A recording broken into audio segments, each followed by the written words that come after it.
Chapter 1, At the beginning, I accidentally killed the main character who wanted to rely on someone powerful. Engsub found himself transported into a book. When he opened his eyes, he was under the bed of a beauty. Below was the cold ground. Above were the concubine and the emperor. Engsub felt unwell. Lying on the hard ground with his hands folded over his stomach, he felt as if he were lying in a coffin, peacefully. As the emperor and the beauty conversed, he vaguely figured out that this was a B-station novel. Raving Emperor X Delicate Little Eunuch. He also roughly guessed that the original main character's name was Li Dezhuang, an ordinary palace guard. No golden finger. No system.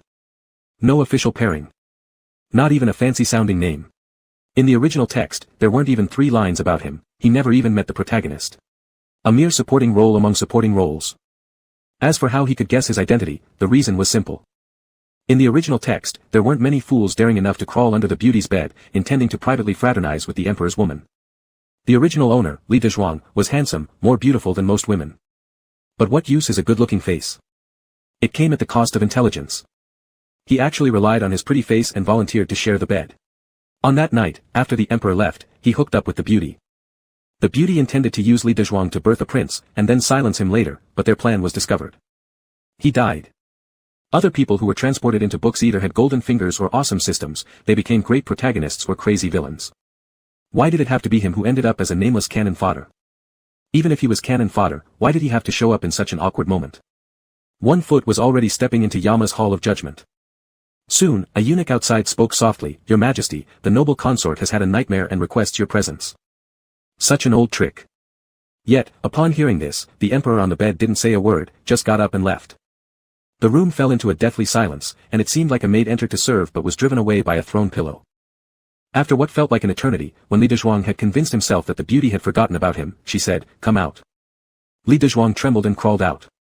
The beauty had already tidied her clothes, and under the dim candlelight, one could see the charm in her gaze and the delicacy of her skin. "Do you regret it?" "Of course. You're not the one who offered yourself, are you? Do you believe me if I say no?" The beauty was already angry, seeing his demeanor made her even angrier. "You dare toy with me?"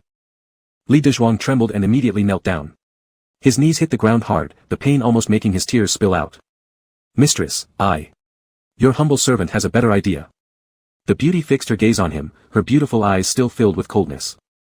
Li Dezhuang knew this was permission and continued stammering. "The emperor is in his prime, full of vigor. Mistress, it's safer for you to conceive a real royal heir. If something goes wrong, neither you nor I will escape. Am I supposed to take lessons from you? Isn't it because the emperor rarely visits, and whenever he does, he's always called away by the noble consort, that she agreed to Li Dezhuang's proposal? Your humble servant can lend a hand and teach you bedroom techniques." The beauty was taken aback. Bedroom techniques have always been extremely secretive. Palace women talk about everything except these skills. Some even invite courtesans from outside, but not everyone is an expert. What could a little guard possibly know? You. Yes, exactly, me. He was studying art and hadn't graduated yet, but he was already somewhat famous, often having people asking him for commissions. Among them was his wicked older sister. He knew this book because his sister asked him to help her draw doujinshi pictures of it. The ones that couldn't pass review. Though he was still a virgin, he already knew quite a lot. "Please grant your servant paper and ink." The beauty looked at him twice, dressed properly, and provided him with paper and pen. Li Dezhuang took the brush, and in a moment, a picture of erotic scenes appeared on the paper. The beauty's eyes lit up. She took the drawing and looked him up and down meaningfully, "Didn't expect you to have some talent." Li Dezhuang humbly replied, "Mistress, flatters me. With your unmatched beauty, capturing the emperor's heart won't be far off." The beauty slowly folded the picture and regarded him with approval. "Good job. For now, go back and think about what else you can draw. Wait for my summons." Li Dezhuang was overjoyed inside, but his face remained as calm as ever. Yes. He had pulled back the foot that had already stepped into Yama's Hall of Judgment, and Li Dezhuang let out a long sigh of relief. He quickly reviewed the plot of the novel. The protagonist of this book, Mu Jian, appeared harmless on the outside but was actually extremely devious and deeply calculating in his mind. The noble consort, knowing that her child would never be safe given all eyes upon her, schemed and heartlessly swapped her own baby with a palace maid's child. She hoped one day Mu Jian could rise unexpectedly, seize the throne, and become her most powerful pawn. Poor Mu Jian. From then on, the palace maid's child wore gold and silver. While the noble consort's child endured hunger and freezing cold, thrown into the cold palace, forgotten by the world, bullied by lowly officials, and forced to do the filthiest work. It wasn't until later, when he became a dark horse riding straight to the throne, that he personally removed every person who had wronged him. His good friend, Yang Gonggong, was just a minor eunuch in the palace, without power or status. But at the moment Mu Jian was dying, Ong delivered him a hard steamed bun. That act alone warmed the heart of this illustrious emperor-to-be and won his trust. Li Dezhuang clenched one fist against the other. To survive, clinging to the main character's leg was the best choice. What is the beauty? She was nothing more than a bit-part character who wouldn't last 3 episodes. All he wanted was to make some money. If that didn't work, he'd grab a couple of artifacts from the palace and escape, living free outside these walls. This was an ancient historical romance. And what did that mean? It meant he could have multiple wives. Ah. Happiness. Fulfillment. Ancient historical romance forever. Ancient historical romance VVDS. Li Dezhuang now had 2 choices. 1. Cuddle up to Mu Jian's leg. 2. Cling to little Yang Gonggong's leg. Clinging to Mu Jian carried the risk of being favored by that homosexual man. Besides, Mu Jian was royal blood. Approaching him carelessly could get your head chopped off. Li Dezhuang decisively chose the latter. That night, Li Dezhuang painfully withdrew some loose silver from the previous owner's private stash and went to inquire about where little Yang Gonggong lived. Speaking of this Yang Gonggong, he truly was handsome, white and tender like a little cabbage. No wonder he had the looks befitting a main character. With a few quick words, Li Dezhuang fabricated a fake identity, claiming to be Yang Gonggong's distant relative, successfully ingratiating himself. He handed over the silver coins and instructed Yang Gonggong to wear more clothes when it got cold. Yang, with his kind-hearted nature, had tears welling in his eyes. Li Dezhuang immediately gave him a big hug. Good kid. Your great-granddaunt's sister-in-law's son's future rests in your hands. After successfully latching onto the main character's leg, Li Dezhuang returned happily and had a beautiful dream that night. He dreamed of owning vast fertile lands. He dreamed of having many concubines. He dreamed of countless grandchildren. When he woke up, Li Dezhuang specifically learned how to sew kneeling pads for Xiao Yanzi, preparing to gift them to Yang Gonggong during a moonless, windy night, strengthening their revolutionary friendship brick by brick. But before the sky even turned dark, terrible news arrived. Little Yang Gonggong was dead. Chapter 2, Do You Recognize Me? Because of the scattered silver coins given by Li Dezhuang, he was falsely accused of theft and beaten to death. That small amount of silver was also secretly embezzled. Li Dezhuang became reclusive. He had killed off the main character at the start. How would this story proceed? His vast fields of good land. His numerous concubines. There was a little man roaring inside Li Dezhuang's heart.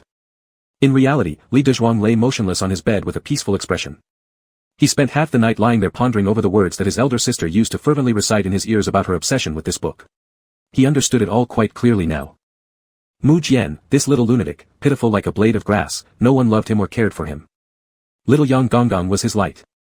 Now that this light had fallen, countless other lights could still rise.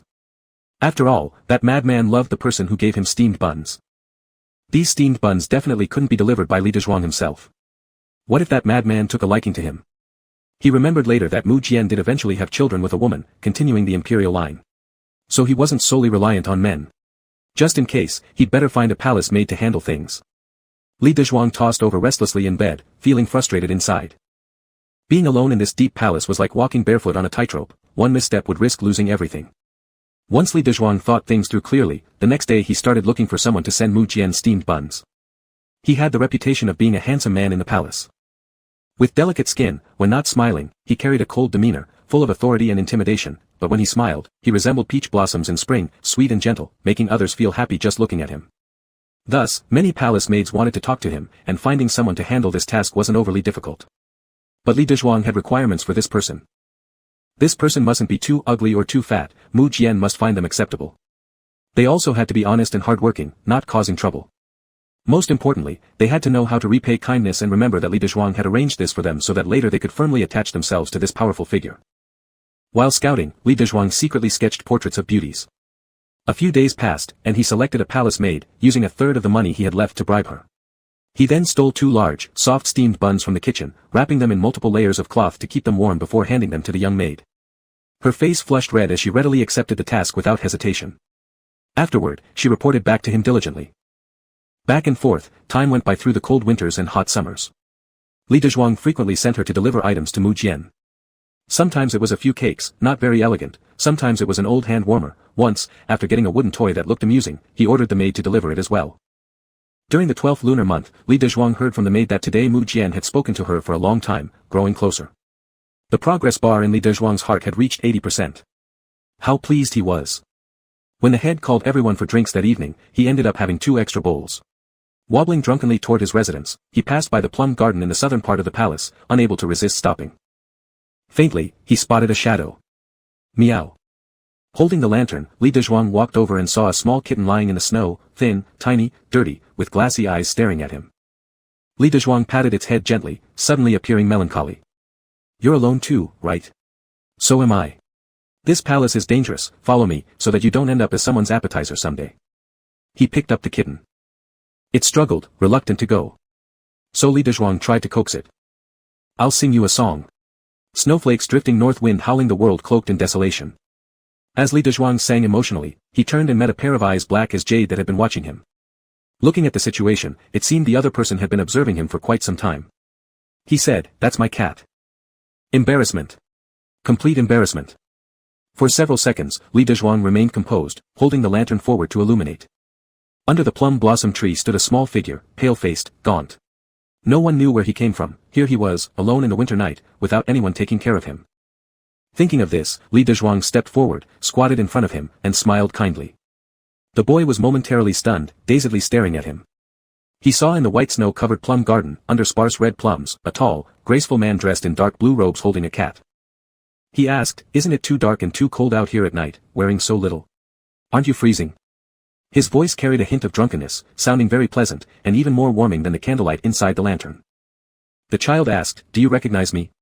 Li Dezhuang chuckled, "Child, why should I recognize you? There were so many people in this palace." The child pressed his lips together but kept staring at him. "I'm not a child anymore." "You look smaller than me. If you're not a child, then what are you?" He didn't answer, still staring silently. Li Dezhuang thought the boy wanted his cat back and extended it toward him. The child took it. Their fingers brushed against each other. The child's hand was freezing cold. Perhaps it wasn't accustomed to touching another's hand as if it were burned, curling up momentarily. Li Dezhuang felt a pang of sympathy. "Dress warmer." "Aha." Silence. Eye-to-eye lock. The person continued looking at him. "Aren't you going?" Li Dezhuang asked, "Do you like this cat?" "I wouldn't say, like, dot." The child paused, adding, "If you do like it and want to see it, you can come find me." Li Dezhuang was dazed for 3 seconds, thinking to himself, "Who the heck are you acting so free? Is the palace your home?" The child stared at him again, saying word by word. "My name is Mu Jian." Li Dezhuang froze completely, drawing in several breaths of icy air. What the? So it really was Mu Jian. Mu Jian laughed at him, laughing until Li Dezhuang felt uneasy. How could it be Mu Jian? How could it possibly be Mu Jian? Mu Jian ran off a few steps, suddenly stopping and turning back with a smile, before disappearing into the night wind along the palace road. He ran faster and faster, unable to contain his grin. Not until he reached the cold palace did he finally stop, gently placing the cat on the ground, his swollen hands rubbing the spot where Li Dezhuang had touched earlier. "He likes you. I won't eat you anymore." Back in his room, Li Dezhuang could think of nothing but how unlucky he'd been. Singing crazy songs in front of that lunatic. And almost stealing his cat. But this wasn't the worst part yet. What was even worse happened the next day when the palace maid came to chat idly with Li Dezhuang and informed him that she had long ago told Mu Jian that the items were sent over by him. Li Dezhuang petrified right there in the chilly wind. Chui'er clutched her cheeks, her adorable face flushed either from the cold wind or her own embarrassment. She looked away hesitantly when meeting Li Dezhuang's gaze. "Brotherly, you're such a good person. There aren't many people like you in the palace." Li Dezhuang groaned, his headache worsening. "Didn't I tell you not to let him know it was me? At first, you didn't mention that." Chui'er bowed her head like a guilty child. "But one time, I accidentally slipped." "Brotherly, you're doing a good deed. Why are you afraid Prince knows?"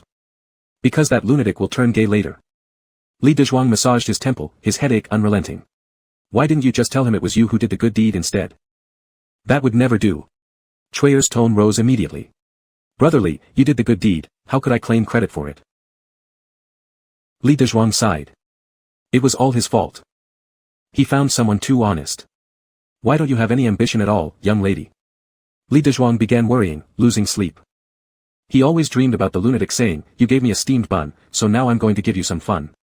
Chapter 3, Will You Be Kind to Me Forever? To preserve his dignity, Li Dezhuang recounted the storyline from the beginning.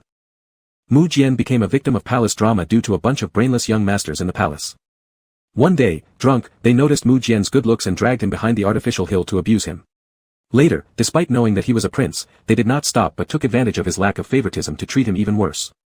Due to this experience, it caused his suffering. If only there was no such experience. Mu Jian would still be a good person. Li Dezhuang made up his mind that night, taking the kneeling pad, which he couldn't previously give away, went to the cold palace. The cold palace was desolate, even the east wind here felt colder than elsewhere. Mu Jian resided in the rear hall. The front hall housed the demoted concubines who wept and wailed both day and night without end.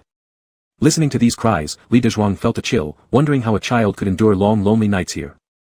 Despite possessing the bloodline of a prince, Mu Jian had no one to guard him, as if he didn't exist in the entire palace. There wasn't even a single lamp inside the hall. When Li Dezhuang entered, he couldn't see anyone. It was dark and spooky. Could there be ghosts? Big Brother Li. Suddenly, a voice came in the night. Li Dezhuang almost knelt down in surprise. Turning around, he saw Mu Jian standing there with a cat in his arms, sighing with relief. Your Highness, are you trying to scare me to death? Mu Jian smiled with arched eyebrows, revealing 2 small tiger teeth, looking cute. I didn't mean to scare Big Brother Li, it's my fault. Li Dezhuang almost fell back to kneeling upon hearing the title. Your Highness, you cannot call me like that. Mu Jian didn't understand, tilting his head innocently. Why? You are a prince, Your Highness. I am but a servant. Don't make me call for trouble. Mu Jian pouted. That palace maid called him that way. Big Brother Li, Big Brother Li. She stayed here briefly and didn't speak much, yet 9 out of 10 sentences she said revolved around her Big Brother Li. Li Dezhuang scrutinized him, noticing his tattered long robe covering patched up, fraying pants. Li Dezhuang handed over the kneeling pad. What is this? Asked Mu Jian. It's a knee protector, protecting your knees, Your Highness. Winter is cold, don't freeze your knees. Mu Jian paused momentarily, appearing shocked, extending his hand toward it. However, seeing his own red swollen, cracked fingers stopped him from proceeding further, his eyes flickered involuntarily towards Li Dezhuang's hands. They were smooth and beautiful, like scallions. Mu Jian retracted his hand. Does Your Highness dislike it? No. Li Dezhuang approached and held his hand, sitting on the steps. I'll tie it for Your Highness. Mu Jian was dazed for a moment. The person before him had already leaned over close. A clear, faint aroma mixed with the smell of soap lingered. Unlike himself, whose scent resembled a pile of wild grass. With the soft cushion guarding his knees, blocking the wind somewhat, it was warm, almost like a fire burning gently. He couldn't resist touching the knee pad. The material wasn't great, the stitching crookedly askew. Ugly as it was, it seemed precious, like a treasure to him. He murmured hoarsely, Big Brother Li, guard. Yes. Little Mu Jian gazed at him earnestly. He wanted to remind Li Dezhuang, he was a prince, an unrecognized and neglected prince who should remain unseen. But the warmth radiating from the knee protector made him reluctant to let go. I have no money. Mu Jian smiled softly, it doesn't matter. You will have some later. Looking at Li Dezhuang, Mu Jian smiled sweetly with youthful exuberance. Big Brother Li is truly kind. Would you always be so good to me? Li Dezhuang replied sincerely, I will. Then I will also be good to you, and when the time comes, I will certainly repay you. Li Dezhuang was waiting for this sentence. Didn't expect the other party to comply so readily. Alright, then Your Highness must grant me a few beauties at that time. Mu Jian meant to repay sincerely. He thought Li Dezhuang would request more, promotion, power, etc., but instead, he asked for women. Moreover, Mu Jian could tell that he wasn't lying. For some inexplicable reason, Mu Jian felt slightly discontented but still smiled, revealing 2 tiger teeth, pure and adorable. Alright, any beauty you desire, I can provide. Li Dezhuang was pleased. Being an emperor, once a word is given, it's as solid as a mountain. Then I will thank Your Highness in advance. After that, Li Dezhuang would give Mu Jian a painting every half-month and visit him whenever he had time. One reason was to talk with him, and the other was to keep an eye on him. He feared that if he wasn't careful for a moment, Mu Jian would be dragged behind the artificial hill by those little beasts, marking a turning point in his life. Before they knew it, the annual banquet arrived. This year was different from previous years, as Xuchao had recaptured lost territories in the border regions, greatly pleasing the emperor. Thus, this year's banquet would be grander than before. As a result, there weren't enough hands. Li Dezhuang and his companions occasionally had to help out. On the day of the banquet, they were responsible for guarding the palace path to prevent thieves from sneaking in. The east wind was piercingly cold. Even though Li Dezhuang was dressed warmly, he still felt chilly and shivered. He glanced towards the northwest corner where music continuously played. Just by looking at it from afar, one could imagine how lively the banquet was. Indeed, human joys and sorrows do not always connect. They were laughing cheerfully. And he was miserable. While Li Dezhuang was muttering complaints in his heart, he heard several footsteps approaching on the palace path. As those people walked closer, talking and laughing, Li Dezhuang kept his head low. When they all had passed, someone suddenly said, and stopped, then added. Isn't this the little guard who pounced on you, Crown Prince? At that moment, Li Dezhuang felt as if struck by 5 thunderbolts but still held a sliver of hope. But when he looked up, he immediately met the gaze directed at him, his heart sinking. The few people in front of him were elegantly dressed. He realized instantly that their status was unmatched, especially since someone had just mentioned, Crown Prince. At this moment, everyone except the Crown Prince whose eyes slightly showed anger had looks of mockery 3 parts, and 7 parts anticipation for a spectacle. They weren't watching for the little guard's show, but more so the performance of this particular Crown Prince. Plastic Brotherhood. Li Dezhuang could no longer worry about what the original master had done, so he knelt down swiftly with a thud. His hasty and abrupt kneeling caused him pain, making him flinch. Someone nearby burst into laughter. Weren't you very brave last time? Drilling into His Highness's embrace, then bragging afterward that you'd gotten soaked in the scent of the dragon, imperial fragrance. Chapter 4, The Crown Prince's Summons. Li Dezhuang sucked in a cold breath. The original owner was truly reckless. Not only was he going after the emperor's women. He was also going after the emperor's son. Was it really not a joke to have him possess this person? Your Highness, it was unintentional last time. As soon as those words were spoken, someone above let out a soft snort, clearly disbelieving. It was rumored that the Crown Prince liked men, but whether it was true or false was still unknown. However, there were many in the palace eager and ready to move. By now, anyone else would be terrified out of their wits. But not Li Dezhuang, he was remarkably calm. He was quite adept at flattery.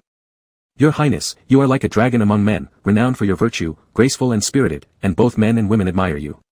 I am no exception. Last time when I saw your Highness, I was momentarily overwhelmed by your presence and lost my composure, which led to my impertinence. Please forgive me. Upon hearing this, the others around fell silent. Who dared criticize the Crown Prince in front of him? If others were unhappy, the Crown Prince was naturally pleased. Stand up.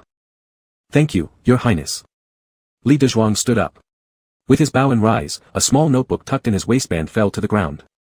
Blown by the wind, it opened to the first page, revealing a vividly sketched wolf drawn with just a few strokes. The Crown Prince bent down to pick it up, then flipped through it.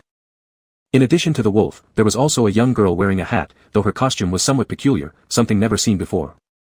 Did you draw these? Li Dezhuang replied, yes. Page by page, the Crown Prince flipped through them and chuckled after a couple of pages. Others looked over. One of them asked, these drawings are well done, but this style is uncommon. From whom did you learn it? Li Dezhuang answered, I drew them myself without guidance. The Crown Prince handed back the sketchbook. The story is rather interesting. It wasn't at all interesting. Little Red Riding Hood and the Big Bad Wolf. It was meant for that little brat in the cold palace, to stimulate childish innocence, so he wouldn't go off on a dark path. After saying that, the Crown Prince left with the others. Li Dezhuang sighed in relief, tucking the sketchbook back into his waistband. After the night watch ended, a young eunuch stopped him at the palace gate, stepping closer and whispering in his ear. Guard Li, the Crown Prince requests your presence. Based on credible information from the original book. The Crown Prince was gay, keeping more than a dozen handsome companions in his mansion. Once the Crown Prince played, that set the trend. Families of high status wanted to try out what pleasure these men could offer, indirectly leading to Mu Jian being bullied. Although Li Dezhuang didn't know much about the details of the original story, he knew this Crown Prince, despised by other princes, wouldn't live long. Right now. Could the Crown Prince have taken a liking to him? Li Dezhuang said, my stomach hurts. The eunuch replied, we'll wait for Guard Li. Li Dezhuang said, I'm feeling unwell today. The eunuch said, there are doctors in the Eastern Palace. Li Dezhuang stopped pretending, laying everything on the table. Can I decline? The young eunuch gave him a glance, leaving him to interpret it himself.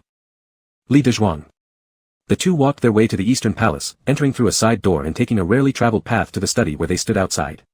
Li Dezhuang had never felt so tense before, as if his sphincter was tightening. The young eunuch respectfully said, the Crown Prince has requested your presence. A warm, gentle voice came from inside. Come in. The young eunuch pushed the door open, stepped aside to let Li Dezhuang enter, then closed the door behind him. Li Dezhuang truly felt what it was like to be a lamb entering a tiger's den. The Crown Prince sat before the desk, putting down the book in hand, and cast an amiable gaze towards Li Dezhuang. The young man's posture was upright, unlike the timid eunuchs and guards in the palace, akin to a slender white poplar tree. Li Dezhuang's heart was thumping wildly. Since he couldn't avoid it any longer, he'd declare himself ill with something that might lead to sterility. Let's see what the Crown Prince can do with him then. Instead, the crown prince picked up the book again, softly speaking. There are paper and brush on the table. Draw me a portrait. Huh. So you're pretty vain too. Li Dezhuang completed the drawing and handed it to the crown prince. The latter was very satisfied and rewarded him with money, arranging for one of the rooms in the wing to be prepared for Li Dezhuang to stay the night before returning to the palace the next day. Li Dezhuang let out a sigh of relief. His dignity remained intact. The next day, after Li Dezhuang returned to the palace and performed his usual duties, including the night watch, he finally found time to visit Mu Jian. The cold palace was as always, chilly and desolate, devoid of any festive atmosphere. Mu Jian was sitting on the steps, idly scratching lines on the ground with a twig in his hand. Upon hearing the door open, he looked up. Seeing Li Dezhuang, a flash of joy immediately brightened his face, but it quickly turned into dejection, and he buried his head back into his arms. Li Dezhuang stepped forward and pulled out some candy he had bought earlier from his pocket. Would the highness like to try some? Mu Jian ignored him. Li Dezhuang sat down next to him. With a voice quivering in, Mu Jian said, "You promised to come see me last night, but you lied. I was busy last night and got delayed." Mu Jian then pulled out from his own sleeve a cake that didn't look too good, and was already frozen hard. "I saved you a piece of cake, but now it probably can't be eaten anymore. This place wasn't as good as others, not even comparable to Li Dezhuang's meals. It only seemed decent last night." Yet, Mu Jian had managed to save a piece for him. Li Dezhuang suddenly felt a surge of guilt. He took the cake, handing over the candy to Mu Jian. "Thank you, your highness, for remembering me." He bit into the cake. The cake was truly awful, coarse and hard.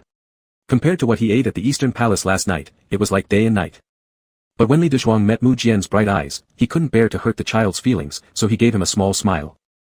"It's delicious." At this, Mu Jian's face lit up, his eyes twinkling with delight. Looking at Li Dezhuang's elegant features, his handsome lips, reminded him of beautiful peach blossoms in spring.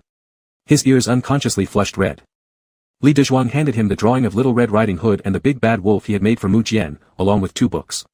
He reminded Mu Jian to stay inside the cold palace and avoid moving around unnecessarily, to prevent encountering dangerous people.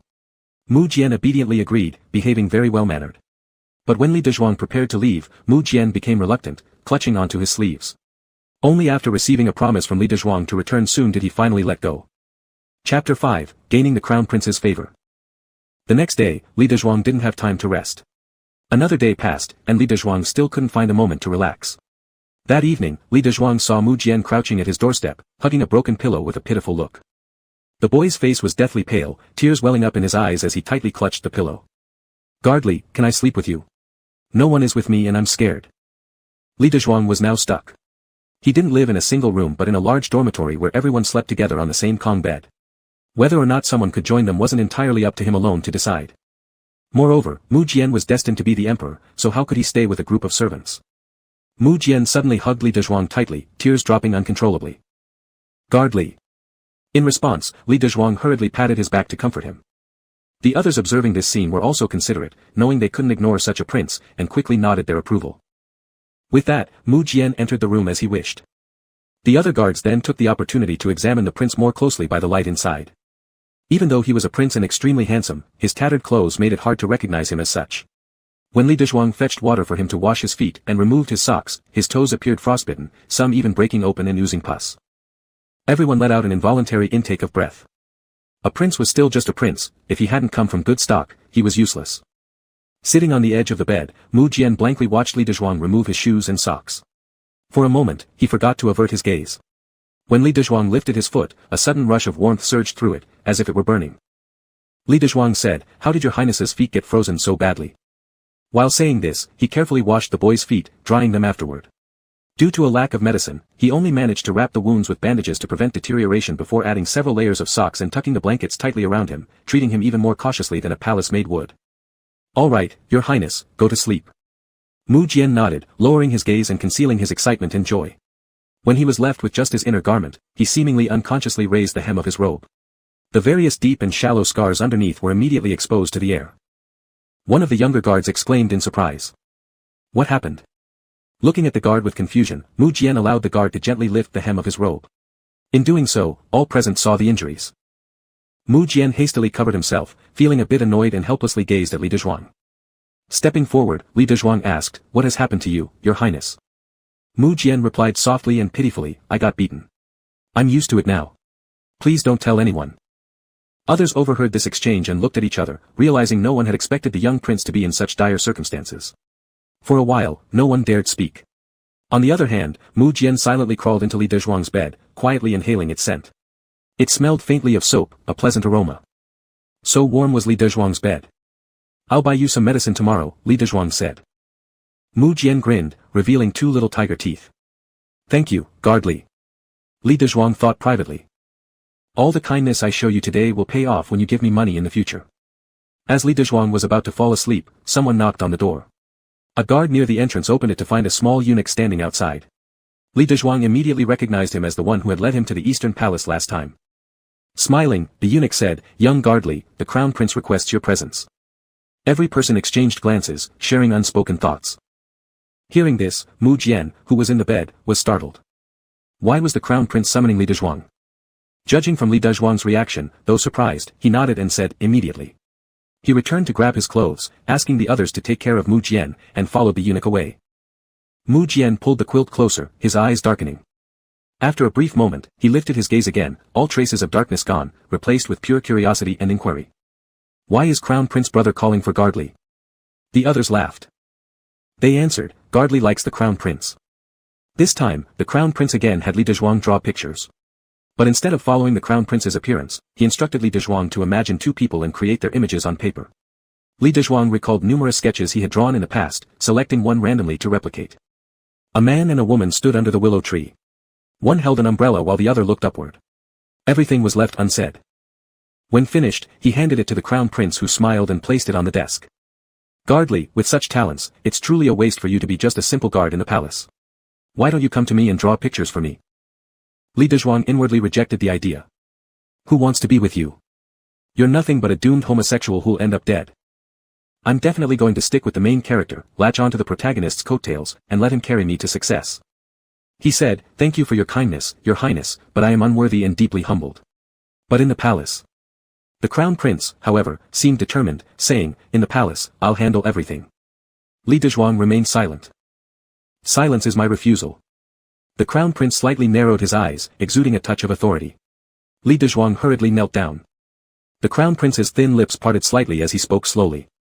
"Have you heard about concubine Li in the palace?" Li Dezhuang shuddered. "Am I found out?" The Crown Prince continued leisurely, "Father Emperor intends to elevate her rank. Everyone in the palace is speculating why she suddenly received favor. I too am curious. What do you think could be the reason?" Li Dezhuang wanted to swear loudly. "If you know, then just say it. Stop dragging things out and speaking indirectly with disdain." The Crown Prince picked up the painting again. "Concubine Li's drawings are quite similar to yours, guard Li." Li Dezhuang knelt down completely, truly kneeling down. The Crown Prince looked at him and smirked coldly. "If you come to draw for me, I can help you keep this matter a secret." Li Dezhuang rejected the offer from deep within his heart. He couldn't lose his hold on the protagonist and associate himself with someone who was merely cannon fodder. But he had no right to refuse. Question: What if you're forcibly pulled into the antagonist's camp? Answer: Bring the protagonist over with you. Li Dezhuang took a deep breath. Since His Highness, the Crown Prince, appreciates me, I naturally wish to serve the Crown Prince wholeheartedly. However, there's one thing that still troubles me. What is it? The current situation of the prince in the cold palace is truly pitiful. He's covered in wounds. The old wet nurse who served him today even died. The Crown Prince paused momentarily, thinking for a while before remembering this person and giving a cold laugh. Just an abandoned piece. Li Dezhuang thought to himself. He is the future emperor. The protagonist of this story. Don't look down on him. The Crown Prince put down the brush. Fine, tomorrow I will discuss with Father Emperor about bringing the 9th brother here. Would that satisfy you? Li Dezhuang bowed his head and thanked the Crown Prince profusely. Sure enough, the next day, the Crown Prince brought up Mu Jian's situation to the elderly emperor in a very grandiose manner. He described how poor Mu Jian's life was, saying it damaged the royal family's dignity. As a result, Mu Jian was brought to the Eastern Palace. Mu Jian received a Western Wing courtyard in the Eastern Palace along with several servants, significantly improving his quality of life. When a servant led Mu Jian into the main hall, Mu Jian acted timid and fearful, which made the Crown Prince genuinely despise him in his heart. Still, he didn't show it on his face but rather treated him kindly, inviting him to sit down and telling him not to be overly constrained. Mu Jian accepted all while silently observing this royal brother of his. He has good looks and holds a noble position. Does Li Dezhuang like people like this? Feeling bitter inside, Mu Jian munched quietly, taking a couple of bites before shyly asking. Crown Prince brother, is Gardley here? The Crown Prince smiled. Yes. Mu Jian asked pitifully, can I live with him? He's the only person I know now. When moving out of the cold palace, Mu Jian saw the emperor once. Seeing his condition, the emperor also felt that the royal family's dignity was compromised. But he couldn't blame it on his own negligence, so he immediately pushed all the responsibility onto the servants, sentencing them to death by beating, leaving no one alive. Mu Jian had expected the Crown Prince to reject him, but unexpectedly, he didn't seem to mind. Alright, I'll have it arranged shortly. The Crown Prince meant what he said and quickly acted, arranging for Li Dezhuang to stay in a small side room in the western wing courtyard. As soon as Li Dezhuang entered the courtyard gate, Mu Jian rushed over, his dark eyes fixated on Li Dezhuang, as if searching for something on him. Li Dezhuang chuckled and fished out 2 candies from his pocket. Your Highness, are you asking for candy? Chapter 6, Does Gardley dislike me now? No. He refused the candy. But Mu Jian still nodded happily. Like a child, he cheerfully took the candy from Li Dezhuang's hand, peeled off the wrapper, and popped it into his mouth. His peripheral gaze still lingered on Li Dezhuang's figure. Mu Jian had spent too long in the palace, especially in places like the cold palace. He was well acquainted with human indifference and emotional coldness. Everyone's blood seemed to be cold. He couldn't quite figure out this person by his side. Why did he lend him a helping hand? Why was he so kind to him? There was no such thing as unconditional kindness in this world, only the exchange of favors for mutual benefit. Li Dezhuang must want something from him. But now, he has the Crown Prince. If what Li Dezhuang wants is something the Crown Prince can provide, then Li Dezhuang's kindness will no longer be directed at himself, but rather toward the Crown Prince. When they had first moved in, there should have been plenty to keep them busy. However, Li Dezhuang didn't have many belongings, and Mu Jian had even fewer. In no time, the West Wing courtyard became quiet as the servants dispersed to their own tasks. Mu Jian seemed uneasy in the new environment. Sitting inside the room, when he saw Li Dezhuang come in, he looked at him expectantly, almost calling out to him. Li Dezhuang approached him, Your Highness, may I assist you? Sit down. Li Dezhuang sat down accordingly. Are you unaccustomed to this place? Mu Jian nodded, his appearance very convincing, with big eyes filled with water, appearing somewhat pitiful. Seeing this, Li Dezhuang felt a tinge of melancholy. What a pity that such a fine person ended up becoming like the character in a book. Childishly, Mu Jian coaxed him, Can you sleep with me tonight? Li Dezhuang agreed with a nod. Hearing this, Mu Jian brightened immediately, revealing 2 small fangs as he smiled. However, just after dinner, Li Dezhuang was summoned by the Crown Prince. Unaware, Mu Jian was bathing. By the time he came out of the bath and learned about it, all his excitement was extinguished like being doused with a bucket of cold water. Alone in the room, he stood silently, gazing deeply at the courtyard gate. Li Dezhuang followed a eunuch through the palace until they reached the Crown Prince's chambers. Upon standing outside the door, he was stunned. Could it be? Could it be? Wasn't it supposed to be just drawing? Why am I here? The eunuch loudly announced. Your Highness, Gardley has arrived. From inside came a voice, Let him enter. The eunuch bowed deeply, pushed open the chamber doors, and then stepped aside allowing Li Dezhuang to enter before closing the door behind him and leaving. Taking a deep breath, Li Dezhuang gathered his courage and entered cautiously. Upon seeing the paper and brush on the table, he let out a sigh of relief. But not long after, his calm shattered once again. The Crown Prince was sitting half-dressed on the bed, with a handsome, graceful man leaning against his chest. That man grinned sycophantically, twirling a strand of the Crown Prince's hair and asked. Crown Prince, is this the person? The Crown Prince hummed an affirmative, pinched the man's chin, and planted a kiss on him. Li Dezhuang's sense of morality crumbled completely. Why did you call me for this? The Crown Prince seemed to hear his silent question and laughed. I've heard that Gardley excels at painting. Thus, please paint my noble posture. Capture both me and this beauty in the portrait. The beauty chuckled lightly, It's truly an honor to be painted alongside your Highness. So perverted. Even though Li Dezhuang knew the Crown Prince wasn't a good person, he hadn't expected such depravity. Regaining his composure, Li Dezhuang sighed inwardly. You bastard. The Crown Prince paid no attention to Li Dezhuang. At this point, Li Dezhuang neither had the authority nor the courage to refuse. Refusal meant certain death. The Crown Prince threw off his outer robe and tossed it onto the floor. You'd better take a good look. If you make a mistake, I will not forgive you easily. Li Dezhuang took another deep breath and picked up the brush. Well, no choice but to do it. Should he resist, would the Crown Prince chop off his head? What hasn't he seen? Fact proved otherwise. This scene was one he truly hadn't witnessed yet. Though the Crown Prince lacked shame, Li Dezhuang still retained some dignity. Li Dezhuang kept painting without stopping, producing piles of preliminary sketches while sweating profusely. The esteemed Crown Prince got off the bed, walked over, gave a cursory glance at the sketches, glanced back at Li Dezhuang, and sneered slightly, You're dismissed. Return within 3 days with the final product. Li Dezhuang quickly packed away his sketches and hastily fled. Truly, such indignity wasn't something just anyone could bear. Li Dezhuang returned to the west wing. The lights in the courtyard were already out. Embarrassed about his current situation, he didn't want to bump into anyone, so he quietly slipped into his own room. This punishment was certainly not ordinary. As he was pondering a solution, footsteps were heard from outside. "Guard Li, is that you coming back?" Li Dezhuang's heart leapt to his throat. This was far too compromising. In haste, Li Dezhuang threw on some clothes, hid the preliminary sketches, and upon turning around, saw Mu Jian standing sleepily in his room bathed in moonlight. Bathed in moonlight as he approached, Mu Jian's eyes shimmered with a moist gleam. But beneath this moisture flashed an intensely fiery gaze, though it passed in a blink. Li Dezhuang doubted whether he had seen it right. He wasn't sure how he appeared at the moment. If there had been a mirror in front of him, he would have seen his face painted with 4 words, gorgeous like peach blossoms. Mu Jian hadn't slept all night, waiting for him to return. However, seeing such a sight of Li Dezhuang now, his heart felt like it was on fire, burning his entire chest. He wondered, why does Guard Li look even more beautiful than a lady?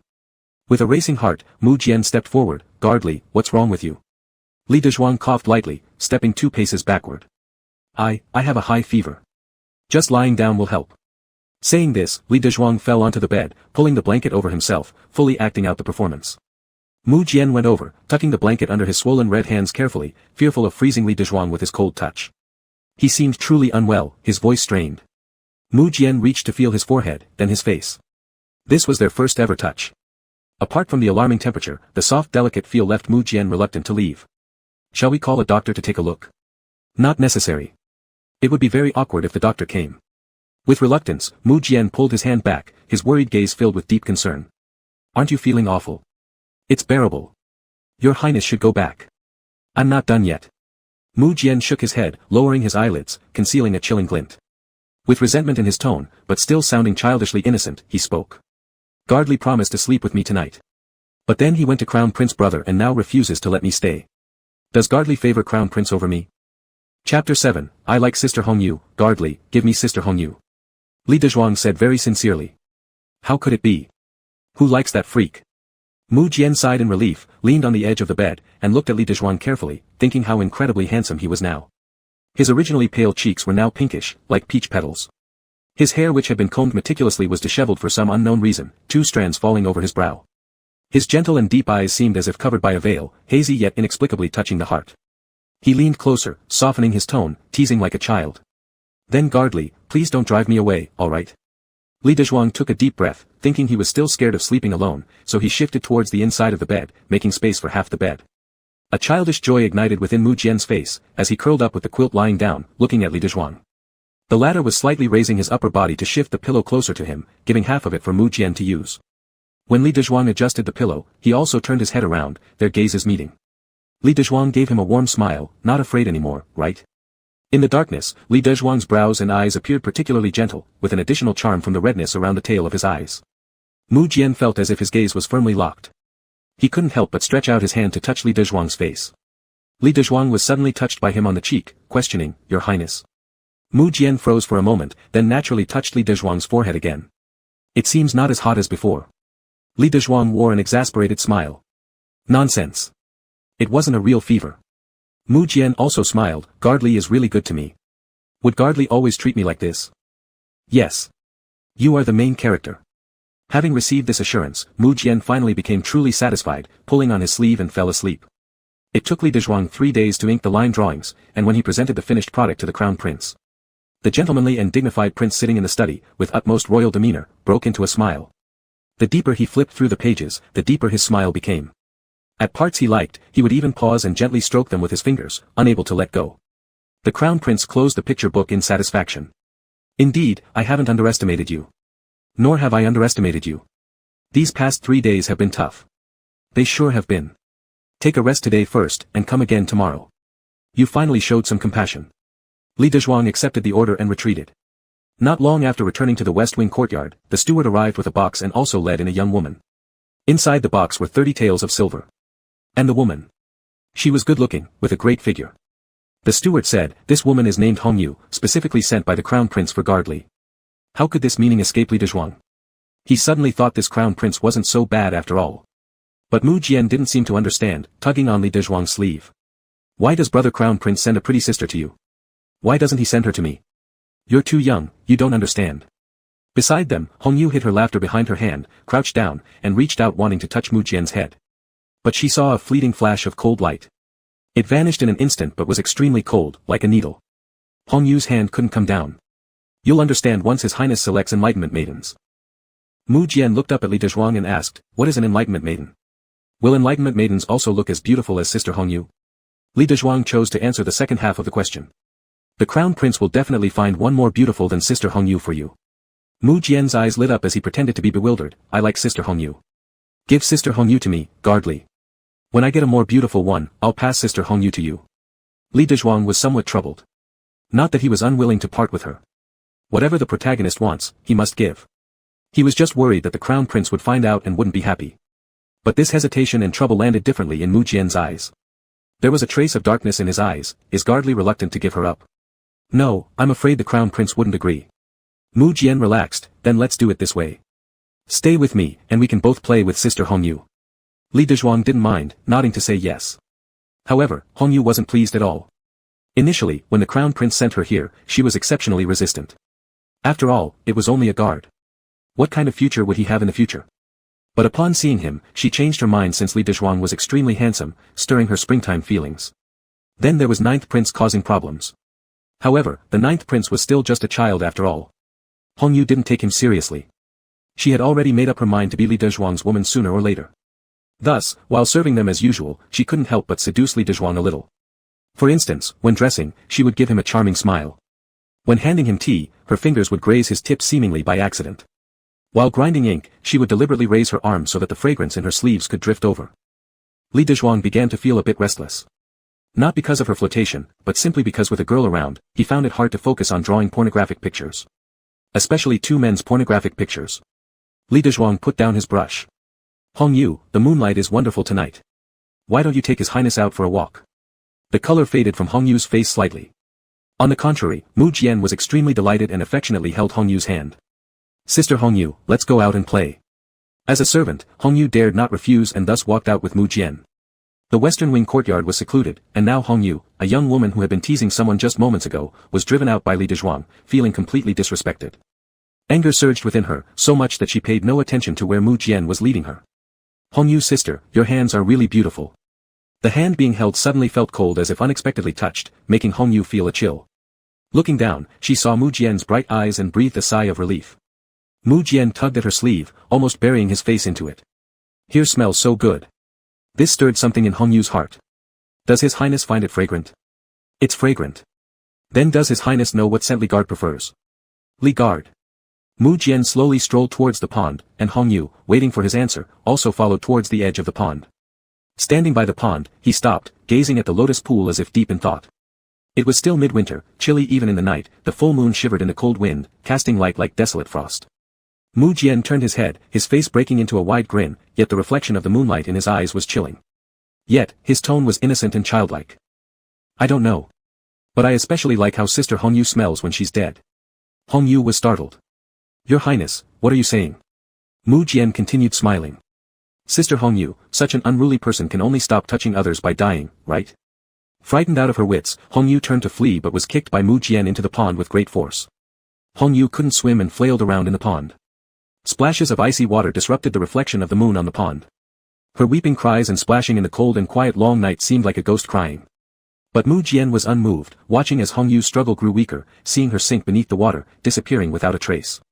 Then he wiped off the water on his face, looked up at the moon. It's so cold. He paused for a moment, seemingly recalling something joyful, and smiled again. Li Guard's embrace is warm. Chapter 8, or maybe running away. Mu Jian ran all the way back. The cold wind mercilessly blew into his mouth and nose, choking him until his face turned bright red.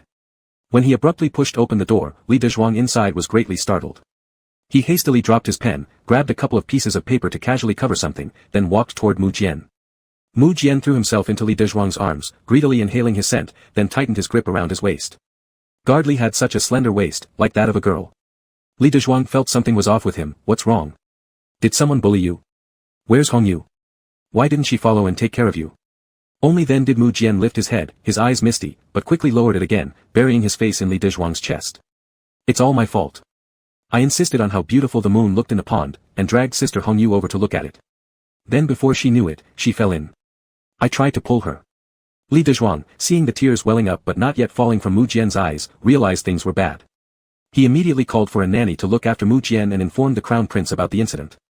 For just a servant, the crown prince wasn't particularly bothered and even refused to have anyone retrieve Hongyu, saying they should wait till tomorrow when it'd be easier to fish her out once she floated up. He merely instructed the steward to allot 10 taels of silver to be delivered to Hongyu's family the next day. And he asked Li Dezhuang if perhaps it was time to arrange another servant to fulfill Mu Jian's daily needs. Chilled by the prince's callousness, Li Dezhuang declined.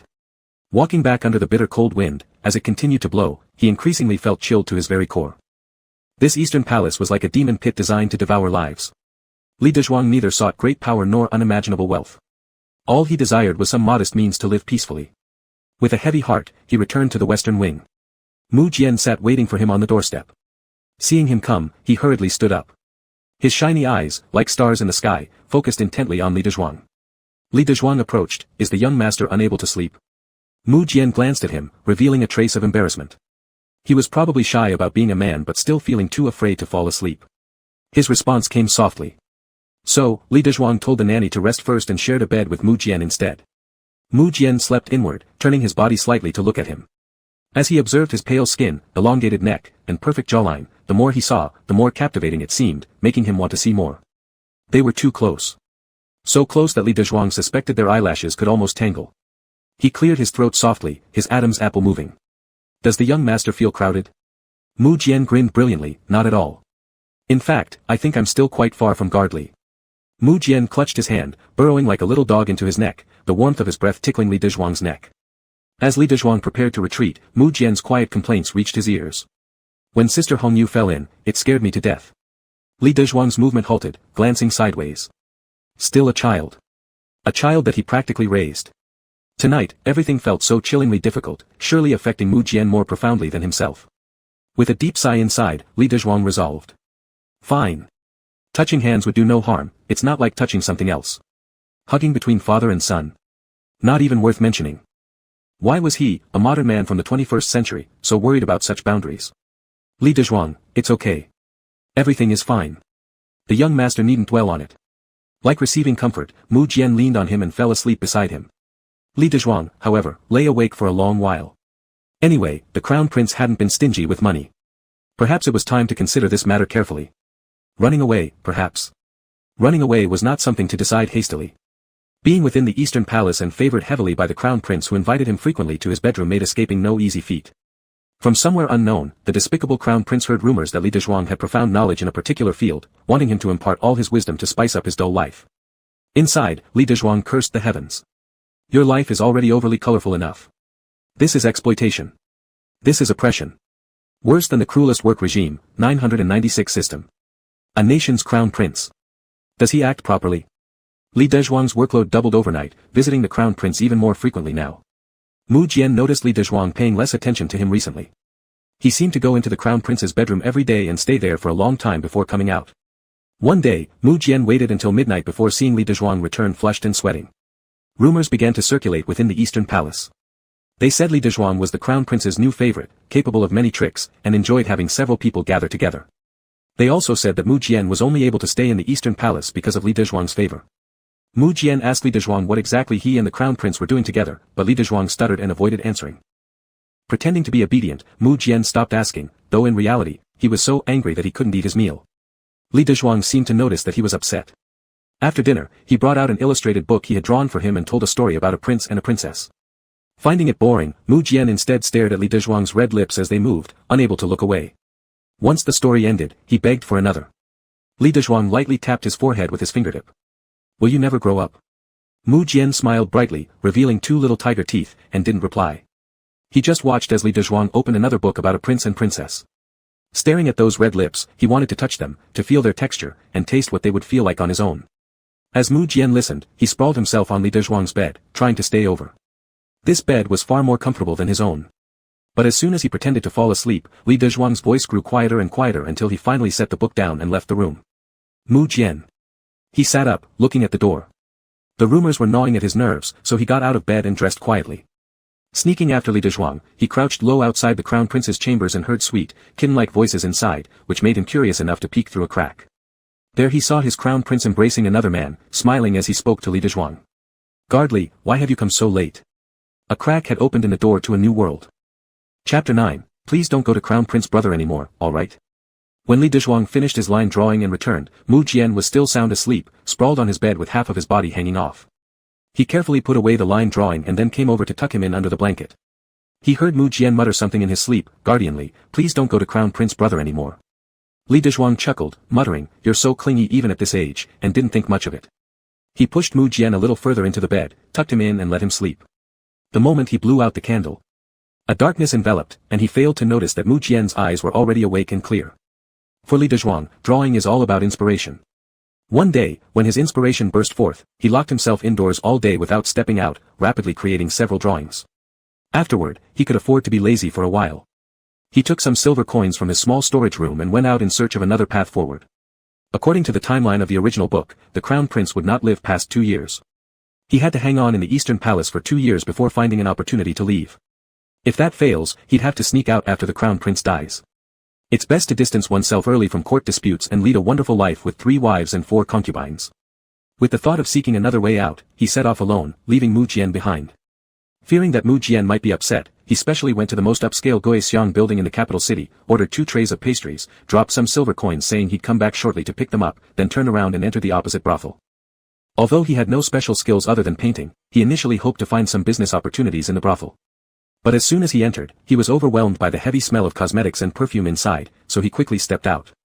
Wandering around for a while, unable to find suitable high-income work for himself, he eventually returned to Goixiang building and picked up the pastries before heading back home. Upon returning to the Eastern Palace, Mu Jian was indeed unhappy. Li Dezhuang pulled out the pastries to comfort him, and only then did Mu Jian show a smile again. After placating this old ancestor, Li Dezhuang took his painting to see another old master.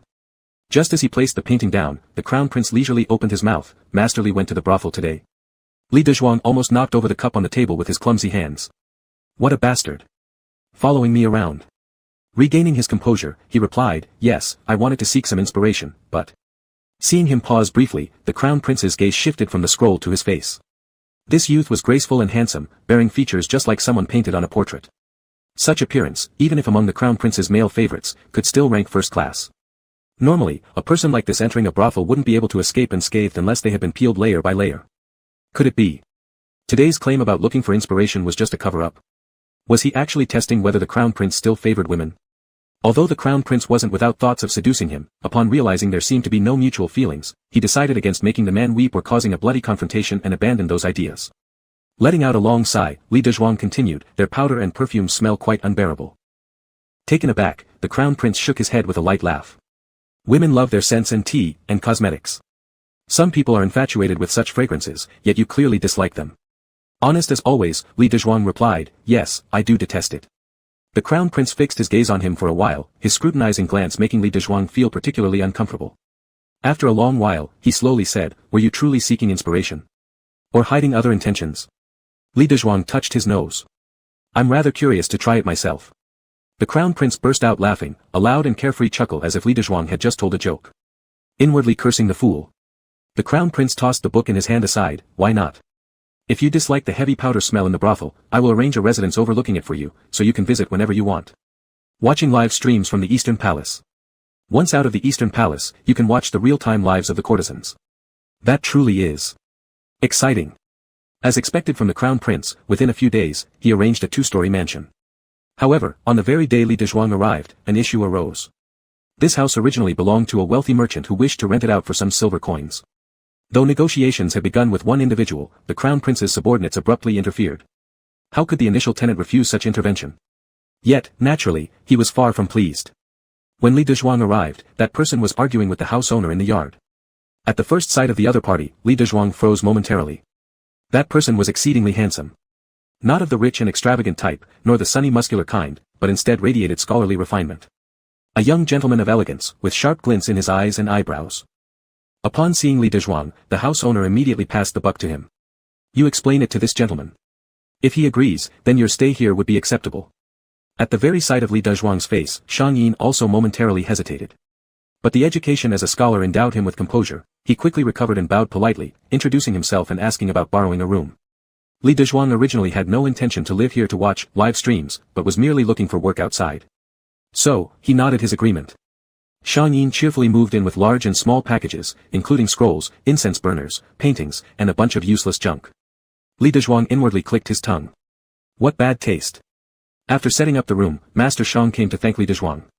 By then, Li Dezhuang had finished painting several pictures in his room and was holding them in his hands, ready to go out. He casually replied with a few words and then boarded the carriage waiting at the door. Shang Yin stood by the door, faintly hearing what the servant said. Something along the lines of how Mr. Li had been out too long, and the master wasn't pleased. Coupled with Li Dezhuang's striking appearance, seemingly ordinary yet expensive clothing, and an air of cold arrogance in his eyebrows, along with his unfriendly attitude towards the servant, Shang Yin amusingly understood. A kept boy from some wealthy family. And apparently, quite favored. Li Dezhuang wandered around outside for half a day and returned 2 paintings which he directly handed over to the Crown Prince. The Crown Prince was very satisfied. Back at the Western Annex Hall, Mu Jian sat on the doorstep with puffed cheeks and looked sullen. This time, calming him down with 2 pieces of cake wouldn't suffice.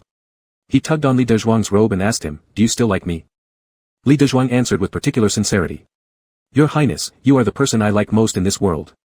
This sweet talk made Mu Jian's eyes gleam, though his face remained tense. "You're lying. You visit Crown Prince brother every day, it's obvious you like him more." Li Dezhuang pulled Mu Jian closer almost into his embrace. Mu Jian stared blankly at him, watching the movement of his Adam's apple as he spoke, and gazing at his chest, fantasizing about hugging him tightly, binding him with ropes so that he wouldn't leave. Li Dezhuang whispered close to his ear lightly, fearing others might overhear. "This is the Eastern Palace, I must flatter people occasionally." Mu Jian's lips curved slightly as he turned his head to see a small stretch of Li Dezhuang's pale neck exposed like lotus roots, unsure whether biting into it would be as sweet as the lotus. "So I thought Mr. Li was pure and noble." Chapter 10, Preparing for the Great Escape. Li Dezhuang took on an experienced and serious attitude, earnestly telling him, "When you are under someone's roof, you have no choice but to bow your head." There was a hint of happiness in Mu Jian's voice. "So Gardley was forced, right? Or what? Am I a freak?" Suddenly Mu Jian reached out and hugged Li Dezhuang's neck, his warm breath spilling over the side of Li Dezhuang's neck. In places Li Dezhuang couldn't see, Mu Jian's eyes burned as they stared at that patch of fair skin. He opened his mouth but restrained himself from biting down, instead, he licked his lips. Word by deliberate word. "I will take Gardley away from here." Li Dezhuang was deeply moved and patted Mu Jian's back. "Good brother. But I still want to escape alone." By the time Li Dezhuang returned to the house the Crown Prince had rented for him, 10 days had passed. Shang Yin hadn't left, he was still there. More than that, his gaze was rather strange as it swept up and down Li Dezhuang, and then he smiled knowingly as he greeted him, "You've arrived." Li Dezhuang glanced at him, thinking to himself that when this man didn't speak, he looked like a cultured scholar, but his words always betrayed a frivolous young rake. Passing by his room, Li Dezhuang peeked inside. Wow, the window of this guy's room wasn't as large as his, but it also faced the brothel. TSK. Perverts pop up every year, but this year, they're particularly numerous. With that thought, Li Dezhuang's look towards Shang Yin became more teasing. Shang Yin. Li Dezhuang went back to his room, unrolled his drawing paper, and hurried to draw. In recent days, Mu Jian had clung tightly to him. A few days earlier, somehow he fell into the pool, caught a high fever, and held on to his hand, asking him to stay by his side. As a result, he didn't even visit the Crown Prince, spending every day showing care and concern for the protagonist. His stockpile of drawings was nearly depleted, so today he specifically worked hard, producing over a dozen pages. He carefully packed them up, waiting to polish them the next day. But when he came the next day, he froze in shock. One of his drawings was in Shang Yin's hands, being handed to him. Perhaps he felt embarrassed too, as he gave a light cough.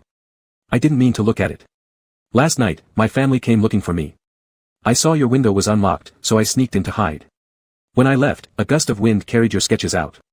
Is it too late to kill him and wipe out all traces?" Feeling guilty, Shang Yin shifted his gaze elsewhere, thinking, this person appears as clear and pure as a breeze under the bright moon, yet he's so bold. No wonder he could gain favor in noble households. The style is quite varied. Li Dezhuang gritted his teeth, thinking it over, and decided that upon returning today, he would ask the Crown Prince to cancel this rental. He absolutely didn't want to keep losing face every day. Shang Yin watched Li Dezhuang's retreating back storming into the house, likely feeling flustered, and stood by the window, pondering for a long while before opening his mouth. "Do you know the principle that serving others with your looks will never last?"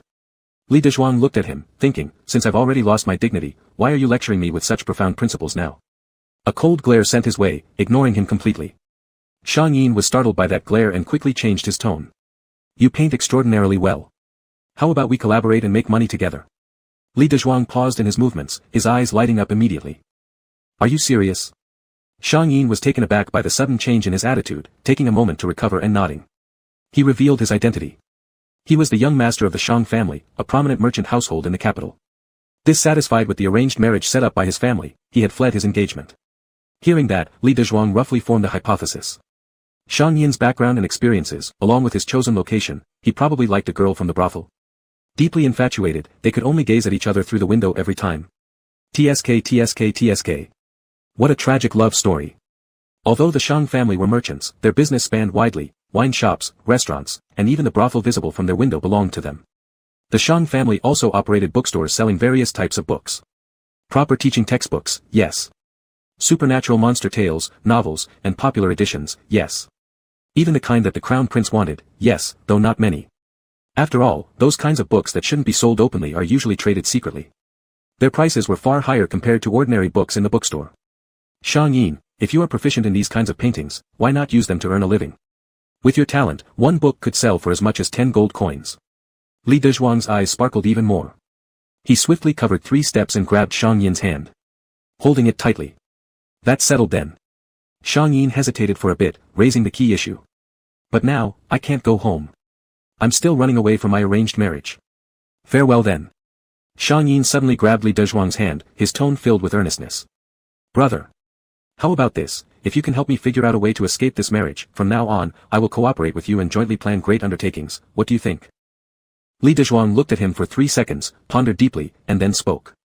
Go home and tell your parents that you already have someone in your heart, and you've actually consummated the relationship. You cannot abandon her halfway, nor can you let down the girl who is going to marry you. Therefore, this marriage must be called off. Could this work? Shang Yin's face was filled with worry. How am I supposed to find a woman with whom I've had marital relations? Li Dezhuang said, isn't this easy? He nodded towards the brothel. Your sweetheart. A 2-for-1 deal, killing 2 birds with 1 stone, don't you get it yet? Shang Yin looked at the brothel, furrowing his brows even deeper. In the following 3 days, Li Dezhuang didn't see Shang Yin. On the 4th day, he showed up dressed in brocade clothes, holding a paper fan, standing at the door, with a sedan chair waiting outside. Approaching him, Li Dezhuang congratulated, the marriage has been cancelled. Shang Yin hesitated but eventually nodded after some time. Li Dezhuang asked, was the method I taught you useful? Shang Yin hesitated again, finally nodding. Li Dezhuang became excited, then can we start our collaboration? This time, Shang Yin did not hesitate, directly nodding and bringing him onto the sedan chair, heading to his family's bookstore. It must be said, the Shang family's bookstore was truly enormous, akin to Xinhua bookstore. Yet what puzzled Li Dezhuang was that the manager of the bookstore kept looking at him strangely, sizing him up and down, then sighed heavily at the end. Li Dezhuang. He didn't pay much attention to this matter, quickly diving into his own career. He immediately sketched an intricate love scene he'd carefully planned for quite some time. Shang Yin blushed furiously and stared wide-eyed upon seeing the drawing. This painting sold for a good price the next day. 20 gold coins. The bookstore took 3/10 of the earnings, leaving 7/10 all for Li Dezhuang. Li Dezhuang's private fortune instantly swelled. Excitedly, he returned to the Eastern Palace, drew out 2 bricks behind the bed against the wall, and retrieved a box from inside. In it were all the savings he had accumulated over these past few days. He kissed the silver coins he had earned, placing them reverently inside. Guardly, what are you doing? Mu Jian's voice suddenly sounded behind him. Chapter 11, Should Guardly Praise Me? Li Dezhuang stiffened slightly, put the brick back, and raised his index finger to lightly touch his own lips. Hiding money for buying candy. Mu Jian smiled, revealing 2 cute little canines, is it for me? He licked his canines as if he was craving sugar, but what he thought of in his mind was whether those water-red lips would taste sweet too. Li Dezhuang gave a confirming look, dusted off his hands and stood up. Let's go. I've brought you the cake you love. Mu Jian nodded and naturally held Li Dezhuang's hand to walk out. However, just before leaving, he glanced at the place where Li Dezhuang hid his money. Lunch was a fish sent by the crown prince. A fish as long as chopsticks, cooked into soup. The soup was snowy white, fragrant, and very appetizing. Li Dezhuang was quite surprised, why does His Royal Highness send us fish? The servant delivering the food couldn't help but praise, some time ago, the 9th prince read a book.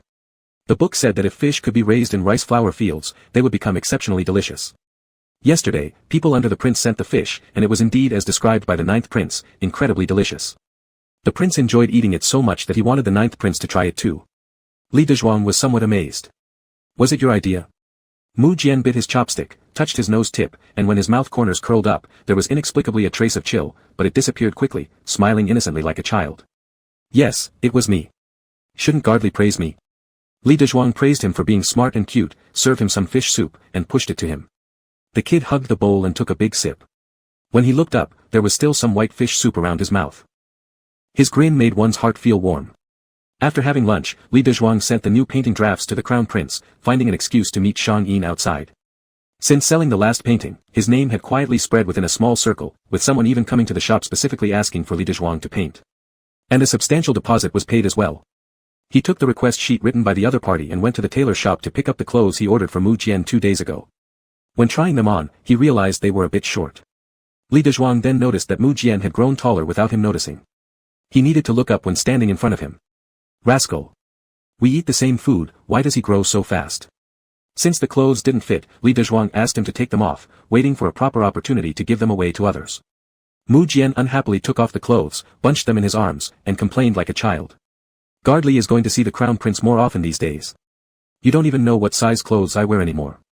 It's because you're growing fast. Li Dezhuang took the clothes from his arms and folded them properly. And besides, aren't you also getting closer to the Crown Prince? Are you competing for my favor? Mu Jian angrily sat down on a chair. Who wants to compete for your favor? The Crown Prince is my elder brother. There's nothing wrong with me being close to my elder brother. Li Dezhuang gave him a perfunctory response. Thinking to himself, whatever you do doesn't concern me at all. He had stayed in the Eastern Palace for over a year, and after next year, once the Crown Prince passes away, he would travel far away. To live a carefree and happy life. It took Li Dezhuang several days to complete the new painting. On the day of submission, he received 30 gold pieces, a heavy small box. Li Dezhuang handed it over to Shang Yin immediately, entrusting him to find him a house, not too large but elegant and quiet. Plus, prepare some furniture and servants. It took some effort to arrange all these matters, and by the time he came out, it was pouring heavily outside. Shang Yin found a carriage to send him home. Li Dezhuang didn't let the carriage go straight to the Eastern Palace entrance, he stopped it quite a distance away. After getting off, he walked back holding his umbrella. Due to the heavy rain, by the time he returned to the West Wing yard, he was already drenched. Even though he immediately called for hot water to bathe, he still developed a fever that night, burning feebly with dry mouth and throat. In a hazy state, he seemed to see Mu Jian by his bedside, thinking it was a dream, glanced once and fell into deep sleep. Mu Jian leaned on the bedside, extending his hand to touch Li Dezhuang's forehead. A bit warm. Coming out of the Crown Prince's study, he had just returned to the courtyard and heard from the servants that Li Dezhuang had been caught in the rain. He gently shook him. Gardly, Gardly. It seemed that Gardly heard the voice, turned his head, eyes opening wearily with just a narrow slit. It's your highness. So it wasn't a dream. Mu Jian touched his forehead, noticing it was just a slight fever with a low temperature, but he recoiled as if burned. After a pause, he spoke, how did Gardly end up like this? Aren't you old enough to take care of yourself? Li Dezhuang gave a weak smile. It's just a low-grade fever, no big deal. I'll be fine after a nap. Shouldn't we call the royal physician? No need. Mu Jian responded with an oh, and then patted Li Dezhuang's head, saying, Gardly, you must get well soon. I would feel heartbroken otherwise. Li Dezhuang gazed at him through blurred eyes. As if trying hard to recognize him and make sense of his words.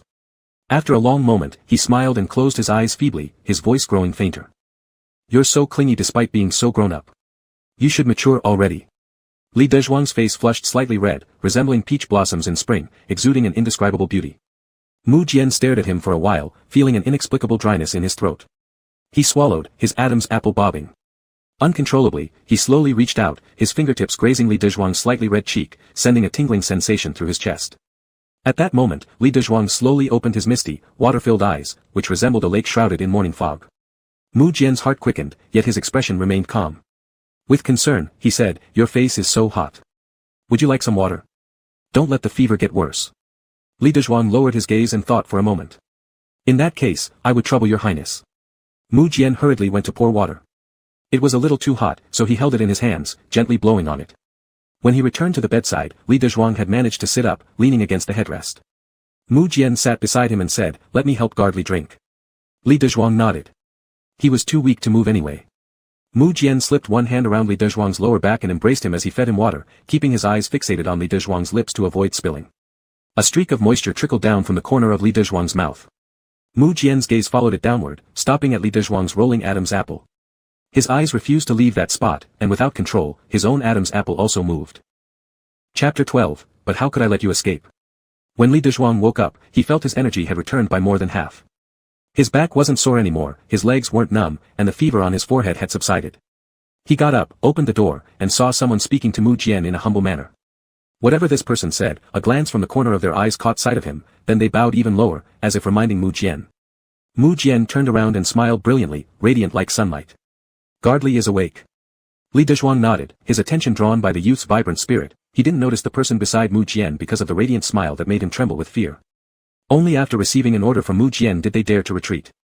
Li Dezhuang looked at them once. What does that person do? The youth's cheeks puffed slightly, looking rather adorable. Why does Guardly have to examine everyone? Li Dezhuang laughed. What? Am I not allowed to look? I just want Guardly to look at me. The youth clasped his arm and swayed it coquettishly, lowering his head while gazing at him with wet eyes, appearing incredibly docile. Today, I'm going to the training ground. Would Guardly like to join me? Li Dezhuang refused. I have matters to attend to outside today. Mu Jian's expression cooled. Guardly had business to take care of yesterday, and also the day before that. Even today you're leaving. Is the outside world too beautiful, pulling your soul away? Li Dezhuang didn't find anything dangerous in what he said, only taking it as childish nature. The outside world is naturally better than this eastern palace. The sea is vast for fish to leap, and the sky is high for birds to fly. Mu Jian's gaze grew colder. The afternoon sun was somewhat blinding, causing the youth to squint slightly. Under the cover of the sunlight, that chill hadn't reached Li Dezhuang's eyes. If Guardly always goes out to meet others, I won't be happy about it. Li Dezhuang pinched his face. I'll bring you some nice food when I return. With that, he turned and walked away. In his mind, he was preoccupied with yesterday's entrusted task to Shang Yin. Not knowing whether it was accomplished yet. Li Dezhuang and Shang Yin spent the whole day looking outside and set their eyes on a 3-section courtyard in the west side of the city. The location was great, the environment pleasant, and most importantly, it was close to the bookstore. In the future, travel would be convenient. However, it was a bit expensive. If they wanted to buy this house, the total cost exceeded their budget. Li Dezhuang asked Shang Yin to buy the house first, promising he'd settle the debt the next day. He hurried back hastily, pulled out a brick from the wall, and reached inside, but he froze in disbelief. It was empty. There was no hidden treasury there. Not even a single coin remained. Li Dezhuang felt thunderstruck and touched again to make sure. Empty. Truly empty. They've been robbed. His grand estate and dream of a beautiful life vanished in an instant. Seething with anger, Li Dezhuang rushed out of the yard, suspicious of everyone he saw, yet without any evidence. He questioned each one individually, found no clue, and no trace. The only thing he knew for sure was that the only person who knew where his money was stashed was Mu Jian. But why would Mu Jian, a mere child, need so much money? Besides, Mu Jian stayed all day within the Eastern Palace, having nowhere to spend money anyway. Moreover, Mu Jian usually received generous funds from Li Dezhuang. He wouldn't stoop to thievery. The more Li Dezhuang thought, the more confused and frustrated he became. He didn't even notice Mu Jian entering until the boy reached out to him. What's wrong, Guardly? Li Dezhuang raised his head, his gaze landing on the two hands of Mu Jian holding his hand, then slowly withdrawing it. I lost my money. Your Highness, we're broke now. Mu Jian showed shock and concern, asking, was it stolen? Li Dezhuang nodded, still unwilling to face the truth. His headache intensified. With those funds gone, the escape plan would have to be temporarily put on hold. Dropping his eyelids, his sadness was evident on his face. Mu Jian quietly observed him, her dark, profound eyes becoming increasingly cold. Yet, when Li Dezhuang looked up, those eyes were clear and bright, like those of a pure child.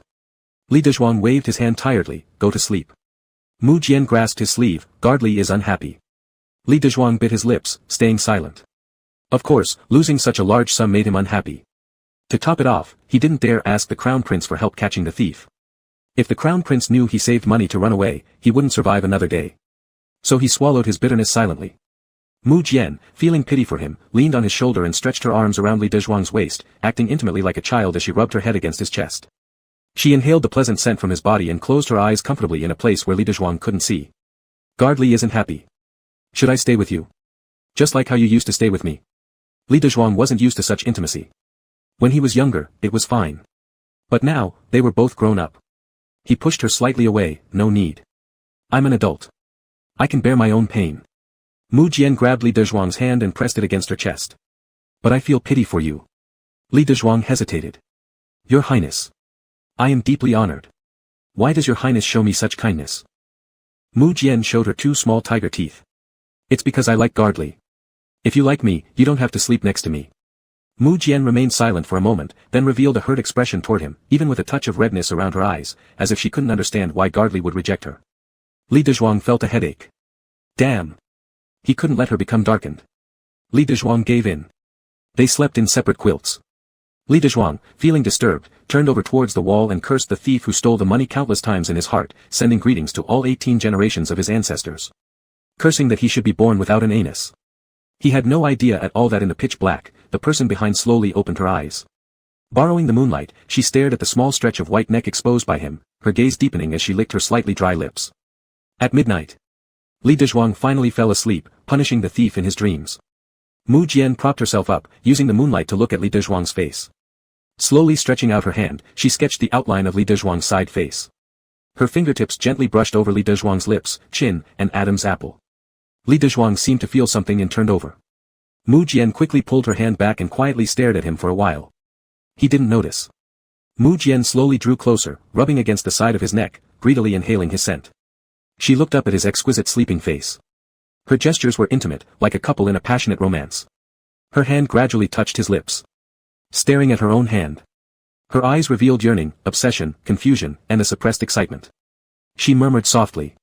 So you wanted to run away. But how could I ever let you escape? Chapter 13, absolutely cannot let him walk the old path. Li Dezhuang lost his money and was dispirited for several days. Fortunately, Shang Yin said he would help him settle the external affairs, and he could repay the owed money later. Li Dezhuang slumped in the eastern palace, without inspiration to pick up the brush. The weather was getting warmer, and the flowers in the yard had bloomed. Butterflies would occasionally fly by, landing on the flowers. Mu Jian, dressed in blue robes, was practicing calligraphy while leaning on a stone table in the courtyard. Li Dezhuang called out to him after watching for a while. Your Highness. Mu Jian looked up, what is it? Li Dezhuang beckoned mysteriously. He didn't dress formally as he didn't need to go out, not even bothering to comb his hair properly. It was loose and soft with a few strands hanging down in front of him. Watching this, Mu Jian felt his heart pounding inside his chest, wishing to remove his hairpin so that his soft black hair could flow freely down his back. It must be beautiful. As he approached, is there anything? Li Dezhuang pulled his wrist and sat beside him, whispering mysteriously, pointing to a young palace maid watering the flowers nearby, look at her, isn't she pretty? Mu Jian slightly frowned. Seeing the same palace maid every day, what's so special about her? Just as he was about to speak, a glance caught Li Dezhuang suddenly smiling, leaving him momentarily stunned. He felt all the spring colors in the courtyard were concentrated on this one person, and his lips trembled as he responded, she's beautiful. Li Dezhuang slightly raised his eyebrows, his expressions in the warm spring sun were vividly alive, making one's heart itch. Look at her waist, those legs. Mu Jian's gaze descended. Looking at Li Dezhuang's waist. And Li Dezhuang's legs. Li Dezhuang has the mission to guide the protagonist to the right path. Previously focused on earning money, now having lost the money, this matter can no longer be delayed. Mu Jian has grown up, and it's time for enlightenment in this aspect. Mysteriously, Li Dezhuang whispered, that little waist, when it sways, must be really exciting. Mu Jian's eyes widened. Big eyes full of greater confusion. Li Dezhuang patted the child's shoulder, wait. Li Dezhuang made Mu Jian wait. While waiting, a young and beautiful girl came over, wearing very revealing clothes, only a thin veil covering her. Under the thin veil lay faintly visible tender skin. Apparently, she was given by the crown prince. They said this ninth younger brother of his wasn't young anymore and should have someone by his side to serve him. When Mu Jian stood at the door, he seemed somewhat dazed, turning his head helplessly toward Li Dezhuang. Mr. Li, who is this? To lead you up the steps of adulthood. You just go in, take off her clothes, then follow your instincts. Mu Jian. Mr. Li speaks easily, but what exactly do you want me to do? Li Dezhuang let out a tisk. For something like this. It's self-taught anyway. Even though he could draw pictures, he lacked real-life experience. If he truly had to explain point by point, he wouldn't know how to start. Come here, Your Highness. Li Dezhuang mysteriously pulled him into his room, unveiling the human anatomy drawings he had made. At first glance, they resembled acupressure diagrams used by doctors. Li Dezhuang picked up a writing brush, appearing much like an instructor guiding them forward. Men are yang, women are yin. When yin and yang are harmonized, they complement each other, understand? Mu Jian frowned. Not quite understanding. Who cares whether others lack something or not, how does that relate to him? Li Dezhuang thought he succeeded. Just go inside, look at her body, and you'll understand. Mu Jian seemed rather puzzled, why should I randomly look at her body? Li Dezhuang attempted to reason with him. You're supposed to be together. Why should I be together with her? I don't even know her. She's nowhere near as good looking as Mr. Li. I won't. Li Dezhuang took a deep breath, you shouldn't compare her to me either. I'm a man, she's a woman. You should be with a woman. Men and women naturally belong together. You were born because your father and mother were together. In the future, you will have a woman you like, and you will be with her, bearing adorable children. This is the reproduction and continuation of humanity. Mu Jian stared at him, silent. Li Dezhuang almost moved himself by this explanation, yet the young man remained unresponsive. He probably assumed the boy was too shy. After all, even Li himself felt nervous during his first encounter despite knowledge taught by school teachers. Understandable, he understands. After much silence, Mu Jian finally spoke. Must it be a woman? Li Dezhuang got goosebumps. If not a woman, do you want a man? Mu Jian lowered his eyes. I grew up in a cold palace where the women were either crazy or foolish. The two normal ones who followed me around treated me arrogantly and gave me cold looks. I don't want a woman. Mr. Li, must I need a woman? Li Dezhuang felt a bit heartbroken. But this little bit of heartbreak was soon overshadowed by concern. He had to think of a way. Absolutely cannot let him walk the old path. Your Highness, not all women in the world are like that. Tomorrow, I will take you to see more, and you'll understand. Confusion flashed in Mu Jian's eyes. See more? Where are we going to see them? Are there not already enough women in the Eastern Palace? The next day. Only then did Mu Jian realize where Li Dezhuang was taking him. A brothel. A place for indulgence and extravagance. Li Dezhuang stood at the door, extremely excited. After all, there was nothing like this in his world. Li Dezhuang introduced it with great excitement. I heard that this is the largest brothel in the capital city. The girls here are varied in skills and very pretty. If you like any of them, just tell me, and they can drink wine with you, or chat as well. Mu Jian silently looked into his glowing eyes. It seemed like Mr. Li himself wanted to come in. Thinking about this, he felt a heaviness in his chest. Sullenly following him inside, he watched indifferently as Li Dezhuang arranged wave after wave of ladies for him. None satisfied him. Li Dezhuang was greatly shocked. That one just now was so beautiful. That small waist, like a water snake. And the one before her, those breasts, that bottom. You didn't feel anything. Mu Jian shook his head. Thinking inwardly, if only there was a mirror for Mr. Li to look at himself. Who in this brothel could match up to him? There was a thud in Li Dezhuang's heart, subtly moving 2 inches away. Then, what kind of woman does your highness like? Mu Jian slightly cast down his gaze, observing all of his subtle movements, thought briefly, and randomly pointed at one. Li Dezhuang nodded in understanding, secretly giving a thumbs up. Not bad, your highness. Mu Jian furrowed his brows in confusion, looking up to find that he had randomly pointed at the madam of the brothel. Chapter 14, Lifetime Lessons, fully passed on. The young ladies of the brothel, they've all tumbled and rolled in a world dominated by men. Especially the madam, who has seen countless men. In one glance, it was clear that Mu Jian had absolutely no interest in any of the women here. Instead, his gaze kept landing on Li Dezhuang, gripping his cup tighter and tighter. Madam laughed softly and beckoned to a servant boy, giving him some low instructions. Soon after, the boy returned with something. Madam mysteriously slipped it into Mu Jian's hand. Master, this item will certainly help you achieve your desire. Mu Jian took a quick look at it, and as soon as Li Dezhuang glanced over, he swiftly pocketed the small box with an innocent smile. Guardian Li, when are we going back? I'm feeling a little sleepy. Li Dezhuang leaned closer, lowering his voice. Don't you see anyone interesting? Mu Jian shook his head. Too much powder scent, I don't like it. Li Dezhuang quietly clicked his tongue. Quite picky. Mu Jian tugged at the sleeve of Li Dezhuang's robe and coaxed, let's go back. There's nothing interesting here.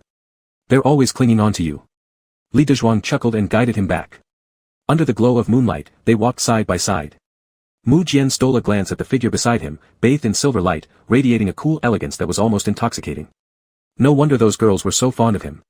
What does your highness keep staring at me for? Guardian Li looks good, naturally deserving more glances. Li Dezhuang, what's there to look at in such a smelly man? Also, please don't mention our trip to the brothel today, or I'd be in deep trouble. Guardian Li, do you often visit that kind of place? Not very often. Too expensive. Can't afford it. Mu Jian slightly lowered his eyelids. You don't often go, but you still brought me along. The needs of a man. Li Dezhuang said seriously, pausing briefly before adding, necessary demands. But you just said you didn't go often. Yes, usually handle it myself. Myself? How do you? Mu Jian didn't understand. Realizing the tone was drifting dangerously off topic, Li Dezhuang fell silent. Ah. But how could he explain this? This was King impossible.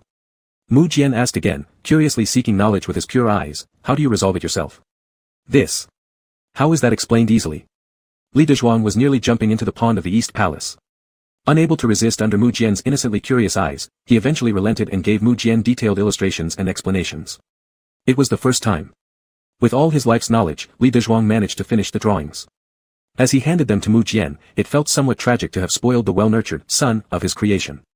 Mu Jian looked deeply at him once before flipping through the material lazily seated in a chair, looking up to ask Li Dezhuang. Does Guardianly do these things too?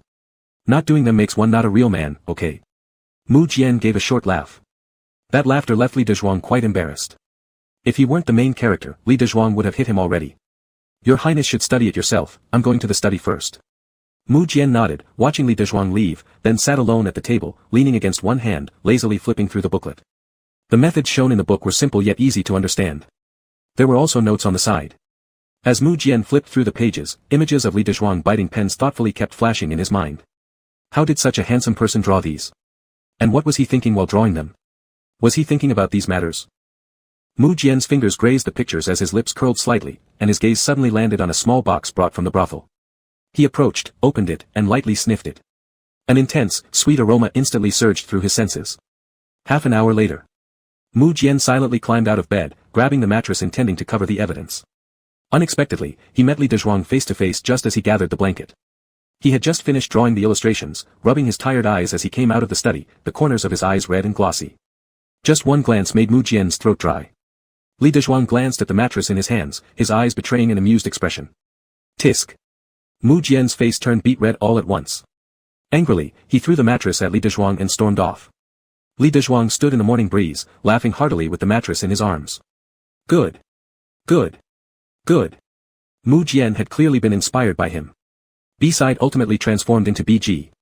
He quickly threw the blanket to the palace servant and hurriedly walked up, his eyebrows slightly raised with a mischievous glint in his eyes. Putting on an air of someone who's been there, done that, is this what it feels like when you've had your taste of sweetness, your highness?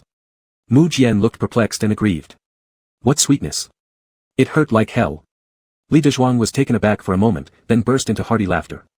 What a good main character we have here. I've already given him the tutorials, and he still doesn't get it. With this intelligence, does he even qualify as the protagonist? How so stupid? Ha ha ha. The male lead might just end up becoming a eunuch. Unstoppable laughter. Li Dezhuang laughed without restraint. His handsome features relaxed, resembling butterflies fluttering in springtime. Lively and radiant. Mu Jian's face gradually darkened, on the verge of blackening completely before Li Dezhuang stopped laughing and took the drawing book from his hands. Where don't you understand? Let me explain it to you. The warm breath tickled Mu Jian's ear, inexplicably drilling itself inside his earlobe. Mu Jian slightly lowered his eyelids and stared at Li Dezhuang's body. Your drawings are too hard to understand. Li Dezhuang cleared his throat. Shall I find someone for you? Find someone else and teach them the key points, then let them tell me. That seems somewhat redundant, doesn't it? Mu Jian slowly wrapped his arms around Li Dezhuang. Encircling his slender waist, he inhaled the pleasant scent from Li Dezhuang's body. Begging in his tone with a trace of resentment, resembling a homeless little puppy, guardianly, are you intentionally trying to harm me? I'm not. I swear. Mu Jian bit his lip lightly, I suspect that you are. I truly didn't. These insights are all from my personal experience. A lifetime of learning, passed on entirely to you. Oh, so it must be that I failed to grasp the essence. Mu Jian held the tutorial close, eyelids slightly drooping, appearing extremely pitiable. After all, I started late, only finding opportunities to read after reaching Prince Brother. Such a pitiful sight would soften any heart that saw it. Li Dezhuang, then, what do you suggest? How can I make you understand? Mu Jian tilted his head upward, his gaze pure and innocent. Throwing the tutorial away, he hugged Li Dezhuang's waist, looking up and staring into his eyes. When Master taught me how to write, he did it hand in hand. Why not you, guardianly, teaching me hand in hand as well? Li Dezhuang startled and tried to jump back. But he realized he was tightly held. Unknowingly, the boy who used to be shorter than him had grown into a young man, with strength quietly increasing. He couldn't break free from Mu Jian's grip. The two were so close. Their breaths mingled together, provoking a deep heaviness in Mu Jian's gaze. Due to their close proximity, he was excited to the point where his hands trembled. Yet he dared not show it, fearing to scare off his dear guardianly, so he kept pretending to behave properly. Unwilling. Li Dezhuang lost the ability to form coherent words. How could he possibly say no to such a clear, innocent gaze? Even less so to deny the hero of this story. Struggling a bit, Li Dezhuang found himself unable to escape, surprised by the sheer strength of this puppy. Taking a deep breath, Mu Jian circled his arms around him closely, capturing every nuanced expression of Li Dezhuang's up close, and quietly moved his lips closer to Li Dezhuang's cheek but restrained himself from kissing. An oath filled with curses rose in Li Dezhuang's heart. This is fucking a latent gay person. Your Highness. What are you doing? Mu Jian paused briefly, stunned. His rejection was so obvious. He knew he should let go, yet the touch of Li Dezhuang's wrists in his palm left him greedy for more. Mu Jian simply refused to release his hold. Desiring nothing more than grabbing him every day. All day long. Every minute.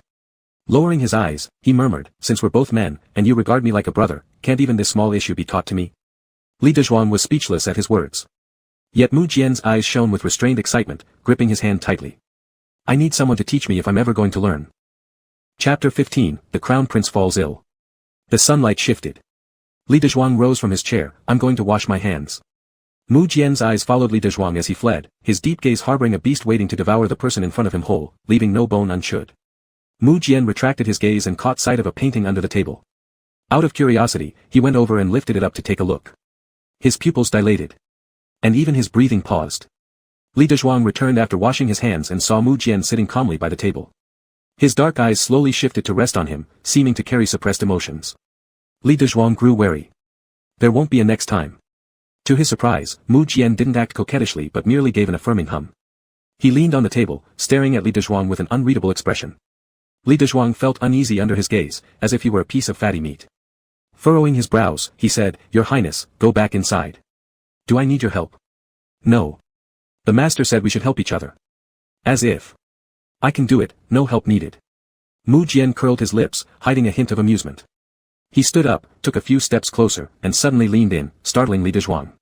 What is your highness doing? Mu Jian smiled and shook his head, raising his hand to tuck a strand of hair behind Li Dezhuang's ear, his movement gentle. Your hair is all messy. This gesture was somewhat ambiguous. Li Dezhuang took an uncomfortable step back but immediately regretted it. That tiny retreat might have inflicted some harm. Yet Mu Jian acted as though he hadn't noticed a thing. He flashed him a smile, revealing small tiger teeth that looked rather cute. Good night, guard Li. I'll go back now. Li Dezhuang thought there was something strange about him but still nodded. All right, respectfully escorting your highness. Li Dezhuang had a nightmare that night. He dreamed of helping others only to find himself caught up in trouble, waking up drenched in sweat. He climbed out of bed, but the sense of palpitation remained in his chest. He pinched the bridge of his nose, deciding it was time to buckle down on his career. At present, walking so closely with Mu Jian felt like walking on a tightrope. Just then, news came from the Crown Prince's quarters. Recently, the Crown Prince wasn't feeling well and no longer required his services for drawing. Li Dezhuang let out a sigh of relief, using this opportunity to rush out of the Eastern Palace to drink with Shang Yin. Shang Yin brought him some good news. There's a rich man who wants to exclusively hire you to paint specifically for him. He gave a gold ingot as a deposit today. Li Dezhuang looked at the gold ingot on the table, feeling somewhat melancholic. It really resembled the gold ingot he lost. Such extravagant spending. Shang Yin nodded. I think it's a good deal. Safer than freelance painting. Just that. What's the matter? He wants you to paint, men with men. Fuck me. So I can't escape, huh? Seeing Li Dezhuang's troubled expression, Shang Yin found it amusing. If this kid, already working as a male prostitute, could paint such paintings so easily, why would he appear troubled? Could it be that the master at home had strict rules against it? Still puzzled, Shang Yin asked directly, do people around here always behave this way? What? Do they like men instead of women? Shang Yin was shocked. Not exactly. Mainly because it's been rumored that the Crown Prince likes men, so everyone finds it novel and fascinating, thus mimicking him. It's actually not common among ordinary families. Li Dezhuang sniffed coldly. The root of all evil. Propping his head, he reflected. How's my house coming along? Shang Yin slapped his chest as a guarantee. It's almost done, just waiting for your money. Although Shang Yin had eloped and later returned home, his family placed many restrictions on him, leaving him with little money and unable to pay advances. Li Dezhuang pushed the gold back to him. Take this as an advance payment first, and I'll bring you the painting tomorrow. Shang Yin immediately accepted it. Are you planning to live independently soon? Li Dezhuang nodded and silently sipped his tea. Great. In the future, I don't just want to live outside, I also want to marry lots and lots of wives. Shang Yin was startled. What? Him? Isn't he a homosexual? Could it be? He's being forced. Does he secretly yearn for women? Shang Yin sighed inwardly, casting a sympathetic glance at Li Dezhuang. Li Dezhuang. The Crown Prince had been sick for several days, appearing rather weak. Gradually, more and more people came to visit him at the Eastern Palace. The Emperor even issued an edict that the Crown Prince should recuperate quietly in his quarters. When the eunuch delivering the edict arrived, he also relayed a verbal message. The Crown Prince was told not to fool around with the men from the back courtyard anymore. This news brought relief to Li Dezhuang. A short holiday.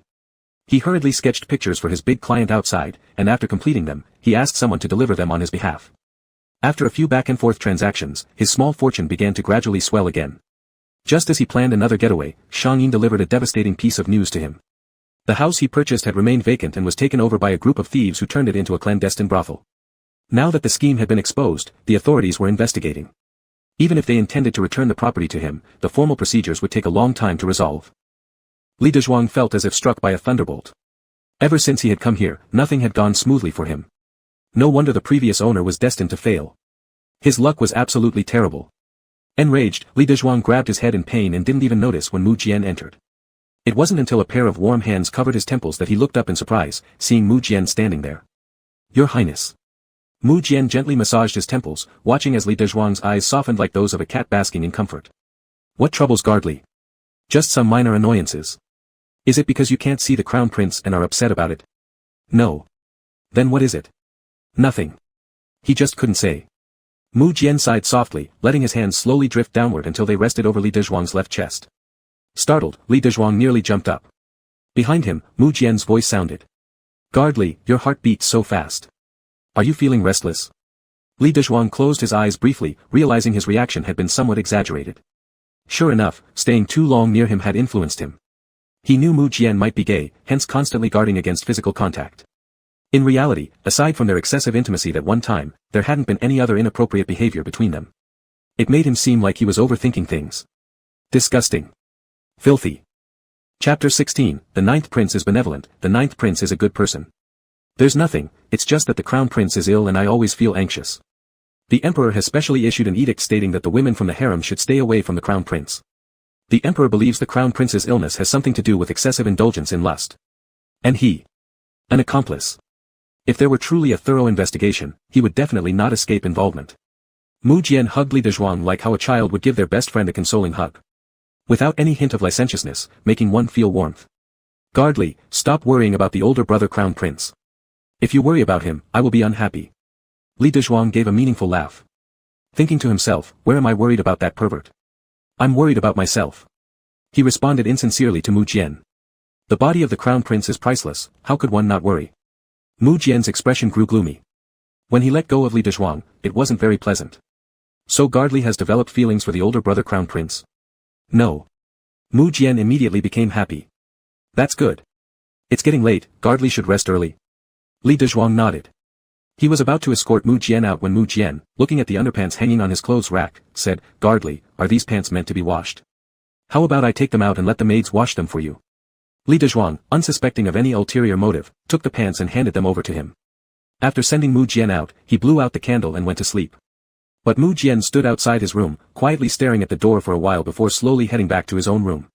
His door was tightly shut. Upon pushing it open, someone was already waiting inside.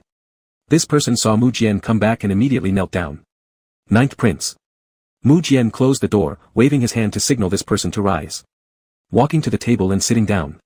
This person came forward and placed the sketchbook they had been carrying on the table. Here is the artwork obtained today.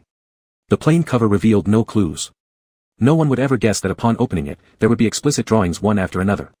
Mu Jian sat in the chair. The flickering candlelight illuminated his face, alternating between bright and dim, like a wild beast lurking in the dark. He flipped through the pages of the sketchbook, light glinting in his eyes. Is everything arranged? Everything has been prepared as instructed. Mu Jian curved his lips into a smile. Then proceed. I am waiting to see. That guard paid respects, said yes, and left taking advantage of the night's cover. Mu Jian stood up, opened his wardrobe, and retrieved a box from the very back. Inside the box were several more albums exactly the same as the one he currently held. When Li Dezhuang woke up the next morning, he received shocking news. The male favorites of the Crown Prince had fled. In one night, all except the newcomer from a few days ago had vanished completely. The Crown Prince lost both face and respect completely. Upon hearing this on his sickbed, the Crown Prince spat blood from rage. Why did they run? Do they think I'm done for? Afraid the Emperor will punish them? Bang! The Crown Prince grabbed the teacup by his side and threw it forcefully at the ground. It happened to be the moment Mu Jian walked in. The teacup shattered near his feet, scaring him and preventing him from stepping forward. The Crown Prince looked up and saw him, softened his expression slightly, sighed, "Ah, it's my younger brother. Why have you come?" "I've come to visit brother Crown Prince." The Crown Prince exhaled, "I am fine." Mu Jian moved closer. Brother Crown Prince shouldn't be angry over those men. If they ran, we can just catch them back. The Crown Prince gave a cold laugh, catch them back. If I were to openly search for them, wouldn't that verify the rumors in the city? In the future, where would I put my face? So are we just letting them go? Mu Jian muttered a question, then seemed to recall something. I wonder if they took anything from the palace when they fled. Brother Crown Prince should have people check properly once you have the time. The Crown Prince's eyes lit up. He reached out to pat Mu Jian's head, laughing like a fox. Younger brother speaks quite reasonably. Servants. Lost imperial items in the Eastern Palace. Go notify all the city gates to keep strict watch. Young men are not to be easily released. All guards shall leave immediately and retrieve every single group of those thieves. Those who resist until death shall be killed without mercy. With the Crown Prince's order, the guards set out immediately. Divided into 3 teams, they conducted large-scale searches within the imperial city. After searching for the whole day, there was no result. This angered the Crown Prince, who smashed several imperial teacups in response. None of the maids or eunuchs in the room dared to speak. Only Mu Jian cautiously stepped forward, like a child trying to cheer up his older brother. Big brother Crown Prince, please don't be angry. How about I go out and look for them? The Crown Prince glanced at him. Thinking to himself, if so many imperial guards couldn't find them, how could you? He scoffed inwardly, annoyed, and dismissed Mu Jian with a casual response. Fine, go ahead. Mu Jian took a few steps and then turned back, leaning over the Crown Prince's bedside with a troubled expression. He licked his canine tooth, saying that he didn't have as much authority as the Crown Prince and might not be able to mobilize the imperial guards, fearing obstacles in getting things done. He asked for an identification token. The Crown Prince was already exasperated. There's my token on the table. Take it, take it. Mu Jian thanked His Highness the Crown Prince and left the room with the token. Exchanging a glance with the captain of the royal guard standing below, he raised the token in his hand.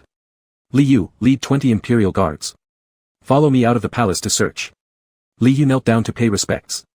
Understood, Your Highness. The night was thick and heavy.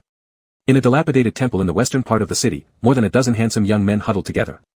One of the braver ones crept to the door, looking outside into the dark night, worriedly muttering, His Ninth Highness said he would come to escort us out of the city.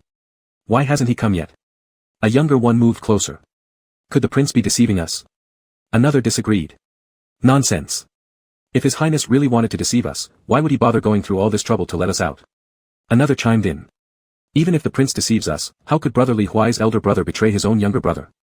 Another added, even if His Highness doesn't come, staying here will help us ride out the storm. It's better than waiting for death in the Eastern Palace. After this remark, someone immediately nodded in agreement. When the Crown Prince first fell ill, the Emperor held them accountable. Their status in the Eastern Palace plummeted, making everyone anxious. Not to mention, among them was the younger brother of the captain of the Imperial Guards who had overheard his brother's conversation with the Ninth Prince. The Crown Prince's condition was deteriorating, now he could barely keep food down, vomiting after every 3 spoonfuls. They were all even more afraid.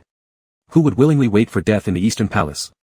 Someone said, Ninth Highness came from humble beginnings and understands our plight. Since he promised to help, he will definitely come. Upon hearing this, everyone began praising, sentence by sentence. The Ninth Prince is benevolent, the Ninth Prince is a good person. Suddenly, someone spotted flickering firelight approaching through the darkness. The group felt as though they had glimpsed a beacon of hope. Look quickly. That must be Ninth Highness coming. Chapter 17, 2 Birds with 1 Stone. In the darkness of night, 2 horses approached gradually. The 2 riders both held torches, illuminating a small circle of light. At the sound of, it must be Prince Jiu, more and more people crawled out from the cellar. In the crowd, a petite figure recognized one of the riders and darted out immediately. Brother. The rider dismounted, pulling the rushing youth into his arms and checking him up and down carefully. Confirming that he only had a dirty face and slightly disheveled clothes but no wounds, he felt relieved. It's good that Xiaohui is unharmed. Li Hua tightened his grip around Li Yu's waist. You scared me to death. I thought you couldn't get out. Li Yu patted Li Hua on the back to comfort him, then exchanged a glance with Mu Jian who was still seated on his horse. Li Yu raised his hand and struck his own younger brother unconscious with one palm. Mu Jian raised his hand as well. The young man's voice was icy cold, as if it had been soaked in ice water, chilling to the bone. Kill. When Mu Jian returned to the western wing of the courtyard, he specifically sniffed himself at the gate to confirm there were no bloodstains before quickening his pace. He pushed open the door to Li Dezhuang's room and rushed inside. Li Dezhuang was startled awake from sleep by the loud bang. Still trembling with fear when Mu Jian threw himself into his embrace. Guard Li. His voice trembled slightly. What happened? What happened? Didn't you go capture people for Crown Prince? Are you hurt? Mu Jian slowly lifted his head in his arms, with red-rimmed eyes. Those people, didn't want to come back, resisted to the death, and, all, died. Li Dezhuang felt as though he had been struck by lightning. He knew exactly how many of the young male attendants were in the back courtyard. Everyone except the newcomer who hadn't run, whom he'd never seen, he'd met. And now they were just, gone. As usual, this kind of ancient drama treated deaths like trivial matters. Mu Jian's voice became tiny. I'm so scared. Did you see it? It's fine, it's fine. Li Dezhuang patted his back, even though he himself was terrified inside and somewhat nauseated. He was trying to console someone younger than himself. Mu Jian said, I'm scared, guard Li. Can I not return to my room tonight? Mu Jian lifted his head. Under the moonlight, his eyes were red and glistening with moisture. Li Dezhuang moved over a bit, making space for him. It's okay, I'll stay with you tonight. Mu Jian clutched onto Li Dezhuang's sleeve, looking utterly dejected, as if deeply traumatized. After Li Dezhuang lay down, Mu Jian buried himself into his chest and asked in a small voice whether he could be held while sleeping. Li Dezhuang sighed. After cursing the crown prince countless times in his mind, he embraced Mu Jian. He's just a child after all. The next day, the commander reported to the crown prince. Last night, while searching in the city, they discovered the group of bandits holed up inside a ruined temple. As they refused to come out, the entire group was shot dead. A flash of coldness passed through the crown prince's eyes. This was the consequence of betraying him. The commander added, improper books were found during the search in Master Shang's bookstore. They have all been collected and burned. Master Shang awaits your disposal, your highness. Shang family.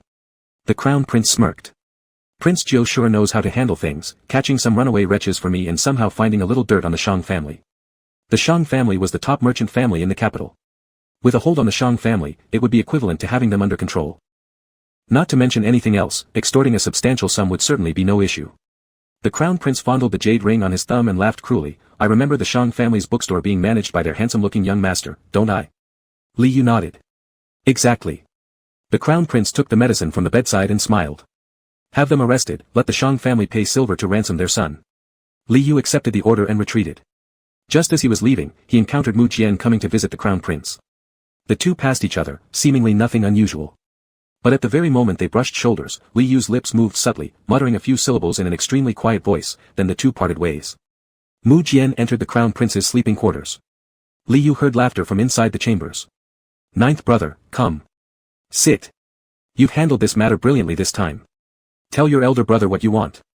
Elder brother will reward you. Shang Yin had spent quite some time in prison before his family managed to bail him out with a hefty sum of silver. By the time he was released, the crown prince's illness had already fully recovered. It was the season when spring was in full swing. The crown prince, feeling back to his old self, instructed his servants to tell the remaining young man in the rear courtyard that today, the crown prince would deflower him, which terrified the youth greatly.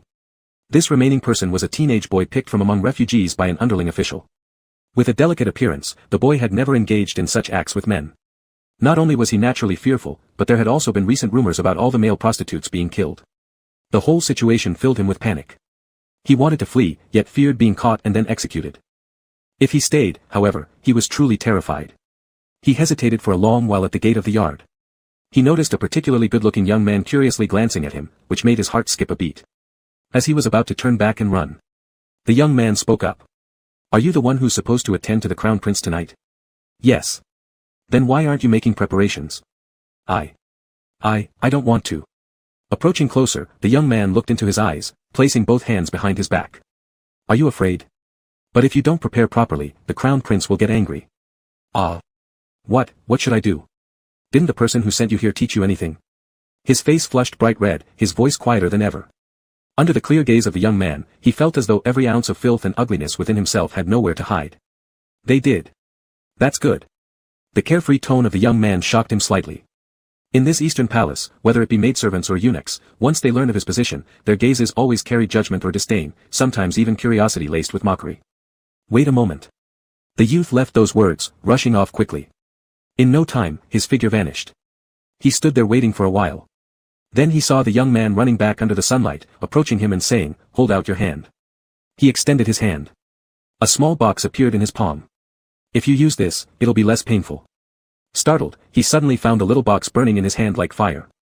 But as he looked up and met the curved eyebrows and warm expression of the young man, a flood of warmth welled up in his heart. Thank you. Chapter 18, The Crown Prince's Sudden Death. Something big happened in the Eastern Palace. Something so big that even Li Dezhuang was shocked. The crown prince died.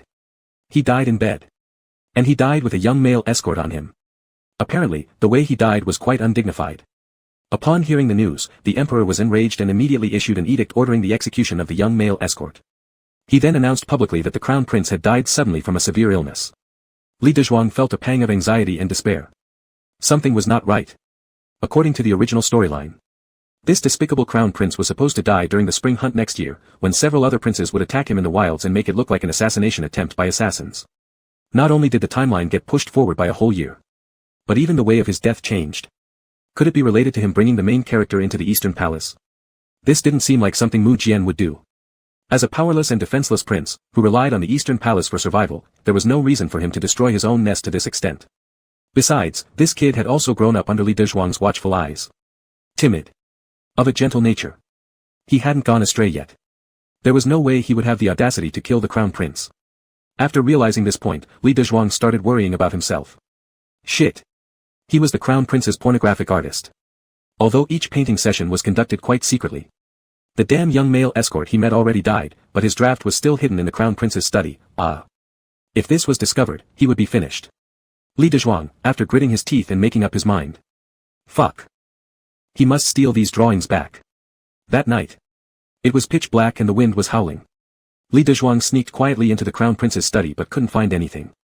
With no choice, he then went to the crown prince's bedroom, rummaged through a large area, and eventually found his sketches in a secret compartment under the bed. A thick stack. If this were to be discovered and known by the emperor, he would certainly die. Li Dezhuang quickly fled with the sketches. He made it all the way back to the west wing without incident, but, while entering the courtyard gate, he collided with Mu Jian. The drawings in his arms scattered all over the ground like celestial blossoms falling. Mu Jian was stunned for 2 seconds.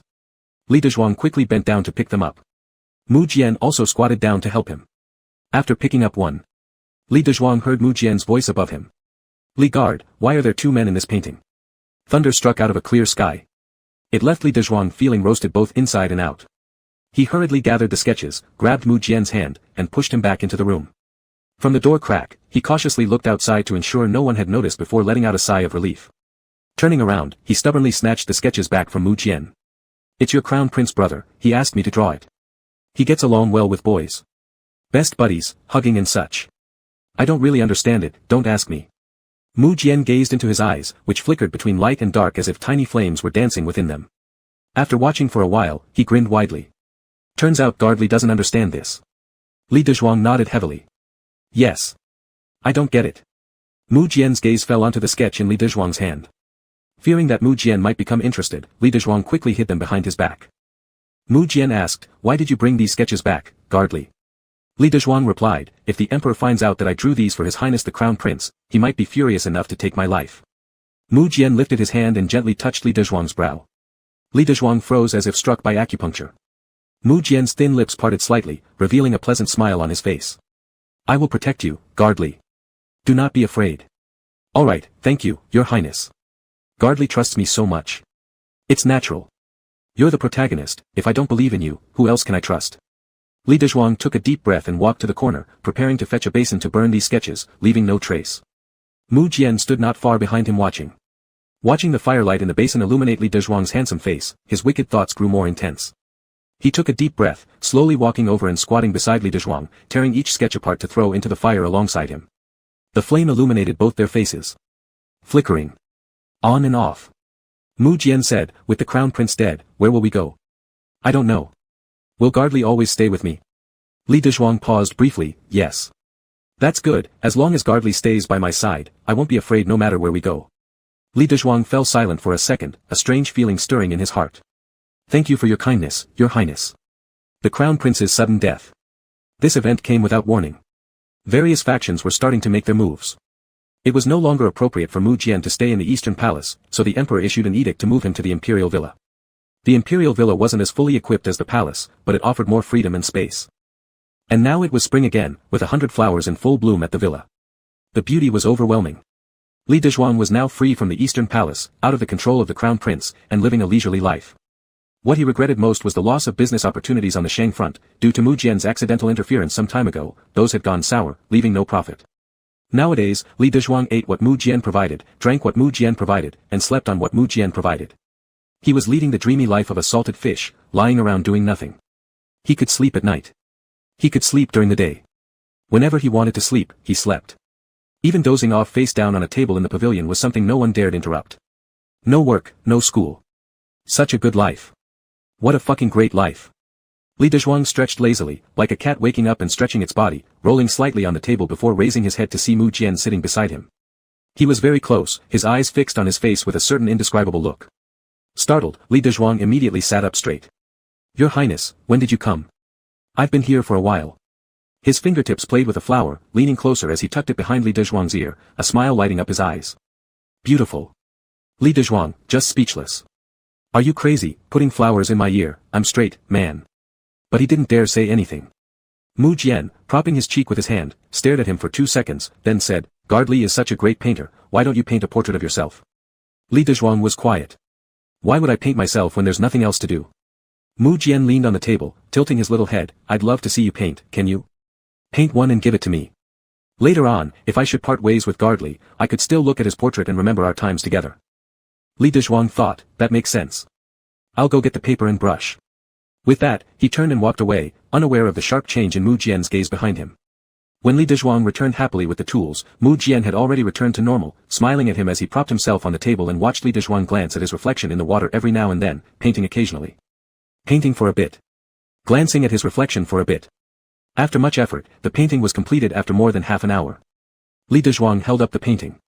Your Highness, look, are you satisfied? Mu Jian took it, satisfied. If your Highness is satisfied, that's all that matters. Mu Jian carefully rolled up the painting, went back inside, hung it up, and gently caressed the image of Li Dezhuang on the canvas, outlining every inch of skin with his fingertips, slowly planting a kiss on the lips of the figure in the painting. Then, like a dream coming true, he leaned against the painting and smiled blissfully. Chapter 19, No one can compete with me, not even Prince Brother or you. Life in the summer palace is simply too enjoyable. Li Dezhuang also found a stray cat. It was thin and small but white as snow. He held it in his arms and asked Mu Jian if it resembled the one he had kept in the cold palace. Mu Jian shook his head, saying no. Li Dezhuang didn't care much about what Mu Jian said and named the little cat Little Pudding. He planned to call it Big Pudding once it grew bigger and fatter. Unlike regular high and mighty cats, Little Pudding was extraordinarily affectionate and especially attached to Li Dezhuang. If Li Dezhuang were inside, Little Pudding would absolutely not stay outside. When Li Dezhuang cooled off in the pavilion, Little Pudding insisted on sleeping on his lap. The palace maids and eunuchs often saw a dashing young man with clear features and graceful mannerisms, who carried a snow-white kitten in his arms wherever he went. Li Dezhuang even personally cooked for this cat and accidentally injured his hand while cutting ingredients. Mu Jian sat across from Li Dezhuang, glaring darkly at the cat. Then he reached out and gently took hold of Li Dezhuang's injured fingertip, carefully touching the wound. Does it still hurt? His expression was soft and serious. It doesn't hurt anymore, I'm fine. Mr. Li, really, isn't it just a cat? And you actually cook for it and injure your own hand. As Mu Jian spoke, his lips approached closer. Li Dezhuang tensed up suddenly, tried to pull away, but failed. What does your Highness want to do? Mu Jian looked at him with eyes like black gems, clear and bright. I'm going to blow on it. My nanny used to do the same thing for me. Nanny? You know, the nanny in the original story who flattered people of high status and adored money? Her. And she's the one giving you puffs. Mu Jian grabbed his hand again, brought it close to his lips, and softly blew on it. The air lightly brushed against the skin, like a spring breeze wrapping around fingers. Frowning his good-looking eyebrows, Mu Jian said, Mr. Li might not know, but seeing you hurt makes my heart ache so badly. Does Mr. Li feel better now? Yes, thank your Highness. With hands cupping his own face, Mu Jian replied, Mr. Li doesn't need to be so polite with me. We're different from others. I consider Mr. Li as my closest person, like an elder brother to me. He paused, somewhat sorrowfully pointing to the cat in Li Dezhuang's arms. Then how about Mr. Li? Does Mr. Li think I am better, or is it Little Pudding that's more favored? Of course it's your Highness. But why do you always hold it and never me? Your Highness, they're different. Oh, different. Mu Jian leaned on the table, staring at Li Dezhuang's face, noticing how pale and smooth it appeared under the daylight, resembling jade, and feeling thirsty all of a sudden while considering that the cat became even more annoying to him. So, Mr. Li still values it more than me. Li Dezhuang immediately moved the cat from his lap to the stone bench beside him. Actions speak louder than words. Your Highness matters most. Mu Jian watched him for a moment, extended a finger, and touched the cat's paw. His gaze never left Li Dezhuang's hand stroking the cat. He wished that the hand was touching him instead. Night fell. Li Dezhuang woke up because of the urge to relieve himself. Still groggy, he rose to go, stepping out when he noticed Mu Jian standing in a corner. In front of him stood another tall and slim figure, half of whose face remained in shadow while the other half gleamed under the moonlight. Just from looking at that half face, Li Dezhuang thought he recognized him from somewhere. That person clearly noticed him too, and their eyes glinted with cold fury. Mu Jian turned around upon hearing the sound, spotting Li Dezhuang. His lips moved slightly as he whispered something to the man. The latter then bowed respectfully and departed. Mu Jian walked toward Li Dezhuang, his form cloaked in a chilling light like frost. His handsome face under the moonlight seemed stern and merciless. At that instant, Li Dezhuang felt he had seen the crazy killing machine from the book. His heart quivered. Mu Jian asked, "Why is Mr. Li awake in the middle of the night?" "To relieve myself." Mu Jian said, "It's dark at night. Shall I accompany Mr. Li there?" Li Dezhuang shook his head. How old was he that he needed someone to accompany him to the restroom? Hastily using the latrine, Li Dezhuang returned to find Mu Jian still waiting for him in the courtyard. A fleeting thought crossed his mind. Could he be waiting here, perhaps fearing I'd fall into a hole and wanting to rescue me? After taking 2 steps, Li Dezhuang suddenly felt something was odd. Rushing back into the room, he checked everywhere only to discover little pudding was gone. He hurriedly walked out. His expression was panic-stricken. "Your Highness." Mu Jian had never seen him this flustered before and immediately stepped forward. "What's wrong?" Little pudding is gone." Mu Jian frowned and said, "I'll help you look for it." The summer palace was a bit large, and after searching for quite a while without finding it, Li Dezhuang suggested splitting up to improve the search efficiency. Mu Jian agreed, circling around the garden and hearing a faint cat's meow. He followed the sound and saw little pudding trapped by branches at the edge of the pond. It was thin and small. Its blue eyes shimmered like gemstones under the moonlight. It must have tried to catch the fish in the water and got itself caught in the branches. Mu Jian squatted in front of little pudding. Little pudding sniffed at him, probably recognizing him, and let out a soft meow. Mu Jian's expression remained cold as he grabbed little pudding and freed it from the branches, then shoved it into the water with a cruel force. The helpless cat splashed about wildly in the water, creating icy droplets. The desperate cries of the cat echoed like the wails of a ghost in the long night. In no time, the cat stopped moving. Mu Jian kept pressing it down for a little longer to make sure it was dead before pulling it out. Under the moonlight, his deep, handsome eyes showed not an ounce of warmth. "No one can compete with me for Zhuangzhuang, not even Crown Prince brother or you." When Li Dezhuang saw Mu Jian return with the soaking wet little pudding, he froze. He looked up, startled, at Mu Jian. Mu Jian lowered his head and whispered softly, "Mr. Li, I'm sorry, when I found it in the pool, it was already like this, probably trying to catch the fish and slipped." Li Dezhuang stood still for a long moment before gently taking little pudding from Mu Jian's arms. He stared downward silently, without speaking. There were no tears. But it seemed like they might come soon. Mu Jian looked at him, feeling reassured that he had killed the cat, otherwise, Li Dezhuang would undoubtedly have split more attention on this useless feline. Li Dezhuang stroked the drenched little pudding, just as he had done countless times before. Little pudding loved the osmanthus tree in the garden most, let's bury it there. Mu Jian nodded, all right. Chapter 20, I can't be brave on my own, I need your kiss to give me courage. After Xiaobuting's death, Li Huang had been depressed for several days, losing interest in everything. Even the landscape paintings he drew felt off. Today was Xiaobuting's 7th day after death. Li Huang planned to go to where it drowned, and burn some offerings of food for it. Before encountering him, the poor thing never ate well, and hopefully, now that it has gone to the underworld, it won't miss out on good food again. He set off with a lantern in hand, but before taking even a few steps, he heard voices conversing. It was Mu Jian. He was talking to someone. Li Huang couldn't make out what the other person said, but all he could hear was Mu Jian's cold voice, so icy it felt like icicles under winter eves. Back then, you didn't want me, and now you seek recognition. Li Huang's heart raced. A night breeze carried Mu Jian's next words, let me think about it. Li Huang turned ice cold all over. Here comes the plot twist. He should have guessed this already. With the crown prince dead and the eastern palace position vacant, other princes will undoubtedly use every trick in the book to compete for it. Mu Jian's biological mother will definitely seize this opportunity to draw both her biological son and her adoptive son into the chessboard game, boosting her chances to become Empress Dowager. In the eyes of this noble consort, there is no blood relation, only the title of Empress Dowager. If Mu Jian didn't have that protagonist halo around him, he would have long since perished. So rotten his corpse would stink. Having discovered the secret, Li Huang felt a bit anxious inside. This kind of big secret is only revealed late in the original story, and yet here he was witnessing it firsthand. Could he not be worried?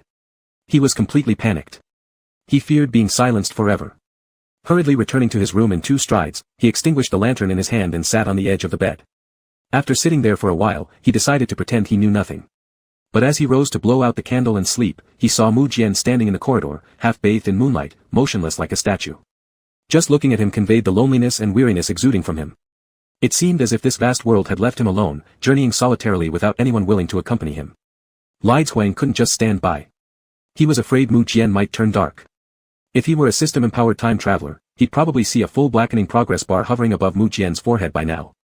Pushing open the door, he called out, Your Highness. Mu Jian suddenly snapped back to reality.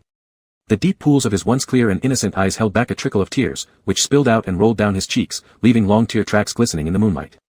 They pooled on his chin and quickly fell away. Li Xuang's heart trembled. Your Highness. Mu Jian approached him. For the first time, Li Xuang faced the bone-chilling cold radiating from him. In his eyes, he saw something broken, making Li Xuang filled with an urge to comfortingly touch his pain. Lieutenant Li, the mother I always thought was mine, she is not my mother. Today someone told me that noble consort Mu is my real mother. Li Xuang widened his eyes. Caught off guard. His surprise was genuine. Truly heartfelt. Holy crap. Would you reveal such life-endangering secrets like this? Mu Jian lowered his head, the moonlight casting on his right cheek, clearly defining that half of his face, while the other half hid in darkness, giving the appearance of someone with two faces, a truly artistic visual effect. But Li Xuang wouldn't fall for male charm. Your Highness, revealing such things to me, are you sure it's okay? I consider Lieutenant Li my closest confidant, thus it poses no issue. Mu Jian slowly turned, facing the moon in the sky. The shattered look in his eyes made it seem like he would crumble in the next second.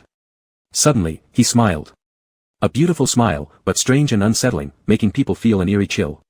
You tell me, how much wealth and honor must that woman crave that she dares switch her newly born child with another? For years, she didn't inquire about me. When I was young, one time, I escaped from the cold palace and played in the imperial garden, and she saw me. She accused me of offending her and ordered the maidens to give me 10 slaps. Later, she stood expressionlessly as the nursemaid scolded me. Li Xuang cursed in his heart. Bitch. Mu Jian looked back at him, calm gaze in place, and today, such a person came to me saying that she is my birth mother. She said she wants me to ascend to the throne. Li Xuang gasped sharply. You damn. And still, you're telling me all these things. Li Xuang wanted to sew Mu Jian's mouth shut. Mu Jian raised his head. The moon just at this moment hid behind the clouds, the sky turned slightly dark, and the tears in his eyes shimmered faintly. Lieutenant Li, in this world, is it only me who doesn't deserve to be loved by anyone? He stood in the wind, looking so frail as if he could be blown away any time. Li Xuang opened his mouth, no. Mu Jian stepped closer. Li Xuang was afraid of him in his heart, especially terrified of his vulnerable appearance on the verge of darkness. He took a step back. However, his retreat of half a step was extremely hurtful. A sharp pain shot through Mu Jian's eyes, freezing for a second. You don't love me either.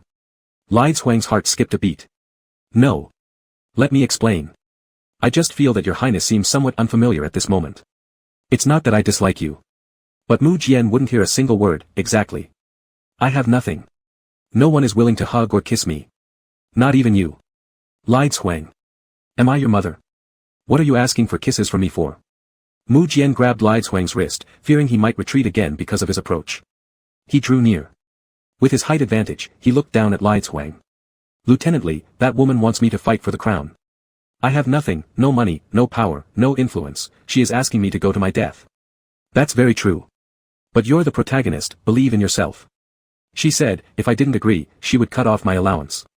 Li Xuang's eyes bulged round with shock. What nonsense. Not wanting to participate in her scheme means losing even the salary. He still relied on Mu Jian's favor to live. Mu Jian asked him, as though seeking his opinion, what should I do? Seize it.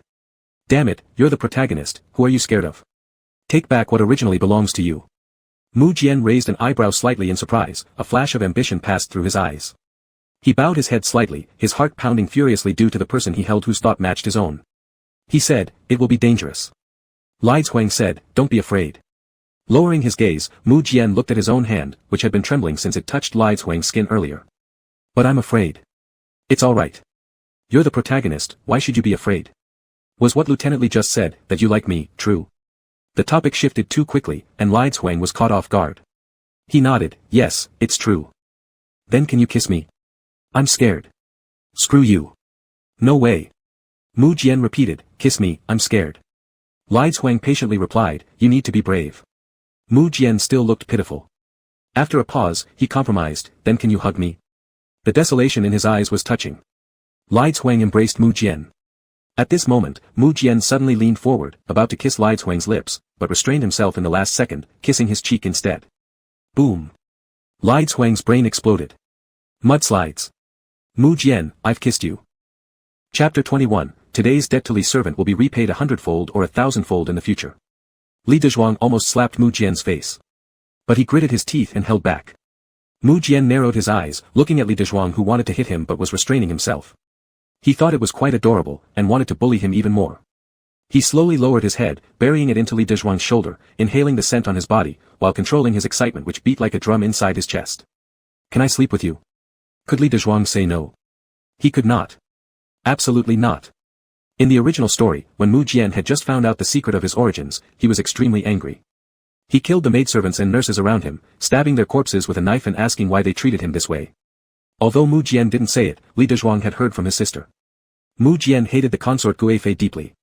Mu Jian was extremely angry now. Li Dezhuang couldn't make things worse by fueling his anger, so he had no choice but to comply with everything Mu Jian said. He led Mu Jian back to his room, intending to give him the inner side of the bed, but Mu Jian pushed him onto the bed first. Mu Jian lay down outside the bed, facing Li Dezhuang sideways. They were so close, very close. Close enough for Li Dezhuang to see his reflection in Mu Jian's dark, deep eyes. Mu Jian said, "The road to the throne is fraught with danger. Although the consort Guifei has said she wants to help me become emperor, she cannot openly support me. The people have also said that the consort Guifei might even oppress me, forcing me into difficulties so as to draw the emperor's attention." What a man. Li Dezhuang damn right called him good man. The Guifei is really like a dog. She wants to get a cheap son for free to snatch the throne. If we don't agree, she cuts off money and food. If we agree, she still cuts off money and food. A penny can ruin even the best heroes. For them, no money is a big problem. Li Dezhuang thought about his business, hesitated for a moment, then glanced at Mu Jian again.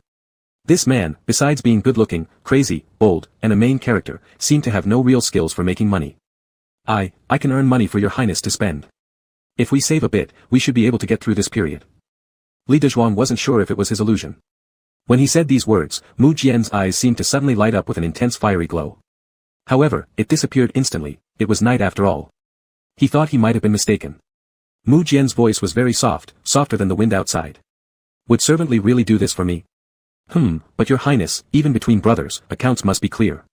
You need to note down this money, because you'll have to pay me back later. This sentence somehow struck a funny chord with Mu Jian. He kept laughing uncontrollably. Laughing until he trembled. And laughingly getting closer. Alright, I'll repay you. I owe servant Li today, and one day I'll repay it 100-fold or 1,000-fold. He reached out a hand, cradling Li Dezhuang's face, making him look at him. One day, I will certainly serve servant Li well, making him comfortable. Li Dezhuang slapped away his hand. What a strange thing to say. He flipped over under the blanket, turning inward. I don't like others touching me, your highness should not do this anymore. Mu Jian moved closer, his warm breath near Li Dezhuang's ear.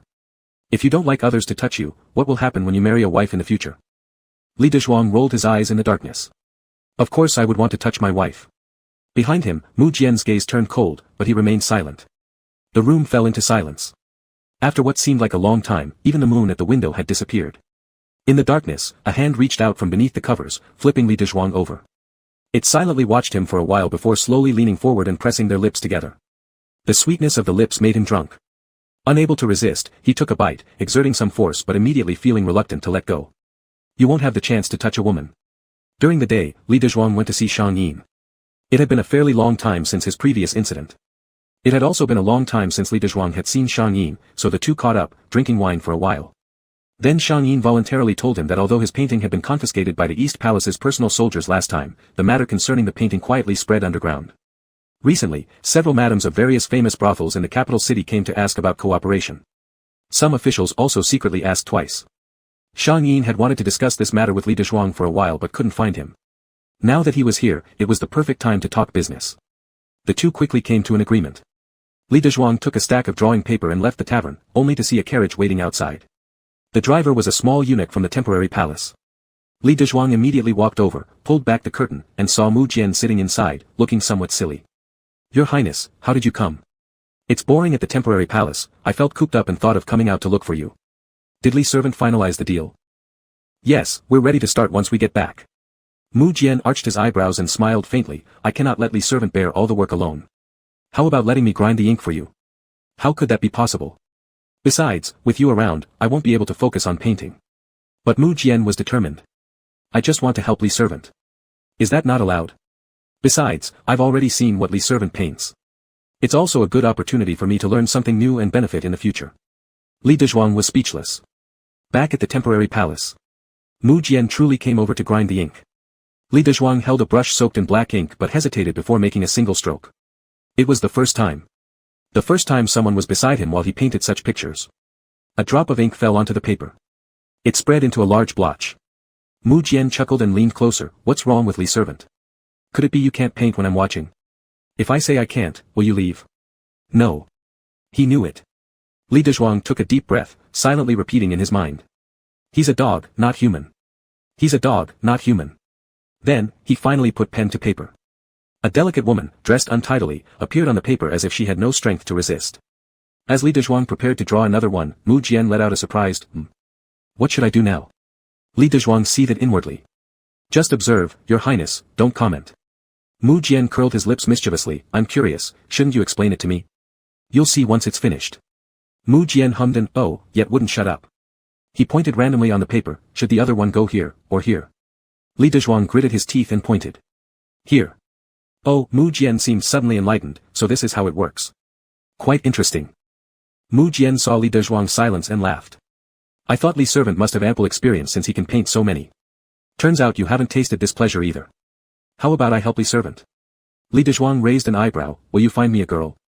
Mu Jian shook his head and slowly embraced Li Dezhuang from behind, whispering close to his ear with a voice lighter than air.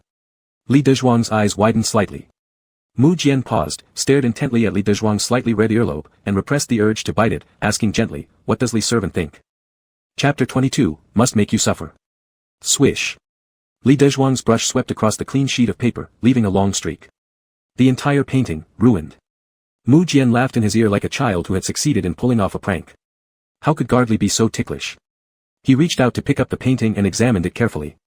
TSK, such a pity for such a good painting. Li Dezhuang massaged his temples with a pained expression. Your Highness, don't fool around.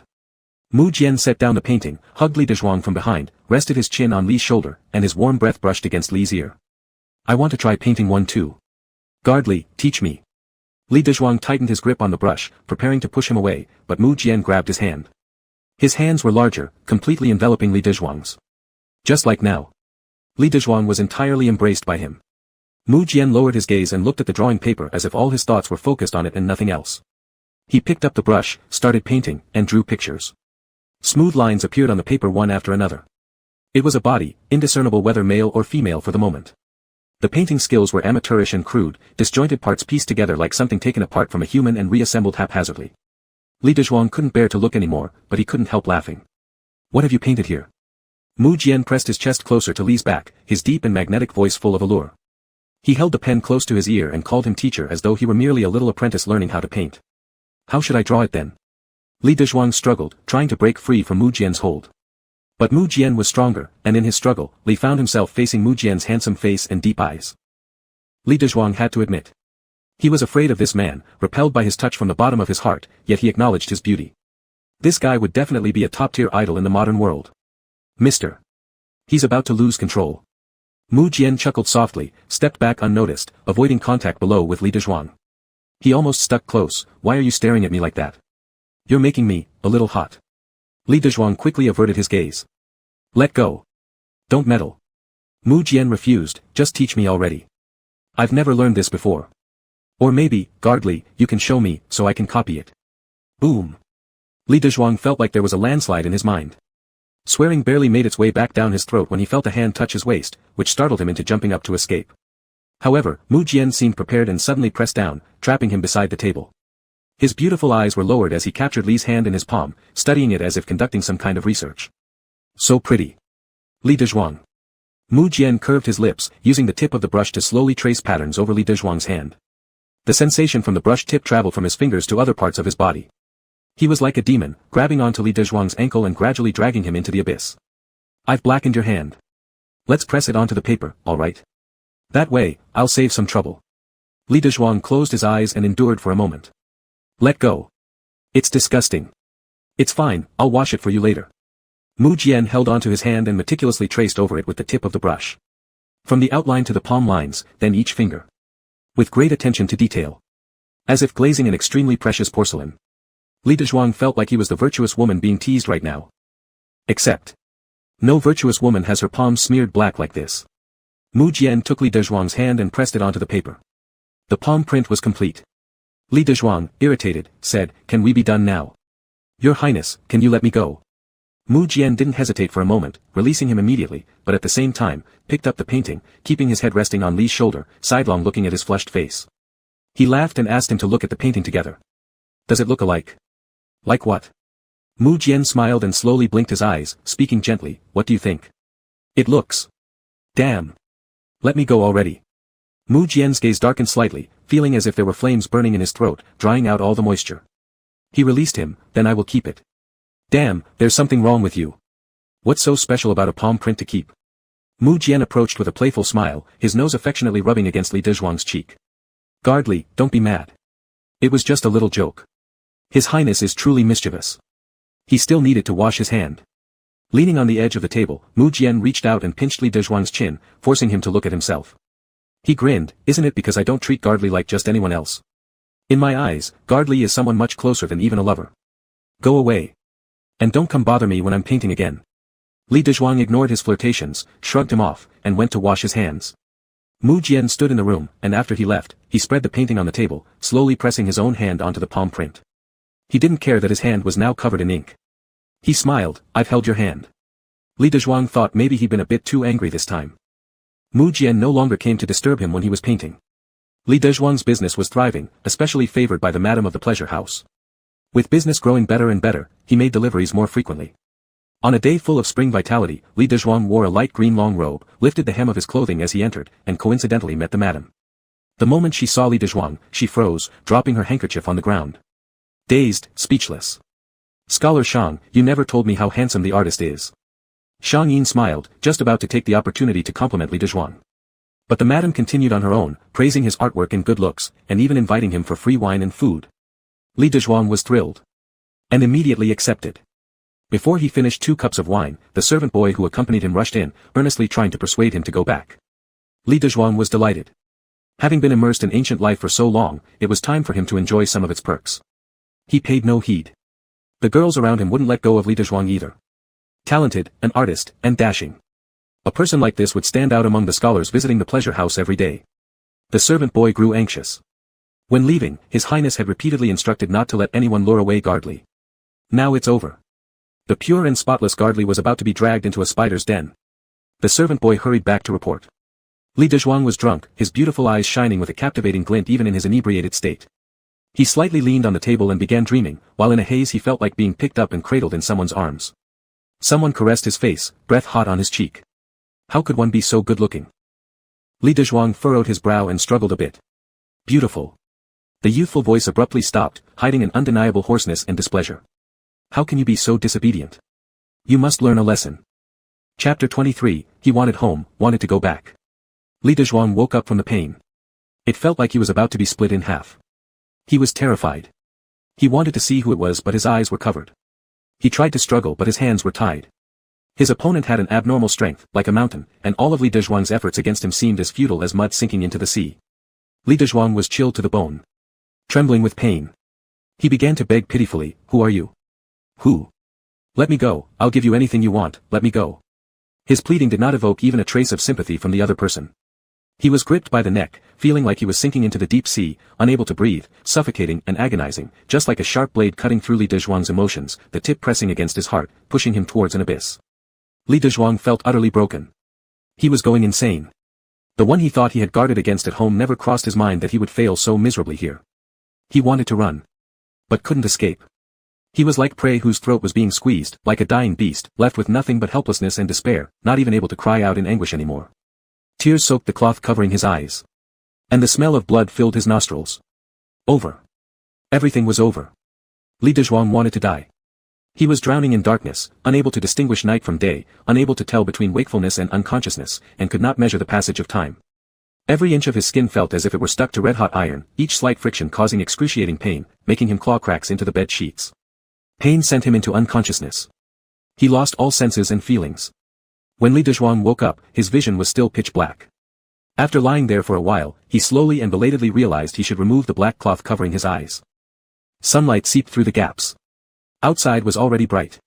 The shouts of street vendors, the calls of mothers trying to attract customers, faded bit by bit in his world. His entire world turned gray, losing its colors, losing its sounds. He didn't know how he managed to dress himself, or how he made it back to the palace. He could only guess his current complexion must have been terrible. Otherwise, Mu Jian wouldn't have cried out in shock upon seeing him, rushing forward with concern on her face, grabbing his hand, Guard Li, what happened? Your face looks so pale. Li Dezhuang's eyeballs moved, like an old dusty machine that suddenly powered on, coming alive, starting to function. But every function, every turn of his eyes, came with a creaking sound, as if they might break down entirely at any second. He opened his mouth, unsure how to explain this to Mu Jian. Such an incident was too distant a concept to him. Moreover, how humiliating and ridiculous this situation was.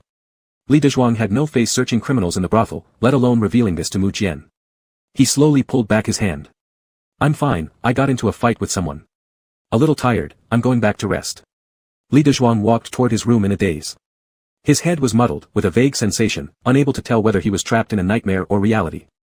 If it's a nightmare, this dream was collapsing him completely. If it's real, this reality is too cruel. He felt himself falling endlessly. Plummeting. Plummeting. Without end. With no bottom to touch. He started sobbing quietly. He didn't dare wail loudly, fearing it would attract the servants in the palace, fearing it would catch Mu Jian's attention. He wanted home, wanted to return. After Li Dezhuang cried until exhausted, he wiped the tears off his face, opened the door, and asked a servant to bring in hot water. He sat in the hot water, numbly feeling the heat easing his body. In the misty steam, bitter tears flowed down from his tear-filled eyes. He looked like a flower fallen to the ground, crushed underfoot, splattered with mud. That fragile, broken thinness made him look like he might collapse at any moment and bid farewell to the world. Guard Li, there's someone looking for you outside, you. Mu Jian's words cut off abruptly. Evidently stunned by the scene before her eyes. Li Dezhuang leaned against the edge of the tub, his exposed shoulders and neck having shocking scars. There were faint traces of blood floating on the water surface, spreading into the water, then disappearing without a trace. He was like a frightened bird, believing that anyone in this world might be the hunter hiding a gun. Get out. Li Dezhuang hid underwater. However, the young man did not follow instructions as usual. Instead, he stepped quickly forward, leaning over the side of the tub with uncontrollable anger on his face. Who hit you? Who beat you up like this? Don't you dare meddle. Li Dezhuang slapped the water surface with his hand.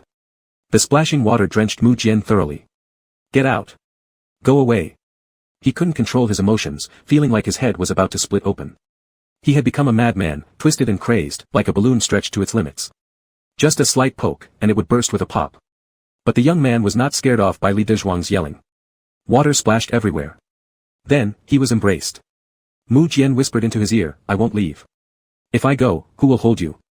The overstretched balloon finally gave in, the tightly pinched air hole was released. All suppressed emotions poured out. He slowly calmed down, like an out-of-control machine that found its proper operation method and stabilized again. Let me help you get out of the water, it's no longer warm. Li Dezhuang blinked his eyes slowly. His long eyelashes fluttered as they moved, looking just like graceful butterflies. Slowly raising his gaze, he looked at Mu Jian who was so close.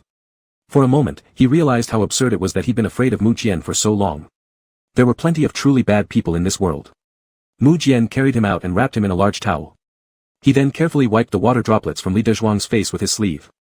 Once cleaned, he searched for medicine and gently applied it on Li Dezhuang's bruises, his wrist, arms, and knees. His fingertips spread the white ointment slowly, letting it dissolve into the skin. Li Dezhuang watched him. Are you not curious? I am not. When Guard Li wants to tell me, he will. Mu Jian put the ointment down and lifted his hand, placing it lightly on the side of Li Dezhuang's neck. His thumbs pad softly stroked Li Dezhuang's skin, focused intently. This attention gave Li Dezhuang a fleeting illusion. As if the one leaving marks on him was Mu Jian himself, and now he was gazing at his trophy. But the next second, Mu Jian said, it looks like blood stasis. Luckily, we have an ointment that promotes blood circulation. This should be fine after applying, but for the other wounds, wound healing medicine is still necessary. He really must be crazy. Everyone around him seemed suspicious to him, even harboring prejudice against Mu Jian due to something trivial. Lowering his head, all Li Dezhuang could see was Mu Jian dipping some more ointment and gently applying it onto his body. Though he couldn't see Mu Jian's expression, his actions were serious and meticulous. Your Highness. Thank you. Mu Jian paused slightly, gripping Li Dezhuang's hand and suppressing the urge to kiss him. His tongue, unseen by Li Dezhuang, licked his lips, curving up into an almost imperceptible smile. Then, he raised his head. The smile widened across his face, radiant and bright like a naive child's. Why is Guard Li being so polite with me when you know full well that I care about you the most? Chapter 24, The Prince is Getting Married. Your Highness, this is something the consort ordered me to give you. Remember to burn it after reading. I understand. The guard who delivered the message stole a glance at Prince Mu Jian. This unremarkable ninth prince was strikingly handsome, with pitch-black eyes that were like frozen ice. He asked, is there anything else? No, I'll take my leave now. Mu Jian held the envelope tightly and smirked coldly. He seemed difficult to approach. But the moment he turned around and opened the door behind him, his icy expression melted away, replaced by a flower-like smile. Li Dezhuang was reclining on the bed reading a book. Seeing him enter, he moved over slightly. Mu Jian quickly approached. "Guard Li, I've been gone for a while. Do you blame me?" Li Dezhuang's face turned red. Ever since last time when he was forced in the brothel by some jerk, he has been feeling uneasy. He dislikes contact with strangers even more now. Once, during a nightmare, he cried out the name of the only person who knew his secret. Before he woke up, Mu Jian embraced him. Since then, Mu Jian often stayed by his side and slept with him as well, claiming that it was to prevent him from having nightmares again. "Prince, what you said is a bit strange. Why should I blame you?" Mu Jian replied fluently, "For being gone too long, for not accompanying you, and for crying secretly." Li Dezhuang's face turned scarlet. "That only happened once. You've mocked me for days. If you weren't the main character, your behavior would earn you a beating." Mu Jian laughed and coaxed him. All right, I won't mock you anymore." He tossed the letter he had just received, which he was explicitly instructed not to show anyone and needed to destroy after reading, to Li Dezhuang. In recent days, whenever a letter from the consort arrived, Mu Jian would always do this, directly throwing it to Li Dezhuang and begging him to read it out loud. This trust and reliance made Li Dezhuang very pleased. My father's eldest son wasn't raised for nothing. After Li Dezhuang finished reading the letter, he gave a summary. The consort says the third daughter of the Ministry of Rights admires you greatly and suggests you meet by chance at the Guixiang building tomorrow. Lying lazily on the bed, Mu Jian fidgeted with the edge of Li Dezhuang's clothes and complained childishly. What a bother. It's good that Miss Third favors your highness. Since your highness' power is weak, it's inappropriate to form factions too early. Leveraging your marriage can help win the support of a court official. Mu Jian frowned unhappily. Miss Third isn't half as beautiful as you, and they want me to keep her company. Li Dezhuang chuckled. Your highness shouldn't overly value appearance. Mu Jian sat up, resting his head on Li Dezhuang's shoulder. The two looked extremely close. Mu Jian even extended a hand, poking Li Dezhuang's face. In the unseen corners where Li Dezhuang couldn't see, a possessive adoration revealed itself, as if those fingers were his tongue. Does Guardly dislike good looks? Li Dezhuang hesitated for 2 seconds before deciding to speak honestly. I like them. Mu Jian smiled. Then does Guardly think I count as someone with good looks? You do, your highness is handsome. Mu Jian smiled even wider. In essence, Guardly likes him. He wrapped his arms around Li Dezhuang's slim waist, breathing hot air onto his neck, focusing his gaze on the exposed patch of skin, slowly turning redder, with his heart thumping faster and faster. Shall we sleep? Let's think about it tomorrow. Li Dezhuang nodded. Mu Jian stood up, poured water for him, and handed it over. Li Dezhuang sipped it and frowned immediately. I think we can stop the sedative. It's unpleasant. Let's discontinue it. Mu Jian bent down. Li Dezhuang instinctively opened his mouth, allowing Mu Jian to smell the sedative. Mu Jian really just sniffed but gripped the water glass so hard that his knuckles turned white. He straightened up. Let's keep taking it for now. Li Dezhuang agreed and pulled the blanket over himself, quickly falling asleep under the effect of the medicine. Mu Jian gradually embraced him from behind, closing his eyes as he leaned against the back of his neck and covering Li Dezhuang's hands with his own from behind. He laughed softly. If we stopped the medication, who would help me? The next day, Li Dezhuang was still sleeping. Mu Jian set off lightly to Guixiang building to casually encounter the so-called third miss. When he arrived, he realized that this hardly counted as an accidental meeting anymore. By the time he arrived, third miss was already waiting there. She sat by the window overlooking the street and clearly had been watching for him to walk in. Third miss looked at Mu Jian with a shy gaze. Mu Jian approached her, his smile as refreshing as a spring breeze. Third miss stood up and curtsied. Your highness. Mu Jian returned the greeting with a smile. Third miss, what a coincidence. The hairpin you're wearing today looks very nice. Third miss slightly froze, her face turning red as she slowly lowered her head. In the eyes of the maid beside her, Mu Jian remained gentle, as if he were naturally such a kind, pure, and sun-like person. When Mu Jian returned to the palace residence, it was already dusk. Li Dezhuang teased him about losing track of time during their rendezvous. Mu Jian immediately pounced on him. Could Guardly be jealous? Jealous? Of what? Mu Jian wouldn't let go, tickling Li Dezhuang's waist with both hands. Unable to bear the tickling, Li Dezhuang collapsed onto the bed. Mu Jian's fingers touched the bare skin of Li Dezhuang. His fingertips trembled with excitement, and the heart in his chest pounded so hard it felt like it would leap out of his throat. He didn't want to stop, so he prolonged this seemingly playful touch. Why aren't you jealous? Why not? Jealous of whom? That you found a beautiful and gentle third miss? Wouldn't you approve? Li Dezhuang couldn't help but laugh and grabbed Mu Jian's hands. Your highness is growing up, soon to marry, and then have children. Mu Jian's eyes flickered with a chill. He sat upright suddenly. Is this what Guardly thinks? That's right. Li Dezhuang didn't notice any oddity in Mu Jian, instead exclaiming joyfully, "It's wonderful. Your Highness getting married, it's truly great." He had been so vigilant. And worried for so long. Now everything was fine, everyone was happy. What a good day. Today is a good day. Mu Jian lowered his head, sharp eyes hidden in the shadow beneath.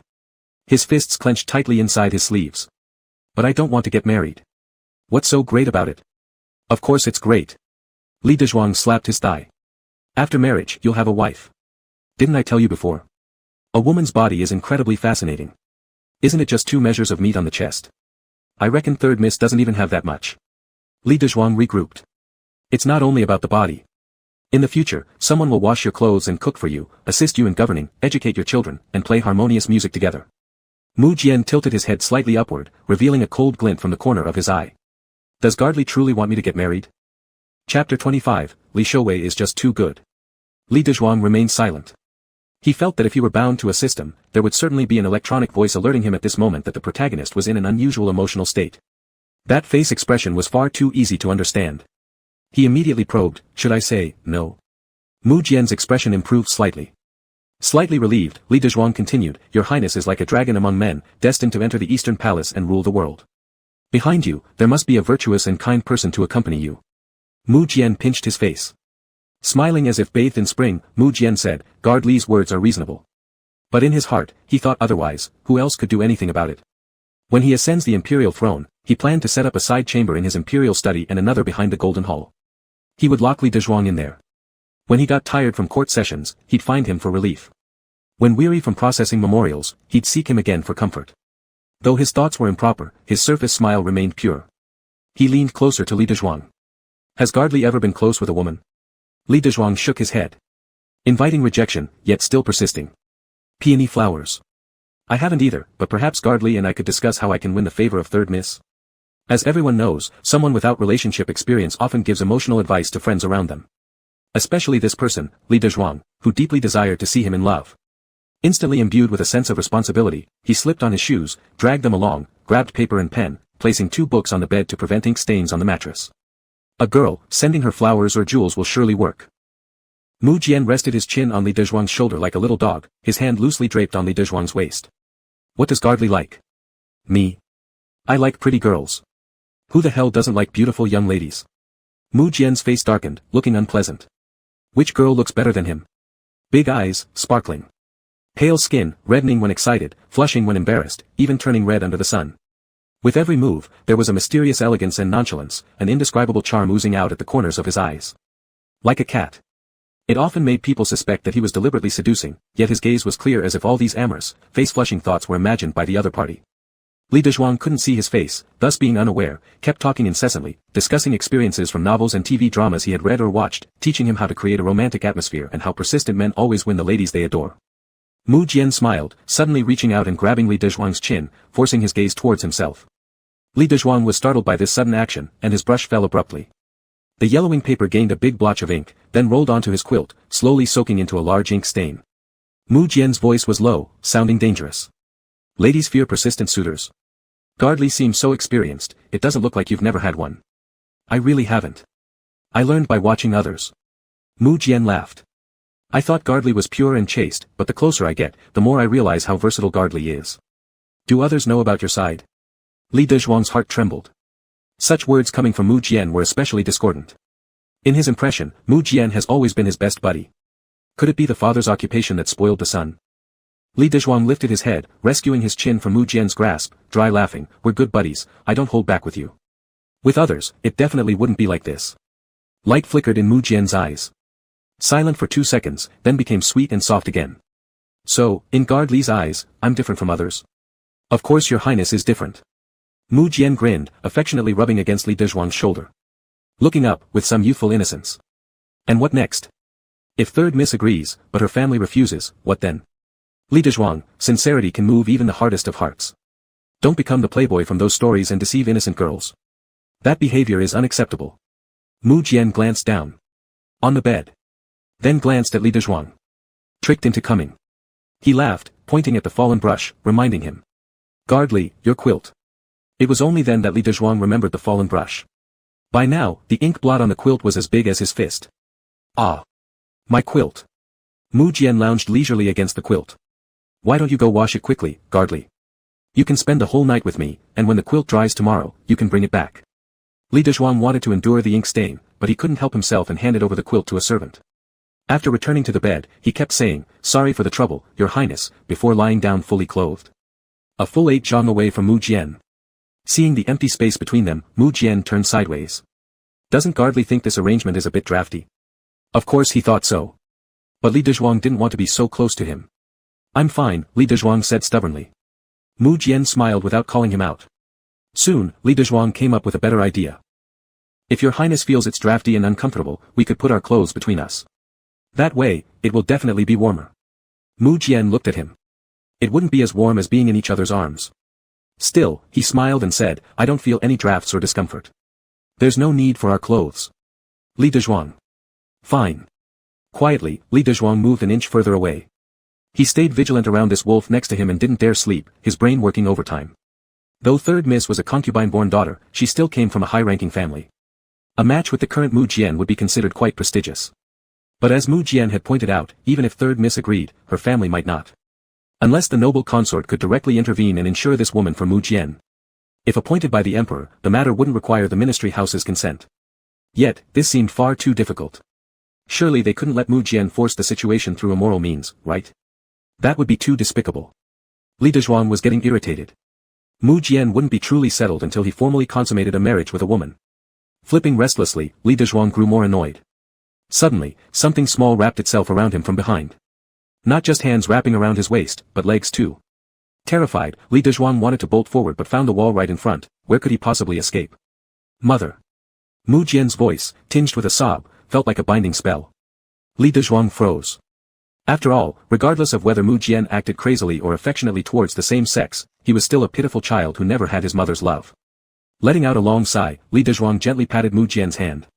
It will pass, don't worry. Mother, why don't you embrace me? Mother. Li Dezhuang's heart ached painfully as complex emotions welled up within. He flipped over, hugging Mu Jian tightly and patting his back lightly. Don't worry. Father loves you. Mother. I'm hungry. Mother, I want milk. Boom. As if struck by lightning right on top of his head. Li Dezhuang gritted his teeth. Can I kick him to death? Chapter 26, Li Shouwei is truly being too naughty. Li Dezhuang could not bear it any longer, and there was no need to bear it. When Mu Jian made his third attempt to shove his hand into Li Dezhuang's clothing, trying to undress him as if he were a mother for nursing, Li Dezhuang slapped Mu Jian's face. It was crisp and resounding. Mu Jian opened his eyes. There was a clear palm mark on his pale cheek. Anger flickered in his eyes. Li Dezhuang became timid for 1 or 2 seconds and earnestly gazed into Mu Jian's eyes, holding his hands. He urgently said, Your Highness, are you all right? You had a nightmare just now and kept calling for mother. I acted only because I feared you were seized by a bad dream. I did not mean to offend Your Highness. Will Your Highness be angry with me? Mu Jian looked at him with cold cruelty. A nightmare? He merely pretended to sleep, taking the chance to touch him twice. But he never thought that Guardly would dare to slap him. Mu Jian used his tongue to feel the sore half of his face. It hurt like fire. And he even tasted a bit of blood. Such a heavy hand. Perhaps because he had been too indulgent towards him, now the man dared to hit him back. Mu Jian snorted inwardly but revealed a pure, harmless smile on his face, then I truly thank Guardly.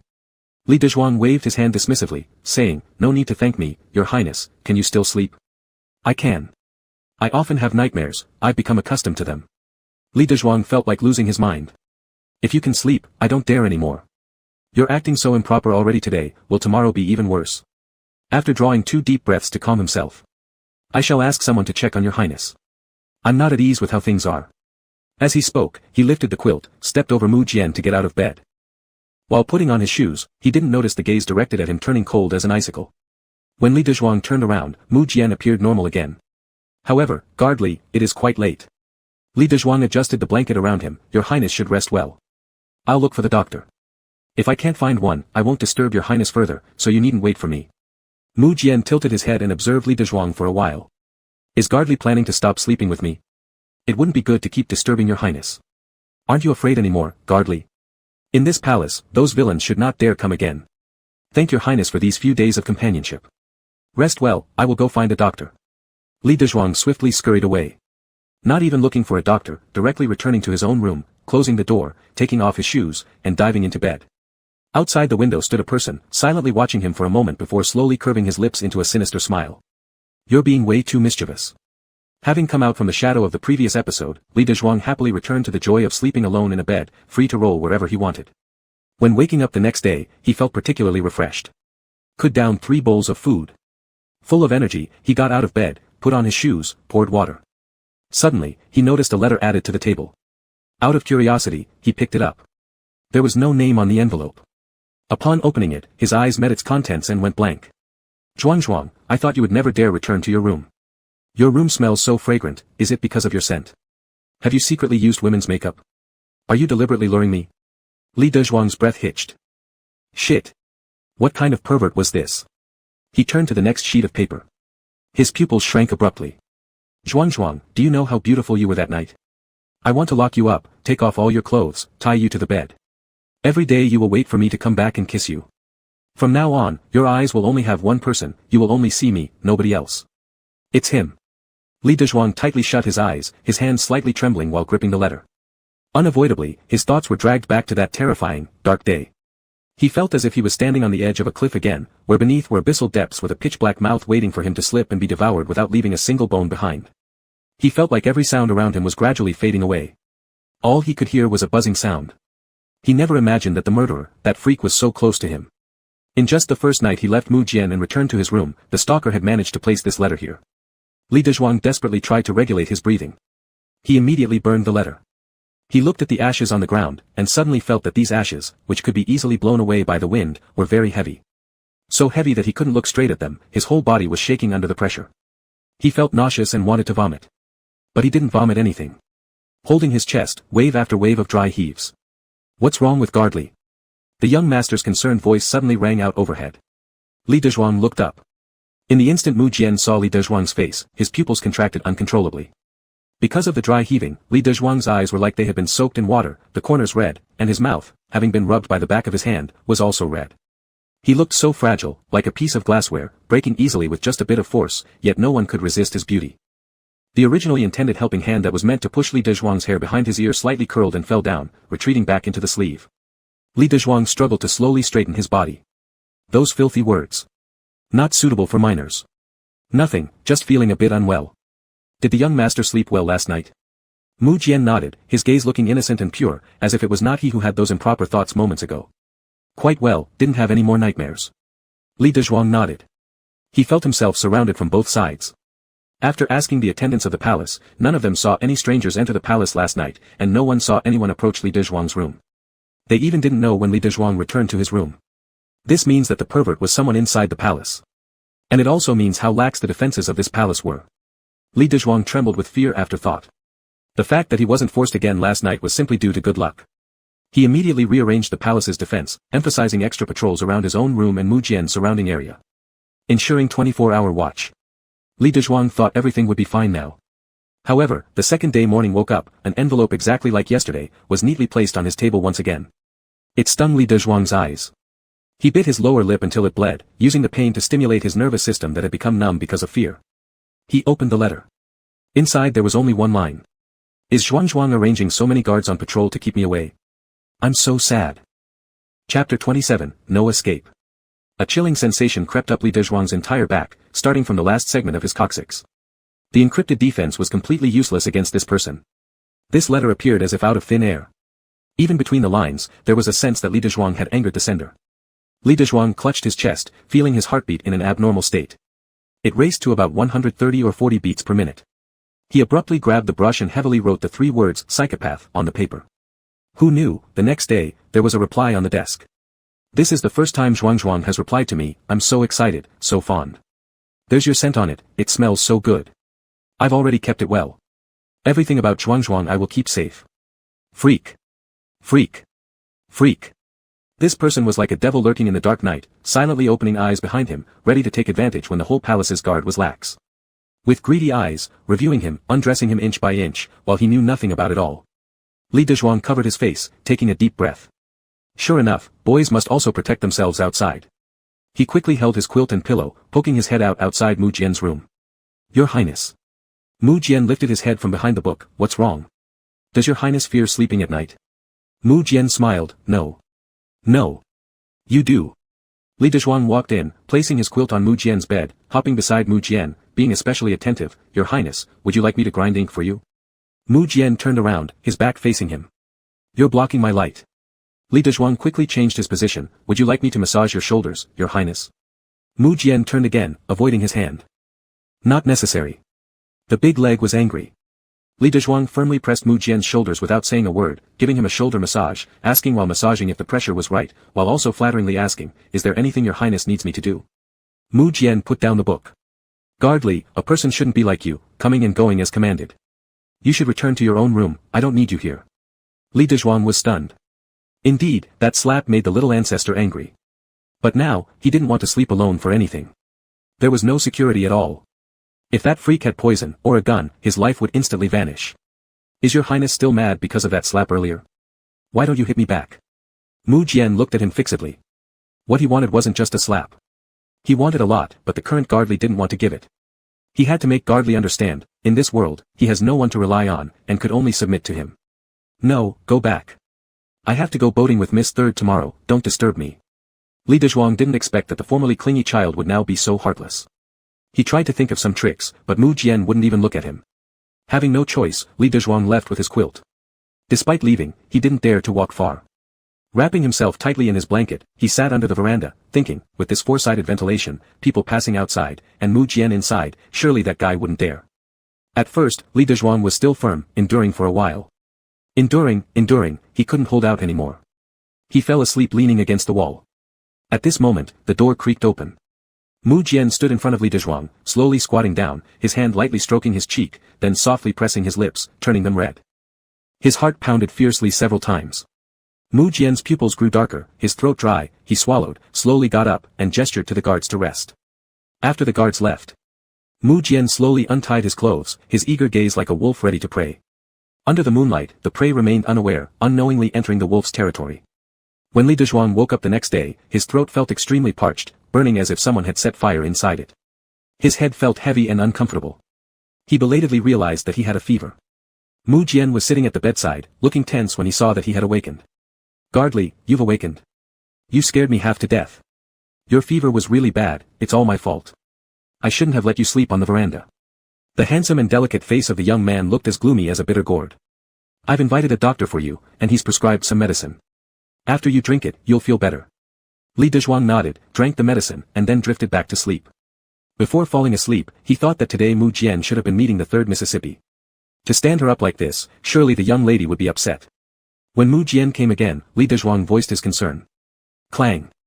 Mu Jian threw the spoon into the bowl and angrily said, with how sick you are, how could I possibly leave to play? A wave of gratitude surged in Li Dezhuang's heart. Truly worthy of being the well-raised eldest son.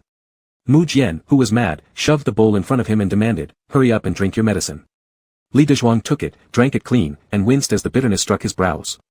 Suddenly, something sweet was stuffed into his mouth, a sugared fruit. He paused in surprise. Mu Jian pushed the candied treat further inside, inevitably touching Li Dezhuang's soft lips. His fingertips excitedly trembled slightly.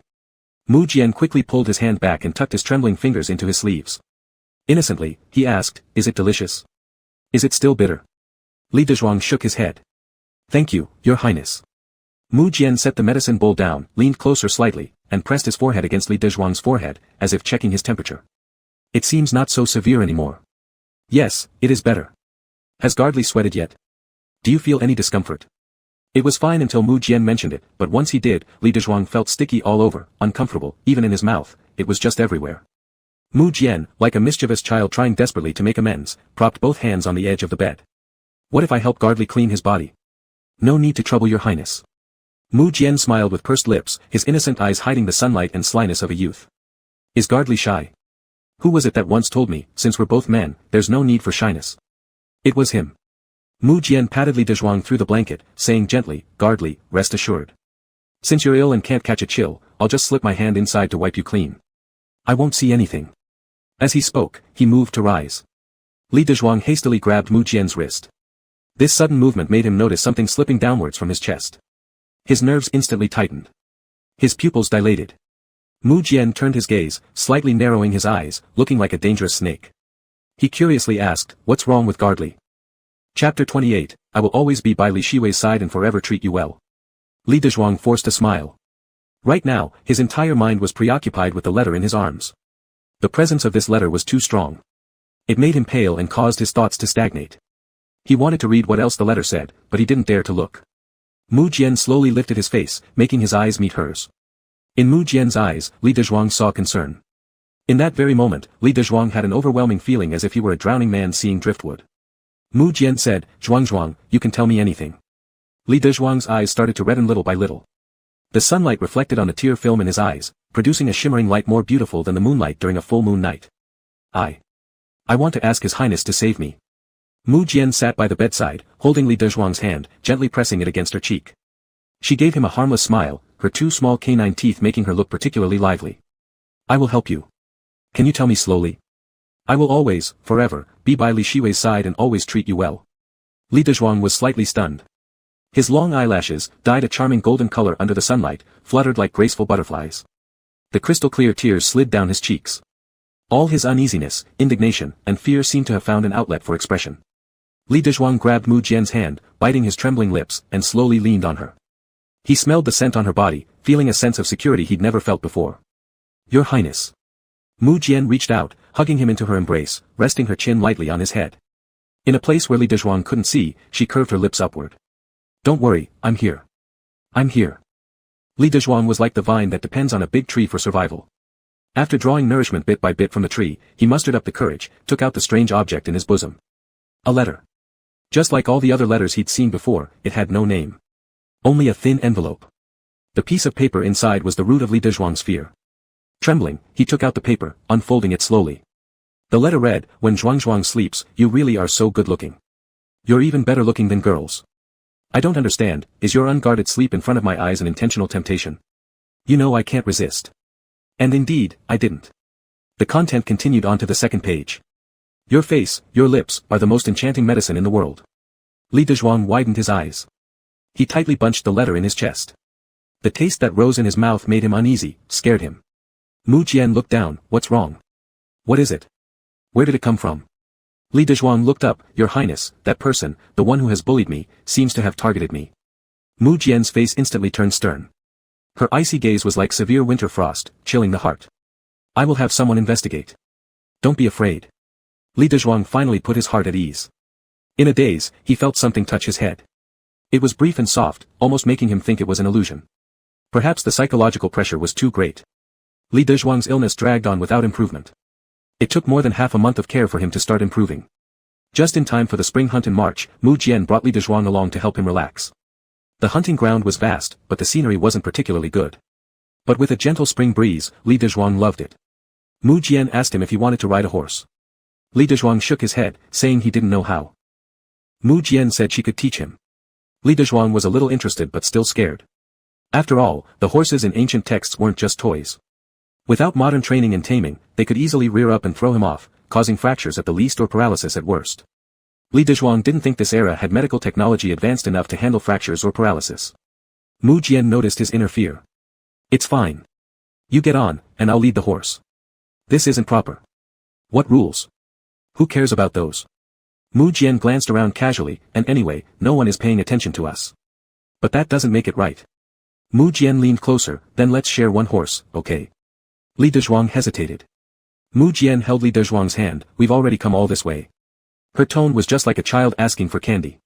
Li Dezhuang couldn't bear to refuse, so he sighed, all right, it's troubling you, Your Highness. Mu Jian smiled happily like a child. He helped Li Dezhuang onto the horse, then gracefully leaped on himself, his clothes fluttering elegantly. He held the reins from behind as if he were cradling Li Dezhuang completely in his arms. Mu Jian nudged the horse gently to walk slowly forward. The spring breeze was warm and gentle, carrying with it a faint scent of fresh grass. Today, Li Dezhuang was dressed casually, his collar buttoned but exposing a long neck, his black soft hair tied back and being caressed by the wind against Mu Jian's face, tickling him. It tickled right into Mu Jian's heart. Mu Jian could smell the fragrance coming from Li Dezhuang. Guardianly smells so good. Being close, Li Dezhuang heard every word clearly. Good. How come I don't smell it? As if trying to prove something, Mu Jian buried his head in Li Dezhuang's shoulder and took a deep breath, like petting a cat, then gave a conclusion, yes, it's good. Why don't I smell as good? Li Dezhuang chuckled, if your highness wishes to smell better, you can bathe with petals. That's for women. I won't do that. Unless. Mu Jian paused slightly. You'll accompany me, then I will. Your Highness talks nonsense. You've said yourself it's for women. I wouldn't do it. Mu Jian tightened the reins in his hand, leaning closer to whisper near his ear. Guardian Li is more beautiful than any woman, so you should definitely use it. Li Dezhuang frowned slightly, turning his gaze sideways to look at him. Their faces were close enough to see their own reflections in each other's eyes. Mu Jian suddenly laughed, knowingly teasing, what's wrong? Your Highness speaks in jest. Not at all, quite serious. If you'd like, I'll have them prepare petals for today. Li Dezhuang fell silent. He turned his head and looked ahead. Then let's not talk about this. What does Guardian Li want to say? That. Your Highness, are you too excited or overjoyed because you're riding the horse today? Mu Jian laughed twice, his laugh loud and clear. Yes, indeed. You just go ahead and think that. He still had the nerve to laugh. You should be mindful of your image, as a prince at least. Alright, I'll try my best, I'll do everything according to your wishes. You tell me what kind of prince you want me to be, and I'll become that kind of prince. Chapter 29, Finding a Partner for Guardly. On the stage erected around the horse field, a girl with a clear and beautiful face lightly tapped her fan toward the distance. Jure, who's that? The maid by her side stretched her neck to take a look. That's Prince 9. I'm asking about the person riding the same horse with him. This. The maid didn't know. Du Yanqiu slowly shook the round fan in her hand. After some thought, you avoid Prince 9 later and help me call that person over. Yes. After riding horses for a while, Li Dezhuang and Mu Jian returned. Because the old emperor hadn't seen this ninth son for too long, he suddenly wanted to see him, so Mu Jian was called away. Li Dezhuang was about to go back to the tent when he was suddenly stopped by a little maid. The maid looked lively and proud. My miss wants you to come over. Li Dezhuang followed the maid's gaze. Which one? The maid said, Miss 3 from the minister's residence. Li Dezhuang suddenly understood, realizing that he and Mu Jian were seen riding the same horse earlier. It's possible the young miss saw it and got jealous, so he quickly bowed. Please lead the way, young lady. The little maid snorted coldly and led Li Dezhuang away. Miss 3 of the minister's house was indeed an illegitimate daughter, but still a noble young miss from the minister's household. She exuded presence and beauty, fanning herself with delicate white hands. Du Yanqiu asked, are you the person by Prince 9's side? Exactly. What is your name? Li Dezhuang. Do you always follow the prince? Yes. Li Dezhuang answered all questions. Has His Highness ever mentioned me to you? This question Li Dezhuang knew. Of course. Du Yanqiu covered her mouth slightly with the fan, smiling softly. When she lowered the fan again, she had regained her composure. What did the prince say about me? This question Li Dezhuang knew very well. The prince has praised the young miss endlessly. One night wouldn't be enough to recount them all. I'm not so smart to remember, but I do recall that the prince often compares the young miss to the moon in the sky. Du Yanqiu was extremely pleased. You and the prince must have a pretty good relationship if he shares a horse with you. I'm clumsy, can't ride horses, so the prince was teaching me. Du Yanqiu lightly tapped her nose with the fan, imagining the elegant figure of Prince 9. A light blush appeared on the young girl's cheeks. There was silence for a moment before she looked at Li Dezhuang. Do you want to learn how to ride horses? Yes. I'll send someone to teach you then. Du Yanqiu was generous and friendly towards this handsome person in front of her. If she could ingratiate herself with the people around the prince, it would be easier to inquire about the prince's news in the future. Li Dezhuang bowed deeply. Yes. Miss 3 really sent a burly horse trainer to teach him. This man was an excellent rider, galloping gracefully back and forth, mesmerizing Li Dezhuang. Excited, he clapped and cheered. That was amazing. Brother, you're incredible. Show us another. Seeing such enthusiastic applause, the trainer decided to show off more complex tricks. Li Dezhuang watched breathlessly as the man's performance became increasingly flashy. Once finished showing off, sweat dripped down his forehead. He rode up to Li Dezhuang and extended a hand. Come, let me teach you. Li Dezhuang grabbed the hand firmly and was pulled onto the horse. It was different riding with this horse trainer compared to Mu Jian. This wild trainer belonged to the savage style. After giving the horse's rear a whiplash, they galloped madly forward. As Li Dezhuang felt the wind roaring past his ears, he thought he would float away from happiness, screaming loudly. It was so exhilarating. Riding a horse was such fun. Gradually losing himself, he pointed at various directions wanting to explore further under the guidance of the horse trainer. The horse kicked up dust, trampling all his unhappiness beneath its hooves. Mu Jian just stepped out of the royal tent. Seeing this scene made his expression darkened. He noticed that the horse trainer had his whole chest plastered against Li Dezhuang's back. His expression worsened even more. Especially because Li Dezhuang seemed so happy right now. His face turned almost unbearable. Who let him on the horse? The people around trembled inwardly, knowing that though Prince 9 wasn't favored, being of imperial lineage carried an air of dignity no less imposing than the other princes. It seems Miss 3 of the minister's house found someone to teach Guardly how to ride. A flicker of shadow passed through Mu Jian's eyes. He waved his hand, signaling the eunuch beside him to step back. Then he paced to Miss 3 and smiled slightly. Miss 3 blushed instantly. Your Highness 9. Miss 3, how have you been? Thank you for your concern, Your Highness. I've been fine recently. Sorry about the last time when I failed to make the appointment. I hope you won't be angry with me. Miss 3 turned even redder. What are you talking about? How could I be angry with Your Highness? That's good. Miss 3 paused for a moment. I just had a few words with Gardley, hearing that he wanted to learn horse riding, so I sent someone to teach him. Your Highness doesn't mind, right? Mu Jian gave a gentle smile, like the breeze embracing one. Of course not. Du Yanqiu took a slight step forward. I see that Gardley is no longer young. Is he already engaged or married? A flash of cold light swept across Mu Jian's eyes. No. Du Yanqiu's face lit up with joy. If she could place someone close to His Highness, she would be able to know more precise information about Prince 9 in the future. I wonder what kind of person Gardley likes. Several maidservants around me find him exceptionally outstanding. I wonder if they can have a chance to get closer to him. Mu Jian said, Gardley comes from a poor family, so it's an honor for him to receive attention from the people of your household. But I usually don't manage things regarding my subordinates. Du Yanqiu thought that as a man, it was normal for Prince 9 not to consider these details. So, it would be her responsibility as the future mistress to take care of these matters for him. I'll ask Gardley's thoughts later. I'm sure he will be delighted. Mu Jian chuckled silently inside. Indeed. If this really gets mentioned to him, who knows how elated he'd become. After all, that person was solely set on having beauties. It would be better to cut off this idea as soon as possible. When Li Dezhuang returned after horse riding, Miss 3 really brought up this matter to him. Li Dezhuang was overjoyed in his heart but outwardly pretended to decline modestly before accepting. The next morning, he cheerfully met a girl from Miss 3's side. This girl was as beautiful as snow, and her smile made her seem all the more lovable. Li Dezhuang had been alone before entering the story. Now with an opportunity like this, naturally, he must seize it. Li Dezhuang performed some small magic tricks for the little girl. The simple tricks made her cheeks blush, covering her face with her handkerchief while giggling. He also helped the little girl brush away the willow branches blocking their path, establishing himself as considerate and gentle fully. The little girl smiled shyly, with a mix of bashfulness and shyness. Li Dezhuang felt everything was under control. The two stood on the bridge, one flushed with redness and the other head down, looking like a painting. Miss 3 pointed at them, Your Highness, look how well matched they are. Mu Jian ed and suddenly turned to Du Yanqiu, smiling, I truly need to thank you. Du Yanqiu, dangerous. Potential partner, dangerous, in bold capital letters. Chapter 30 As long as Gardley loves me, I will give him any amount of silver. Today the weather is so clear. Everywhere the scenery is beautiful. Ya bazaar hey. Li Dezhuang happily hopped back to Mu Jian's tent.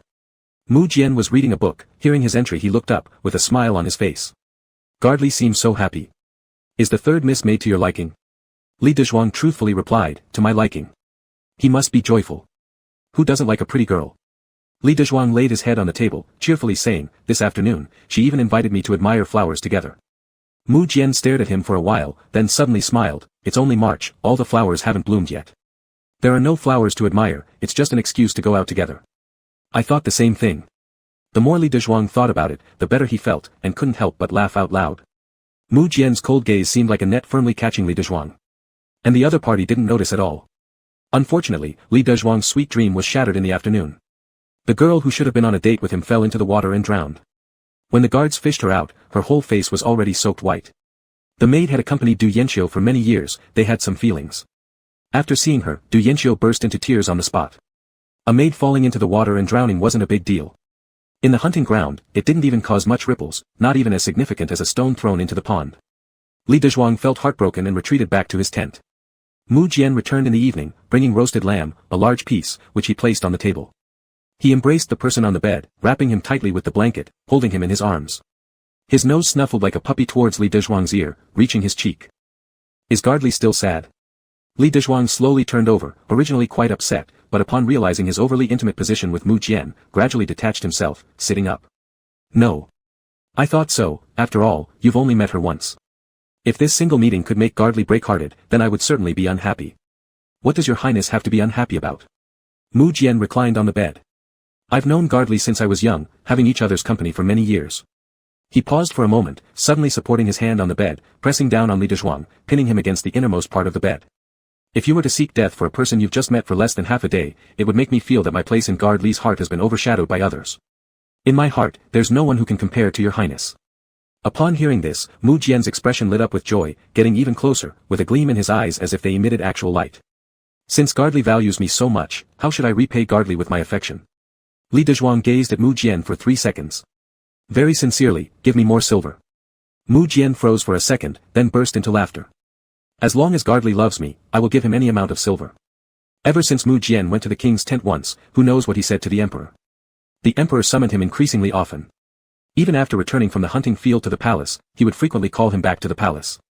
Not many days passed before they moved out of the temporary lodging and resided inside the palace.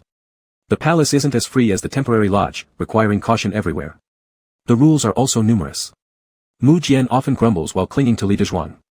Li Dezhuang was curious, Your Highness, what did you say to make the emperor agree to let us stay here? Mu Jian smiled with his pitch-black eyes, does Gardly really want to know? Yeah. Of course, I need to know what kind of mischief you've been up to. Mu Jian lazily crawled beside Gardly, leaning on him. Father said I'm unlike other royal siblings, he likes when I am affectionate towards him. Li Dezhuang couldn't help but admit. In terms of affection, no prince could match Mu Jian. Because no prince could have the audacity of Mu Jian.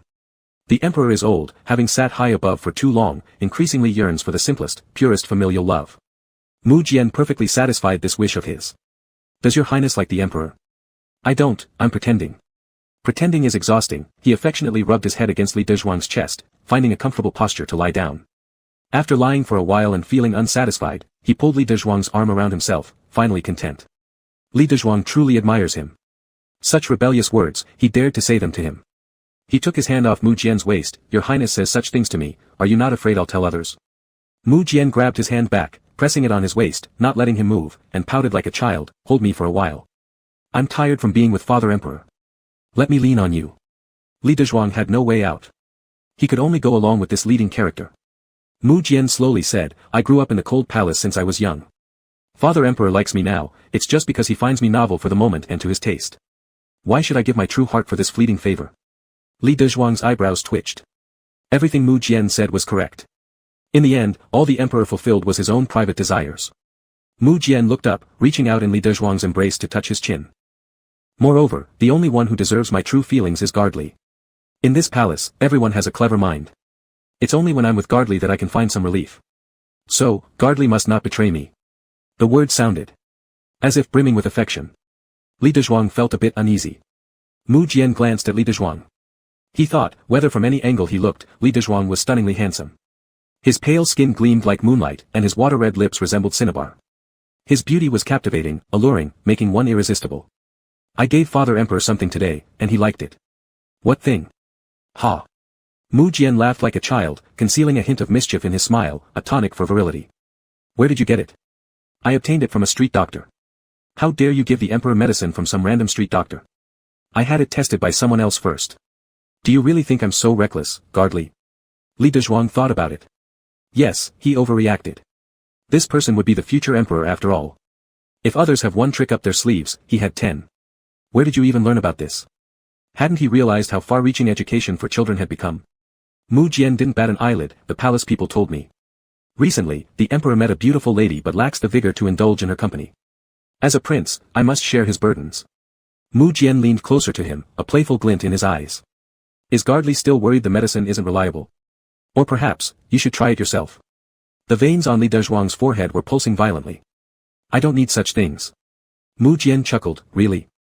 The voice almost squeezed out from Li Dezhuang's clenched teeth. Of course. I don't believe you, Mu Jian grinned like a mischievous child, unless Gardly shows me. Chapter 31, Magic Tricks.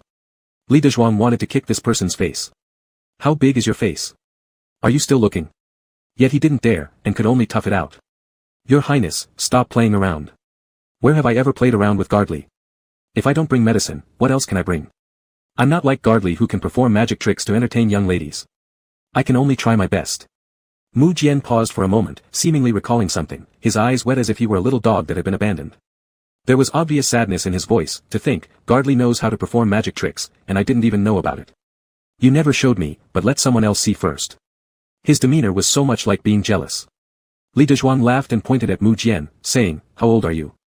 Seizing the opportunity, Mu Jian held his hand and slowly pulled him closer without making a sound. He also slowly leaned over. The distance between them suddenly shortened. Regardless of how old I am, I want to see and know everything about Gardly. He lowered his voice, like lovers whispering sweet nothings. Will Gardley show me? When he spoke, his breath continuously tickled Li Dezhuang's ear, who was ticklish and retreated backward, begging for mercy. All right, I'll show you one, just one. Mu Jian then withdrew his hand and sat properly in front of Li Dezhuang, like a child waiting for candy, exceptionally well behaved. Li Dezhuang thought he was cute. He took a deep breath, displaying both hands to show they were empty, like the start of every magic trick. Then he extended one finger and wiggled it in front of Mu Jian. Your Highness, what do you see? Guard Li's finger. Li Dezhuang gave an approving glance, lowering his voice mysteriously, his eyes shining mischievously. This made Mu Jian's heart race uncontrollably, wanting nothing more than to immediately kiss those gleaming eyes. Slowly, Li Dezhuang used his palm to cover the upraised finger, and when he removed it, the single upraised index finger had turned into two. Look! Li Dezhuang's eyes sparkled. Mu Jian's chest burned. Such a clumsy trick, deliberately teasing, yet the smile on the face of the person before him was so radiant. He couldn't help but cast aside all hesitation, pinning the person down right there, determined to torment him until he cried on this large bed. After last time, it had been long since he touched him. Mu Jian missed it dearly. He craved it so much. Guard Li's tricks for the young lady were so advanced last time, but now for me, they've become so simple. That's not fair. Li Dezhuang couldn't withstand the childlike pouting, immediately replying, I'll show you another one. Mu Jian looked at him cautiously, are you trying to fool me again? Li Dezhuang verbally denied it but inwardly affirmed it. Spreading out his hands, you see, there's still nothing. You must be hiding something in your sleeves. Li Dezhuang immediately rolled up his sleeves. It must be hidden in your clothes. How would I hide something in my clothes? I don't believe it. Let me take a look. As Mu Jian said this, he directly rushed forward, quickly unfastening Li Dezhuang's sash. His hands followed the waistline, moving upwards. Using the pretext of checking, he reaped every possible advantage and indulged thoroughly. Li Dezhuang had nowhere to retreat. Being ticklish, after being touched twice, he couldn't bear it, laughing while begging for mercy. Your Highness, I truly haven't hidden anything, nothing at all. Excited to the point where his whole body trembled with fervor, Mu Jian moved closer, his scorching breath from his nostrils causing a flush on Li Dezhuang's pale skin. It was like drawing lewd pictures on pure white paper. I'll check if it's hidden in your pants. Mu Jian pinched Li Dezhuang's waist and, following the waistline, tried to pull off his pants. Li Dezhuang was terrified, repeatedly begging for mercy, I won't tease your Highness anymore, please stop. Mu Jian's Adam's apple moved as he thought to himself, too late. At this moment, someone outside the door knocked, Your Highness, the Emperor has summoned you. Mu Jian's face instantly turned pale. Li Dezhuang felt as though he'd been pardoned, wriggling out of Mu Jian's arms and pushing him off the bed. Hurry, Your Highness, quickly straighten your clothes. Mu Jian stood up. Li Dezhuang also rose from disheveled clothing, his pale skin still blushing red, causing Mu Jian's heat to rise further. He almost hoped that old man would hurry up and roll away far, far away. With one stretch of his arm, Mu Jian circled Li Dezhuang's waist, affectionately hugging him and rubbing against him. I don't want to go. Your Highness, don't talk nonsense. Save your sweetness for His Majesty. Mu Jian pouted unhappily as he was pushed toward the door. Just before reaching it, he turned back and said, Guard Li, wait for me to come back, will you? Sure, I will. Go quickly, Your Highness. Are you this eager to rush me away? Is Guard Li glad that I'm leaving?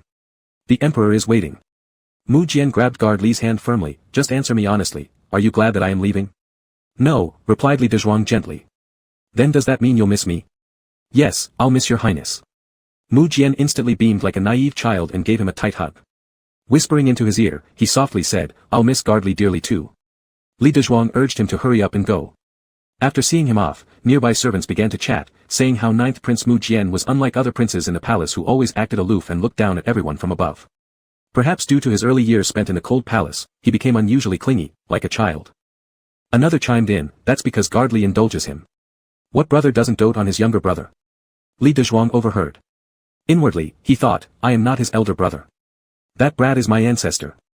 How can I not treat him well? Out loud, however, he reprimanded, who gave you the audacity to gossip about your master behind his back? The servants were so frightened their faces turned white, hastily kneeling down en masse. Li Dezhuang coughed twice and pretended to appear severe. If you do this again, I will inform His Highness and have you all dismissed. They all chorused together, we dare not. Li Dezhuang waved his hand dismissively, sending them away.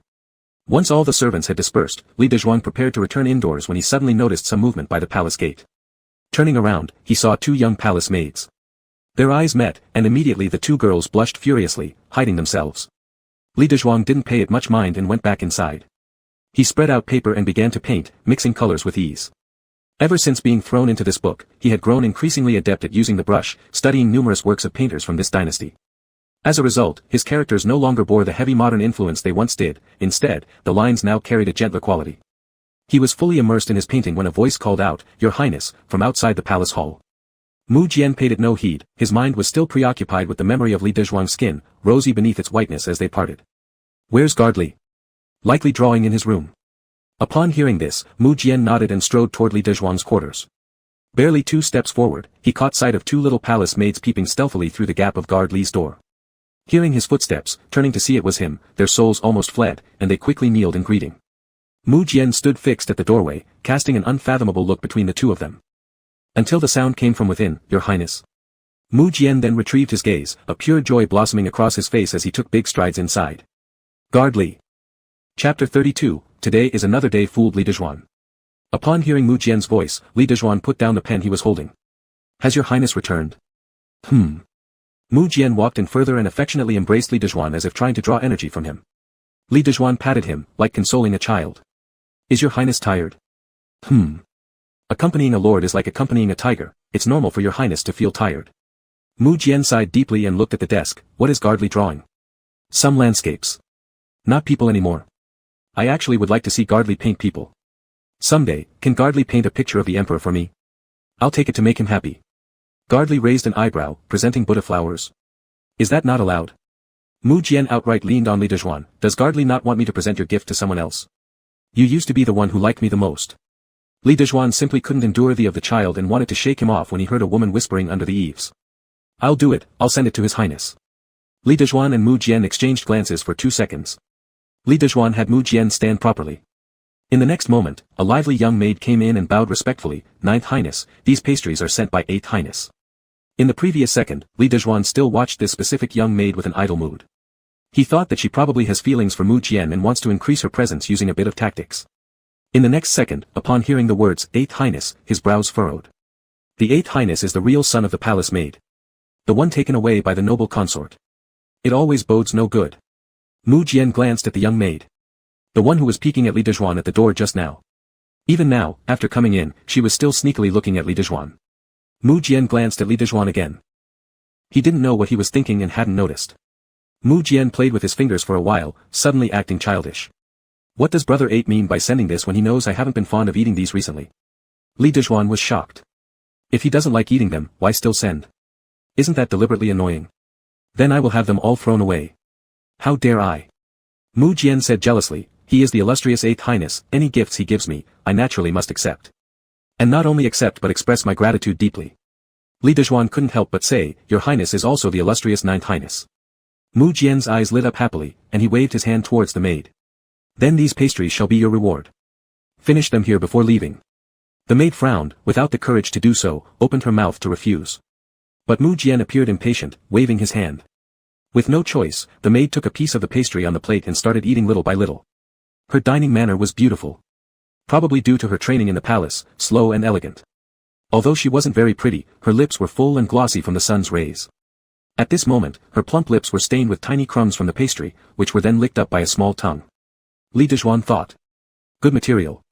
She could model lips. However, beside him, Mu Jian suddenly snapped harshly, "Eat faster. Are you implying that my 8th brother's gift isn't tasty?" The young maid was terrified and fell to her knees. Li Dezhuang asked, "Why frighten her?" Mu Jian sulked with a gloomy expression. His pitch-black pupils, like pools of water. Li Dezhuang didn't understand his antics and decided to ignore him. Suddenly, the maid kneeling on the ground clutched her chest and collapsed. After twitching twice, black blood oozed from the corner of her mouth and she died. This was the first time someone had died in front of Li Dezhuang. The impact was considerable. However, the next moment, a pair of warm hands covered his eyes, blocking out the terrifying scene. A trembling young voice sounded in his ear, "Guard Li, don't look." Li Dezhuang felt both surprised, scared, and tender-hearted. Mu Jian is younger than him. This plate of pastries was meant for him, the 8th Highness bastard. He, Mu Jian, must have been even more scared. Yet, he still covered Li Dezhuang's eyes. Yet, behind those hands blocking his vision, Mu Jian's face was full of laughter. Excited and trembling with joy. She's dead. Indeed dead. For daring to covet Guard Li. This is your fate. Although a palace servant had died in the palace, which was one life gone, it wasn't made public. Li Dezhuang looked at Mu Jian who sat on the bed hugging his knees silently and felt aggrieved for him. They both knew who the murderer was. And they had been so bold. Such clumsy means. But because Mu Jian's foundation was unstable, he couldn't fight back. If he tried, he might even drag himself down. Li Dezhuang approached. "Your Highness, I've boiled some soup. Would you like to drink it?" Mu Jian raised his head, the look of disappointment disappeared, revealing a smile. It was bright, but in Li Dezhuang's eyes, it was no different from forced joy. "I want to drink it. Gardly made it, I will certainly drink it." Li Dezhuang handed over the soup. Mu Jian obediently drank it in a few sips. Li Dezhuang set down the bowl, determined. "Your Highness, I'll paint for you tomorrow, as a gift for His Majesty. To make the Emperor happy." Mu Jian looked at him. "Why? If we cannot move further, Your Highness is at risk. Is Gardly worried about me?" Without his legs, he would also be dead. Mu Jian moved closer. "Gardly, you are really kind." Li Dezhuang patted him. Mu Jian seized the opportunity to grab his hand, holding it tightly in his palm. "Gardly, in this vast palace, everyone is scared. I am powerless and without status. I have only you." Li Dezhuang nodded. A feeling of mutual admiration arose in his heart. Their situations were actually similar. Both were alone in this world. They could only keep each other warm. Mu Jian lowered his head, his forehead touching Li Dezhuang's. His eyes were wet with vulnerability, a bit pitiful, like a thin piece of ice, shattering upon contact. "Gardly, I'm a little afraid." "Your Highness, do not be afraid. You will surely win." "Does Gardly believe in me that much?" "Of course. The script is in my hands." Mu Jian stared intently at Li Dezhuang. "Then I will not let Gardly down. I must obtain that supreme position." Seeing the main character regain vitality, Li Dezhuang was very glad and consoled. He felt that his future once again had something reliable. He took out some silver from his private treasury and gave it to the palace attendants, instructing them to take the body of the accidentally poisoned servant girl back. The silver was given to her family as some form of compensation. After taking care of this matter, Li Dezhuang returned to the palace, unfolded the paper, and picked up the brush. Since he needed to make the emperor happy for Mu Jian, he had to give the emperor a strong dose. Chapter 33, Marriage Proposal. On the second day, Li Dezhuang placed a thick stack of drawing paper in a wooden box and handed it to Mu Jian. When he passed it over, his eyes darted around nervously, with a hint of red at the corners, like cherries in the spring. "Your Highness, give this to the emperor. And remember not to open it yourself." Mu Jian, seeing his reaction, roughly understood what was inside the box. Yet when he secretly opened it himself, he was still stunned. With just one glance, he felt his chest grow warm and his mind buzz. Almost involuntarily, he began flipping through page after page. His heart raced faster and faster, almost out of control. Mu Jian closed the drawings, did not bring them to the emperor's bedroom, but instead hid them in his own room. Later that night, he secretly took them out, using a writing brush to copy the main elements, preserving the essence. The next day, he quietly delivered the wooden box to the emperor. The emperor said nothing and accepted it. Mu Jian played his part well, as an unruly and carefree filial son who pretended not to notice the sharp glimmer in the old emperor's eyes. As he walked along the palace path, a figure approached him. A girl's voice rang clear and bell-like. "Your Highness, the 9th Prince." Mu Jian lifted his gaze, and his face lit up with a smile. "Ah, it's Miss Du, what a coincidence." Du Yanqiu was dazzled by his smile and looked down, her face tinged with shyness. "I saw you from afar, 9th Prince. It seems like you're preoccupied with something." "I'm thinking of someone." "Who is it?" "Coincidentally, she's coming right now." Du Yanqiu hesitated for a moment, and her entire face quickly turned red under Mu Jian's smiling gaze. The maidservants following behind her also snickered quietly. 9th Prince is teasing me." Mu Jian moved closer. "Then let it be a joke." Du Yanqiu lowered her head with a smile. "Why haven't I seen Gardly today?" "Oh, he's slacking off somewhere in the palace." Du Yanqiu nodded, suddenly laughing. "That's really unlucky. Several of my maidservants were clamoring to come into the palace with me today because they wanted to see Gardly." Mu Jian's eyes grew colder, but his face remained smiling. "Is that so?" "Yes.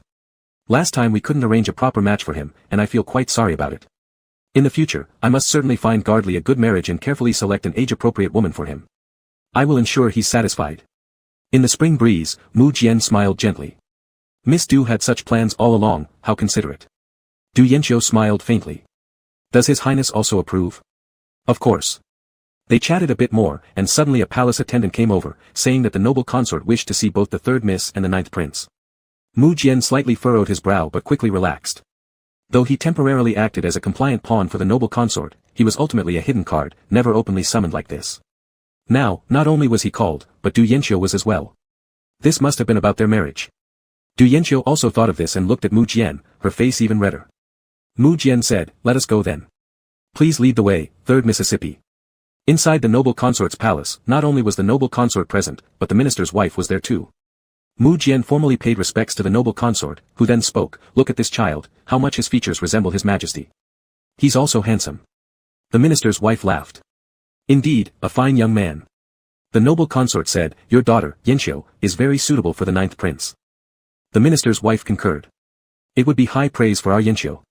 The noble consort smiled and asked Du Yanxiu, "If I were to betroth you to the 9th prince, would you agree?"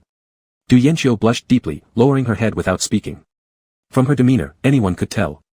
The noble consort and the minister's wife exchanged knowing smiles, continuing to discuss the two children casually while Mu Jian silently listened. Unexpectedly, their conversation eventually turned to the topic of guardly. "Jianer, why didn't you bring your guard with you today?" Mu Jian respectfully answered, "He's somewhere in the palace." The minister's wife questioned, "Does the 9th prince frequently bring guards around?" The noble consort chuckled, "Not always. That guard has accompanied Jianer for many years, making him different from others. Jianer treats him closer than the rest. I remember his name, wasn't it? She couldn't recall it. Du Yanxiu opportunely added, "Li Dezhuang." The noble consort laughed. "Yes, that's it. Li Dezhuang. Didn't expect Yanxiu to already know even the names of those close to Jianer. You'll surely make an excellent mistress." Du Yanxiu immediately bowed her head. "Your Excellency is teasing me. I just remembered him vaguely."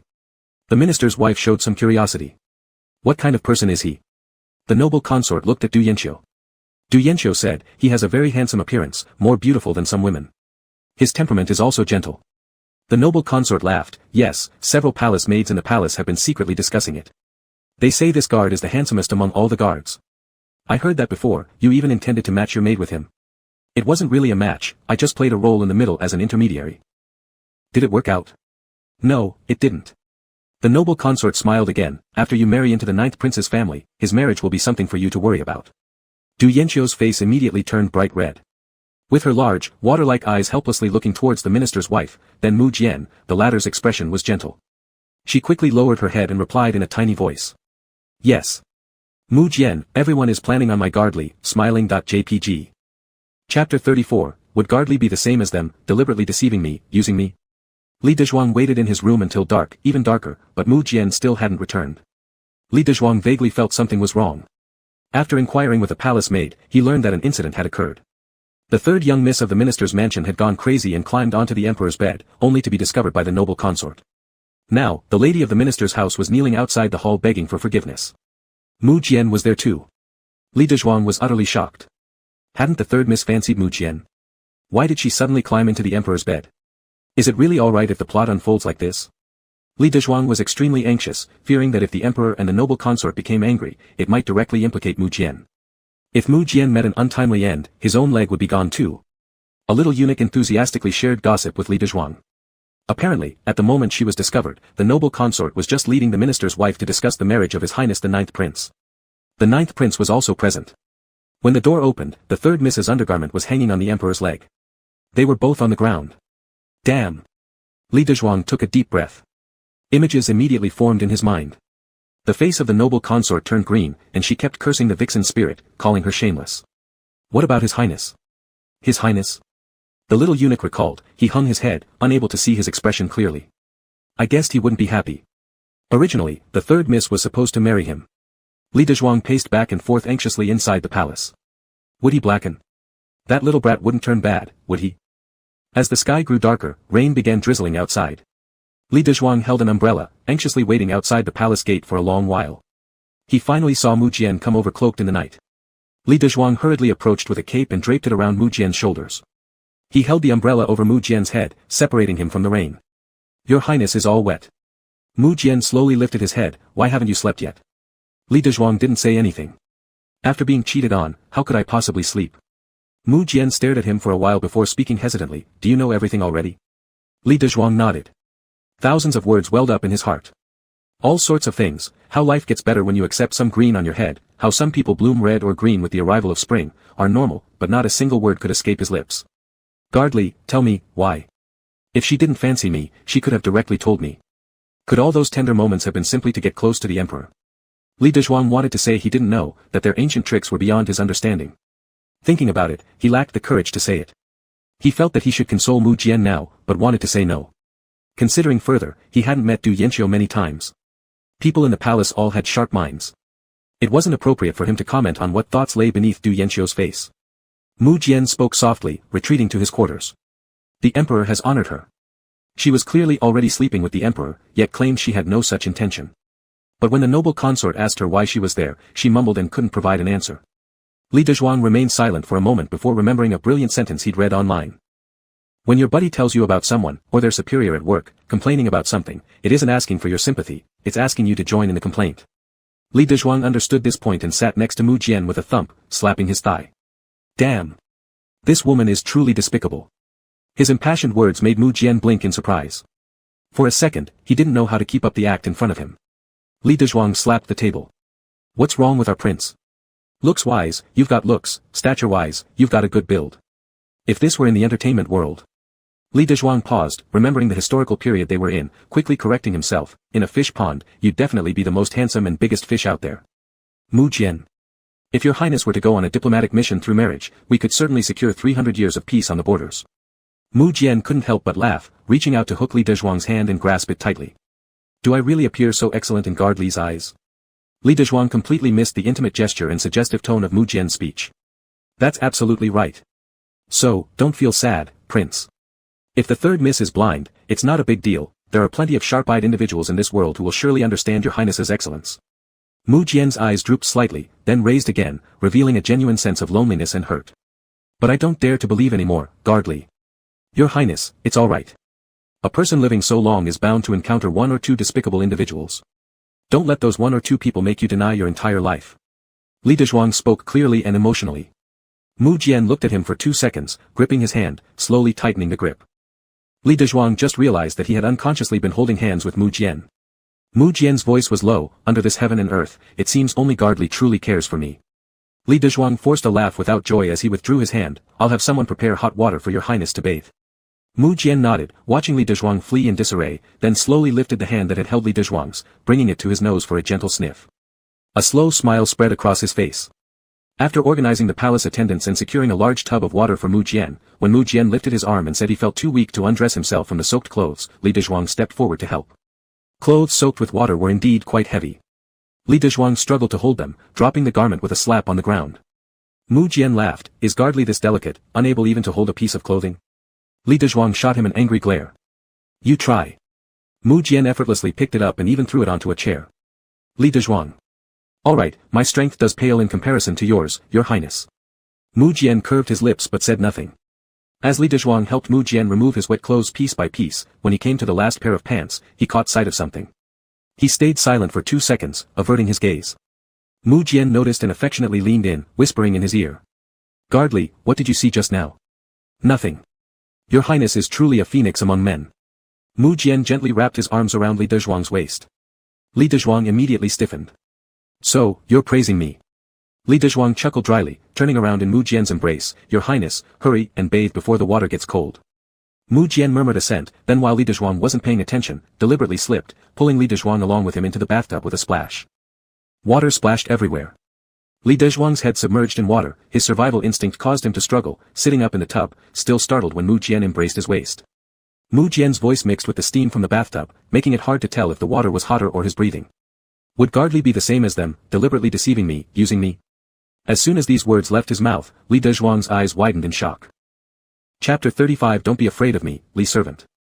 Wasn't Li Dezhuang just the same? Tricking him, taking advantage of his young age for easy deception, exploiting him to gain wealth and honor. Li Dezhuang swallowed hard, his heart in his chest beating faster and faster. He was too guilty to turn around and face Mu Jian bravely, saying only feebly. His highness is overthinking again. Mu Jian's chest was pressed against Li Dezhuang's back. Doesn't Servant Li feel uncomfortable soaking like this with your clothes on? It's still, okay. Take them off then. No need. I'll help you. As Mu Jian started acting on his words. Li Dezhuang was still racked with guilt, not daring to turn around and face him, squeezed next to the bucket edge, leaving him completely unable to resist as Mu Jian quickly stripped all his clothes off. He cowered in the corner like a little chick. The warmth from skin-to-skin contact made Li Dezhuang slightly anxious. Mu Jian rested his chin on Li Dezhuang's shoulder. Servant Li, I only trust you now. Don't deceive me. If you love me, I can give you anything. Is that agreeable? Li Dezhuang nodded. Mu Jian smiled with half-lowered eyes and suddenly bit into Li Dezhuang's neck, making him hiss. Unable to restrain himself, he turned his head back and glared at him. Is your highness a dog? Mu Jian gripped his chin, a faint coldness gleaming in his eyes. This is to remind you how pain feels. If you dare deceive me, there will be much more than this. Li Dezhuang's small heart thudded. Indeed, being betrayed seemed to have darkened one somewhat. It's better not to provoke him. Definitely not. His quiet demeanor appeared compliant in Mu Jian's eyes. Let me bathe you. Li Dezhuang was greatly shocked, nearly jumping out. However, someone held him tightly around the waist, making it impossible for him to escape. He could feel Mu Jian's hands wandering over his body, scooping hot water to bathe him. Starting with the back, slowly moving downwards towards his spine, and then to his lower back. It might have been a misconception, but Li Dezhuang felt that Mu Jian deliberately paused at his waist, kneading it in circles, massaging until his bones went soft. Then his hands moved forward, asking, "Is this pressure comfortable? Suitable?" Li Dezhuang closed his eyes briefly, straying thoughts entering his mind. He perfunctorily responded, "Still bearable. Let me do it myself, your highness is so precious, how can you possibly bathe me?" Mu Jian wouldn't let go. "I must do something in return for Servant Li's kindness towards me, shouldn't I?" Li Dezhuang gave a dry laugh, finally daring to turn around and look at him. "There's no need for your highness to bathe me. Let me bathe you instead." Mu Jian emitted a deep laugh, leaning closer. He grinned, "Do you want to help?" Li Dezhuang's expression turned embarrassingly red. His flustered appearance seemed incredibly adorable in Mu Jian's eyes. So cute that he couldn't stop himself from wanting to devour him whole. But after a brief moment of panic, there appeared a trace of fright in Li Dezhuang's eyes, his whole body trembling. Mu Jian's gaze deepened. Without giving him time to explain, he pulled him by the arm and pressed him against the side of the tub. "What is Servant Li afraid of? I haven't done anything outrageous yet." "I'm not afraid." "Not? You don't even dare to look at me."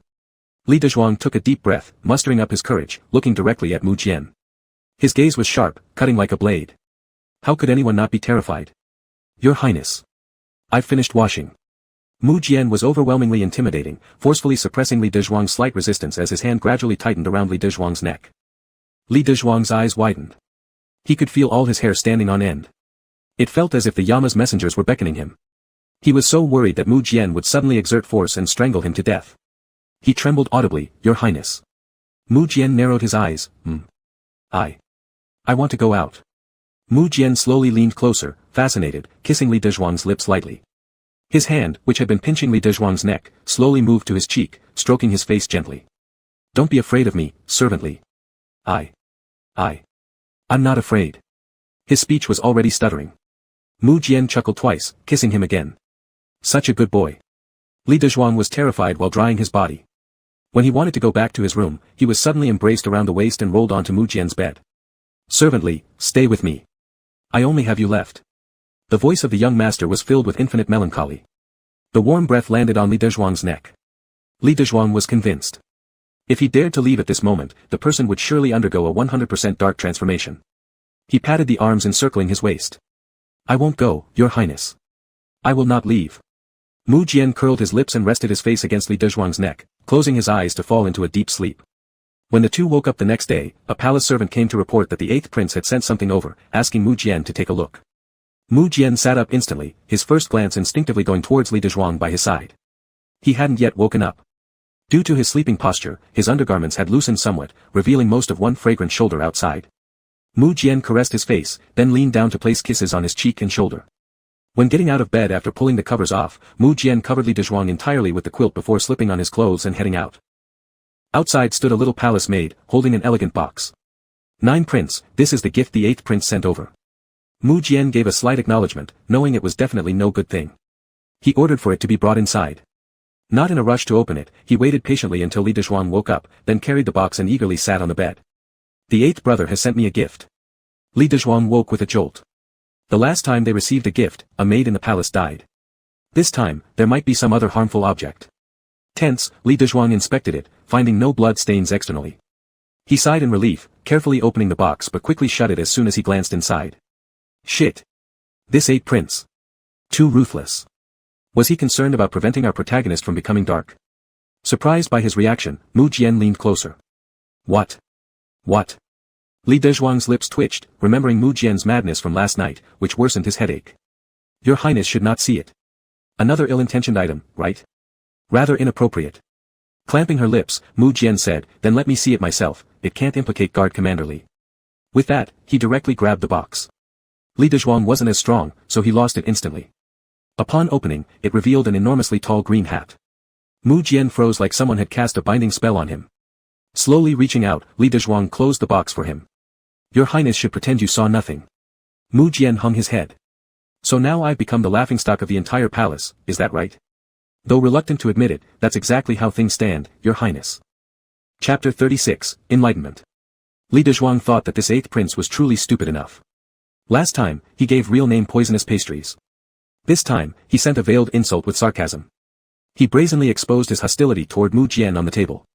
On what grounds? Because the consort Guifei was his fake mother. In Empresses in the Palace, he wouldn't last even a single episode. Mu Jian put the box on the table and sat silently. Li Dezhuang feared he would turn dark, so he went over and held him in his arms, gently patting his back. Unbeknownst to Li Dezhuang, Mu Jian buried himself in his waist, closed his eyes in pleasure, and almost obsessively drew in the scent of Li Dezhuang's body. After noon, the emperor arrived personally. After all, it was about taking a daughter-in-law, the emperor certainly needed to offer some words of comfort. Although Li Dezhuang wasn't in the inner chamber, just by looking at the emperor's face when he entered, one could tell he felt guilty. Since he had come to placate his son, he must have brought various large and small gifts. Some items were things that Li Dezhuang had never seen in this palace. Guarding outside, Li Dezhuang suddenly heard something heavy fall inside. The guards stationed outside were shocked and stormed in. Li Dezhuang also rushed inside. Inside, nothing unusual had happened except that the box on the table had fallen to the ground. A green hat rolled out from within. The emperor seethed with anger and pointed at the hat on the ground, asking, "Who gave this?" Everyone in the palace prostrated themselves to the ground, not daring to speak. Mu Jian stood tall before the old emperor like an obstinate child. His voice trembled, "Father, you cannot continue to treat your subject this way. Someone won't tolerate it." At that instant, the emperor's rage flared. With a single kick, he struck a nearby eunuch. "You say? Who gave this hat? Is this mockery directed at his own sibling? At me too? Who emboldened him?" No one dared to reply. Mu Jian stood calmly beside him, quietly watching as the emperor lost his temper. The emperor kicked the hat away furiously and stormed off. After a long while, only then did the people in the palace dare to look up at Mu Jian. He appeared remarkably composed. After a long silence, his lips parted slightly as if the previous turmoil meant nothing to him. "Everyone go out." The attendants slowly got to their feet. "Li guard." Li Dezhuang paused his steps. When everyone inside had left, Mu Jian took slow steps towards Li Dezhuang, encircling his waist with his hands and burying his head in Li Dezhuang's shoulder. His voice was muffled. "Hold me." Li Dezhuang reached out to embrace him. The news of the emperor's fiery display at Mu Jian's palace spread quickly. However, even faster than that, news came of the emperor's furious punishment. The 8th prince would be confined for 3 months. That evening, the consort arrived at Mu Jian's palace. It was the first time Li Dezhuang had seen such lively commotion in this place. The emperor came during the day, and the consort came in the evening. Unfortunately, this kind of liveliness was likely undesirable for Mu Jian, Li Dezhuang guessed. The consort and Mu Jian entered the sleeping chamber. Li Dezhuang guarded the door and could hear their conversation. The voice of the consort was gentle. "Jianer, mother knows that this incident caused you suffering. I didn't expect that little villainess to dare climb onto your father's bed, causing ridicule for you in this palace. My heart truly aches for you." Li Dezhuang let out a cold laugh. Unable to help himself, he awarded the consort with an Oscar statue. If Li Dezhuang hadn't known her true motives, he might have believed her staged maternal affection. The consort was a person who valued profits and power above all else, desiring glory and authority. She didn't care whether the 8th or 9th prince ascended the throne, as long as it was her son, it was enough. Previously, she thought the chances of her 8th son being successful were higher, so she never set foot here. Now that the 8th prince was under confinement, she quickly sought to win over her biological son. "Jianer, don't worry. This time, I've brought you several exquisite beauties. They're waiting outside." Li Dezhuang glanced briefly. Sure enough, there were 3 beauties waiting in the corridor. Their figures and appearances were top-notch. "In the future, mother will find you even better companions." "Thank you, mother. Jianer, these years you've endured so much hardship. In the future, whenever you feel wronged, come and tell mother." A faint, emotionless came from Mu Jian inside the hall. The consort Guifei didn't stay long before leaving. It was evident that she still didn't want others to know about her connection with Mu Jian. She wanted him to remain as her hidden ace. When the consort was leaving, she took a longer glance at Li Dezhuang. "You're Li Dezhuang." Li Dezhuang knelt down and paid his respects. This servant replies to the consort, "Yes. You do have a fine appearance, but your name doesn't suit you.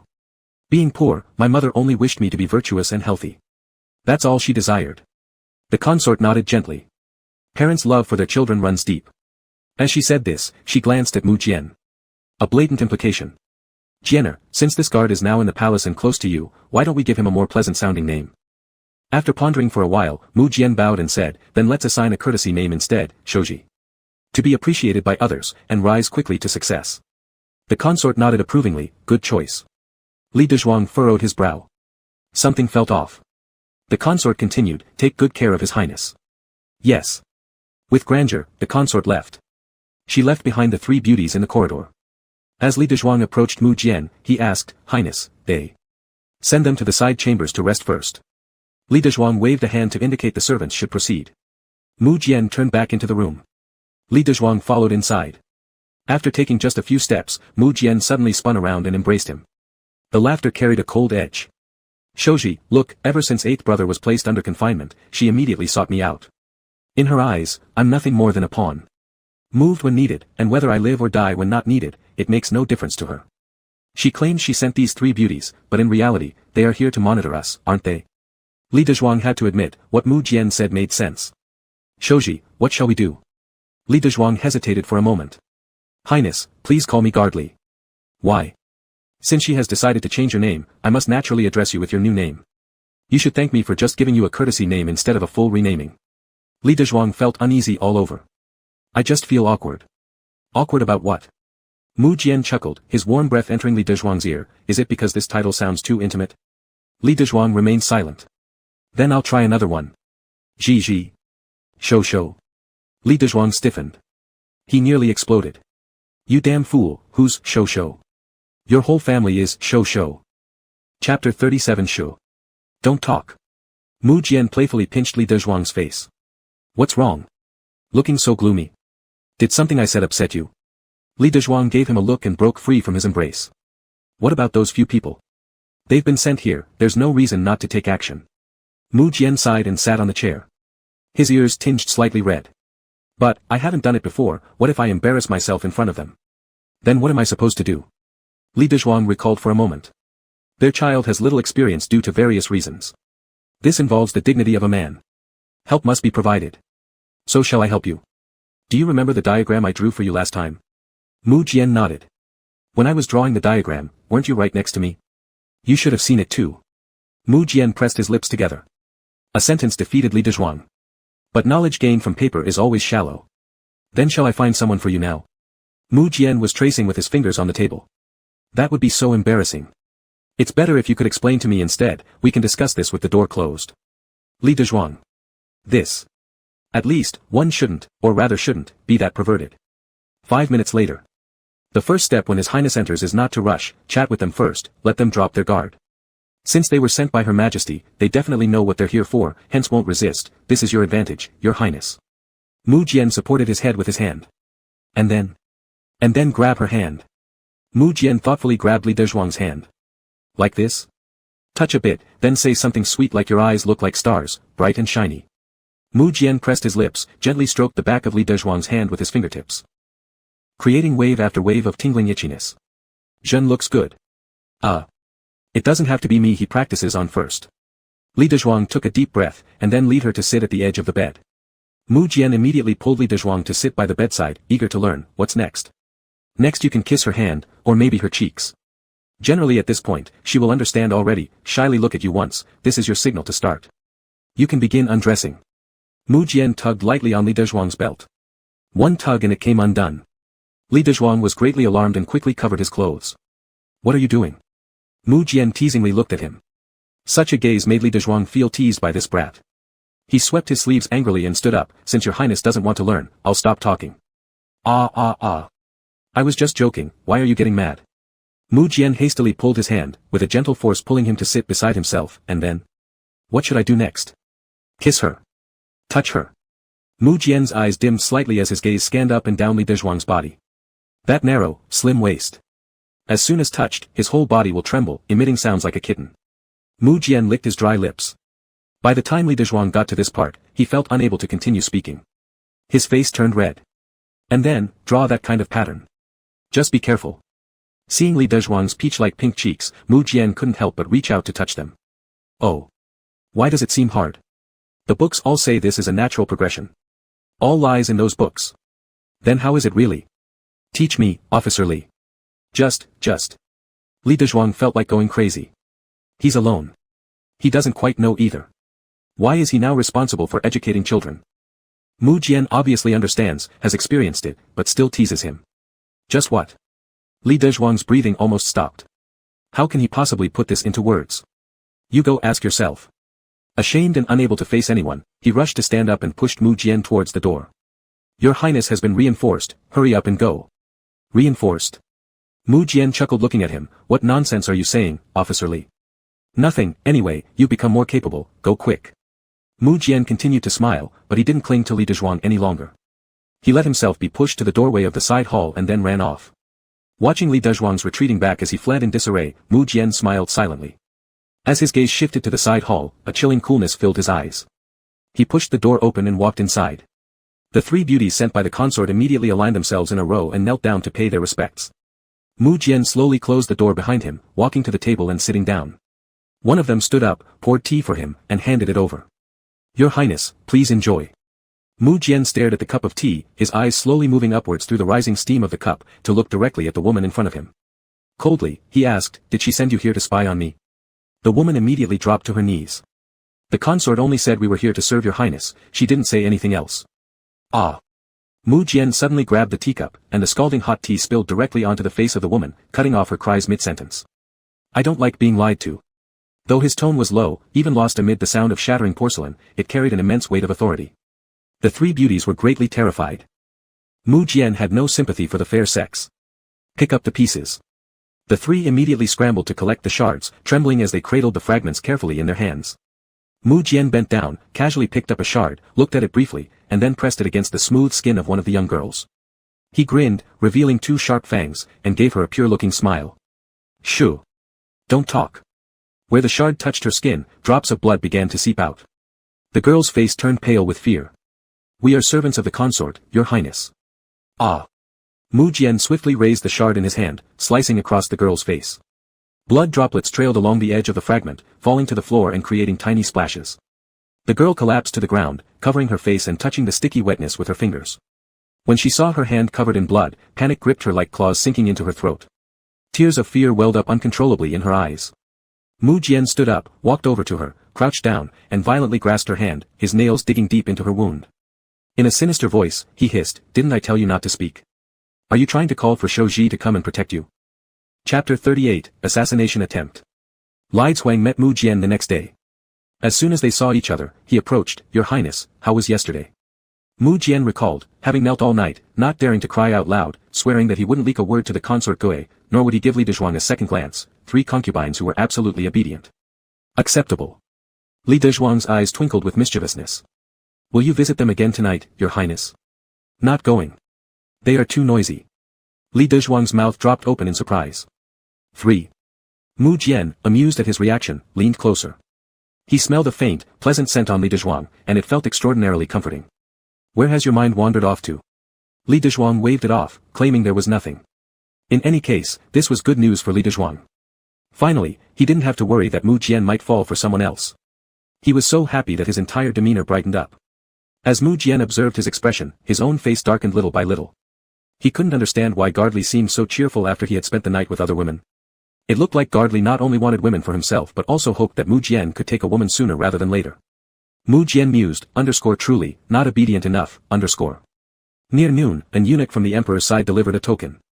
With this token, Mu Jian could freely enter and exit the palace gates. The emperor's intention was simple, let Mu Jian go out for a stroll, clear his mind, and forget about this matter. But that evening, the heroine of the incident came. She was dressed as a maid, unremarkable at first glance. However, her act of crying and leaning into Mu Jian made Li Dezhuang recognize her. Daring not to interfere, Li Dezhuang hid himself away. He heard Mu Jian sigh deeply and say to Miss 3, Yanqiu, I truly hold affection for you. You know this. I know, Your Highness, I really do. I don't know what happened either. Please believe me, Your Highness, please. Whether or not I believe you doesn't matter now. You're currently the emperor's concubine, and you've become a thorn in the eye of the consort Gui. Be cautious. Since they've come after me, they will target you and perhaps even attack the secretary's household. All right, I understand, thank you, Your Highness. Your Highness, this wooden hairpin that you gave me. Yanqiu dare not keep it anymore, so I am returning it to you. Apparently Mu Jian received it. Then another round of sobbing followed, and Du Yanqiu likely left. Li Dezhuang secretly slipped back into his room and lay down on the bed. Did Mu Jian actually mean that he held feelings for Du Yanqiu? Seemed so, since that day he appeared lost in spirit, and today he had admitted it verbally. But somehow, it didn't feel true. All Mu Jian needed was a little teasing, and he'd be laughing, instantly forgetting about Du Yanqiu, or Zhang Yanqiu, or Li Yanqiu. Li Dezhuang thought to himself, he's so complicated, The next morning when Li Dezhuang woke up, it was already late. Mu Jian was sitting on the corridor, swinging his legs. Seeing Li Dezhuang come out, he stood up and waved the token in front of him. Let's go play outside. Li Dezhuang also wanted to go out, so he readily agreed without a second thought. Outside the palace was much livelier than inside. Especially with money in their pockets, the outside world became even more fun. They shopped around, dined in a wine house, explored the evening market, and enjoyed tanhulu bought from a riverside stall while seated in a pavilion. Li Dezhuang thought this was real life. Yet the very next moment, reality dealt them a hard blow. An arrow flew out of nowhere, striking the tanhulu in Li Dezhuang's hand and nailing itself into the nearby pillar. Mu Jian's face immediately changed color. He instinctively tried to see where the arrow had been fired from, but the place was pitch black, making it impossible to see anything. Mu Jian pulled Li Dezhuang and ran. The two dashed through the marketplace. Li Dezhuang could almost hear the footsteps of death closing in from behind. Whenever there were fewer people around them, there'd be a metallic clink sound against the ground. This made Mu Jian reluctant to continue pulling Li Dezhuang along the main road, so they ran instead through narrow alleys, harder to aim at. However, Mu Jian was unfamiliar with the outer city, and after running aimlessly for some time, they lost track of where they were. Behind them came a string of rapid footfalls. During one instance, Li Dezhuang turned back and took a quick look. Several men dressed in black pursued them, their knives gleaming with a fearsome cold light. He was scared. And yet he feared this obsessive male protagonist might push him out as bait, abandon him, or even tell him, "You're the guard, you go ahead and protect me." But Mu Jian did none of those things. The hand gripping him was tight, so tight. It felt as if it wanted to crush his bones. Li Dezhuang was panting, breathless after running. Several times he almost tripped and fell, but Mu Jian quickly pulled him up each time without a word, continuing their escape in silence. "Your Highness." He couldn't run anymore. Truly, he could no longer run. Mu Jian glanced back at him, noticing also how the assassins were drawing closer. He clenched his teeth, darted into an even more secluded alley, hid Li Dezhuang behind some clutter, and hurriedly said, "Stay hidden," before running off alone. The spring evening breeze carried a chill despite the warmth of the day. Disordered footsteps and dark silhouettes flashed past Li Dezhuang's eyes. The horrifying cold glint in the darkness disappeared just as fast. An unprecedented stillness enveloped the surroundings. Every little sound in this pitch-black night was magnified infinitely. The meowing of a cat on a rooftop. The rustling of leaves stirred by the wind, each sound struck against Li Dezhuang's heart, stretching his fragile nerves to their breaking point. In such a quiet atmosphere, his mind drifted in and out. His limbs felt weak. He feared that if he peeked out, he would see a high-swinging blade gleaming with icy light. And before he could make out the assassin's face, there would be a whoosh. The blade would fall. His head would roll. Li Dezhuang trembled, clutching his head. He didn't know how long he should hide or if he dared to venture outside. He wanted Mu Jian to come back. Mu Jian was the only friend he could trust in this world. But as time passed second by second, he heard nothing, no familiar voice calling him guardly, no teasing laughter. Nothing. The blood rushed to his head. His heartbeat roared deafeningly loud. He slowly extended his line of sight, searching in the dark. There was no looming blade. No pursuers. Step by step, Li Dezhuang walked out, following the alleyway until he reached the main road. He hesitated, unsure where to go. The money he had on him was limited, fleeing wouldn't take him far. The house he'd arranged through Shang Yingding was far away, and who knew if he'd be killed along the way. Moreover, Li Dezhuang worried deeply about Mu Jian. He was terrified that Mu Jian had died in some obscure corner. Chapter 39, Your Highness, he's a man. Li Dezhuang wandered aimlessly on the street like a corpse. He suddenly felt that the capital city was so vast. So vast that he had no way to find Mu Jian.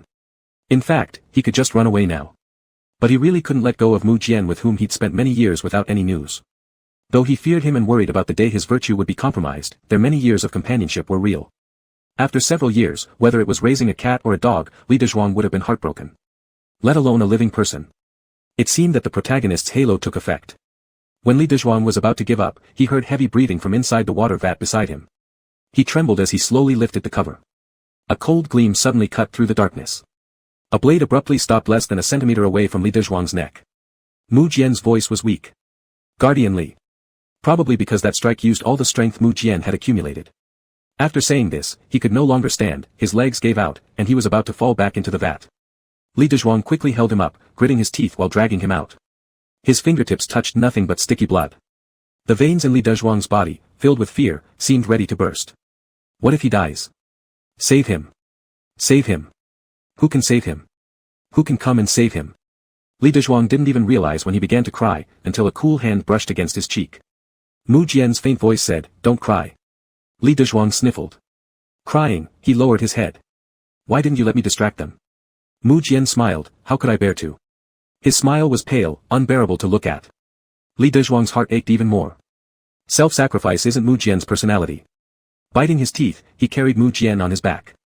Once merely a child who clung to his clothes and pouted for attention, had grown taller and stronger than him unnoticed. Li Dezhuang could hardly carry Mu Jian anymore. He staggered forward one step at a time. As he walked, he cried. I'll get you a doctor. I still have money, I will definitely treat you well, you must live, you still need to ascend the throne. I'm waiting for you to appoint me an official position. Mu Jian chuckled lightly. Big official positions. Guardian Li does love money. Who doesn't love money? I don't. Mu Jian whispered softly near Li Dezhuang's ear like an affectionate bird, clinging to him, I like Guardian Li better. No matter how much gold they offer, I won't exchange. Li Dezhuang's heart ached as though carved by a knife. Tears rolled down non-stop. Each drop was caught by Mu Jian in his palm. The road leading to the main street felt endless to Li Dezhuang, as if it would never end. He gritted his teeth and tried to keep going, but his feet went limp, causing both him and Mu Jian to fall onto the ground. His face scraped against the gravel, hurting fiery hot. Yet he paid no attention to himself, hurriedly checking on Mu Jian's condition. He helped him up and leaned him against the wall. Your Highness, are you all right? Mu Jian shook his head. The skin on my face is scratched. It's fine, Your Highness. Stay here, wait for me, I'll go get you a doctor. Mu Jian grabbed the hem of his robe, smiling weakly. Don't leave. If you do, I'm afraid I won't see you again. Not possible. Not possible. Even though Li Dezhuang had similar thoughts in his heart, he still shook his head frantically. Nothing will happen to Your Highness. Mu Jian pulled him closer, his voice soft, ever since I was young, I lived alone in a cold palace. Everyone spoke harshly to me. Even though I am a prince, my life is worse than that of a palace maid or eunuch. You stop talking. Take these deathbed words back. Mu Jian smiled, then. I'll make it short. Guardian Li, can you kiss me? Li Dezhuang stared at him blankly. He felt the hand pulling at his hem exerting a little force, trying to pull him closer. Mu Jian said. No one has ever kissed me. No one has sincerely liked me. Can you be that one person? Li Dezhuang was overwhelmed with sorrow. His intestines felt like they were tying themselves in knots.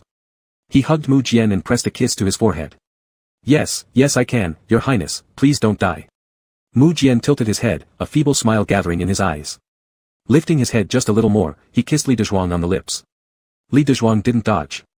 Mu Jian said, I want you to kiss me here. Li Dezhuang pressed his lips together, hesitated for a moment, then leaned down and kissed Mu Jian. He had intended to pull away immediately, but Mu Jian made a soft sound, Li servant. His voice carried an air of as if there were no tomorrows left. Li Dezhuang's heart softened. His brain turned into a jumble. All he could think was, he's going to die, he's going to die, he's going to die. He wasn't even aware when Mu Jian's lips ventured further or when his hand began to tug lightly. Li Yu stood at the alley entrance, holding the wound medicine, standing silently. Until Mu Jian struck Li Dezhuang with a chop to the neck and commanded. Turn around. Li Yu slowly obeyed. Behind him came the sound of fabric brushing against fabric. And saliva, sticky and messy, far exceeding what he had heard before. Li Yu's face heated up. Weren't they supposed to be unconscious after being knocked out by the prince? How could the prince continue kissing so passionately? After an unknown amount of time, the sounds behind him ceased. Give me the medicine. Only then did Li Yu turn around, slowly approaching, and respectfully handed over the medicine while sneaking a glance at the person in the prince's arms. It really was a man. Not a woman disguised as a man. Just a man. Beautiful, with tears all over his face. What are you staring at? Mu Jian's voice suddenly hardened, leaving no trace of his earlier weakness. Li Yu hastily averted his gaze. Mu Jian didn't let go of Li Dezhuang as he hugged him tightly. Slowly, he loosened his own robe, sprinkling the medicine on the wound. Though the pain caused his muscles to contract, his facial expression remained unchanged. Have those people been dealt with? Yes, Your Highness. You may rest assured. Find a place to rest for 2 days, and then I'll return to the palace. Li Yu nodded. He had intended to help Mu Jian stand or offer a hand to support the handsome gentleman, but the prince waved his assistance away. Mu Jian himself walked forward step by step, carrying Li Dezhuang in his arms. Li Yu followed behind, wanting to say something but hesitating. In the end, gritting his teeth, he said, Your Highness, do you know the person in your arms? He is a man. Mu Jian chuckled, do I look foolish enough to not tell if he's a man or a woman? Li Yu hesitated again, Your Highness. Mu Jian stopped in his tracks. His pitch-black pupils gleamed with a frightening sharpness. I intend to hold him dear. Not only will I hold him dear, but I will also make everyone under heaven value him too. Everyone must know this person is mine. Chapter 40, I thought you would leave. The first thing Li Dezhuang did after waking up from his coma was to look for Mu Jian. Seeing Mu Jian sleeping soundly by his side, and looking much better, he let out a long sigh of relief. Before he could finish this sigh, he suddenly remembered that in a moment of urgency, he had actually kissed Mu Jian. Li Dezhuang's eyes widened in shock. Holy crap. I'm a man, and I just kissed another man. He was going insane. Li Dezhuang helplessly opened his mouth wide. In his daze, it seemed like a chubby white soul was escaping from his mouth and floating higher and higher. A light chuckle came from beside him. What is Gardley doing? The soul instantly returned to its place. Shocked, Li Dezhuang turned around and met Mu Jian's clear eyes, filled with amusement. His face started to burn little by little. Nothing. Are you thinking about the time you kissed me? Li Dezhuang was choked by this sentence. Choked so hard that his eyes widened. I am not, I didn't. Mu Jian chuckled twice then abruptly stopped, probably because moving made his wound hurt, eliciting a hiss. Li Dezhuang panicked, and without any further hesitation asked worriedly. Is your highness all right? Taking advantage of the situation, Mu Jian grabbed the hand of Li Dezhuang which intended to pull his clothes aside to check the wound. I'm fine, I just pulled it. See how worried our learned friend gets. His behavior was too similar to a lecher trying to flirt with an innocent maiden. Li Dezhuang withdrew his hand and lay back down. Who was the person who attempted to assassinate your highness? Did you get a good look? No. What can we do now? Afraid to go home. Does Gardley want to support me through painting? I can't afford it. Mu Jian laughed twice and gently wrapped his arms around Li Dezhuang's waist. I'm very easy to take care of. Out of instinct, Li Dezhuang wanted to push him away. As soon as he moved, Mu Jian hissed several times, obviously pulling at his wound. Li Dezhuang then dared not move anymore. Mu Jian took the liberty of getting closer. The ones who tried to kill me are none other than those few behind-the-scenes plotters. Fortunately, Gardley was not injured, or else my heart would have broken. Where did your highness learn these seductive words? Mu Jian smiled sweetly. After meeting Gardley, I became naturally proficient. Moreover, I wasn't joking, I am serious. Li Dezhuang gave a hollow laugh in his heart. He thought, no wonder Miss 3 got fooled by your sweet talk. Has your highness's wound been bandaged? After that hazy kiss, Li Dezhuang barely remembered the following events clearly. He might have fainted from crying or maybe from being hit on the head. In any case, he doesn't know what happened after that. It has been bandaged. While saying this, Mu Jian tore open his shirt. There was a thick cloth wrapped around his shoulder. Yet even so, blood could be seen soaking through the fabric. It was evident the wound was deep. Li Dezhuang quickly buttoned up his shirt, fearing that with such a severe injury, he might exhaust himself too much and collapse. When will we return to the palace, your highness? Not in a hurry, let's wait a couple of days. Why? Let them think they succeeded. Let the emperor worry about my safety. When everyone starts worrying and thinks I'm dead, I'll appear all of a sudden. Don't you think it'll scare everyone to death? As he spoke these words, his eyes shone brightly, just like a child pulling off a prank. However, Li Dezhuang wasn't as relaxed as him. He couldn't forget the feeling of death creeping closer last night. But Mu Jian showed absolutely no sense of tension. Instead, he got closer and asked him, am I not smart? Li Dezhuang gave a perfunctory nod. Smart, very smart. The smartest person in the world. Then give me a kiss, Gardley. Huh. Li Dezhuang suspected he had heard wrong. Maybe this guy had a fever. He went to feel Mu Jian's forehead. No fever. Mu Jian's entire face was written with two big words, anticipation. Li Dezhuang avoided his gaze, so old already, you still want a kiss. Aren't you ashamed? Mu Jian wasn't ashamed. No one kissed me when I was little, so I need to make up for it now. What nonsense. Kiss me. Am I not good enough? Good, very good. Good enough to die. Mu Jian squinted his eyes, you won't kiss me. An alert rose within Li Dezhuang, I won't. He was prepared for the possibility of being hit or scolded by Mu Jian in the next second, but instead, the latter suddenly kissed his cheek with a smile. Then I'll kiss you. He looked as innocent and carefree as a child. Making it hard to be angry with him. Li Dezhuang sighed inwardly. Alright, he's still a kid. They lay on the bed for a while longer, more precisely, it was Mu Jian who pulled Li Dezhuang to lie there longer. When lunchtime came, Li Dezhuang met Li Yu, who had come to deliver their meal. Only then did he learn that this former head of the Eastern Palace Guards had reached out a helping hand last night, saving both of them. Li Yu didn't stay long after delivering the food and soon left. During the meal, Mu Jian kept staring at Li Dezhuang, making the latter extremely uncomfortable. Your Highness, could you please stop looking at me? Am I not appetizing? Mu Jian responded immediately, you are. Li Dezhuang sighed deeply. After being chased and nearly killed, the protagonist has grown even more clingy. What should we do? After eating 2 bites, Mu Jian placed a piece of meat into Li Dezhuang's bowl and said with a low voice, I thought you would leave. Li Dezhuang's chopsticks froze midair. I know Guard Li has never been particularly fond of the palace. You've always wanted to leave. I thought that last night, you would leave. Li Dezhuang was startled. He hadn't expected that his hidden thoughts were something Mu Jian had always known. Mu Jian smiled at Li Dezhuang. Bright yet sunny, with a tinge of melancholy that tugged at the heart. That you stayed is truly wonderful. Li Dezhuang's heart clenched. He quickly served Mu Jian a big piece of fish meat from the belly that had no bones. Your Highness, eat quickly so you can rest better. Mu Jian nodded heavily. Yes. The old emperor indeed held Mu Jian in very high regard. Just after they were attacked last night, portraits of Mu Jian and Li Dezhuang were posted all over the capital city in the morning, promising a reward of 10,000 gold pieces. However, Mu Jian remained unfazed, waiting until the 3rd day when he pulled Li Dezhuang's hand, opened his shirt to reveal the barely healed wound, and placed a knife into Li Dezhuang's hand. Guard Li, help me cut it open. Li Dezhuang couldn't bring himself to do it, instinctively trying to throw away the dagger in his hand. Mu Jian grasped his wrist. If I return unscathed, father may not punish severely. Li Dezhuang understood. It was a strategy of self-inflicted pain. But it was just too painful. This must hurt like hell. I can't do it. Guard Li, you can. Mu Jian held Guard Li's hand and slowly pressed the blade tip against his own wound, applying some force. There was a soft plop.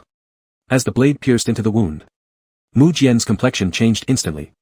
Li Dezhuang unconsciously tried to pull his hand back but was stopped by Mu Jian.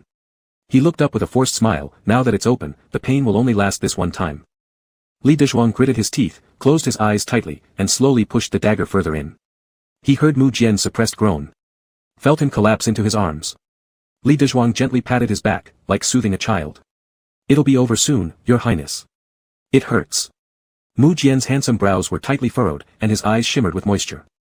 Guard Li, give me a kiss. Li Dezhuang took a deep breath, leaned down, intending to peck his forehead, but unexpectedly Mu Jian suddenly raised his head. His kiss landed on Mu Jian's lips. Chapter 41, Gone. A carriage was racing down the street. The people on the street didn't have time to dodge. The carriage galloped wildly, and finally came to a stop at the gate of the palace. The coachman jumped off the carriage, shouting toward the guards at the city gate, hurry up and save Prince Nine.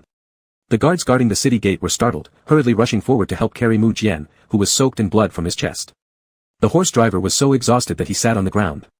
Within half an hour, the concubine, the emperor, and the entire Imperial Medical Institute had gathered in Mu Jian's room. Mu Jian's injuries were severe. Each doctor in the Imperial Medical Institute looked grim. The emperor himself remained by Mu Jian's bedside without moving. During this time, Li Dezhuang was summoned once for questioning about what happened outside the palace. According to the pre-designed script, Li Dezhuang told the emperor half-truths, explaining that they had been attacked and were trying to avoid their pursuers. Because they feared the assassin would come again, Mu Jian's injuries did not receive proper treatment and kept worsening. The emperor looked serious. He gave the token so his son could go out of the palace to relax, but never expected it would be used as an opportunity for an assassination. Enraged, the emperor issued orders for a strict investigation. This time, Mu Jian's wounds reopened after having just healed, making his condition worse than before with symptoms far more dangerous.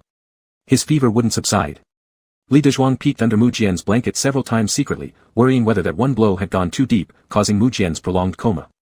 Not only concerned himself, but under orders from the empress and the emperor, he barely left Mu Jian's side, often falling asleep next to the bed. When he heard murmurs in Mu Jian's dreams, he woke up startled. Seeing Mu Jian drenched in cold sweat, made him feel heartbroken. Living in the imperial family was truly no easy task.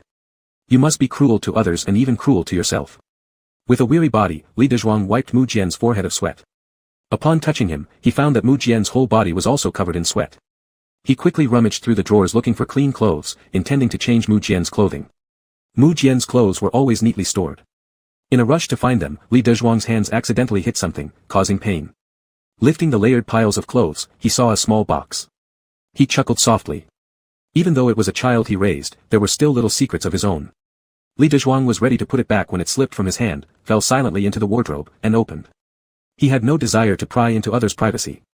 Putting the clothes aside, he intended to return the fallen items inside, but then saw 3 dark ink-stained characters. Psycho. Li Dezhuang's breath suddenly halted. He felt a tremble run through him. His mind went blank. Yet, shortly after this brief emptiness, memories returned of when he first wrote these 3 words and the reasons behind them. The man who had forcibly taken him. The man who gave him nightmares beyond measure.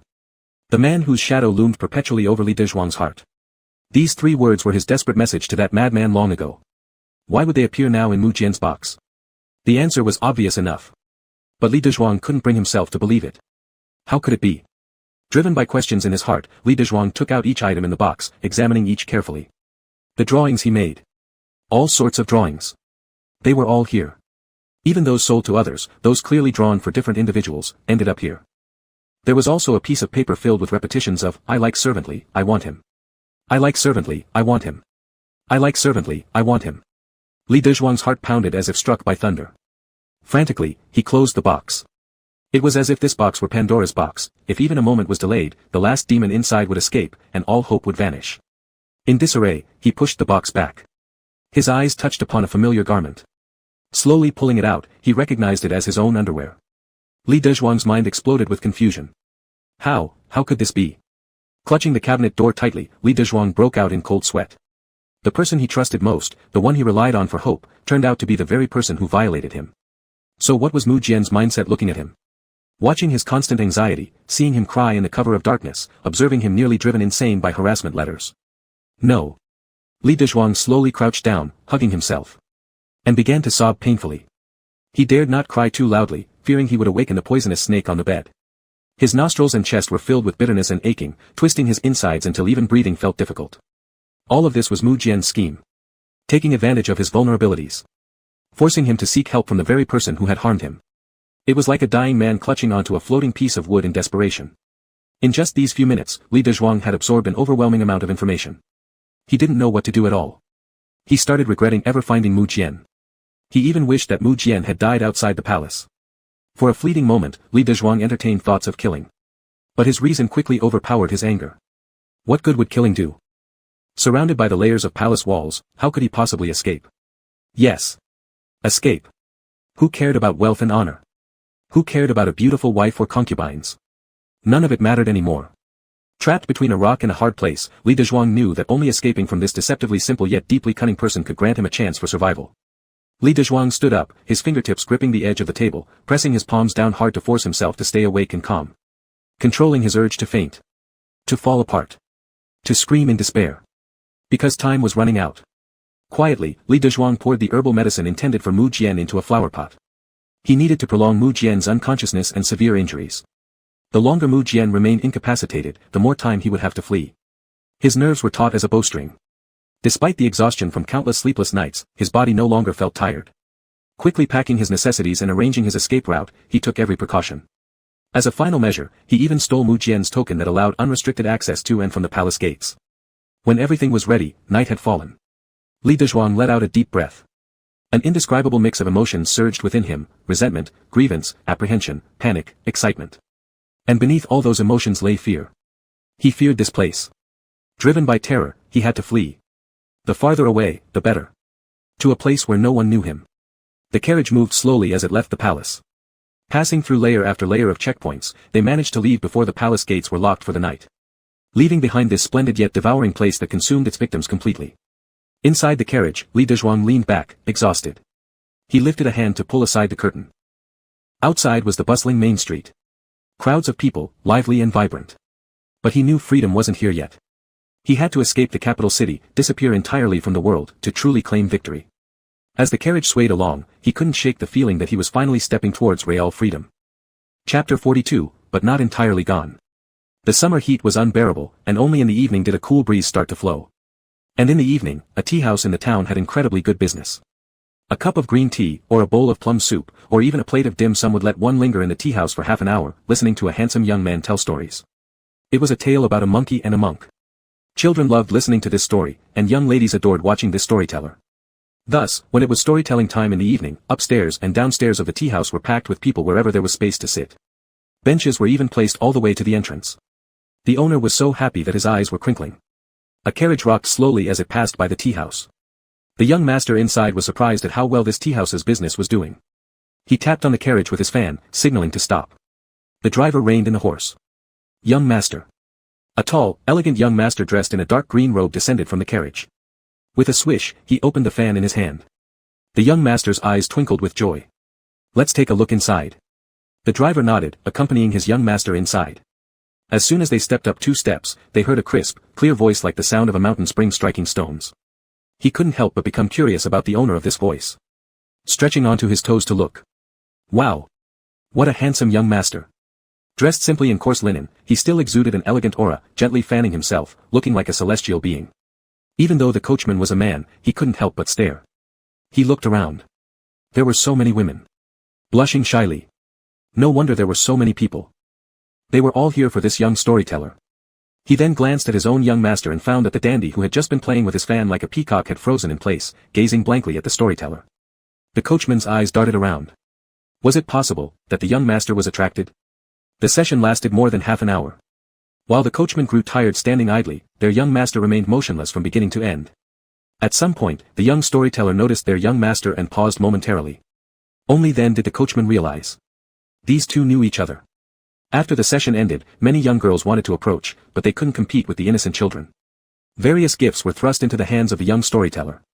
A smooth stone, beautiful leaves, and ugly black clay figures.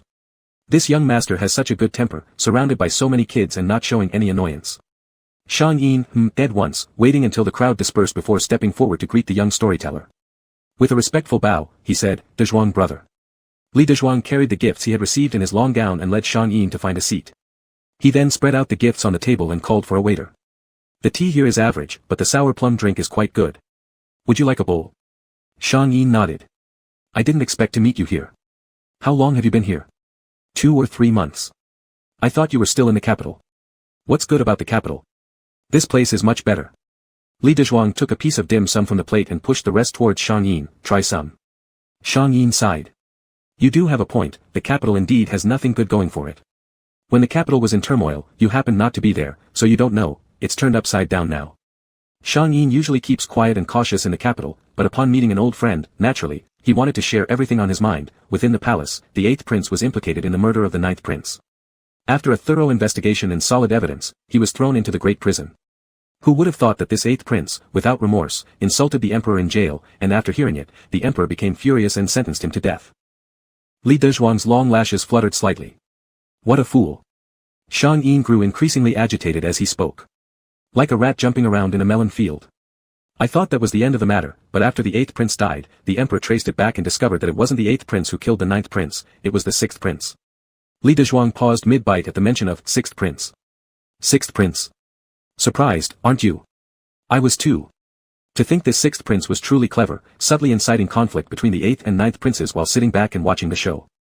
Unfortunately, one misstep cost him the whole game." "Dead?" "Not yet, but he won't last long. The noble consort in the palace cries every day and pleads with the emperor for justice. The emperor must feel conflicted within himself too. Likely, he'll be executed in the autumn." Gradually, the flavor of the cake in his mouth disappeared. Li Dezhuang took a sip of the sour plum drink. When he first fled, he dodged here and there, fearing that Mu Jian might wake up and catch him again. But now it seemed that with all the upheavals in the capital, Mu Jian really had no time to worry about his affairs. The drastic changes over just a few months made Li Dezhuang feel startled as he listened. It was unclear what role Mu Jian's seemingly pristine hands, which appeared untouched by even a drop of blood, played in all these events. After drinking 2 bowls of sour plum drink, Li Dezhuang and Shang Yin went to a tavern to have some wine. The 2 big men got drunk, collapsed on the table, but when they were supported to stand up, they still wanted to toast each other with another 1 or 2 cups. Eventually, they were forcibly pulled apart. The coachman and the servants exchanged glances silently and then shoved both of them onto one bed.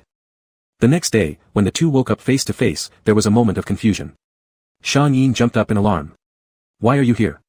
With the headache from last night's hangover, Li Dezhuang rubbed his head as he sat up. "I also want to ask why I'm here. Shouldn't I be going home? Why am I at your place now?" Shang Yin paused for a second. "Maybe it's because my 2 attendants didn't know where you lived, so they put us together." He paused after saying this. He recalled how he refused the arranged marriage at home, telling them that he liked a man. His family didn't believe him, so he used Li Dezhuang as a shield. Thus, those 2 attendants. Shang Yin closed his eyes briefly, overcome with shame. It would be better if Li Dezhuang never knew about this matter. "You rest here for a while. I'll ask the innkeeper to send some breakfast upstairs." Li Dezhuang nodded. After getting up, dressing, and washing up, once everything was done, Shang Yin suddenly rushed back in, his face full of panic. Before Li Dezhuang could ask what happened, Shang Yin closed the door. "Dezhuang brother, have you done anything immoral recently?" Li Dezhuang thought for a moment. Yesterday evening, I secretly poured the undrinkable wine into your cup. Doesn't count as doing anything wrong, right? Shang Yin choked. They had agreed to split it 50-50, and yet he cheated. Forget it. This wasn't the time to discuss that. Do you know that your arrest warrant is posted everywhere outside? The Ministry of Justice wants to capture you. Chapter 43, I like you, that's enough. A servant of Shang Yin went to recite the warrant for arrest from memory and repeated it to Li Dezhuang. The emperor is now investigating the 6th prince framing the 8th prince in an assassination attempt on the 9th prince. They found that he, Li Dezhuang, was the mole. As a trusted confidant of the 9th prince, he secretly plotted against the 9th prince. And then fled out of fear of punishment. So they are going to capture him. Anyone who can assist the authorities in capturing Li Dezhuang will be rewarded with 50 taels of gold. Li Dezhuang, furious, was shaking as he paced back and forth in the room. It seemed as if sparks were bursting out of him. Son of a bitch. Shameless bastard. Little brat.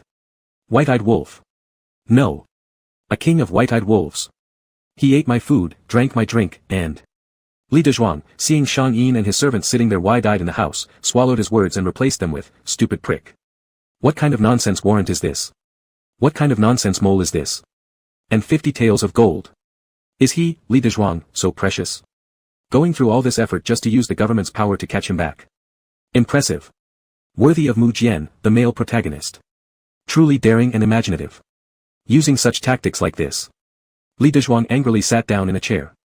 Shang Yin asked softly, did you kill someone? I did not, roared Li Dezhuang. So what does the 9th prince gain by framing you for nothing? He's after me. He wants me. Shang Yin was shocked. What? Li Dezhuang was seething, Prince 9, Mu Jian. He's a homosexual. He fancied me but I'd rather die than submit, so I ran away. Now he's framing me to have me caught. Shang Yin's eyes widened even more, are you pulling my leg? If I pull your leg, may my son be born without an anus. Shang Yin chuckled twice. If you follow Prince 9, you won't give birth anyway. Li Dezhuang glared at him. Shang Yin fell silent. After a long while, he coughed lightly and asked quietly, are you really not lying to me? I'm young and ignorant, don't take advantage of me. I'm not. He said it himself. More accurately, the party involved wrote it down themselves. Li Dezhuang still couldn't forget the full page filled with, I like Gardley, I want him. It was like a curse, entangling Li Dezhuang, making it hard for him to breathe. Shang Yin couldn't help but clap.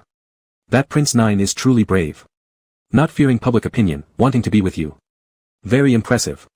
Li Dezhuang was dumbfounded. Whose side are you on? Shang Yin smiled and changed the subject, what do we do now? Li Dezhuang slammed the table and made a decision. Hiding. I'll go farm in the mountains. Just as he finished speaking, a loud voice sounded. Official sir, Li Dezhuang must be here, I'm sure. The door was kicked open with a bang. Like scenes from period dramas where bad guys are arrested. Constables carrying knives had one hand on their blades, the other holding the warrant for arrest. They glanced at Li Dezhuang first, then at the warrant. With authority. Take him away. Li Dezhuang was taken away. The people escorting him moved fast. It took him a month to escape originally, but they brought him back to the capital city in 2 days, tossing him into jail. The prison was dark and spooky. From time to time, you could hear the screams of criminals, madmen babbling nonsense, and even the squeaks of rats. Li Dezhuang spent 3 days in a cell, finally waiting for Mu Jian to arrive. He seemed different, yet somehow unchanged. His looks hadn't changed, his stature hadn't changed, but the pure, innocent smile at the corner of his mouth was gone. Li Dezhuang thought. Since Mu Jian had fallen from grace, naturally he wouldn't act in front of him anymore. Nor would he smile at him again. Mu Jian raised his hand, signaling the bailiffs nearby to open the cell door. He stepped inside, every step echoing on the ground, resonating in Li Dezhuang's heart like funeral bells ringing. When Mu Jian entered, he slightly turned his head. You may withdraw. Yes, Your Highness. Your Highness. Li Dezhuang was slightly surprised, had he already become a prince? Mu Jian laughed, walked to Li Dezhuang, raised his hand, and gently smoothed the stray hairs around his temple, behaving affectionately as though nothing had happened between them. He was still the child who would act cute in front of Li Dezhuang. Gardley, why are you so surprised? Do you think I'm unworthy or don't deserve this position? I didn't say that. Your Highness is overthinking. Mu Jian looked at him, his eyes growing more intense. He suddenly grabbed Li Dezhuang's wrist and pushed him against the wall, leaving him no escape. Li Dezhuang let out a startled cry. Mu Jian. Mu Jian stopped and refrained from moving further to scare him. Leaning close to his ear, he chuckled softly, now that Gardley has returned and sees me as a prince, how come you're not happy? How can I be happy? Since all pretense had been abandoned. Li Dezhuang no longer bothered pretending. His disdain, annoyance, fear, and indifference were laid bare. Someone who forced himself on me and deceived me has become a noble prince. Should I celebrate and dance for him? Mu Jian raised an eyebrow, why not? Li Dezhuang felt his lungs would burst with anger. Doesn't this guy have any shame? But strangely, that person seemed to have none. At this point, Mu Jian's nose brushed intimately against Li Dezhuang's smooth white cheek. Feeling the tremble in his arms, he freed one hand to caress Li Dezhuang's face and slowly moved down along his waistline. Is Gardly trembling with excitement because he missed me? Go to hell, no. Struggling fiercely and cursing loudly. No matter how much Li Dezhuang resisted, he couldn't push the man away. The man seemed crazed, stroking his waist lovingly before furrowing his brows unhappily. I finally managed to fatten you up a little, but now you've lost weight again after going out. Li Dezhuang sensed danger and knew things couldn't go on like this. Taking a deep breath, Mu Jian, let me go. No. I know everything about what you've done. I hate you. Disgusting. I'll never like you. Give it up. After these words, Mu Jian stared down at Li Dezhuang for a long time, so long that Li Dezhuang thought he might strangle him the next second. Then, Mu Jian suddenly smiled. So what if I did? So what if he did? Li Dezhuang widened his eyes. Mu Jian bent over, whispering near his ear, watching his earlobe redden from both fury and fear. He wanted to bite him, hurt him enough to make him cry and apologize for that statement. Yet he couldn't bear to. I like you. That's enough. Chapter 44, is Crazy, the pet name given to me by Gardly. I like it so much. Crazy. Unreasonable. The hand wrapped around his waist suddenly clamped down on Li Dezhuang's chin, then fiercely kissed his lips. The kiss was savage, as if venting anger, as if taking by force. No matter how Li Dezhuang struggled, even biting him, Mu Jian didn't let go. It bled. This wasn't a kiss, it was more like a bloody and violent struggle. Li Dezhuang's eyes widened in panic, resisting like a dying wild animal making its final counterattack. But this counterattack was also subdued. His resistance gradually weakened. A cry with a sob, Mu Jian called out, shaking the core of Mu Jian's heart, his soul trembling with excitement. He gently consoled him with another soft kiss, loosened his hold on Li Dezhuang's wrist, and embraced him. It's me who got bitten, yet you're crying first. Only I would care about you like this. If anyone else did this, would they even forgive you? Slap. A clear and loud slap echoed through the cell. Mu Jian turned his head from the strike. A thread of blood trickled down from the corner of his mouth. He casually wiped it away with the back of his hand, looked at it, and flicked the corner of his mouth with his tongue before laughing. Gardly, keep hitting me as long as it helps you blow off steam. When you're done, it'll be my turn to get some relief. I'm going to take you to the punishment room, where you will be surrounded by officials and cold-blooded instruments of torture.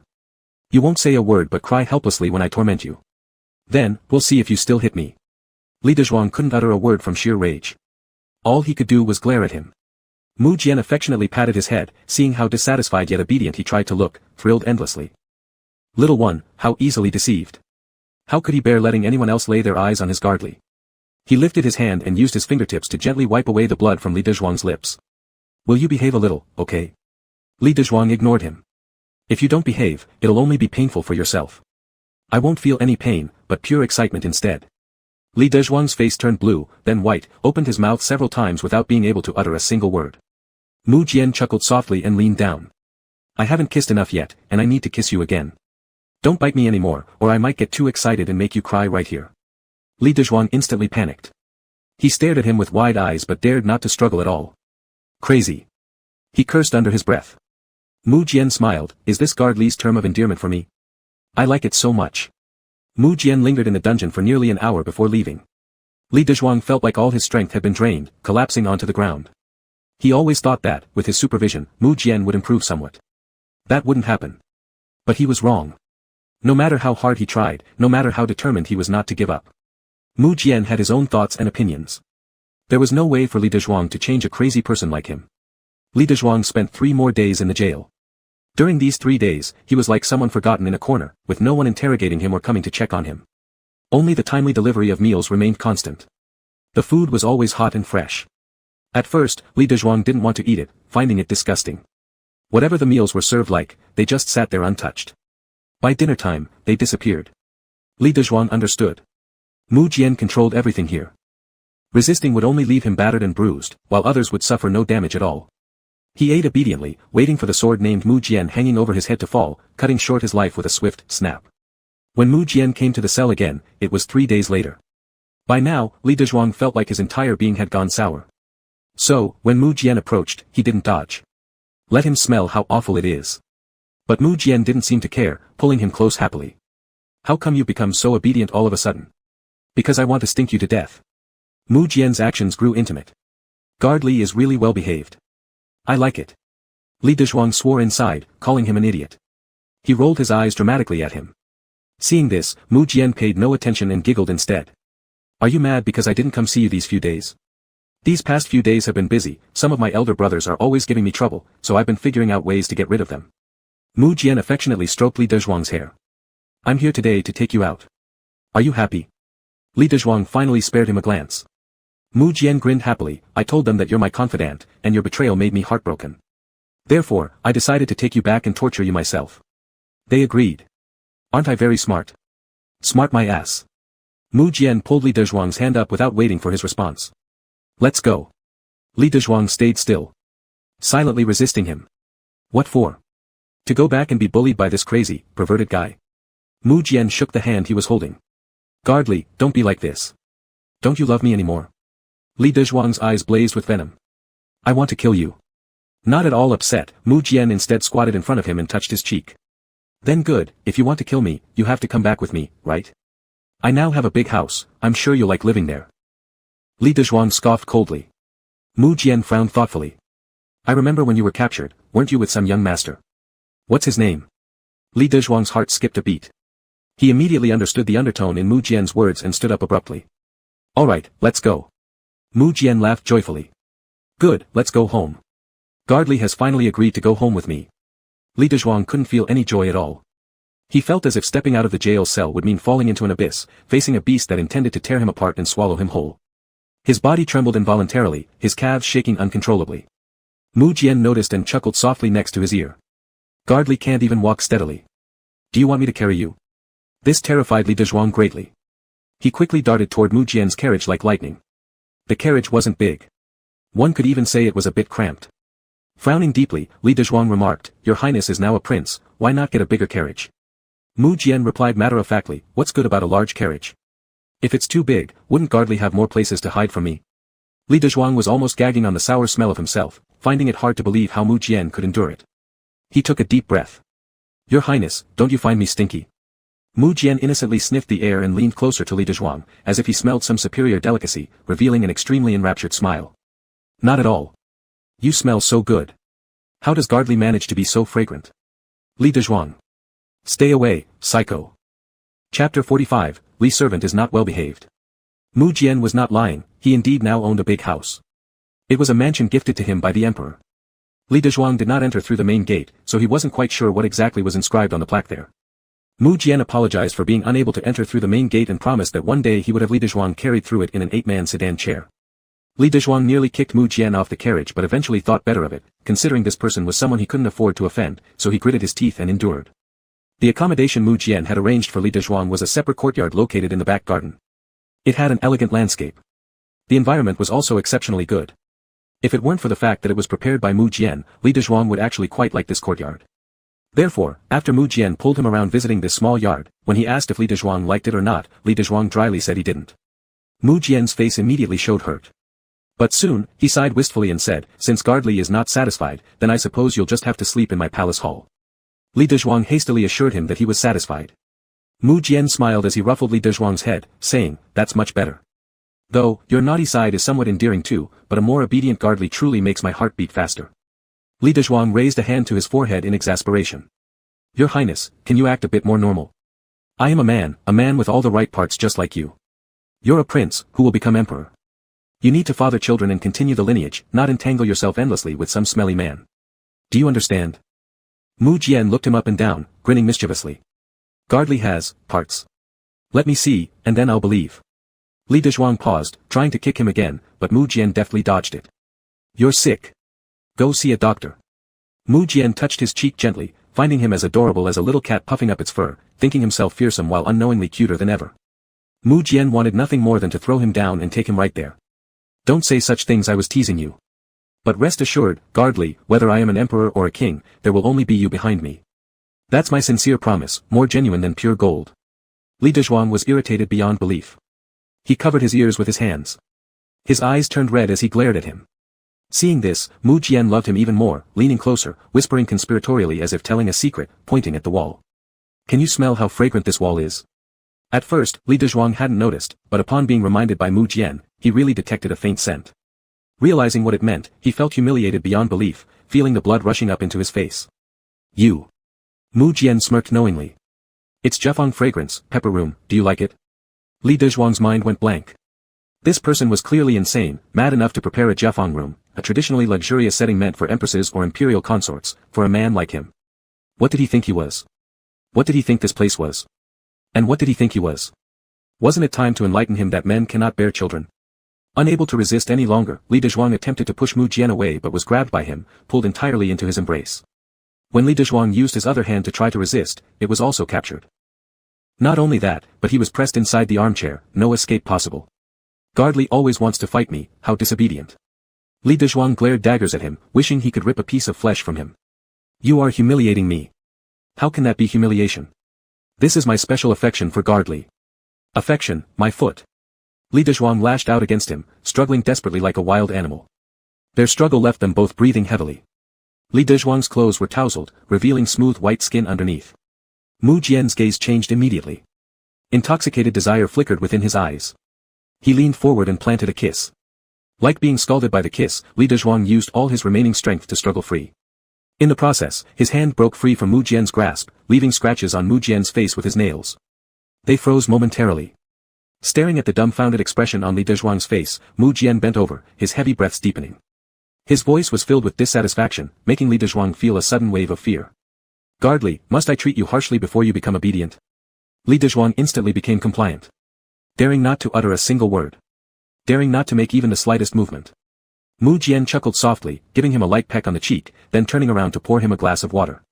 You've just come out of prison, you need to rest. Don't worry, no one will enter this place without my permission. Sleep as long as you want, do whatever you feel like. As he spoke, he poured a glass of water and turned around. When he faced Li Dezhuang, the latter's eyes were filled with grievance and hostility, and there were still tears glistening in their bright depths. He couldn't help but laugh at the sight, admiring his present state. It was as if he were a peach blossom battered by wind and rain, vividly beautiful yet inviting compassion. What's wrong? Are you this aggrieved? Li Dezhuang shouted in his mind. You motherfucker.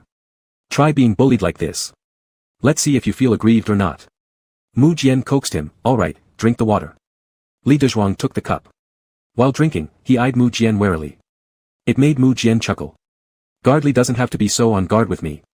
After speaking, Li Dezhuang gulped down all the water in one breath and slammed the cup heavily onto the table. Mu Jian leaned down to kiss his lips gently. What a good boy. Li Dezhuang gave him no friendly response. Mu Jian stood up. In a while, someone will prepare hot water for you to take a bath. Wash yourself, change into clean clothes. Later, I'll send someone with food. You sleep well. I'll come see you tomorrow, alright?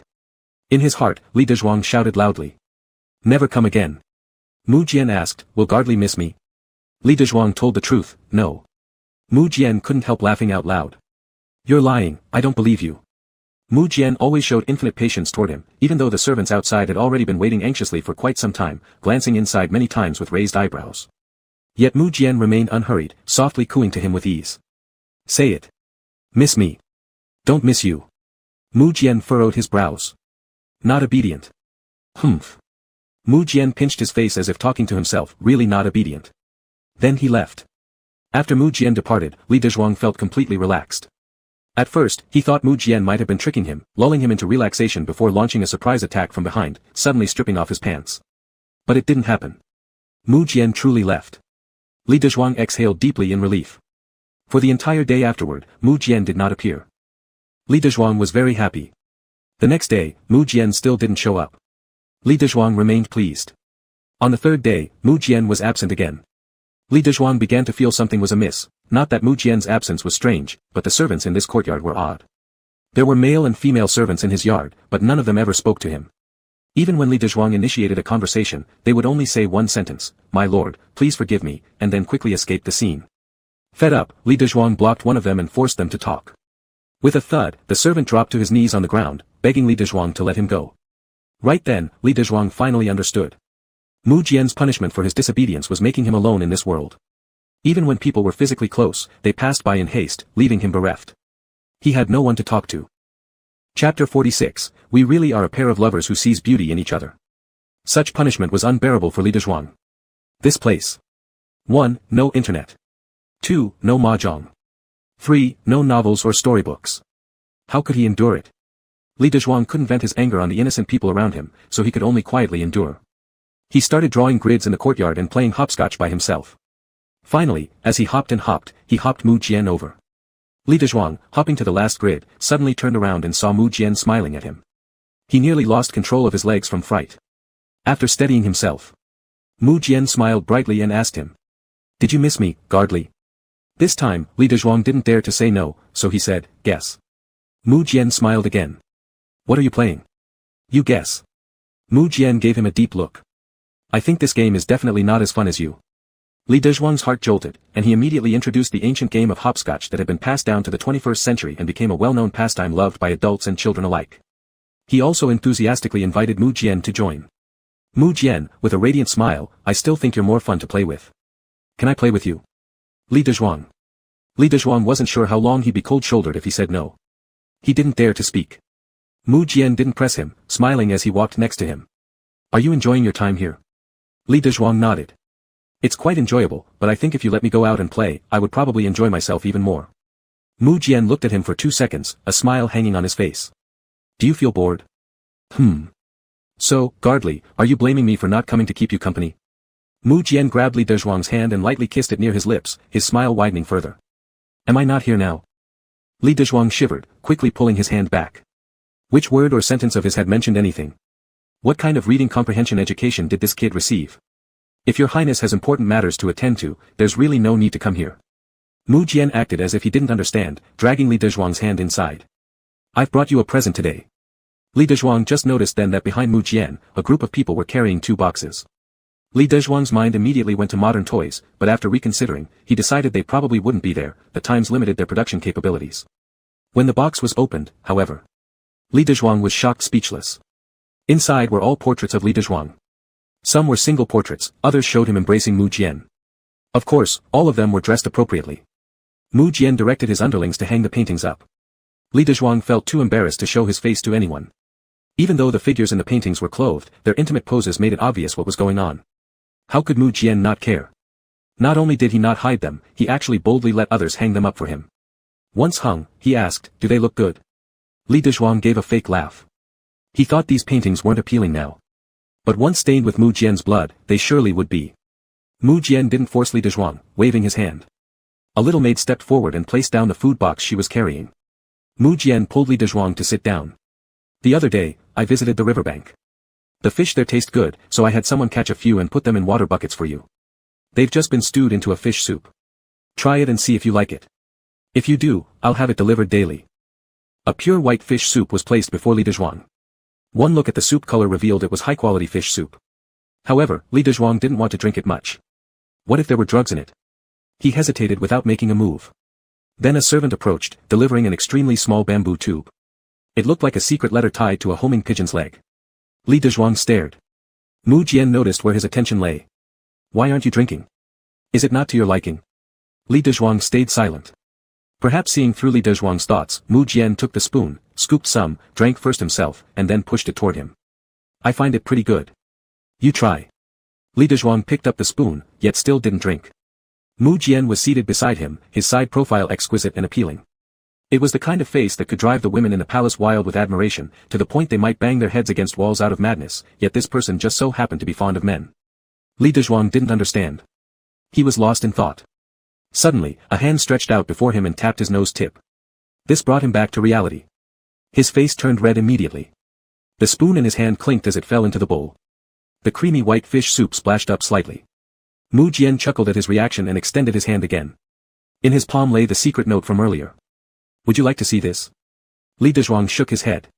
No, he wouldn't look. This sort of thing was undoubtedly a secret. One day, he'd need to eliminate anyone who had seen it. So he lowered his head and quietly sipped the fish soup. Mu Jian quickly finished reading the secret note, then approached Li Dezhuang's table and spread out a piece of paper on which he wrote his orders. He handed it to an attendant. Throughout this time, Li Dezhuang kept observing everything with his peripheral vision. There was no way he wasn't surprised. It was Mu Jian whom Li Dezhuang had found in the cold palace. Back then, Mu Jian was still a small boy, shorter and thinner than Li Dezhuang. His tiny hands were frozen bright red like carrots. Over the years, nearly half the time, Mu Jian slept by Li Dezhuang's side. Yet, Li Dezhuang had never truly understood this person. He didn't know Mu Jian had been deceiving him. Neither did he know when Mu Jian began having feelings for him. Nor did he understand what methods Mu Jian had used to climb to his current position. Perhaps this was the brilliance of a leading character. Guard Li. Mu Jian suddenly called out his name. Li Dezhuang turned his head. Mu Jian smiled brightly, the joy in his eyes unrestrained. If you wish to look at me, there's no need to do so furtively. Who said? The word, you, hadn't even left his lips when Li Dezhuang abruptly looked down and noticed that he'd spilled soup on the table. Lost in deep thought earlier, he hadn't paid attention. Embarrassment filled him. Mu Jian was in high spirits. He stepped closer, wrapped his arms around Li Dezhuang's waist from behind, and lightly nibbled on his earlobe. Thinking about swallowing him whole right here. After pondering for a moment, he decided he couldn't bear to consume him entirely yet. He took a deep breath and sighed softly. He restrained himself. Mu Jian touched Li Dezhuang's cheeks. It felt insufficient, so he pressed gently on his lips. His fingertips became damp with fish soup. Slowly withdrawing his hand, he licked his finger, tasting the rich flavor of the soup. Beautiful sight, isn't it? Li Dezhuang's expression revealed a mix of embarrassment at being caught, gritting his teeth in silence. Mu Jian laughed lightly. If you think I'm handsome, I'll let you go shopping tomorrow. Li Dezhuang's eyes lit up. Mu Jian was like a devil, whispering enticing words. Go on, Guard Li, say it. After some hesitation, Li Dezhuang slowly responded, handsome. Mu Jian planted a kiss on his cheek. Smiling innocently. I think Guard Li is handsome too. We are indeed a pair of lovers who see beauty in each other. Li Dezhuang, go screw yourself. Chapter 47, I'm waiting for you to figure it out yourself. At first, Li Dezhuang thought that Mu Jian's agreement to let him go out to play must be a trick. But when he saw the two towering men following him, he understood. It wasn't exactly a trick. Mu Jian was too busy and couldn't spare any time. If he wanted to go out, then fine, go out. Anyway, Li Dezhuang had no way of escaping under the watchful eyes of these two muscular men. Li Dezhuang was fuming inside, darting around like a little dragon on the streets. The big tail dragging behind him left a trail of crackling sparks on the ground. He went to the gambling den to watch people gamble. He went to the brothel to watch dancers perform. He went to the tavern to watch others drink and cheer. He even went to the music hall to listen to others playing the guqin. As long as it was something reckless, he did it.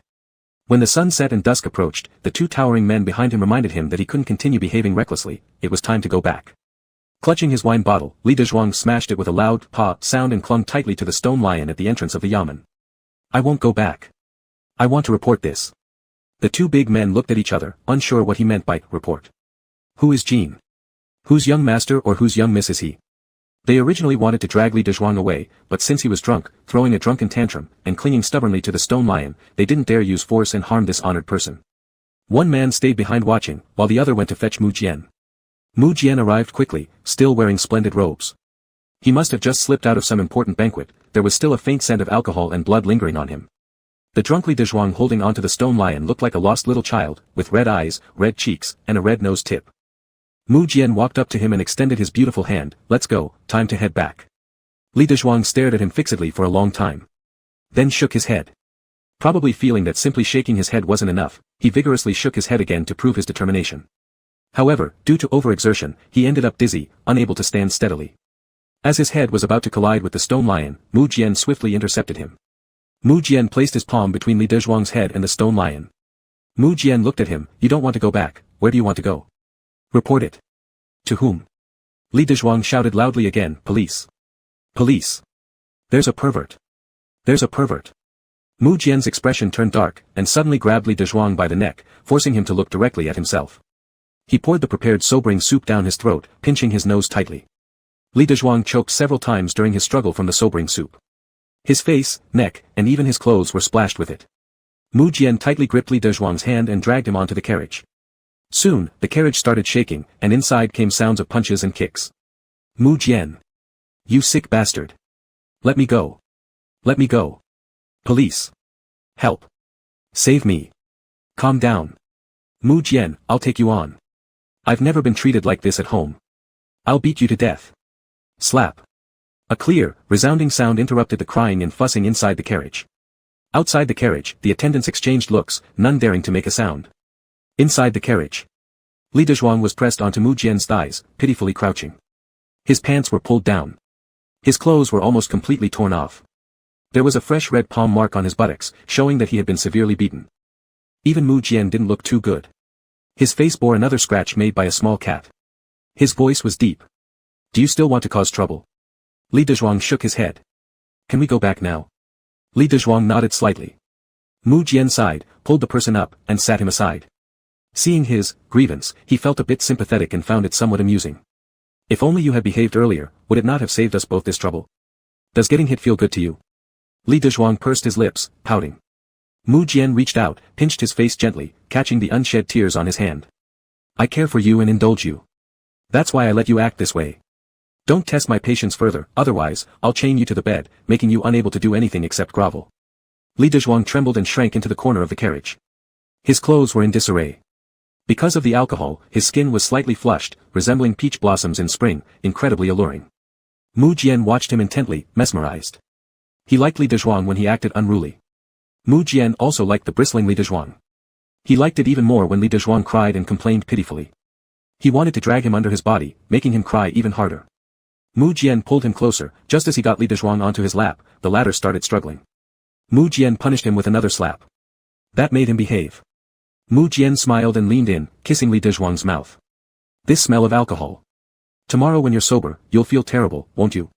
And then you'll probably cry to me again, right? Li Dezhuang shook his head. Mu Jian looked at him intently and wiped away the tears from his eyes. If you were a bit obedient, don't cause trouble. Not provoking me is also protecting yourself. When Li Dezhuang woke up the next day, his headache was unbearable. The events of last night flashed intermittently through his mind like a crazy montage. He had been too depressed yesterday. After having 2 extra cups of wine, an astonishing fighting spirit erupted before Mu Jian. Though in the end, he still lost. In between, it seemed like he slapped Mu Jian several times. Wow! Just thinking about it felt great. Before he could revel in it for long, upon turning his head, he saw Mu Jian's face and immediately recoiled in fright. Mu Jian didn't even have time to hold him back as he watched him crash against the wall with a loud thud. He winced in pain. Mu Jian sat up, wrapped the person in his arms, and bent down to check the back of Li Dezhuang's head. Did seeing me so early this morning excite you this much? It's not that. It's just that your highness looks too terrifying. Mu Jian laughed twice. Then threw off the covers and got out of bed. Yesterday you were too reckless, so you won't be allowed to go out these few days. Li Dezhuang widened his eyes. Mu Jian turned around, don't worry. I will come back every day to accompany you. I can't bear being apart from Gardley for too long either. Li Dezhuang rolled his eyes and hugged the quilt tightly. After thinking for a moment, feeling uneasy, he cautiously lifted the quilt and looked down carefully. Good, everything's fine. This small movement didn't escape Mu Jian's notice. His voice filled with laughter came over. Gardley regrets that I didn't take action on you last night. Li Dezhuang immediately denied it, no. If you touched me, I would certainly kill you. Mu Jian's smile deepened. Walking to Li Dezhuang's bedside, he cupped his cheeks, pressing his lips gently on Li Dezhuang's, and then slowly moved to his ear. I'm giving you time to figure it out by yourself. If you cannot accept it, I don't mind playing some other games. Anyway, in the paintings Li Gard once presented to the Emperor Father, there were quite a few interesting things. Li Dezhuang couldn't help but shiver violently. Frightened to the point where he involuntarily softened his breathing. Mu Jian gave a comforting kiss on his cheek and playfully pinched his face with a smile. Figure it out soon, I'll wait for you. Li Dezhuang felt as if his heart fell into an icy dungeon. Even though it was scorching summer weather, he felt bone-chilling cold. Chills followed one after another. Chapter 48, Li, are you still pretending with me? Li Dezhuang was trapped in the small courtyard again. Still suffering from a hangover, he lay in a cool, well-ventilated place. His mind raced as he thought about how to escape from this situation. Just like what Mu Jian had said when he left. Mu Jian didn't want to force him. If Li Dezhuang really wanted to play at being forced, could he be lying here safe and sound? This troubled Li Dezhuang greatly. Suddenly, a small pebble hit the ground not far from him and rolled for a short distance. Li Dezhuang sat up. Then a second pebble came flying over. It landed closer to him. Then the third one arrived. Finally, Li Dezhuang saw who was throwing the stones at him. It was an unfamiliar young man sitting on the wall, holding a handful of pebbles. Seeing that Li Dezhuang had finally noticed, the young man pulled out a letter and wrapped it with a stone, then threw it toward Li Dezhuang with a swift shoo. Li Dezhuang picked it up. The young man disappeared from the wall. Curious, Li Dezhuang opened the letter. The writer called himself the Fifth Prince and stated that he wanted to cooperate with Li Dezhuang. He proposed they work inside and outside to kill Mu Jian. If killing him proved impossible, they should drug him and turn him into an idiot. As long as Li Dezhuang helped him accomplish his grand plan, the Fifth Prince would give Li Dezhuang whatever he desired. After a 3-second silence, Li Dezhuang decisively tore the letter into pieces. Ha! Don't joke around. Who couldn't see the current situation clearly? Mu Jian was already a prince, just one step away from becoming emperor. What did this prove? It proved that the protagonist was indeed the protagonist. And everyone else? Cannon fodder. Collaborating with cannon fodder was tantamount to waiting to die. Li Dezhuang wasn't that stupid yet. After tearing the letter, he paced back and forth in the yard, his brain racing with thoughts about countermeasures. After walking a few steps, his eyes fell on the letter. He picked it up and pieced it together again. Looking at the letter, he chuckled. Outside the courtyard wall. The young man who had been perched on the wall was shot through the shoulder blade with an arrow and now leaned against the wall like a big goose shot down by a hunter. Mu Jian stood in front of the injured youth. Not long after, someone reported. Li Dezhuang tore the letter. A weight off his chest, Mu Jian's lips curved slightly upward in relief. After another while, another report came. Li Dezhuang put the torn letter back together. Mu Jian's smile instantly disappeared, replaced by thick layers of frost on his face. Night fell. Mu Jian stood in a dark spot, staring at a small hole in the corner of the wall. That was the location specified in the letter for exchanging information. The fifth prince's people would use this inconspicuous little hole to pass messages to traders within the palace. In reality, Mu Jian had always known about this arrangement. He kept this hole precisely to lure fish onto the hook, however, today, he unexpectedly lured Li Dezhuang instead. He stood in the darkness. Around him were his hidden soldiers. Mu Jian didn't know what he should do if he truly saw Li Dezhuang show up here soon. If he appeared, it meant that he wanted Mu Jian dead. Mu Jian closed his eyes briefly. Suddenly, a breathless voice interrupted, "Your Highness, something is wrong." After eating a piece of cake, Li Dezhuang fell into a deep sleep. When he woke up, he started babbling nonsense. Crying and demanding to see you, none of us could stop him. At these words, Mu Jian's heart rate went haywire. Hurriedly, he rushed to the courtyard where Li Dezhuang was located. Before even reaching the courtyard gate, cries of disturbance were heard from inside. "Let me go. Let go. I need to find your Highness. Your Highness. Let go of me." Wah. Mu Jian rushed inside urgently.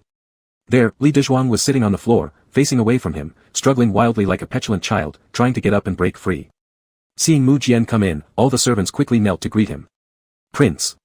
Mu Jian waved his hand to dismiss them. The moment Li Dezhuang turned around and saw Mu Jian, his eyes lit up instantly. He jumped up from the ground and directly hugged Mu Jian tightly, burying his head into his arms with a silly laugh. "Your Highness, he, Your Highness." An ominous premonition rose in Mu Jian's heart. What did he eat? The maidservant hurriedly presented the leftover pastries. There weren't many left in the plate, just one piece remained. Without waiting for Mu Jian to respond, Li Dezhuang lunged forward like a dog seeing a bone, snatching the pastry and stuffing it into his mouth. None of the surrounding people could stop him. Mu Jian was choking him, his eyes bloodshot as he demanded that Li Dezhuang spit it out. But Li Dezhuang was almost passing out, his face becoming increasingly pale, and he couldn't bring up the cake. Mu Jian let go and cradled the violently coughing Li Dezhuang in his arms, patting his back. "What are you all standing there for? Go fetch the physician." The others finally snapped out of their daze and scrambled to find the doctor. Li Dezhuang recovered somewhat. He glanced at Mu Jian and shrieked, retreating to hide behind a table. Crouching on the floor, he hugged himself tightly, trembling. Mu Jian felt like his head was about to explode. When he approached just a little, Li Dezhuang, hiding behind the table, shook even more intensely. The whole table rattled along with him. Mu Jian had no choice but to stop, squat down, and coax him out. "What's wrong?" Li Dezhuang stole a peek at him, his voice extremely soft and filled with grievance. "You choked me." Mu Jian sighed. "The thing you just ate was poisoned. I wanted you to spit it out. It hurt. Then I apologize to you. Come out. I won't hit you anymore." Li Dezhuang looked at him cautiously. "Are you sure? Is His Highness really not going to hit me again? What if you break your word? It won't happen. Come over here." Li Dezhuang hugged himself and took a small step forward. He glanced at Mu Jian. Seeing no movement from the other side, he took another tiny step. Then he squatted there, his voice soft.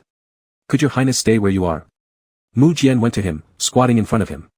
Lifting his hand, he smoothed Li Dezhuang's already messy hair, asking, "Who am I?" "Your Highness." "My name?" "Mu Jian." "And your name?" "Zhuang." Mu Jian paused briefly. Li Dezhuang hugged his knees, swaying left and right. After rocking for a while, he yawned. "Your Highness. I'm sleepy. Would your Highness carry me to bed?" Li Dezhuang opened his arms wide, waiting for Mu Jian to pick him up. Mu Jian was momentarily stunned. He walked over and held him. Even when placing him on the bed, there was no resistance whatsoever. Not even a glare. At this point, Mu Jian could no longer avoid the issue. He realized it. Li Dezhuang had become stupid. Mu Jian gripped Li Dezhuang's hand tightly, seething with murderous intent, wishing to drag the fifth prince out of his mansion and flay him alive. Not long after, the physician arrived. Upon seeing the old bearded doctor, Li Dezhuang immediately pulled on his beard. When others tried to stop him, Li Dezhuang shouted loudly. Only Mu Jian could touch him. Holding him, Mu Jian made him sit in his lap. Li Dezhuang behaved very obediently, playing with the clump of beard he had plucked from the doctor's chin, showing it happily to Mu Jian. Mu Jian looked at the physician's furrowed brows, at his grave expression, and knew something was amiss. The doctor trembled as he knelt down. Your Highness, this humble servant is incapable of determining what ailment afflicts this young man. Mu Jian narrowed his eyes. He looked at the physician for a moment, then looked at Li Dezhuang in his arms. Li Dezhuang played earnestly with the beard. Feeling Mu Jian's gaze, he tilted his head and smiled innocently. Mu Jian pulled his hand and stood up. The incompetent physician deserves nothing better than death. Beat him to death. Those around were shocked. The physician knelt on the ground, kowtowing repeatedly and pleading for mercy. Your Highness, please spare an old man's life. Please, Your Highness. Mu Jian remained unmoved, watching as Li Dezhuang continued playing with the beard. For a moment, he said nothing. Then, holding Li Dezhuang's hand, he walked to the courtyard gate, pointing to the doctor who was being held down and beaten while crying out for mercy and begging repeatedly, look at him. Li Dezhuang looked over. His pure gaze carried confusion and doubt. Mu Jian frowned, wavering momentarily and doubting himself. But soon, he chuckled softly. He cannot cure you, so he must die. Brotherly, are you still pretending with me? Chapter 49, whether he's truly or pretendingly foolish, he wants him. Li Dezhuang stared at him unwaveringly. The bright eyes were inscribed with 4 big characters. I don't understand. He comprehended absolutely nothing of what Mu Jian in front of him was saying. Before Mu Jian could offer an explanation, he burst into a grin, so radiant that it seemed as if the entire person would glow. Mu Jian cupped his face, forcing him to look at the physician within the courtyard. Watching him howl in agony. Witnessing him being beaten until his face turned pale. Each stick's descent causing involuntary tremors. Mu Jian's sinister voice echoed in Li Dezhuang's ear, do you want to watch him die? Li Dezhuang froze for 3 seconds. Like an outdated machine slowly receiving signals, he gazed blankly towards Mu Jian. His gaze shifted from confusion to horror. As though he had seen a devil from hell. He suddenly clutched Mu Jian's shoulders and bit down hard. The teeth pierced through the skin. The metallic taste of blood spread within the mouth. Yet Mu Jian seemed to feel no pain. His hand slowly reached Li Dezhuang's nape, gently stroking him twice before fiercely grabbing his hair, pulling him backward. Expecting to see Li Dezhuang's eyes filled with savagery and anger. What Mu Jian saw instead were tear-filled eyes. Involuntarily loosening his grip. Li Dezhuang looked like a wronged child, you're not my highness, give me back my highness. Give him back. If you don't, I'll bite you to death. How am I not? Highness, isn't this savage? You're a demon in disguise. It must be true. I'll bite you to death. Li Dezhuang, while speaking, attempted to lunge forward and bite him again. Mu Jian grabbed his collar and watched as he struggled and squirmed in front of him, his mouth still stained with blood. Turning his gaze, he commanded the people in the courtyard. That's enough, stop. The people in the yard ceased their actions. The physician lying on the ground, trembling in pain, lacked even the strength to lift himself up. Mu Jian said, get someone to check on the physician. The guards obeyed, one left, one right, hoisting the physician and dragging him away. Only then did Mu Jian smile warmly at Li Dezhuang, do you think now, that I'm your highness? Li Dezhuang nodded, then shook his head. A little bit. Mu Jian took Li Dezhuang's hand and tenderly squeezed it, laughing, no matter whether Gardly is truly or pretendingly foolish, I will never abandon you. Mu Jian's eyes were firmly locked onto Li Dezhuang's face. You're sick now, so I can't trust you. Sleep with me daily then. Furrowing his brows, Li Dezhuang thought for a moment. I sleep with highness, not with you. When he said these words, he appeared extraordinarily obedient, both serious and obstinate in his gaze, which made Mu Jian's heart race with burning desire. Regardless if he was truly or feigningly foolish, it was this person either way. All Mu Jian wanted was to drag him into his bed, kiss him thoroughly, and have him. With his finger, Mu Jian poked Li Dezhuang's cheek. Smiling mischievously, he said, I am your highness, Gardly. Indeed, Mu Jian led Li Dezhuang into his own room. Li Dezhuang seemed gradually accepting the fact that he was the real highness, following closely behind Mu Jian. With a wink, Mu Jian handed him the sash he had started untying.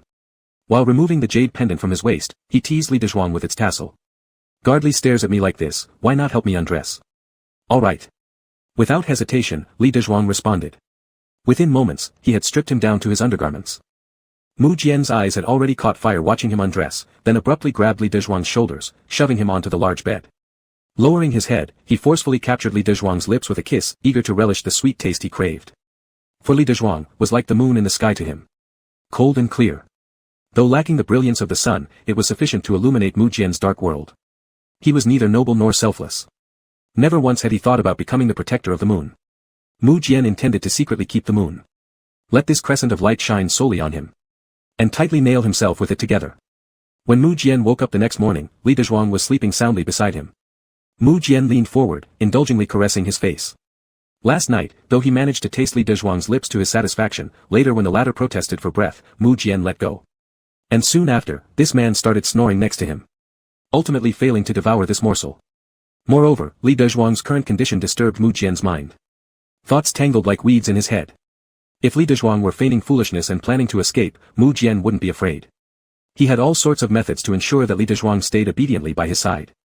But if he was truly stupid, Mu Jian's fifth brother would have to die 100 times over to appease his rage. Mu Jian got up, had the servants bring hot water, and instructed them to take good care of Li Dezhuang. Then he prepared to meet his fifth brother, who dared to scheme against Li Dezhuang. Not long after Mu Jian left, Li Dezhuang woke up. As soon as he opened his eyes, he began rubbing them and calling out for his highness. The waiting servant approached. Li Dezhuang ignored them. He kept shouting for his highness. The servant could only tell him that Mu Jian had gone out. Li Dezhuang immediately pulled back the covers and jumped out of bed. I must find his highness. Take me to his highness. The servants couldn't stop him, and 7 or 8 of them chased after Li Dezhuang as he searched around the courtyard. He looked under the table, inside drawers, and even crouched by the railing, calling into the drainage channel for his highness, much to the fright of those following behind. A group of people tried to coax him back to the room. He refused, sitting on the ground and throwing a tantrum. Candy and cakes failed to lure him. Furious, he crossed his arms. I want his highness. The servants glanced at each other uncertainly. Ever since this young master entered the mansion, the servants had speculated wildly about his identity. Some said he was the one who seduced the prince, others claimed he had once wronged the prince, while yet others believed he was a courtesan the prince adored, a toy kept in the rear courtyard. After last night's events, the last guess seemed to hold the most weight. The servants lamented inwardly, such a fine young man, so handsome, ended up in this trade. They looked down on him while simultaneously pitying him for losing his wits, what a waste of his good looks. Sitting on the ground, Li Dezhuang refused to get up no matter who consoled him and even skipped meals.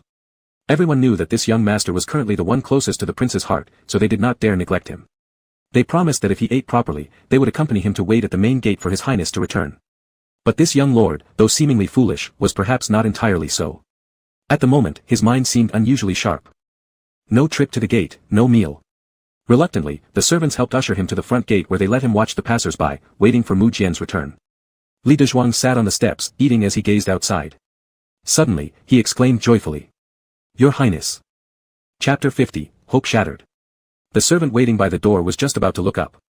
Unexpectedly, there came a few smacks. Li Dezhuang moved so quickly to get up that he directly knocked over the food box beside him. The bowl in his hand also shattered. The servant standing next to him immediately became flustered. However, someone reacted swiftly, but Li Dezhuang had already darted out like lightning. This caused the servants at the doorway to panic and rush out to chase after him. As soon as they ran outside, they saw Li Dezhuang standing not far away. In front of him, there was a guard gripping a sword pointed straight at his throat. Li Dezhuang's heart sank bit by bit. His body froze involuntarily. The person in front said, Please return, guard Li. Li Dezhuang gritted his teeth. Faking insanity could deceive Mu Jian for a day, but not for a week. He only had a sliver of hope, one chance. A chance he fought tooth and nail for. If he returned, Mu Jian would consume him until nothing remained. Li Dezhuang steeled himself and suddenly took a big step forward. He didn't believe this person dared kill him. Indeed, the person across from him sheathed the sword. The next second, the scabbard struck heavily against the side of Li Dezhuang's neck. Li Dezhuang felt his vision darken before he knew nothing more. He felt as if he had been wandering in darkness for a long time. Something seemed to be covering his eyes, he couldn't open them and could see nothing. Li Dezhuang panted breathlessly in a daze. His throat felt dry and uncomfortable, as though scorched by fire, as if smoke were about to rise with every passing moment. He kept gasping for air through his mouth. Like a fish stranded on the beach, lacking water and barely alive. He pressed his lips together repeatedly trying to produce saliva to soothe his parched throat. But every attempt failed. Open your mouth. Dimly, it sounded as if someone were speaking. Instinctively, Li Dezhuang obeyed, slowly opening his mouth. In Mu Jian's line of sight, the person on the bed who wasn't wearing any clothes and whose hands and feet were bound to the bed, eyes blindfolded, now obediently opened their mouth. Exposing the tender pink tongue inside. Mu Jian gave him a small amount of water. That little bit of water was far from enough to relieve Li Dezhuang's dry throat. He instinctively tilted his head to search for the water source. But the cold rim of the cup was unmercifully taken away. More. Still more. He hadn't had enough. Suddenly, his lips felt something soft. Immediately after, he drank a large quantity of water. Li Dezhuang, like a traveler in the desert who finds a spring, finds hope for survival. He yearned for vast amounts of water to quench his parched throat. But soon, the water was gone again. Li Dezhuang frowned. He was still in discomfort. Water, water. By his ear came soft laughter. Do you want more? Li Dezhuang nodded. Say it yourself. Li Dezhuang, extremely thirsty, opened his mouth and said, I want water. Mu Jian abruptly swallowed a large amount of water, then leaned down forcefully kissing Li Dezhuang's lips. His movements were fierce, a faint taste of blood gradually spreading throughout the mouth. Cough, cough, cough. The aggressive method of feeding water caused Li Dezhuang to choke on it. He violently coughed uncontrollably. As if he were trying to cough up his internal organs along with the fit. When the coughing subsided, clarity gradually returned to his senses, and he understood his current predicament. It seemed he was bound. And his eyes were covered with cloth, rendering him unable to see anything. Li Dezhuang realized this was Mu Jian's punishment for him. Punishment for attempting to flee. From the very beginning, Mu Jian had never really believed he was foolish. The loss of one sense makes the others more sensitive. For example, Li Dezhuang now clearly heard the sound of someone nearby placing a cup gently on the table. The sound of the cup lightly colliding with the surface reached his ears. No need to guess who was beside him. Mu Jian. Li Dezhuang did not particularly want to talk to him. Mu Jian spoke first, his voice tinged with grievance. Although I know, Gardly was pretending. Pretending to be foolish aimed at leaving me. But when Gardly actually acted on it, I am rather upset. Mu Jian propped an elbow on the bed while another hand slowly caressed Li Dezhuang's fingertips. First touching the tips, then the palm, followed by the wrist. He carefully observed how Li Dezhuang's skin trembled slightly due to his touch. Isn't staying by my side good? Li Dezhuang took a deep breath. Your Highness, no one would willingly stay by the side of someone who has bullied them. What you said makes sense. But Gardly was always in front of me, tempting me. I couldn't help myself, isn't that normal? Every time Li Dezhuang spoke to him, it irritated him, and this time was no exception. Your Highness. I didn't tempt you. Ah. Is that so? But every time I see you, I can't stop thinking about you. When you smiled at me, you looked so handsome. It was clearly. He paused for a moment. His hand had already touched Li Dezhuang's arm. His voice was soft like the wind brushing across Li Dezhuang's skin. Tempting me. Li Dezhuang shivered with disgust and gritted his teeth. Mu Jian, do you like me? The hand slowly moving across his body finally stopped. The young man's voice was filled with injustice and grievances. Haven't I told Gardly many times? Did Gardly not believe me all along? Your Highness, I am just an ordinary man. There's nothing worth for your Highness to cling to. Please let me go. No. Mu Jian was like a spoiled child. The hand that had stopped moved abruptly and tightly grabbed his wrist. He watched as Li Dezhuang's body trembled violently from the pain, watched the embarrassment and anger rise on his face, then he smiled. I won't allow Gardly to speak ill of himself. Li Dezhuang breathed heavily, feeling as if he had been stripped naked, nailed to the cross, and dragged around in shame. Your Highness. He was alarmed. I'm here. Li Dezhuang clenched his teeth fiercely, enraged by his audacious shamelessness. I will never like you. Absolutely not. The young man sighed with distress. Sometimes Gardly's honesty is truly unbearable. He was annoyed and tightened his grip. As he held Li Dezhuang's wrist tighter, he squeezed until Li Dezhuang arched his back in pain. I advise Gardly, it's best to say what pleases me. Otherwise, if I get angry, Gardly may have to please me personally. Go to hell. Li Dezhuang could hardly bear it. Even if I die, I will never let you have your way. Mu Jian. You are merely a pawn on the chessboard, insignificant. Your own mother abandoned you, no one in the palace looks up to you. You'll never reclaim your identity. No one will respect you. You're nothing but a dog. Even in a dragon robe, you're still a lowly stray dog. Mu Jian pushed his little fangs with his tongue. He smiled. Gardly is right. Chapter 51, Tear things off with me, and you'll be better off. Li Dezhuang gritted his teeth. He felt that his anger had reached its peak. If there was a knife at hand now, he would definitely pick it up and stab Mu Jian's heart. Stab the hell out of him. But he couldn't. He could only imagine. The two people were locked in a deadlock, neither gaining nor losing ground. After a long time, Li Dezhuang pursed his lips, opened his mouth, and said something. Mu Jian didn't hear it clearly. Bending over, he brought his ear closer. What's wrong? I need to.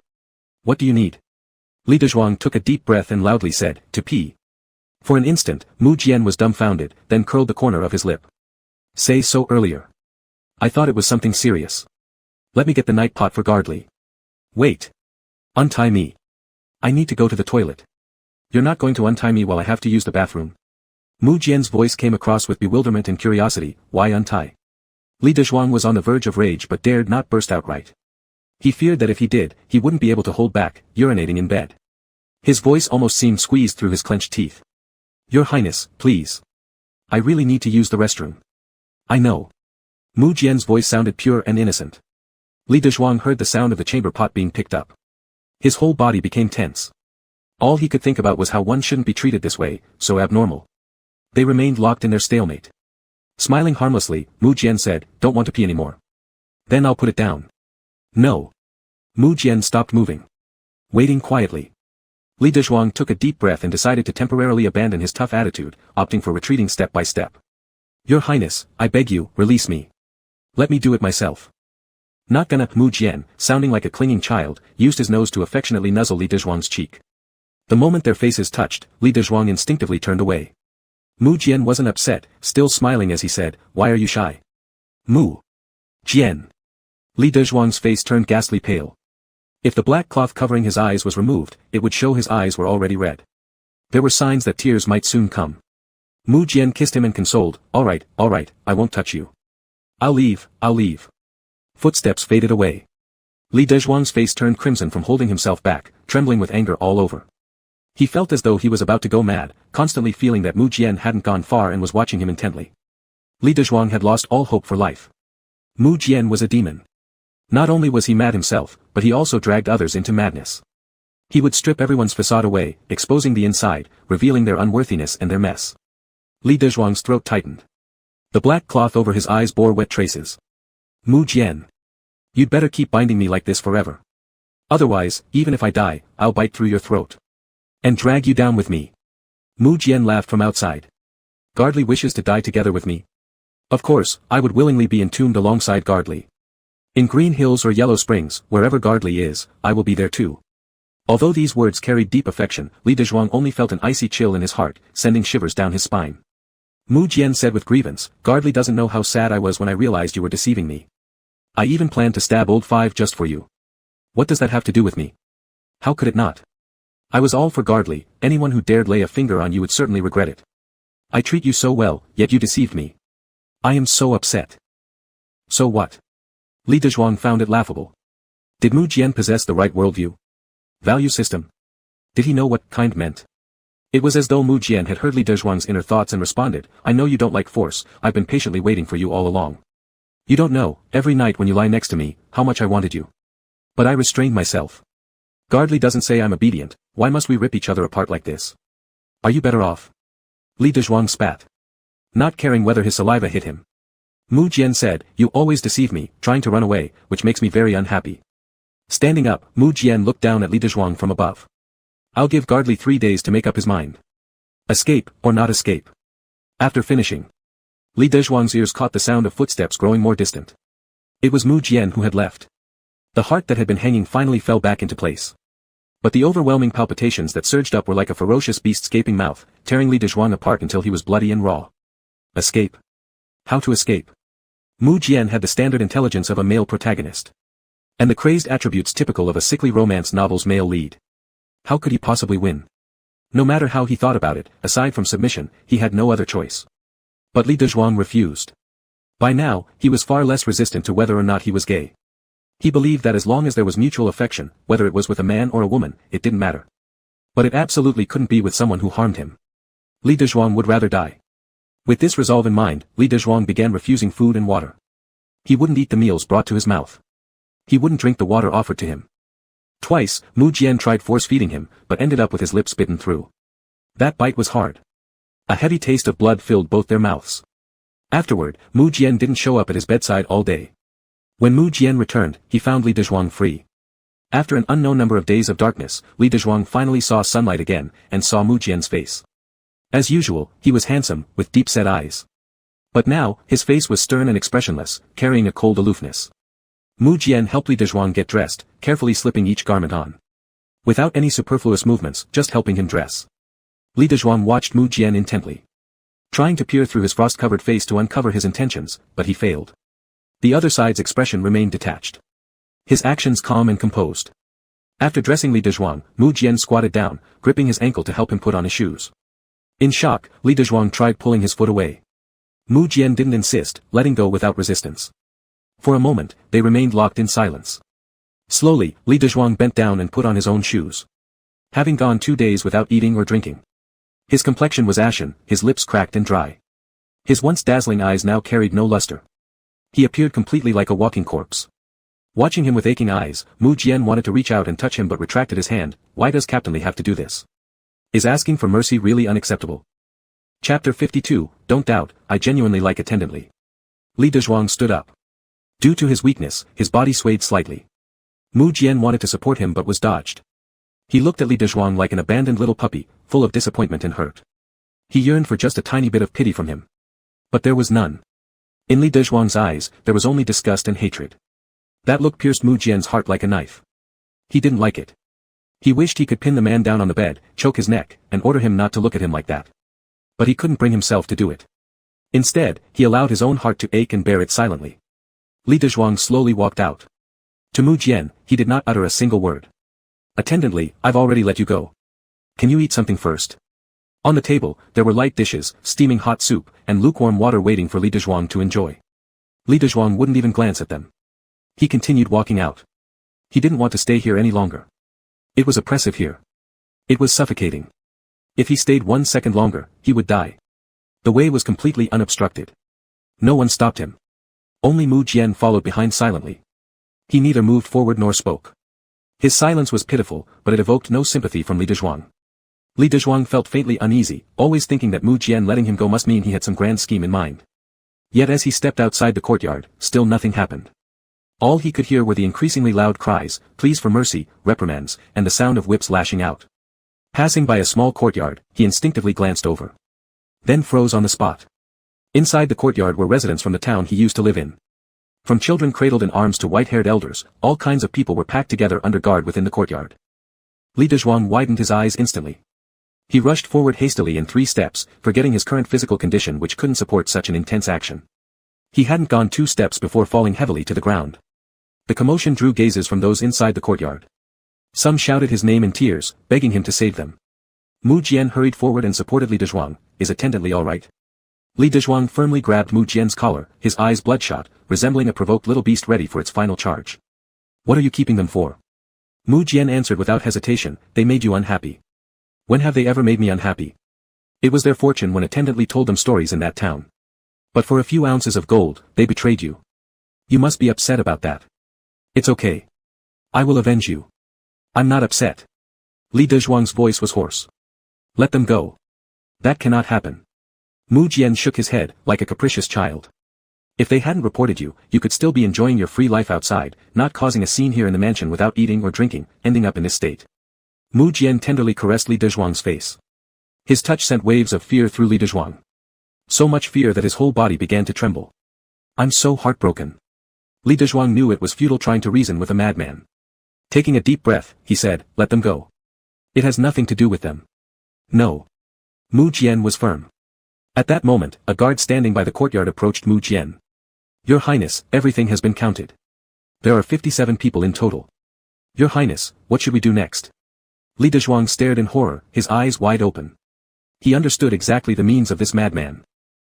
Li Dezhuang suddenly realized something, his eyes turned red, and he tightly gripped Mu Jian's clothes, humbly pleading for mercy. I'll eat.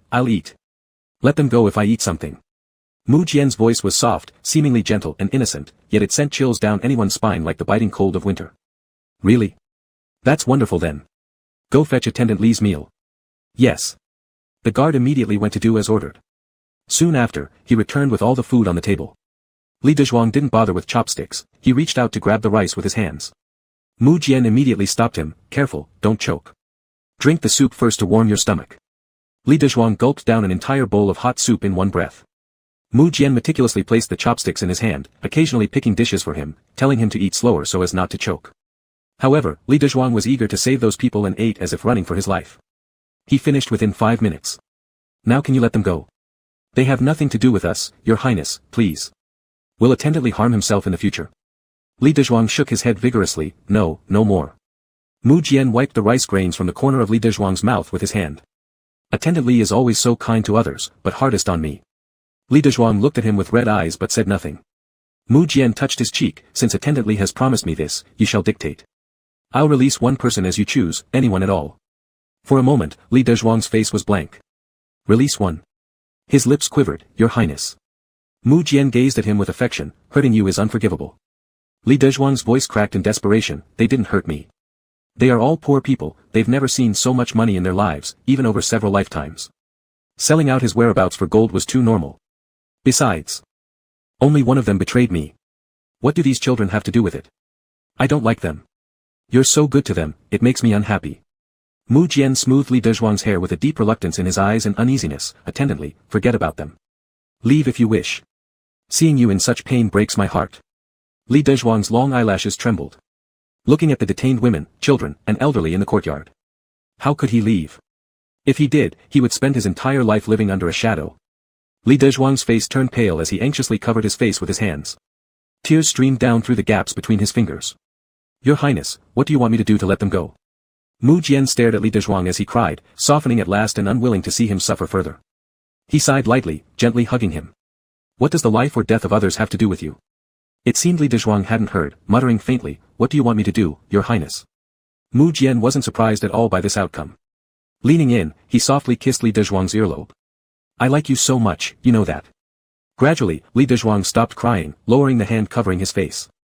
His beautiful face was soaked with tears. He leaned towards Mu Jian's lips, stretching out his tongue, trembling out of fright. Your Highness, kiss me. Mu Jian sighed once again, cupping his face, ignoring the surrounding guards and all the eyes in the yard watching, then directly kissed him. At the very moment of the kiss, Li Dezhuang felt as though something inside him had shattered. He choked back a sob. Mu Jian patted his back, saying, Don't be afraid. Don't doubt, I genuinely like Attendant Li. Chapter 53, hesitant to let Li serve as a widow. Mu Jian dragged Li Dezhuang into the room. The servants acted as if they didn't see anything. Here, no matter how Mu Jian tortured Li Dezhuang, everyone would pretend not to notice. The devil could drag the living forever and thoroughly into an endless hell. When the door opened again, Mu Jian ordered hot water to be prepared.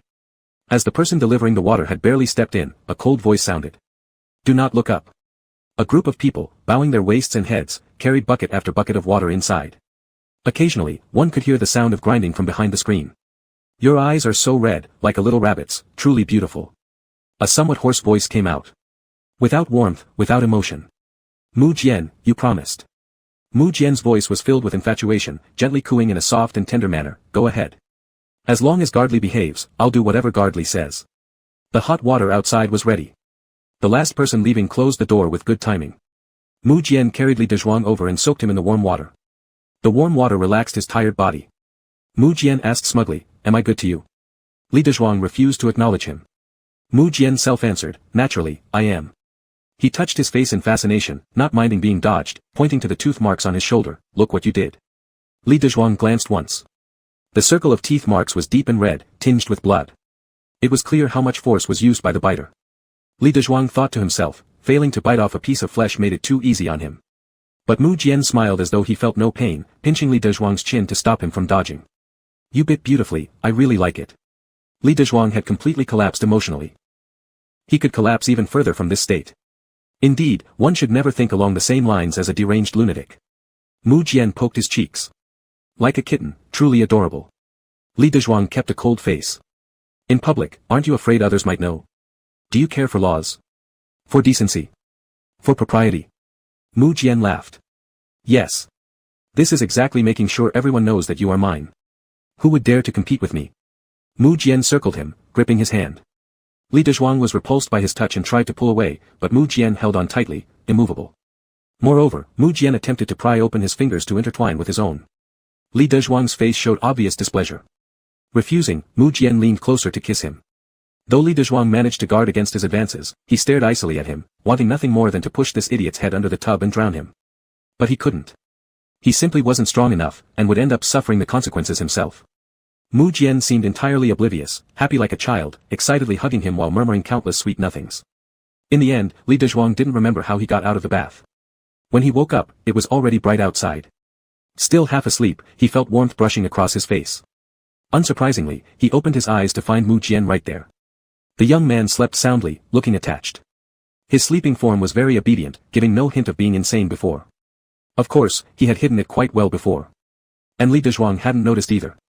He turned over, not wanting to see this person. But just when he faced the wall, Mu Jian pressed close. Awake? Li Dezhuang remained silent and ignored him. Mu Jian rubbed and kissed Li Dezhuang's neck, holding his waist.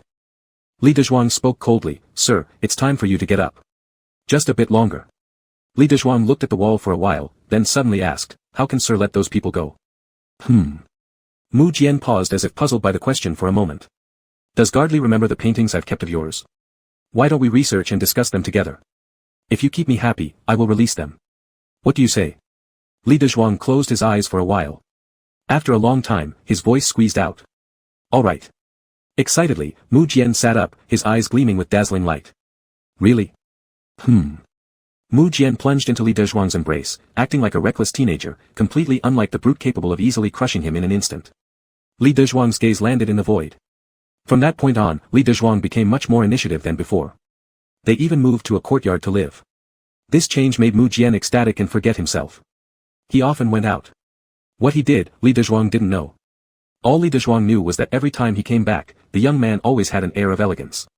After entering the gates of the mansion, he took off his cloak without bothering to see if the servants beside him had caught it, and rushed excitedly to his own courtyard. As soon as he stepped into the gate, he saw Li Dezhuang reclining on a chaise lounge, lazily reading a book. Mu Jian's heart skipped a beat, quickening his pace. "Gardley has been waiting for me outside, hasn't he?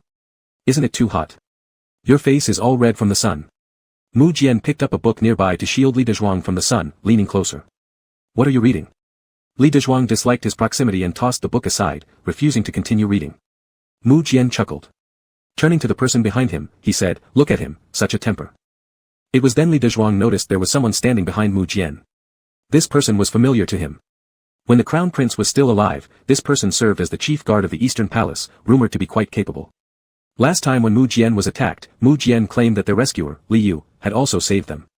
At the time, Li Dezhuang thought it was a coincidence. Now it didn't look like one. Li Yu had already pledged his allegiance to Mu Jian long ago, perhaps unknown to many. Suddenly, fear surged within Li Dezhuang.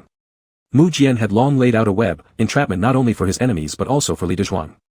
And Mu Jian seemed unconcerned about concealing anything as he bent down, picked up the book, and carelessly threw it aside without even wiping off the dust.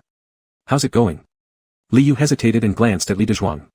He knew Li Dezhuang held a special position with His Highness, but wasn't sure whether these matters should be disclosed. After carefully studying Mu Jian's expression, he slowly responded. "It's ready. The archers are hidden outside the residence. All we need is an order to assassinate the fifth prince." Li Dezhuang's eyes widened in shock. "You're going to commit violence in the mansion?" Mu Jian grinned, showing white teeth. "That's right. Aren't you afraid?" Mu Jian smiled with curved eyes. "Is Gardley worried about me?" Li Dezhuang thought inwardly, "I'm afraid you'll drag me into your schemes." Mu Jian gripped his hand gently. "Don't worry. I wouldn't act so recklessly. I don't want Gardley to end up widowed." Li Dezhuang hadn't expected Mu Jian to speak so freely in front of others. His face alternated between paleness and greenish tones before raising a hand and striking Mu Jian with a slap. Mu Jian caught his wrist, displeased. "Why do you keep hitting me?" Chapter 54, I have a beauty in my house named Li, who is the apple of my eye. If only she could be beaten to death. How many times has Li Dezhuang wished he could do it? Mu Jian gave Li Yu a glance, and the latter immediately turned away. Mu Jian gripped Li Dezhuang's chin and kissed him forcefully. No matter how much he struggled, he couldn't break free. Li Yu stood with his back turned, unseen by the others but hearing everything clearly. His face was flushed red and his nose grew hot with discomfort. Unknown time passed. Slap. A loud and sharp sound of a slap. Li Yu closed his eyes for a moment, thinking. The slap had finally fallen. Li Dezhuang pulled up the clothing that had slid off his shoulder, barely covering the newly formed bite marks. Annoyed, he said, "Are you a dog?" Mu Jian chuckled, "No, it's all because you're too fragrant." "Shut up." Li Yu wanted to find a crack in the ground to hide himself from this scene. It seemed like there was some tension behind him. Mu Jian, dissatisfied yet full of, muttered, "You don't treat me well at night like Li Gard does. You are so gentle and let me do whatever I want. Now, you've completely changed your attitude." Li Yu was shocked. His Royal Highness Joding actually ended up in such a passive situation. Li Dezhuang didn't bother arguing with this crazy person anymore. He flung his sleeve and walked away. Mu Jian smiled broadly as he sat on the lounger where Li Dezhuang had just been. He picked up the book Li Dezhuang was reading, flipped through a few pages carelessly, found it uninteresting, and tossed it aside. Be careful while we're together. My fifth brother is ruthless, don't give him any chance to make trouble over Li Guard. As you know, I am extremely petty when it comes to matters concerning Li Guard. Li Yu knelt on the ground. Your servant will pledge his life to protect the safety of Li Guard. After only 2 days, chaos suddenly erupted in the capital city. It began when Fifth Prince's estate was attacked by an assassin. However, the assassin didn't target Fifth Prince directly but instead shot and killed one of his young female attendants. Fifth Prince was enraged beyond control, going crazy in an effort to capture the assassin. But despite searching for several days straight, no results came. Li Dezhuang heard rumors and felt that this incident was most likely Mu Jian's doing.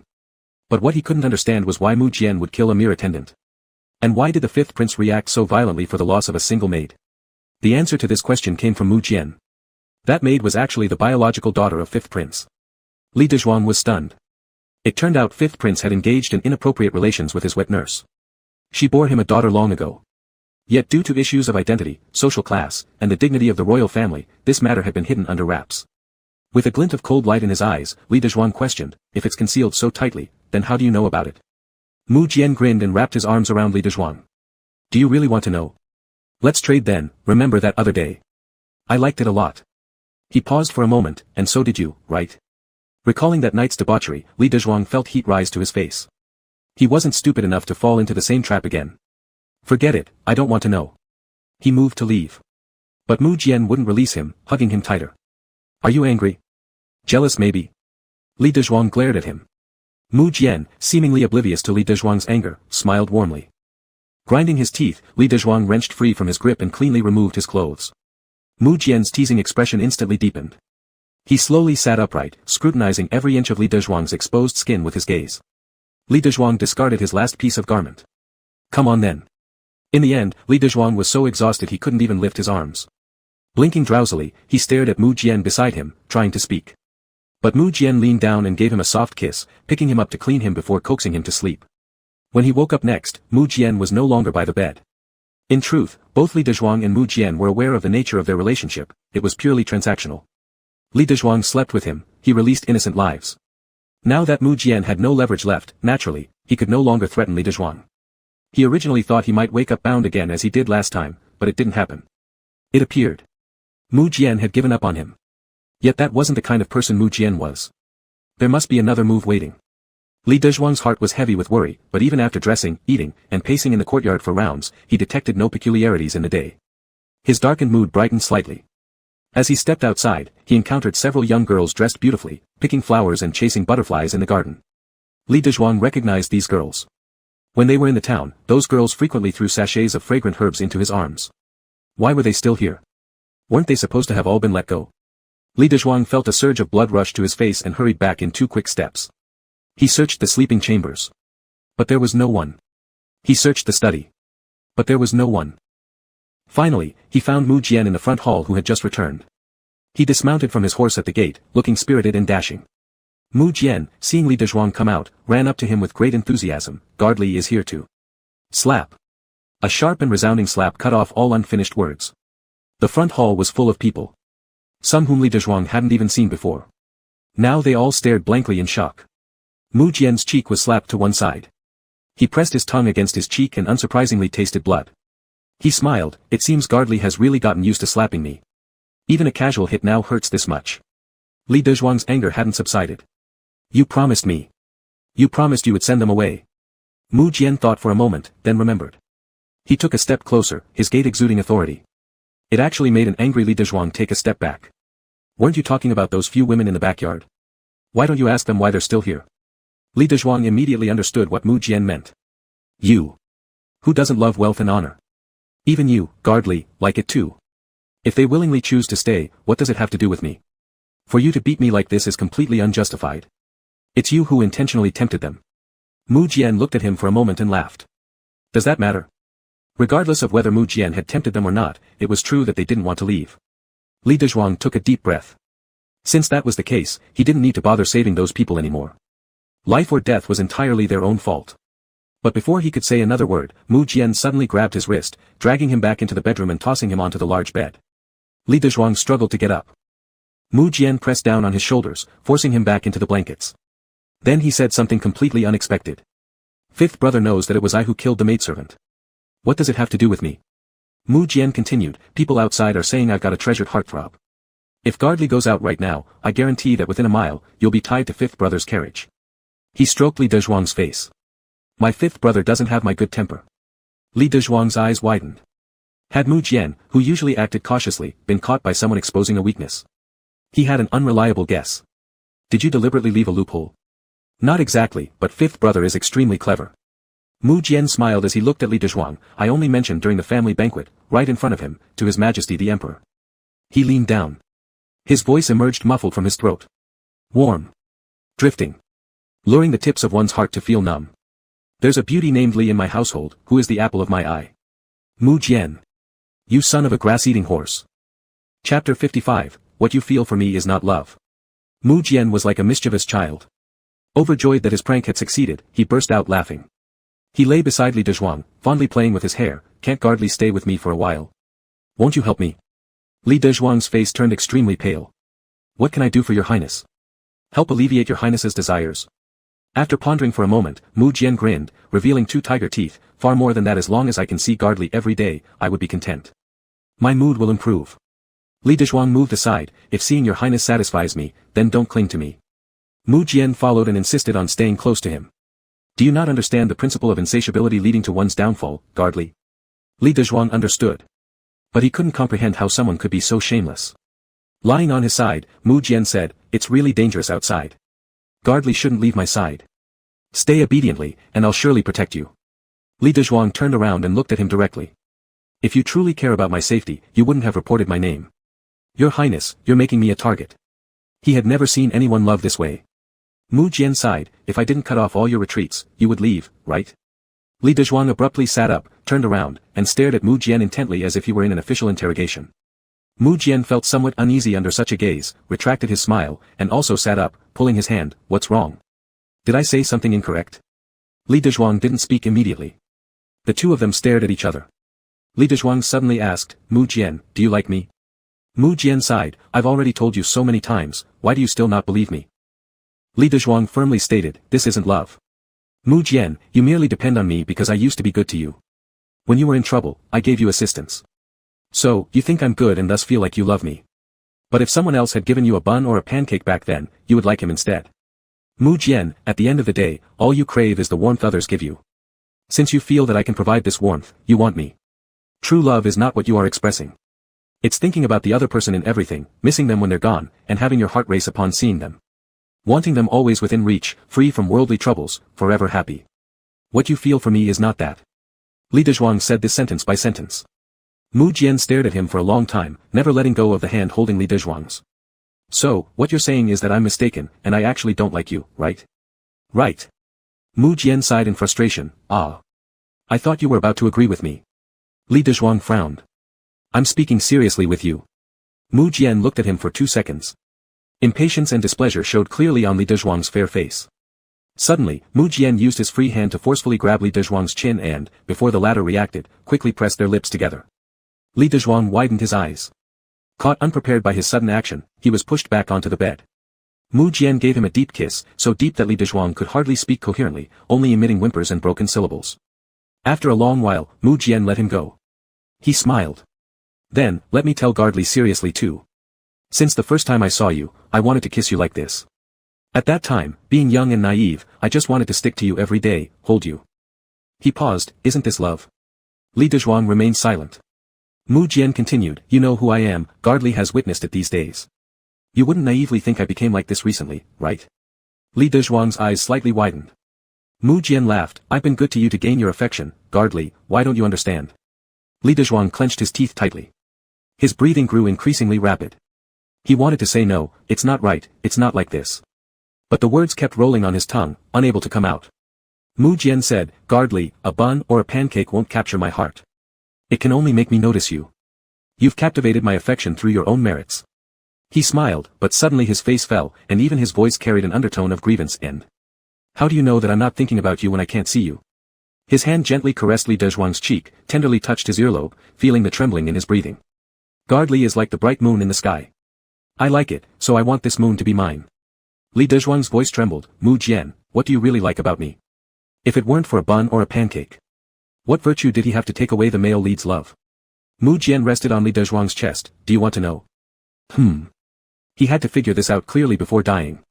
Mu Jian smiled mischievously and pounced again with reluctance as he kissed him once more. Are you trying to tell me, whatever you don't like about me, you're going to change? Li Dezhuang. I like you, and you don't like me. The young man's bright eyes hid a slyness. Will Gardley change? Change my ass. The young man was elated. In that case, we are truly fond of each other. Li Dezhuang took a deep breath and closed his eyes. Go to hell. I won't. If I die, I will definitely drag Gardley along with me. I haven't tormented you enough, I haven't lived this life fully yet. Li Dezhuang covered his face. This life couldn't go on. Li Dezhuang originally thought that when Mu Jian said in front of the fifth prince that the one on his heart was Li Dezhuang, it was all to fool him. After all, this kid usually didn't speak much truth. The next day, he didn't believe it, carrying his baggage proudly, walking out through the main gate. Not to mention a mile, he hadn't even walked a foot when someone threw him a knockout drug, intending to carry him away.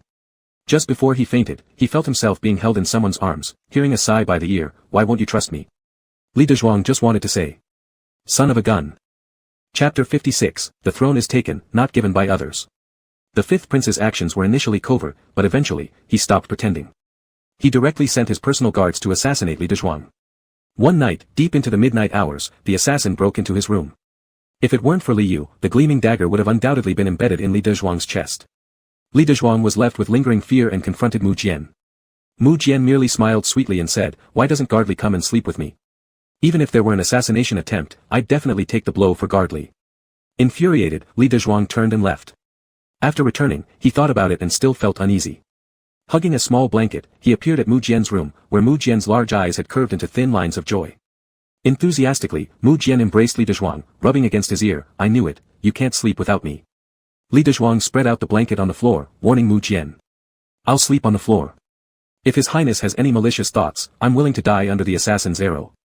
Mu Jian bit her lips, thought for a moment, and then disappointedly nodded. At first, Li Dezhuang slept restlessly, constantly wary. Later, unable to bear it any longer, he fell asleep. When he woke up the next day, Mu Jian was holding him, both lying on the ground. Li Dezhuang took a deep breath. Your Highness. Didn't I say? Mu Jian rubbed her eyes, looking somewhat wronged and confused, but I didn't have any malicious intentions. Who believes your bullshit? Mu Jian grinned. I just wanted to hug you to sleep. We used to hug before, even recently, why not now? Without Gardley, I can't sleep. Speechless, Li Dezhuang directly pulled his own blanket. He dragged Mu Jian down with it and angrily stormed out while hugging the blanket.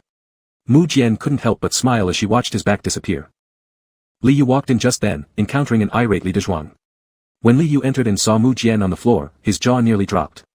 Highness, last night, you didn't. Mu Jian contentedly said, yes, I slept holding Gardley. You don't know how adorable he looks when sleeping. Like a little kitten, making people want to hold him. That wasn't what he meant. Li Yu took a deep breath. Highness, should we continue arranging the assassinations? Arrange them.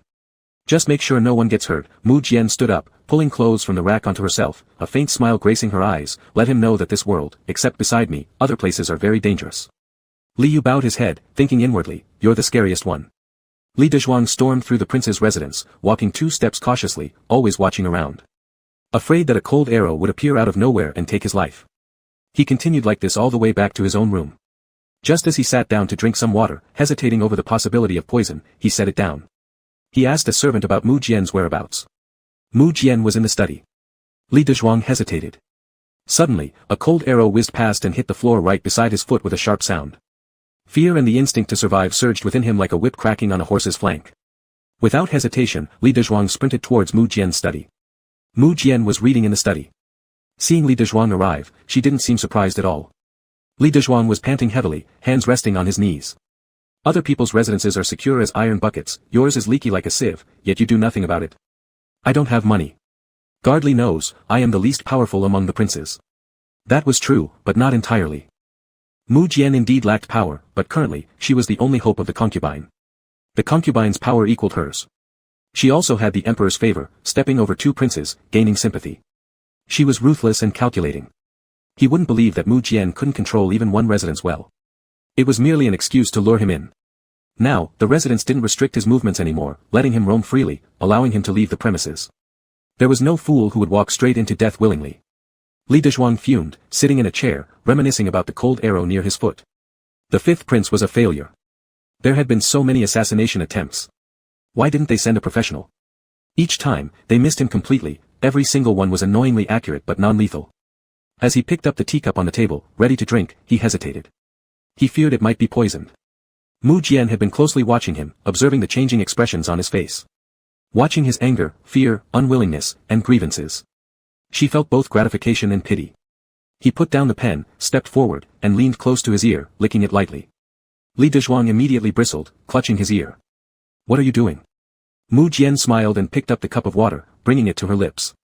Li Dezhuang's heart tightened. That. Mu Jian took a sip, swallowed it, and handed it to him. You can drink this now. Li Dezhuang accepted it, feeling mixed emotions as he drank all the water in one gulp.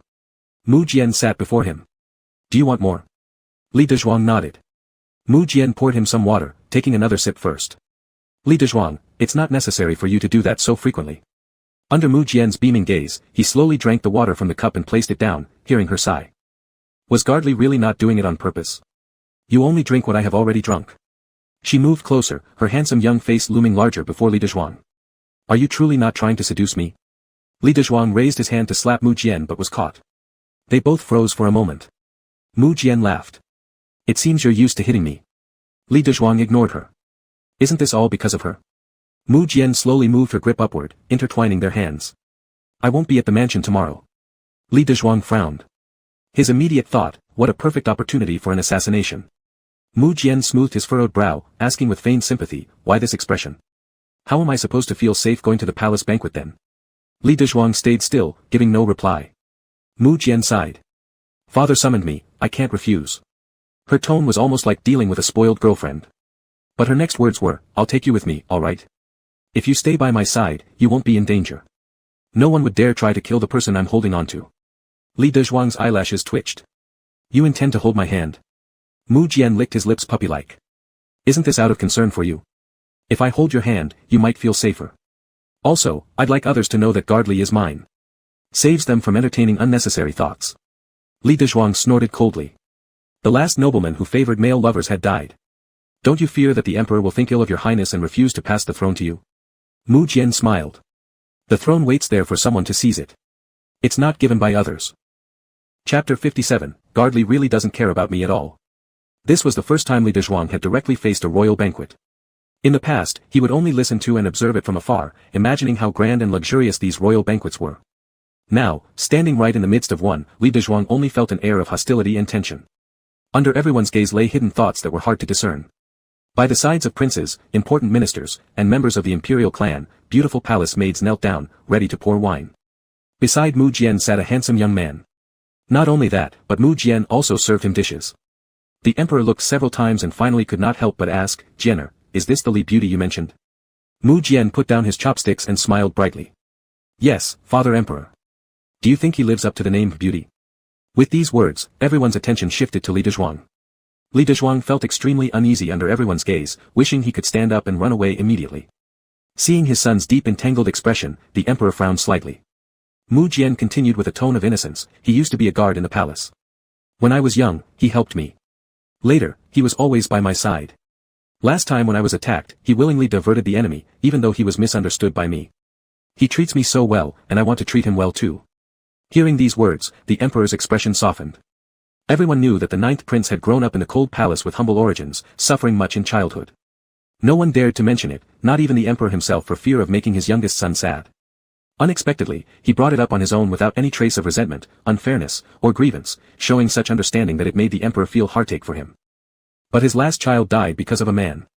The emperor skillfully drank a cup of wine, thus, he should indeed be treated well. But you need to have a sense of proportion. Don't bring him to such feasts in the future. Mu Jian frowned and looked at the emperor with some frustration. Father Emperor, it's not that I want him here. Li Dezhuang rolled his eyes. You do. Recently, I don't know who discovered that Gardley is extremely important to me. He has been attacked many times already. Upon hearing this, the whole banquet hall was shocked. On the opposite side, the fifth prince gaped in astonishment at Mu Jian. He knew this younger brother of his was no ordinary person, what others dared not do, he would. Their private feud stemmed from certain clandestine affairs involving a wet nurse and an illegitimate child. Mu Jian had no substantial evidence and could not arbitrarily accuse a prince. All enmity and competition should be carried out beneath the surface. However, Mu Jian said it outright. The fifth prince tightened his grip on the cup in anger. Was he planning to fight for the throne? Sitting straight in his chair, the emperor immediately turned serious upon hearing this. Someone attempted to assassinate him. That's right. However, there's nothing to worry about. As long as he stays by my side, I can still protect him. The emperor wanted to ask, who? Is there any evidence, but swallowed these words back. His youngest son was honest and straightforward, and it didn't seem like he expected his father to take charge. Probably, he also didn't want to pursue the matter, burdening the emperor with trouble. As to who, despite his advanced age, the emperor wasn't blind yet. The struggle for the throne made them even see little Jian as a rival. The emperor spun his wine glass around. Since that is the case, your mansion needs more guards. Tomorrow, I'll assign some skilled soldiers from the Forbidden Army to you. Also, I will send someone to investigate at your place. Definitely, I will find out the truth. Mu Jian stood up politely to thank the emperor.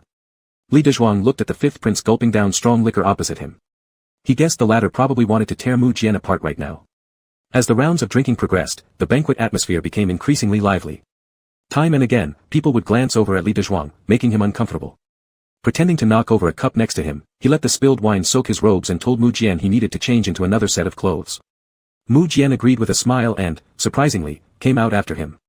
Exhausted both mentally and physically, Li Dezhuang asked, "Why did you follow me out?" "I'm afraid you might be in danger." Since Li Dezhuang couldn't shake him off, he just let him come along.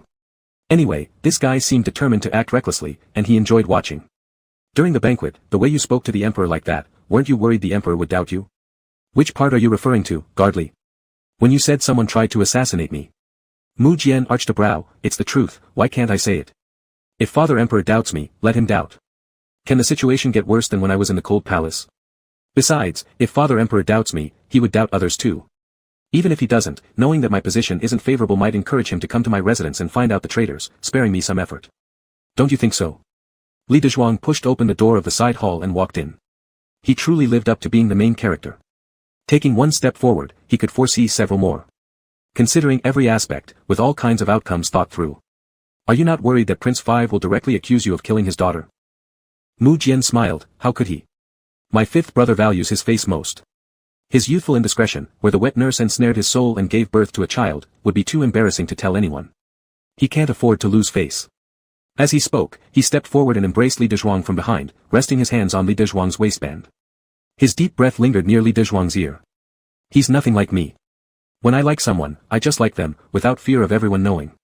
With Mu Jian's chest pressing against his back and the table in front, Li Dezhuang had nowhere to escape. The burning warmth of Mu Jian's breath made him feel slightly feverish. Let go. This is the palace, and you want to act recklessly. The laughter resonated deeply and strongly by Li Dezhuang's ear. Mu Jian couldn't help but bite Li Dezhuang's red earlobe gently. By accident, it might have been a little too hard, and Li Dezhuang emitted a soft moan, his eyebrows furrowed tightly. Don't go crazy. Mu Jian quickly apologized and compensated by licking his earlobe before taking it into his mouth. Li Dezhuang felt restless all over.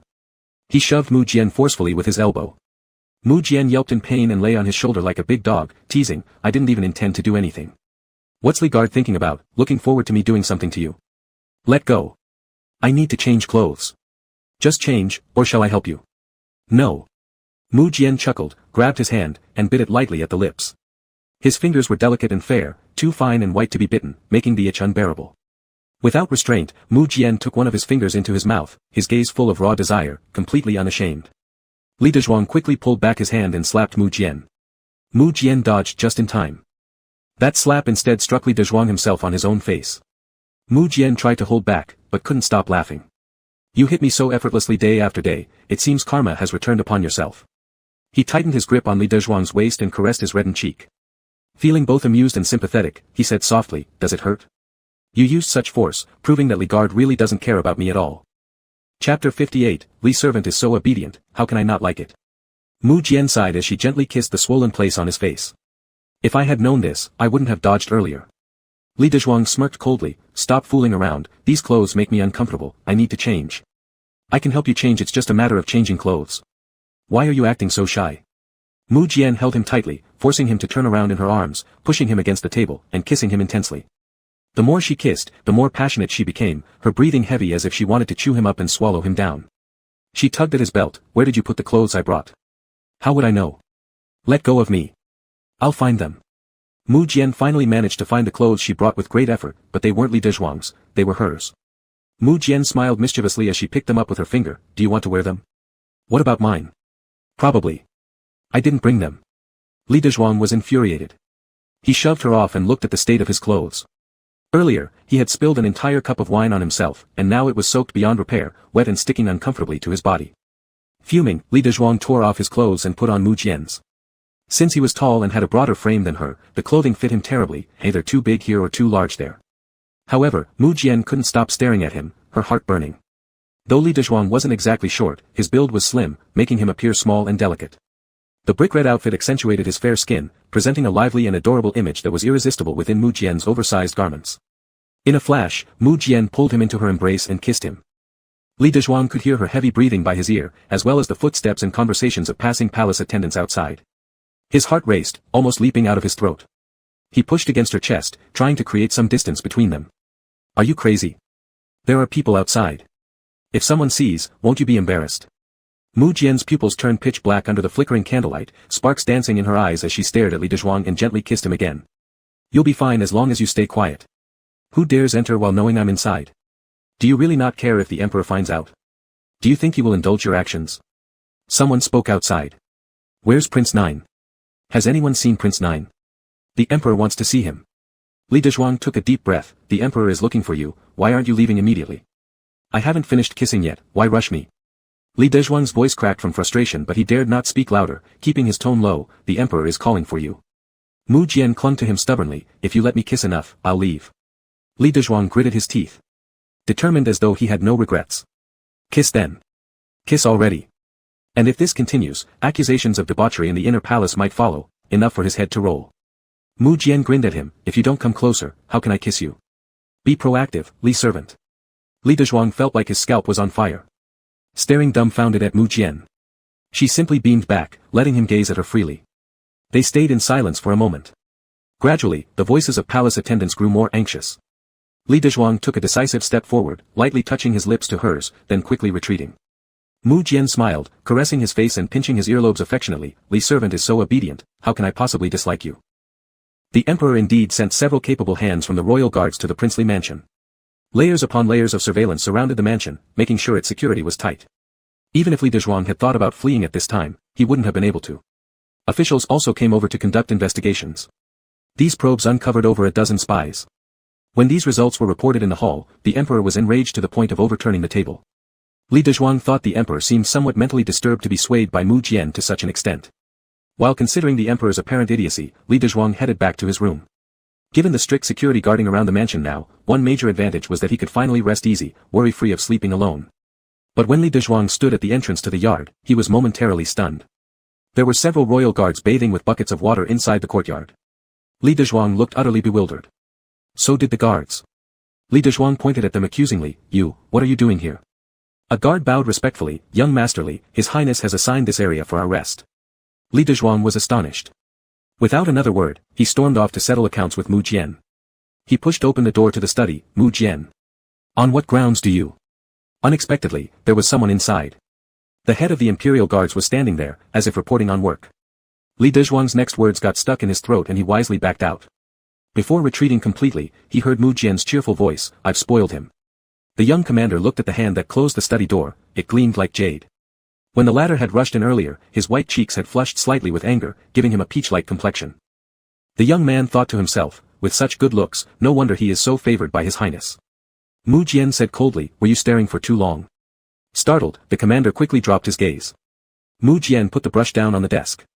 Those assassination attempts you investigated? I arranged them all.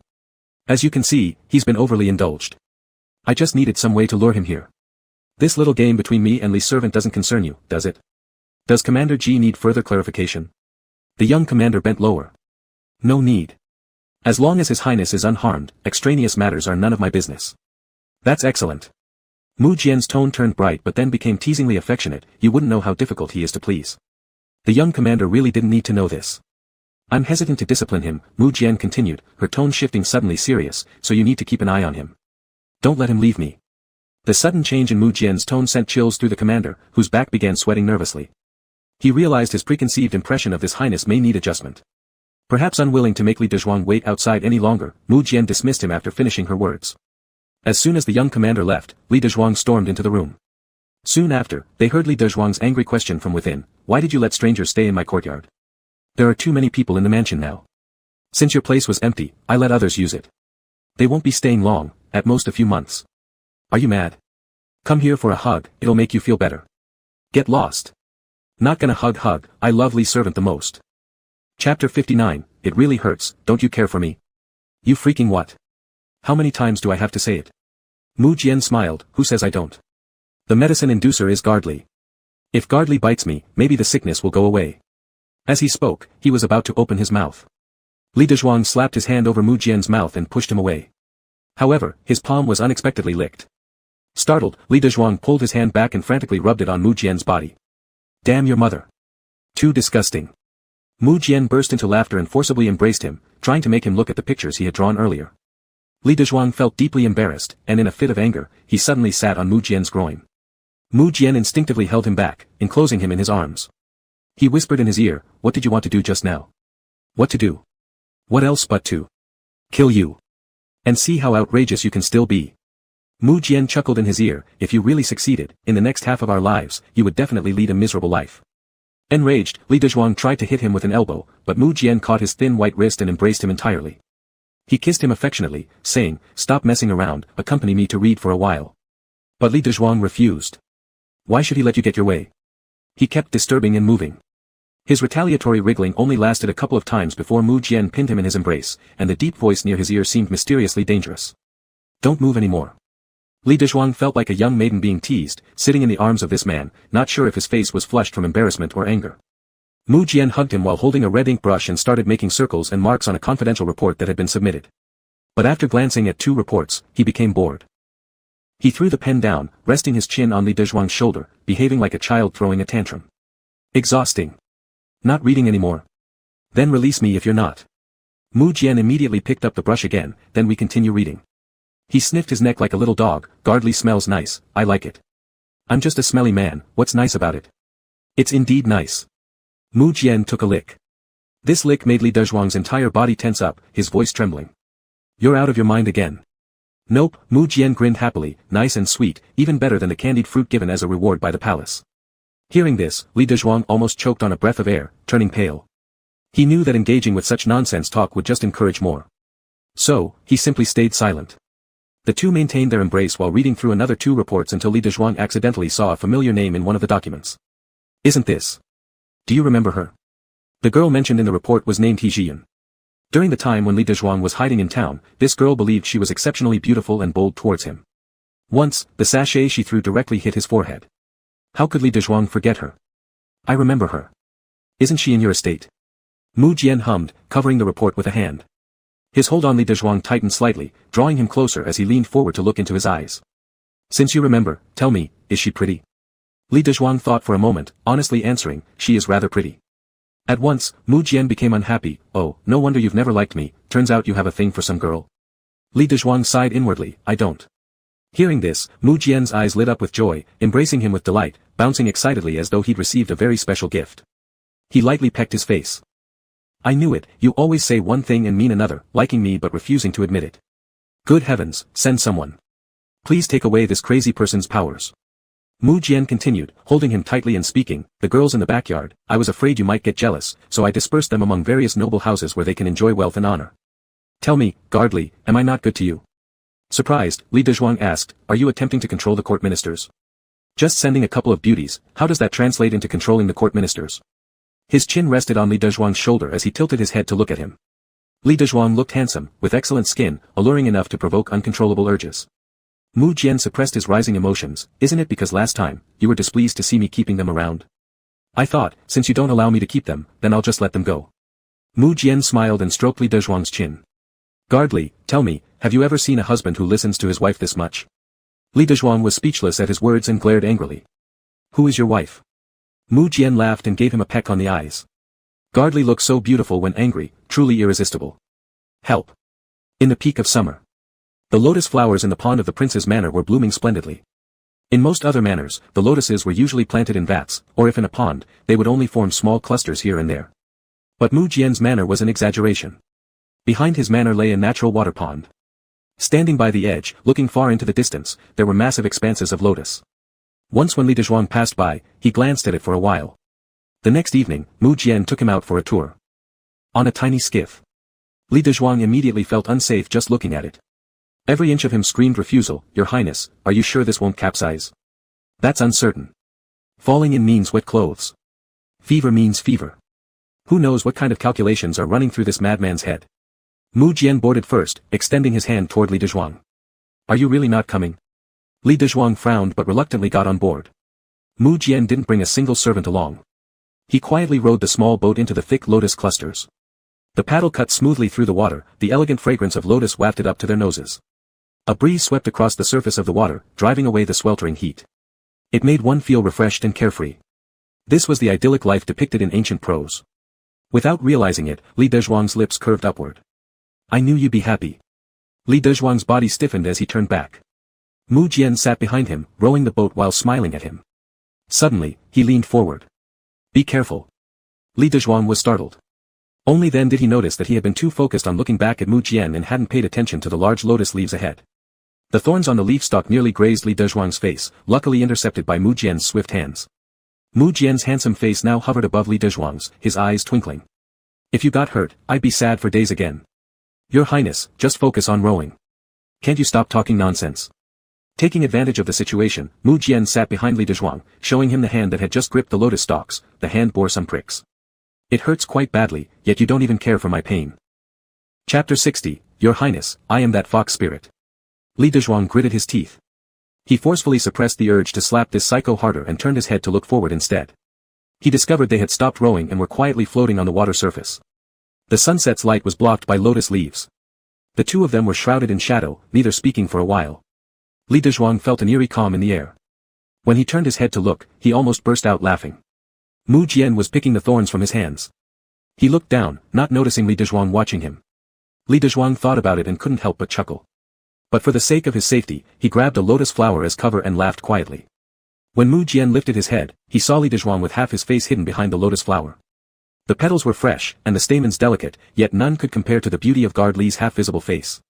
A fire ignited in his heart, making his throat uncomfortably dry. He didn't even bother removing all the thorns from his hand but instead seized Li Dezhuang's wrist and pulled him into his embrace. The small boat swayed violently. It produced a loud splash. Caught completely off guard, Li Dezhuang instinctively grabbed hold of whatever was near his hand. Once the boat stabilized slightly, he realized what he was holding, Mu Jian's arm. Fear drove Li Dezhuang to try sitting up, but he accidentally brought his lips close to Mu Jian's. Like an innocent rabbit, he was pinned down by the beast. His back collided with the boat. The boat shook again, causing an even louder splash than before. Mu Jian, what are you going to do? You guess.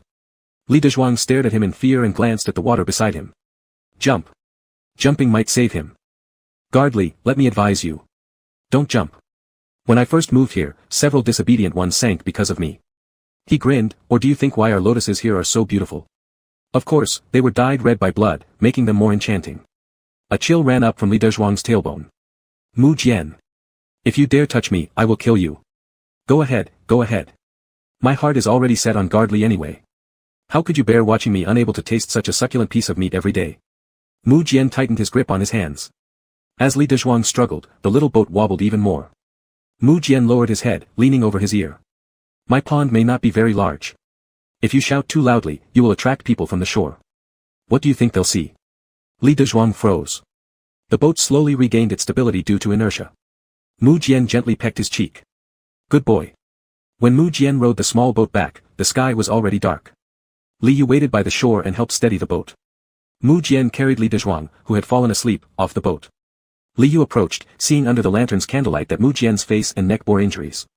He was startled and instinctively looked at the person in Mu Jian's arms. Only daring to glance once, he immediately respectfully said, the Mei family has sent someone. They're now waiting for your highness in the annex hall. Mu Jian showed no reaction and continued walking forward with Li Dezhuang in his arms. If they've waited already, then there's no harm in letting them wait a little longer. Li Yu hesitated to speak further. The Mei family was the Empress Consort's maternal family, with enormous influence and deep roots. If they came to discuss cooperation, this would likely be beneficial to the prince's ascension. Should His Highness gain the full support of the Mei family, the imperial throne would be closer within reach. Yet His Highness dared to ignore them like this. After Mu Jian carried Li Dezhuang back inside and placed him on the bed, he finally walked out. He stepped outside, raising his eyes to look at the moon in the sky. He made a clicking sound. It doesn't compare to guard Li Yu. When Li Dezhuang woke up, it was already broad daylight outside. The spot beside him was empty but still warm. He got up holding his waist, looking at his own pale face in the mirror and the red marks on his neck and collarbone. Anger surged through him. After scratching his head for a while, he looked at his palm only to find several strands of hair. He thought for a moment and lowered his hands. One mustn't bring disaster upon oneself. Since he couldn't feel happy, neither should the other person. Li Dezhuang stormed out, circling through more than half of the princely manor without finding Mu Jian anywhere. Instead, he came across a doll-like little girl who looked incredibly adorable, as if she had stepped right out of a New Year's painting. "Who are you?" Li Dezhuang asked her. "Audacious. You dare not kneel before the princess." It took Li Dezhuang a second to remember, there was indeed such a girl in the original book. The emperor's most beloved young princess who had been captured by Mu Jian, tied to a rack, and had thick needles inserted into her fingertips and toes while the emperor watched, forcing him to abdicate. Li Dezhuang gave a perfunctory bow. The young princess placed her hands on her hips and walked around Li Dezhuang 3 times, muttering to herself. How could there be someone so handsome in Prince Joga's residence? Could it be that fox spirit? I heard that. The young princess crossed her arms and raised her chin. Tell me, where is my 9th brother? This servant does not know. The princess frowned, muttering again. I hardly ever get to run out and play with him, and now I can't find him as soon as I come looking. Feeling disheartened, she took a few steps before pointing at Li Dezhuang. What kind of person are you in this mansion? A guard. Guard? Li Dezhuang nodded. The young princess sat down on a nearby rock next to some artificial mountains and began sizing up Li Dezhuang from top to bottom. His refined and dashing appearance far surpassed anyone she'd seen in the palace. Attractive people always tend to win others' favor. Her voice softened slightly. I ask you, have you seen Beauty Li in this mansion? You haven't. Why aren't you answering? Are you mute? I'm not mute, I just don't know how to respond. I see. The young princess smacked her little plump hands together. That fox spirit must be very strict with all of you. Especially toward someone like you, so good-looking. She surely views you as a thorn in her side. That's how all father emperor's concubines were in the palace. It would naturally follow the same principle with men. Infuriated on his behalf, the young princess said. This person is truly wicked. Sir, rest assured and tell me where that person is. I'll stand by you. If necessary, I'll ask 9th brother for you and have you serve in my palace. No, I won't say. Why not? What are you afraid of? I'm afraid of scaring you. The princess became somewhat angry. This was an insult to her. Speak. I promise I won't be scared. Taking a deep breath, Li Dezhuang bowed respectfully. Princess, I am that fox spirit, Li Dezhuang. The young princess. Scared. In the young princess's mind, male spirits should be, heavily made up, extravagantly dressed, seductive. But the actual male spirit, graceful figure, extraordinary demeanor, as beautiful as a painted person. Chapter 61, Don't be jealous, I don't like her. The little princess stood there motionless for a moment, second 1, 2, 3, 4, 5. She took a startled half-step backward, her chubby little finger pointing at Li Dezhuang shaking tremulously. You're that vixen. Yes. Impossible. The little princess covered her face, sighing deeply. She looked up at the sky for a while and then glanced at Li Dezhuang, muttering quietly, You're so good-looking. I was even thinking about snatching you away. The little princess went around Li Dezhuang in circles with a few quick steps. No wonder elder brother Joshi likes you. Did you see him by any chance? I came here today to find him, he said he'd bring me a new cricket cage. Li Dezhuang told the truth. I didn't see him. The little princess thought for a while, then I'll go find him myself. Saying this, she happily walked off in another direction. Li Dezhuang watched the little princess's retreating figure and couldn't understand how Mu Jian could bring himself to hurt such an innocent little sister who liked him so much. After such an episode, Li Dezhuang had lost all interest in looking for Mu Jian and decided to head back. On his way, however, he heard someone sobbing. The voice sounded like a girl's. Your Highness, you wouldn't know how difficult it is for me in the palace. Consort Wei envies my youth and also fears the emperor's favor towards me, always targeting me. I know. You've suffered enough. Li Dezhuang hadn't intended to eavesdrop on others' conversations, but hearing these words, he forcibly stopped his steps without further thought. There was only one reason. It was Mu Jian's voice. You're young and beautiful, naturally His Majesty favors you too. Of course Consort Wei would fear you. The other person softly cried, Your Highness, do you blame me for what happened last time? I truly didn't know how it occurred. I admit it's my fault, yet you kindly warned me of Consort Wei's ill intentions toward my family. This made Yanqiu heartbroken. Yanqiu? Do Yanqiu? Isn't she now the emperor's concubine already? How can she still run over here? Li Dezhuang stared dumbfounded. Your Highness, I know your heart still harbors feelings for Yanqiu, right? Mu Jian's voice was very soft, but it was still gentle. Certainly. I've heard that you are now infatuated with a man. And I know that man is Gardly. Your Highness, my submission to the Emperor wasn't voluntary, why should you torment yourself so much? Li Dezhuang felt shock on top of shock. What a surprise. Apparently, this Miss Du still harbored unrequited feelings for Mu Jian. Now that she hears he has a younger lover, she immediately appears out of nowhere. Love really does make people blind. Mu Jian smiled faintly but didn't respond to her statement. He simply said, you've been outside for quite some time now. If you don't return soon, people might start suspecting something. I understand. It's time to leave. Your Highness, take care of yourself. I know. Be cautious when leaving, so no one realizes you've been crying. The conversation ended. Footsteps gradually faded into the distance. It seemed Du Yanqiu had left. Having finished munching on the melon, Li Dezhuang kept moving forward, murmuring inwardly, damn, this is intense. Son putting the green hat on Dad. Ancient people sure knew how to have fun.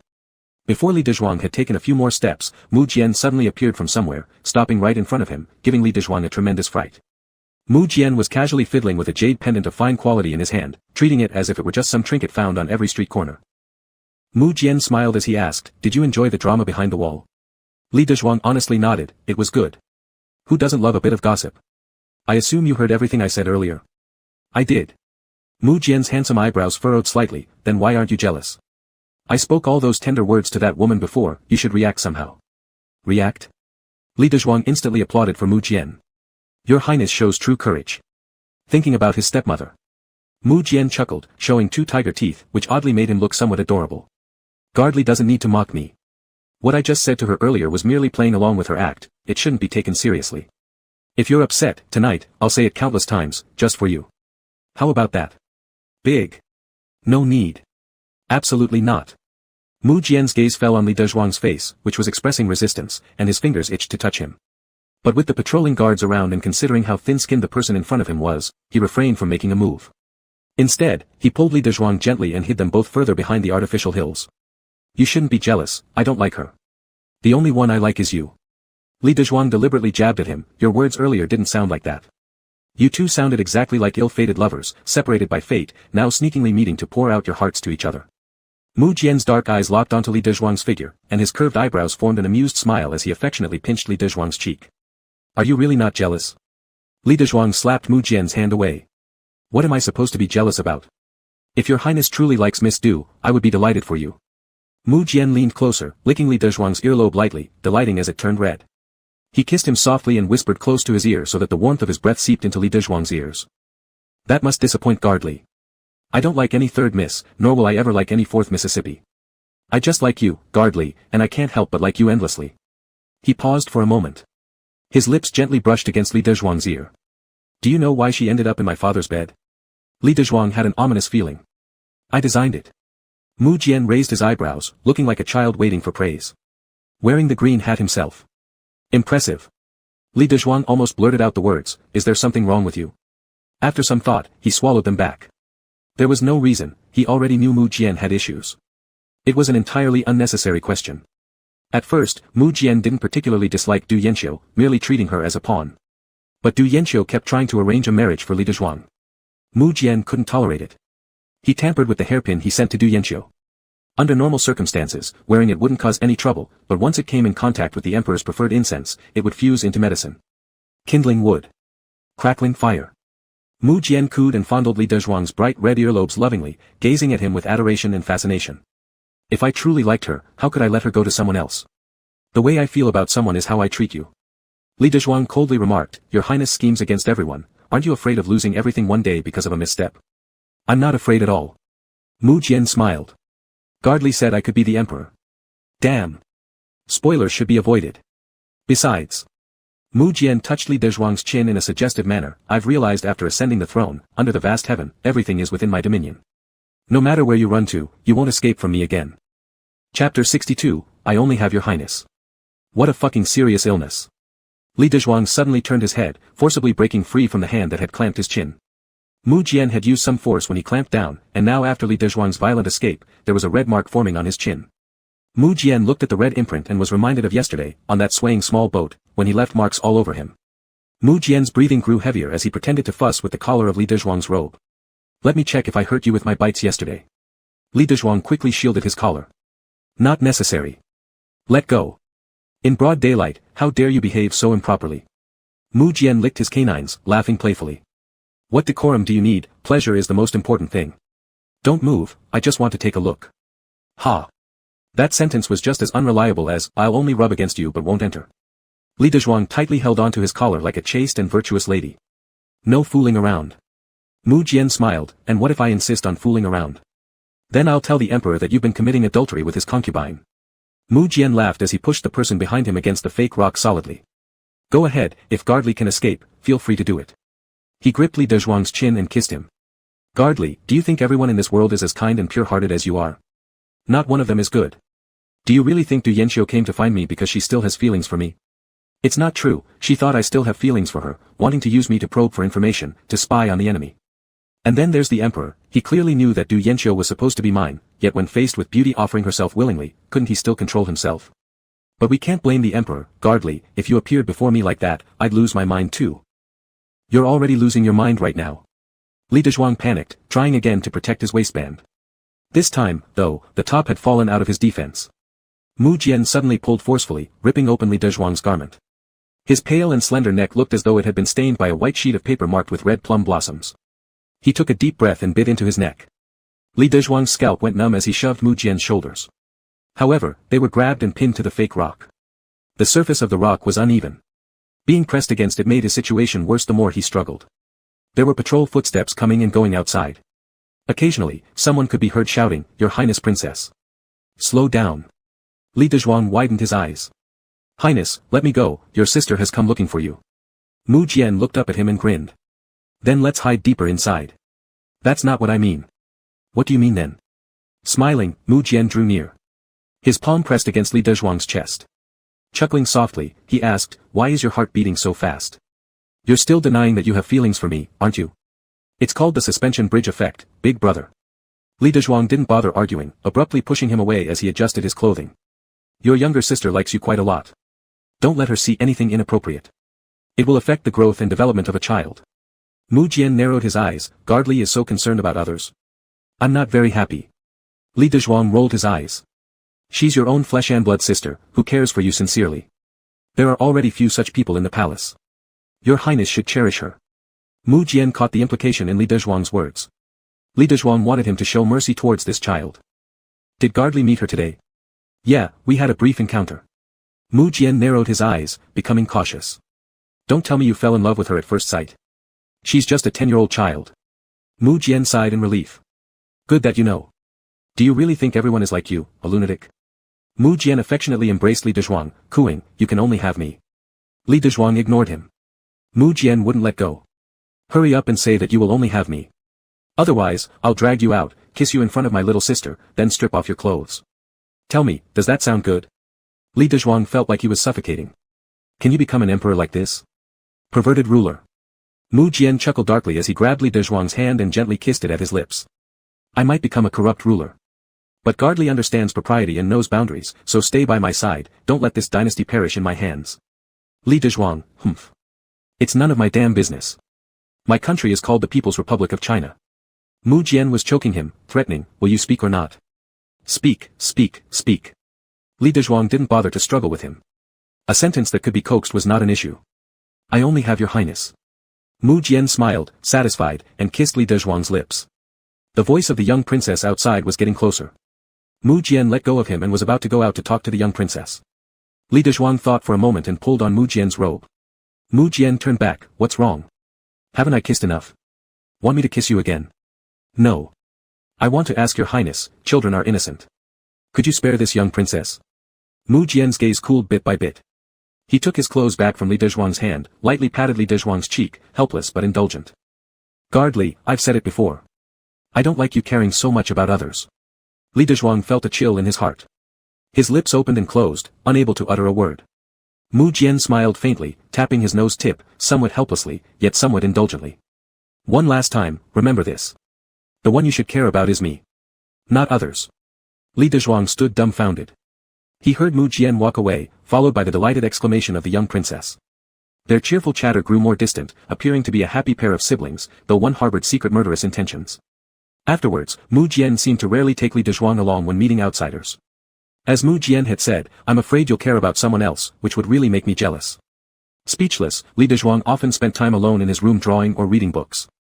He watched coldly as this mansion changed. More and more heavy ministers came. Loyalty and fear towards Mu Jian within the estate grew higher. In the fall, there were several major events in the court, several high-ranking officials were replaced. The newly appointed ones all seemed to be people under Mu Jian's influence. Who would have thought that the child who once lived in a cold palace, suffering hunger and cold, could eventually sit high on the fishing platform, effortlessly controlling half of the court's connections and power? Today is the Mid-Autumn Festival, and Mu Jian had early on ordered preparations for mooncakes and various kinds of pastries to be kept in the room for eating after their evening excursion to the Lantern Fair. Mu Jian specifically changed into attire similar to Li Dezhuang's, tying a strange knot on his wrist. Smiling brightly. "This is something the master taught me recently. You absolutely cannot escape. Then we can safely go watch the lanterns." Li Dezhuang looked at the knot on his wrist. "What exactly do you study in class?" Mu Jian during class, "Is class not over yet? I miss Zhuang so much." Chapter 63, Whatever Zhuang likes, I will bring to you. The Mid-Autumn Festival was indeed bustling with activity on the streets. Crowds pressed against each other everywhere. Thankfully, Mu Jian and the firm grip he had on his hand kept him from being lost in the throng.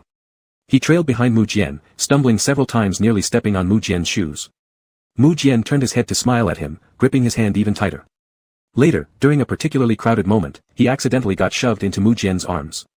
Li Dezhuang instinctively held him for a brief moment. Mu Jian decided to make the most of this, moving where the crowd was thickest, waiting for another opportunity to embrace him.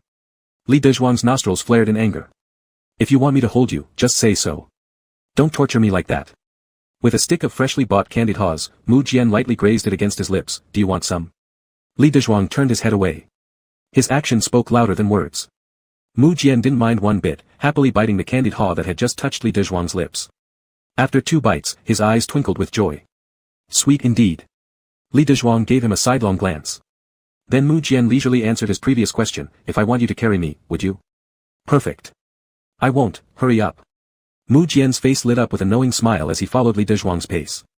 Just before taking another bite of the candied haw, he grazed it against Li Dezhuang's lips again. "Li Dezhuang, if you want to eat, then eat. Stop wasting things." Mu Jian chuckled, swaying the stick of candy. "What do I crave, Dezhuang? You should know, right?" Li Dezhuang found the affectionate nickname Zhuang nauseating. "Can you stop calling me that?" Mu Jian narrowed his eyes, revealing a pair of charming canines. "What about Shouji or Shou? Do you dislike those two? It's crowded here, I can't exactly call you guardly." Li Dezhuang took a deep breath and quickly dragged Mu Jian into the pre-booked tavern, saving them both from embarrassment. There were performances by lute players today in the inn.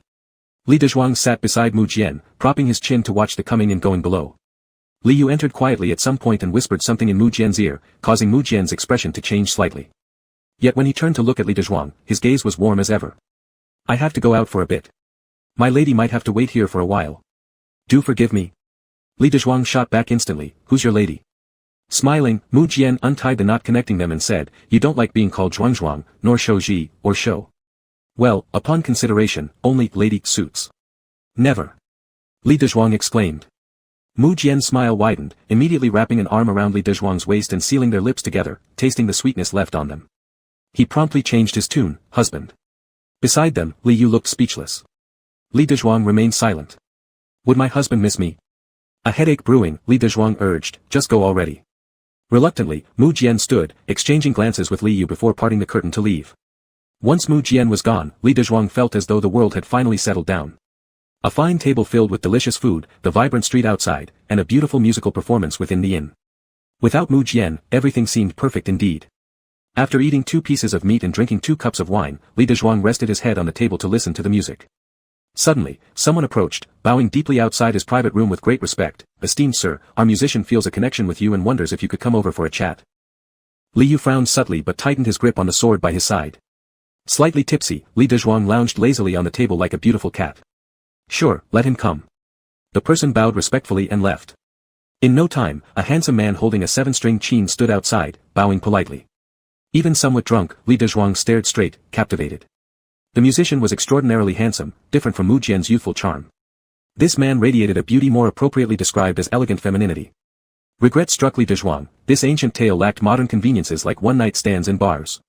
Tensely watching the visitor, Li Yu glanced between him and Li Dezhuang, thinking, young Master Li shouldn't be foolish enough to court disaster. Luckily, young Master Li wasn't. He maintained proper decorum throughout. In the middle of their visit, Li Yu went out to get them some tea. When he came back, the two still kept an appropriate distance and didn't cross any boundaries. By the time Mu Jian returned, the Qin master had already left. Li Dezhuang was sitting alone in his seat, propping his head up with one hand, lost in thought. Mu Jian walked over with a smile and embraced his waist. Was my husband missing me? Li Dezhuang gave him a sidelong glance and replied sarcastically, I was thinking about you, your highness, how come you weren't pushed away by the crowd on the street? Mu Jian cupped his face and planted a kiss on his lips. With you here, how could I possibly be pushed away? Stop thinking nonsense, I'm right here. Look at me, Zhuang, look at me. Mu Jian held his face, forcing him to meet his gaze. Li Dezhuang looked at him. His sudden docility startled Mu Jian for a moment, leaving him momentarily at a loss. Then his heart started pounding furiously. Li Dezhuang spoke up, stop fooling around, we're outside. Mu Jian pouted and begged coyly, then I'll make everyone leave so that you can let me kiss you. Li Dezhuang grabbed his hand and pulled it down. Your highness, I've had too much wine and have a headache. Please don't tease me. I'll massage your head then. Mu Jian moved behind Li Dezhuang, his warm fingers lightly touching his temples and gently massaging in circles. The two fell silent. Mu Jian said, I like today. Li Dezhuang's closed eyes slowly opened, why? Because today you didn't push me away, and I am so happy. Li Dezhuang lowered his eyelids, then raised his gaze to meet Mu Jian's. There was an obvious infatuation in his eyes as he stared intently without reservation. Li Dezhuang's heart shuddered slightly with fear as he straightened up, subtly slipping out of Mu Jian's hands. He stood, dusted off the creases in his clothes. Let's go back. Mu Jian laughed happily, good. He stood up as well but paused briefly before Li Yu, quietly asking, did anyone come when I was gone? Li Yu respectfully answered, yes. Mu Jian's eyes grew cold gradually, and as he looked towards Li Dezhuang's retreating figure, something was not right. Bring that person to the mansion. If they refuse, kill them. Li Yu bowed his head in respect, understood. As Li Dezhuang descended a few steps, Mu Jian rushed to catch up.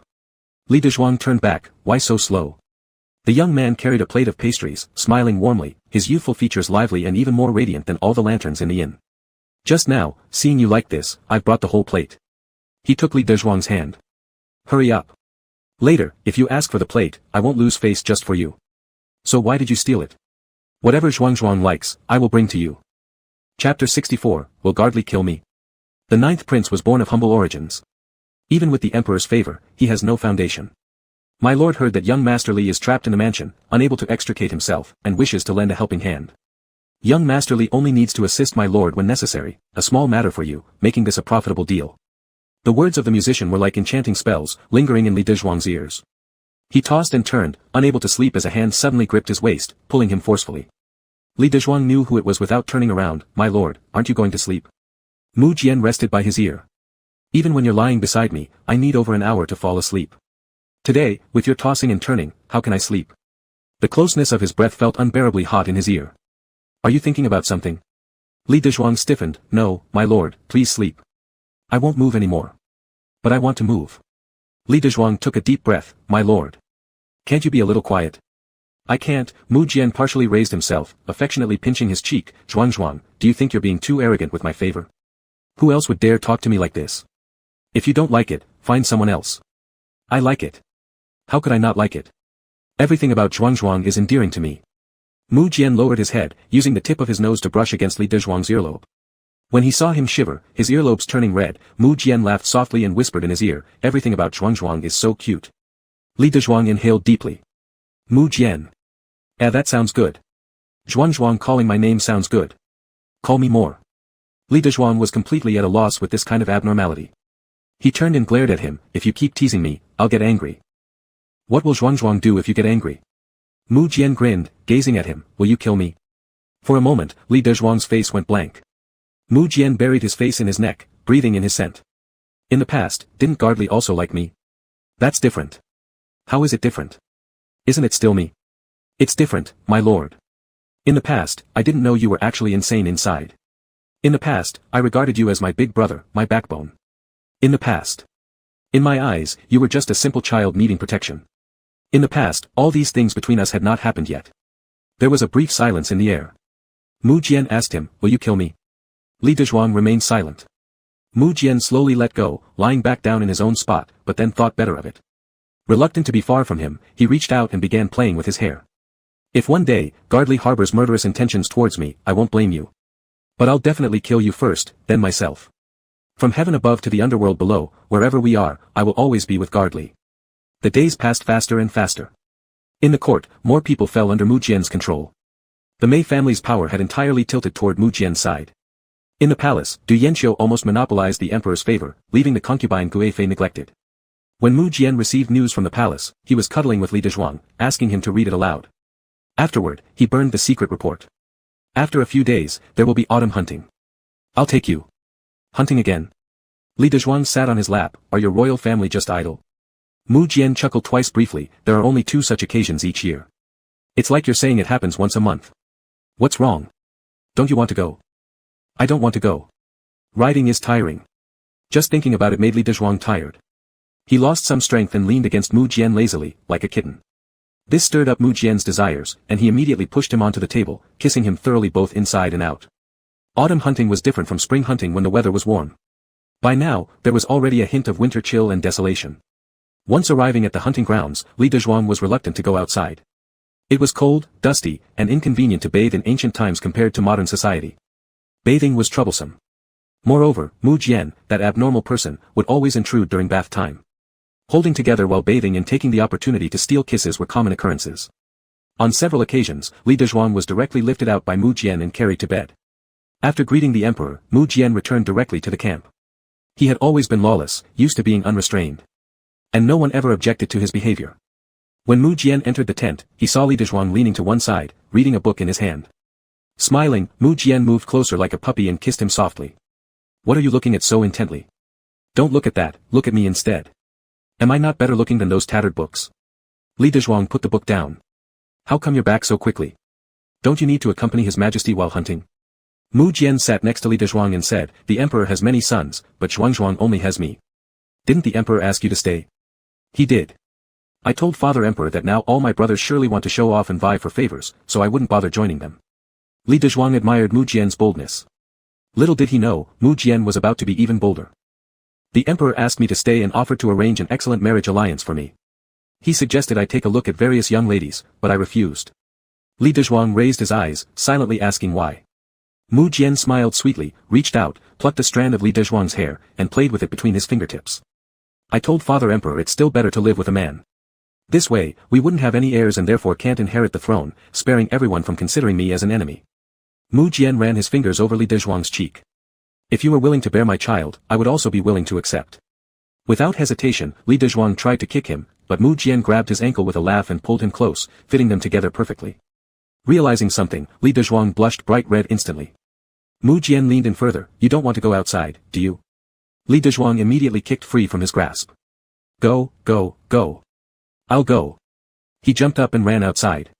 Mu Jian watched his fleeing figure and burst into laughter. A servant led a horse over, and Mu Jian took the reins. During the spring hunt, you didn't know how to ride a horse. Do you know how now? After hesitating for a long time, Li Dezhuang still feared falling off. Mu Jian simply lifted him onto the horse, then spurred it forward by pressing its belly. Because they were riding, Li Dezhuang's back occasionally bumped against Mu Jian's chest. Mu Jian tightened his embrace slightly. Do you want to go faster?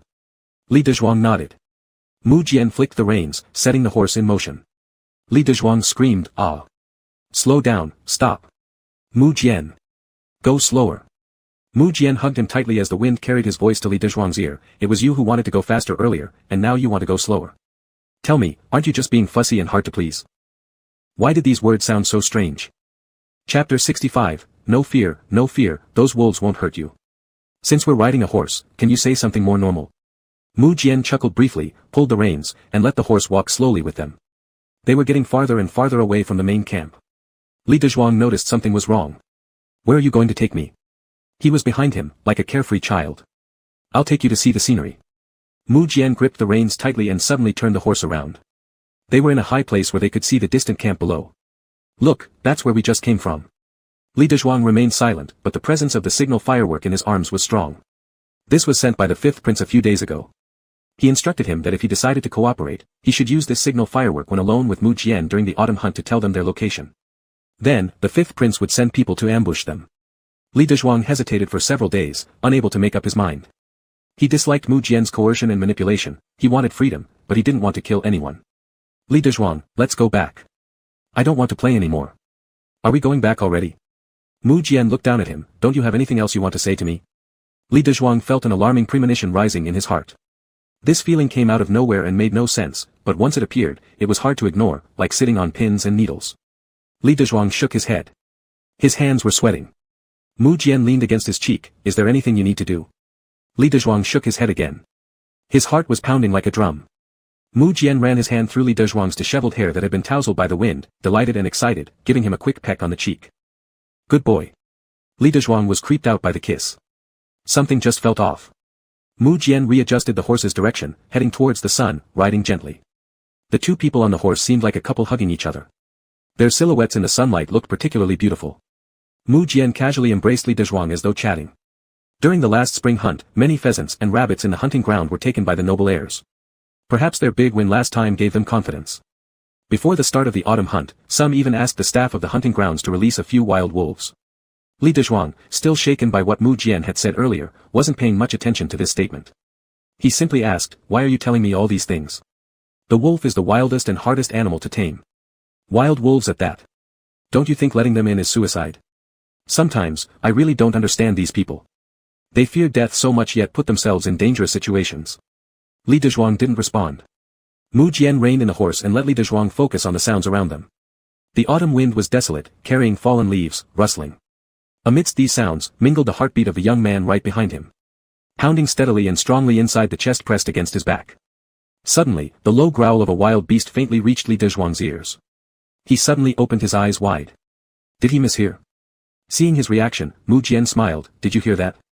That's the group of wild wolves. Li Dezhuang felt fear. Why are they here? Could be why not. Wolves roam in the wilderness, then they're suddenly caught and confined in the imperial hunting ground, separated from their kin. Naturally, they'd come looking for revenge against the ones responsible. Mu Jian squeezed his legs slightly, pressing the horse forward toward the sound, moving slowly. Li Dezhuang clutched Mu Jian's clothes in fear. Your Highness, we shouldn't go near. It's fine, we'll only get closer a bit. He meant getting closer just a bit. After a while, someone ran out of the forest. His clothes were torn and tattered, having been bitten brutally. As he ran, the blood-covered wolves continued to chase him. He struggled on the ground, stood up and tried to run, but was brought down again almost instantly by the wolves. That person saw the two figures on the horse from far away and without hesitation called out for help due to the survival instinct and fear of death. Save me. Mu Jian whispered in Li Dezhuang's ear, shall we save him? Yes. How could they stand idly by and watch a person get eaten alive by wolves in front of their eyes? Mu Jian smiled, picked up the bow and arrow, and taught Li Dezhuang how to pull the string, aiming at one of the wolves currently tearing apart its prey. Commander Li is truly kind-hearted. Don't you want to know who that person is? Just as he was speaking, that man suddenly exerted himself, breaking free from the wild wolf and stumbled as he ran. Good opportunity. Perhaps it was the confidence gained from Mu Jian teaching him how to pull the bow that made Li Dezhuang's eyes sharpen decisively. Just as he was about to release the arrow, the direction of the arrowhead was suddenly controlled by someone behind him, causing it to veer off course. Swoosh. The arrow shot out. It precisely pierced into the person's calf. In the moment he fell down, Li Dezhuang caught sight of his face. It was the fifth prince. As soon as the fifth prince fell, the pack of wolves behind him pounced on him, tearing at his flesh. The sound of his skin and meat being torn apart reverberated in the air, striking a nerve. Shocked, Li Dezhuang turned to look at Mu Jian, was that intentional? Yes. Why? If you wanted him dead, there were thousands of ways. Why did you choose such a cruel one? Mu Jian laughed, pinching Li Dezhuang's chin with a gaze sharp as a blade. Just because he tried to sow discord between us is reason enough for 1,000 cuts. Li Dezhuang's mind buzzed. He knew. Mu Jian, the signal firework in your arms, why haven't you lit it yet? The world around them seemed to fade away in an instant. Li Dezhuang's mind went blank, even forgetting to breathe. The only thing he could hear was the erratic beating of his own heart. A voice inside told him. You knew not to provoke someone so disturbed, so why tempt fate? In a daze, Li Dezhuang felt something icy slowly infiltrating his body, creeping down from his chest like a venomous snake, coiling and waiting to deliver a fatal strike. A sudden chill shot straight from the base of his spine to the top of his skull. Instinctively, Li Dezhuang grabbed at that icy sensation. Mu Jian chuckled softly by his ear, gave him a kiss, and consoled. Don't be afraid, you've been a good boy. Let's set off this firework and call people to save the fifth brother. Li Dezhuang remained stupefied. He didn't even hear the sound of the firework exploding nearby. Mu Jian covered his eyes, pressing him into his embrace, speaking gently. You don't know how sad I was when I learned from that musician that you had plans to team up with the fifth prince. Fortunately, you didn't do it. Mu Jian chuckled quietly, his voice brimming with uncontainable excitement and agitation. He tilted his head to kiss his earlobe.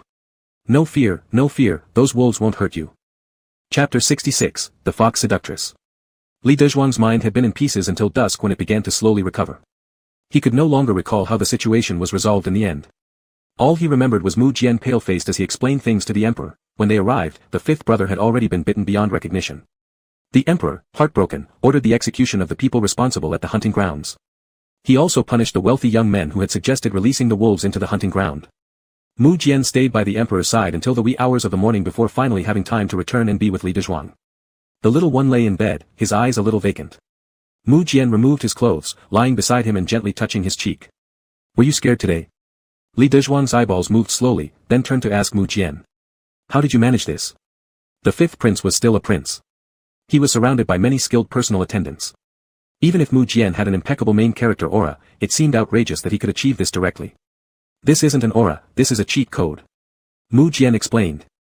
I had someone from the hunting ground grab 2 pieces of cloth from the people who brought back the wild wolves and placed them on the fifth brother. Wolves have a keen sense of smell, as long as they are within range, they will inevitably seek revenge on the fifth brother. Why was the fifth prince there? Of course, because he thought I was there. Mu Jian leaned over, looking aggrieved as he told Li Dezhuang, he led those people originally intending to kill me. He was careful not to leave any traces when attempting the assassination. But in the end, he hoisted himself up only to fall on his own petard. In fact, I could have let him live for a few more days. After all, this plan was perilous, and although he died, would still face suspicions. Yet, he was too wicked. He even planned to seduce you with his good looks and incite you against me. This was his attempt at driving a wedge between us. Mu Jian said this in a casual tone, like an ordinary child telling his parents that his older brother took his food again. I can't tolerate him. If he really takes you away, what would I do? Mu Jian always behaved as if all his actions were just to keep him by his side. As long as Li Dezhuang tried to escape or leave, countless people would pay the price. And these sins would be carried by Li Dezhuang. Li Dezhuang felt weary. It felt as if he was walking in a sea of blood, where countless hands wanted to pull him down, dragging him into endless hell. Your Highness, must you never let me go? Mu Jian's expression darkened. I don't like what you just said. Li Dezhuang sat up abruptly. You plot and scheme so mercilessly and craftily against others, aren't you afraid that someday others will treat you the same way? Mu Jian also sat up. As long as you don't treat me that way, it's fine. Li Dezhuang's voice grew heavy. I don't like you doing this. If the people trying to harm you, you retaliate, that is understandable. But, Mu Jian. How many innocent lives have you taken in my name? Are you really doing it for me? You just find those people bothersome. Mu Jian frowned. Stretching out his voice, muttering, talking about this again. He took a deep breath, throwing a tantrum like a child. When I was young, wasn't I innocent either? Why should they harm me? Guardly, teach me, why does this happen? Li Dezhuang was speechless. Mu Jian pulled Li Dezhuang's hand. Not everyone in the world is as kind-hearted as you. He smiled, revealing 2 adorable small tiger teeth, getting closer. If you want me to be kinder to the innocents, you might as well whisper sweet nothings in my ear more often. I'll follow your every word, all right? Li Dezhuang shot him an irritated look and sulkily pulled the quilt over his head and lay down. Mu Jian hugged him from behind. What's wrong? Can't we work together? It's such a great deal as long as you promise to stay by my side from now on, whatever you say goes. I'll be your puppet, all right? Li Dezhuang slowly turned his head, looking at him as if to confirm whether he was being serious. Mu Jian coaxed him, really, I promise. Li Dezhuang blinked slowly. Does this mean you've stopped liking me? Mu Jian's eyes lit up. Yes, I do. Li Dezhuang gave a mischievous grin. If I let you do it, then I'll like you. Mu Jian. The negotiation broke down. Li Dezhuang was pushed to the wall for a thorough lecture on irreversibility. The emperor had lost a son and no longer had the heart to continue with the autumn hunt. The arrival had been joyful, a grand and imposing procession, but now as they returned, it lacked even half the momentum of their arrival. As Mu Jian had anticipated, the emperor began to suspect him. The emperor's favor towards him was no longer what it used to be. Mu Jian didn't care. Sitting in his own carriage, after soothing Li Dezhuang, who was feeling dazed from the motion of the carriage, by feeding him some sour apricot slices, he slowly unfolded the secret letter sent by the concubine Guifei. A sneer appeared on his face as he read it. Li Dezhuang glanced over and caught a bit of its content. It was nothing more than the concubine scolding Mu Jian for being too reckless. There would be plenty of time ahead, he had ample opportunities to take down the fifth prince. There was no need to use such a method that injured 1,000 soldiers at the cost of losing 800 of one's own. Moreover, the concubine Guifei had selected several young ladies from good families for Mu Jian to consider marrying, so he could produce an heir. Without an heir, how could one hope to become the crown prince? Hard. Li Dezhuang slowly changed his position, trying to get off Mu Jian, but was pushed back down. He tossed the confidential letter aside carelessly. Placing both hands on Li Dezhuang's temples, Mu Jian gently massaged them. Do you feel better? Li Dezhuang kept his eyes closed. Concubine Guifei makes a valid point. Mu Jian chuckled. She does. Seductive beauty distracts the ruler, fox spirit incarnate. TSK, could this not be true? Li Dezhuang's eyes snapped open in shock. What the hell? How did that line appear here? Mu Jian laughed lightly. I'm just teasing you. Li Dezhuang rolled his eyes heavenward, refusing to acknowledge him. Mu Jian, whether or not there's an heir, it doesn't matter. A child? I can always snatch one from someone else. Plenty of parents are eager for their children to become crown princes. You're really generous with your imperial seat. Mu Jian shook his head, smiling cheerfully. Recently, I'll be somewhat neglected, but I'll be able to stay home with you. Li Dezhuang took a deep breath. Perhaps I should still go ask the emperor. Mu Jian immediately covered Li Dezhuang's mouth, lowering his head and locking his gaze into Li Dezhuang's eyes. No need. Isn't it what you want me to secure the throne? Not exactly. You're the protagonist, you're definitely going to ascend. Currently, having an heir is a problem. But during these few days spent at home, I'll deal with this issue. You're already thinking about stealing a child. Who the hell would dare give one to you? That's not what I meant. Mu Jian's eyes curved up happily. As for a child, naturally it would come from you. Son of a bitch. Get out. Chapter 67, to reduce his own suffering, he should also indulge him a bit. The convoy stopped to rest on the spot. Li Dezhuang's whole skeleton was almost shaking apart. He got out of the car and walked around. Before he had taken a few steps, a little palace maid quickly walked up to him, curtsied. Master Li, the noble consort requests your presence. Li Dezhuang's heart gave a jump, then he became secretly excited. The mother of the protagonist is coming to find him. Will there be a plot twist where she throws money in my face and tells me to leave? That would be wonderful. Li Dezhuang cheerfully followed the little palace maid over. The noble consort was dressed in luxurious clothing, standing by the riverbank, looking off into the distance. She looked like a beauty from a painting. Hearing footsteps, she slowly turned her head. The step ornament hanging from her hair only swayed slightly as she moved. Li Dezhuang paid his respects with a bow. The noble consort didn't allow him to rise. The last time I saw you, I thought you were just an intimate friend of Jian's. That when he was young, you took care of him, which made him special towards you. But who would have known, that you ended up lying beside him? Truly remarkable skills. As the noble consort said this, her eyebrows did not wrinkle once, and her facial muscles did not twitch, yet she exuded an oppressive aura. It was like a great mountain was pressing down on Li Dezhuang's head, making it heavy. He could barely lift his head. Li Dezhuang wanted to say desperately, you must be reasonable, your son forced me, a heterosexual man, to play the bottom role. I'm very wrong too. Jian named you Shoji, meaning to receive someone's favor, seems like this person is Jian himself. The noble consort paused, looking at Li Dezhuang kneeling on the ground. Even though his head was lowered, all that was visible was the top of his head, a white neck exposed. Yet it was enough to make one think, he was good-looking. Today, Mu Jian could take risky moves for him. Tomorrow, Mu Jian could overturn the country for him. Repeated warnings were useless, beauties sent by her were disregarded by Mu Jian, even handed over to others. Then she had no choice but to act personally. The noble consort gave a nod to the nearby maid, who then presented a pill. Noble consort, do you know what this is? A poison pill. What else could it be? It can't possibly be a health supplement full of nutritious essence. After taking this medicine, every half-month it will trigger a painful episode. It'll feel as if millions of ants are gnawing at your heart and lungs. The pain unbearable. The noble consort paused, would you like to take it yourself or shall I have someone force it down your throat? I'll do it myself. The noble consort smiled, I see you understand your situation. Li Dezhuang cautiously took the pill, observing it for a while. With the situation in court gradually becoming clear, Mu Jian was strengthening himself behind the scenes recklessly without regard for his life. This noble consort more than likely felt she had lost control over her own son, thus intending to control him through me, and in turn controlling Mu Jian. Is consort asking me to take this drug to use me to hold prince hostage?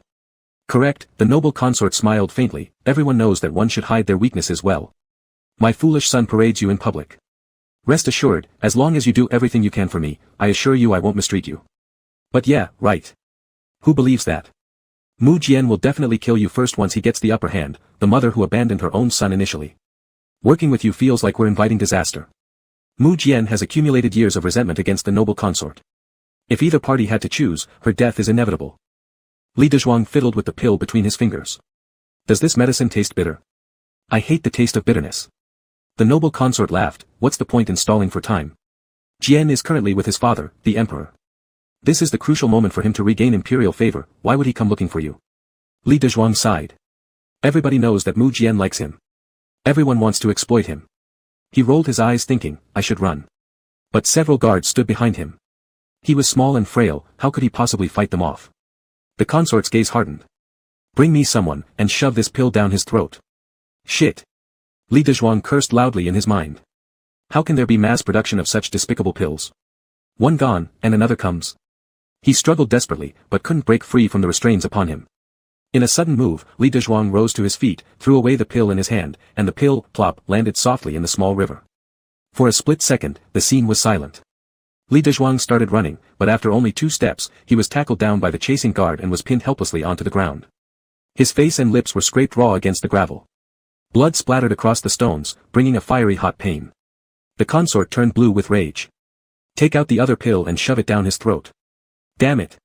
Once again, Li Dezhuang cursed inside his mind. How could they actually have more? With all his strength, he struggled, but was still unable to break free from his binds. The maid holding the pill ran closer and suddenly screamed. Immediately after, the force pressing down on Li Dezhuang loosened. Without time to think, he scrambled up and bolted. While running, he glanced back and noticed that those who had been restraining him, along with the little maid, were all injured. The consort's face was as dark as the bottom of a pot. Who? A figure emerged from behind the tree. Li Dezhuang instantly recognized him, it was Li Yu. He hurriedly rushed over, hiding behind Li Yu like a drowning man clutching onto a floating log for survival. Li Yu paid his respects respectfully to the consort, madam. The consort scoffed coldly, so it's you who has been secretly loyal to Jian all this time. Tell me, are your actions following Jian's orders? Yes. Not only was he responsible for protection, but also for retrieving anyone who ran away. The consort took small, elegant steps forward, her face visibly irritated. You dare to harm my people, do you think Jian can protect you? Li Yu remained neither humble nor arrogant. Whether His Highness can protect me or not is something I need to consider. What Madam should be thinking about is His Highness' imminent return. Seeing Master Li's wounds, His Highness will undoubtedly be displeased. The consort's expression turned colder. Parents' hearts break when they worry about their children. I'm doing this for his own good. I'm coarse and unintelligent, so I fail to grasp such deep meanings. Perhaps Madam should reserve these words to discuss with His Highness instead. Master Li, let me take you back. In that moment, the consort's face flushed green then white, and white then green, a striking sight indeed. Li Dezhuang was stunned. No wonder the right-hand man of the protagonist was so fierce. Li Yu took Li Dezhuang back, helped him into the carriage, and looked at his injured face hesitantly, wanting to say something but refraining. As they left, he turned back.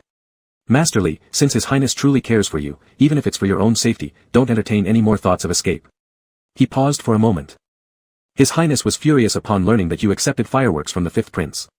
Quietly, he ordered someone to build a cage according to Master Li's size. Li Dezhuang's eyes bulged out. His train of thought snapped. What does Mu Jian intend to do? Li Yu hesitated for a second, but ultimately didn't reveal what happened that night, when he was ordered by Mu Jian to drive to the 5th prince's residence, almost causing Mu Jian to charge in and kill the 5th prince with a sword. He advised, this time, Master Li met with the consort hoping to leave using her help, right? His Highness is very clever and must have already guessed. Master Li, for your own sake, indulge him a little more. Chapter 68, of course, forgive him. Terror rose from the depths of Li Dezhuang's heart. He curled up in the corner of the carriage, hoping to gain a bit of security this way. The injuries on his face, lips, and those left on his body during his escape burned with pain. But at this moment, he didn't care at all. For an instant, the fear of the unknown made Li Dezhuang so scared that he wanted to commit suicide. He had already grabbed the dagger, but the pain coming from the wounds made him hesitate. Just having grazed his skin and bled caused so much pain. How much more would it hurt if he plunged the knife? He took a deep breath. Suddenly, hurried footsteps were heard outside. The curtain of the carriage was lifted, and Mu Jian crouched outside, beads of sweat forming on his forehead. His thin lips parted slightly as he breathed heavily. The moment his eyes met Li Dezhuang's injured face, they turned red. His expression grew cold. He turned around and gave an order for someone to bring the medicine box. Then, he entered the carriage and sat by Li Dezhuang, gently holding his hand. Does it hurt? It hurts.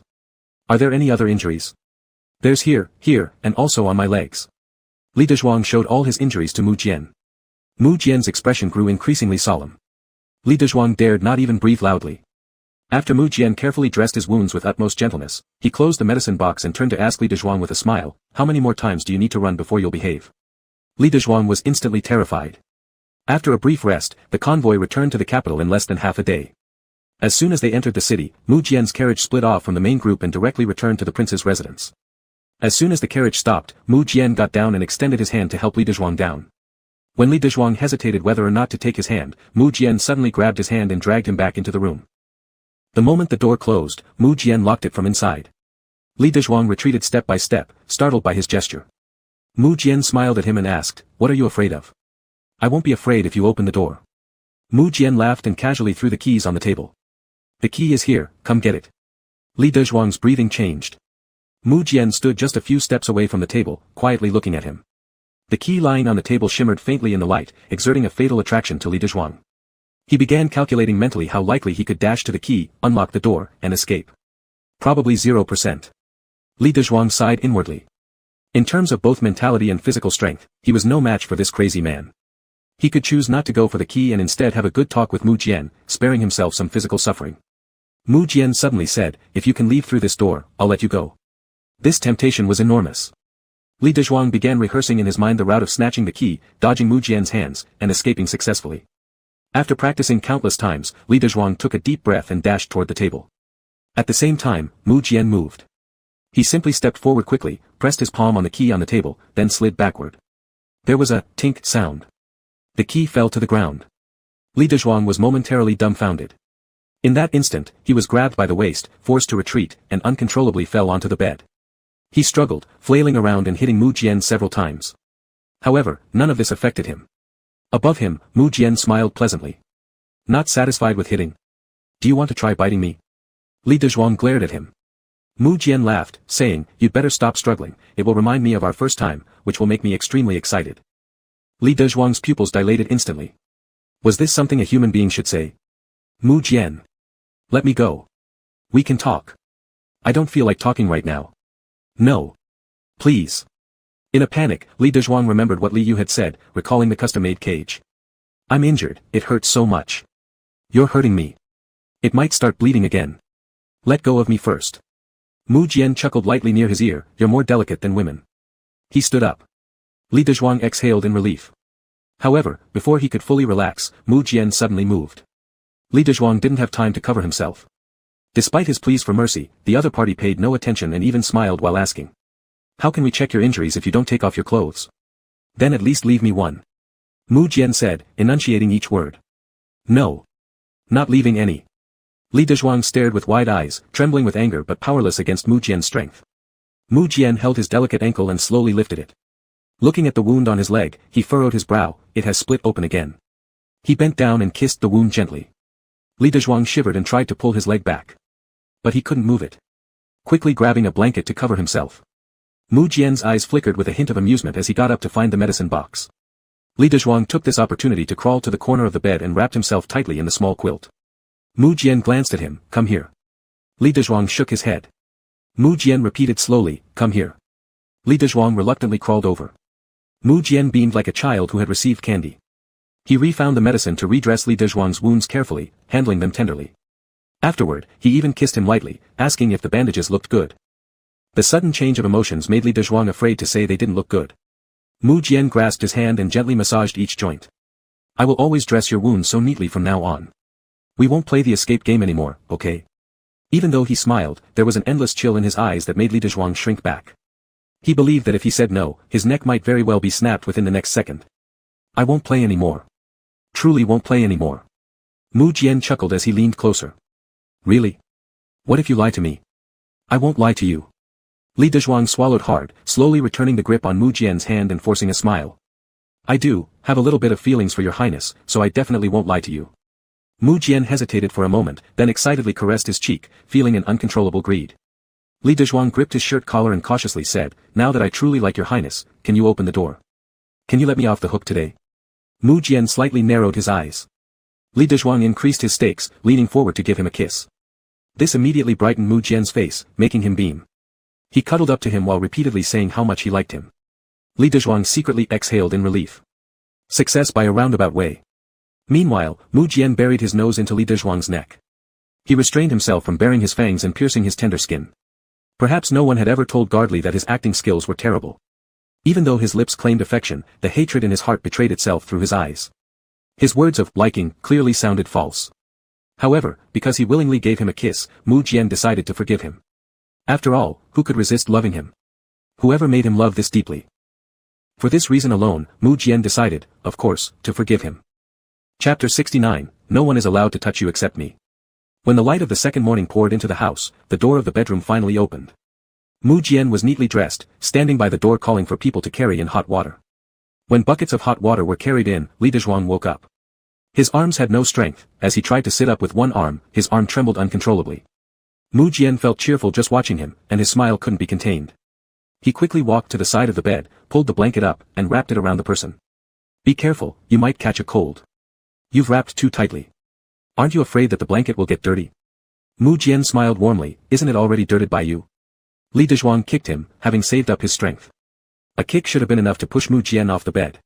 But it only caused himself pain, losing all his strength. That kick was like teasing. Mu Jian laughed as he grabbed his ankle and rubbed his fingertips on his skin.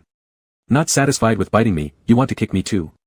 There was a large circle of tooth marks on his shoulder, which bled at the time. Li Dezhuang glared at him, thinking in his heart that the bite was mild. My damn lower body feels paralyzed. Beast. Mu Jian lovingly hugged him and took him to take a bath. Afterward, he tidied up the bed.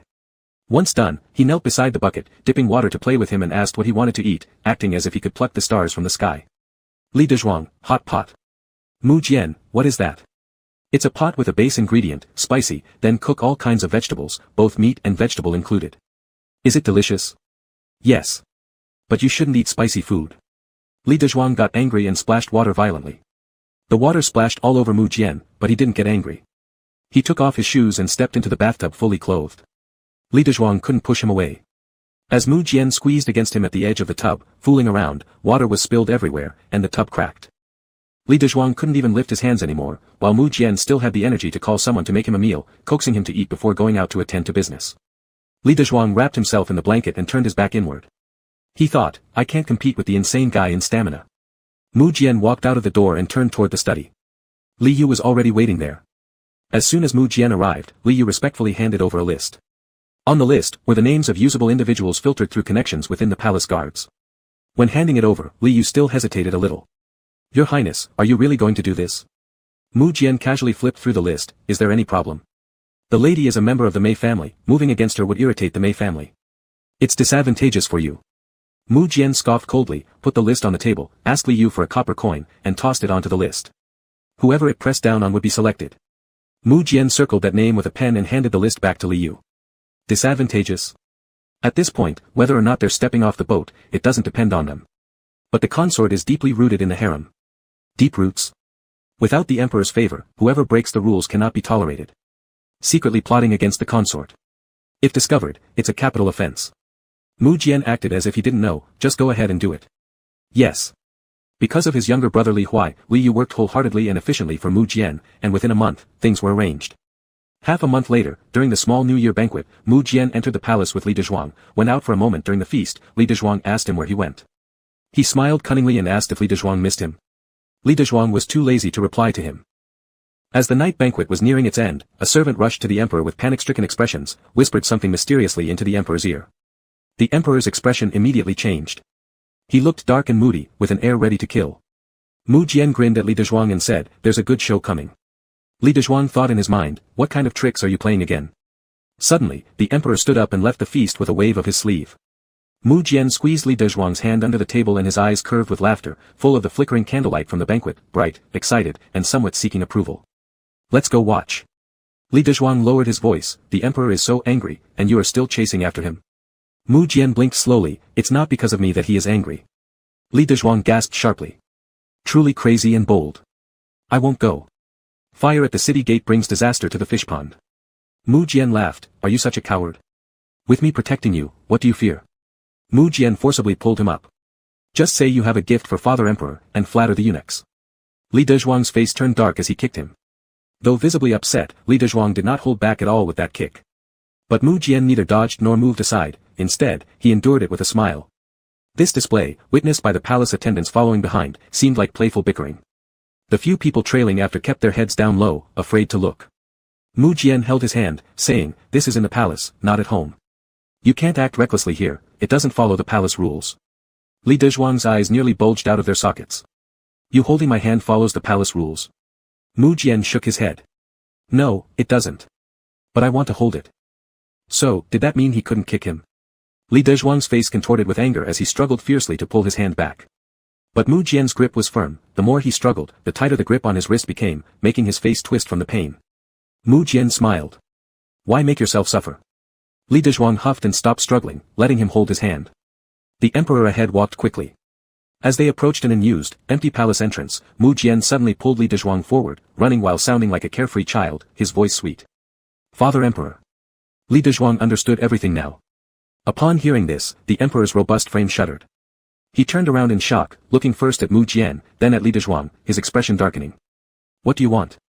Mu Jian, Father Emperor, Li Guard and I prepared a gift for you. Why don't you come see? The emperor spoke sharply, I have no time. Go back. Mu Jian pouted unhappily and asked curiously, what's that sound? The emperor's face changed immediately. Without sparing another thought for Mu Jian, he turned and rushed into the hall. Mu Jian dragged Li Dezhuang forward. As they got closer, they could clearly hear the sounds, fully understanding what was happening inside.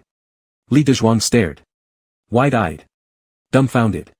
He looked at Mu Jian and lowered his voice, incredulous, you're gifting your father a green hat. Mu Jian smiled slyly. Clearly, Guard Li is intelligent. Who's in there? Noble consort. Mu Jian paused for a moment, and probably 3 or 5 others. Li Dezhuang frowned deeply. She's your own mother. Even without raising you, she carried you for 10 months. You hate her, resent her. When the time comes, if you gain power and want her dead, you could simply grant her a silken rope. Why humiliate her like this? Mu Jian licked his small tiger teeth. No one is allowed to touch you except me. Chapter 70, You are kind to everyone, so why won't you be nice to me? Li Dezhuang was furious. The concubine and Mu Jian had a grudge, but what about the others inside? What about those so-called paramours? Under the emperor's anger, the maidservants around the concubine would surely not meet a good end. How many innocent people were dragged into this mess of his? Before Li Dezhuang could utter another word, the emperor's angry shouts came from within, you despicable woman. You wretch. Your Majesty, it's not true, it's not like that. Your Majesty. You are the imperial concubine. Being in such a high position, is this how you set an example for the 6 palaces? Is this how you lead everyone else? You wicked woman. Wicked woman. Servants, grant her death. No. Beat her to death. Drag all these adulterers out directly. All of them shall die under cudgels. Li Dezhuang looked at Mu Jian. Mu Jian also looked at him. After a while, the emperor emerged, breaking the deadlock between the 2 men. The emperor roared, what are you still doing here? Am I amusing you? Get out. Get out. Mu Jian paid his respects, then led Li Dezhuang away.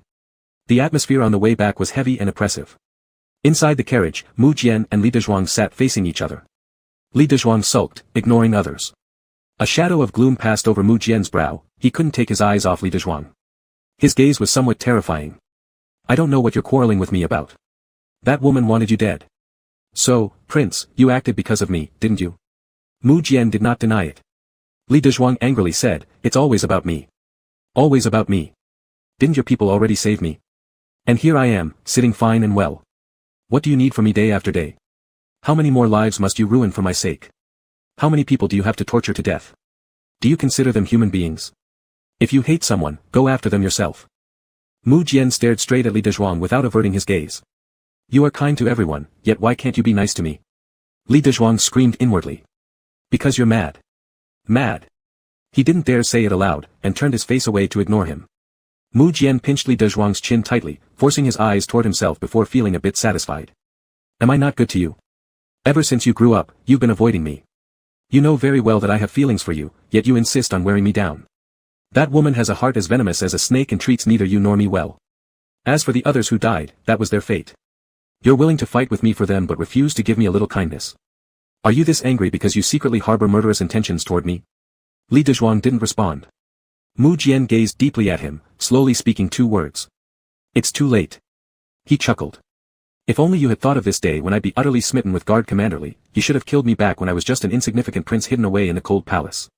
Right now, there are my people in the city guard, the royal army, the harem, the court, everywhere.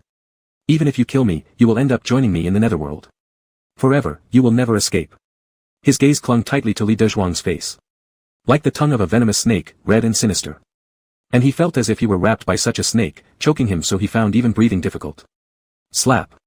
The sound of a slap echoed, crisp and loud. The coachman outside driving the carriage was stunned, driving nervously. Mu Jian used his tongue to touch the side of his face that had been slapped, with red blood flowing from the corner of his mouth. Guard Commander Li, this is the how many times you've slapped me. Li Dezhuang took a deep breath. He suddenly leaned down and bit hard on the tiger's mouth area of the hand holding his jaw. The coppery taste of blood instantly filled his entire mouth. Mu Jian didn't even flinch. He quietly looked at him for a moment, his gaze touching the mistiness in his eyes. A slight tremor ran through his pupils. He extended his hand and gently stroked his head, as if petting an angry dog. I'm not good. Li Dezhuang lifted his watery eyes and gradually let go. Mu Jian wanted to embrace him but was pushed away by Li Dezhuang. Mu Jian's eyes cooled slightly. Li Dezhuang glared at him, did you ever ask me if I could accept the way you show me affection? Your kindness towards me always comes with blood. The place on Mu Jian's hand where he was bitten dripped blood onto the wooden floor of the carriage, forming a small blood flower. He laughed, Commander Li's family must have treated you well, right? Very happy. In this royal family, whose hands aren't stained with blood? Whose happiness isn't built on the corpses of others? If someone harms me by an inch, I repay them with a foot. If someone harms you by an inch, I repay them with tenfold. This is something I willingly do. You've never ordered me or hinted to me. On the day we reach the netherworld, in that court of judgment, it will be my sins that fill volumes. It's me who deserves to enter the 18 hells. If you're being so upset with me now, isn't it because you care about me a little? Li Dezhuang pressed his lips together and said nothing. Mu Jian moved closer like a little dog, crouching in front of him as if he was afraid of being bitten again, and lightly shook his sleeve. Guard Li, Zhang, Zhuji, brother. He called out repeatedly. Each voice was more heart-wrenching than the last. Finally, Li Dezhuang glanced down at him.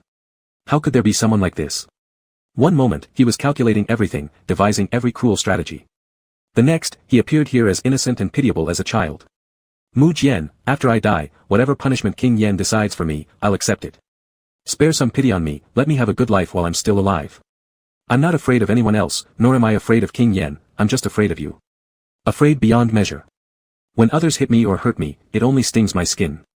But when Guard Li hits me or bites me, it hurts both the skin and my heart. My heart feels as though it's dripping blood. Li Dezhuang grabbed his hand, get up first. I won't get up. If you don't get up, I'll be angry. Mu Jian immediately smiled and leaned forward to kiss Li Dezhuang's lips, you weren't angry earlier after all, you really scared me. Li Dezhuang pushed him away. Stay away from me. Mu Jian looked wronged as he stepped back a bit, deliberately touching Li Dezhuang's hand with his blood-stained one. Blood flowed onto Li Dezhuang's hand. Li Dezhuang stared down at it. Mu Jian said, if you follow me, I'll listen. Anything you dislike, tell me. Coax me, kiss me, and I'll stop. If you let me touch you even once, I'd gladly die. These words made Li Dezhuang's ears turn red. Not knowing how to respond, he simply kept his eyes fixed on the bloodied hand. At the time, he had been extremely angry. He hadn't controlled his strength. The bite was rather fierce. It was still bleeding. Mu Jian licked a stray tear that had rolled from Li Dezhuang's eye corner, are you still staring? Since you feel this sorry for me, I can't help but kiss you. Li Dezhuang suddenly raised his head, glaring fiercely at him. Mu Jian didn't care what expression he wore, as long as he was looking, he would move in to kiss his cheek, his breathing becoming increasingly rapid. Do you understand now, Guard Li? If you understood, why don't you kiss me? You've bitten me so painfully. Li Dezhuang didn't budge. Mu Jian still pressed closer. If you don't console me, I'll have to make someone compensate for this pain in my heart. Li Dezhuang gritted his teeth and leaned into Mu Jian's lips. Mu Jian smiled. Guard Li is such a good boy. Chapter 71, Terrible. Father Emperor wants to find a consort for your husband. The affair of the consort Gui's private relations with multiple people was ultimately concealed due to concerns about the royal family's reputation. A different title was arbitrarily given, along with just a straw mat, her body was thrown out of the palace like trash. As for the palace staff implicated in this matter, they didn't even receive a name or a straw mat. More than 10 individuals were piled onto a wooden cart, dragged out of the palace, and discarded in a pit for dead bodies as if they were mere waste. Unbeknownst to them, the Mei family had learned a bit of the truth from somewhere. Not daring to offend the emperor, they hurriedly went to curry favor with Mu Jian. They aimed to quickly promote this prince to the position of crown prince so that when Mu Jian ascended the throne, the Mei family could still maintain its glory. In an effort to please Mu Jian, they even sent 2 handsome young men. The delivery was kept extremely discreet, those 2 were dressed as servants and entered through the servants' entrance. Once the people from the Mei family left, the 2 servants were left behind in the courtyard. Mu Jian was just about to send them away when he saw Li Dezhuang walking by and looking his way. But after just one glance, Li Dezhuang walked off. Mu Jian hurried after him, pulling on the hem of his robes. Guardian Li, can you help me check what's up with those two? How could anything be wrong? Even disguised as servants, it was clear to anyone who looked at their delicate skin so soft it seemed ready to drip water, that something was amiss. Don't pretend to be stupid. Mu Jian thick-skinnedly played dumb all the way through. So that's what you mean. What should I do? I don't want to keep them. But I've just dealt with the noble consort, and now rejecting the Mei family will cause trouble later. Li Dezhuang, unwilling to deal with this nonsense, replied carelessly, do whatever you want. Mu Jian grabbed Li Dezhuang around the waist, pressed him against a nearby pillar, kissed his lips lightly, then nuzzled his cheek with his nose. Guardian Li, you can't leave me hanging like this. You're very capable, you don't need my interference. Mu Jian smiled. We agreed already, from now on, I'll do everything according to Guardian Li's word. Whatever you say, I'll do. Li Dezhuang stared at him for 2 seconds, then nodded. All right, pointing to the 2 people in the yard, then sleep with them instead, and vacate my courtyard back to me. He said this while attempting to walk away. How could Mu Jian let him go? He tightened his grip around the waist, smiling as he rubbed his nose against Li Dezhuang's face. Ah, you smell like vinegar. Li Dezhuang gave him a sidelong glare. Is your brain bad, or is your nose malfunctioning too? Yes, I'm wrong. Guardian Li smells nice. Reluctant to wrestle with Mu Jian in public, Li Dezhuang struggled but failed to free himself. He softened his tone. Let go first, it's not proper for others to see. No. Mu Jian sounded like a stubborn child. Tell me what to do with those 2, then I'll let go. You make the decision yourself. Mu Jian hesitated dejectedly. I made a decision before, but then you got mad at me. Sighing heavily, Li Dezhuang closed his eyes and took a deep breath. Not this time. Mu Jian raised his eyebrows. Really? Really? Mu Jian leaned close. Could you tell them to back off? Li Dezhuang was a little surprised. Back off? Why was he being so lenient this time? Mu Jian massaged his waist lightly and chuckled softly. You're so slender here, I always worry I'll snap you in half. What are you doing now? His sentence was cut short as Mu Jian suddenly crashed his lips onto his again, as though relishing the sight of his reddened eyelids and watery eyes. This kiss was reckless and forceful. Breathless, Li Dezhuang felt panic rising within him. Instinctively, his hands gripping the collar of Mu Jian's robe tightened, much like a drowning man clutching to floating wood during a storm. There were still people in the courtyard. Li Dezhuang let out a startled cry, Mu Jian. Mu Jian responded cheerfully, yeah. Blushing furiously, Li Dezhuang shouted, stop it. Quickly let me go. Someone might see us. Mu Jian laughed lowly. Everyone knows our relationship anyway. Why would you care if someone sees? It's them who should be afraid, not you. Obsessed, Mu Jian caressed Li Dezhuang's face and twirled a strand of his hair that had come loose. Just seeing other people looking at you makes me want to gouge out their eyes. Anxious, Li Dezhuang stamped his foot. Then why did you kiss me again? The youth chuckled. Isn't this making them know it's useless? Burrowing his head into Li Dezhuang's neck, he called out louder. If you said you won't stay, just don't stay. Stop causing a fuss, it's not like I wanted these people to come either. Li Dezhuang. A person should at least have some shame. Mu Jian pushed the boundaries even further, if you don't let me into your bed, where else can I sleep? The 2 standing in the courtyard might not have dared to look, but they heard those 2 sentences clearly. Their eyes nearly popped out of their sockets in shock. Everyone in the capital knew that the 9th prince doted endlessly on this particular guard by his side. Yet, no one would have imagined how completely Mu Jian was controlled. Before the 2 could recover from their surprise, they heard the deep voice of the 9th prince. Are you still here? Get out. The 2 young masters bowed and scurried off. Mu Jian held Li Dezhuang and laughed merrily, then nuzzled his ear as he gazed at his profile, reaching a hand up to stroke from his forehead along the bridge of his nose downward. When his fingers reached Li Dezhuang's lips, the bottom lip was slightly pulled down before snapping back when Mu Jian released it, making Mu Jian's breath grow ragged. Li Dezhuang glared sideways. Do you have any shame? Mu Jian moved in for a kiss on the lips. Isn't this plan of mine, which requires no bloodshed, a good one? He whispered. Li Dezhuang wanted to roll his eyes. Mu Jian pinched his face. You're not happy with that, nor with this, are you really that difficult to please? Li Dezhuang glared at him. His eyes bulging like bells. Mu Jian leaned in close, laughing softly. Guardian Li looks so adorable when angry. Li Dezhuang was fuming. Get lost. Mu Jian smiled even wider. Even cuter now. Li Dezhuang had no words. Mu Jian murmured with fascination, you're also adorable when silent. Li Dezhuang sighed inwardly. Just act normal. Mu Jian replied dreamily, I truly love Guardian Li, more than anything. On New Year's Eve, there was the annual palace banquet. The emperor had lost several sons and received another green hat. Therefore, this year's banquet wasn't as lively as previous ones. The guests didn't dare to speak much during the feast, except for Mu Jian and the young princess who dared laugh and chat, bringing a rare smile to the emperor's face. Li Dezhuang thought privately. Impressive, impressive. Sending a green hat behind your father's back, yet maintaining a seemingly respectful demeanor in front of him. What family would be unlucky enough to get a son like you? Truly cursed for 8 lifetimes. As the banquet drew to a close, Mu Jian was summoned by the emperor. Li Dezhuang wandered alone nearby. Unfamiliar with the palace, he did not dare to go far. Suddenly, the little princess came running over with her skirt lifted. Hey! It's terrible. Father Emperor wants to find a consort for your husband. Chapter 72, We've been together for another year. It was a strange statement, but Li Dezhuang instantly understood it. His heart involuntarily trembled twice. After a quick thought, he guessed that the emperor had intentionally decided to pass the throne to Mu Jian. The emperor didn't have many offspring. There were only 9 in total. A few hadn't even grown up before they died, and Mu Jian had eliminated a couple more. The remaining ones were either mediocre in talent, too promiscuous, or simply not interested in the throne. The emperor had no one else to choose from. But there was a big problem with choosing Mu Jian. Mu Jian liked men and would never be able to produce heirs. That was a huge issue. The young princess tapped Li Dezhuang's leg. Hey! Did you hear what I said? Li Dezhuang gave a distracted response. I heard. The princess placed her hands on her hips. Why aren't you worried? Worried about what? This wasn't something Li Dezhuang could decide. If Mu Jian wanted the throne, he'd have to go along with the emperor's wishes. It wasn't as if he could expect Li Dezhuang to bear his children. He didn't have that capability. The princess came to deliver the message but was surprised by Li Dezhuang's unusually calm reaction. She stomped her foot. Princess here isn't talking to you anymore. Then she stormed off. Li Dezhuang sat alone by the lake for a while. Suddenly, a rabbit lantern swayed into view in front of him. He turned his head and looked up. It was Mu Jian's smile. I took this from Chier just for you. Isn't it pretty? It's pretty, all right. You took it from your sister, she's probably crying now. Doesn't it bother your conscience?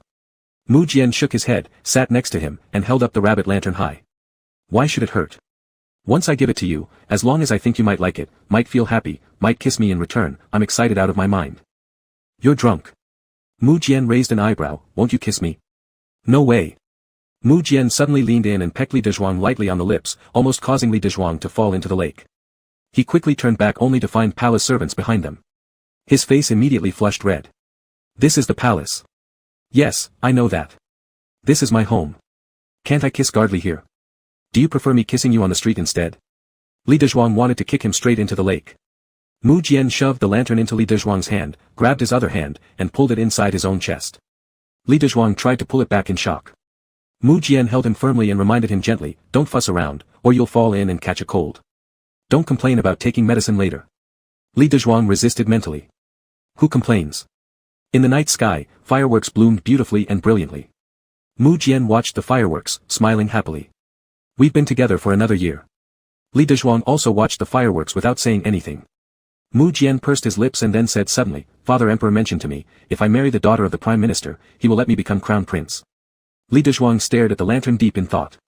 Mu Jian grinned, I told Father Emperor, as for descendants, I have a better way. Li Dezhuang glanced at him. Mu Jian tilted his head and pinched Li Dezhuang's earlobe. I told Father Emperor, sincerity can move even gold and stone. As long as we put effort into it, we will likely end up with a child. Li Dezhuang's face fell instantaneously. Mu Jian's beautiful eyes lit up with a mischievous grin. Father Emperor kicked me out in anger. Li Dezhuang felt so furious that his heart ached, and his mind buzzed. He shot up instantly. Turning back, he found the servants standing a few steps away, their heads bowed low pretending to be deaf and blind. But just now, Mu Jian hadn't lowered his voice, so they must have heard everything. His originally raging anger surged to its peak and burst. Li Dezhuang delivered a swift kick to Mu Jian, sending him straight into the lake. A loud splash echoed. Mu Jian splashed around inside the water screaming for help. Those 2 palace servants were terrified out of their wits. They only heard the handsome Lord Kuli say, the water doesn't even reach your waist, what nonsense are you making up? Then Prince Joshia stopped flailing and stood in the water, looking up at the nobleman with aggrieved discontent. Gardley is truly heartless. In this freezing winter weather, I'll surely freeze to death. It would be best if you froze that lying mouth of yours. Mu Jian smiled brightly and stepped towards the edge, extending a hand, give me a hand. I'm really going to freeze to death. Li Dezhuang's face darkened as he instructed the 2 palace attendants to fetch clean clothes for Mu Jian. He reached out, grabbing Mu Jian by the arm and pulling with all his strength, while Mu Jian pushed off with his feet on the shore. In one smooth motion, Mu Jian was pulled up from the water. As he emerged, droplets of water slid off his drenched clothing into the lake. The splashing sounded like rain falling heavily. No sooner had Mu Jian stepped ashore than he lost his footing and toppled onto Li Dezhuang. Caught off guard, Li Dezhuang was completely pinned beneath him. Mu Jian's cold, wet hands slipped inside Li Dezhuang's shirt, freezing him to the bone and making him shiver uncontrollably. Let go. Let go. Not a chance. Guardly got me into this mess, so it's only fair you help me warm up. I'll take you to the fire if you just change your clothes. You're going to soak us both. You'll see, I have a way to handle this. Li Dezhuang hesitated for a moment, but when he saw Mu Jian unfastening his sash, everything clicked. He kicked and thrashed violently. Go away. Son of a horse. Mu Jian. I'm angry now. Mu Jian panted heavily. When aren't you mad at me? Li Dezhuang slapped at him but missed. Instead, Mu Jian grabbed his hand and bound it with his sash. Footsteps of approaching palace attendants could be heard in the distance. Panicking, Li Dezhuang's voice grew sharp. Mu Jian. Mu Jian sighed wistfully. Fine, you've got me there. Just kiss me once, and I'll let you go. Without hesitation, Li Dezhuang leaned in and kissed him, eliciting a delighted smile from Mu Jian. Though no one witnessed their antics, both ended up sick afterward. Mu Jian, being stronger, recovered quickly. Meanwhile, Li Dezhuang was still bedridden, lying under a white towel on his forehead, cheeks flushed red, lips slightly parted as he exhaled feebly. Just watching him made Mu Jian's heart feel like it would leap out of his throat. Unable to resist, he pressed down and teased Li Dezhuang further. Li Dezhuang became even more ill after that. For several days after, whenever Mu Jian entered the room, Li Dezhuang would throw pillows at him to drive him away. But Mu Jian would simply laugh, hugging the pillows, clinging to Li Dezhuang, and stealing kisses from him. Once Li Dezhuang recovered, he avoided Mu Jian entirely. By day, he wandered outside, listening to storytellers recounting court gossip turned into thrilling tales. Merging them together like episodes of a series, he followed each new development eagerly. As he listened to today's installment, someone downstairs slammed the table in outrage. You storyteller, why are you slandering facts? The barbarians may be fierce, but our men are not ones to be trifled with either.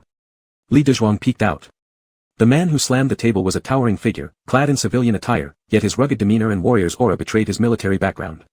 He was undoubtedly a veteran of many campaigns. Beside him stood a child around 10 years old, with an exquisite, youthful appearance. His eyebrows carried a hint of youthful pride. Though his voice was still soft and childlike, his tone was resolute. One day, we will reclaim the 13 provinces of Yuyun. A bystander laughed, teasing him. You little tyke, don't bite off more than you can chew. Who exactly are you people? The man pounded the table again. Lu Yong. A first-rank military commander of the imperial court, stationed far from home. General Lu. Chapter 73, Pretentiousness Makes People Happy. Everyone in the tea house was startled. This General Lu, on normal days he always guarded the frontier. He had no relatives or friends in the capital city. Even if he did, they would all be distantly related.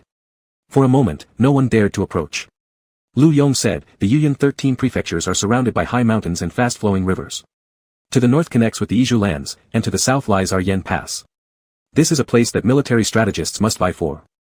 13 years ago, our dynasty was forced to cede it. How many warriors and passionate young men have been training day and night to reclaim the Yuyun 13 prefectures? And now you people actually embolden others and diminish our own morale here.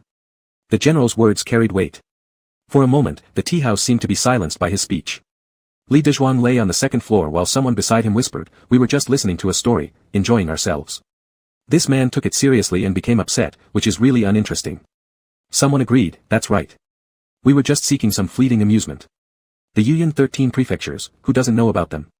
Alas for us, we don't even have the strength to tie up a chicken, let alone serve our country. If I were to join the army, I'd definitely become a famous general. Forget the Yuyun 13 prefectures, even the Yizhu royal court would be within my grasp. You. Ha ha ha. Li Dezhuang secretly rolled his eyes and helplessly shook his head. Sure enough, fools could be found everywhere. The general downstairs had sharp hearing. He caught the murmurs from upstairs but couldn't quite make out what was being said. When he looked up, he just happened to see Li Dezhuang shaking his head and immediately shouted. Are you shaking your head because you disagree with me? Li Dezhuang. He looked left and right. No mistake, Lu Yong's gaze was fixed on him. Li Dezhuang made something up on the spot, I'm shaking my head to lament the declining morals of the world. More and more young men are forsaking martial arts for literature, missing out on the opportunity to protect their homeland and contribute to the border defense. They should be striving on the battlefield for the emperor instead. These days, there are too many scholars and politicians, they're getting very proficient at politics. It's high time we need more generals. Hearing this, General Lu felt a great sense of satisfaction. Good. Well said, young sir. With thoughts like these, you must be one of my kindred spirits. Come down and let's spar a little. Let's be friends. It was over. Li Dezhuang blinked. He didn't know a single martial art. If this body's original owner were a guard, he might know some. Unfortunately, before he came to this world, his older sister dragged him to the gym a few times. Not only did he not develop any muscles, but he also had no knowledge of martial arts. In recent years, he had been confined by Mu Jian and barely exercised. His greatest physical exertion was likely lying in bed. He was utterly weak. Li Dezhuang smiled, I don't know any martial arts. He paused, but I have an honest heart. This sounded like an excuse. Even though General Lu didn't dare to argue, he wasn't shy about arguing with a young nobleman. Humph, who can't say pretty words. I would also like to go to the battlefield and spill blood for my country, but since I am the only son, my mother wouldn't agree. That's right, that's right. This young master obviously lives a pampered life and probably has never even seen a chicken slaughtered. Li Dezhuang. Indeed, he had never seen such a thing. Seeing that finally someone shared his views, Lu Yong sighed and tried to ease the situation. A young man having ambition isn't considered shameful. Someone muttered nearby. Unable is unable, saying you have ambition doesn't cut it. Then I could also claim to have ambition and gain the favor of this general. Unhappy, Li Dezhuang furrowed his brows and then suddenly curled his lips into a smile. I support what the general said. Knowing martial arts is not necessary. A real man shows loyalty and patriotism not only by taking up arms and charging into battle. The youth of today should have ideals, abilities, and a sense of responsibility. Our dynasty will have a future and hope with them. Lu Yong clapped his hands repeatedly. Well said. Li Dezhuang descended the stairs, and as he went, the fan in his hand opened with a flourish. He slowly waved it back and forth. The air of pride radiating from his eyebrows was akin to the plum blossoms blooming in winter, defiant and proud. Moreover, he was exceptionally handsome, and for a moment, everyone in the tea house was staring at him, unable to look away. Although I don't know martial arts, I know how to draw weapons. Since the invention of gunpowder, bronze cannons have been the most widely used weaponry in our military. As Li Dezhuang spoke, he picked up a brush pen and snatched a piece of paper from the storyteller's desk. Laying the paper down, he began sketching. In our dynasty, cannons are heavy and inconvenient to move. If we could transform these cannons into handheld weapons, it would be a great revolution on the battlefield. As he spoke, his hands did not stop. Clearly visible on the drawing paper was a gun taking shape. Its body was slim and elegant, rendered with just a few strokes, yet it conveyed the immense power stored within the barrel. Lu Yong's eyes widened in astonishment. The literati here who only knew how to compose poems didn't understand, but he, a seasoned general, grasped the significance of such an innovation. If this could be achieved, why worry about not reclaiming the Yuyun 13 prefectures? Lu Yong clapped so hard it seemed to shake heaven and earth. He looked at Li Dezhuang as if he had seen a celestial scholar descended from heaven. Truly, a youthful talent. Upon hearing this remark, everyone in the tea house immediately understood how remarkable the item depicted on the paper was. Their gazes towards Li Dezhuang changed, there was surprise and admiration now. The sarcastic comments from earlier all turned into glowing praise. Actually, Li Dezhuang wasn't very knowledgeable about guns. When he used to draw manga, for a period of time, all the character designs were based on European medieval figures. To make his illustrations more appealing, it was inevitable that they would touch upon the weaponry of medieval Europe. Therefore, he specifically researched them, originally just to make his art more visually striking and perhaps, more titillating, but never imagined it would come in handy here. Now, terms like youthful genius and hope of the nation were constantly ringing in his ears. Li Dezhuang thought to himself. No wonder people love to pretend. Pretending does indeed bring happiness. And it also has a sense of vindication. Lu Yong was extremely delighted holding the blueprint. All he could think about was the grand vision of reclaiming the Yuyun 13 prefectures. He grabbed Li Dezhuang by the arm, you come with me. Li Dezhuang. When Mu Jian arrived after receiving the news, Li Dezhuang was trapped inside the study by Lu Yong, bending over the desk under the light of an oil lamp, diligently drawing up diagrams. When he drew, he always focused deeply, exuding an irresistible charm. Admiring flowers under the moon, or watching beauties by lamplight, nothing else needed to be said. Mu Jian glanced at Lu Yong. That great general, with his ardent heart and blazing eyes, was completely absorbed in the designs drawn by Li Dezhuang, totally unaware of the allure radiating from the young man before him. Mu Jian felt somewhat displeased. This kind of Li Dezhuang should not be seen by others. He spoke, servantly, it's dark already. It's time to go back. The moment Li Dezhuang heard this voice, he looked up immediately, his eyes full of pleading, as if saying two words, rescue me. Mu Jian smiled. Chapter 74, This Life Can't Go On. Only now did Lu Yong turn to look at Mu Jian. He gave a casual greeting, treating Mu Jian with none of the attentiveness he had shown to Li Dezhuang. Mu Jian's face was sullen. General Lu, dragging my people here without even asking me whether I am willing. Lu Yong didn't think much of it. I'm inviting young master to sit for a moment. Why would that be dragging? Besides, this young master has talent and should not be buried in your residence. In my military camp, I will surely treat him well. Mu Jian let out a laugh, chillingly. My people, how could General just take them away as you please? Lu Yong rolled his eyes at him and refused to deal with it further. Given the current situation in the imperial court, he also knew it. The most prominent figure in the capital is this prince. There are many who support him, but there are also quite a few who oppose him. And Lu Yong is one of them.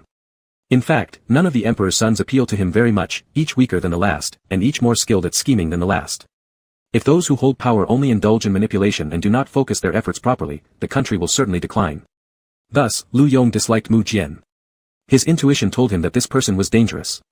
Once Li Dezhuang finished drawing the map and put down his pen, he quickly got up and ran to Mu Jian's side. His sole intention was to shake off this martial arts fanatic as soon as possible, not noticing that his movements were reminiscent of a returning bird, revealing his affection for Mu Jian at every turn. A flicker of joy passed through Mu Jian's eyes as he directly grabbed his hand, pinched it lightly, tucked the hair from his temple behind his ear, and began playing with his earlobe. Are you tired? Li Dezhuang wanted to vent to him desperately. This great general was too terrifying. He kept watching him draw the diagram, telling him not to be nervous and not to feel pressured, while keeping a sharp eye on him like a hawk. Like he was staring at a piece of fatty meat on a cutting board. Sometimes he asked if he was tired or thirsty, other times what he wanted to eat next. Li Dezhuang couldn't handle it.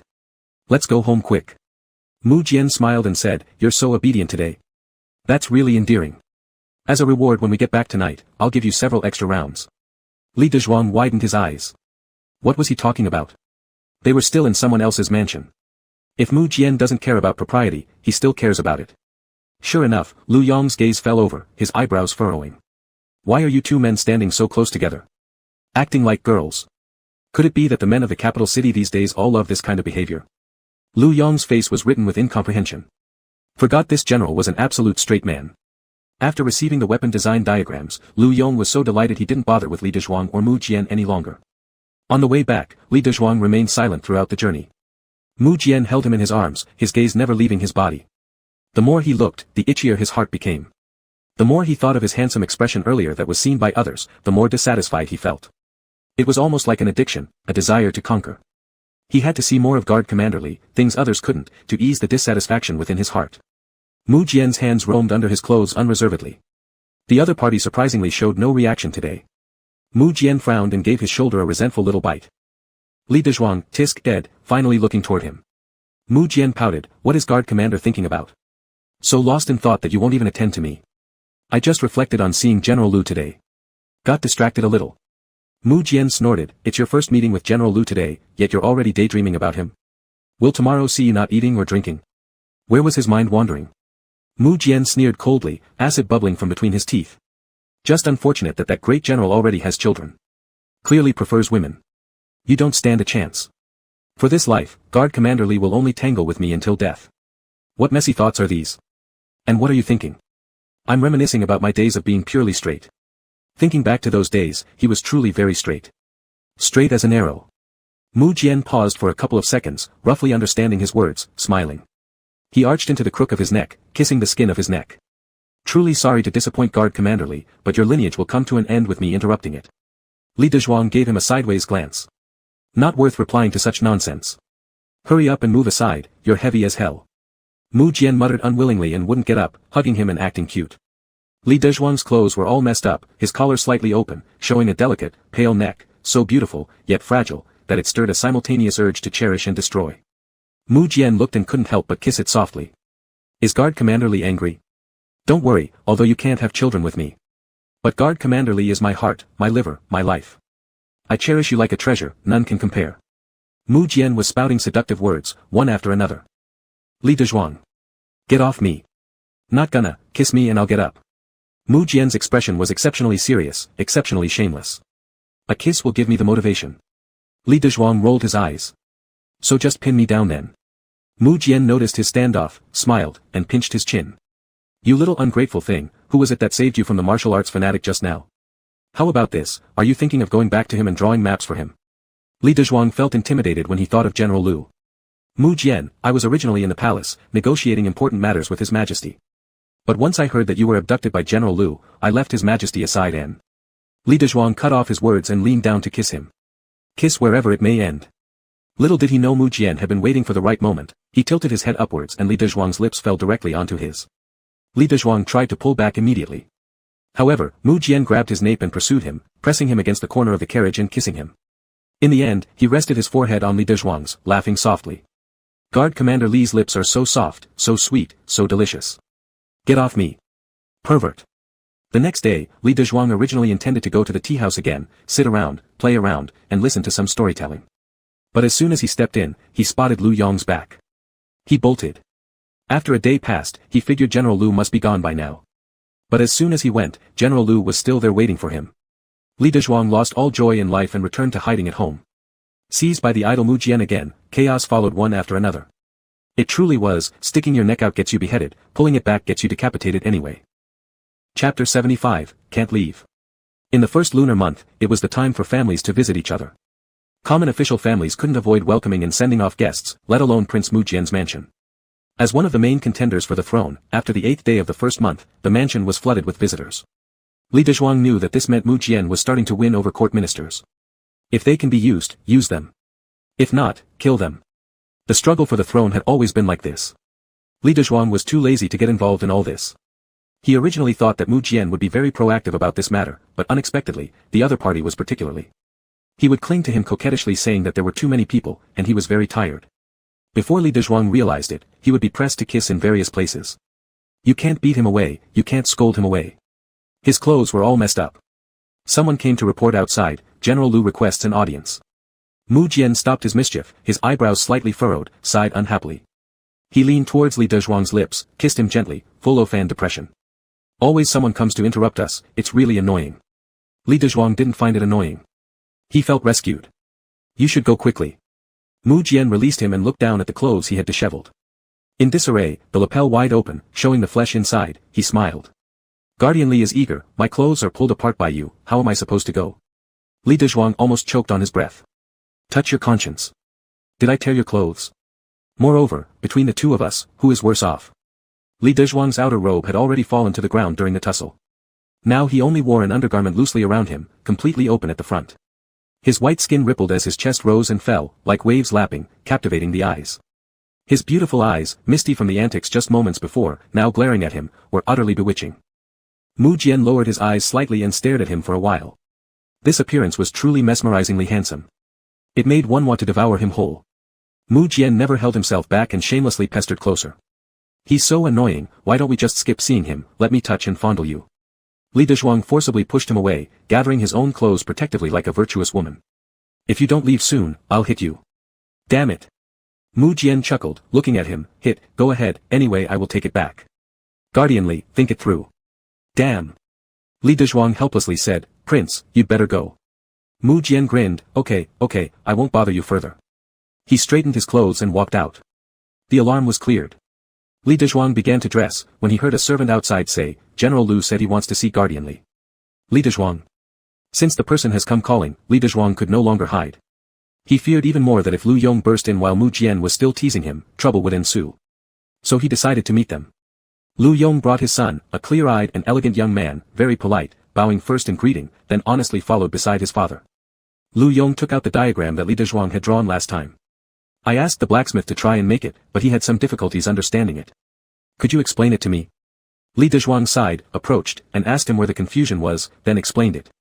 If Lu Yong still did not understand, he would ask again.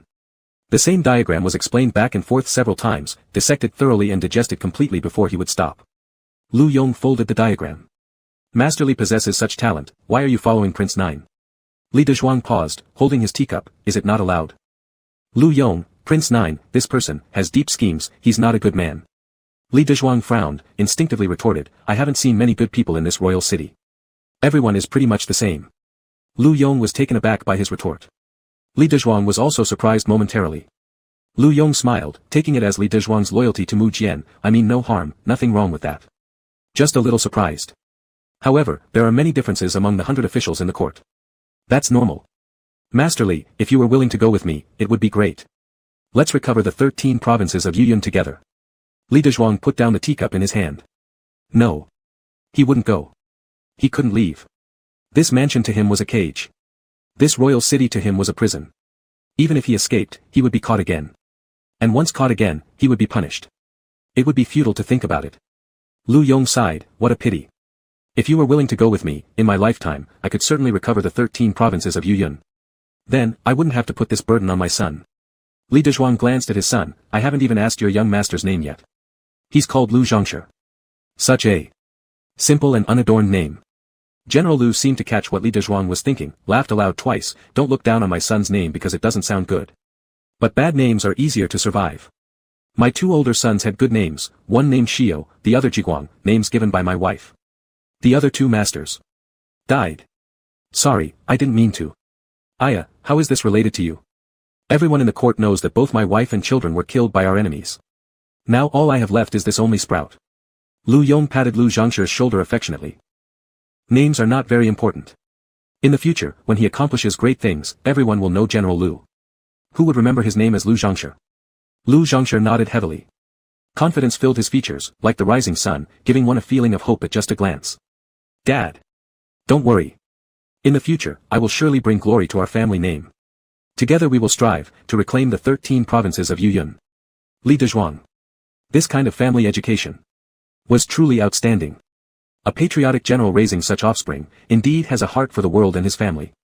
So young, yet so strong a sense of responsibility. Li Dezhuang felt both admiration and sorrow. Lu Yong patted Lu Zhongshi's back. Go play outside for a while, father has something to say to brother. Lu Zhongshi nodded and went out. Lu Yong looked at the boy's thin shoulders, muttering as if talking to himself, he's the only bloodline left from Qian Qian. Shi's eyes most resemble his mother. The barbarians are ruthless and cruel. When Qian Qian gave birth to him, she had my personal soldiers take the child away.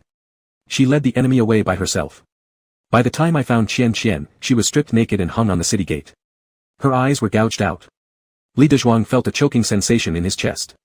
Even as a mere bystander, the bitterness, sadness, and anger surged in his heart. Lu Yong stood up. I came to Master Li today not only for this weapon diagram. The frontier cannot do without me. After the 15th of the first month, when the court resumes, I have to return. Still, I hope that Master Li will walk with me. With Master Li's talents, I am confident we can drive the barbarians back to their dens, bringing peace and harmony to our people. I can't leave. I simply can't. Lu Yong made a bow, a great general bowing low before Li Dezhuang. His words rang clear and firm. I know Master Li may not wish to now, but if one day you change your mind, my doors will forever be open for Master Li. As long as Master Li gives me a favoring glance, you will be an everlasting benefactor of the Lu family.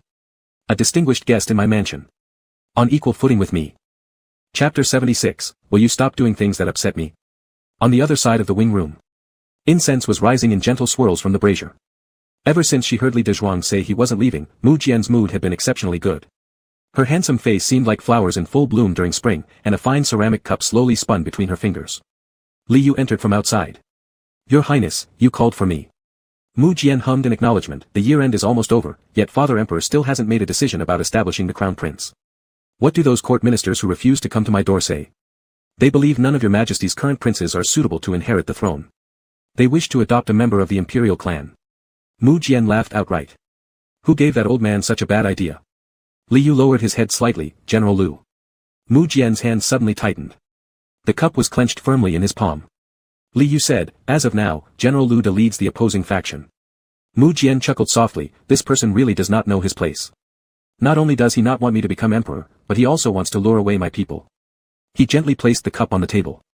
Li Shouwei has just settled down and followed orders, we cannot let others mislead him again. Think of a way to kill them. Without a leader, the opposition will likely create quite a commotion. Li Yu looked troubled. It's difficult to get close to General Lu, he's no ordinary fighter. Mu Jian smiled, I have a plan. Lu Yong's words stirred quite a wave inside Li Dezhuang. Standing at the gate of his courtyard, he looked toward the direction of the princely residence entrance, lost in thought. After a long while, he returned to his room, picked up the brush, and began painting. His brushwork never stopped. When Mu Jian came in, she saw crumpled pieces of wasted paper scattered all over the floor. She bent down to pick one up, unfolded it, and saw a beautiful woman drawn on it. The woman's expression was gentle, with strikingly bright eyes. Holding the picture, she walked closer. Commander Li, could it be you've fallen for some young lady's charm? Li Dezhuang shot her a sideways glance and didn't bother to respond. Mu Jian knew he always focused intensely when painting. So, she moved behind him, hugged his narrow waist, rested her chin on his shoulder, and watched him paint. Li Dezhuang found it hard to continue with the stroke. Highness, you're too heavy. Mu Jian let out a low chuckle, even when I was pressing my entire body against yours, you never complained about my weight. And now, why this sudden change? Li Dezhuang nudged her with his elbow. Stop interrupting my painting. Mu Jian cooed, pretending to comply while continuing to disturb him with her hands. Li Dezhuang was reaching a crucial moment in the painting and wanted to finish soon without stopping because interruption might ruin the whole drawing. He just wished to hurry and complete it so he could get rid of the pesky person clinging to him. Leaning closely against her, Mu Jian said grumpily, "Who is this girl? If you don't tell me, I'll destroy your painting." "This isn't some girl, it's the portrait of General Lu's wife that I'm drawing for him." Mu Jian was slightly taken aback. "Why would you paint her? Are you trying to please General Lu?" She paused, then added, "Commander Li, have you possibly taken a liking to General Lu? He's a martial general. It's unlikely he can appreciate your affection." Li Dezhuang gave her an irritated glare. "Do you think everyone's like you? Since Commander Li is this attractive, naturally I'd assume everyone feels as I do, infatuated with Commander Li." Li Dezhuang broke out in goosebumps at her suggestive talk. "Just leave. You're disturbing me from painting." Her laughter and warm breath were right beside his ear, seeping into Li Dezhuang's ear canal. "You do your painting, I'll do what I want. How am I disturbing you? To put it plainly, Commander Li's willpower isn't strong enough. Have you started fantasizing?" Li Dezhuang was genuinely infuriated by this. He already threw caution to the wind regarding Mu Jian. Young, full of cunning ideas, flirtatious remarks, and shameless behavior. He couldn't match her physically or craziness-wise, and he felt somewhat helpless. Thus, he could only take a deep breath and speak softly. "At least let me finish painting, all right? I've painted for so long, if I mess up this one, I don't know how much longer I'd need to recreate it." Mu Jian rubbed against his neck. Her voice hoarse and low. "No, how long has it been since you've let me touch you today? In broad daylight, you dared to be alone in a room with another man. Alone in a room." Hard to believe she could say such a thing. If he was dissatisfied with him being together with a woman, that was one thing. But he's also dissatisfied with him being together with another man. He's just too hard to please. Mu Jian bit his earlobe. "Stop painting. Look at me. Guard Li." Li Dezhuang frowned, his breathing becoming unsteady, his heart beginning to race. The brush in his hand started moving faster. Mu Jian clung to him. "Let me kiss you, hurry and let me kiss you." In the instant Mu Jian moved closer, Li Dezhuang finished the last stroke and hastily threw the brush aside. When Mu Jian collided with him, he still remembered to wrap his arms around Li Dezhuang's waist and avoid damaging the precious painting. All of these small actions were noted by Mu Jian. Unpleased, he seized Li Dezhuang's hands with one hand, pressed them against him, and his voice became sticky and deep. "Is this picture so cherished? Shouldn't you care more about pleasing your husband first? Your husband is dying of thirst." Li Dezhuang felt his face turn red and his heart race. Panicking, he kicked him. "Mu Jian." Mu Jian chuckled lowly. "What? Is Guard Li embarrassed? Contain yourself." "Contain what?" Mu Jian leaned closer. "Does General Lu like you so much that he invites you to leave?" Li Dezhuang's heart skipped a beat. A flicker of unease appeared in his eyes. Mu Jian stroked his face affectionately while planting kisses on his eyes and ears, his coquettish tone carrying a dangerous edge. "You know, I hate it when you try to run away. Don't do things that upset me, all right?" Li Dezhuang involuntarily shuddered. His voice trembled slightly. "I haven't agreed to go with him." Mu Jian smiled as if rewarding him with a peck on the lips. "Good boy." The next afternoon, Li Dezhuang packed the paintings he had drawn into a box and instructed a servant to send it to General Lu. Inside the box were weapon blueprints of a repeating crossbow he designed. Although firearms would become an important military force, their high cost meant mass production wouldn't be feasible.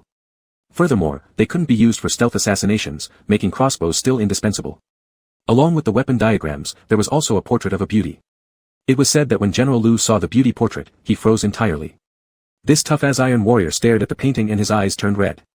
He immediately sent someone to arrange a dinner meeting with Li Dezhuang at the Guixiang building, expressing his desire to become sworn brothers. Li Dezhuang. There was really no need. Chapter 77, Tell your people to stop. Lu Yong had reserved the best private room at Guixiang building. No one would disturb them, and no one dared to enter casually either. As for the dishes, this rough old man didn't understand much about cuisine. And as he wasn't often in the capital, he simply chose from the menu according to price, selecting from the most expensive downwards. It was straightforward and crude. When Li Dezhuang arrived, the entire table was already full of food, giving a sense of an ominous banquet. Lu Yong patted the empty seat beside him. "Young Li brother. Come on, don't be shy. Sit down." Li Dezhuang sat down. Lu Yong poured him some wine. "The painting you gave me is truly magnificent. I thought you only painted weapons, but who knew that your human portraits could be so lifelike? Li Dezhuang, since I haven't seen your wife, it might not be very accurate. It's already excellent. Although the appearance may indeed differ, the spirit captured in the portrait is really quite alike. I thank you for painting this picture for me." Lu Yong raised his glass and drank it all in one gulp. Li Dezhuang didn't think what he did deserved this general's toast, so he quickly picked up his glass and followed suit with a sip. After Lu Yong finished drinking, he poured himself another glass and also refilled Li Dezhuang's. This second glass of wine is to thank you for drawing the design of the repeating crossbow for me. I'm growing more confident in reclaiming the 13 provinces of Yuyun. Li Dezhuang also drank it down. To wish General Lu success. Good. Lu Yong slapped his thigh in robust fashion, for the last glass, to our acquaintance. Cheers. Li Dezhuang, influenced by Lu Yong's enthusiasm, also raised his glass and swallowed it in one. Lu Yong picked up his chopsticks and encouraged Li Dezhuang to start eating. The innkeeper then walked in, placing the warmed wine which had been ordered earlier. He poured a glass for Great General Lu, smiling and said, "Great General, this is our shop's new type of liquor. Give it a try. If you like it, you can order a bottle now, and come back around New Year's time to take it away." Lu Yong laughed twice. "Your business skills are getting better and better." The innkeeper smiled again. Great General Lu spends much of his time outside the city, widely traveled. Naturally, he would have tasted many fine wines. Upon finding a good one, naturally we'd like to let you evaluate it. Lu Yong was easy to talk to. "Fine, let me try it." He lifted his glass and drained it. The innkeeper's eyes sparkled as he looked earnestly at him. "How does it taste, Great General?" "Not bad, but warming the wine ruins it. There's more flavor in chilled wine." The innkeeper smiled. "Next time we'll prepare cold wine for you." Saying that, he stepped back. Together with the pot of wine, he was about to leave. Lu Yong said, "Even though I dislike warm wine, young Master Li might prefer it. Why not give it to him?" The innkeeper hesitated for a moment before stepping forward. Suddenly, the seated General Lu's expression froze as he clutched his chest and vomited a mouthful of black blood. It splashed half the table, and a few drops landed on Li Dezhuang's clothes. That innkeeper suddenly smashed his wine glass and drew a dagger from inside his robe, lunging straight at Lu Yong. Lu Yong's gaze turned sharp, and with one hand, he overturned the table. Clattering sounds filled the air.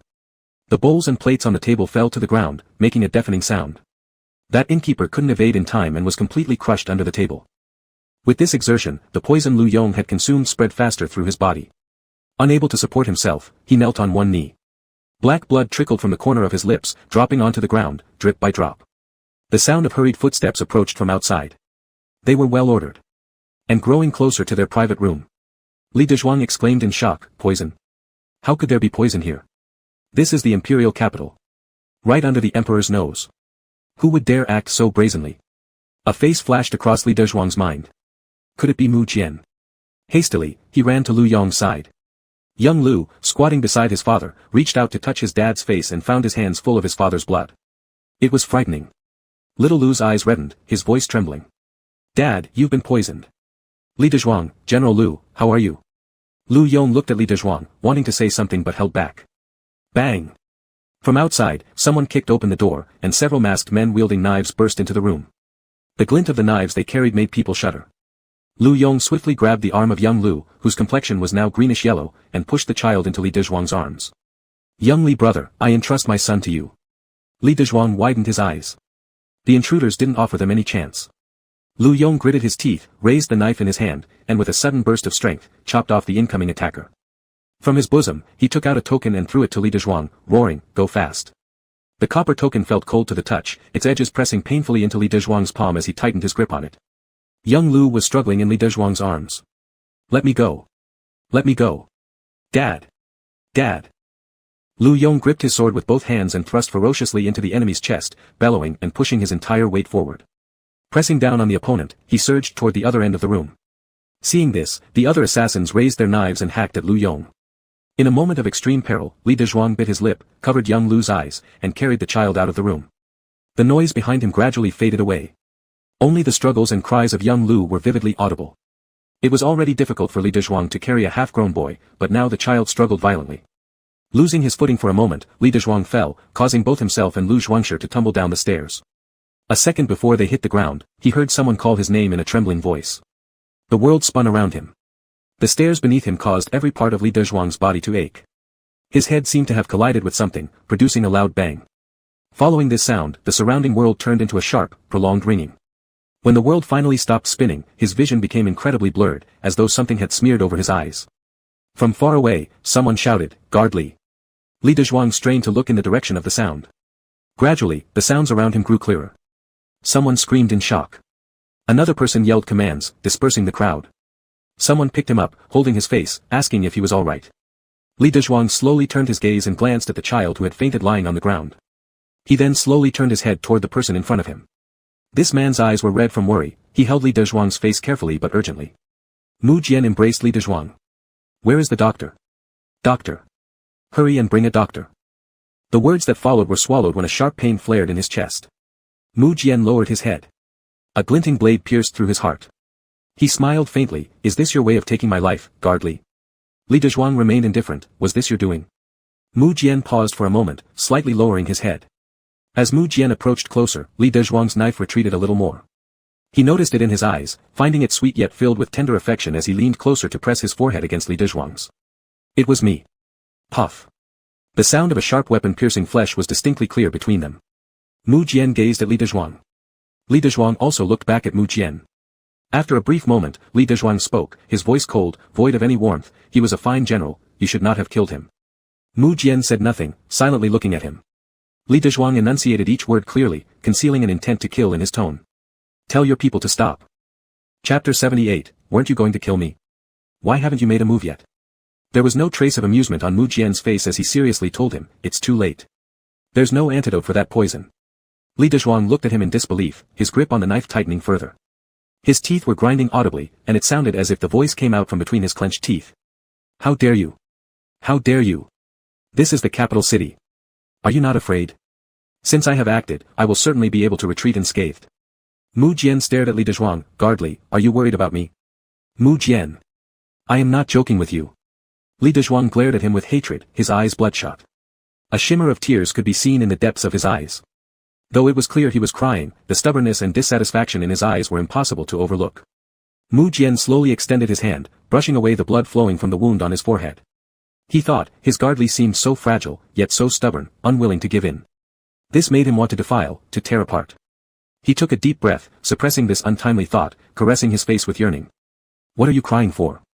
It's not because of you, it has nothing to do with you. He blocked my way, he had to die. He lowered his head, ignoring the gazes of those around him, ignoring the sharp blade sticking into his chest, hugging him tightly in his arms. His gaze dropped slightly, his voice desolate. If I don't kill him, the one who should die would be me. Guard Li, if it were me lying upstairs today, would you cry? Li Dezhuang gritted his teeth in anger. You've used me. You've used me. Using him to bring out Lu Yong. Using him to lower Lu Yong's guard. Mu Jian smiled fearlessly. So, are you going to kill me? I am. Kill you. Kill you. Li Dezhuang wanted nothing more than to thrust the whole knife into his heart. Let him die. Die. But his hands trembled uncontrollably. Probably because of the severe injuries sustained after rolling down from upstairs, he couldn't summon enough strength. The soldiers Mu Jian brought rushed upstairs, and the sound of weapons clashing filled the air. Amidst these sounds, Mu Jian asked him again, weren't you going to kill me? Why haven't you made a move yet? Li Dezhuang glared at him. Mu Jian appeared completely unfazed by the pain. To this extent, I will still be healed by the doctors. He paused momentarily before adding, Guard Li seems to have softened his heart. He laughed confidently, saying, you like me. Li Dezhuang clenched his teeth, tears welling up in his eyes. With a sudden burst of strength, he swung the knife. However, Mu Jian saw his opportunity and withdrew in time. The blade did not advance any further, but instead, was forcibly pulled out from Mu Jian's chest. The splashed blood landed on Li Dezhuang's face. Mu Jian calmly covered the wound on his chest, looking at Li Dezhuang briefly before chuckling wryly, Guard Li is truly merciless. Li Dezhuang glared at him, his heart pounding erratically, his chest rising and falling heavily. His fierce glare was like he wanted to devour him alive. After some time, the upstairs quieted down. All the sounds vanished at this moment. Someone ran down from upstairs quickly, bowing respectfully while saying, Your Highness. It's the Yi tribe. Yi tribe? Li Dezhuang laughed bitterly, his anger flaring.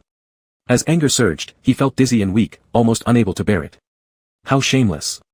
His voice low, is this your method to escape responsibility? Framing others? Mu Jian. You're truly despicable. Mu Jian opened his mouth, saying something else. But Li Dezhuang didn't hear it. Once again, all the surrounding sounds faded from his world, replaced only by boundless darkness. When he woke up, everything had been settled. Upon verification, it turned out that the person who poisoned Lu Yong was indeed a spy from the Yi tribe infiltrated into the capital. Before the incident, Prince Mu Jian noticed something odd and led people there. Unfortunately, they were too late to save the general. In the ensuing battle, all Yi spies who had infiltrated the capital were killed. Mu Jian gained credit for his efforts, earning praise from the emperor, and gaining immense popularity among the commoners. Smack. A loud and crisp slap. This slap consumed all of Li Dezhuang's strength since waking up. A thread of blood slowly dripped down from the corner of Mu Jian's mouth, adding an air of sinister allure to his handsome face. Mu Jian slowly raised his eyes, looking at Li Dezhuang with a faint smile. Go ahead and hit, as long as it makes Gardley feel better, please feel free to strike. Li Dezhuang shook with rage. You conspired with the foreigners and killed our general. Mu Jian, do you have any limits? No, Mu Jian said with a laugh, I'm just a dog in the cold palace. Once, for a mouthful of food, I could kneel down to others, beg pitifully like a starving mutt. What limits do I have? Gardley, fighting for succession is exactly like this. Either you die or I live. Since he and I belong to different factions, if I don't take him out today, someday he will aim for my life. I need this life to spend with Gardley forever. Others want to take it. I won't agree. Li Dezhuang shouted, you've gone mad. Mu Jian made a sound, patiently trying to placate him. Don't make a fuss. The royal doctor said you have head injuries. You shouldn't move around recklessly or get too emotional. Li Dezhuang roared in anger, get out. Get out. But Mu Jian wouldn't budge. He grabbed his arm and pushed him directly into the bed. No matter how Li Dezhuang struggled or moved, Mu Jian wouldn't let go. He even took the time to bind his hands. Li Dezhuang had no hope of breaking free, his legs firmly held in place as though by a venomous snake coiling and entwining around him, making it almost impossible to breathe. Let me go, Mu Jian. No, Mu Jian leaned over, his body pressed close to his ear, you don't care about your own injuries, but I'm genuinely worried for you. Just stay still, alright? Mu Jian. If you think you can tie me up forever, you're wrong. I'll kill you if you ever untie me. Mu Jian's eyes darkened slightly, and his voice became somber. Gardley, these words truly break my heart. Haven't I been good to you? Crazy. Sicko. Insane. Li Dezhuang was still desperately struggling despite his bound hands, hurling random curses. Perhaps he was too vicious in his curses, or perhaps General Lu's death filled him with guilt. His voice gradually lost its intensity, and he began quietly sobbing under the blanket. Mu Jian froze for a moment, gripping his chin to force him to look. When their eyes met, seeing the tears in his swollen eye sockets, Mu Jian's pupils contracted sharply. He lowered his head, gently kissing him in a manner that seemed almost consoling. Stop crying, you're breaking my heart. Li Dezhuang ignored him, his teeth biting down on his lips stubbornly, refusing to let the tears fall from his eyes. Seeing this, Mu Jian grew anxious. He used his lips to softly graze over the others, attempting to make him release his clenched jaw, but instead found only a mouthful of bloody breath. Gazing at his lips that were almost bleeding, Mu Jian tightly gripped Li Dezhuang's chin, increasing his pressure. Let go. Li Dezhuang refused. So Mu Jian forcibly pried open his lips and teeth. Afterward, he lowered his head and kissed him. Before their lips touched, Mu Jian warned him. Don't bite me, or I'll be even more excited. Li Dezhuang trembled slightly. A single tear rolled out of his eye, disappearing into the bedding. And Mu Jian finally got what he wanted, his kiss. The same soft lips. The same intoxicating flavor that drove him crazy. As they continued, Mu Jian noticed something was wrong.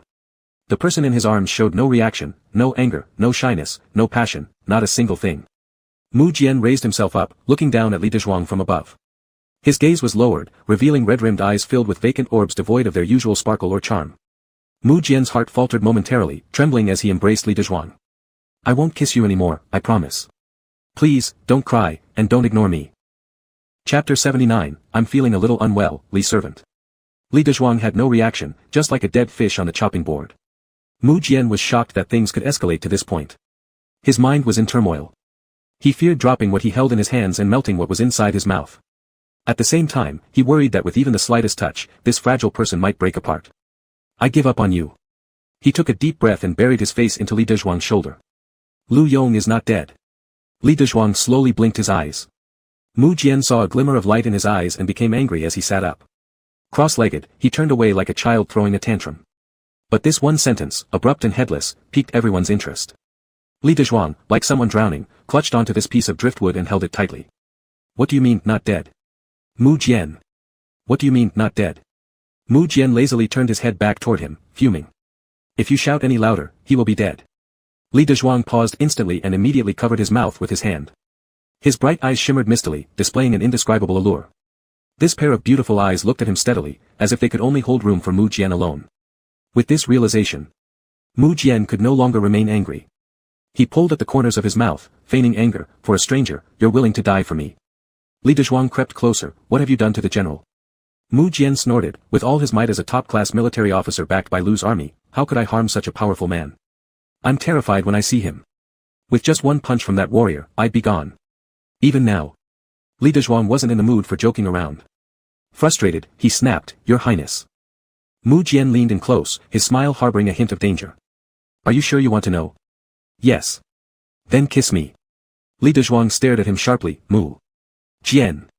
Mu Jian humorously supported himself on either side of him and pressed down, forcing Li Dezhuang to retreat until he fell back onto the bed. You're bound yet still acting defiantly. Tell me quickly. Not a chance. Mu Jian leaned down and kissed his eyes gently. How unfair.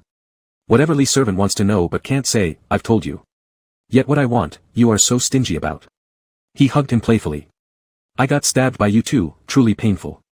Li Dezhuang stared at him accusingly. You never told me. Mu Jian lay next to Li Dezhuang. How should I tell you? You're inexperienced with acting. What if something goes wrong? Moreover, I need you to act out this great drama with me. I planned to tell you afterward, but you just went ahead and stabbed me. Mu Jian rolled over and looked at him, clasping his hand. With his other hand, he tore off his outer clothing, showing him the blood-stained bandage. Look at this wound. Li Dezhuang observed. You could have told me. How would I know your plan? Mu Jian complained, leaning forward. How should I tell you? There were so many people in the tea house. How could I know which ones were spies for the Yi tribe? If I informed you carelessly, wouldn't we ruin everything? Just then I wanted to tell you, but did you give me the chance? As soon as you woke up, you slapped me. Mu Jian showed his face as he moved closer, pointing out the clear palm print. Li's servant doesn't think carefully, does he? If we hadn't colluded beforehand, how could a renowned national general simply be poisoned by a cup of wine? Mu Jian looked directly at Li Dezhuang. How should I perceive this? Do you respect me or disrespect me? Li Dezhuang said, Lu Yong blocked your path to supremacy. Based on your way of handling matters, naturally, you'd kill him. To eliminate any future troubles, and also to set an example. This would ensure no dissenting voices remain in the court.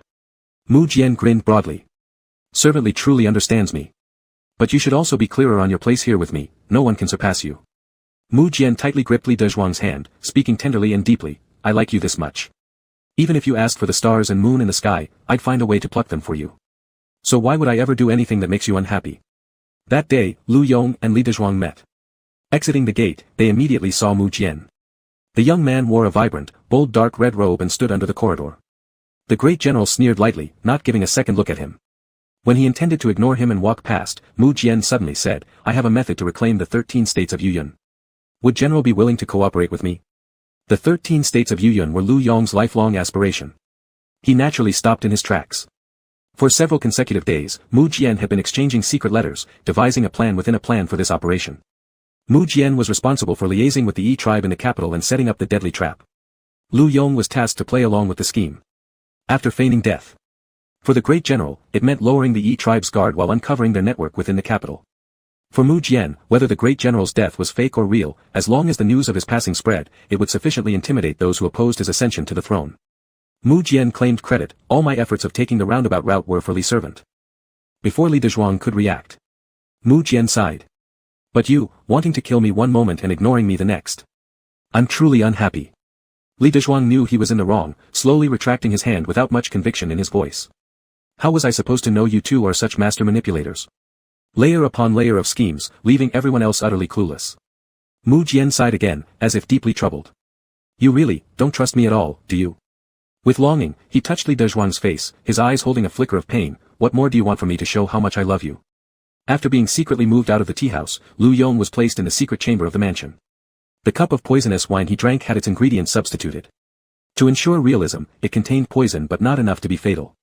Proper care was needed to gradually expel the toxins. Accompanied by Mu Jian, Li Dezhuang slowly descended the steps. Before they even saw Lu Yong, his swearing was heard. This medicine is damn bitter. His voice was strong and full of energy. It was clear he was fine. Li Dezhuang hurried to go down further. Mu Jian immediately grabbed his wrist. When Li Dezhuang turned back, he met Mu Jian's dissatisfied face, sour and tinged with impatience. Are you doubting that I've deceived you? Now that you've heard his voice, will you finally believe me? What more do you want to do? Rush down there and cry over him? I'm not a woman, I wouldn't cry over anyone. Mu Jian sniffed, didn't you just shed tears for him moments ago? Mu Jian took a step closer, gritting his teeth. If he didn't have a son already and wasn't still pining for his deceased wife, I'd find it incredibly hard to tolerate him. Li Dezhuang snapped, I just want to confirm whether he's alright.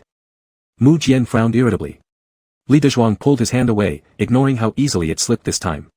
He peeked through the door crack to see Lu Yong, whose entire face was contorted from the bitterness of the medicine, and only then did he fully relax. When he turned around, he saw Mu Jian leaning against the wall, his complexion pale. His gaze was faintly raised. He forced a weak smile. I'm feeling a little unwell, Li Servant. Chapter 80, Li Servant's favoritism, why doesn't he hug me? Mu Jian was carried back by Li Dezhuang. Li Dezhuang had a cut on his head, and with proper rest, there would be no problems. However, Mu Jian's stab was deep and severe, causing serious injuries. After returning, he kept busy taking care of Li Dezhuang. When Li Dezhuang groaned in pain in his dreams, Mu Jian would hold him, patting his back to gently console him.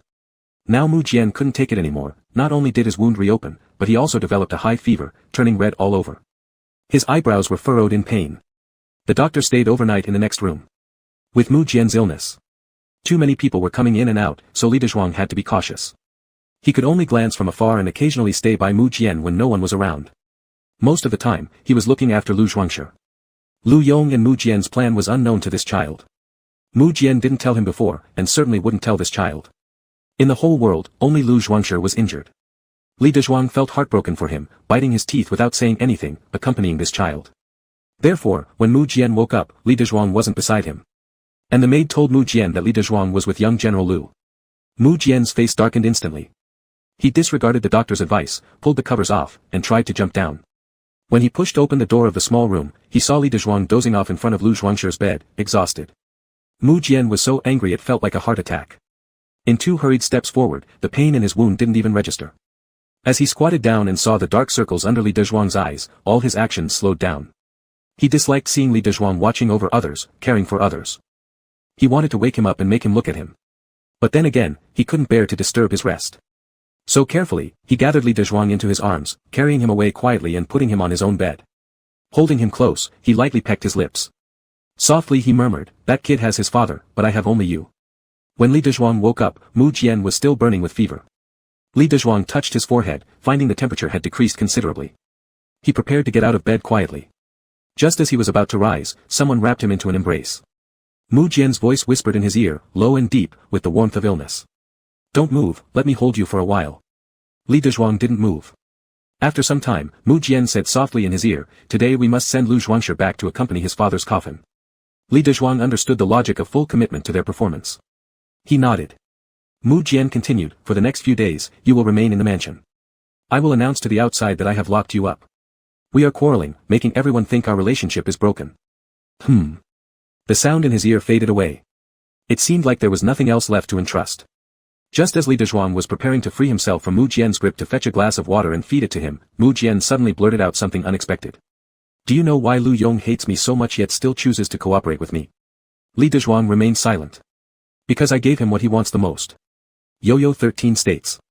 "But you, what do you want the most? Can you tell me, please? I'll give it to you. If you love me, will you agree?" A lump stuck in Li Dezhuang's throat. Not a word came out. Mu Jian placed his hand on Li Dezhuang's shoulder, gazing downward with slightly drooping eyelids, quiet and obedient, giving Li Dezhuang the strange sensation that he'd been possessed by someone else. Li Dezhuang had seen various crazed expressions on him, but never like this. For a moment, he didn't know how to respond. Mu Jian's tone sank lower. "I like you so much, servantly. I know." Mu Jian kissed his neck gently, exhaling hot breath into a tiny area of skin behind the neck. That patch of skin became a bit pink. Mu Jian liked to see changes in his body because of himself. "Can't we be good together?" Li Dezhuang closed his eyes, slowly exhaling the turbid air from his chest. "Mu Jian, the things you've done, I actually haven't forgotten." Mu Jian chuckled softly against his neck. "I thought so too. Then let it be this way, as long as I can keep holding you and always stay with you. Even if I'm hurt, I am willing." Li Dezhuang lowered his eyes and said no more. The room fell into an eerie silence. Li Dezhuang thought, being under the same roof but dreaming differently, is exactly like this. Mu Jian was severely ill and didn't even attend Lu Dejejun's funeral. The great general was beloved by the people during his lifetime and had accomplished remarkable military feats. As a result, there were quite a few civilian tributes set up along the way. Little Lu Zhuangshi, carrying the spirit tablet of his own father, walked in front, holding back tears with all his might, not letting a single drop fall. When this news was relayed to Lu Yong by a servant, he sighed deeply again and again. "My poor child." Li Dezhuang handed him a cup of water. "When will we tell Shire?" Lu Yong's brows were knotted so tightly they seemed about to twist into a braid. "We have to wait for the situation to stabilize." Since they had carefully planned such an elaborate scheme, it had to be foolproof. Lu Yong said, "He is just a child, he can't return to the frontier, so he must stay in the capital for now. Once my wounds heal, I will go to the frontier." You take care of him for me, and when I triumphantly return, I will come and take my son. Li Dezhuang nodded in agreement. When the weather first began showing signs of spring, Lu Yong left dressed plainly, blending in with the crowd leaving the city. Li Dezhuang saw him off at the city gates. Standing there, he watched Lu Yong's distant silhouette disappear. He didn't notice the pair of eyes that were staring at him from behind. The owner of those eyes feared he would take a step forward and run out of the city. But he didn't. After pausing for a moment, Li Dezhuang returned to the mansion, sitting alone for a while. Hearing from a servant that young General Lu had once again hidden away to cry secretly, he stood up and went to Lu Zhuangshi. A teenager, having lost his older brother, his mother, and now his father, was like a piece of drifting duckweed, floating on the water surface, without any support or dependence. Looking at his thin figure, Li Dezhuang felt a pang of shared sorrow. When he arrived here, he was also alone, suffering hardship without any support, still having to deal with Mu Jian, and being bullied by him. Li Dezhuang didn't want Lu Zhuangshi to suffer like him, so he treated him kindly. He would tell him stories and coax him to sleep. As a result, whenever Lu Zhuangshi cried in private, only Li Dezhuang could comfort him. Cowering in the corner, crying until his nose turned red, upon hearing Li Dezhuang's footsteps, as if he'd found someone who would listen to his grievances, he trembled and said, "Big brother Li. I dreamt of my father." Li Dezhuang approached and squatted before him. "Did your father say anything to you?" Between sobs, Lu Zhuangshi responded, "He told me to leave." Li Dezhuang reached up and touched Lu Zhuangshi's head gently. With tear-filled eyes, Lu Zhuangshi asked him, "Big brother Li, why are the Yi people so detestable? Why don't they all die?" Li Dezhuang embraced him, patting his back gently. He consoled him softly, almost like soothing a baby. Slowly, he coaxed him to sleep. Turning his head, he came face to face with Mu Jian's cold expression at the window.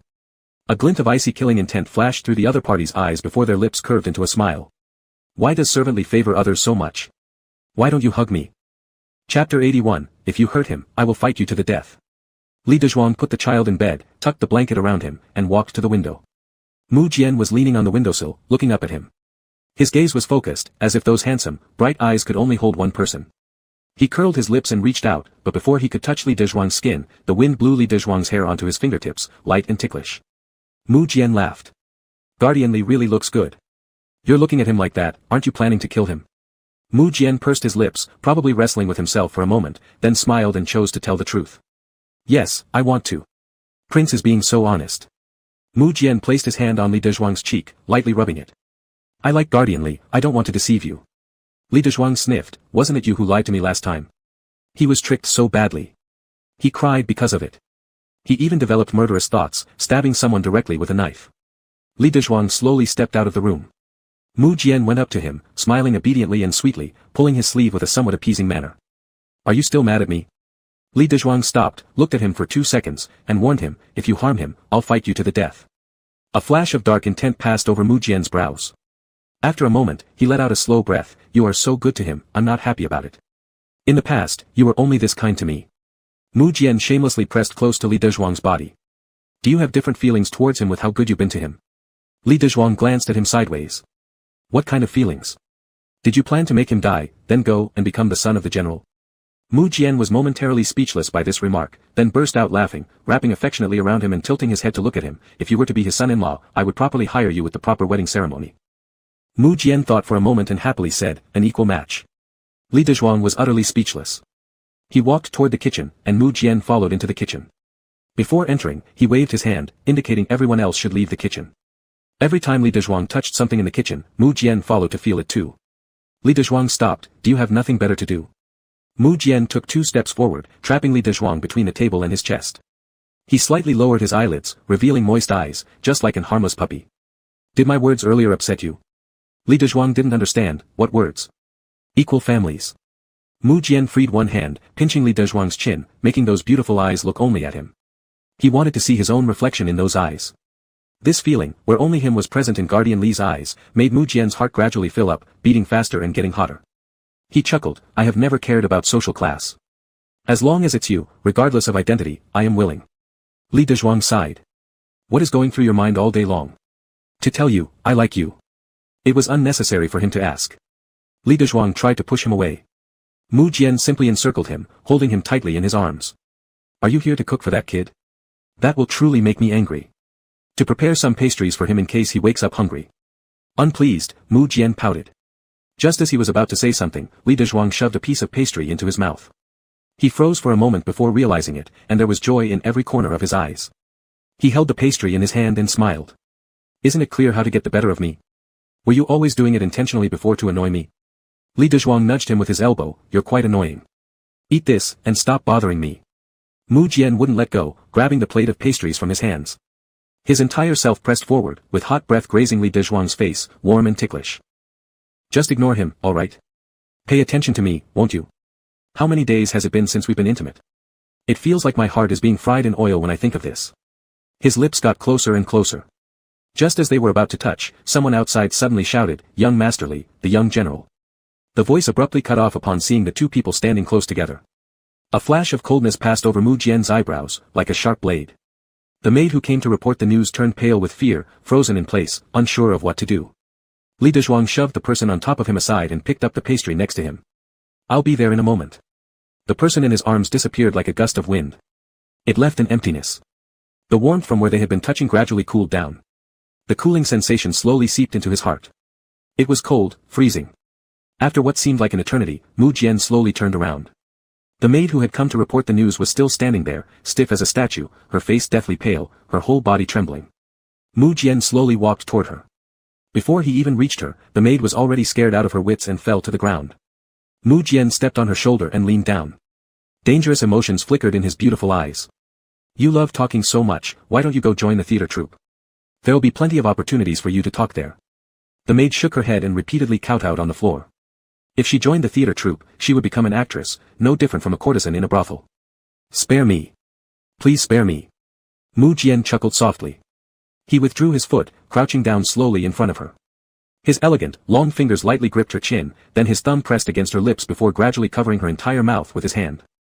His eyes glimmered with a smile, but it was a threat. Shoo. If he hears you, he will quarrel with me again. The maid trembled with fear. Mu Jian stood up and waved his hand to the guards outside, signaling them to take her away. The maid screamed in terror. Mu Jian frowned deeply, gripping her jaw forcefully. If you scream again, I'll rip your tongue out. Li Dezhuang returned to Lu Zhuangshi's side.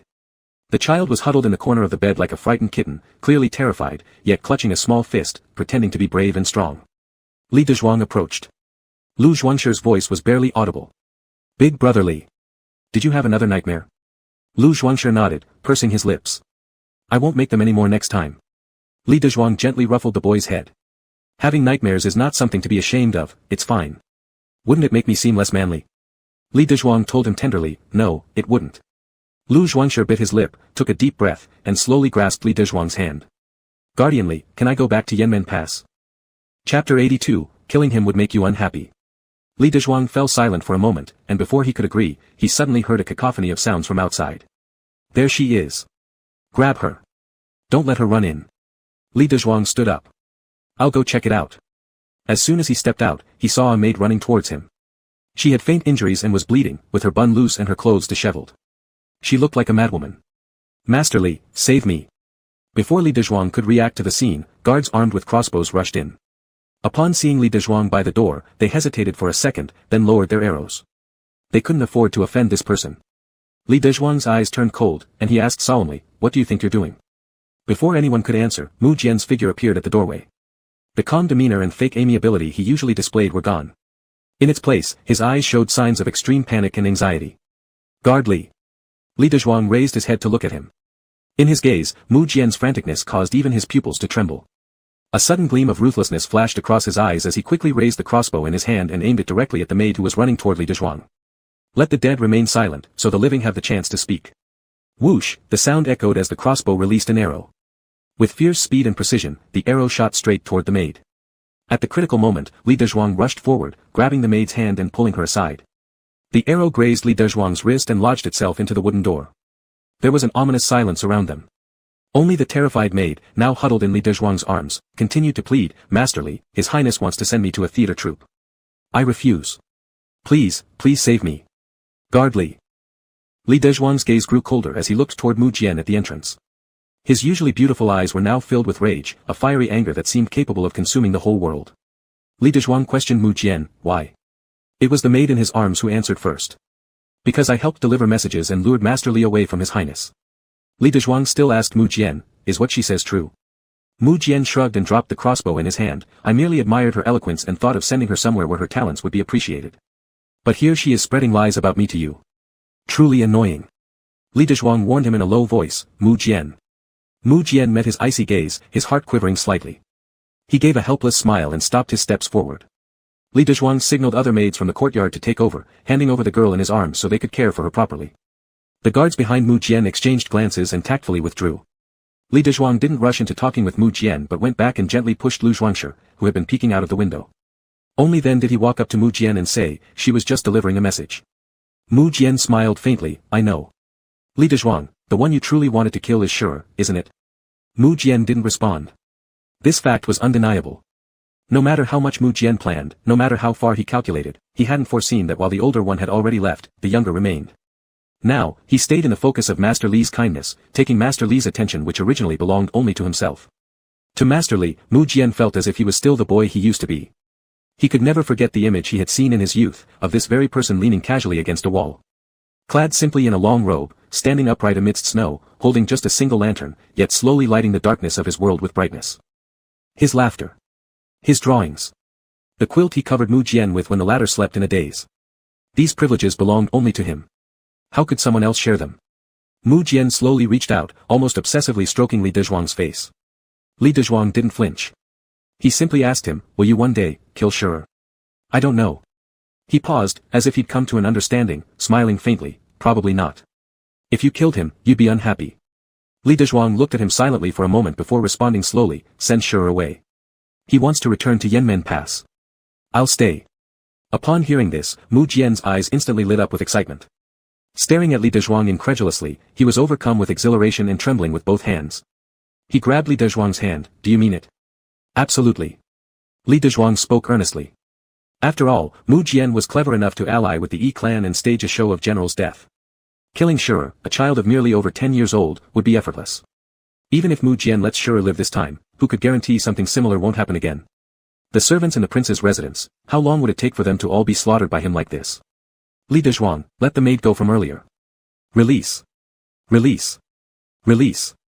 Mu Jian embraced Li Dezhuang tightly, planting one kiss after another on his cheeks. He was as delighted as a child receiving a gift. Whatever you say, I will do it. I'll follow whatever guard Li commands.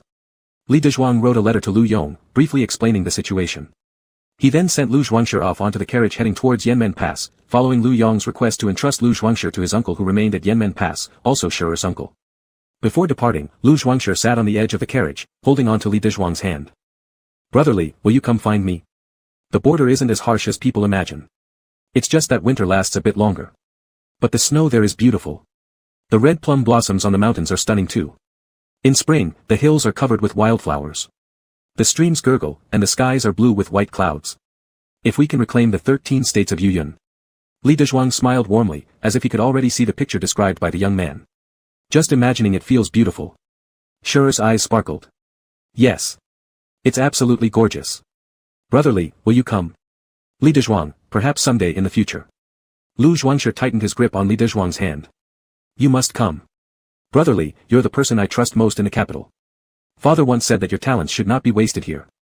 The vast blue skies at the border are where you belong. I'll wait for you. The feelings of the youth were pure and fervent. Li Dezhuang felt as if he saw the shadow of the younger Mu Jian in the person before him. He chuckled, reaching out to ruffle Shure's hair gently. Grow up strong. Don't turn into someone like Mu Jian. Li Dezhuang, you'll discover that many people love you deeply, and they have always been right beside you. Lu Zhuangshi nodded, hugging Li Dezhuang one last time before retreating back into the carriage with reluctance. As the driver flicked his whip, the carriage carrying the young passenger slowly disappeared from view. Yet Li Dezhuang remained rooted to the spot, unmoving. As if held back by some invisible restraint. He couldn't take another step forward. Suddenly, a warm embrace came from behind, encircling Li Dezhuang within its circle. A familiar scent wafted toward his nose. Mu Jian leaned close to his cheek, twitching his nose like a little dog sniffing around. In a sour tone, he hugged you. So is your highness trying to cover me in your scent so I'm all yours? Is your highness a dog? Mu Jian chuckled softly, biting his shoulder playfully. If you say so, then so be it. Chapter 83, I want you to look at me and feel my pain. The yard of Li Dezhuang was empty. First, 4 or 5 personal maidservants were driven away. Then the servants who cleaned the outer courtyard left, followed by everyone else in this courtyard until there was not a single person left. When Mu Jian entered, Li Dezhuang was alone, dressing himself. With a smile, he moved forward, taking his collar to help him pull the clothes up. I'll help Guard Li get dressed. Li Dezhuang did not refuse, reaching for the belt next to him. Mu Jian took it effortlessly and tied it around his waist, speaking to him with his head lowered. Driving those people away, you were worried that one day I might transfer my anger to them again. There was no need to hide this, moreover, since it had already been noticed by him, Li Dezhuang admitted it plainly. In my old house, I didn't have so many attendants either. Doing things myself is fine. Mu Jian smiled faintly, if you don't like it, we can stop. Everything will be as you wish. I can take care of you. Walking to the table, Li Dezhuang drank a cup of tea from it, as there were no maids. This tea he had prepared in advance had now gone cold, and drinking it at this time felt somewhat numbing to the teeth. You taking care of me? It'd be nice if you just didn't trouble me anymore. Mu Jian leaned in close, troubling you is inevitable. With Guard Li swaying before my eyes, how could I bear it? Li Dezhuang ignored this remark. Mu Jian, what do you want to do today? Li Dezhuang, paint. Mu Jian, what are you going to paint? Li Dezhuang, paint whatever I see. Mu Jian's eyebrows slightly knitted, he stood still without following. He watched as Li Dezhuang took paper from inside the room, ink, and brushes, setting them on the table in the courtyard, silently sketching the unopened flowers in the yard while remaining quiet. Mu Jian's hand by his side tightened its grip. Guard Li. What is it? You're not happy. He almost declared this with certainty. For so many years, they faced each other every morning and evening. Every inch of Li Dezhuang's skin he knew well, and the meaning behind every look of his, he understood clearly. Li Dezhuang did not pause his brushstroke, it's not unhappiness. It was indifference. Anyway, there was no escape. As long as no one died senselessly because of him again, that would suffice. He couldn't get past this barrier in his heart. A few days ago, Li Dezhuang agreed to stay, sending away that little thing that frightened Mu Jian. Mu Jian had rejoiced too much initially but only realized now something was off. His chest felt crumpled, with a slight ache. From behind, he embraced Li Dezhuang's waist. Li Dezhuang stopped his brushstroke, unsure what Mu Jian intended to do. As long as it wasn't some foolish act, nothing should spoil his preliminary draft. Mu Jian rested his chin on his shoulder, I want you to be happy. I don't want you like this. This way. What's wrong with it? Am I not being obedient enough? Do I need to change? Li Dezhuang glanced sideways, you prefer which type? Not the kind who used to beat and slap you back then, right? How base would that make you, your highness? Mu Jian's heart sank, and so did the color of his gaze. You know, don't pretend to be ignorant. Not pretending. Seeing no further action from Mu Jian, Li Dezhuang picked up his brush again, slowly drawing on the paper. The ink gradually diffused across the paper, each line flowing smoothly. Mu Jian peered at the flower he was painting. It was an exact replica, lifelike, yet something was missing. As Li Dezhuang painted, he said, Your Highness doesn't need to go to court. Nowadays, the situation in the court is good. Most of the ministers who opposed you before have turned to your side because of General Lu's fake death. You should seize this opportunity and work hard. If I went, would you miss me? There's nothing much to miss. As expected, Mu Jian laughed softly, when I return, I'll bring you some delicious food. Don't you love the pigeon at Guixiang Tower? I'll buy it for you. Also, last time you said you wanted to eat hot pot. I've already asked people to prepare it according to your taste. That's unnecessary. Li Dezhuang interrupted and put down the brush. There's one ingredient that your highness won't be able to find. What ingredient? Even if Guard Li wanted stars from the sky, I'd have someone build a ladder to pick them for you. Just one ingredient, what could possibly not be found? It couldn't be found. Though this novel may be set in an imagined world, the historical backdrop it draws from is quite ancient. At this time, chili peppers hadn't been introduced yet, they probably still grew in Mexico. I don't want to eat anymore. Don't bother others for nothing. Mu Jian looked deeply at him once. His forehead touched Li Dezhuang's, his eyelids drooped, behaving obediently. I know. The things I've done make you unhappy. Keeping you by my side against your will makes you unhappy too. But, Li Dishui, I simply can't let go. Without you, I would die. Just pretend to care for me a little. Li Dezhuang said, Your Highness, I never intended to leave. Mu Jian closed his eyes, took a deep breath, letting fresh air rush into his lungs to ease the pain in his heart. He pinched Li Dezhuang's waist and pulled him into a tight embrace, kissing him deeply. Li Dezhuang neither resisted nor struggled but remained as docile as a rabbit. It didn't matter, there was time ahead of them. As long as Li Dezhuang stayed by his side, Mu Jian had all the time and patience needed to make him happy. Guard Li, I want you to look at me, to feel for me. If you could do this, my life would be worth it. Ever since Li Dezhuang settled in the mansion, he didn't step outside the main door or the secondary door, yet more and more paintings appeared around the house. Paintings of grasses and trees, mountains and waters, insects and birds, but none of people. Mu Jian questioned him about this repeatedly, to which Li Dezhuang replied, If I painted anyone on paper, you'd surely summon that person for an interrogation. Mu Jian embraced him and said, I'm not that petty. After thinking for a moment, he realized how unbelievable his own words were and chuckled, planting a kiss on Li Dezhuang's cheek. Guard Li is so obedient. Tomorrow, I'll take you out to play, to hunt. It's almost March and the spring hunt will begin soon. Will you join me in practicing? Sure. That counts as a promise. I'll prepare everything right now. Mu Jian planted another peck on his cheek and ran out like an innocent child. His preparation was quick and thorough, with all their travel necessities packed neatly. Comfortable shoes were also placed beside the bed. When Li Dezhuang tried to put on his shoes by lifting the quilt the next morning, Mu Jian grasped his ankle. Mu Jian helped him slip the shoes onto his feet.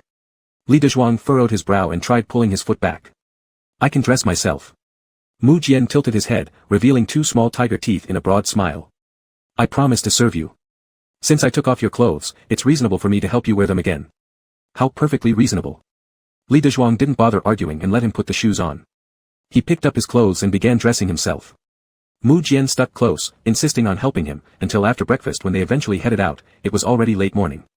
Mu Jian led him to a royal garden. Ordinarily, no one should have been allowed to hunt there at this time. But with Mu Jian's extraordinary status as the sole candidate for the Eastern Palace, no one dared to say a word. Not only could they enter, but they were treated with fine wine and delicacies. Mu Jian selected a gentle horse for Li Dezhuang and arranged several capable guards to accompany them, careful not to let him get injured in any way. With grace and excitement, Mu Jian mounted his own horse, bow in hand. Guard Li, I will catch some game to whet your appetite. When did I ever say I craved wild game? Mu Jian smiled and pinched his face, I think you're craving. Idiot. Even though Li Dezhuang rebuked him, he became even more cheerful. Indeed. Since we came out here, you seem happier. Chapter 84, Whose world is this, Mu's or Li's? Mu Jian grew up in the cold palace, adept at reading others' expressions. He also knew Li Dezhuang well. His grasp on him was absolutely firm. No kind of emotion could escape his perception. When he arrived at this garden, his charming eyes lit up with a gleam. Mu Jian quickly detected this faint glimmer and, turning his head, suddenly kissed him on the cheek. With a flick of the whip, his cheerful voice carried through the wind, wait for me. I'll hunt something delicious for you. Li Dezhuang remained stationary on his horse, watching Mu Jian ride away. As his figure grew further and further, the wind lifting his robes like bird wings, it seemed as if he would fly off, leaving the imperial city behind and become an eagle soaring towards the farthest sky. The heart in his chest slowly began to beat, gradually faster and faster until it felt like it might leap out of his chest. With one whip crack on the horse's rump, the stallion took off in frantic gallop. The guards behind started chasing after him, like a tightening net trying desperately to envelop him. At this moment, the desire within Li Dezhuang to break free surged uncontrollably. Fiercely lashing the whip in his hand, Li Dezhuang ran so fast that the guards could no longer keep up. The wind roared past his ears. He didn't know how far he had run. But he reached the end of the garden. Forced to pull back on the reins and stop, when he turned around, he saw Mu Jian sitting calmly atop his horse just behind him. Li Dezhuang, I was just running for a bit. Why do you follow me while hunting? Mu Jian spurred his horse forward, shaking the rabbit in his hand. I've hunted, just caught some good food. Let's eat rabbits together while I chase you. Li Dezhuang pursed his lips, remaining silent. Mu Jian dismounted and immediately started roasting the rabbit for him right there on the ground. He didn't say it, but while hunting earlier, he had seen how quickly Li Dezhuang rode away, as if he was escaping from his world. That panicked him, which was why he chased after. With dexterous hands, Mu Jian skinned the rabbit and then made a fire, placing the meat over it to roast. It sizzled and dripped oil. Mu Jian pulled out his small knife, slicing off pieces to feed him once they were done. Freshly killed rabbits were indeed tastier than those in the restaurants. Without realizing, Li Dezhuang had eaten several pieces, and when he raised his eyes, he met Mu Jian's smiling gaze and the indulgent expression on his face. Wait, the rabbit legs will be ready soon. I'll tear them off and give them to you. The sun above their heads bathed them both in its warm light. Li Dezhuang licked his fingers, don't you want to try some? I'm happy just watching you eat. Something wrong? Are you shy? Mu Jian arched an eyebrow, tearing off a big piece of rabbit leg and giving it to him, I just want to give you the best things in the world. Silently, Li Dezhuang started gnawing on the rabbit leg. Mu Jian roasted the remaining rabbit meat, tonight, I'll take you to the lantern fair. What lantern fair? There isn't any at this time. If I say there is, then there is. Mu Jian cut pieces of meat with a knife and fed them to him. After he finished eating, he wiped the knife clean with a cloth and put it away. Turning around, he began sucking on Li Dezhuang's fingers. After taking a sip, he commented, taste really good. I'll hunt a couple more later, have someone bring them back, and we'll eat again tomorrow. This comment was so matter-of-fact, as though he was genuinely tasting the flavor.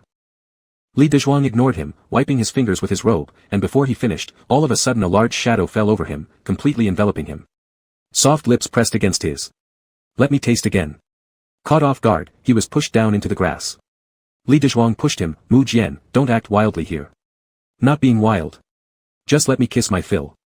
He said it so earnestly, yet when he kissed, he was rough and fierce. All cries of surprise and soft whimpers were muffled by Mu Jian, dissipating into the air eventually. When they left the royal garden, the sun had already set, casting a twilight hue. After dinner, the two sat in a sedan chair to leave. Indeed, there was a lantern fair on the street. Each beautifully shaped lantern was adorned with paintings drawn by Li Dezhuang. The whole long street was breathtakingly beautiful. People from every household gathered to enjoy the spectacle. The main streets were so crowded that carriages couldn't get through.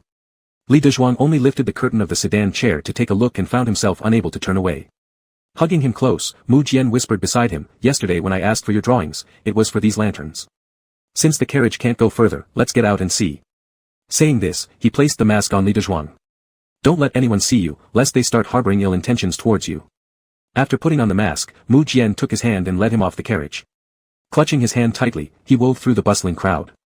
All around them were endless praises for Li Dezhuang's paintings, lauding him as a master painter, a divine artist. Some even offered to pay exorbitant sums for the lanterns adorned with his art. As they walked, Mu Jian kept an eye out, purchasing snacks for Li Dezhuang to try. From the street start to its end, his gaze never left him. If food ever touched his lips, Mu Jian would gently wipe it away. If Li Dezhuang's eyes sparkled at something, Mu Jian bought it without hesitation.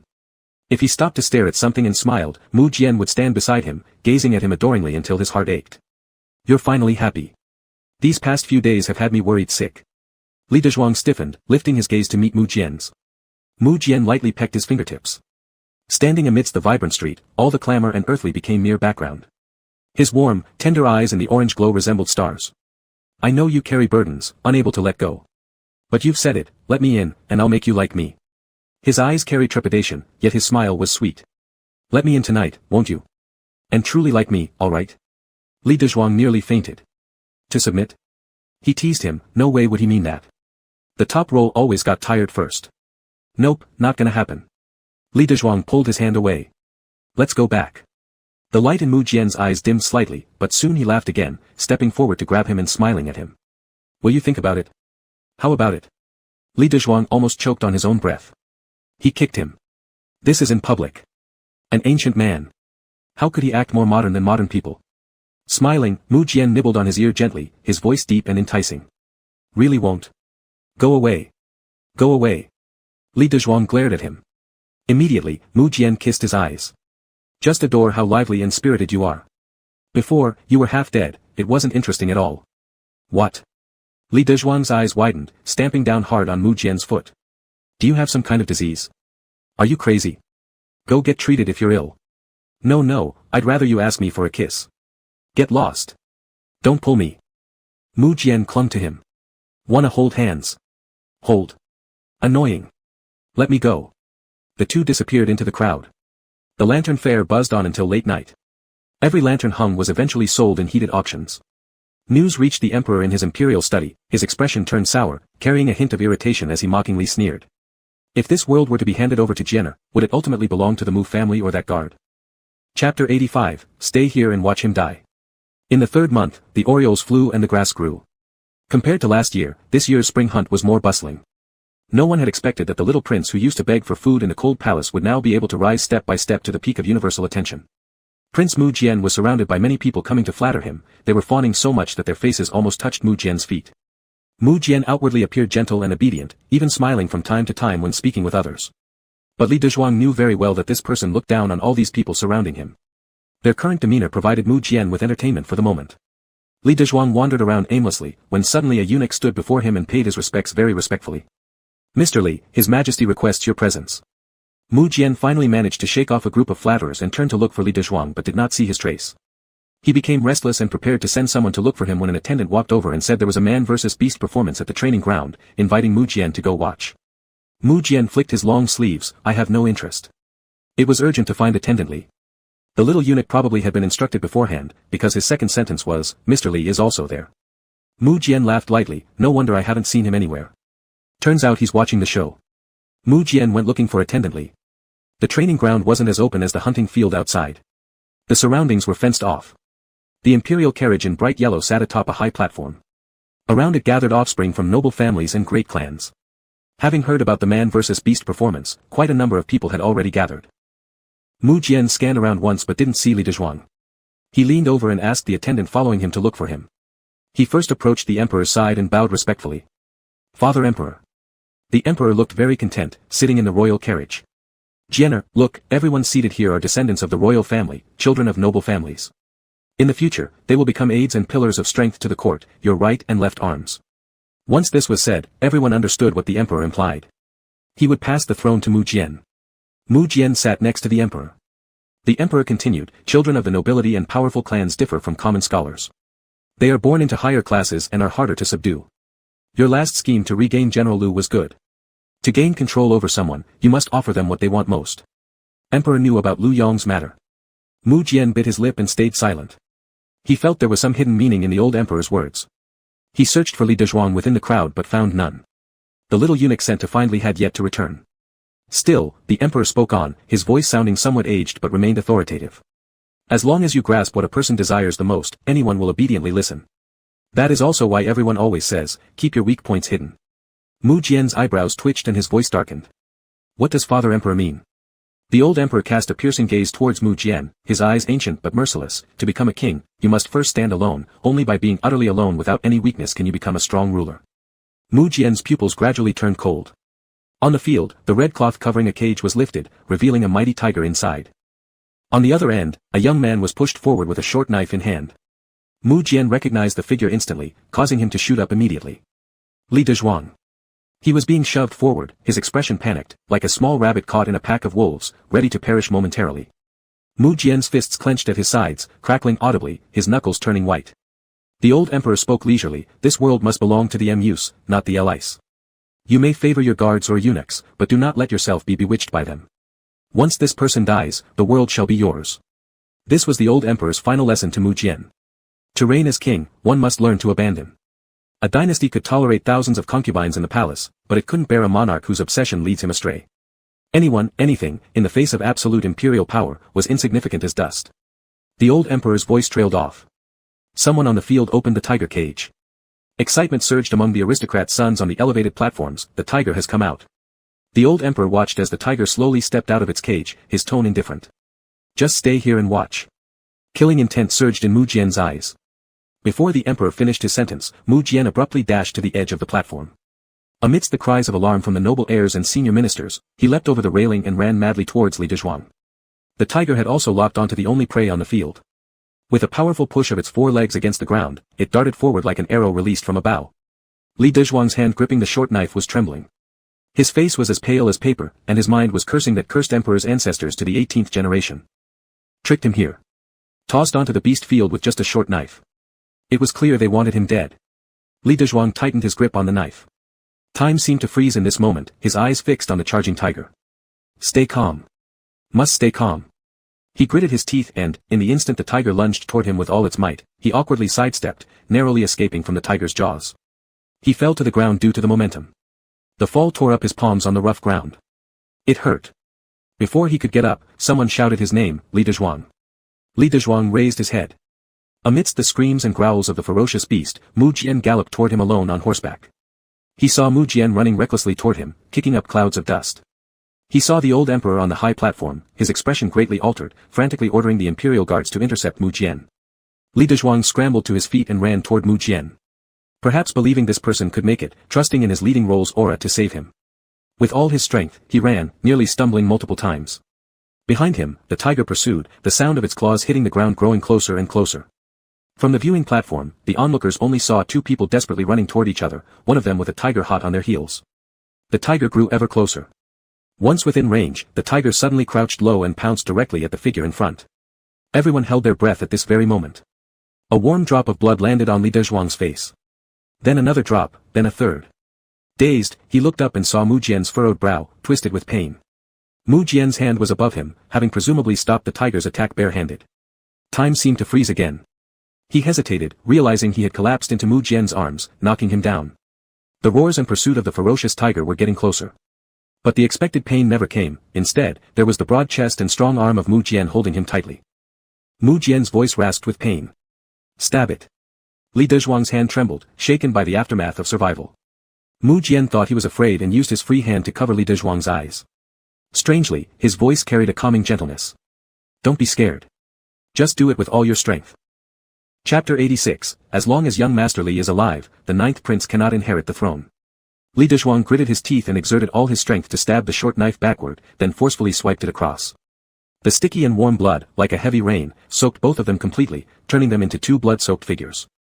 Everyone around was shocked speechless by this scene. Mu Jian struggled to withdraw his own arm. The forearm pierced by sharp teeth flowed with viscous blood, an alarming sight. It even made Li Dezhuang feel the pain vicariously, as if his heart had twisted along with it. Yet Mu Jian managed to smile toward him, lifting his hand to wipe the blood off Li Dezhuang's face.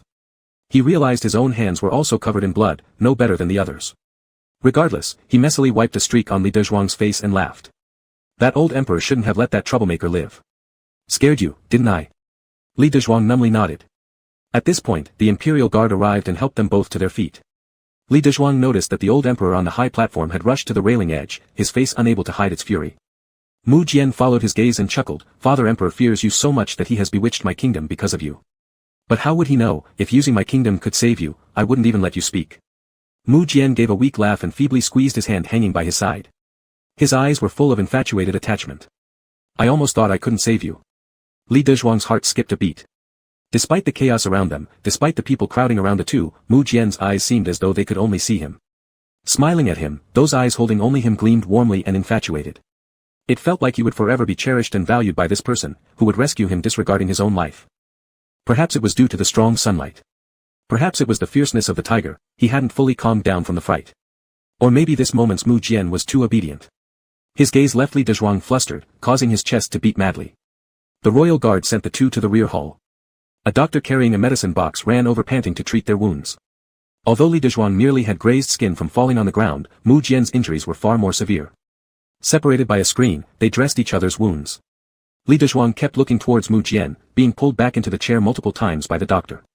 Finally, the doctor sighed, Young Master Li, if you worry so much about His Highness, why not just go inside? Li Dezhuang's ears immediately turned red. Before he could refute, a soft chuckle came from behind the screen. Li Dezhuang wanted to find a hole to drill into right now. That might be best. Suppressing his embarrassment, Li Dezhuang reasoned that he wasn't a girl after all and there was no need to act coy. Since his concern was genuine and Mu Jian was indeed injured protecting him, he boldly strode in. Leaning against the chair back, Mu Jian wore a broad smile. If you worry about me, just say it. I like it when you worry about me. Truly, it makes me happy. Direct and bold words of love, which even made the white-bearded doctor blush. Used to it, Li Dezhuang took his seat beside Mu Jian but turned his gaze to the doctor. How are the injuries? His Highness looks unwell. The doctor replied, the bite wound is deep, requiring a long period for recuperation. If not properly taken care of, this hand might. Li Dezhuang couldn't bear to listen anymore and interrupted, fine, understood. The doctor didn't linger any longer. Matters of the practice arena were already wildly spreading, probably by now no one didn't know that the ninth prince viewed this person as vital as his life. He'd rather give up his life than not protect this person. Aware he shouldn't stay here, the doctor gradually exited. Once the doctor left, Mu Jian's hands grew restless again, gripping and pinching Li Dezhuang's hand, then feebly leaning onto his shoulder. It hurts horribly. You still move towards it even though it hurts. Being awake now truly speaks of your toughness. Mu Jian affectionately nuzzled closer to his shoulder, like a whining puppy, thankfully, I saved you. If harm had come to you, I would feel hundreds of times worse than this. Li Dezhuang's heart fluttered slightly, will you stop fooling around? Help me rest on the bed. Li Dezhuang helped him stand up and laid him on the bed. Preparing to cover him with a blanket, his hand was caught by Mu Jian, sleep next to me. This way, no one will sneak you away while I sleep. Li Dezhuang. Mu Jian gently tugged on him, when I recover my energy, I'll kill that old man. Li Dezhuang was startled by this treasonous remark and hurriedly looked around. There was no one else present. Mu Jian chuckled at his reaction, I'm not stupid. Come on up. I want to hold you. He pouted like a child, come on. Li Dezhuang reluctantly climbed up and before he could lie down, Mu Jian moved close, wrapping his arms around his waist. His voice was very soft due to his weakness, almost like the murmurs of a swallow. They all say that saving someone's life is repaid with their hand in marriage.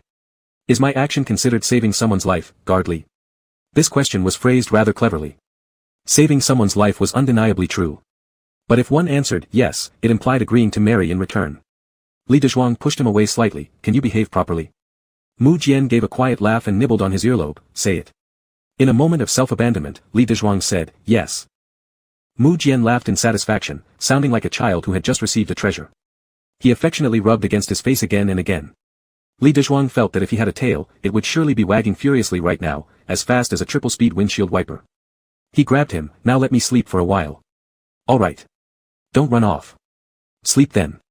His voice grew softer. No matter who calls, don't go. When I wake up, I'll kill him. Li Dezhuang didn't reply. The person beside him had already fallen asleep. The emperor's senior eunuch had been waiting by the door. Guessing the time was about right, he bent down and went in. Li Dezhuang had already gotten out of bed and tucked Mu Jian in well. Master Li, the emperor requests your presence. Li Dezhuang turned around. All right. The senior eunuch led him all the way to the riverside, but there was no emperor at the riverbank, only a young military officer. Li Dezhuang hadn't seen this officer, but the thing in his hand was something Li Dezhuang recognized well, a knife. Li Dezhuang smiled. The emperor can't tolerate me. The senior eunuch bowed slightly. For a prince of the royal family to risk everything for Master Li, it is a blessing for you, but a disaster for the court. If Master Li doesn't die, the 9th prince cannot inherit the throne. Li Dezhuang's smile became even broader. For me too, it may not necessarily be a blessing. What Mu Jian represented for him was a calamity, a web, a shackle, a torment, yet also. Li Dezhuang closed his eyes briefly. Can't escape, right? That military officer said, naturally. Once the emperor has made up his mind to kill, he must see a corpse. Li Dezhuang sighed. How could he escape wherever he went? Other people seemed to live gloriously when they were reincarnated into books, yet for him, from beginning to end, it was such a frustrating experience. In the next life, he must learn math, physics, and chemistry well. If by chance he ends up in another bad luck book, he might have the skills to make an impact. The military officer stepped closer. Does Master Li have any last words? I can deliver them for you.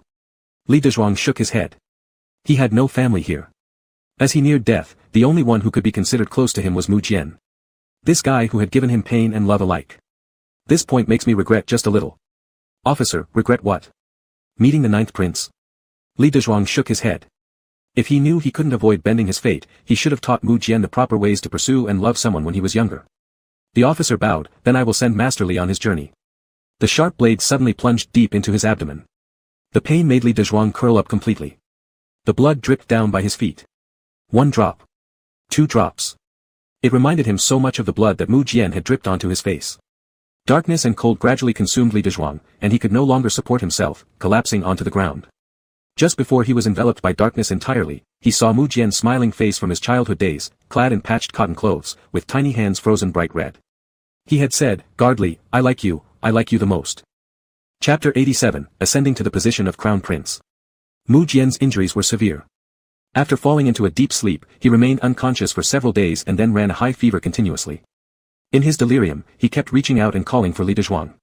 None of the servants dared to answer him. Since their return from the spring hunt, they had not seen the attendant Li. One time, when Mu Jian woke up looking for someone, he rolled right off the bed. It was Li Yu who helped him back onto the bed and reassured him that Li Dezhuang was made to rest in a separate hall so as not to catch his illness.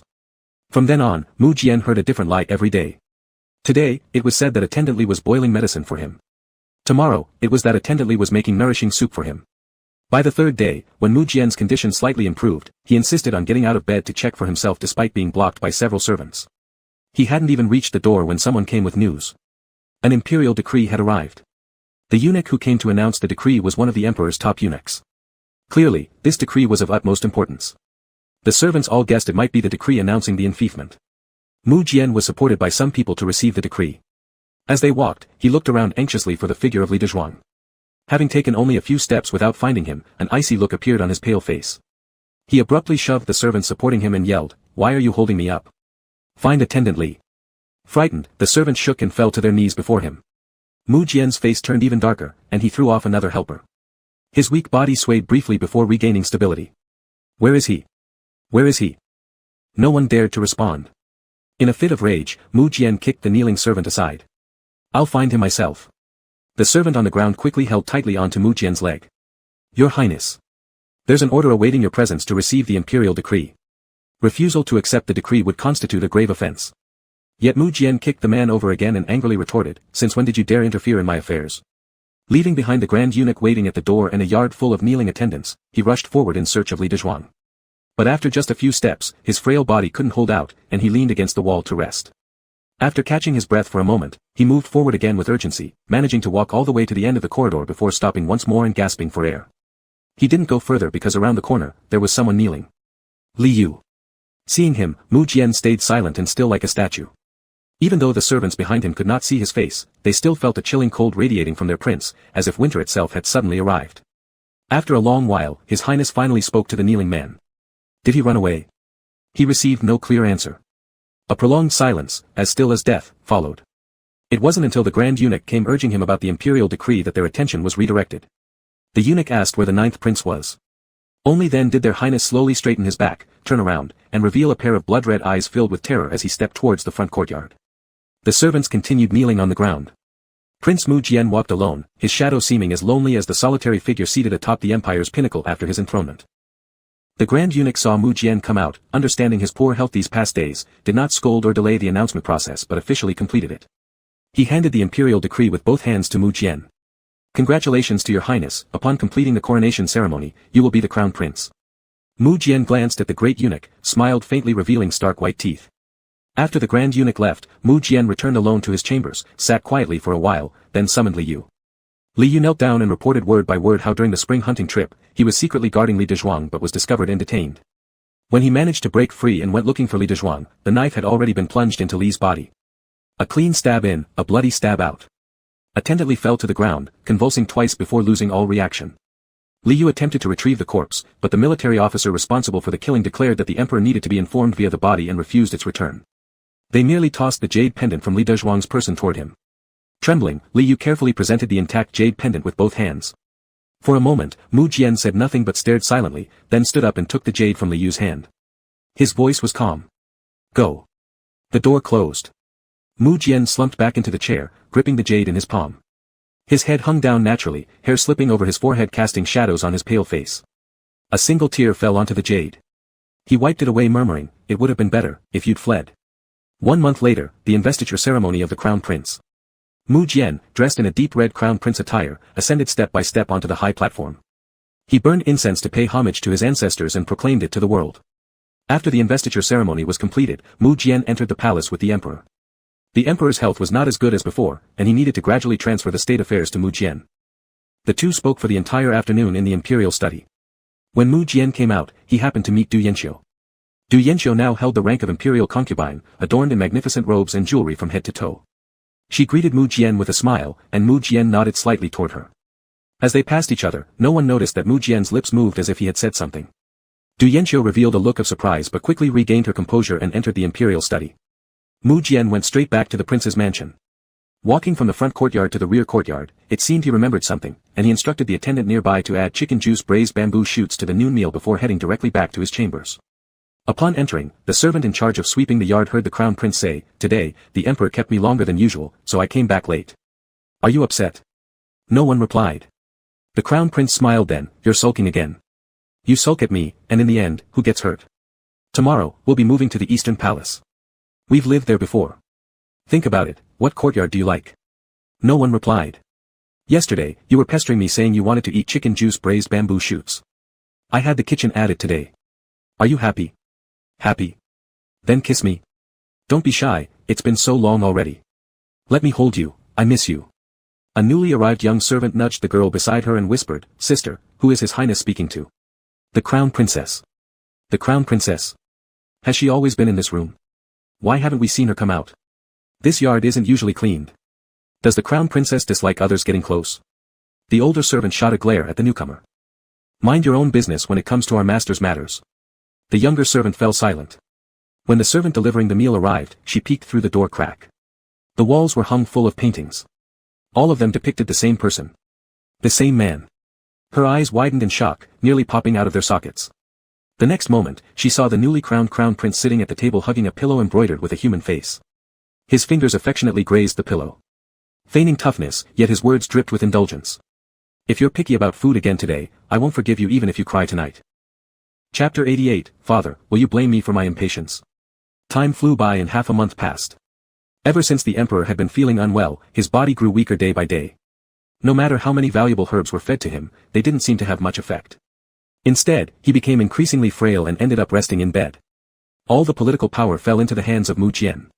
Mu Jian was sitting on a mat under the window, reading a storybook in his hand. Li Yu stood at the door respectfully and said, "Your Highness." Mu Jian put down the book, hugged the pillow in his arms, muttered something like, "Wait a moment," then let Li Yu come in. Li Yu approached Mu Jian, looked up and saw the pillow he was hugging. Embroidered on it was the face of Li Dezhuang, which looked somewhat eerie. But Mu Jian cherished it as a priceless treasure. Li Yu knelt down and said, "Your Highness, there's news from the palace, His Majesty isn't doing well." Hearing this, Mu Jian showed no surprise at all. He only placed the pillow aside, gently touched the embroidered face, and softly said, "I'll read the storybook to you when I come back." He walked over to the bedside, opened the box next to the pillow. Inside was a jade pendant, its edges worn smooth and shiny, clearly often played with in hand. Mu Jian carefully fastened the jade pendant to his waist. His quiet eyes revealed not a bit of warmth. "Let's go." Li Yu saluted with clasped hands, "Yes, Your Highness." The carriage drove through the palace gates. It was drizzling outside, cold and windy. Mu Jian got off the carriage outside the city wall. A eunuch held an umbrella for him, but Mu Jian directly took the umbrella, signaled the eunuch to retreat with a wave of his hand, and slowly walked forward, stepping through small puddles on the ground. The emperor's sleeping quarters were brightly lit. As soon as Mu Jian approached, he could hear the wailing of the concubines inside, resembling the cries of ghosts in the long night. The eunuch guarding outside saw him and came forward. "Is Crown Prince here?" "How is father?" "Not good, currently Consort Li is inside accompanying." "Consort Li is Du Yanqiu." Mu Jian said, "I will take a look inside." As Mu Jian had already stepped one foot into the door of the sleeping quarters, as if remembering something, he ordered the eunuch, "A person will be brought shortly, just let them in directly." The eunuch replied, "Yes." When Mu Jian entered, the concubines outside glanced at him. Mu Jian did not even look at them. The door leading to the inner chamber opened, and Mu Jian stepped in. Inside there was no one else, only a physician, an eunuch, and Consort Li standing guard beside the imperial bed. The emperor lying in bed had blank eyes, dully staring at the golden dragon hanging high above. "Crown Prince." The physician and eunuch bowed. Mu Jian ignored them, walked to the bedside, looking down at the emperor lying on the bed, then glanced at the medicine placed on the bedside table. He leisurely sat on the bedside and picked up the medicine. He stirred the medicinal liquid in the bowl with a spoon. He said as if sighing, "This medicine is still too slow." Du Yanqiu was startled and lowered her voice, "Crown Prince." Mu Jian put down the bowl of medicine in his hand. Poison is truly not as quick as a knife. The emperor lying on the imperial bed, who had not yet taken his last breath, widened his eyes. Unbelievably, he stared at Mu Jian, then turned his head to look at the bowl of medicine. Suddenly realizing something, he struggled to sit up, but it was futile. The eunuch and physician inside the hall broke out in a sweat. Mu Jian laughed, "If you too wish to call for help, just go ahead and see whether your reinforcements arrive faster or the blades of the imperial guards." The eunuch and physician were so frightened that they fell directly to their knees, bowing low without daring to raise their heads. Mu Jian unhooked the jade pendant from his waist, swaying it in front of the emperor's eyes. "Do you recognize this, father? This is what I gave to Guard Commander Li. I gave him so many things, this was what he liked the most. He carried it daily, saying it was of good quality, and if ever there was a shortage of money, it could exchange for a great deal of silver." Mu Jian looked at the jade pendant, his expression tender. The old emperor widened his eyes as he stared at him, his fingers trembling as he pointed at Mu Jian, You. I gave you the empire, and you actually. Mu Jian rehung the jade pendant on his waist and fondled it lovingly. "Father should save some energy. Don't you find your illness strange? Let me tell you plainly. The virility-boosting medicines I sent you always contained poison. It's really the first time I've seen someone enjoy poison so much. Virility-boosting medicine is taken covertly, unknown to others. Moreover, the poison was chronic, subtle, and not easily detectable. Over years, it eventually claimed the life of the old emperor." Mu Jian laughed, nearly shedding tears. "How many pills does father consume each day?" The old emperor's eyes widened in shock, his breath almost cut off by anger, and he began to cough violently. It was so severe that it felt like his heart, liver, spleen, lungs, and kidneys would all be coughed out. Mu Jian glanced at the two people trembling on the ground after hearing such an unprecedented plot, a faint smile tugging at the corner of his lips. "You could have lived for 2 more years, Mu Jian said coldly. "But since you ordered the death of Guard Commander Li, I no longer wanted to spare your life." After a bout of coughing, the old emperor finally calmed down somewhat, his frail hand reaching toward Du Yanqiu as if she were his only lifeline in this moment of desperation. But this lifeline remained unmoved. Mu Jian laughed. It was a laugh full of mockery, as if witnessing the world's greatest joke. "You expect her to save you? She's the one who poisoned you." Du Yanqiu and Mu Jian had always been partners. While Mu Jian safeguarded the honor of the Shangshu residents from the outside, Du Yanqiu controlled the emperor within, subtly administering poison while also influencing him through whispered advice in bed. On that day outside the imperial study, Mu Jian had simply said to Du Yanqiu, "Add more to the dosage." The door leading to the outer hall opened. Li Yu dragged in a martial official who had been beaten black and blue. With a shove, he threw the official onto the floor, and a knife was placed at the man's throat, preventing him from speaking. Mu Jian stood up. His eyes were bloodshot, with fine threads of red veins covering the whites. Yet his pupils were pitch black, emitting a bone-chilling icy light. That day, one of you issued the decree, another delivered it, and another carried out the execution. Guard Commander Li didn't even have a chance to cry out in pain to me. Standing by the bed, Mu Jian looked down at the emperor struggling there, watching as he crawled toward the edge of the bed like a maggot in a cesspool, then fell off, continuing to crawl forward. The old emperor felt as though he were in hell. Behind him stood a Yama, a devil. There were still people outside the hall. If only he could crawl out. There would still be hope for rescue. Mu Jian watched him crawl, his gaze cold. He merely walked over to Li Yu, drew the sword from his waist, and swung it effortlessly, slicing the eunuch's neck. Before the eunuch could even let out a sound, he collapsed, thick blood spurting from the wound on his neck, soaking the robes of the physician. The physician trembled uncontrollably, on the verge of losing control of his bladder. Step by step, Mu Jian approached the emperor, placing a foot firmly on his back, stopping his movement. Turning his head with great difficulty, the old emperor stared in terror at the gleaming blade held high by Mu Jian, his eyes shaking along with the rest of his body. Mu Jian smiled. "Father, I've always been impatient. I couldn't wait for the poison to take its course. Will you blame me? You committed regicide, patricide." Shaking his head with a smile, Mu Jian's voice was soft. "My father, may you ascend peacefully." As he finished speaking, the knife plunged down sharply. The old emperor spat out a mouthful of blood and died with his eyes wide open. The blood splashed onto Mu Jian's shoes. Unmoved, he withdrew the knife and pointed it at the physician. "Do you know what to say?"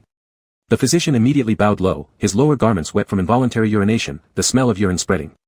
"Your Majesty! Your Majesty!" He suffered from a grave illness, medicine failed to cure him, and he passed suddenly. Mu Jian laughed. "A useful tongue, it shall be spared." After saying this, he turned his attention to the military officer lying on the ground. Slowly pressing the tip of the blade against his abdomen, he leaned close and asked in a low voice. "It's your turn. Where did you stab Guard Commander Li?" The officer's face was pale as death. He had never seen such a scene, nor experienced a prince so mad. He was insane. A demon. This man would die. He would surely die. Trembling, he watched the blade about to pierce his body and screamed like a madman. He didn't die. He didn't die. Chapter 89, Is his declaration of affection meaningless? Clang. The knife fell from my hand. The military officer stammered and rushed out the door. His words were all over the place.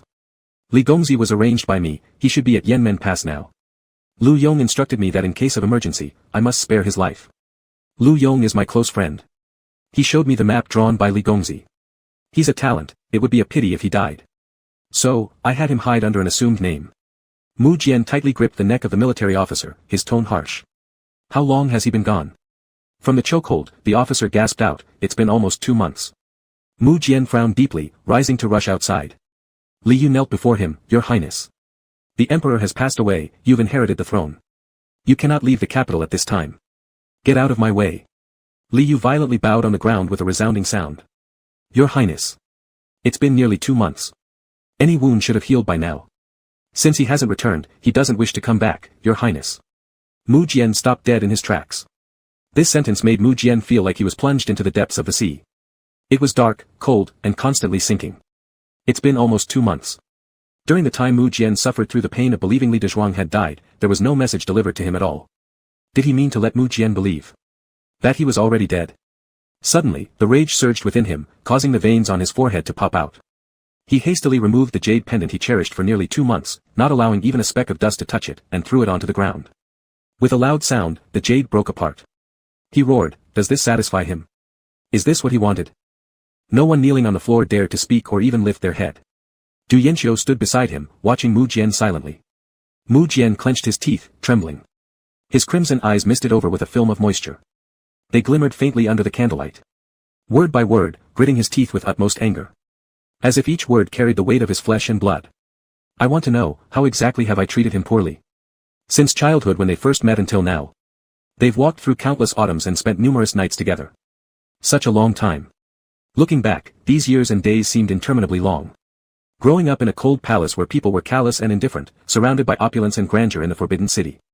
Witnessing all the killings and conspiracies in the palace, as well as the myriad beauties of the imperial court. But none of them could compare to a single part of Li Dezhuang in his eyes. He was as radiant as the full moon and as promising as the dawn. With half a lifetime of gentle smiles, warming the little warmth beneath Mu Jian's human skin. Like a small flame in the dark night. Mu Jian carefully protected that patch of warmth, pouring all his fervor into the person who lit up his life. Yet, Li Dezhuang didn't want that. A pang struck Mu Jian's heart, the chest cavity filled with excruciating agony, glaring at the broken pieces of jade that reflected candlelight on the floor. He stared blankly for some time, then reached out to pick them up and tried piecing them back together again. Fragments covered by the palm of his hand. Mu Jian cried helplessly on the table like a child. The moon he yearned for would no longer shine its light upon him. The emperor's passing caused a 3-day mourning period across the nation. All spoke of the filial piety of the crown prince, kneeling at the memorial hall without eating or drinking, appearing deathly pale as if he'd lost half his soul. Even coming out of the hall required support from attendants. He fell ill after that for 2 days before reappearing in court dressed in bright yellow dragon robes. Yet the corners of his eyes no longer held any trace of youthful joy. Everyone thought it was because of the lonely majesty of the dragon throne. Only Li Yu knew it was because of Master Li. Upon the emperor's demise, condolences poured in from all corners. Yanmen Pass wasn't an exception. But the reports from Yanmen Pass, Mu Jian read them repeatedly, none mentioned Li Dezhuang. No word inquired about whether he was all right. It was as if Li Dezhuang had truly passed away, disappeared from this world. Sitting in the chair in the study, tall stacks of documents awaited review on the desk. However, before Mu Jian only lay the reports from Yanmen Pass. He stared motionless, saying nothing.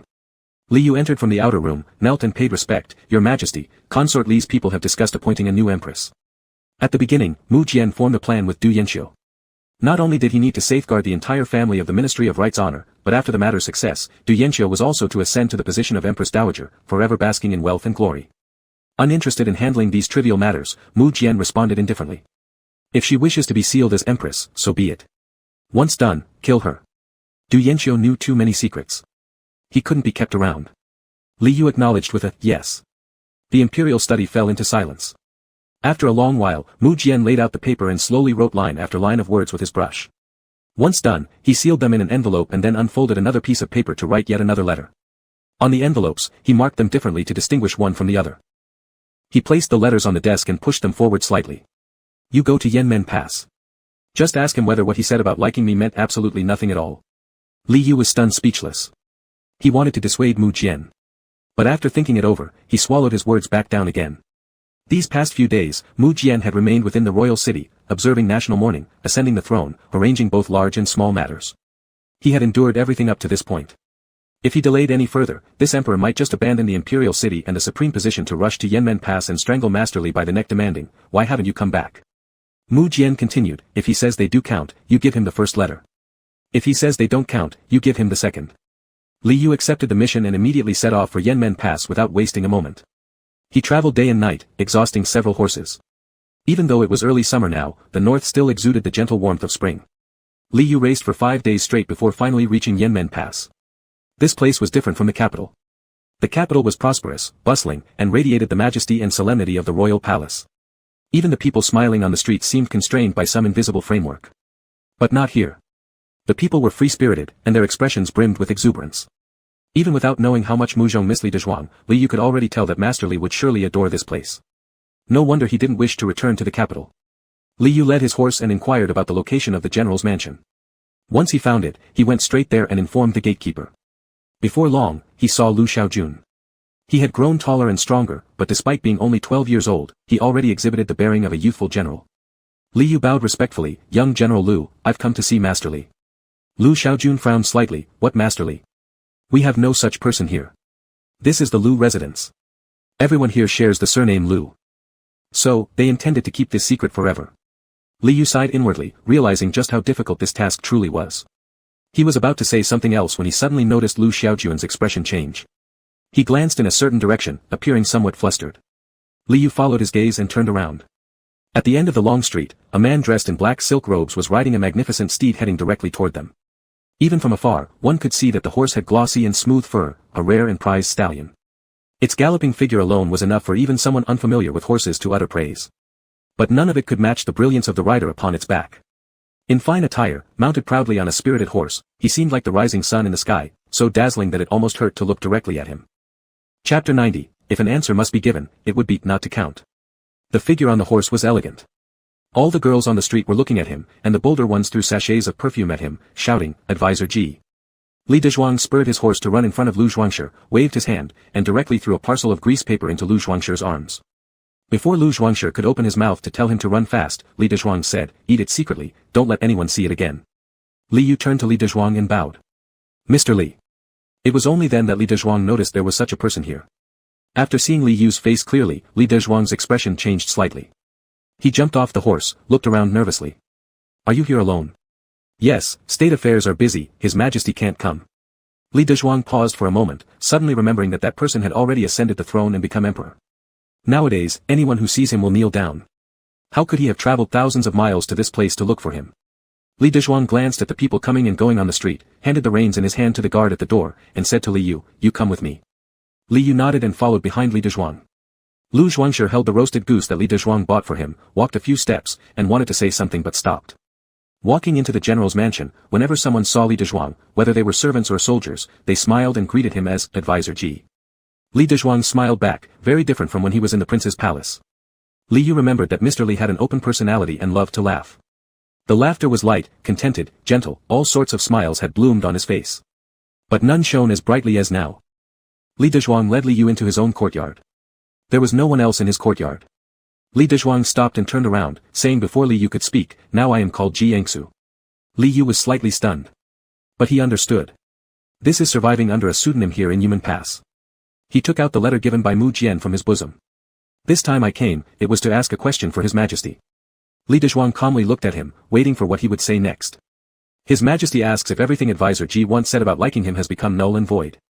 After staring at Li Yu for a while, Li Dezhuang found it somewhat amusing. Li Yu, you have always been by His Majesty's side. You know whether what I told him was heartfelt or just a convenient measure. Why bother to make this long trip? Li Yu was speechless. He knew. As a bystander, he watched Mu Jian pull the pure and unblemished Mr. Li into the mire, entangled and embraced with him. Even when it hurt, Mu Jian never let go. He came just to ask for the sake of that obstinate person harboring a bit of hope. The answer is clear to everyone. Li Dezhuang's expression was calm, as still as the dark snowy mountains behind him, without any warmth. It seemed like even Li Yu's appearance, the news he brought, and the person behind him were complete strangers to Li Dezhuang. They couldn't move him even a little bit. If you must have an answer, then it does not count. Li Dezhuang smiled and countered, how could I possibly like him? Li Yu lowered his head and said nothing. The letter was clenched tightly in his hands. The spring hunt left His Majesty injured for him, running a fever for several days. In his days, he kept muttering your name. Even delirious from high fever, he searched for you. He even rolled off the bed but still kept searching for you. Looking up, he stared at Li Dezhuang, the whole room is filled with your portraits. He drew your portrait onto fabric, asked seamstresses to embroider it, made it into a pillow, hugging it every day. Speaking to it. Such infatuation would move even a bystander. Li Dezhuang pursed his lips. Complicated feelings swirled inside. Bitterness surged up momentarily, then humor followed. Mu Jian was really seriously ill. After you disappeared, His Majesty couldn't sleep well every day. Only hugging that pillow could give him some rest. His Majesty truly cherishes you deeply in his heart. Li Yu handed over the letter. The prince said that if Advisor Ji says it doesn't count, then let me hand this second letter to you. A thin letter was right before his eyes, yet it felt as heavy as 1,000 caddies. Li Dezhuang took it, but instead of opening it, he tore it up directly. Li Yu's eyes widened. Advisor Ji. What are you doing? Li Yu froze. Just watching the shredded letter. At that exact moment, a gust of wind blew, scattering the pieces of the letter in Li Dezhuang's hands. It fluttered everywhere, like snow, covering the ground. Li Yu's gaze instinctively fell to the ground. By his feet, among the scattered fragments, was Mu Jian's handwriting. Guard Li, I was wrong. Another piece read. Can you come back?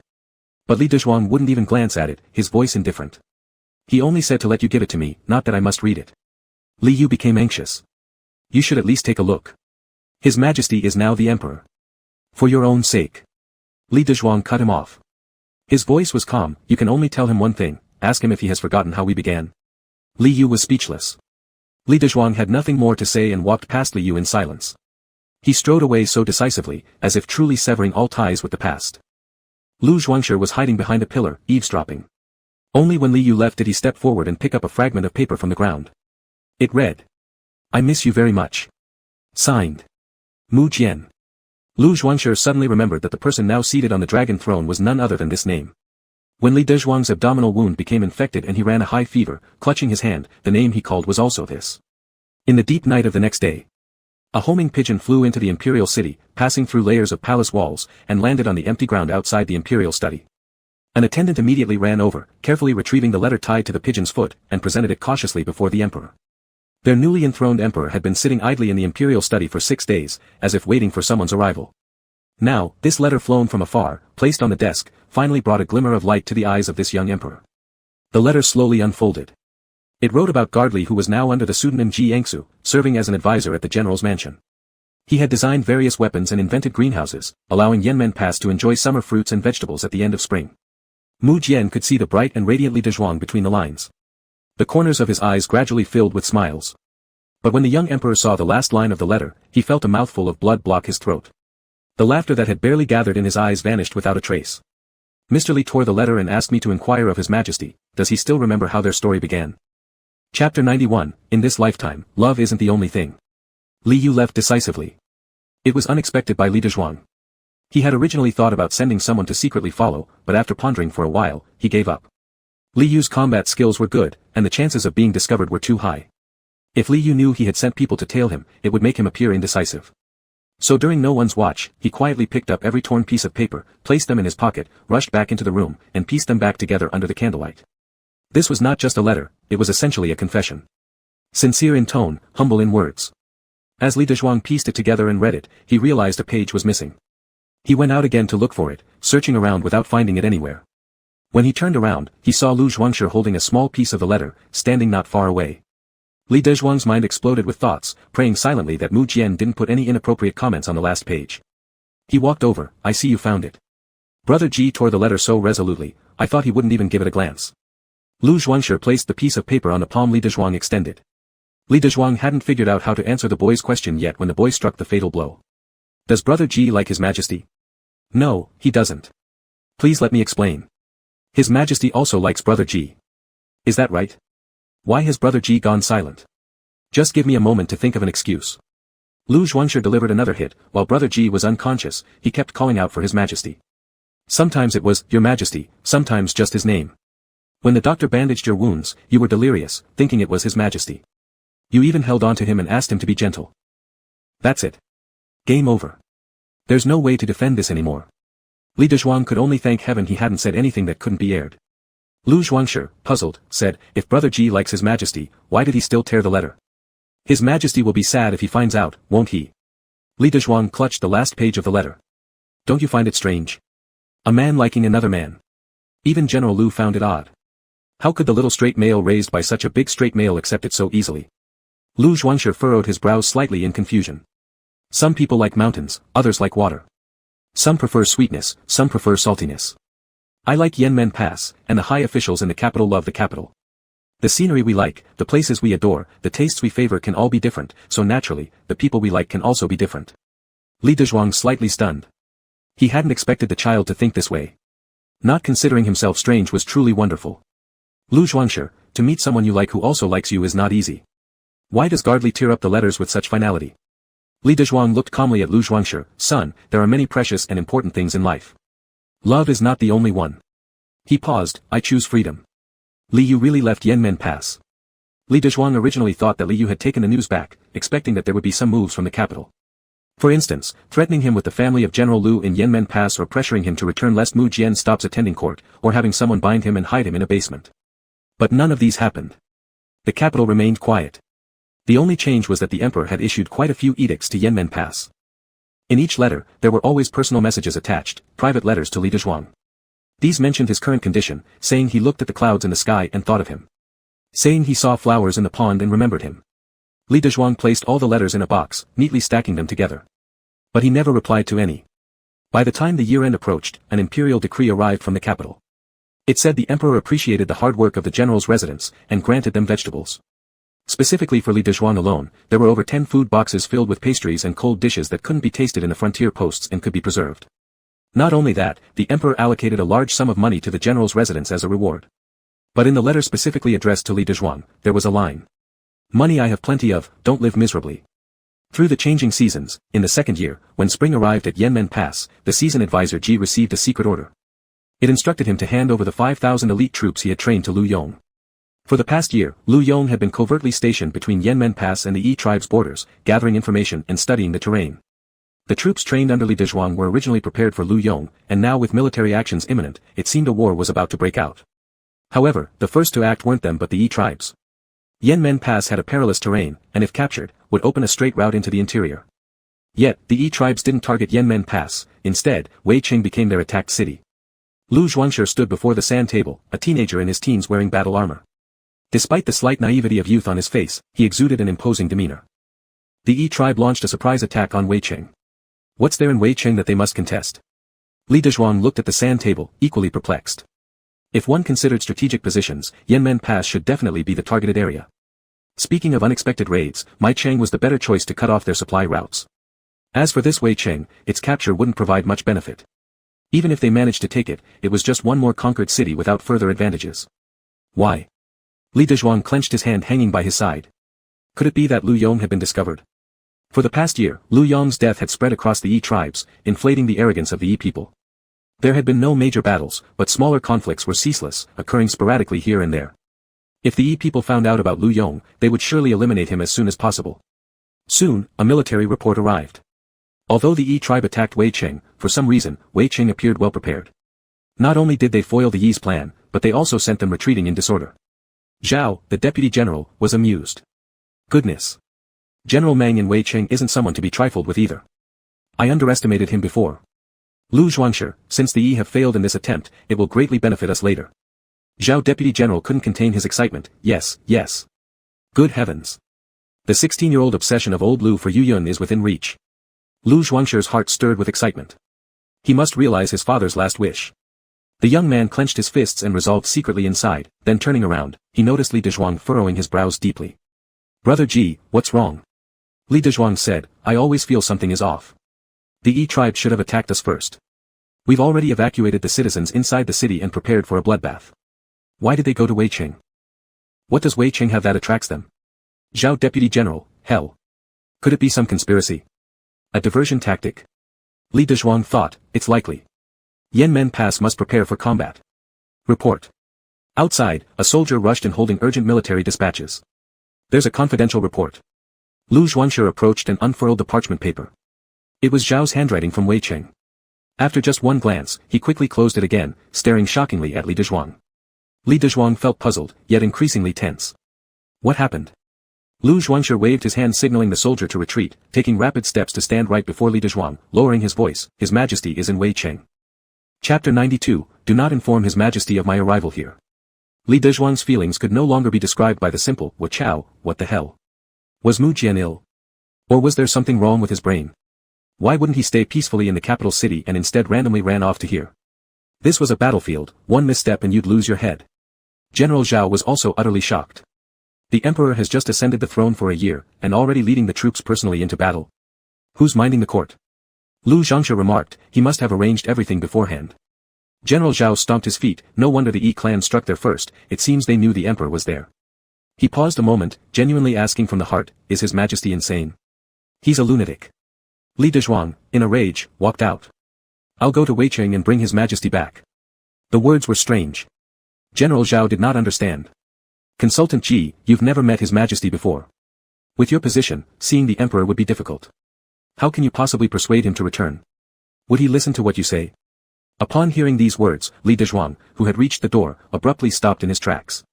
The informed Lu Zhuangshi looked at General Zhao, wanting to explain but knowing that this explanation could not be given, swallowed his words. Li Dezhuang, with a somewhat stiffened turn, glanced at General Zhao, pressed his lips, and said, You are right. I've been negligent. General Zhao patted his chest and volunteered himself. Still, I'll go. Lu Zhuangshi closed his eyes briefly and responded rather helplessly. Yanmen Pass is counting on you and me to guard it. If you leave, how could Senior Ji possibly help guard it with me? He was merely a military advisor, not a general. General Zhao exclaimed, what should we do then? Lu Zhuangshi replied, let Consultant Ji go, lead an elite squad. Find His Majesty. Even if you cannot persuade His Majesty to leave, stay by his side and protect him. General Zhao asked, but how will he get access to His Majesty? It doesn't matter.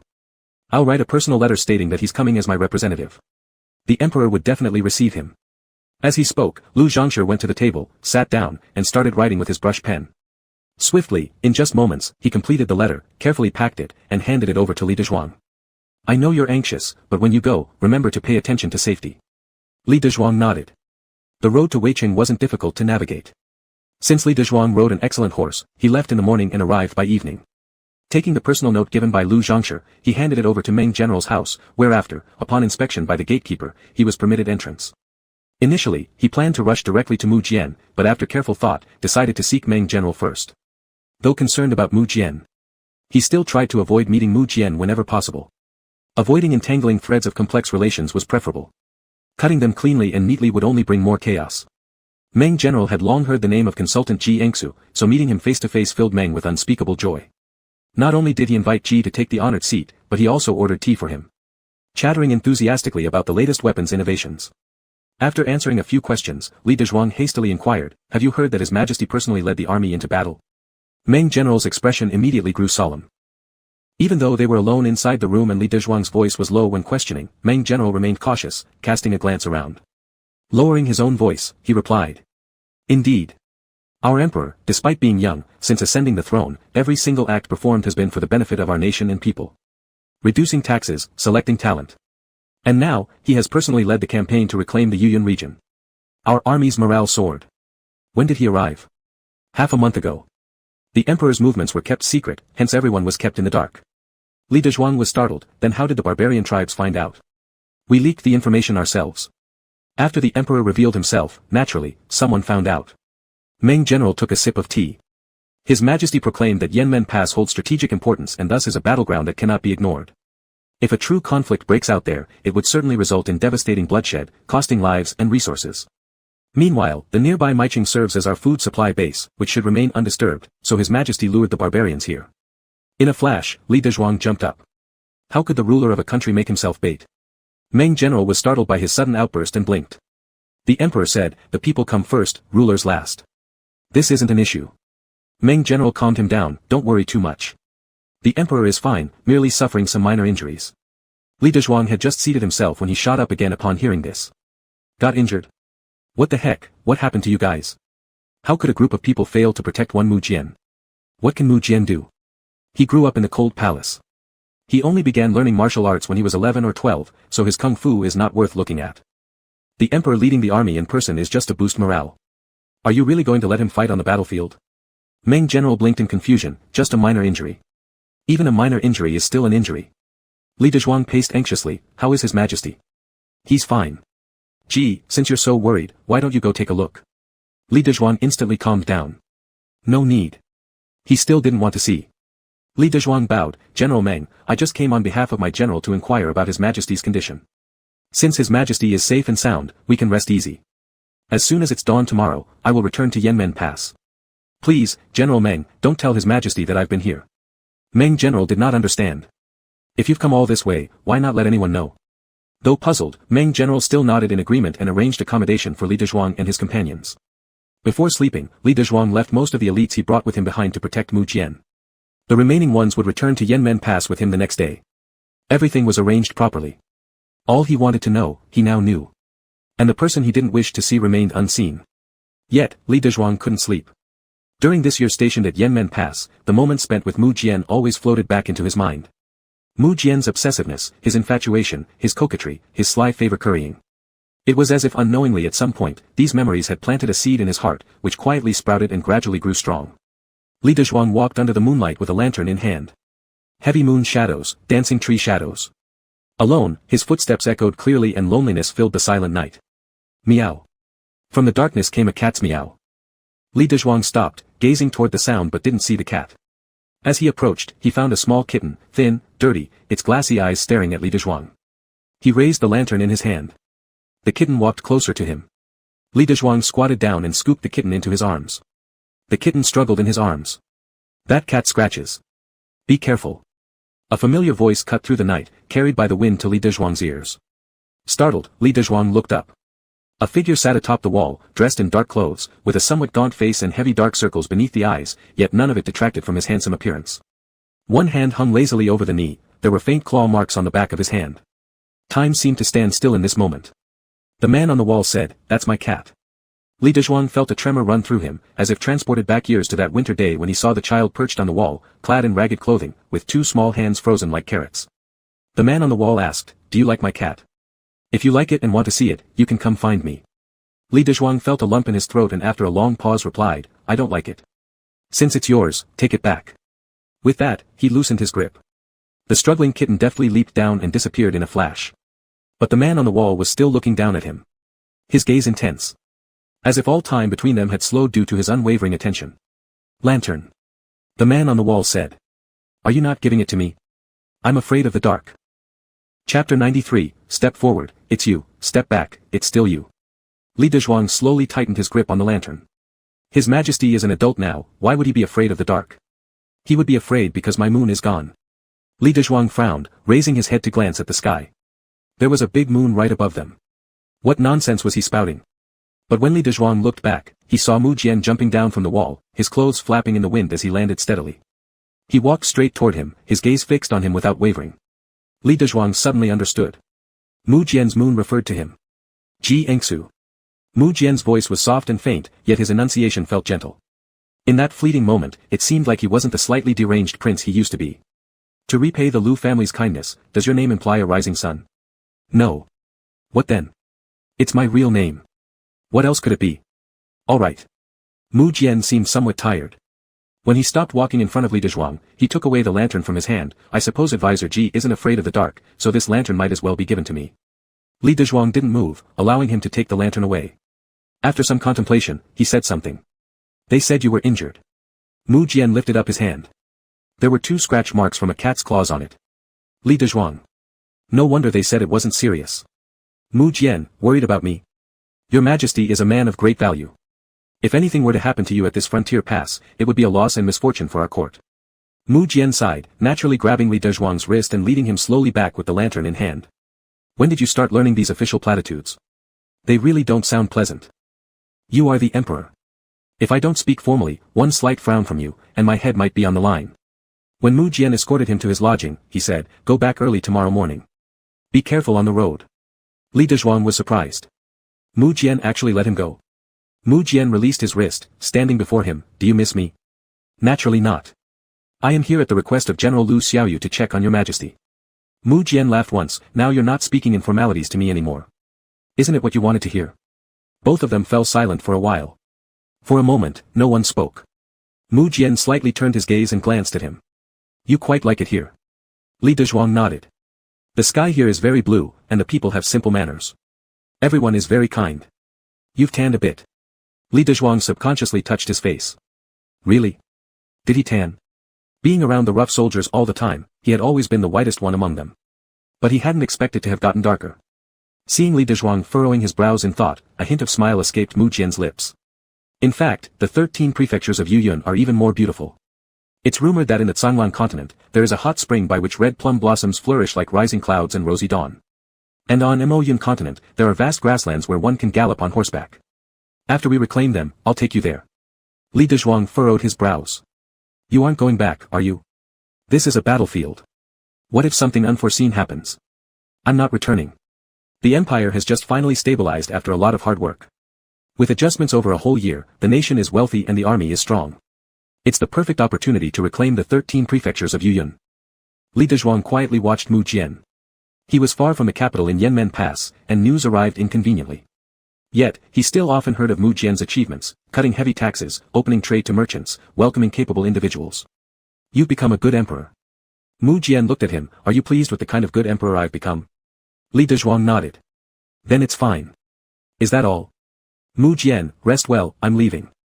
Li Dezhuang instinctively responded with a and watched Mu Jian walk into the night holding the lantern, step by step disappearing. He had imagined many scenarios of meeting again, none of which weren't bloody. Either he was sobbing uncontrollably, wielding a knife threateningly, or Mu Jian was tearfully pleading with coquetry. Never did he imagine that when they met again, it would be so tranquil. Without any ripples. As though they were merely old friends who'd been separated for years, accidentally meeting by chance and chatting casually. Then they would part ways again, heading towards different endings. Li Dezhuang left the next day after leaving most of his men behind. When he left General Meng's residence, he looked back once. He rode around the temple, drew a talisman for peace, and stuffed it into an envelope. Initially, he thought of sending it under Shur's name, but after some consideration, he decided this was no different from using his real name, so he ended up putting General Meng's name on it. However, what he didn't know was that when one of his men delivered the envelope containing the talisman, General Meng was standing right there beside them. With wide eyes, General Meng watched as one of his soldiers lied to him, claiming that the talisman had been ordered by him personally. General Meng was about to slam the table and shout, I wouldn't go for these girly trinkets, when he suddenly noticed their young emperor looking at the talisman with a subtle smile tugging at the corner of his lips. General Meng. Does His Majesty like this kind of thing? Li Dezhuang had barely returned to Yanmen Pass when Mu Jian's secret decree arrived, rearranging the officers in Yanmen Pass. It mainly pertained to him, stating that since Li Dezhuang excelled in weapon making, he would be more suitable for the rear guard and should be reassigned. Deputy General Zhao erupted on the spot. It's wartime now. Everyone is rushing forward, yet you're being sent backward. Is the emperor dissatisfied with you? A promotion in disguise as a demotion?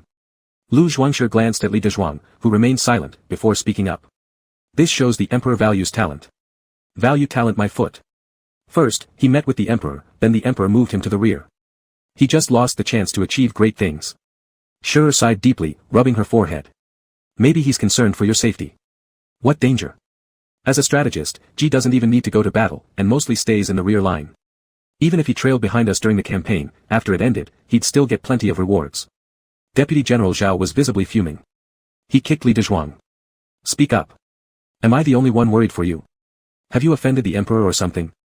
Li Dezhuang stood up. He wanted to tell Mu Jian that he wasn't a frail woman. He had already carved out a reputation for himself in Yanmen Pass. Even without Mu Jian, he could take care of himself. But Mu Jian simply didn't understand. Just like always, he believed what he believed and it couldn't be changed. Faced with reality, Li Dezhuang said, the imperial decree has been issued. Not complying would be disobeying. Deputy General Zhao. Li Dezhuang walked out alone from the front hall. He hadn't gone far when the soldier delivering the message stopped him and handed over another letter.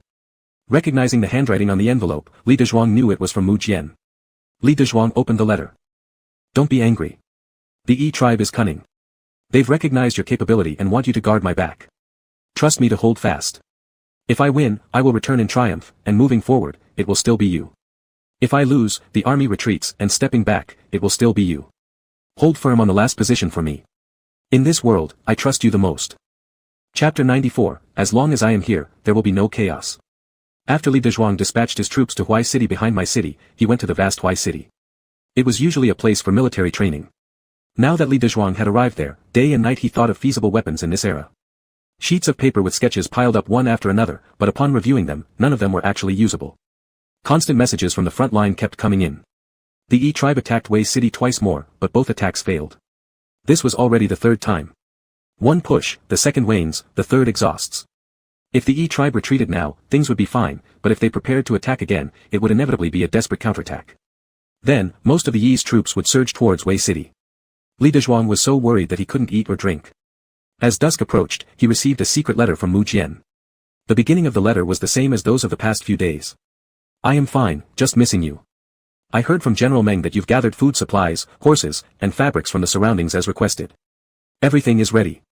Tomorrow, I will evacuate the civilians of Wei City to your location. At that time, someone will take the prepared military provisions, horses, and weapons from you.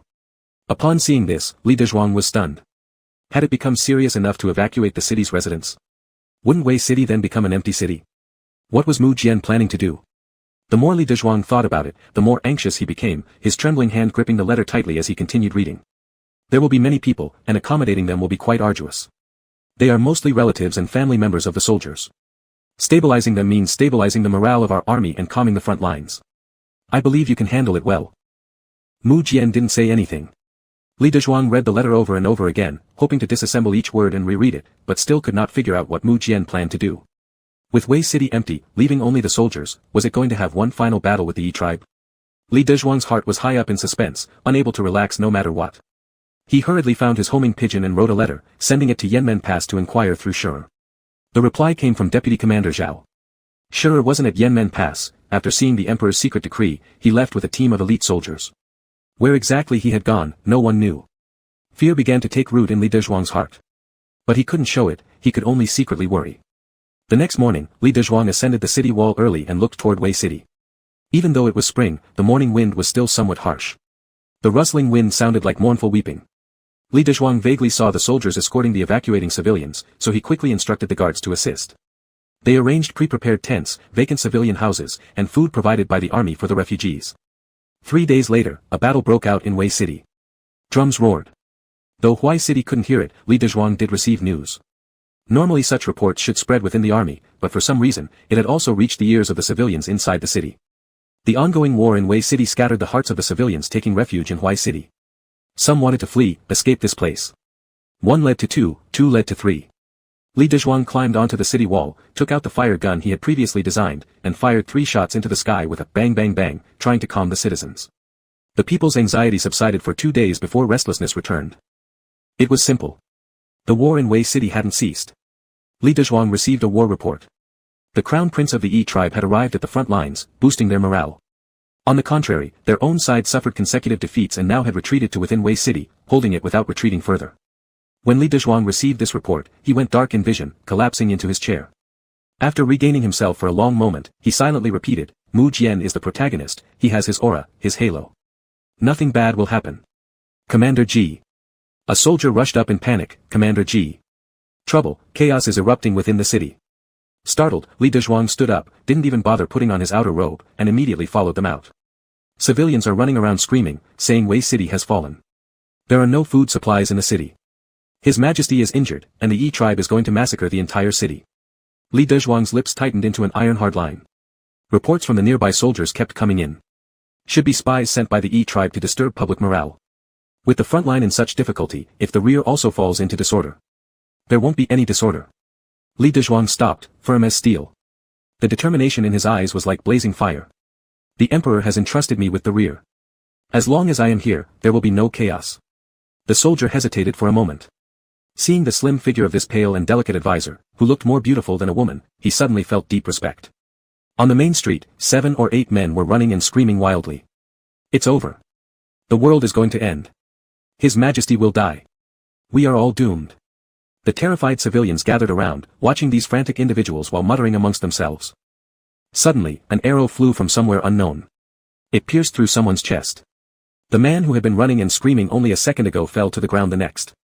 Then came the second one, followed by the third. In no time at all 7 or 8 of the screaming men collapsed onto the street. The onlookers gasped in shock, turning their eyes toward the other end of the street. A man mounted on a tall horse stood there, holding a crossbow. Though his face was handsome, it carried a chilling coldness like frost. These are all spies from the Yi tribe. I failed to notice them in time, causing all of you distress. His Majesty is safe. Do not believe slanderous words.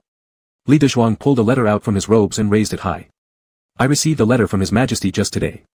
If anyone dares to speak ill of him again, they shall be executed without mercy. His voice rang clear and firm. The commoners glanced at each other, then gradually dispersed. The bodies Li Dezhuang had killed on the main street remained uncollected all night long, left there as a reminder that any who dared to speak recklessly would meet the same fate. With steady steps, Li Dezhuang returned to his room. As soon as he closed the door, his strength gave out, and he sat down heavily in a chair. Clutched tightly to his chest was a letter sent by Mu Jian several days before, instructing him to settle the refugees. Since then, Mu Jian hadn't written another word. Sitting in the chair, Li Dezhuang tried hard not to think but couldn't stop himself from dwelling on the matter. Goo goo goo. A pigeon hovered outside Li Dezhuang's window. Goo goo goo. Li Dezhuang lifted his head and stared at the homing pigeon. His eyes lit up, and he rushed forward, almost killing the bird in his haste to grab it and remove the tied letter from its leg. He carefully unfolded the small scroll. The pigeon you have now is one I stole. I thought that when I couldn't send letters by a messenger, this bird could still bring news to you. All that has happened before, I know you didn't like it, and I know it's something you couldn't let go. But I always fantasized about being able to win you back. Now, it seems impossible. Fortunately, I spent a year becoming a good emperor. In the decades to come, in your memories, perhaps I will leave some goodness behind. I cannot ask for more, and with this, I am content. Chapter 95, Are you allowed to seek death, but not me? The letter fluttered and fell to the ground. The sounds around him almost all disappeared in this moment. A suicide note? This? He stumbled as he stood up. His nose began to feel a bit sore, his eye sockets began to redden. He was stunned for a while, then suddenly rushed out of the house. Prepare the horse. I'm going to Weiqing. The steed galloped madly along the path. Wind roared past Li Dezhuang's ears. Just before leaving Huai City, the lieutenant clung desperately to his horse, loudly questioning if he was defying the imperial decree. Li Dezhuang, with a grim face, used all his strength to push the lieutenant aside, leapt onto the horse, whipped it, and left. Li Dezhuang admitted that at the time there was somewhat more of reckless passion. Now, being calmed by the wind, an unreal feeling rose from within. It seemed like he was still at Yanmen Pass, Mu Jian hadn't come. And hadn't become involved in this war. He was good in the capital, doing his duties as the emperor. What kind of woman didn't he have, what kind of man didn't he have? And Li Dezhuang could be in Yanmen Pass, acting as his advisor. Not high nor low, but carefree and independent. Li Dezhuang always thought this was the best ending for him and his Mu Jian. But it was shattered. All Li Dezhuang could think of was, Mu Jian was an idiot. Crazy person. Insane. How could he be so disobedient? If coming were inevitable, knowing the dangers, why didn't he avoid them? Li Dezhuang now had no other wishes. Only hoping that the horse beneath him ran faster, even just a bit faster. Li Dezhuang recklessly rode his horse for a day and night without rest. As dusk fell, he saw Wei Qing. It was shrouded in dark mist. The sound of battle drums thundered. The battle had started. Li Dezhuang tightly clenched his horse's sides with his thighs and charged down the hill. There was a familiar figure at the south gate, mounted on a horse, looking mighty, bending down to command something to someone kneeling beside him. Perhaps due to the side view, Li Dezhuang couldn't make out his expression. Unknown to him, because of the battlefield strewn with blood, tragic and fierce, and the crimson setting sun, Mu Jian's silhouette became austere. The city gate was tall and heavy. More than 10 soldiers pushed, producing a dull creaking sound as they slowly pushed forward. Li Dezhuang opened his eyes wide. Mu Jian issued the order to close the city gates. An empty city with no civilians. A city under attack. Mu Jian intended to annihilate the enemy alongside them. The city gates slowly closed in front of Li Dezhuang's eyes. That person gently shouted, shook the reins in his hand, and rode his horse away slowly. Behind him came hurried hoof beats and whip cracking sounds. Mu Jian instinctively looked back. He saw a figure suddenly dart inside the nearly closed gate. Carrying in dazzling brilliance, he charged directly into Mu Jian's vision. Mu Jian widened his eyes. The neigh of the steed resounded. Simultaneously. Boom, the heavy city gates slammed shut. Mu Jian blankly stared at this unexpected person who suddenly appeared before him. He wasn't even wearing armor, just normal attire. Most likely due to riding long distances, everything was already disheveled. His hair was even more chaotic, several strands flying wildly in the wind, others stuck to his handsome cheeks with sweat. His face was flushed red, breathing heavily. There was water pooled in his eyes for some reason, as if he'd been crying. Mu Jian's heart beat rapidly. His appearance was exactly the same as each time he was bullied by him. Slowly riding his horse towards Li Dezhuang, he raised his hand, brushing the sweaty hair sticking to his face. Fingers trembling, voice also trembling. How did you come? Li Dezhuang glared intensely at Mu Jian. During his year in Yanmen Pass, he usually traveled by horse. You could say he was quite skilled in horsemanship. But just now, his whip almost broke from whipping the horse. Yet, he still felt the frustration of powerlessness. He was afraid he wouldn't make it in time. He only had one thought in mind. Mu Jian's mother sent him here to die. Mu Jian stared at him, with a burning gaze, as if trying to burn 2 holes through Li Dezhuang.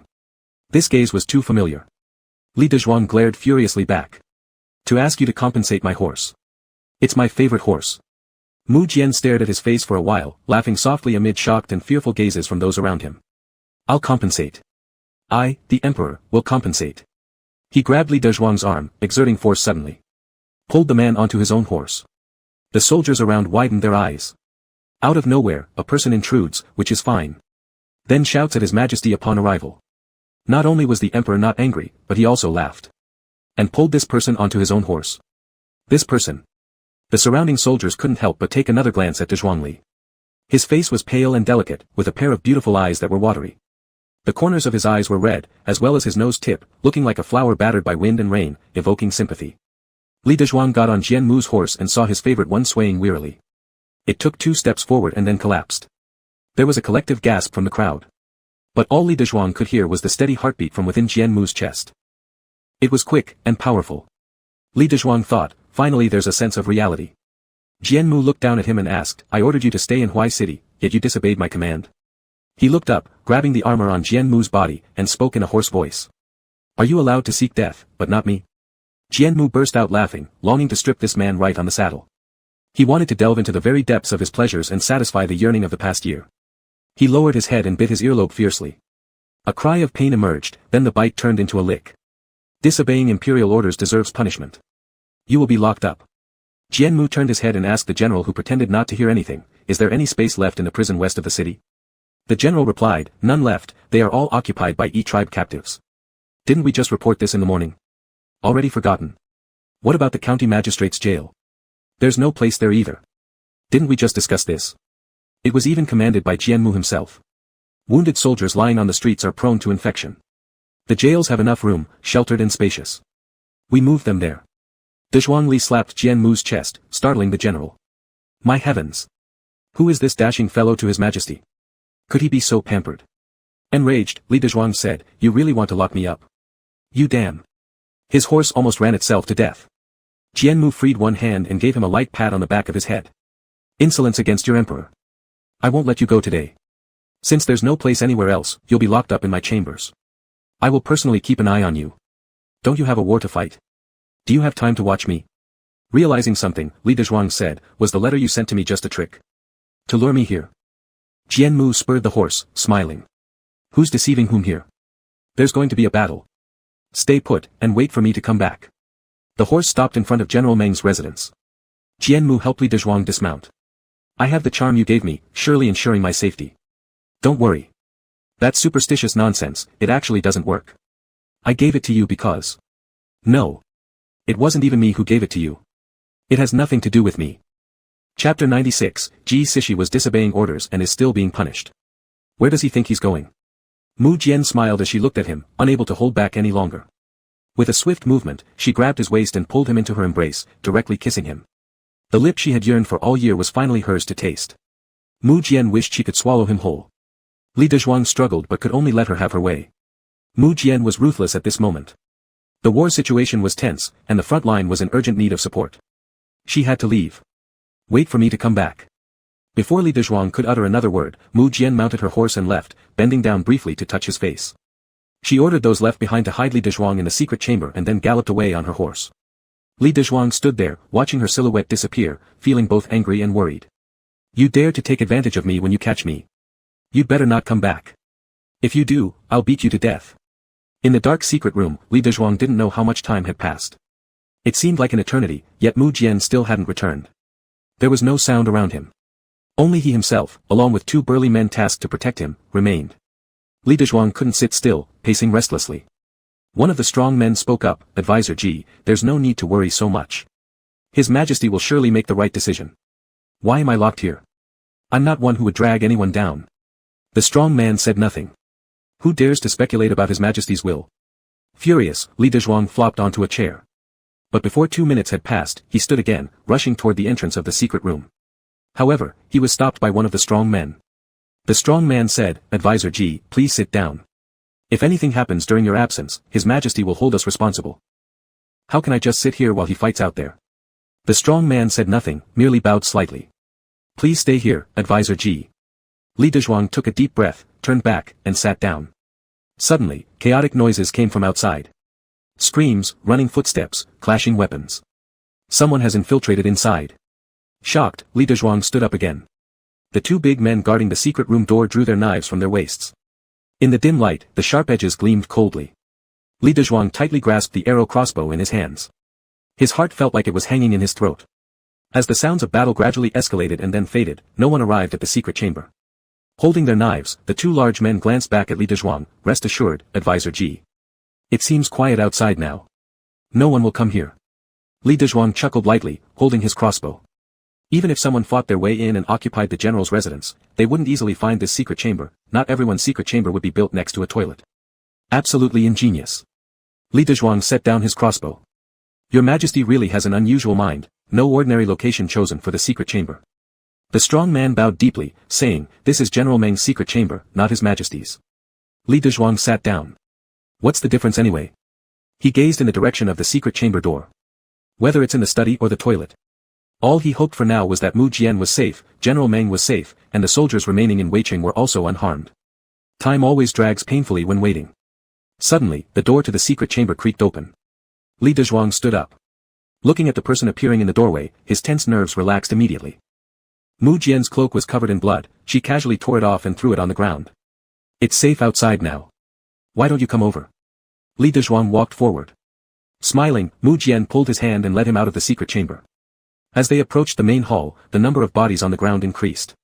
Most of them were from E ethnic group, some were local soldiers on their side. At this point, the battle was over. Soldiers were cleaning up the battlefield, carrying the corpses out. In front of the courtyard in the front hall, there was an iron cage made of black metal, containing a person inside, battered and disheveled, glaring at Mu Jian with terrifying eyes, full of menace. Surname Mu. You tricked me. Mu Jian ignored him. Directly pulling Li Dezhuang into the hall. In the hall, Lu Yong and Lu Zhuangshi were both present. General Meng held Lu Yong, patting his back. Wow, you actually didn't die.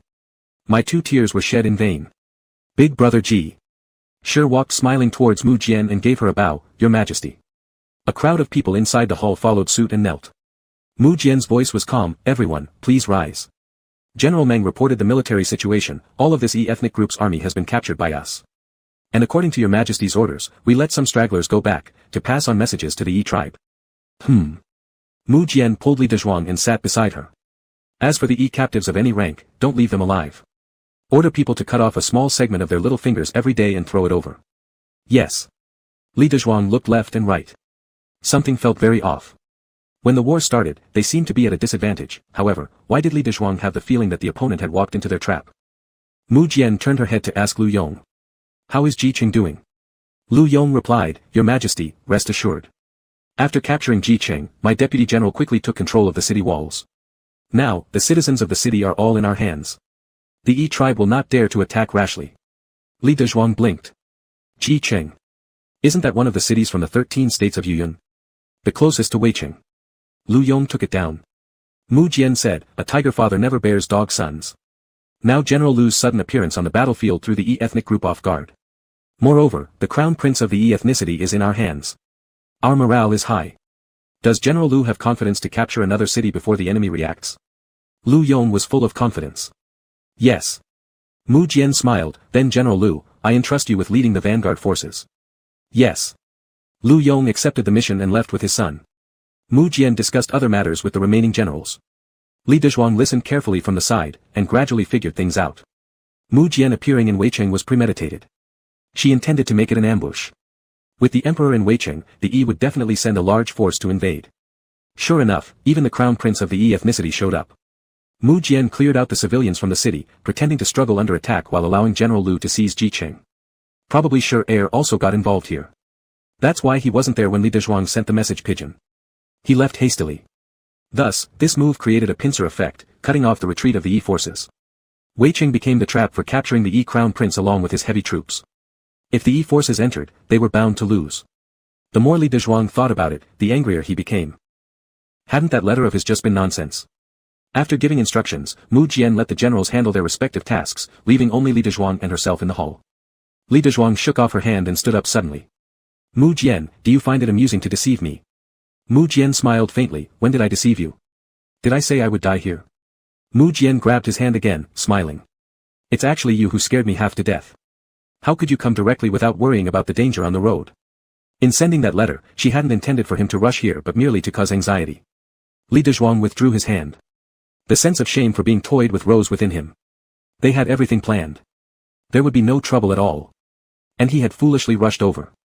Too foolish. Since you're fine, I'll go back then. Mu Jian hurriedly grabbed his hand, Ji Cixi was disobeying orders and is still being punished. Where do you think you're going? Chapter 97, How this year was spent, neither you nor I know. Li Dezhuang turned back somewhat impatiently. Mu Jian held his hand, a little, wronged, are you still dodging me? Leave me alone. Let go. Li Dezhuang gradually pulled his hand back, gritting his teeth with great effort, even his expressions were strained. He was almost successful when Mu Jian tightened his grip again. His eyes were wet and shiny, like a little puppy's. Shoo, be quieter. Li Dezhuang became alert, what the hell are you going to do? Surely not thinking about those lustful things again. I'm injured. Just now there were so many people, I kept enduring, not wanting others to notice. There will still be so many battles ahead, we cannot lose morale. Messing around with you was intentional. Mu Jian pulled his hand, help me take off my armor. Li Dezhuang felt a moment of embarrassment. He walked around to Mu Jian's back and helped him take off the armor. Sure enough, he saw blood stains inside the armor. It was indeed an injury. He urgently asked, who will treat your wound if you hide it like this? Mu Jian glanced sideways slightly, just flesh wounds, some medicinal ointment should be fine.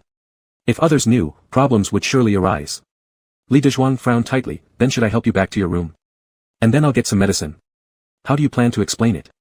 You don't have any injuries either. Li Dezhuang looked at Mu Jian with a caring yet foolish gaze. Can't I lie? Mu Jian smiled, this whole year, I wasn't there by your side. Yet it seems you've learned something bad. Already know how to deceive people. Get out. Mu Jian naturally placed his hand on Li Dezhuang's shoulder, leaning his face and staring at his profile without hesitation, looking at his frowning brows. He couldn't resist touching with his hand. The person who was touched immediately looked over, clearly displeased. Can you stop fooling around? And in public, aren't you supposed to be more discreet? Mu Jian chuckled softly, when have I ever been discreet with you? That was true. There was nothing Li Dezhuang could say in rebuttal. He could only glare at him, leading him back into the house, helping him sit on the bed properly. Take off your clothes. Mu Jian chuckled briefly, hooking his waistband and pulling him closer. So eager. It's still daylight. Li Dezhuang wanted to punch Mu Jian's dog head. Although he looked like a very rational emperor with deep scheming abilities, why did he still speak such suggestive words? Still so self-centered. He took a deep breath, suppressing the urge to hit him, and bit his lip to explain. I want to check your injury. Mu Jian sighed regrettably. Li Dezhuang. Li Dezhuang's veins bulged on his forehead. I see that your injury isn't serious. It is serious. Mu Jian unbuttoned his own clothes, showing him the wound on his back. It was truly severely injured, still gushing blood. It looked incredibly terrifying. Luckily, it avoided vital areas. Otherwise, Mu Jian wouldn't have lasted until this point. Such an injury can't possibly be cured just with simple medication. Li Dezhuang already felt pain just by looking at it, his heart tightening uncomfortably. His tone uncontrollably became anxious. You're an emperor, wouldn't it be better to enjoy luxury at home rather than come here to the border, where it's cold, dry, and where you fight wars? With all the confidence that comes with being the main character, acting as he pleases. Without fear of getting himself killed. Mu Jian cast a sidelong glance, locking his gaze firmly on him. Seeing the worry on his face, seeing the pain in his eyes. Heart aching uncontrollably. Do you pity me? Li Dezhuang's hand stiffened for a moment. He dryly said, no. Knowing well that he was lying, yet Mu Jian still felt a familiar pang of hurt stir in his heart. The ache from their entire year apart lingered like dark clouds hanging heavily over him. Every time he thought of Li Dezhuang, there was no respite from the pain. He thought to himself, how detestable Li Dezhuang's mouth was, always refusing to say what he liked. Mu Jian stated plainly, your face says otherwise. I don't believe you, you're lying. Just earlier, you admitted that you've become a liar. Was Mu Jian 3 years old? This kind of wound can't rely solely on medicine, we need to find a doctor. I'll look for one that's trustworthy. If you're uneasy, after treatment, lock the doctor in here, preventing random wandering so others won't discover Mu Jian's injury. Mu Jian immediately caught Li Dezhuang's hand, his gaze fixed intently on his face, smiling brightly. You came all the way from Huai City without a second thought because you care about me. Now, as you help me treat my wound, it's still because you care about me. You've thought everything through for my sake, and yet you refuse to admit that you have feelings for me. I'm worried that the court will lose its emperor. Mu Jian slowly tightened his grip on Li Dezhuang's wrist. His heart was pounding fast. But his words were unwavering, and perhaps the firmer his tone was, the more this sounded like truth. The world will never run out of emperors. If there wasn't me, someone else would take this position. But if I lost you, that would truly be utter chaos. These words were blatant and bold. Li Dezhuang tried to pull his hand away. Let go. Mu Jian, no way. I've let you escape for an entire year already. Now that I'm so badly injured, all you can do is tell me to let go. Mu Jian, this year, without you, I've always been in a daze. All I could think about was you, missing you constantly, eating only with news of you and clinging to your shirt to fall asleep. And you? Haven't you missed me? Haven't you thought about me? Li Dezhuang's eyes widened. You're insane even after a whole year has passed.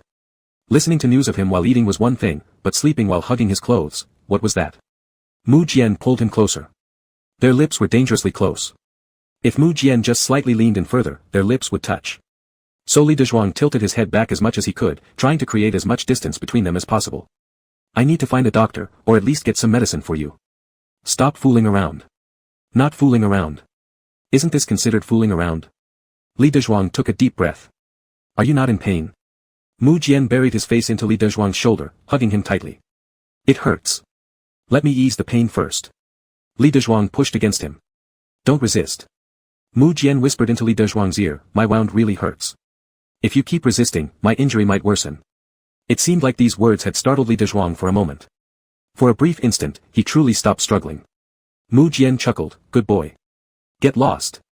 Li Dezhuang, I thought he had changed, but turns out he's just become a better actor than before. Chapter 98, Please let me enjoy the blessings of this world, and fulfill the wishes of this life. Mu Jian lovingly pinched his face, finding it hard to let go. It was just that mouth which always told him to get lost that he disliked. Mu Jian said, I'll go get the medicine. Wait for me here. Li Dezhuang was about to scold him a bit, but hearing this, he curiously asked, you'll go? You're injured, yet you still want to go. Because I am the one who is injured, it must be me who goes. If you went, wouldn't everyone know that I'm injured? Li Dezhuang sat up. That makes sense. Mu Jian slowly put on his clothes, I will go get the medicine and say you are the injured one. That would be more convenient. Li Dezhuang nodded. Mu Jian looked at him, supported himself on the edge of the bed with both hands, smiling as he pressed down, almost sticking his face to Li Dezhuang's. After I come back with the medicine, can I ask the advisor to help me apply it?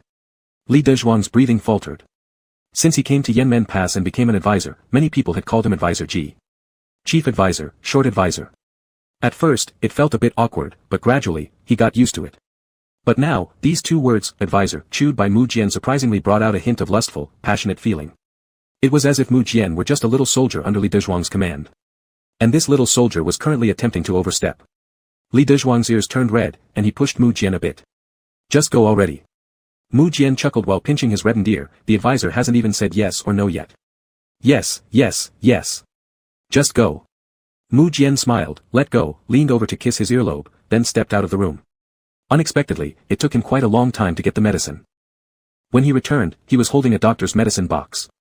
Li Dezhuang, did you move someone else's entire inventory? Mu Jian placed the box on the bed and opened it. I described the symptoms, so they just picked what could be useful and gave them to me.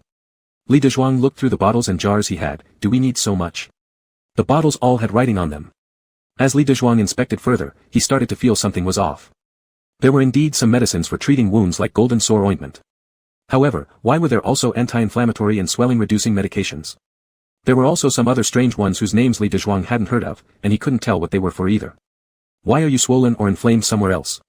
While taking off his outer garment, Mu Jian shook his head. No, quickly apply the medicine. Li Dezhuang helped apply the medicine for him, and after finishing, he still didn't feel completely reassured. In ancient times, things in every aspect were rather backward. Being stabbed by that spear wasn't something to joke about. It was very possible to suffer from tetanus and die because of that. Do you really have no injuries anywhere else? None. Then why did you take so many medicines? Are you hiding something from me? Mu Jian slightly curved his lips and reminded him, I said you were the injured one, not me. Therefore, naturally, it's you who needs these medicines. Li Dezhuang had a bad premonition. He randomly pointed to a bottle he didn't recognize. What's in this one? Medicine. What nonsense. Of course, he knew that. For where? Mu Jian laughed and counter-asked him, what do you think? He leaned in closer, his voice filled with allure, why don't we try? Li Dezhuang widened his eyes, what did you say? I told the doctor that you bit me once and kicked me several times. Unable to control my strength momentarily, I made you bump into the bedpost, reopening an old wound. So, he gave me these. How could you say such things? Mu Jian hid his laughter in the tightly pressed lips and said innocently, I didn't say anything wrong.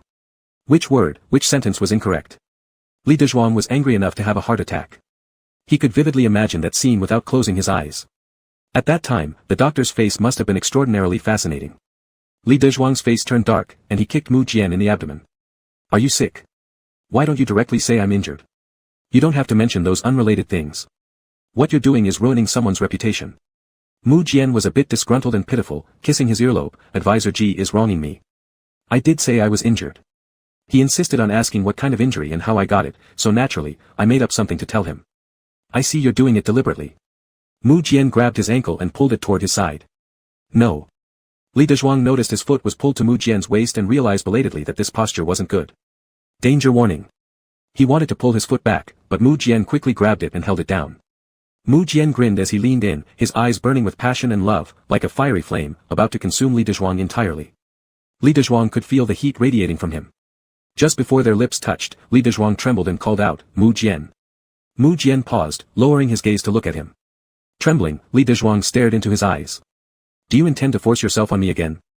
At the sound of these words, Mu Jian froze for a moment, then slumped against his shoulder with affectionate kisses along his neck. It's been a year. The knot in your heart is still untied, isn't it? Mu Jian, forgetting isn't that easy. Mu Jian looked up, gazing deeply into Li Dezhuang's eyes, then tie me up. Whatever I did to you, do the same to me now. And then we will be even, all right? Li Dezhuang remained silent. Mu Jian kept kissing him gently, like a little dog. Guardianly, guardianly, guardianly. Each call became more pitiful than the last. I miss you so much I'm going mad. Without you, I might die. Just pretend to be merciful, take pity on this commoner, let me enjoy the blessings of this world, and fulfill the wishes of this life. Li Dezhuang lowered his gaze. Few people have called me guardianly for a long time. Guardianly had already passed away. Mu Jian hugged him tighter. Look at me, please look at me. After you left, I've never slept well. I keep dreaming that I failed to protect you. I always dream that you're dead, gone, unwilling to stay by my side anymore. Those dreams are terrifying, so I stopped sleeping altogether. My chamber is filled with soothing incense all night long, yet I still can't sleep. With you gone, it feels like I don't know how to do anything. It's as if someone carved a part of him away. And he was incomplete. Li Dezhuang blankly stared at him. His heart ached heavily, stirring deep sympathy. When they met again after the separation, he had noticed those dark circles under his eyes, thinking it must have been due to the state affairs keeping him busy, preventing him from getting enough rest, but it was actually because of this reason. Li Dezhuang should eat well and sleep properly, he said. I cannot. Mu Jian looked at Li Dezhuang, forcing a painful smile, feeling pain throughout his entire body. Seeing Mu Jian in such pain also hurt Li Dezhuang deeply. He tried to speak, to say something, but his voice came out hoarse, the words glued together by blood, stuck in his throat, neither spoken nor swallowed, creating an unbearable lump. Mu Jian rested his face against Li Dezhuang's chest. Li Dezhuang couldn't see his face, but he felt a tear roll down his neck. I know I've wronged you. Can you forgive me? Chapter 99, No one loves me, so I don't know how to. Can you teach me? Li Dezhuang felt as if his throat were clogged with blood, unable to articulate either forgiveness or the lack thereof. He sighed heavily, go to sleep. You're still injured. Mu Jian clung tightly to him, behaving like a spoiled child. I can't fall asleep without you. Li Dezhuang chuckled softly, already the emperor and yet you still act so affectionate in public, what will people say if they see? Let them see, who would dare say anything against me? Mu Jian nuzzled closer to Li Dezhuang like a big dog, you smell wonderful, just inhaling your scent is incredibly comforting. These words sounded too direct. Li Dezhuang felt a bit overwhelmed. Just go to sleep. Smiling, Mu Jian lay down next to Li Dezhuang, holding his hand tightly. He turned his head and looked at him with a grin, I really want to kiss you. Go away. Mu Jian shifted toward him, caressing his cheek.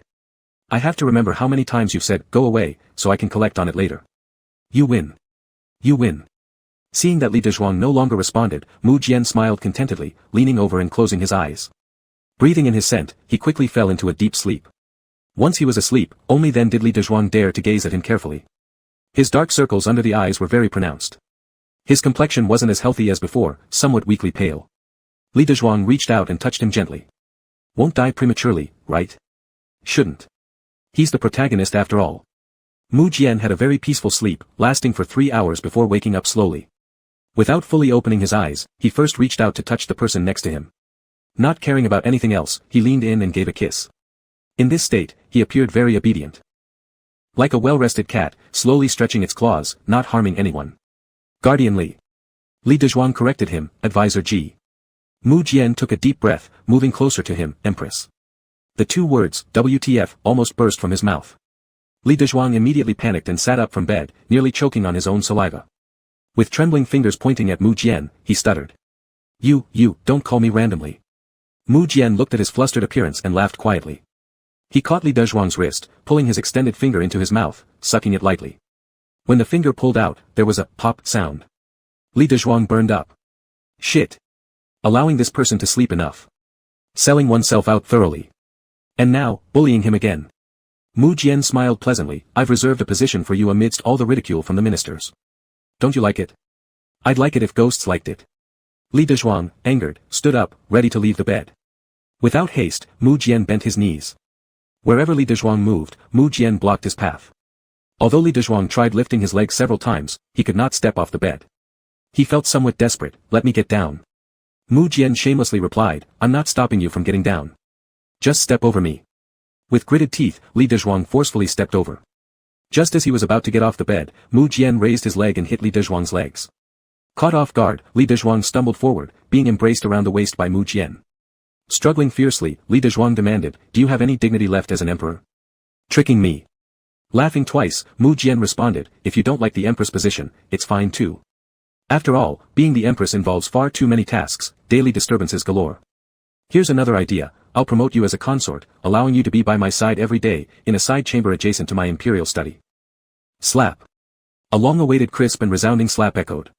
Enraged, Li Dezhuang's eyes turned red. Confused, Mu Jian asked, don't you like the title of consort either? Clamping his lips, Li Dezhuang said bitterly, what do you think I am? Do you believe I should merely stay confined in a side chamber, waiting for you to return from court just to take advantage of me? Shaking his head, Mu Jian responded, no, I just thought. You don't understand, you still don't understand anything. Fuming, Li Dezhuang crawled off him and stood at the edge of the bed. You don't treat me as a person. You are incapable of love, you are. Desiring to strangle him, squeezing until death erased all sorrows and conflicts. However, Li Dezhuang couldn't, he was the emperor. The country couldn't exist without an emperor. Li Dezhuang was angry at him, even angrier at himself. He hated himself for actually not being able to let go of Mu Jian.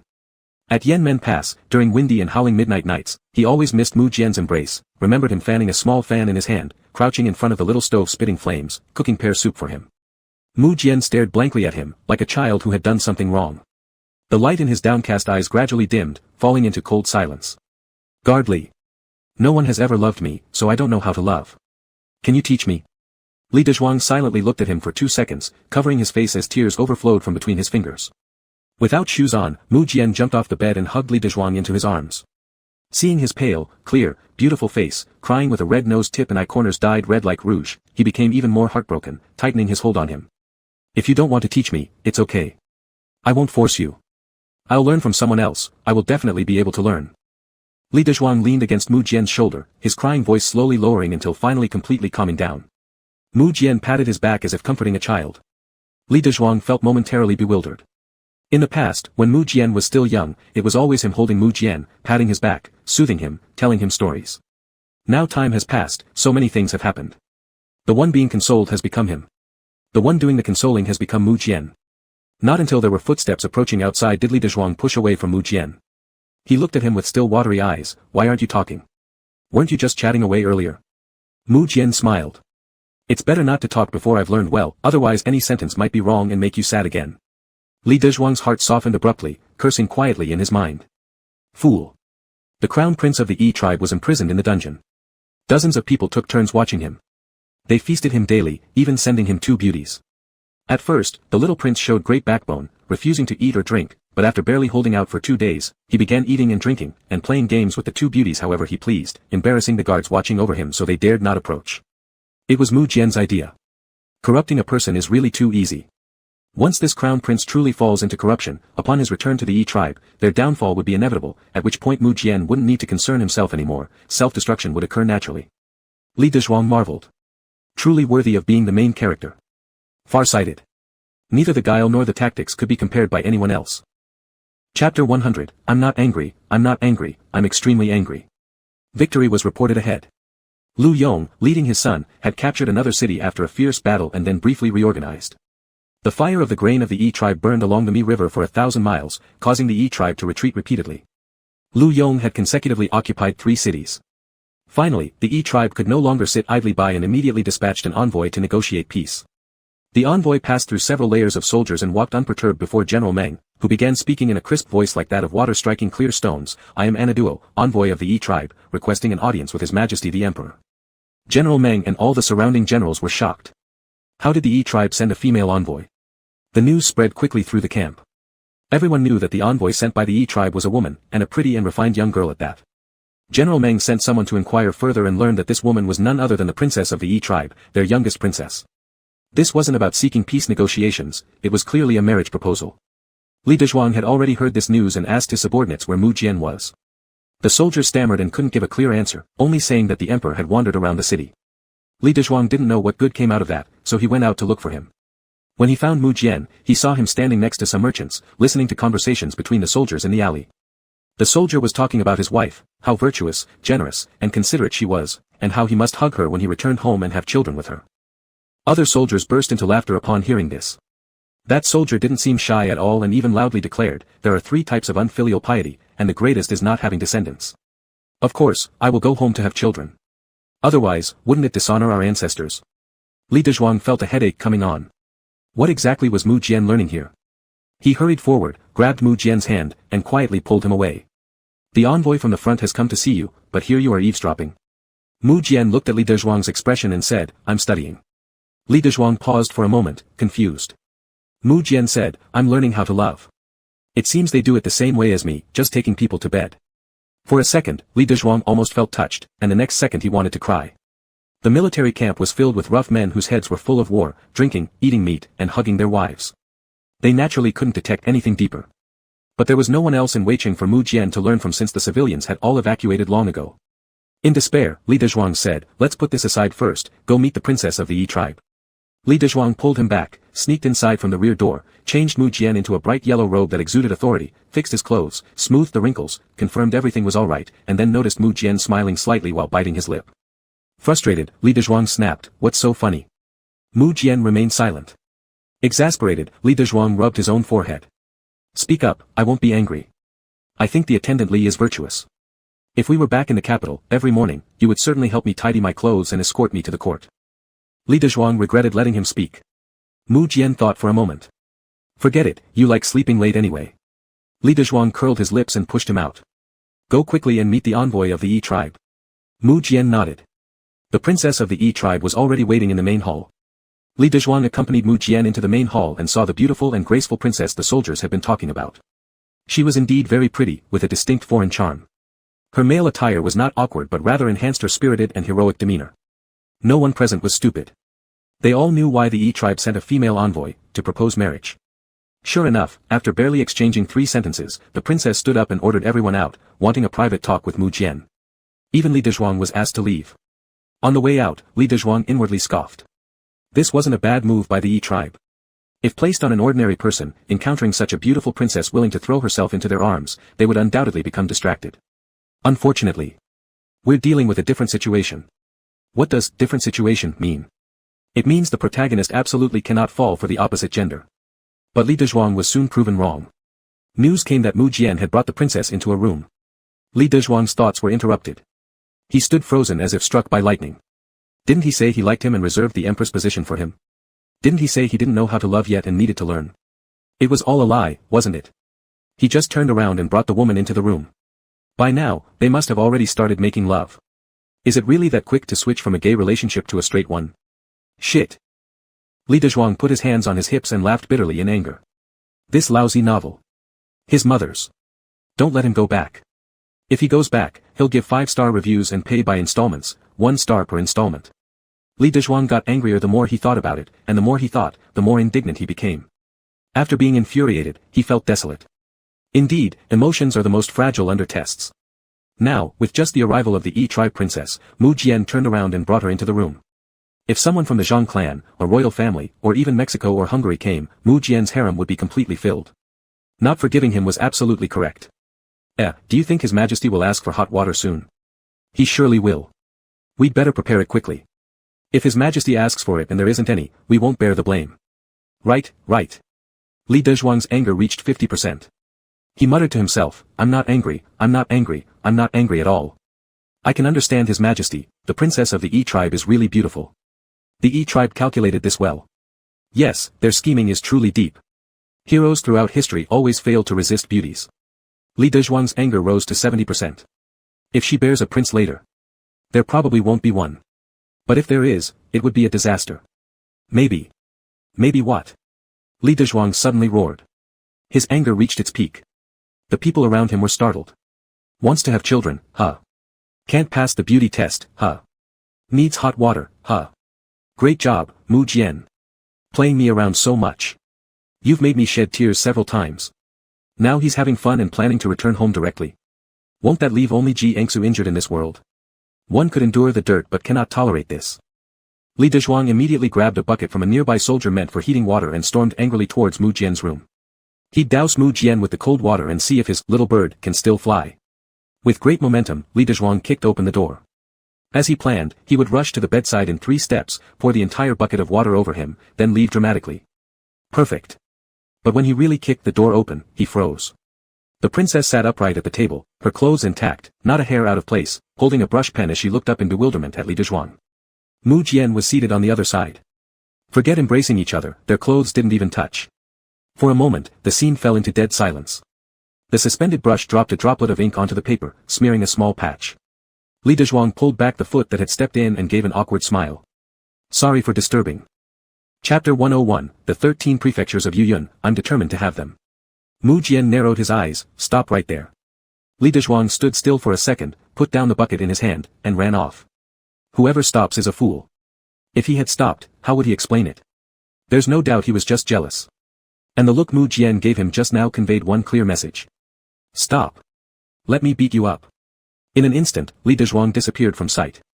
Mu Jian looked at the bucket of water by the door and couldn't help but laugh. He called out, bring someone. Your Majesty. Splish splash, 2 soldiers came running over and knelt down. Mu Jian ordered, go fetch Counselor Ji back for me. Yes. The two soldiers immediately left. Mu Jian felt quite pleased as he idly twirled the cup in his hand, casting a lazy glance at the princess. Continue, where were we? We were talking about how my father would hunt the fattest rabbits on the grassland for my mother and roast them for her. He would buy beautiful clothes for my mother, making her the most beautiful woman on the grassland. Mu Jian hummed in acknowledgement.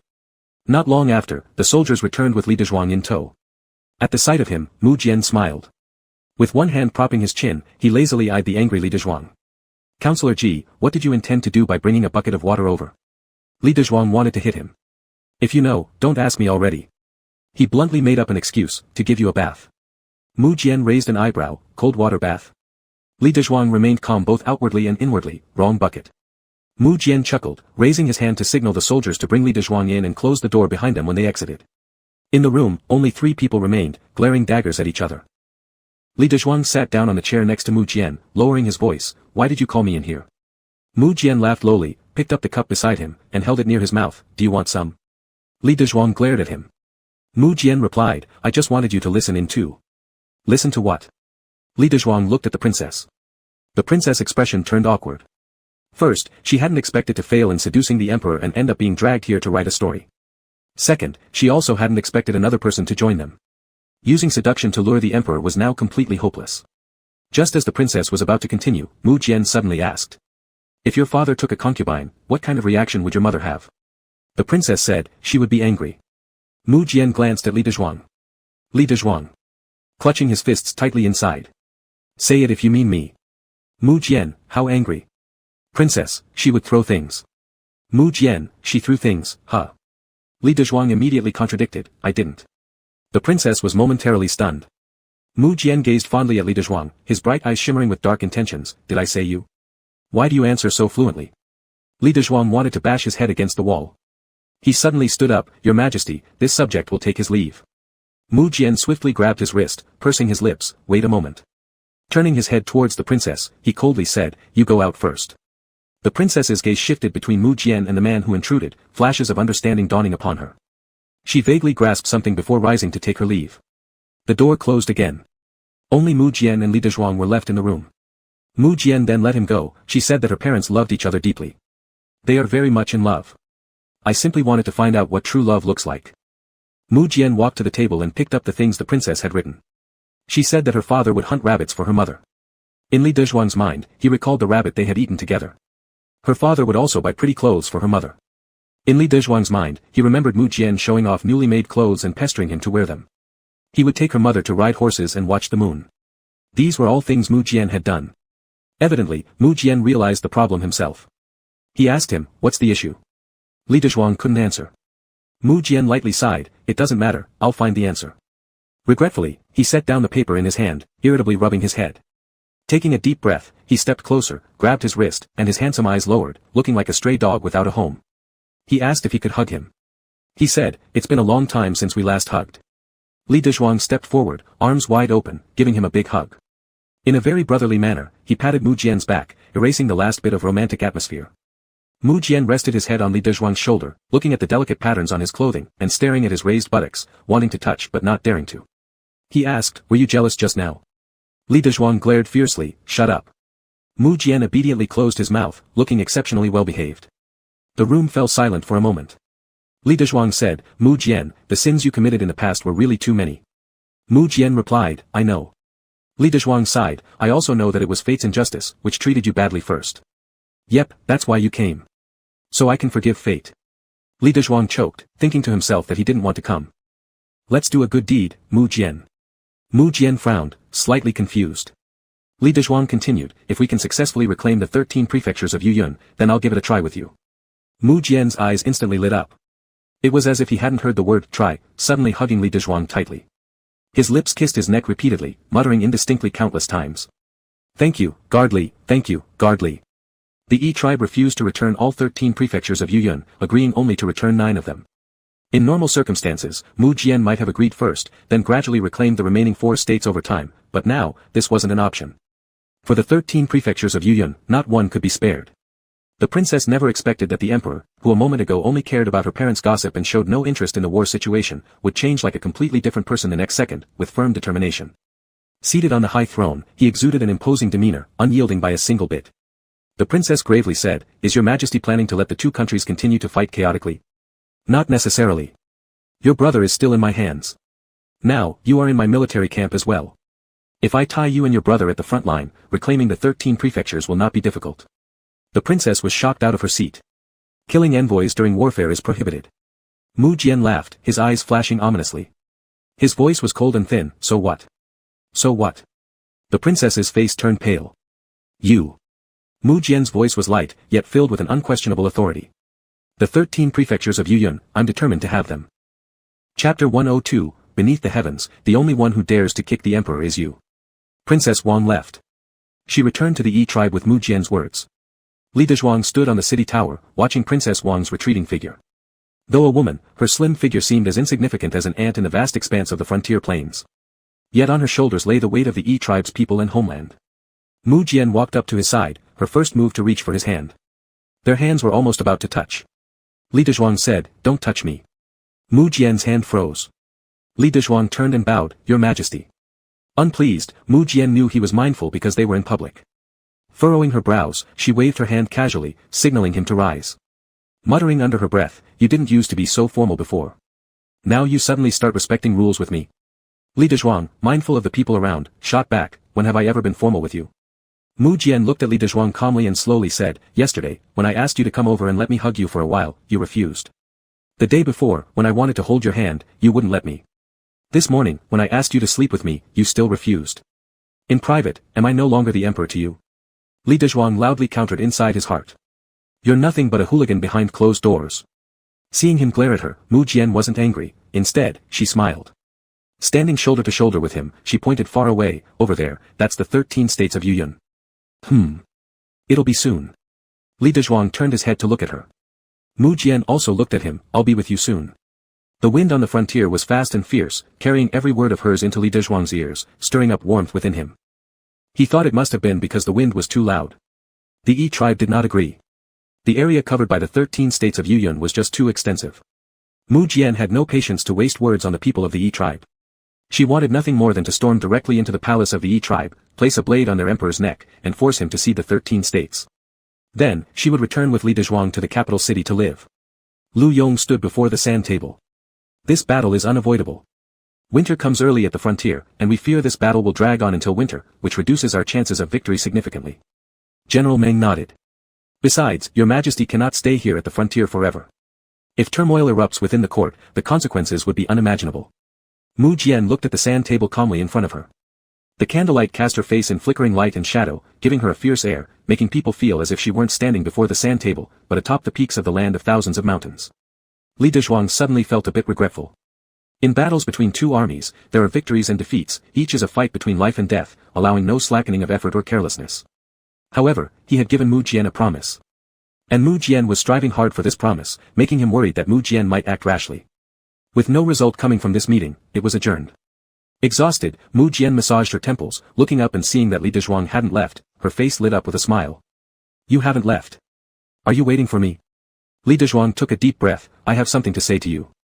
Mu Jian frowned slightly. Li Dezhuang's expression grew solemn. After staring at him for 2 seconds, Mu Jian said, "I don't want to hear it." "Don't say it. How could this man not follow normal behavior?" "I'm going to say it anyway." "Mu Jian, I think, maybe we should." "What?" Mu Jian abruptly turned around at the door, locking a deep gaze onto Li Dezhuang, wanting desperately to etch every detail of him firmly into her eyes, ensuring that he would never leave her. "Are you regretting it? You're always thinking about how miserable and painful you are, but have you ever considered my feelings? Have you ever once told me that you like me? When you faked your death, did you consider how much sorrow that would cause me? Did you ever consider that without you, I might not even survive? Don't get worked up." "How can I not get worked up?" Mu Jian rushed forward in 3 large strides to Li Dezhuang, "I finally got the chance." Mu Jian suddenly grabbed Li Dezhuang's wrist, her eyes turning red, resembling a trapped beast. "You finally gave me a chance." Li Dezhuang was startled by her. Since their reunion, Mu Jian had always acted normally, but today, merely opening the topic made her behave crazily like this. It was as if Mu Jian herself had gone mad. Inside, she was already broken beyond repair, only outwardly appearing bright and perfect. Biting his teeth tightly, Li Dezhuang embraced her. Mu Jian rested her head on Li Dezhuang's shoulder, mumbling, "I don't want to pressure you, I don't want to make you unhappy. But I can't hold on much longer, guard Li. I can't hold on much longer." Li Dezhuang patted her back. I haven't said anything about breaking our promise, so don't overthink it. I just think we should adjust a bit. I'm afraid if you rush, it will affect the battle situation. Mu Jian straightened up, her gaze seemingly calm but in reality roiling with undercurrents. Li Dezhuang's heart trembled under her intense stare, making him feel uneasy. Before, Mu Jian was just a prince, but now she was an emperor, holding the power of life and death over millions. He believed that if he uttered one wrong word, he would definitely be worked to death right here on this sand table. Li Dezhuang tried to organize his thoughts. Mu Jian wasn't in a rush, extending her hand to slowly caress Li Dezhuang's face with a deep gaze. Why has Gardley stopped speaking? Li Dezhuang looked at her. He remembered a profound truth. There's nothing a little kiss couldn't solve. He coughed, brushing his lips against hers lightly. Mu Jian froze. Li Dezhuang did it again. The redness in Mu Jian's eyes gradually faded, a slight smile curving her lips. What are you doing? Li Dezhuang cleared his throat, feeling like a woodpecker. I just wanted you to calm down. Mu Jian wrapped her arms around him and leaned against the sand table. They hadn't been this close for a long time, let alone willingly kissed him. Mu Jian's excitement made her soul tremble, yearning to rip off his clothes on the spot. She smiled brightly, asking, what are you doing? Li Dezhuang's words were already on the tip of his tongue when interrupted by this question. His face darkened as he prepared to speak again, but Mu Jian interjected, why aren't you speaking anymore? What were you doing before? Li Dezhuang took a deep breath, almost giving up on himself, saying, kissing you. Mu Jian laughed. Two adorable tiger teeth appeared. For a moment, it seemed they were back to their youthful days. Is this what you call kissing? Lips touching lips, what else would you call it? Mu Jian curved her lips, let me teach you what a real kiss is.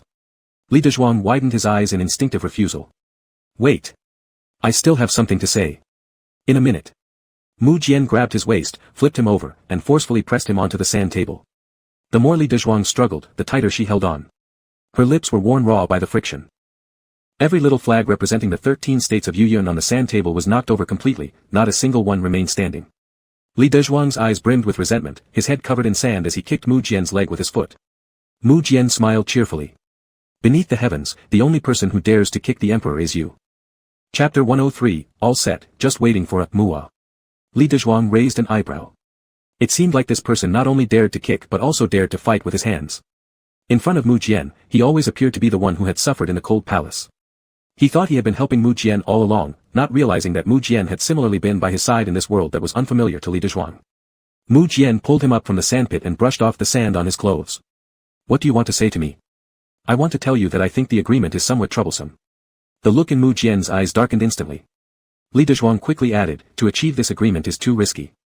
Not only will it cause more casualties, but it will also put you in danger. Mu Jian smiled faintly. Worried about me? Li Dezhuang didn't hesitate to slap him. Mu Jian didn't get angry, instead, he still wore a smiling face, showing his red hand to Li Dezhuang. Look, you've slapped my hand red. Won't you blow on it for me? The emperor isn't that fragile. Mu Jian raised his eyebrows, he's not as tough as Advisor Ji. He cries out in pain every time someone touches him. After a year at the border, Li Dezhuang had never heard anyone say such things. He lifted a leg to kick Mu Jian. But this time, Mu Jian didn't let it happen, instead catching his ankle mid-kick. His fingertips grazed gently over the ankle. He smiled, angry again. Haven't I always listened to you? Li Dezhuang tried hard to pull back his foot but lost his balance. Mu Jian watched him laughingly, hopping around on one foot to stabilize himself. When he finally stabilized, Mu Jian playfully tugged him closer, pulling him into his embrace and pinching his chin. Watching his slightly annoyed eyes under the flickering candlelight made him feel exceptionally attractive. Li Dezhuang argued based on facts. Is what you're doing listening to me? He felt like his lower body was going numb. Smiling, Mu Jian said, reversing it counts as listening too. Li Dezhuang was flabbergasted. Which rogue told him this nonsense? Holding his hand, Mu Jian asked, isn't that true? Li Dezhuang loudly contradicted, no. Mu Jian wore an expression of sudden realization, not means yes. That, yes. Mu Jian laughed, revealing two tiger-like teeth, just like when he was that naive and joyful child long ago. His gaze fell on Li Dezhuang's face with deep meaning. Li Dezhuang covered his face. Tricked. Can't compete, can't compete. Mu Jian pulled him along, I'll take you out for a walk. It's pitch black outside. What's there to walk around for? But the darkness is good. If I dress as a low-ranking soldier near Advisor Ji, then I can walk alongside him without having everyone bow down dramatically wherever we go. It's really bothersome. Li Dezhuang thought this was just a joke, but surprisingly, Mu Jian really got a set of soldier's clothing and changed into it. Worried that others would discover him, Mu Jian showed no fear. If discovered, he would simply say it was the emperor traveling in disguise, investigating the common people's situations. There were many things to say that would leave their mouths shut. Unable to argue further, Li Dezhuang agreed after being kissed, hurriedly taking him out. Even though it was midnight, the starlit sky was beautiful. Mu Jian led him onto the city tower. From the top of the tower looking far away, they could faintly see the firelight scattered in the distance. Behind them was another field of firelight. The soldiers were resting around the campfires. Mu Jian secretly grabbed Li Dezhuang's hand. Li Dezhuang panicked and looked around. No one came, but he did hear Mu Jian laughing softly beside him and saying quietly, "Is this advisor Ji worrying that others won't notice? If you let me hold your hand properly, no one will notice. Why don't you stop holding it?" Mu Jian shook his head, "Impossible." Ignoring him, Li Dezhuang tried to withdraw his hand. Mu Jian gripped it tightly and gave a final warning, "Everyone in the military camp is talking about how much the emperor favors advisor Ji. You are often seen accompanying him. If you create too much commotion, making others notice, and see you holding hands with the emperor, guess what they will think?" Li Dezhuang frowned. Mu Jian immediately shook his hand, "Let me hold your hand just for a bit when we're walking, I'll stop. Is that okay?" Li Dezhuang glanced at him and relented. Mu Jian smiled happily and gazed into the distance. Li Dezhuang also looked towards the distance, with a hint of pride in his voice, "Isn't it beautiful? It's very pretty here." Mu Jian didn't find anything special in the starry sky. It was just pitch black, with a cluster of stars above his head. When he was little and lived in the cold palace, all he could see was this monotonous scene day after day until he was sick of it. Mu Jian didn't like the vast starry sky as it highlighted how small and lonely he was, giving him the feeling that everyone else in the world disappeared, leaving only him wandering alone. Not until the day when this person beside him intruded into his life. In the beginning, it was just a name, a blurry figure seen from afar, and later, under the plum tree on the wall, there appeared someone even more beautiful than flowers. This person brought all the colors of life to him. Mu Jian glanced sideways at Li Dezhuang and said, "Beautiful. Before, I have never seen so many stars." Li Dezhuang paused for a moment, "You didn't call me out here just to look at the stars, did you?" Mu Jian chuckled slightly and pointed at the faint flickering firelight far away. "The E ethnic group is naturally warlike. If we want to defeat them, we can only use wisdom rather than brute force. I've come up with a plan. If it succeeds, we could reclaim the Yuyun 13 prefectures without spilling blood." Li Dezhuang looked at him in surprise. "Without shedding blood? Impossible." Mu Jian tightened his grip on Li Dezhuang's hand, their fingers secretly intertwined under the night sky. "If I really accomplish this, wouldn't it exceed our agreement? Stop testing me and come home with me. You can pick any official post in the court, front or back, do whatever makes you happy, as long as I can see you every day." Li Dezhuang glanced sideways at Mu Jian. His eyes were burning hot with emotion that couldn't be concealed. "I won't act rashly." He had been an exemplary emperor for a whole year, enduring a whole year of longing. All kinds of sweet and cloying words had already been said.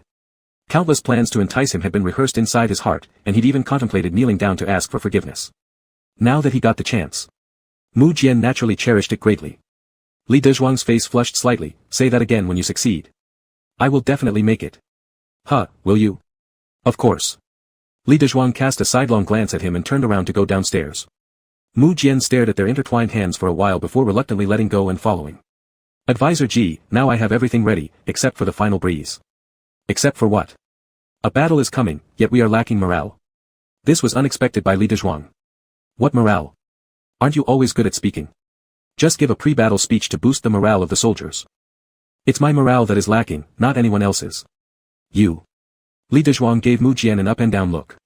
"What kind of morale do you need? I bet you're excited enough to make the E-Emperor offer his own head." Mu Jian had thick skin. "One needs to be motivated from time to time. In the battlefield where swords and spears don't have eyes, I am afraid. Probably need a kiss to feel fearless." Li Dezhuang stumbled, nearly rolling down the stairs of the city tower. "Years ago. Xiao Cui, that one over there is brotherly, he's very nice. Mu Jian, although I can't see clearly, but somehow, I think he looks good." Chapter 104, Please hold on to His Majesty's thighs tightly. Mu Jian's method was actually quite simple, boiled down to it was about making the other side lose their composure. In the Battle of Weiqing, they captured many E soldiers. Mu Jian then had people spread rumors, saying that the Yi royal family didn't care about the lives of these prisoners, and disagreed with Mu Jian's proposed terms of ceding 5 states. This ignited public anger. This tactic was actually very easy to counter, the Yi royal family just needed to issue a denial. But what was more terrifying was that Mu Jian had sent Li Yu to infiltrate the city and poison the water source, incapacitating the entire city's population. It was wartime to begin with, now this additional incident caused panic among the people. He ordered people to intentionally say that it was because the Yi clan left the battlefield corpses in the wild where the poison from the bodies seeped into the water, causing all the citizens to be poisoned. Public resentment surged in an instant. Li Dezhuang thought Mu Jian was truly too wicked. How could he live in ancient times? He should have gone to the 21st century and become the big boss of a PR company. A master at controlling public opinion. And Li Yu, also a pitiable worker. Seemingly a member of the Imperial Army, privately he was both a secret guard and a vanguard, even once acted as his bodyguard, no one knew how much he was paid per month. His Majesty is truly divine. None of you know, but the commoners of the Yi clan are now protesting on the streets, requesting an end to the war, Lu Yong excitedly said, pounding on the table with gleaming eyes. Even the Yi soldiers cannot control them. Shi Er remarked, when popular resentment reaches a boiling point, naturally it becomes uncontrollable. In war, those who suffer the most are still the common people. Losing family members aside, now even survival has become a problem. Naturally, they do not wish to fight anymore. General Meng worriedly said, at present, we fear the Yi will redirect their anger towards us, and then, misfortune will befall us. Shi Er replied, no, the Yi are currently overwhelmed by their own issues. How could they find time to think about diverting disasters elsewhere? As long as we act swiftly, we can reclaim the next city without losing a single soldier. There was lively discussion in the main hall. Mu Jian did not speak throughout, only yawning lazily at the end. All discussion stopped instantly. Lu Yong bowed respectfully, is your Majesty tired? Mu Jian lazily grunted, At that moment, everyone hurriedly withdrew. Everyone headed towards the exit. Shi Er nudged Li Dezhuang's abdomen with her elbow, whispering, Big brother Ji, there's roasted goose on the street. Do you want to go together later? Before Li Dezhuang could reply, a low command came from behind. Advisor Ji. Li Dezhuang stopped in his tracks. Mu Jian said, stay behind. This feeling was just like being called out by the homeroom teacher for detention. Shi Er and Lu Yong gave him looks filled with sympathy for his bad luck, then walked away. Mu Jian stood up and approached him. Instinctively, Li Dezhuang took 2 steps back, quietly reminding him, we're still in the main hall. Don't act recklessly. Mu Jian chuckled, who said I would act recklessly? If I were to act recklessly, you'd probably get mad at me again, then run away. Where would I chase you then? Li Dezhuang inwardly thought, you realize that, huh? Mu Jian pulled him closer, kiss me. Kiss what? Recently, Mu Jian's frequency of seeking kisses had been increasing more and more. Sometimes a peck wasn't enough, like a dog, hugging and nibbling on him. Mu Jian flung his sleeves and crossed his hands behind his back. It's bitter and cold here, not as free and easy as in the capital city. You must give me some sweet compensation to keep me going. Otherwise, I'll just kiss you instead. Before Li Dezhuang could say anything to refuse, Mu Jian leaned over, placing a kiss on his cheek.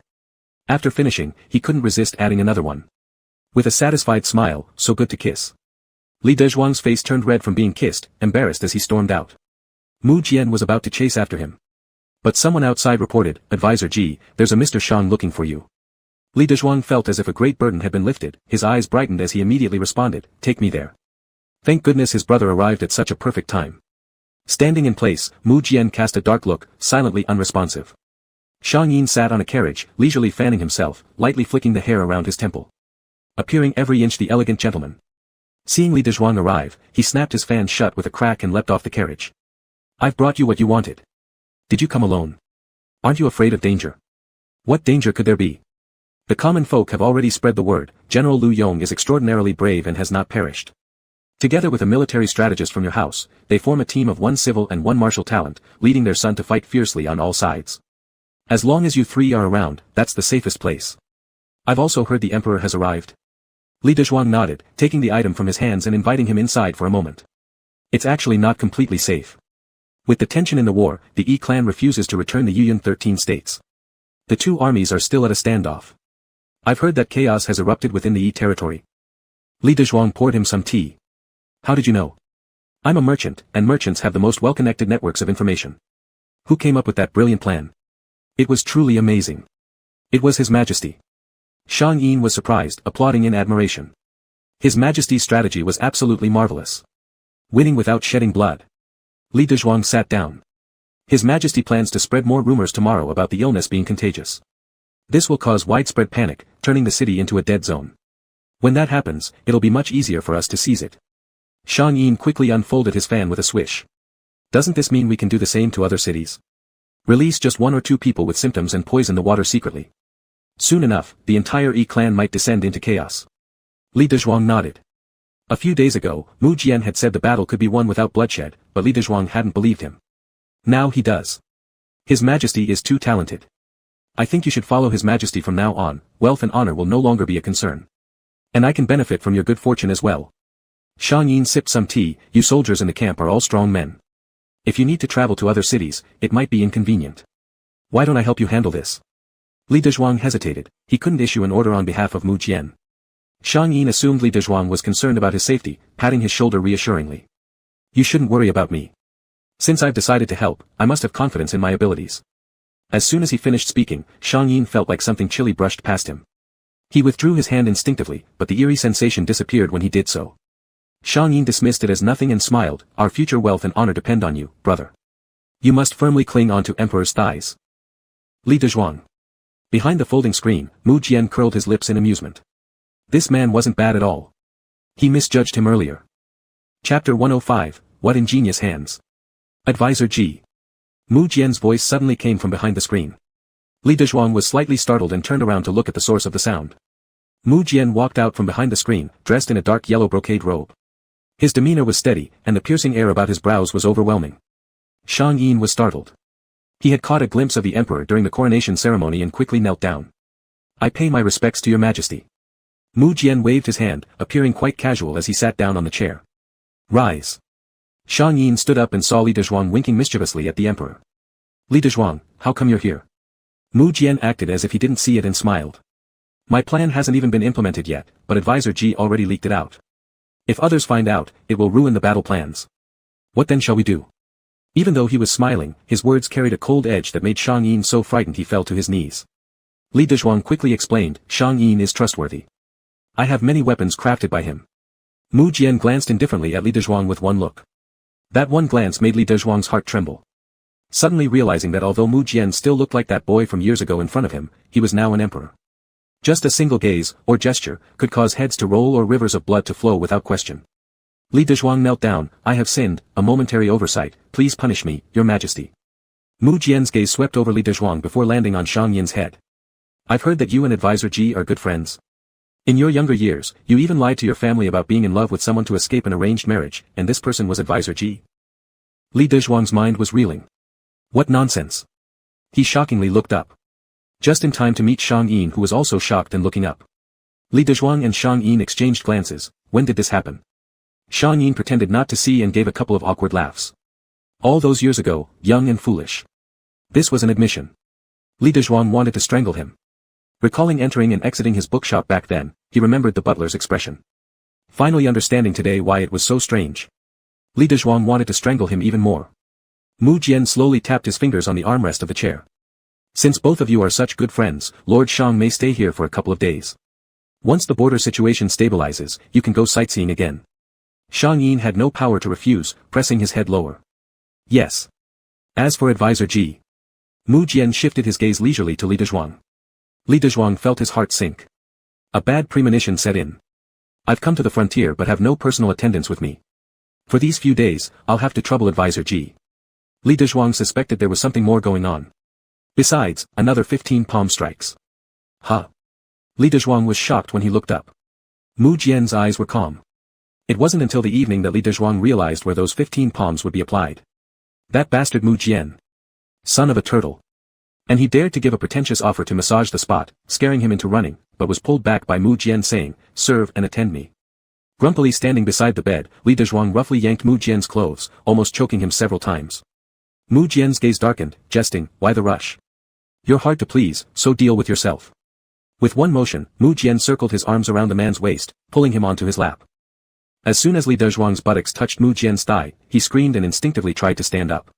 But Mu Jian pushed him back down. Light laughter. Such frailty. Li Dezhuang fiercely retorted, you try. Excitement sparkled in Mu Jian's eyes, agreeing easily. Fine. Damn, forgot this guy is twisted. Li Dezhuang struggled. Alright, let me go quick. What's the hurry, there's still something I want to say. Mu Jian bit his ear, do you always get your weapons from the Shang family? Yeah. The Shang family has great resources and the best craftsmen. Items that normal craftsmen cannot produce, Shang family craftsmen can handle. Over time, Li Dezhuang gained much trust in Shang Yin. Shang Yin is reliable, but the Shang family is murky water. I advise you to keep your distance. Li Dezhuang looked sideways and narrowed his eyes. Are you just jealous, making up excuses like that? Mu Jian arched an eyebrow. Am I that kind of person? Aren't you? If you aren't, why did you hit my butt? I feel like it, so I just did. You're always swaying in front of me, driving me crazy with desire. Li Dezhuang's face turned red from embarrassment. He wouldn't let Mu Jian hold him anymore, wriggling out of his embrace and kicking him onto the bed. If you keep spouting nonsense, I'll beat you to death. Mu Jian grabbed his hand. Advisor Ji sure is acting spoiled, even threatening to beat me to death. What will happen to this imperial throne if I'm dead? Whatever. Mu Jian curved his lips slightly. What exactly did you ask him to make this time? Apart. As soon as this was mentioned, Li Dezhuang was wide awake. He pulled Mu Jian off the bed, telling him to wait a moment, then ran out and quickly returned with a small box.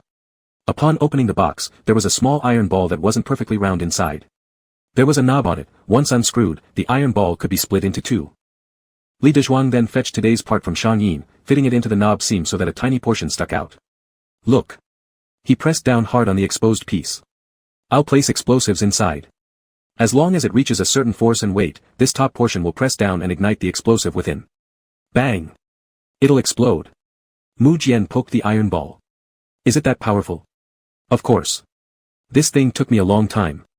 He didn't fully understand the structure of landmines but explored and researched them while feeling his way. With this, we will definitely win. Mu Jian smiled warmly as he held Li Dezhuang's hand, looking at it carefully before fondly caressing it and finally brushing a light kiss to the fingertips. What ingenious hands. Li Dezhuang felt pleased. That's right. Mu Jian grinned with a suggestive smile. Are you insane? Night fell. The person punished for accompanying was snoring loudly. Instead, the one being attended to help tuck him in. Suddenly, Li Yu's figure appeared at the window, casting a shadow on the glass. A soft voice called out, Your Majesty. Mu Jian quietly slid out of the covers, walked over to the window, and opened it. Li Yu respectfully held up a carrier pigeon with both hands. A letter was tied to the bird's leg. This is the homing pigeon Shang Yin released just now. Mu Jian untied it, opened it, and chuckled. This person certainly has an interesting side. Chapter 106, Playing Along with the Plan. Li Dezhuang's landmine design, arranged by Mu Jian, had been handed over to the skilled craftsman in the army who made a prototype. It was tested on the parade ground and worked exceptionally well. It blew up the large rock that was placed on top of it. A dead silence hung in the air around them. Lu Yong was the first to react, clapping his hands in admiration, embracing General Meng while shouting, We've definitely won. We've definitely won. The emperor was also pleased and immediately conferred the title of general upon Li Dezhuang. This weapon would remain confidential for now, and an official edict would be issued after the war ended. Lu Yong was ecstatic, congratulating repeatedly and demanding that Li Dezhuang treat everyone to drinks. Since he couldn't refuse them, Li Dezhuang took them out drinking right after leaving the parade ground. Lu Yong and General Meng were habitual drinkers who could drink endlessly. On the table lay 7 or 8 jars, only after which did the general start to show signs of drunkenness. Li Dezhuang, however, was thoroughly overwhelmed, half of his body leaning against Mu Jian's. He gripped Mu Jian's face and asked why there were 2. He couldn't handle 1, let alone 2, he felt like dying. All the military officers at the table widened their eyes, doubting whether they had drunk too much and imagined incorrectly, as they witnessed Counselor Ji pinching the emperor's face. Moreover, the emperor didn't seem angry but instead was playing with Ji Counselor's fingers. Several big gentlemen just stared blankly.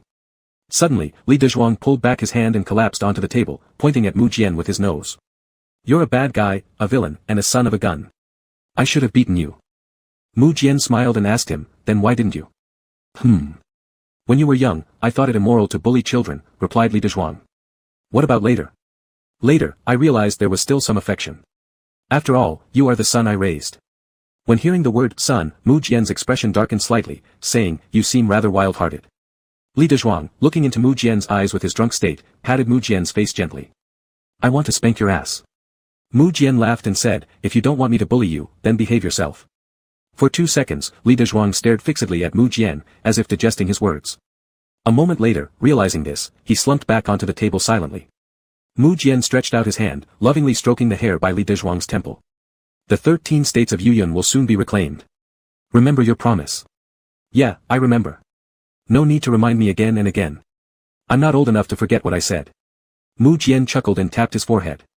Of the 7 or 8 people at the table, except for Mu Jian, they had all passed out from drinking. Mu Jian gently tapped the table with his finger.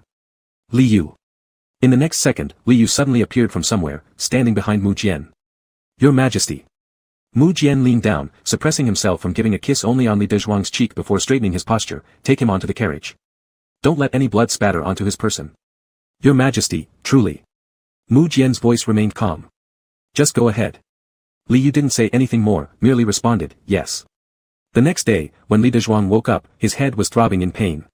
He shook his head, getting ready to get off the bed, when suddenly he heard a commotion outside. Then, someone rushed into the room nervously, pale-faced. Advisor G. The Emperor was attacked yesterday and has been running a high fever since. He keeps calling for you. Go take a look quickly. Li Dezhuang froze on the spot. He even forgot to put on shoes or throw on a piece of clothing, jumping off the bed and running towards Mu Jian's room. While running, he thought to himself. Attacked? What kind of attack? Why would there be an attack when everything was fine? When he arrived at Mu Jian's room, he found Lu Yong, Shi, General Meng, and several key generals all standing guard outside. Their expressions were serious. In a rush, Li Dezhuang asked, what happened? Regretting bitterly, Lu Yong said. Last night, the Emperor was attacked, luckily it didn't hit any vital spots. Now he is unconscious and has a high fever. Without pausing to think further, Li Dezhuang pushed the door open. Seeing Mu Jian lying pale on the bed, his heart missed a beat. As if sensing his presence, the man on the bed slowly turned his head and cast a hazy gaze at him, managing a slow smile. Li Dezhuang felt as though something was clawing painfully at his heart. He moved forward and knelt beside the bed, grabbing the extended hand. How did you get injured? How? Mu Jian returned his grip. Due to his weakness, he didn't have much strength, so the pressure from the grip was particularly light. How did you come here dressed like this? Are you cold? Do you want to come up? Li Dezhuang didn't have the patience to argue with him. He lifted the covers and, seeing the blood on Mu Jian's waist and abdomen, felt so upset that he almost wanted to cry. Was it a spy from the Yi tribe? Mu Jian shook his head. You don't know or it wasn't? It wasn't. Then who was it? The Shang family. Li Dezhuang was stunned. His face immediately turned pale. Shang Yin is a good person, but the Shang family is a cesspool. I advise you, stay away from them. These words were still echoing in his ears. He realized something and his voice trembled. Did I harm you? No, Mu Jian squeezed his hand, speaking softly. Counselor Ji, they are wandering around here, making me dizzy. Can you ask them to leave? Li Dezhuang nodded and drove all the surrounding people away. Only then did Mu Jian unreservedly lean against him, savoring the pleasant smell on his body and enjoying this moment of peace. After a pause, he said, the ones who acted were from the Shang family. The current head of the Shang family, Shang Yin's father, is not doing well. There are two factions within the Shang family vying for power, one supporting Shang Yin, the other supporting Shang Yin's cousin. Li Dezhuang quickly grasped the situation. Were the ones who acted from the other faction? Mu Jian raised his gaze, signaling for him to come closer with his eyes. Guessing that his weak body wouldn't allow him to speak loudly, Li Dezhuang bent down and came close. Suddenly, warmth pressed against his ear. Mu Jian kissed him and laughed, you're very smart. Li Dezhuang covered his own ear. Mu Jian continued, the other faction of the Shang family has colluded with the Mei family in the capital, wanting to support someone else and take me out of power. They intended to seize the opportunity amidst the chaos at the border, eliminating me while giving military credit to someone else instead. Li Dezhuang was shocked. If you knew all this, why did you let them succeed? There must always be bait for the fish to bite. Li Dezhuang pursed his lips, furrowing his brows deeply. Mu Jian thought he was upset about being kept in the dark and paused to say gently, since ascending the throne, my struggle with the Mei family has never ceased. Last time, they insisted on forcing their daughter upon me, I strangled her directly, thus severing ties with the Mei family and continuing our struggles in the open and behind closed doors. I didn't tell you because I didn't want to involve you.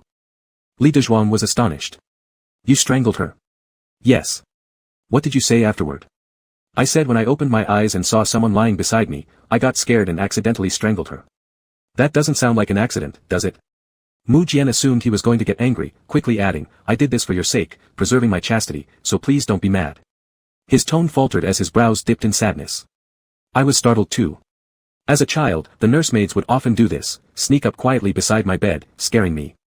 Li Dezhuang understood. This was Mu Jian's plan, turning his strategy against him. He lifted the covers again and examined his injuries. But your injuries are truly too severe. Mu Jian smirked, his heart skipping a beat. It really hurts bad. Why don't you blow on it for me? Chapter 107, if I treat him well, he should know. He is incorrigible. Even though he was injured, he wouldn't behave. Li Dezhuang gave him a light slap. This slap wasn't heavy, at most it could be considered as a touch. Mu Jian, however, held his hand and cried out in pain, even making him take responsibility. Li Dezhuang, unable to win against this rogue, let him hold his hand. After a while, he asked again, is Shang Yin all right? Mu Jian raised his eyes and glanced at him. A kiss and I'll tell you. Say it or not. Mu Jian made an oh sound and stopped talking. Li Dezhuang. Grass. Is he even human? Mu Jian used his eyes to tempt him. Just a little kiss. Li Dezhuang really wanted to know, so he leaned down and kissed him. However, as soon as their lips touched, the back of his head was pressed down, deepening the kiss continuously. Mu Jian didn't seem like someone who was injured, but rather terrifyingly aggressive. Faintly, Li Dezhuang thought he could taste a hint of blood between their lips. Mu Jian finally released him, revealing a satisfying smile. If that's the case, what does Advisor Ji plan to do? Li Dezhuang fell silent for a moment. Seems he can't be spared. Mu Jian smiled, leaning closer to Li Dezhuang. I thought you would forgive him. Li Dezhuang, with a serious face, said regretfully. This isn't a trivial matter.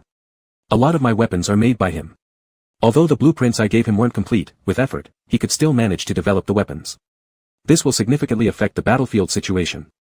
Mu Jian leaned on him with a sound, like a child, playing with Li Dezhuang's hands and complaining. I thought you didn't want to keep him because of my injuries. Li Dezhuang was speechless. After a short while, a wave of coolness rose from the bottom of his heart. He looked down at Mu Jian. Though he was weak, his complexion had already improved significantly. It was evident that his wounds were not fatal. He understood the enemy's step-by-step strategies so clearly. He knew they were after his life, knew where he was, and what dangers he might encounter. Yet, he faced it all calmly without batting an eye, pretending. Even to the extent of putting himself in danger. Mu Jian's injury provided an opportunity to completely eradicate both overt and covert forces within the court that opposed him. Mu Jian moved closer, waving his hand in front of Li Dezhuang's eyes. What are you doing? Looking at me like I'm a tiger. What are you thinking about? I'm thinking how lucky I am to have not been played to death by your majesty back then. Mu Jian lifted the corner of his mouth. Advisor Ji has realized that now, huh? Without considering his own wounds, he moved up closer, whispering into Li Dezhuang's ear. Due to a high fever, Mu Jian's breath today was especially hot, steaming towards Li Dezhuang's ear. There's no such thing as luck or misfortune. You are my life, how could I bear to let you die? If you died, who would accompany me for the next few decades? Li Dezhuang looked down. Mu Jian gazed into his eyes, raising the corner of his mouth in a self-satisfied manner. Am I okay? Not killing me means you're fine. Li Dezhuang was defeated by his logic, supporting him to lie back down. Mu Jian complained with groans, insisting on snuggling together. The two lay on one bed fully clothed. Li Dezhuang sighed with exhaustion, it's improper etiquette. What if someone sees? If they see, let them see. He's not afraid. Mu Jian moved closer. If someone sees, I'll say I was extremely frightened and needed General Ji to accompany me to sleep peacefully. Are you shameless? Mu Jian jumped at the chance to plead his case. My sense of shame was lost long ago in the cold palace. Picking it up a little, and losing it again to General Ji doesn't seem too bad. All talk, all mouth. You might as well just admit you have no shame. Li Dezhuang, you haven't told me yet, exactly what did Shang Yin? No need, sleep peacefully. Mu Jian embraced him, burying his head into his shoulder. Li Dezhuang, but... Mu Jian took a deep breath. General Ji, do you know what happens when you mention another man in bed with your own partner? It ends in a very sorry state. No, it's wrong. What do you mean, your own partner? Mu Jian raised an eyebrow. What do you think? Li Dezhuang, feeling embarrassed, almost did a somersault off the bed. Mu Jian, what? General Ji is preparing to start trouble and then abandon, don't want to recognize me? Or do you think I haven't done enough for you to realize this fact? Saying this, he flipped over and pressed down. Li Dezhuang's eyes widened. You're injured. Mu Jian lowered his head and was about to kiss him, his voice muffled between lips. So you don't move around, or you'll hurt me. Your logic is off. Is being injured so amazing? Damn. Being injured really is amazing. Li Dezhuang didn't dare to push him away at all, letting him hug and kiss for a while. Then he was hugged to sleep in Mu Jian's arms. Due to some movements earlier, Mu Jian's wounds reopened. The white bandage was now stained with fresh blood. He seemed completely unaware. When Li Yu entered the room, he didn't expect to see Li Dezhuang inside. Hearing Mu Jian call out casually for him to enter, he came in. But once inside, he froze at the scene before him. Mu Jian was leaning against the bedhead, gently lowering his hand sometimes to gather Li Dezhuang's head, a motion that could be called tender. Li Dezhuang leaned on him, sleeping soundly. For a moment it was hard to tell who exactly was the patient. Mu Jian lifted his gaze lightly. Did you clean up properly? Yes. Li Yu had already sent Shang Yin to the carriage and gave a needle prick on the horse's butt. The horse galloped off towards the cliff. In the end, the result was both carriage and person perished. Li Yu personally inspected the body, confirming he was cold through and through, his body half turned to flesh mud. Li Yu bowed his head low. Should we let General Ji know of this news? Mu Jian lowered his head and touched Li Dezhuang's face. He'll find out sooner or later. No need to hide it from him. How should we tell him? Mu Jian paused in silence for a bit, as if contemplating deeply. After a pause, he laughed. Tell him that I lied to avoid making him sad. Shang Yin's parents were held hostage by others, and Shang Yin was forced to collude with the barbarian tribes, betraying the country. Li Yu. The emphasis seems wrong here.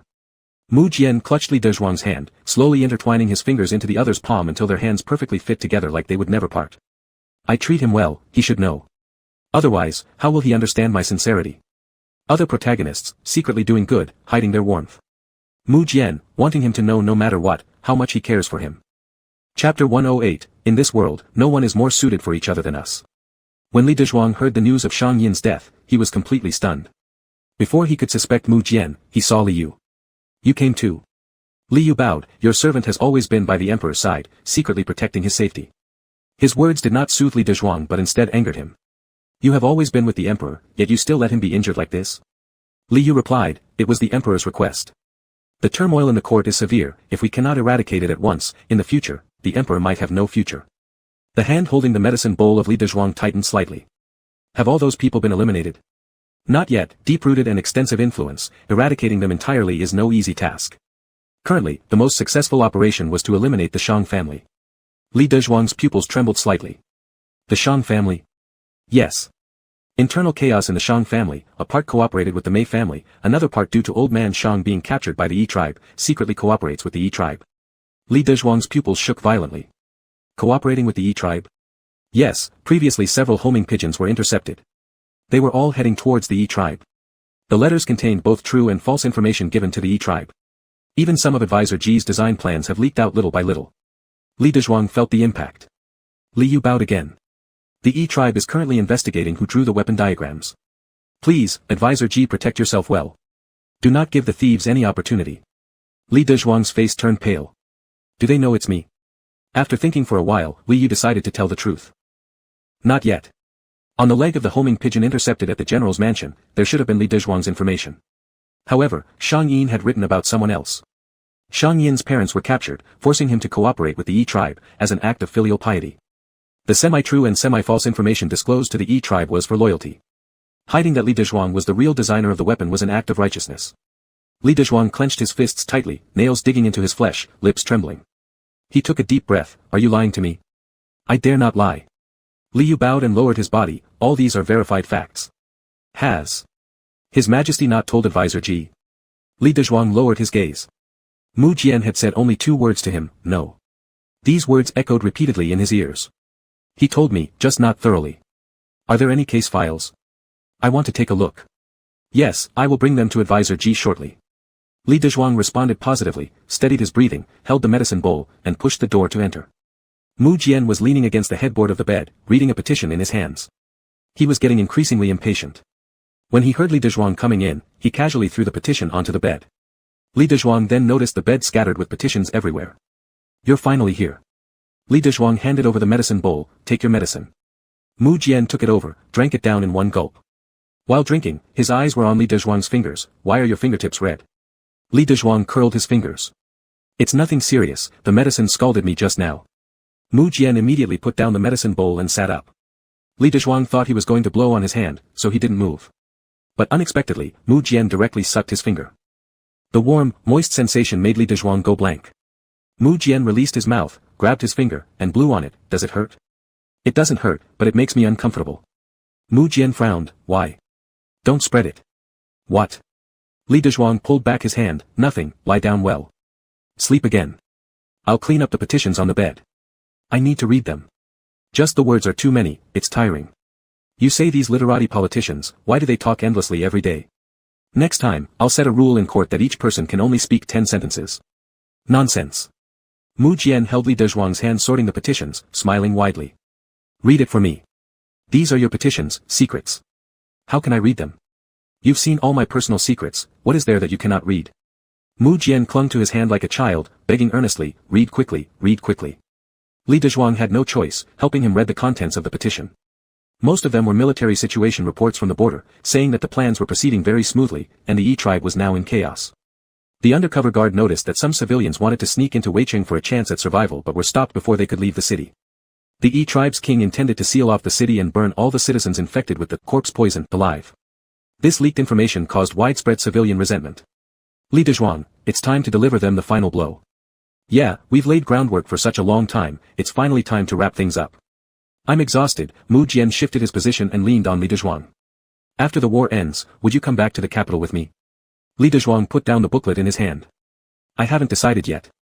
Unhappy, Mu Jian pouted. Li Dezhuang pushed him off of him gently, helped cover him with the blanket, and coaxed him to rest. Not long after Mu Jian fell asleep, Li Yu brought over Shang Yin's dossier. As Li Dezhuang received it, his hands trembled slightly. He knew that what was written inside would reveal another side of Shang Yin, another Shang Yin he didn't know. He was somewhat afraid to face it. Li Dezhuang took a deep breath and opened the dossier. The disputes within the Shang family had started a year ago. The marriage arrangement made by the old patriarch for Shang Yin at the time was actually to expand and consolidate Shang Yin's influence, so that he could stand firm within the Shang family in the future. Shang Yin himself had ruined this marriage deal. Because his power base wasn't strong enough, other people within the Shang family began to hatch evil plans. To strengthen and increase Shang Yin's influence, the old patriarch traveled to the frontier, hoping to open a new trade route. However, this move caught the attention of another faction within the Shang family who set a trap. As a result, the old patriarch was captured by the Yi tribe. With the old patriarch in their hands, Shang Yin was placed in an awkward situation where he had no choice but to continuously leak some intelligence to the Yi tribe. Li Dezhuang felt a heavy weight in his heart. Suddenly, he sensed a wave of warmth from behind. He thought he had fallen into a warm embrace, but when he looked up, he realized it was Mu Jian who had draped a cloak around him. The cloak still carried Mu Jian's body heat. Mu Jian then snatched away the dossier in his hand. Li Yu has certainly become more daring as he grows older, dared to show all this to you without my knowledge. Even though it wasn't winter, Li Dezhuang felt cold and pulled the cloak closer around him. I misjudged someone and have caused you trouble. Mu Jian made a sound of disapproval. Advisor Ji being so formal with me like this, are you asking for punishment? Not exactly. Just feeling. Suddenly, Mu Jian's hand pressed against Li Dezhuang's cheek, cutting off the rest of his words. Shang Yin had his own hardships and unavoidable reasons. Even though he collaborated with the enemy and leaked a great amount of information, he never betrayed you. So, Advisor Ji did not misjudge someone. Li Dezhuang bit his lips. The shadow in his heart was lifted slightly. Mu Jian held his hand. You shouldn't feel sorry about this. Li Dezhuang stared blankly at him, feeling a little out of place by such kindness from Mu Jian. His heart tingled. Mu Jian leaned close and kissed his lips, then smiled. Advisor Ji is truly kind-hearted and suitable to be my empress.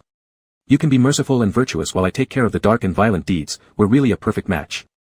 There's no one in this world more suited for each other than us.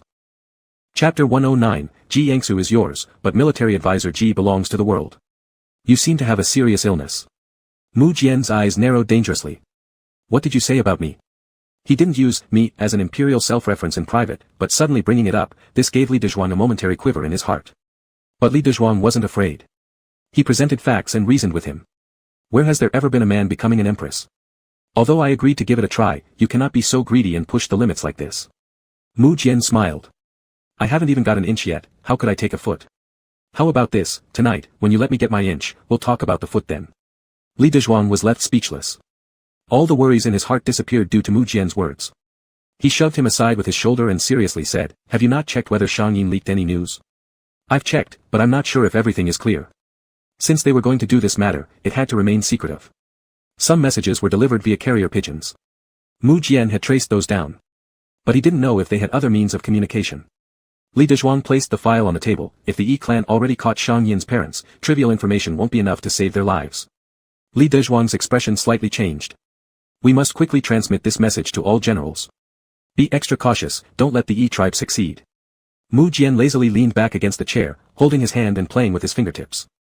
I've sent the message long ago, you don't need to worry. Li Dezhuang's hanging heart finally settled down. He sat back in his chair again, but before he could stabilize himself, someone came running hurriedly from outside. Stopping abruptly at the door, they loudly exclaimed, Your Majesty. Bad news. General Lu and Little General Lu were ambushed by the Yi tribe, and Little General Lu's life is in grave danger. Li Dezhuang instantly stood up. His face turned pale. You scoundrels, those bastards of the Yi tribe. Lying in ambush along the way would have been bad enough, but they also used civilians as shields in front of them, truly despicable people. If it weren't for sure, over 100 of those people would have perished. When Li Dezhuang and Mu Jian entered the room, Lu Yong was seated on a chair swearing away. Lu Yong glanced up upon seeing the two of them come in, choking back the dirty words on his lips. Rising, he paid respect to Mu Jian, Your Majesty. Mu Jian waved his hand signaling Lu Yong to rise. Li Dezhuang worriedly asked, Is Shura all right? The emperor has brought court physicians, let them check on Shura. He's fine, just looks dangerous. Mu Jian glanced at Li Dezhuang who still looked pale, and signaled the accompanying physician to enter and treat Lu Zhuangshi. Lu Yong sighed, looking towards Li Dezhuang. Little brother Ji, I know it hurts inside. We're all aware of what happened with Shang Yin. We can't blame you. In the past year, that kid has helped us a great deal, gaining not only your trust, but also the trust of several high-ranking military leaders on this frontier. After all, he was Lord Shang's son. Mastering commercial trade flows, what hasn't passed through his hands? There were intersections and collaborations between small and large armies. With such unexpected changes, no one anticipated it. Don't take all the blame on yourself, said Li Dezhuang nodding. I understand within my heart. Lu Yong shifted his gaze towards Mu Jian. Even though Shur's life isn't in danger now, he probably won't be able to fight on the battlefield in the short term. A segment of our border defense line is missing. The final battle is coming, and this corner must be filled by someone. Li Dezhuang immediately said, I'll go. Mu Jian refused, no. In war, swords are blind. Li Dezhuang wasn't someone who trained martial arts from a young age. Although he learned to ride a horse and wield a spear or a sword during this year at the border post, if actual combat began, he wouldn't stand a chance. The two stared fiercely at each other, neither backing down. Lu Yong remained silent. Li Dezhuang firmly fixed his eyes on Mu Jian, his voice resolute. I must go, there is no one left at the border. Mu Jian wouldn't budge an inch. Anyone else in this world can go, except you. It was to ensure your safety that I made Shang Ying disappear, making dead men speak no words. And now you still want to run off to the battlefield? Li Dezhuang took a deep breath, suddenly kneeling before Mu Jian. At this moment, there was no personal sentiment between him and Mu Jian. They were simply sovereign and minister. Your Majesty shows benevolence, having not held the mistake of trusting others against me. Now, with the missing border defenses, it is a time when talent is needed. It's the duty of righteous men to loyally serve the monarch and love the country. I must go. Mu Jian's expression grew darker. No. Li Dezhuang, I will protect your Majesty, the nation, and the entire world. No. No. No. Mu Jian absolutely disagreed. What about the prince, the country, and the world? They all pale in comparison to Li Dezhuang. What if you die? What will I do? Li Dezhuang didn't respond. Mu Jian was upset and stormed off after waving his sleeve in anger. Lu Yong watched with confusion as Li Dezhuang knelt on the ground, and looked at the retreating back of his Majesty leaving. He had a vague feeling that something seemed out of place. The Emperor's behavior reminded him of something familiar. It was like when his mother refused to let his father go into battle all those years ago. Li Dezhuang knelt in the courtyard, by the doorway of Mu Jian's room, refusing to stand up. Mu Jian feigned seriousness inside the room while pretending to review imperial petitions, but in reality, he couldn't focus on a single word. Every few minutes, he would ask Li Yu whether Li Dezhuang was still kneeling. Li Yu replied with a simple, still kneeling. As time passed, Mu Jian's face darkened more and more. Initially, he said angrily, let him kneel. Once he feels the pain, he'll know it's wrong. But before half an hour had elapsed, he started feeling worried. Petitions were scattered across the floor. With a loud swish, he pulled open the door. In the yard, bathed under the moonlight, Li Dezhuang raised his eyes and quietly gazed at him. For a moment, the moon itself seemed less bright.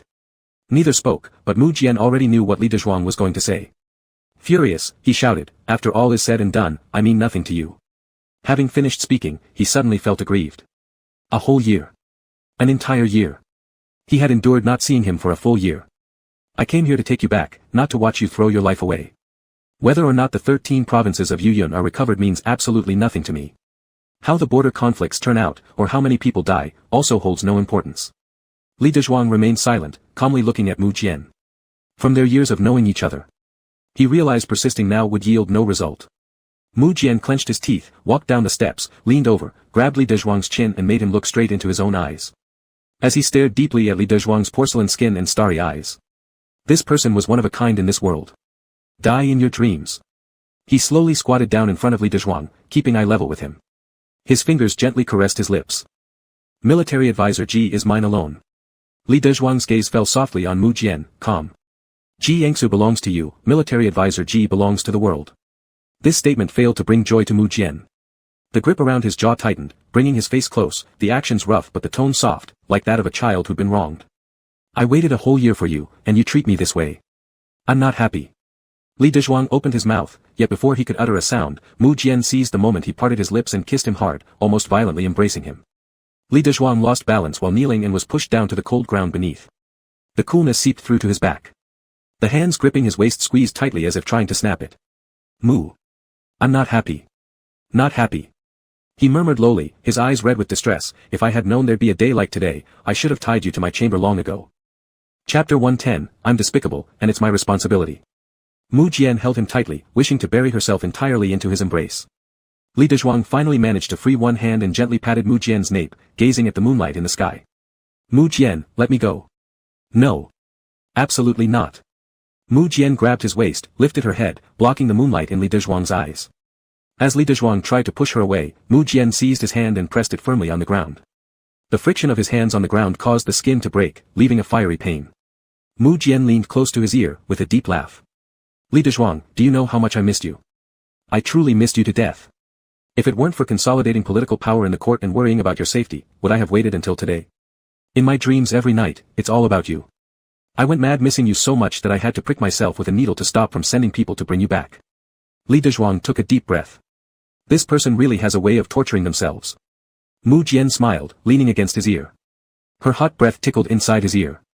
With a low and alluring voice, she continued, you don't know. Several times, pricking myself didn't help. I secretly summoned guards to tie you back to the capital city. So, I stabbed myself and told myself that if I made you unhappy again, we would be finished. Li Dezhuang avoided her lips. Thankfully, you're still smart. He sighed, his voice becoming softer, my hand hurts. Let go. Mu Jian tutade, sat up, pulled him up, and examined his hand. The hand was rubbed raw with some blood trickling out. She lowered her head and blew away the dust. Consultant Ji complains about such a minor wound, he's too delicate to fight on the battlefield. I have a method. Mu Jian laughed with a cryptic tone but paid no attention to him, focusing instead on treating the injury on his hand. Li Dezhuang felt somewhat numb on half of his body. He shifted his gaze, awkwardly coughed. If I don't go, I'll regret it. Mu Jian ignored him. If you let me go, after the war ends, I will return to the capital with you.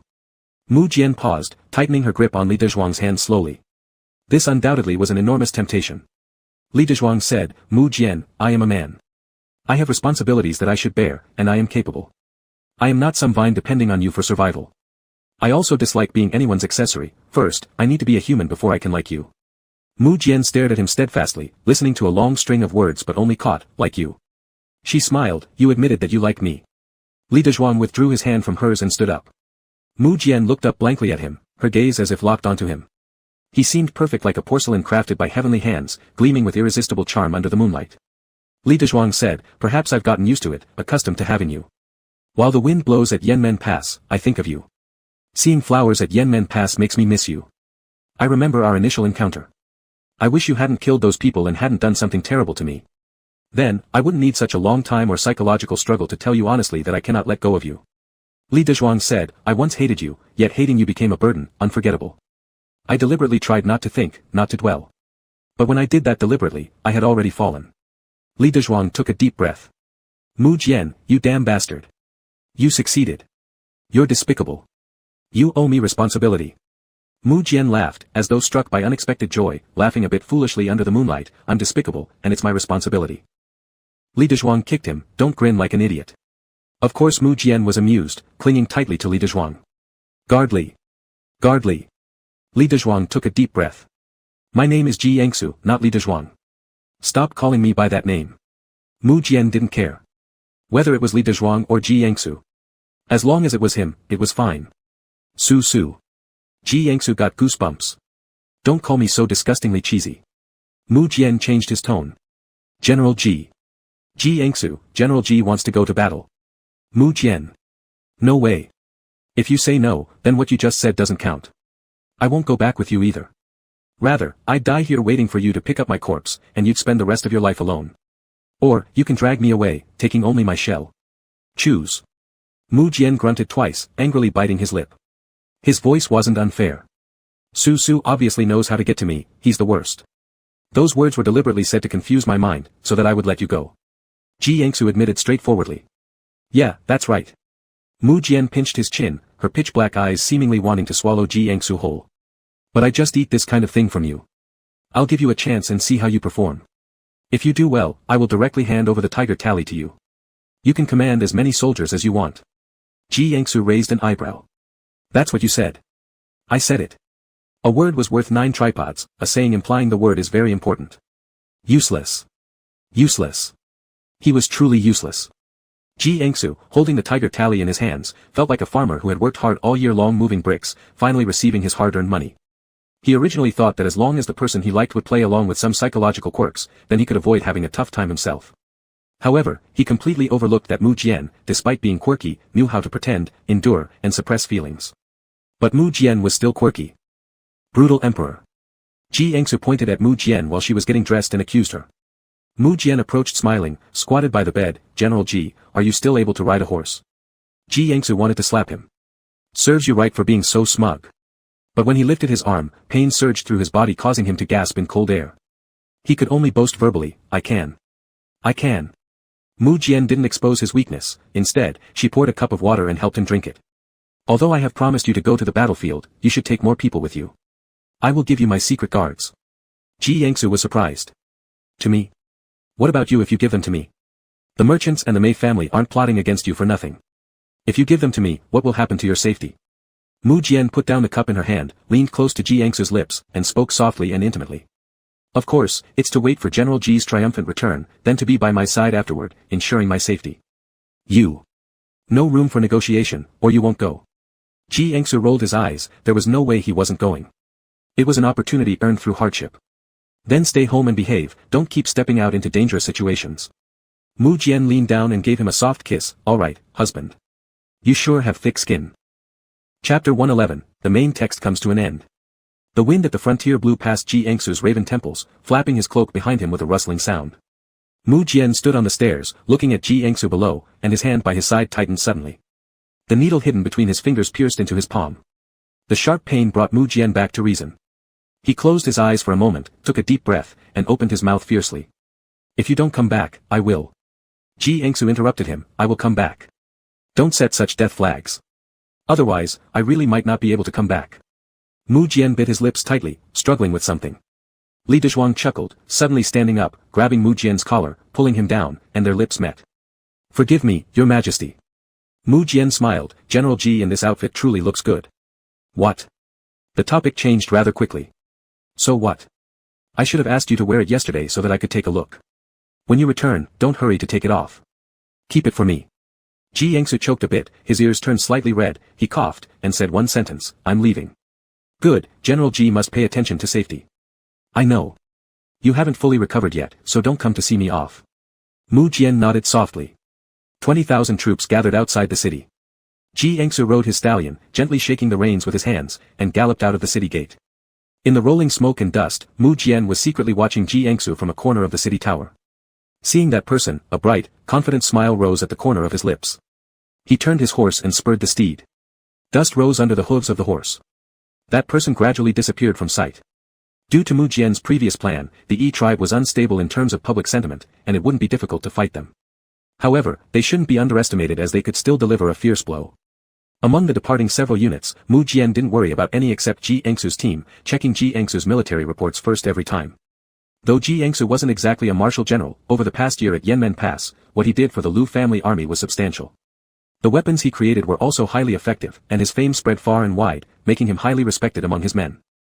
As soon as he led his troops out of the city, he achieved a great victory in his first battle, driving the Yi tribe to the other side of the river. A few days later, the military report on his desk announced Ji general's marvelous planning, fewer forces defeating more, successfully ambushing a dynasty-bound enemy force. They managed to conquer a city and provided antidotes for the civilians there. The citizens submitted willingly. Mu Jian had absolutely no interest in the detailed account of the city recovery in the petition. A memorial was thrown at the messenger. Can you even write a proper petition? It doesn't even mention whether General Ji got injured. So much text, and all we get regarding General Ji are just 2 sentences. The petitioner knelt on the ground, trembling silently. All previous petitions were written like this, but there was never such a huge reaction from His Majesty. Later on, the petitions about Ji Engsu became simpler when it came to military matters, focusing entirely on General Ji. General Ji is wise and valiant, destroying a Yi army with landmines without ever stepping onto the battlefield himself. His Majesty was very pleased. General Ji didn't eat breakfast today. His Majesty was very angry. Yesterday, General Ji was slightly wounded with a cut on his arm. His Majesty was even angrier, throwing things around, shouting that he wanted to bring General Ji back. When the army arrived near Snow City, the residents of Snow City, in order to obtain the antidote, voluntarily opened the city gates to welcome General Ji. The city lord also presented the most beautiful woman in Snow City to General Ji. After reading this petition, His Majesty looked at it for a long time. Then he laughed. The messenger kneeling on the ground was drenched in cold sweat from this laugh. Half a month later. The army conquered the last prefecture of the 13 provinces of Yuyun. The army assembled, directly threatening the court of the Yi clan. The court of the Yi clan sent people to negotiate peace, willing to offer beauties and jewels, and ready to send the young prince as a hostage to repair the friendship between the two countries. This was a big matter, so the general sent a message by homing pigeon to Mu Jian in Weicheng. Mu Jian replied extremely fast, using the best hunting eagle at the frontier to deliver the message. No one dared to open the letter once it arrived. Because the outer cover simply read, "For General Ji's eyes only." Ji Yangsu took it over, opened it, and his face turned red after reading the first line. Fortunately, it was night, with dim candlelight, so no one could tell. "General, you don't even mention missing me, yet I am longing for you immensely." Below was a picture. Caption beside it, "Longing. This person. Do they even understand what is important?" Lu Yong was getting anxious. "Young brother Ji, what did His Majesty say?" Ji Yangsu calmly tucked the scroll into his palm and coughed before saying, "His Majesty said. That Mu Jian bastard didn't say a word about the negotiations. Instead, he wrote, 'You make the decision.' These barbarians are so annoying. They've separated us for almost a month. How am I supposed to make up for this later? Hurry back." Lu Yong was getting more and more anxious. "What's it say? Let me see." Ji Yangsu's expression shifted slightly as he moved the note behind his back and coughed again. "His Majesty says, we can negotiate peace. The war is harming civilians, and should not last too long." Lu Yong nodded in agreement. "His Majesty is truly kind-hearted. In that case, tomorrow we will negotiate peace." Ji Yangsu remembered something. "Lu brother, during the negotiation, I want 2 people from the Yi clan." Lu Yong looked at him for 2 seconds, understanding what he meant. "The lord and lady of the Shang family, right? Rest assured, if they're alive, I'll definitely get them back for you." Ji Yangsu felt reassured. Good. The negotiation process went very smoothly. 5 days later, Lu Yong, as the representative, signed the agreement with the Yi royal court. The Yi tribe became a vassal state, obligated to send gold and jewels as tribute to the imperial court every year. Prince Asu also joined the army and would return to his homeland only after coming of age.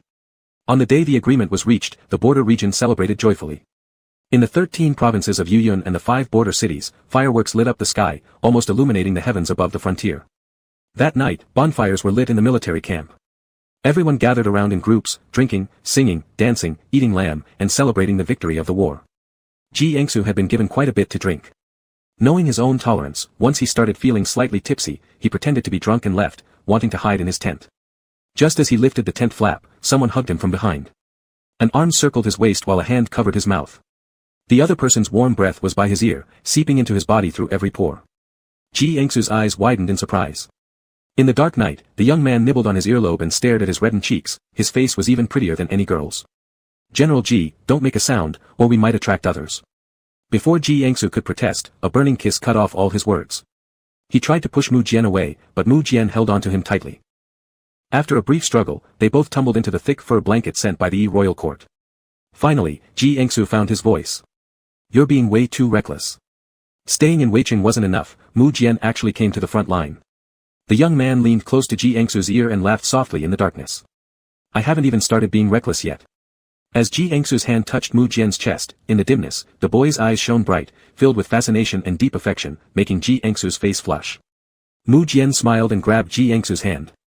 "General Ji, stop pushing me away." Ji Yangsu took a deep breath. "Why did you come?" Mu Jian tightened his grip on Ji Yangsu's hand and grinned. "You promised." "I've come to take you home." Ji Yangsu's heart stirred. This world was grand, splendid, dark, and bloody. It was its own world. And Ji Yangsu was an outsider. Like driftwood, like a lost soul. But when Mu Jian was by his side, Ji Yangsu finally felt grounded. This foreign land was no longer foreign to him. End of main text. Chapter 112, Postscript, regarding the Empress selection. An issue every emperor must face, one that even Mu Jian cannot escape. That is, the harem. After ascending the throne, Mu Jian was occupied with countless matters. Once things settled slightly, he threw all his efforts into the grand task of reclaiming the 16 prefectures of Yuyun. Such a hard-working emperor came as quite a surprise to the court ministers and filled them with relief. Although sometimes the emperor's methods were hard to accept, the outcomes were good in the end. Now, both internally and externally, peace had been established. The emperor should consider selecting an empress, enriching the harem, and ensuring the continuation of the royal lineage. Mu Jian hadn't even returned to the capital yet when memorials began arriving. Out of 10 memorials, 5 or 6 were about choosing an empress and expanding the harem. Not only did Mu Jian find these documents tedious, but he also teasingly forced Ji Yangsu to read them aloud for him.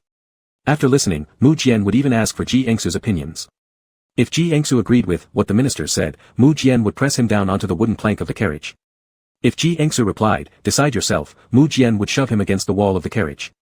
If Ji Yangsu responded, "I think it's unacceptable," Mu Jian would pull him onto his lap. After this happened twice, Ji Engsu got angry and refused to ride in the same carriage with him anymore. Instead, he either rode his own horse or hid in Sure Air's carriage, chatting with the recuperating Sure Air. If nothing else worked, he went to visit the 7th prince of the Yi clan, a Suyi. As the carriage swayed, they returned to the capital.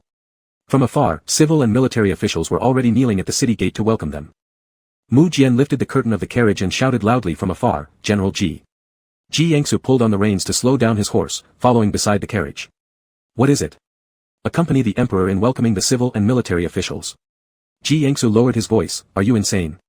He was just a general, why should he accompany Mu Jian in welcoming civil and military officials? What qualifications did he have for that?" Mu Jian ignored all these protests, grabbing Li Dezhuang's wrist forcefully, pulling him into the carriage. "I've always acted without restraint. Since we're together, why can't you participate in welcoming them?" Ji Engsu couldn't match Mu Jian's brazenness. Seeing there was no way to climb back on his horse, he bent over and entered the carriage, trying to hide. Mu Jian laughed softly and followed inside, pinning him in the corner of the carriage and kissing him. "Having dodged me for so many days, I finally have you now." Ji Engsu swore silently. Mu Jian promptly reminded him. "There are so many people outside. You damn well know it, and you still dare do this." Indeed, Mu Jian dared. Amidst the cries of "Long live your majesty" from outside, he held Ji Engsu's slender waist tightly and kissed him fiercely. It felt as though he wanted to suck out Ji Engsu's soul through his skin. The kiss left him dazed. At last, he gently pinched Ji Engsu's cheeks with a low chuckle. "Who needs any empress? Aren't you right here in my arms? No one in this world could possibly be more beautiful than General Ji." Ji Engsu blocked his swollen lips with the back of his hand. He cursed him as debauched and immoral. Mu Jian smiled as he pinched his chin and leaned close. "If only I could give you a mirror. Let you see who tempted me to be such a degenerate. Definitely not me. It's your own perversion." Though frustrated inwardly, Ji Engsu didn't dare to show it. As the carriage entered the capital, Ji Engsu seized an opportunity when Mu Jian wasn't paying attention and jumped out of the moving carriage. He figured if he entered the palace with him, he might be trapped indoors for the whole next day. Failing to hold on to him, Mu Jian let him escape that evening but immediately sent eunuchs to deliver an imperial decree, summoning him back from the general's mansion. That night, Mu Jian stood barefoot on the dragon bed, smiling as he looked at Ji Engsu. General Ji truly lives up to his reputation as a man of decisive action on the battlefield, so brave, daring to run away. Mu Jian teased him further, "Will you come over by yourself, or should I come over and grab you? If I go over myself, will the punishment be somewhat reduced?" Mu Jian laughed, "All right." Ji Engsu walked over instantly. The next day, the newly promoted General Ji failed to attend court. Emperor Mu Jian announced during court that General Ji was unwell due to wounds sustained and needed to rest in the capital. In the future, he wouldn't need to attend court daily, showing up 2 or 3 times a month would suffice. Upon hearing this news, Ji Engsu had mixed feelings. Being paid while slacking off was certainly pleasant. But Mu Jian was abusing his power for personal gain. Beast. Days passed one by one. Not only were there more and more memorials on Mu Jian's desk urging him to take a concubine and select an empress, but also more and more matchmakers started visiting General Ji's residence. Mu Jian originally found these memorials irritating, and now seeing those matchmakers just made him even more annoyed. He wished he could rip off General Ji's official robes right in the court, grab his blushing face, and show all the ministers what they couldn't see, that this person belonged to him. And he only wanted this person. On the contrary, Ji Engsu remained calm. Too calm, which upset Mu Jian even further. Each time, Mu Jian would ask him, "Are you jealous?" "Don't you worry." Ji Engsu thought to himself, how could he possibly be jealous or worried when Mu Jian was the main character who had no hope of going straight anymore? His thoughts were almost etched across his face. Enraged, Mu Jian pinned him down on the table in the imperial study, making him cry while forcing him to read aloud those memorials about taking concubines and selecting an empress. The next day, Ji Engsu went to work with a hoarse voice. In the court, the ministers directly petitioned Mu Jian to take a concubine and select an empress. Supporting his chin, Mu Jian stared at the minister for a moment before smiling sweetly. "Whom do you think I should choose? You name one, and I'll go ahead and choose her." Scared out of his wits, the minister knelt down immediately, saying, "That's not what I meant, Your Majesty." Smiling mischievously, Mu Jian asked, "Why are you so nervous?" He then scanned all the ministers present. The issue of choosing a concubine and an empress has been debated for a long time. Why don't we settle it today? Showa Minister, I remember your daughter is beautiful and talented in music. Bring her into the palace. Minister Showa fell to his knees instantly. Your Majesty, my daughter is only 5. Mu Jian pointed to 2 more families, either their daughters being too young or already married. He even attempted to take some ministers' sons by force, filling the court with trembling kneeling officials. Standing below, Ji Engsu enjoyed the chaos. Suddenly, Mu Jian called on him. "General Ji, do you think I should choose an empress?" Ji Engsu had been yawning halfway when he swallowed it back. His colleagues glanced at him helplessly. As for the Mu Jian above. Never mind, Ji Yangsu wasn't afraid anyway. Being a court official, appearances must still be maintained. Ji Yangsu bowed politely, feigning utmost sincerity. Your Majesty, I believe you should take concubines and choose an empress. A country cannot have a single day without a ruler, nor without an empress. The emperor must also ensure the continuation of descendants, so this matter should be settled promptly. Once the harem stabilizes, the nation will truly find peace. After watching him for a bit, Mu Jian smiled. Since General Ji is so concerned about the stability of the harem, why don't you come to my harem? Ji Yangsu's heart sank. Stunned. Mu Jian propped his cheek on his hand, calmly glancing around. If others feel that one General Ji isn't enough to stabilize the harem, they can join as well. There are so many empty palaces, useless if unoccupied. Everyone should come live here for some lively company. The grand hall fell silent. Minister Shuo. No, no, no. Minister Chen. Your Majesty, I believe General Ji alone is sufficient. Ji Yangsu. Feeling quite satisfied, Mu Jian stood up. Then it's settled. Tomorrow, I will send 8 sedan chairs to welcome General Ji into the harem to stabilize it. Court dismissed. Ji Yangsu turned to stone. Chapter 113, bonus chapter, regarding the grand marriage. As soon as the morning court session ended, Ji Yangsu stormed off with a murderous look, intent on heading straight to Mu Jian. However, his colleagues swarmed around him, offering pitying glances. Ji Yangsu was so angry he almost spat blood. You bastards, you talk nice now, but why didn't you stop Mu Jian when he arbitrarily decided to take me into the harem? Ji Yangsu didn't have the patience to argue with them. He shrugged off the crowd and went to confront Mu Jian. But Mu Jian looked like he had been waiting for this all along. He was sitting leisurely on a mat in the imperial study, surrounded by scattered petitions. Su, look. 2 birds with 1 stone. To hell with you. Ji Yangsu lunged forward, gripping Mu Jian's neck menacingly. You tricked me. What trick? Ji Yangsu rephrased it, you dug a pit and made me jump right in. You're utterly unreasonable. Who forces their own general into the harem? Even with his throat constricted, Mu Jian didn't lose his composure. With a curl of his lips, he smiled. Isn't it done now? Ji Yangsu frowned deeply. Mu Jian stretched lazily and said, I already announced it in court. Do you want me to take it back? My words are golden, they can't be undone. You knew it couldn't be undone and still blabbered away. Mu Jian, lying on the ground, moved closer with a smile to the fuming Ji Yangsu. His Ji general looked absolutely beautiful when angry. Isn't this great? The ministers won't threaten me with this matter anymore. And after you've entered the palace, no one will dare to come propose marriage to you again. Ji Yangsu wanted to reason with Mu Jian, reminding him that even an emperor shouldn't act so capriciously. But before he could finish, he was pressed down onto the ground, his official robe torn off. Harshly forced to take back all his objections, agreeing to let the sedan chair arrive tomorrow for their grand wedding. Ji Yangsu wasn't delirious yet, despite being pinned, he grabbed Mu Jian's neck and wrestled with him fiercely. They changed positions multiple times. Chairs overturned, tables tipped over. The eunuchs outside were frightened out of their wits. They all knew about the absurdity Mu Jian pulled during the morning court session, sympathizing with Ji General. Now hearing the commotion inside, they knew Ji General and His Majesty were brawling. They wanted to go in and mediate, but lacked the courage. Ji Yangsu held Mu Jian's neck tightly, looking ready to fight to the death. His forehead almost collided with the edge of a table, but Mu Jian hugged him tightly enough so that his hand took the hit instead of Ji Yangsu's forehead. Mu Jian hissed in pain. And yet he chuckled, General Ji, feel free to vent your anger on me, beat me. Once I step out later with any marks on my body, what do you think others will think? Do they think the general resisted to death, or that the general was so impatient on the eve of the wedding that he couldn't wait to consummate the marriage with his husband? Shit. Ji Yangsu was stunned by his words. Get off me. Stop it. I'm not fighting anymore, I'm not. Mu Jian wouldn't let go. How can that be? I'm still in pain. General Ji must experience some discomfort too if I am to feel joy. Just say you want to fight me.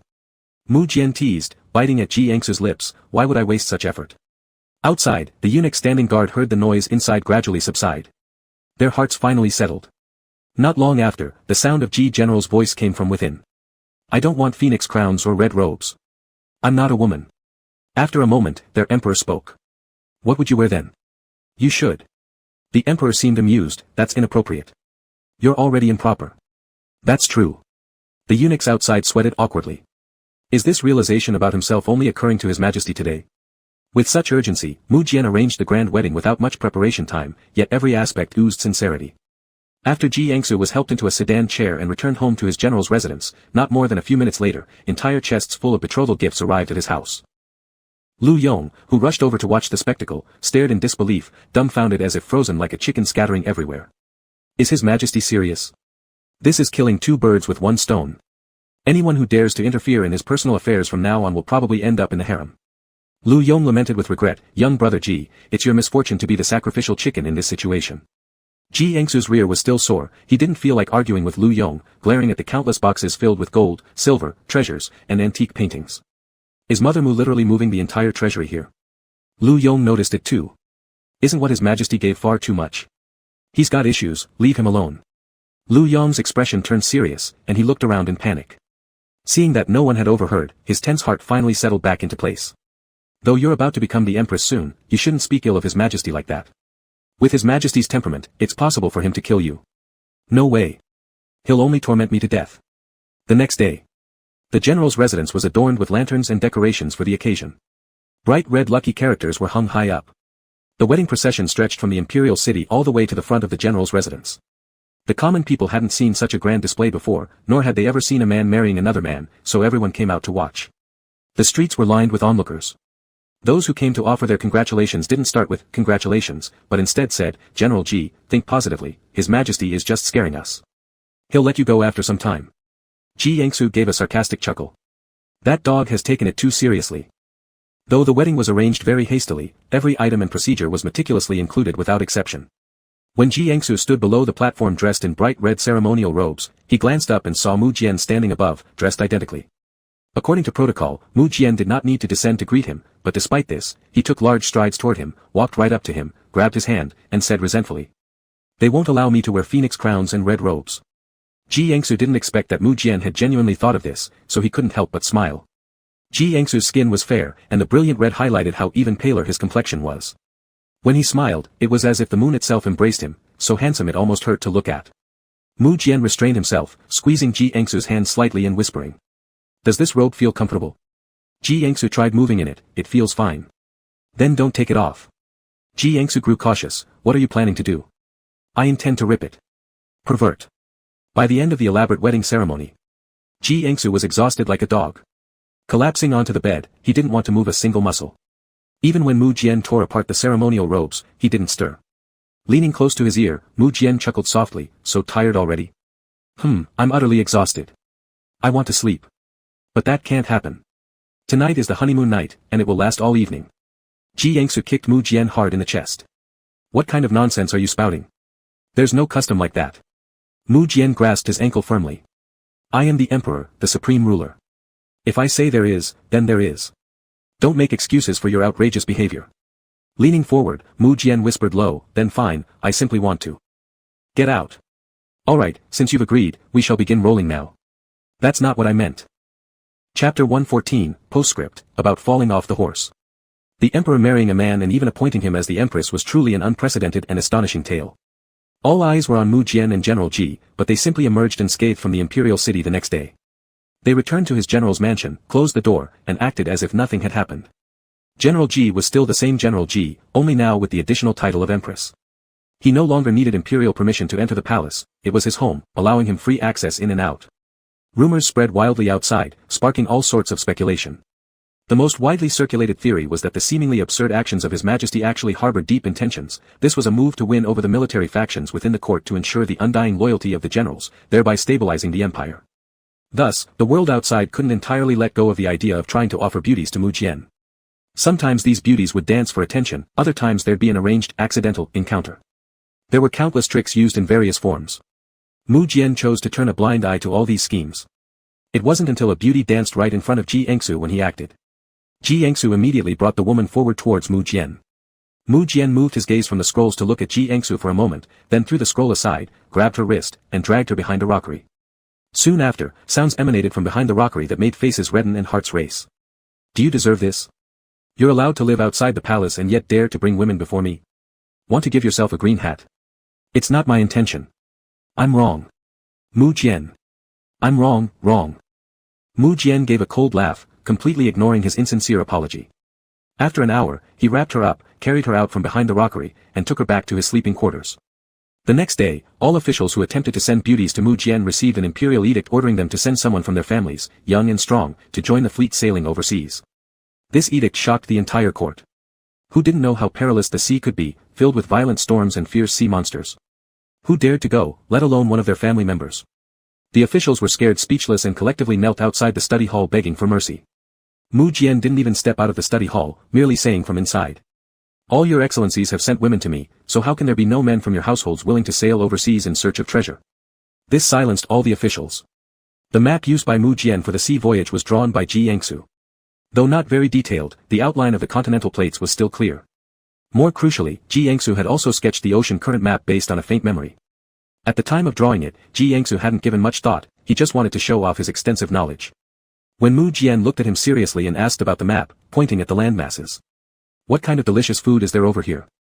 Once food was mentioned, Ji Yangsu became particularly animated. He told Mu Jian that Southeast Asia had an abundance of fruit, seafood, tropical crops, especially sweet, unique crops. And farther away, there were even chili peppers. Chili peppers were the best taste on earth. Mu Jian did not ask how he knew, but merely accepted the map and secretly prepared the fleet. By the time Ji Yangsu learned of this, the fleet was about to set sail. He was dumbstruck. Why are we going out to sea? Don't you want to eat certain things? Ji Yangsu was astonished. For this? Suddenly, he felt like Mu Jian was a decadent tyrant who squandered fortunes for the sake of a concubine. As for himself, he was the beautiful temptress bringing chaos to the nation. Mu Jian remained calm and unfazed. I knew you wouldn't approve, so I told them we were searching for treasure. I've already instructed them to bring chili peppers back for you. For what? To eat hot pot. Ji Yangsu hadn't expected that Mu Jian remembered. A slight tremor went through his chest, a tingling sensation spreading. Mu Jian turned to look at him. General Ji, I am willing to spend all the wealth of the empire to be good to you in exchange for your admiration. But there is one question I hope you will answer for me. Ji Yangsu's heart skipped a beat. A vague sense of foreboding welled up within him. Where exactly are you from? Ji Yangsu drew in a sharp breath. Damn. I've slipped up. Mu Jian said, General Ji knows how to draw maps, design weapons, sometimes says things people can't understand, talks about things not recorded in ancient books, and although you never leave home and are with me every night, you somehow know everything about the outside world. Mu Jian leaned closer to him, locking his intense gaze onto him. General Ji, where do you come from?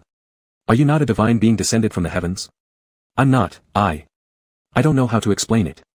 Mu Jian smiled and held his hand, intertwining their fingers in public. His gaze was tender, but his voice was fierce. I don't care where you're from. Since you're by my side now, you're not allowed to leave anymore. I might want to leave, but I can't. With just that one sentence, Mu Jian stopped questioning him. Instead, it left Ji Yangsu somewhat uneasy, so much so that after bathing in the evening, he voluntarily climbed into Mu Jian's bed. Mu Jian curled his lips, pulled Ji Yangsu's arm, and drew him closer before releasing him only after indulging in enough kisses. He wiped away the tears that overflowed from the corners of Ji Yangsu's eyes with his thumb. This much initiative, did you do something against me? I just wanted to tell you where I come from. Mu Jian lowered his gaze and pulled him into an embrace. Speak. I'm listening. You might not believe this, but I'm from another world.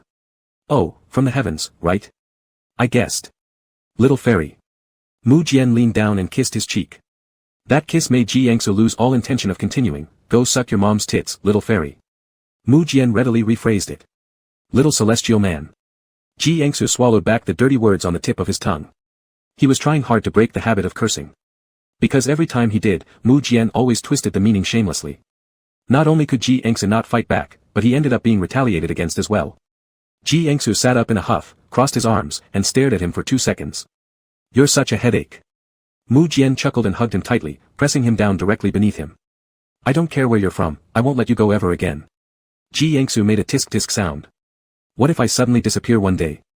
Mu Jian's eyes darkened immediately, and his expression turned unpleasant. That single sentence caused trouble for Ji Yangsu. Mu Jian pinned him down and demanded a detailed account of his origins, word by word. After learning that Ji Yangsu had been transported from a book, Mu Jian forbade him from touching any books for the rest of his life, not even allowing him to read or write official reports. Every time he woke up at night, his first instinct was to touch Ji Yangsu. If Ji Yangsu wasn't beside him, Mu Jian would instantly wake up and call out his name until Ji Yangsu responded. Only then would Mu Jian feel reassured and hold him close to continue sleeping. Ji Yangsu couldn't help but find it amusing yet heartwarming. Does your majesty truly fear so much? Truly. You've come this far, I don't want you to leave ever again. Chapter 115, Overtime, on Revenge. After recovering the 13 states of Yun, the frontier was secured. However, it still required periodic checks by reinforcements. Overseas military leaders had to be rotated and recalled to the capital. This time, it was Ji Engsu's turn. At first, Mu Jian particularly disliked the idea, but Ji Engsu kept throwing tantrums. If he wasn't allowed to go, Ji would definitely be upset. So Mu Jian set a month limit, asking him to hurry back after his departure. Ji Engsu agreed. The day before his departure, he tugged at Mu Jian's sleeve, saying they should enjoy their final night apart well. He pulled Mu Jian into the sleeping quarters to mess around. Mu Jian couldn't have been more delighted. He shoved away a pile of unread memorials and dragged Ji Engsu toward the sleeping quarters. Ji Engsu said that on this night, they were going to try something new. He told Mu Jian to lie down. Excitedly, Mu Jian's fingers trembled, willing to do anything asked, even binding himself willingly. With a surging heart. He found out Ji Engsu then ignored him on the bed. And then Ji Engsu patted his bottom and said, "Payback for all those tough methods you used on me in the past. A gentleman's revenge is 10 years in the making." Mu Jian stared wide-eyed. His hands and feet bound tightly, there was no way out. While dressing up, Ji Engsu watched Mu Jian's eyes redden with satisfaction, regretting why he didn't think of this method of torment sooner, as a repayment for his past suffering. Dressed neatly, Ji Engsu sauntered away elegantly. To the eunuchs outside, he warned, "The emperor needs a good rest, don't disturb him. He has a bad temper today." Ji Engsu carried the title of empress consort and held an unparalleled status. He often entered and exited Mu Jian's chambers freely. Mu Jian spoiled him immensely, granting him every whim. All the spices, fruits, and crops brought back from fleets returning to court weren't even tasted by Mu Jian himself but presented entirely to General Ji. And then he begged them back from Ji again. During meals or banquets, if there were dishes Ji favored, that was fine. If not, General Ji would definitely have a special stove just for him, with different cuisines than everyone else. No one dared to touch a single chopstick. All these things were seen by the eunuchs and guards, none daring to spread it externally, nor dared anyone disregard Ji Engsu. Now that Ji Engsu had spoken, they followed suit. Thus, the usually cruel emperor, who since leaving the cold palace hadn't suffered setbacks, got flipped over by circumstances this day. He burned with resentment throughout the entire night. It wasn't until the sun climbed high the next morning that help arrived. His face darkened so much it could have dripped water. By this time, Ji Engsu had already departed, leading his troops toward the frontier. On the second day after Ji Engsu left the capital, a special hawk shared between him and Mu Jian landed on his shoulder. There was a letter tied to its leg. "Come back soon, stay safe." Surprisingly, Ji Engsu raised an eyebrow and reread it multiple times to confirm he had read it correctly. Mu Jian never mentioned the despicable thing he did last night. Ji Engsu chuckled every time he thought about the shocked look Mu Jian wore when he saw him get off the bed last night. This laugh sustained him for an entire month, from his departure from the capital to his return. On the day of his return to the capital, Ji Engsu initially wanted to change clothes at his residence, bathe, and report to the palace afterward on the details of his border trip. Exhausted from the long journey, covered in dust. Unexpectedly, Mu Jian's eunuch came hurriedly, avoiding others' gazes, telling Ji Engsu that the emperor had recently fallen ill. But burdened with state affairs, which couldn't be postponed, no amount of persuasion helped. Finally, Ji Engsu's return was welcomed, asking him to hurry and take a look. Ji Engsu paused, immediately recalling that indeed, lately, everywhere he heard, the news concerning Mu Jian, all suggested his exceptional diligence these past few months. He thought, could it be that the man couldn't contain his longing, only to numb himself with work? Mu Jian liked him too much. Ji Engsu suppressed the smile about to emerge on his face, appearing calm and composed like a general on the battlefield. The great general said, "Allow me to change clothes." The eunuch nodded repeatedly. In haste, Ji Engsu took a shower, changed into casual wear, and rode his horse to the palace. Mu Jian was still in his study. When Ji Engsu walked in, his gaze instantly fell on Mu Jian sitting at the desk. He approached, "I'm back." Then came a sound. The doors behind him closed with a loud bang. Bang! Bang! Bang! The windows also shut tightly. As if they were trained soldiers, the footsteps of people leaving were perfectly aligned. Ji Engsu.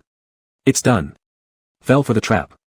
Mu Jian stood up. "Did General Ji ever think there'd be a day like this when you left the capital?" Ji Engsu took a step back.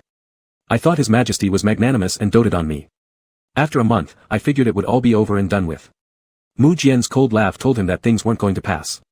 Ji Engsu immediately put some safe distance between them. "Mu Jian. What do you think you're doing? It's been a month, and now you're still bringing up old accounts." Mu Jian walked down the steps. "Don't we owe each other accounts from centuries ago that you settled just last month? Fine, no matter how you argue, I can't win against you." Ji Engsu started running around in the imperial study room. Mu Jian chuckled. "Why are you running? Then why are you chasing me?" Of course, Ji Engsu knew why Mu Jian was chasing him. Within this room, he was bound to fall into his hands sooner or later, but wearing Mu Jian out for a little longer would at least help. Mu Jian said, "I'm not here to settle any account." "You're not settling accounts, then why are you chasing me?" "We're husband and wife, this is natural." Another time then. Not another time.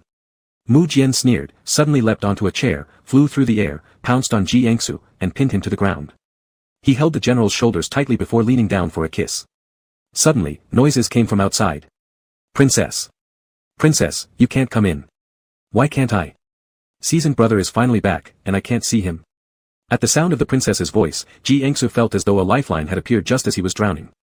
He was about to call out when Mu Jian gripped his chin. Mu Jian leaned closer, his voice low. Are you sure you want her to come in and see us like this? Just imagining the scene made Ji Engsu feel suffocated. Do you have a death wish? That's a child. Mu Jian pressed a fierce kiss on his lips, his voice muffled between their mouths. To die would be glorious. General Ji has been gone so long from the capital, I've truly been longing for you. Chapter 116, Extra, stunned General Lu for an entire year. The little princess stood outside the hall, puzzled. Brother Emperor and Brother Ji are doing what inside? Why can't I enter? The eunuch bent down. His Majesty ordered that no one shall enter. The little princess sniffed coldly. So when will I be able to go in? His Majesty said, tomorrow, the day after, no morning court. The little princess widened her eyes. 3 days later. Brother Ji promised me that he would take me to visit Drunken Spring Building as soon as he returned. I have to wait 3 more days. As soon as these words left her mouth, it was Ji Engsu who widened his eyes. Drunken Spring Building is a famous brothel in the capital city. Its exterior decorations are exceptionally beautiful, especially at night when it's festooned with lanterns. The little princess had long wanted to go there and pestered Ji Engsu to take her. Mu Jian chuckled softly in Ji Engsu's ear. Drunken Spring Building. This chuckle almost made Ji Engsu weak in the knees. Mu Jian, General Ji has already followed me, but you're still thinking about women outside? I'm not, I haven't, don't listen to her nonsense. She's just curious, I intended to only take her for a look outside. We won't go in, really we won't. Mu Jian lowered her head and gently took Ji Engsu's finger into her mouth. General Ji truly makes people feel uneasy this way. This feeling of uneasiness lasted until 3 days later. 3 days later, as Great General Ji supported his waist and opened the door of the imperial study room, ready to hobble out, he was pulled back by a hand reaching out from inside. A moment later, the floorboards shook. The distant eunuchs and guards standing watch looked at their noses and maintained their composure as if they hadn't seen anything. When General Ji came out again, his eyes were red-rimmed, his lips swollen, looking as though he'd eaten a very spicy hot pot. Ji Engsu immediately turned around and headed home. He felt like if he didn't return to the general's residence soon, he might die here in the imperial city. Lu Yong was the most concerned about the border situation. He had missed the last rotation of guard duty and had been eager to ask Ji Engsu all about it upon his return. However, unexpectedly, Ji Engsu had been confined within the palace for a full 3 days. As Queen Mu Jin had the title of Empress, being confined in the palace for 3 days was not unusual. Lu Yong didn't give it much thought. As soon as he heard Ji Engsu had returned to his mansion, he hurried over on horseback. Entering through the main gate, Lu Yong found the actions of the gatekeeper's assistants too slow, so without waiting for announcements, he directly threw the reins into someone else's hands and marched inward himself. Since Ji Engsu was usually living in the palace as Empress, this mansion was merely used as a temporary lodging where he could retreat to avoid Mu Jian or get some solitude since he didn't enjoy the crowd of bustling servants around him. Therefore, the mansion wasn't heavily populated. Lu Yong walked through without encountering a single soul, and no one informed Ji Engsu of his arrival. When Lu Yong knocked on Ji Engsu's door, Ji Engsu had just finished taking a hot bath. He hastily wrapped his clothes when he heard the knock before opening the door. Upon seeing Ji Engsu, Lu Yong was momentarily dumbfounded. The person before him exuded charm from every corner of his eyes and brows, akin to spring water, dangerously attractive. Lu Yong suddenly remembered that while stationed at the border, someone had once said that if one wanted peace at the frontier, simply placing General Ji at the forefront would be enough. The opposing army commander's daughter wouldn't hesitate upon seeing General Ji, thus negating any need for battle. Regretfully gripping his wrist, Lu Yong lamented that it was perhaps not such a good thing for a warrior to possess such beauty. His gaze shifted downward, catching sight of several reddish marks on Ji Engsu's neck, causing him to lose his speech momentarily. Are these rewards from the Emperor for your commendable service during the shift changeover, granting you a springtime pleasure in the palace?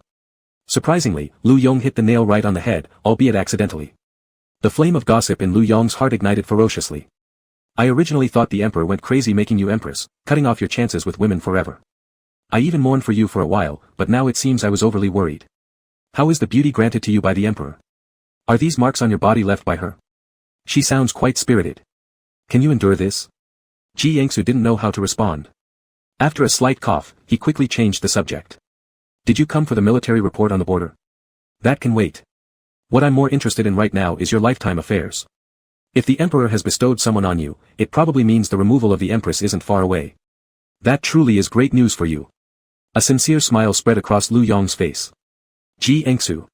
Just as Ji Engsu was about to steer the conversation away again, someone came in to report that a eunuch from the palace had arrived, delivering medicine on behalf of His Majesty. Ji Engsu, who was eager to avoid Lu Yong's topic, thought to himself, good thing Mu Jian's lackey decided to show up and do something right for once. Hurriedly, he went out to greet them. The eunuch had already entered the general's residence, carrying a tray in his hands. On it sat a bottle of medicine.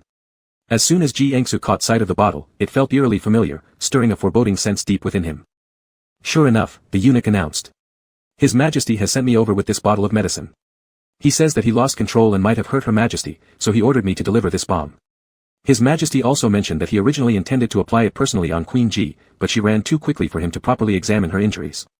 He hopes Her Majesty will check herself thoroughly and will inspect after tomorrow's morning court session. Ji Engsu took the bottle in his hand. Mortified on the spot. He turned around only to see Lu Yong standing there like he'd been struck by lightning. He could almost imagine how shattered Lu Yong's worldview must be at this moment. No matter what excuses Lu Yong tried to concoct, he simply couldn't make sense of what he just heard. Dazed and distracted, Lu Yong couldn't even concentrate when listening to military reports and nearly tripped over the threshold while leaving.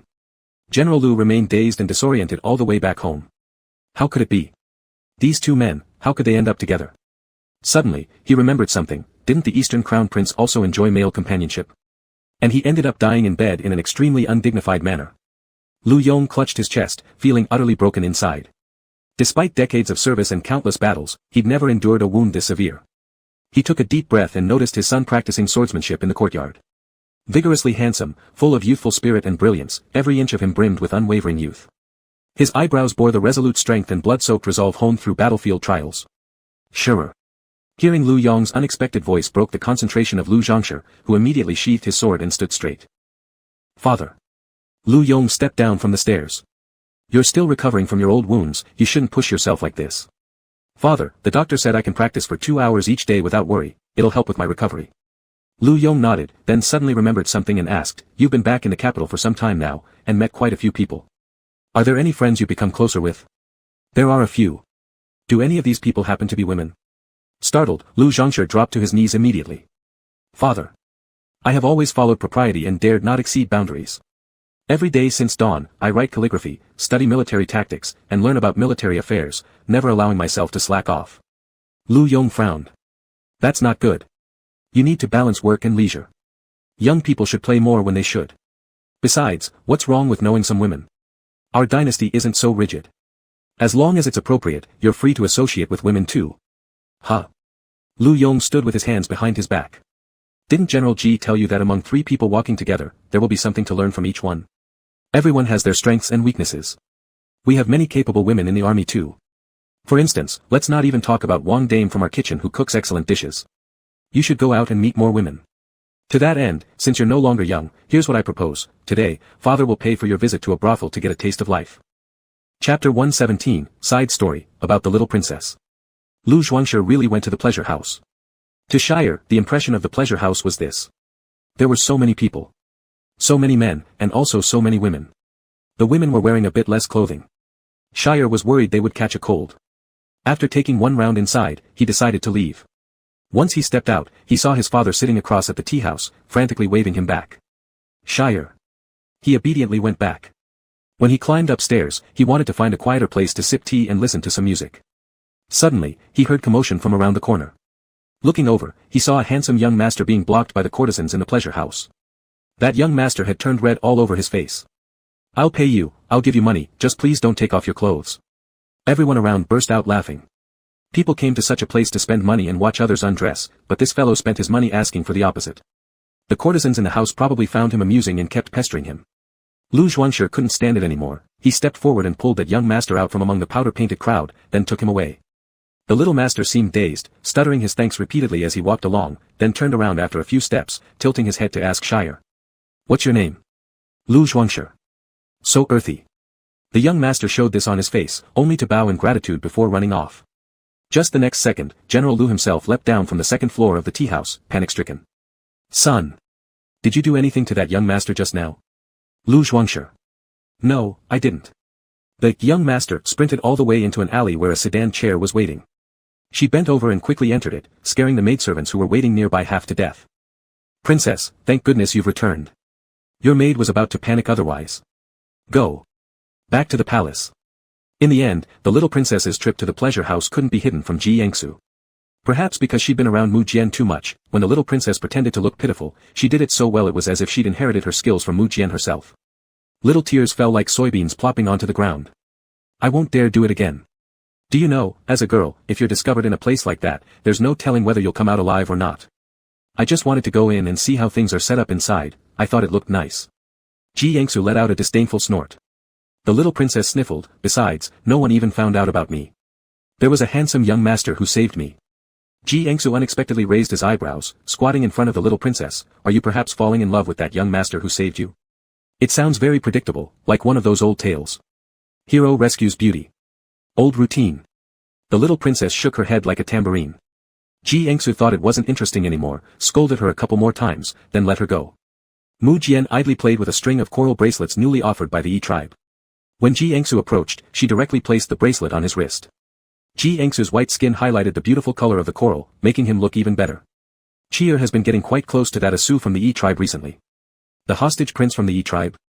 Mu Jian gave a slight sound, completely unconcerned, her hand wrapped around Ji Yangsu's waist while her fingers crept mischievously under his shirt.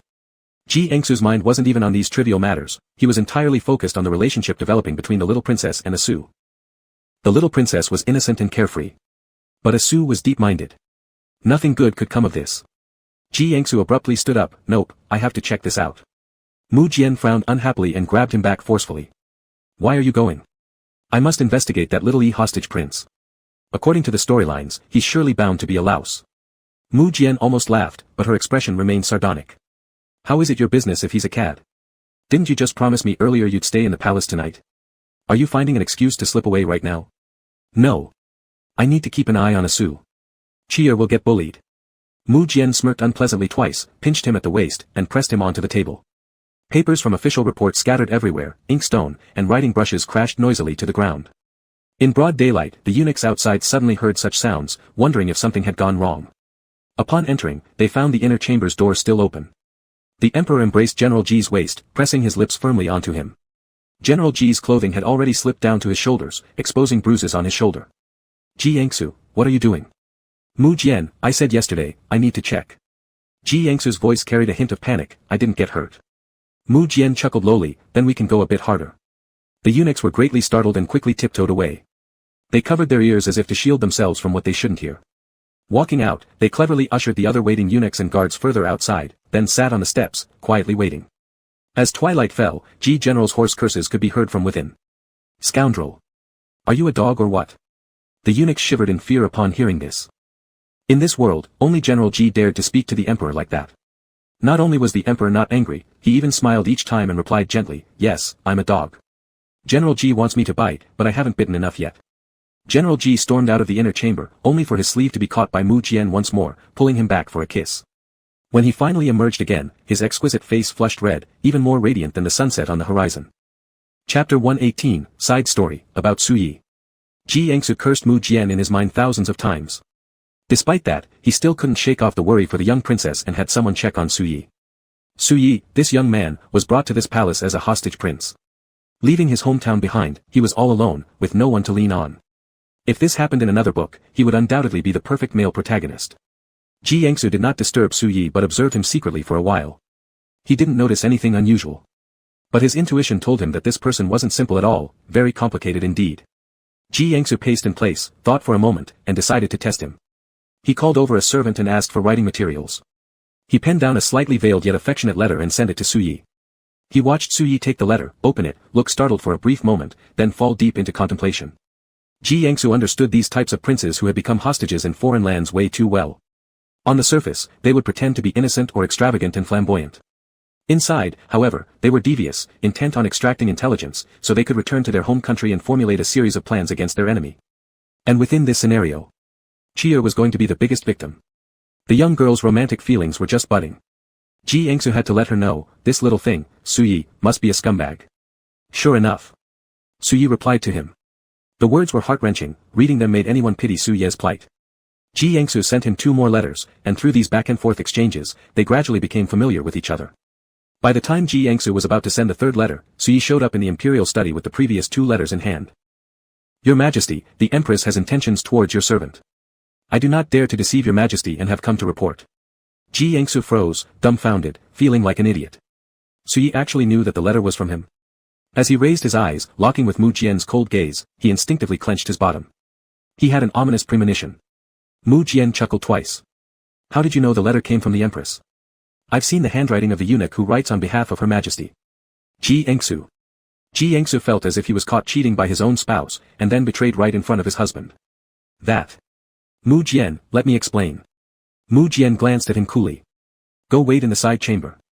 Ji Yangsu's heart dropped. What a disaster. After reaching a mental understanding with Mu Jian, Ji Yangsu had grown increasingly accustomed to Mu Jian's doting care. The more accustomed he became, the bolder he got. But now, Ji Yangsu was extremely uneasy.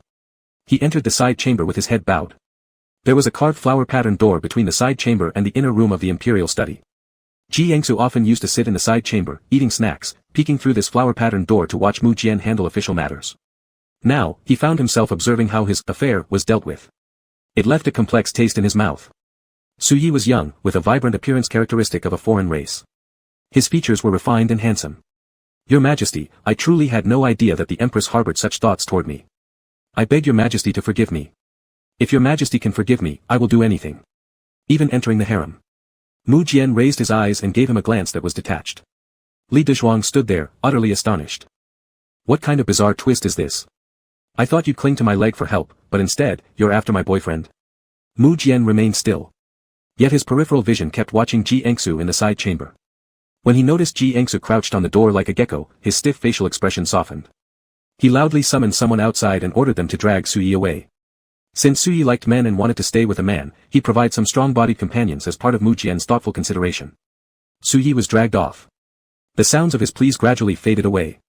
Ji Yangsu, behaving very rudely, kicked open the small partition door. What's wrong with that, Suyi? Nothing. He actually had designs on you. Bold and quite clever. Directly climbing the highest branch in the palace. Ji Yangsu nearly choked on his anger as Mu Jian's attitude amused him. Pointing at his nose. Are you secretly laughing at me? He's rushing to get into your bed. Mu Jian rested his cheek in his hand and motioned for Ji Yangsu to come over. As Ji Yangsu drew near, Mu Jian pulled him onto his lap and kissed him lightly on the cheek. I enjoy seeing you jealous. Ji Yangsu was so angry he didn't notice the darkening look in Mu Jian's eyes until Mu Jian lifted him onto the desk, making him realize something was off.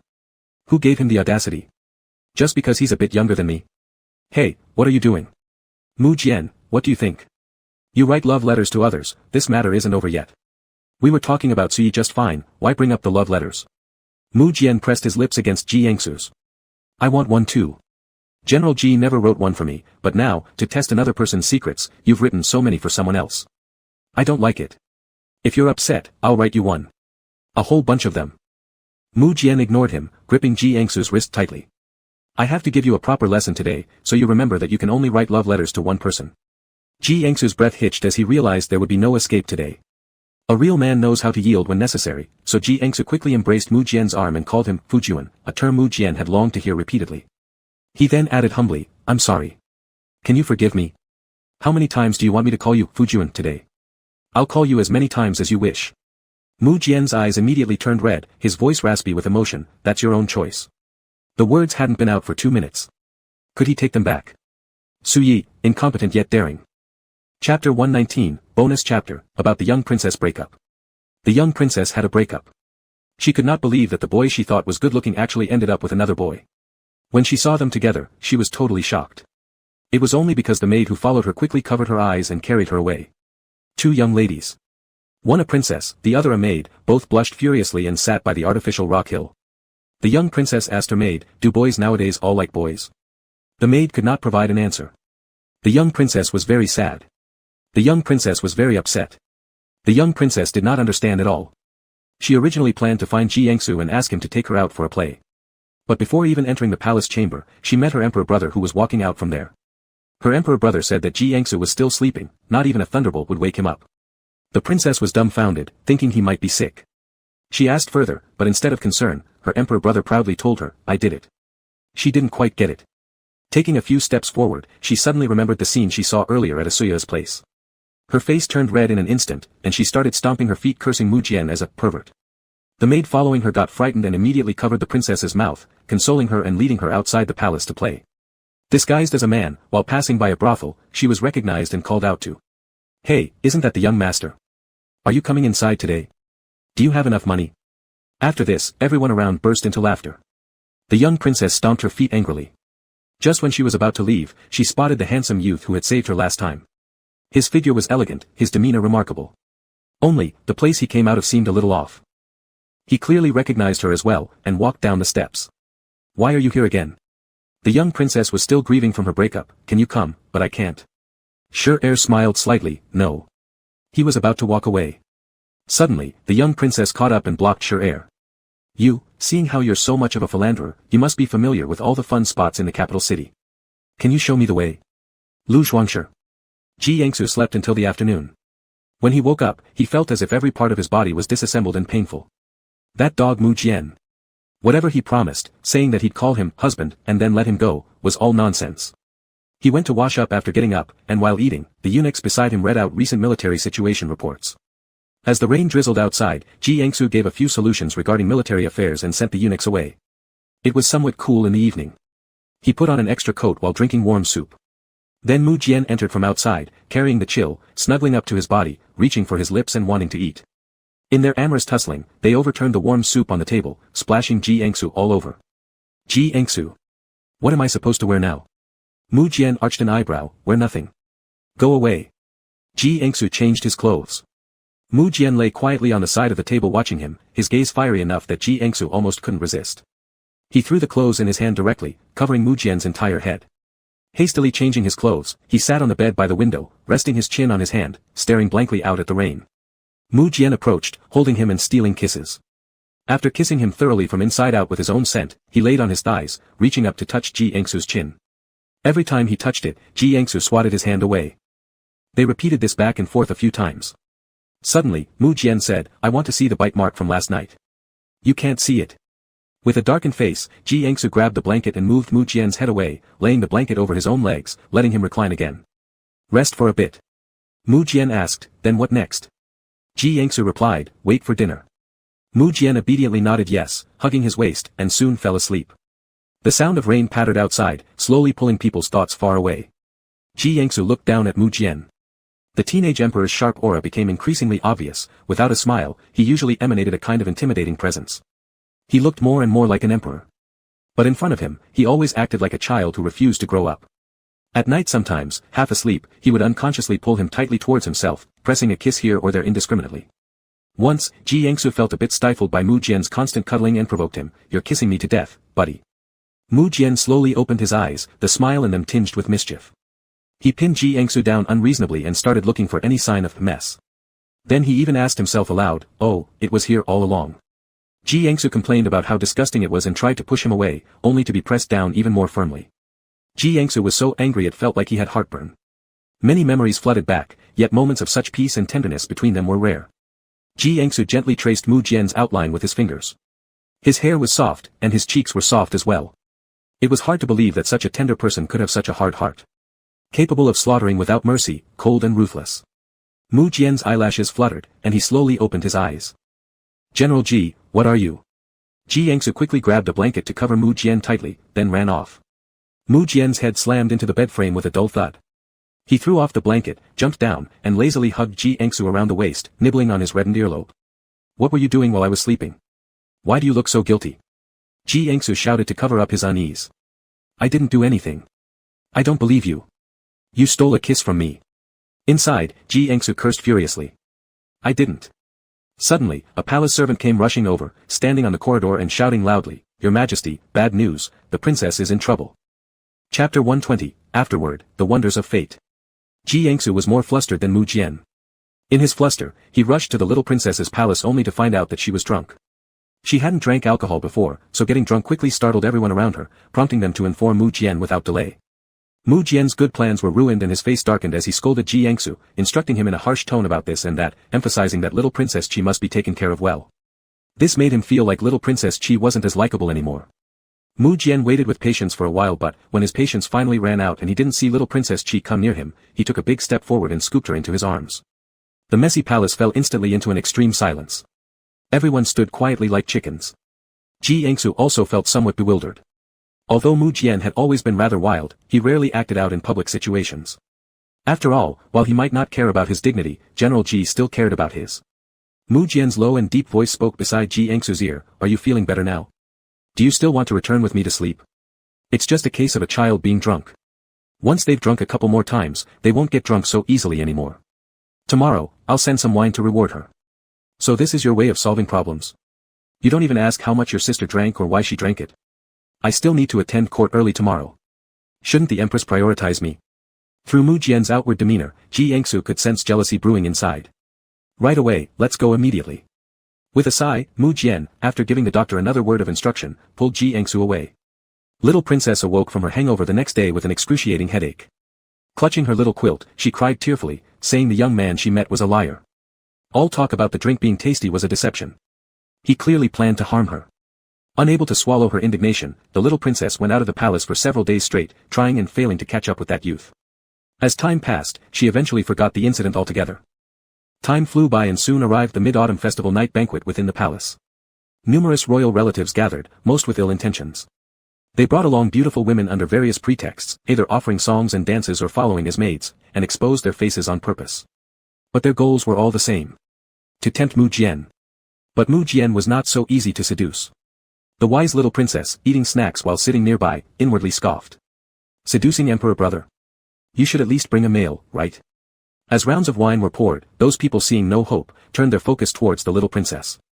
Young and naive, she couldn't deal with such a situation. Her numerous aunts tried to set her up with someone, forcing her to flee the scene using an excuse.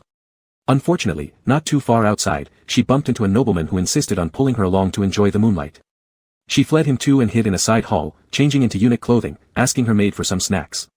With a plate of food in hand, she climbed onto a hill and enjoyed the moon. Before long, she heard someone call, "Young General Lu." Turning her head, the little princess saw a woman standing gracefully in the light of the moon, and in the shadow stood a man whose features were unclear, but who possessed a tall and elegant build. The woman's voice was gentle and sweet, her waist slim like a willow tree. Truly unexpected to see young General Lu here tonight, the woman said. My father brought me.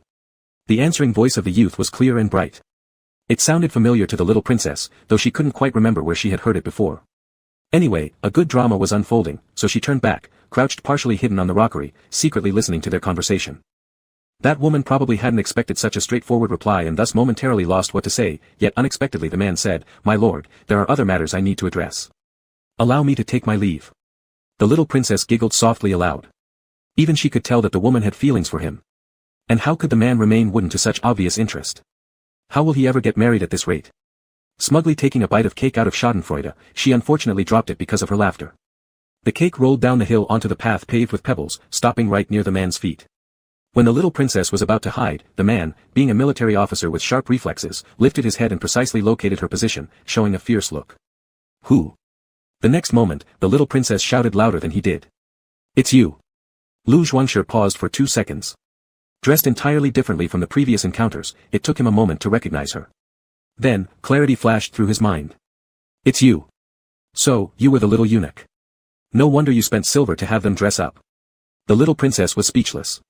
She, a full-fledged princess of the nation, had just been mistaken for a eunuch. Infuriated, she grabbed the snack beside her and threw it at him.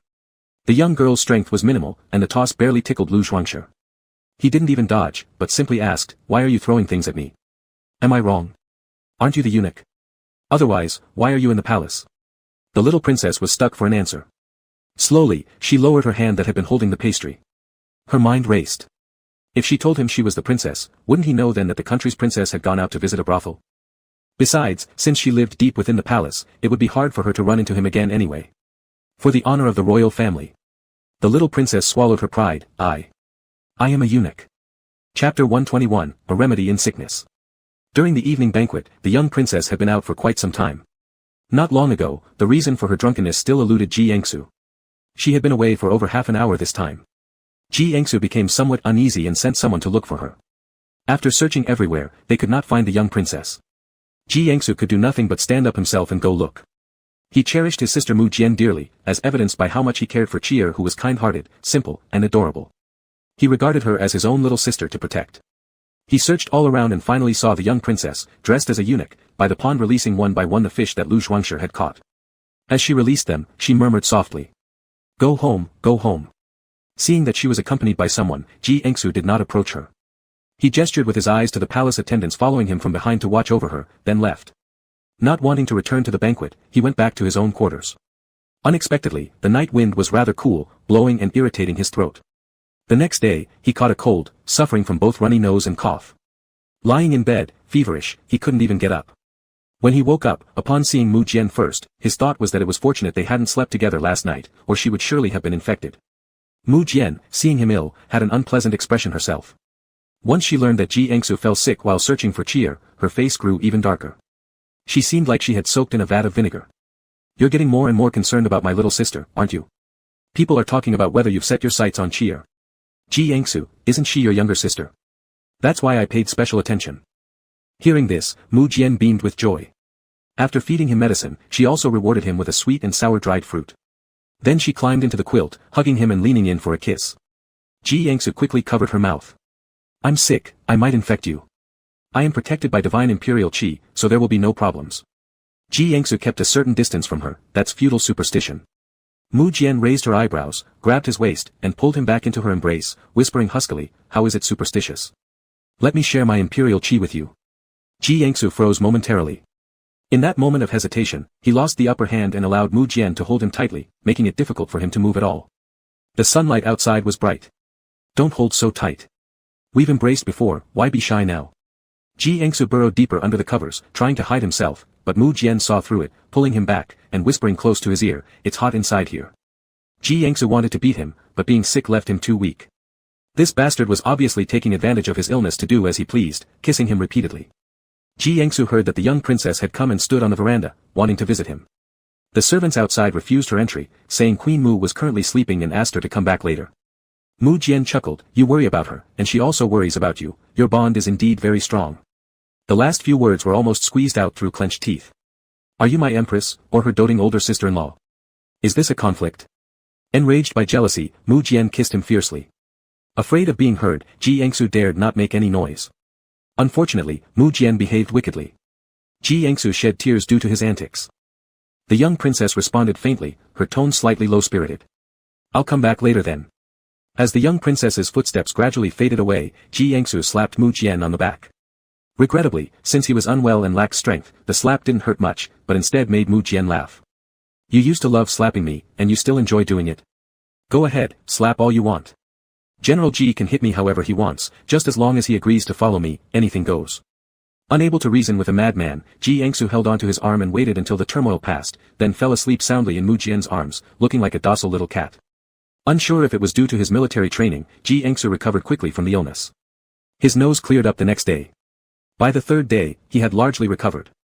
Mu Jian shamelessly said it was all thanks to him.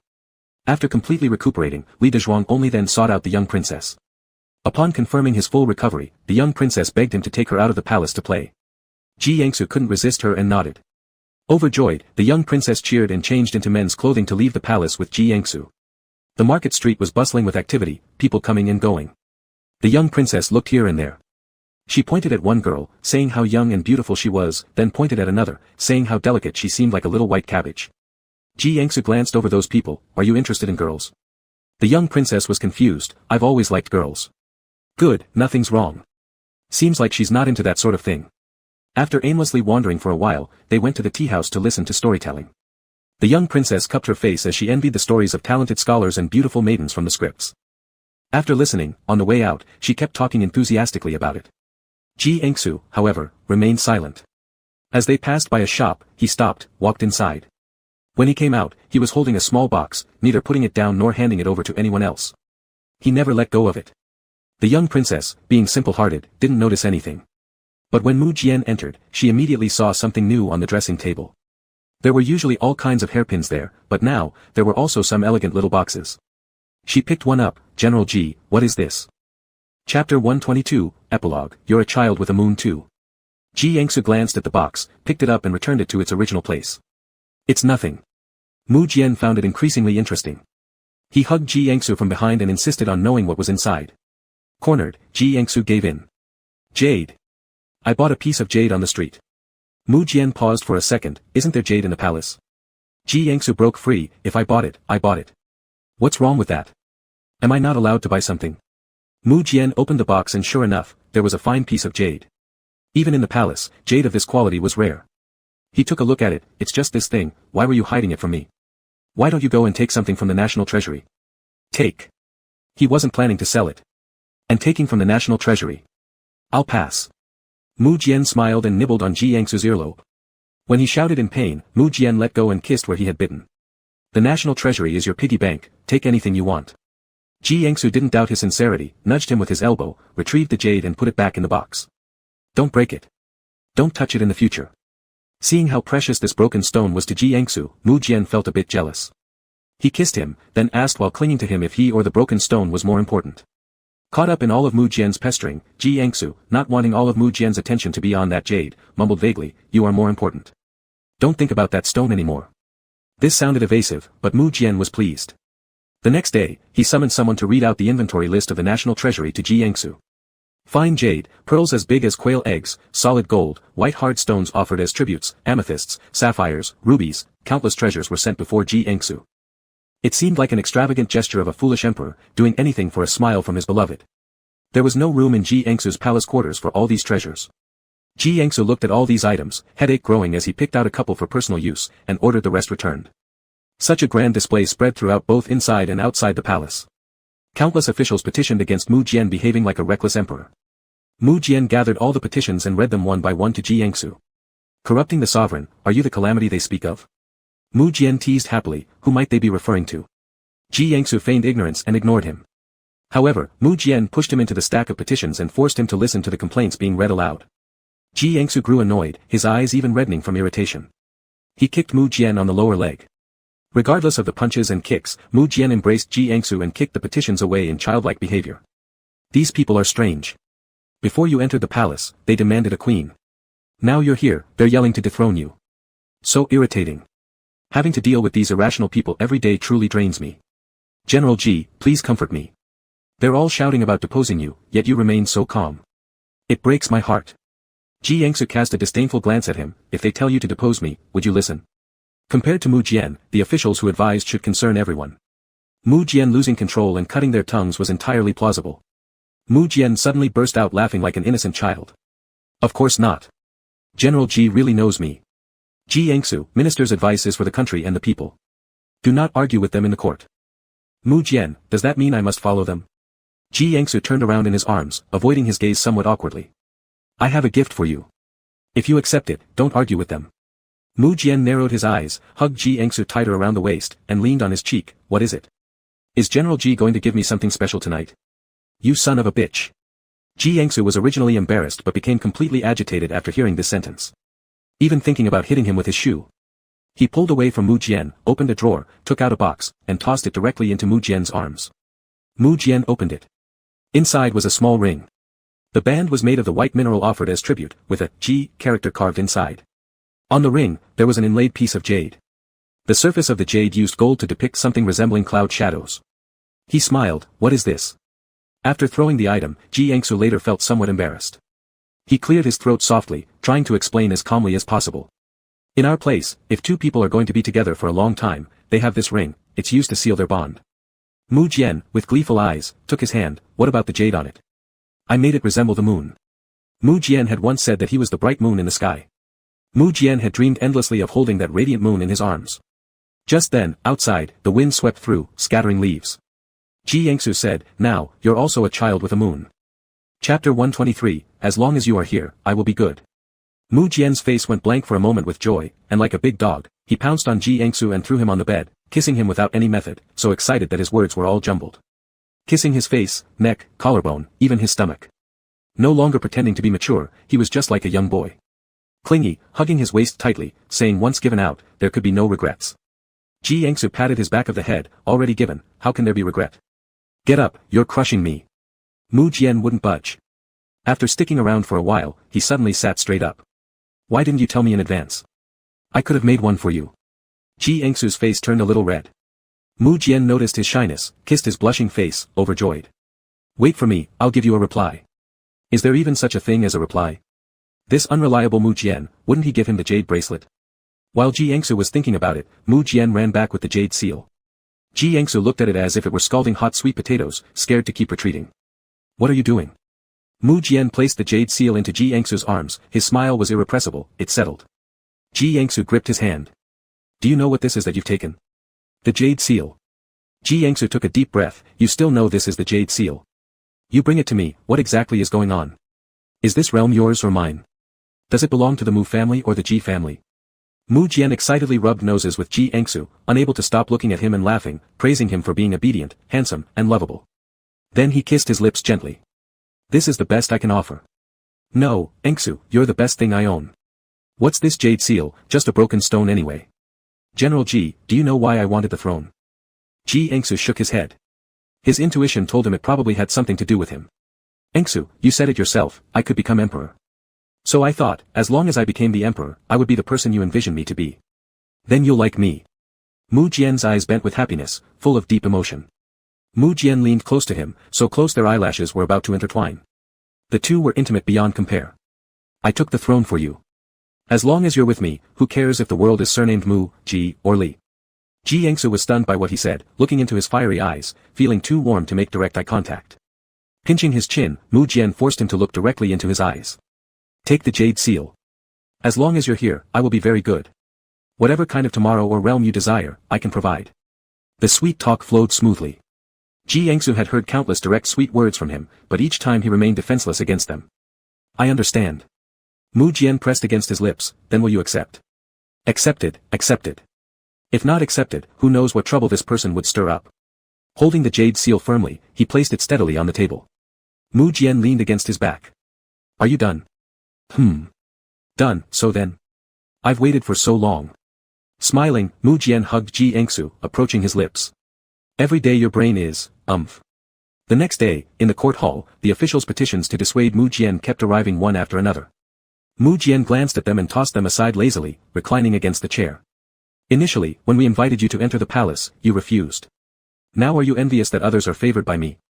Your Majesty, we are not envious, we merely. Mu Jian interrupted impatiently, suggesting that if they truly envy, today they could sign up outside, allowing him to screen and invite them into the palace. All civil and military officials looked at each other. Someone persisted, standing up and using the offspring issue to pressure Mu Jian. Sitting on the dragon seat, Mu Jian laughed. The Empress is a man.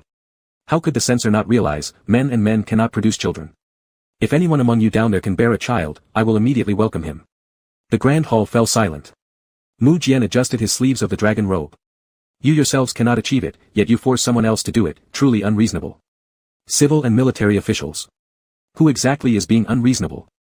Chapter 124, Bonus Chapter, The Moment of Heart Flutters. Perhaps out of jealousy for the favor Ji Yangsu had received, or perhaps because they couldn't bear seeing Ji Yangsu monopolizing the emperor's affection. Mu Jian announced that those interested could sign up. Unexpectedly, this time, people actually did sign up.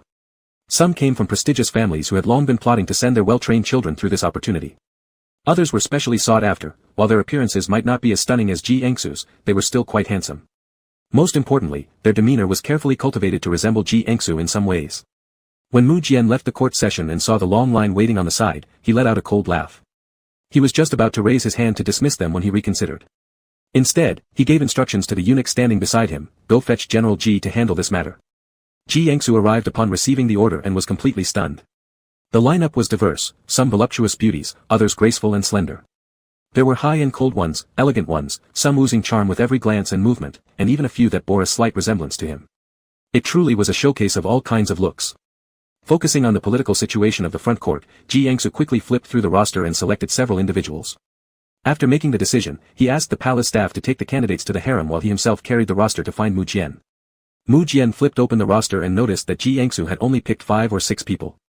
He sneered and said, I sent you there expecting you to get jealous, but it turns out you've really kept some of them. What can I do? Many have ties to matters in the front court, they can't simply be dismissed. I don't care, said Mu Jian, extending a hand to grasp Ji Yangsu's and pulling him closer. Wrapping his arms around Ji Yangsu's waist, he rested his chin against his abdomen affectionately. General knows exactly what I care about. Ji Yangsu pinched his face. By picking them, I'm just keeping up appearances.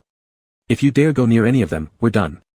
Mu Jian made an ouch sound, hurriedly begging for forgiveness and complimenting, smiling all over. Not going, not going. How can I possibly upset my general? For my general to get jealous like this truly makes me happier than if I'd eaten honey. Ji Yangsu let out a cold snort. Stupid ass. Huh. What does stupid ass mean? Just. Ji Yangsu hesitated for 2 seconds, considering his own dignity. It means sweetheart. Delighted, Mu Jian exclaimed, then you are also my stupid ass. Stupid ass, stupid ass, stupid ass, little stupid ass. Ji Yangsu covered his face. He wanted to laugh but didn't dare. This was absolutely ridiculous. He patted Mu Jian's face gently, took a deep breath, and very seriously told him, Your Majesty, that's my term of endearment for you. You should come up with something else. Mu Jian thought for just a second and immediately responded. Treasure. Ji Yangsu, satisfied with his sly scheme, lightly patted Mu Jian's shoulder and smiled. Alright, stupid ass. Dad loves you. The men sent into the palace spent a whole week cooling their heels in the harem before some of them began to grow restless. Some tried to approach the emperor under the guise of serving tea or delivering water. Others attempted to engineer a chance encounter by investigating the emperor's schedule. But those carrying tea or water weren't even allowed to enter the door. The emperor said that he only loved drinking the empress's tea, showing no interest in anyone else's. They could either take it back or toss it to the dogs at the gate. As for the man attempting a staged chance meeting, the emperor chuckled at him then calmly questioned, How did you know I would appear here? This incident thoroughly terrified the young man. The next day, the person responsible for giving information about the emperor's whereabouts ended up dead, his tongue severed and delivered to the feet of that same unfortunate fellow. That man lost his mind instantly and was thrown into the cold palace. With such a bloody precedent now established, no one dared to step out of line again. They avoided getting too close at all costs. In March during the spring hunting trip, Mu Jian took Ji Yangsu out of the palace. Ji Yangsu brought the harem members along to give them a breather. However, none of them seemed adept at riding horses or shooting bows. They got tired after just 2 laps around the field. Their performances were nothing compared to that of the little princess dressed up as a eunuch or Ji Yangsu himself, who had just subdued a fierce stallion, drawing cheers and applause. Holding his wine glass, Mu Jian declared. General Ji has the wisdom to design weapons blueprints and write poetry celebrating the vastness of the land. In terms of physical strength, he tames wild horses and shoots down great eagles. With such a queen as ours, any other woman, even an immortal, would pale in comparison. Isn't that right, gentlemen? Among the ministers present, especially those who had sent candidates to Mu Jian, many wiped the sweat off their foreheads. Compared to General Ji Yangsu, the ones they sent looked utterly inadequate. One of these individuals had already been frightened out of his wits by the hooves of the horse Ji Yangsu was subduing, falling flat on his bottom. Around him erupted uncontrollable laughter. The minister who sent him to the palace lost face.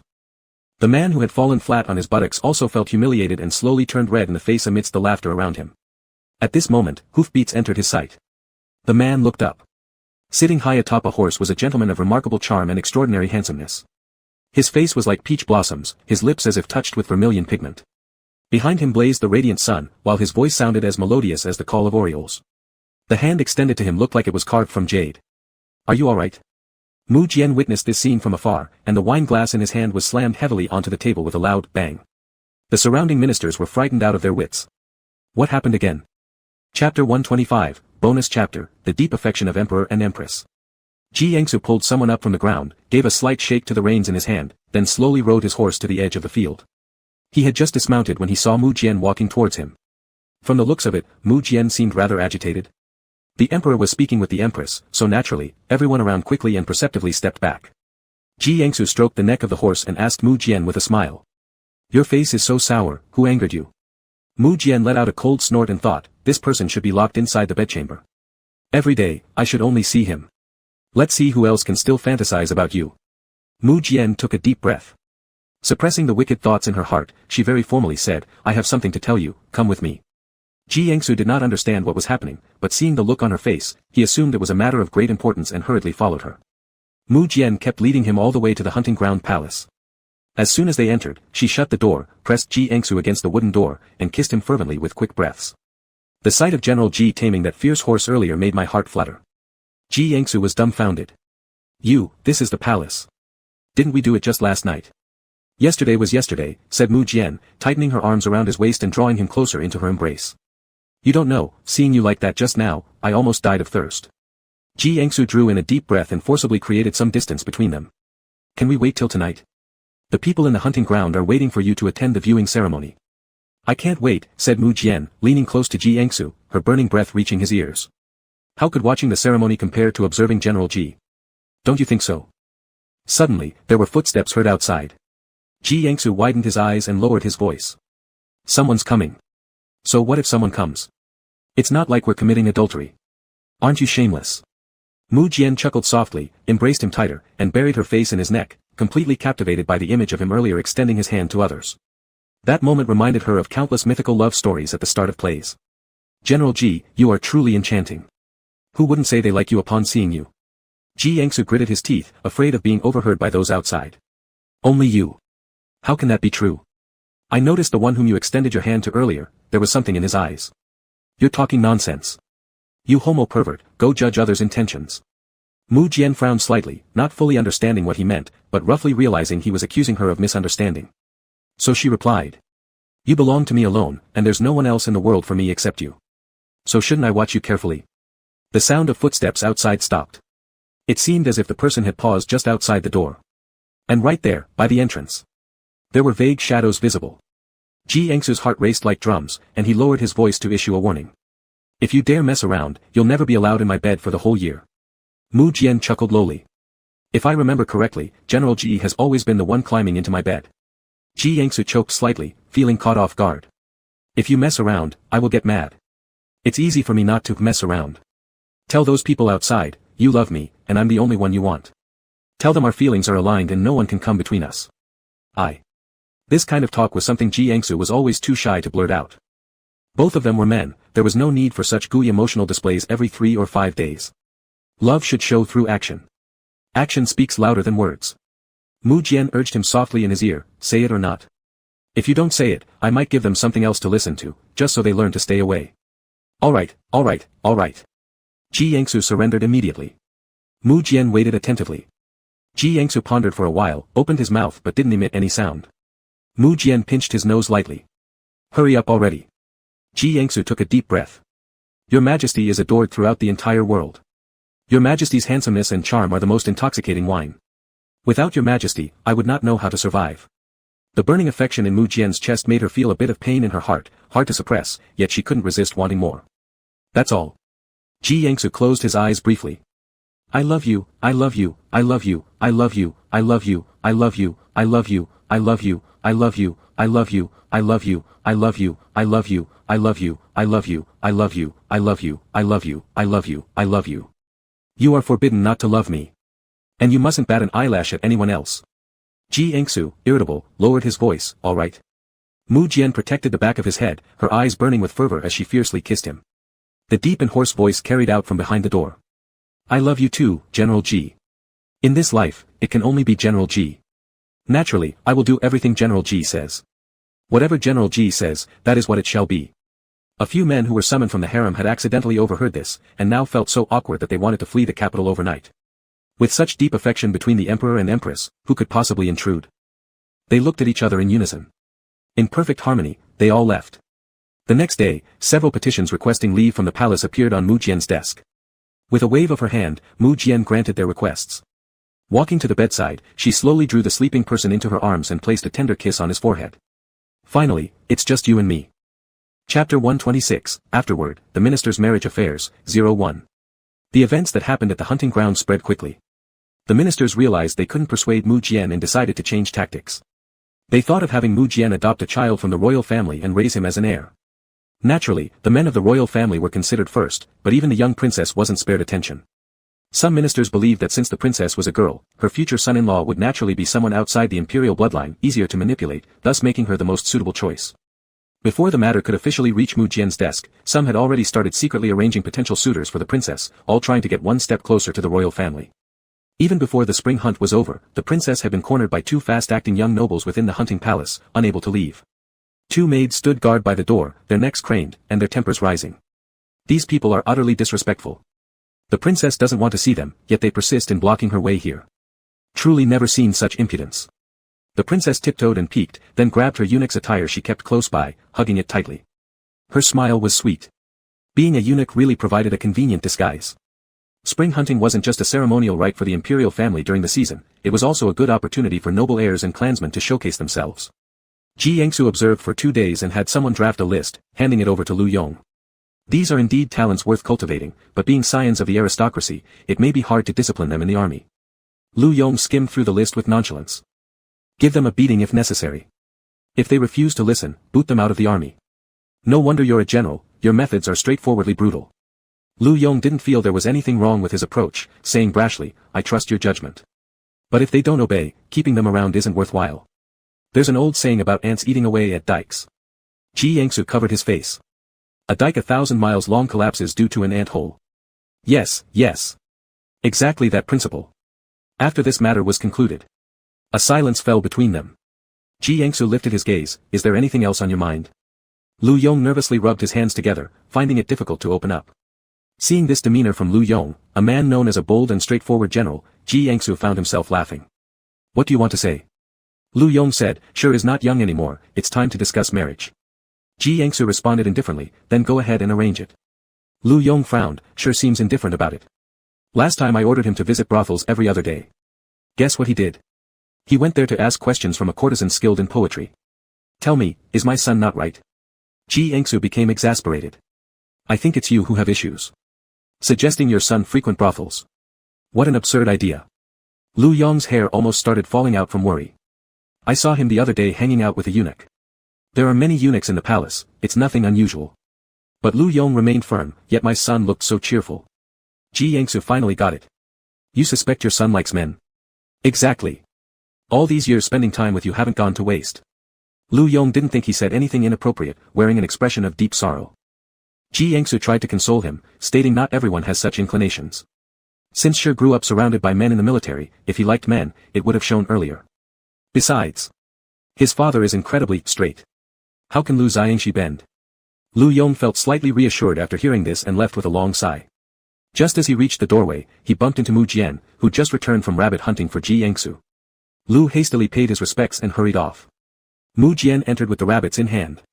What's bothering the general? Ji Yangsu lit up upon seeing the fresh catch. He suspects Shi might now like men.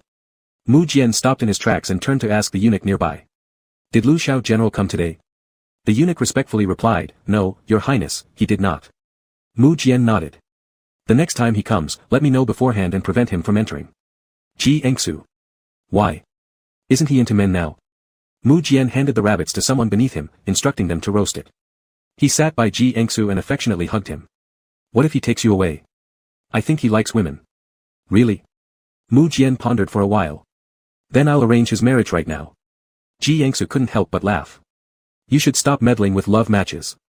Mu Jian humped twice, pinned Ji down on the blanket, kissed him until he was satisfied, then burrowed into his arms, resting his head on Ji's chest. He occasionally pecked him on the lips. As long as he doesn't take you from me, I don't care who he likes. Ji Yangsu smiled. You should at least care more about your ministers. Ah, my heart is all taken up by the general, how can I care for others? The general is truly unreasonable. Ji Yangsu looked at him with a smile for 2 seconds. So shall I care for you? Mu Jian immediately stopped laughing. No way.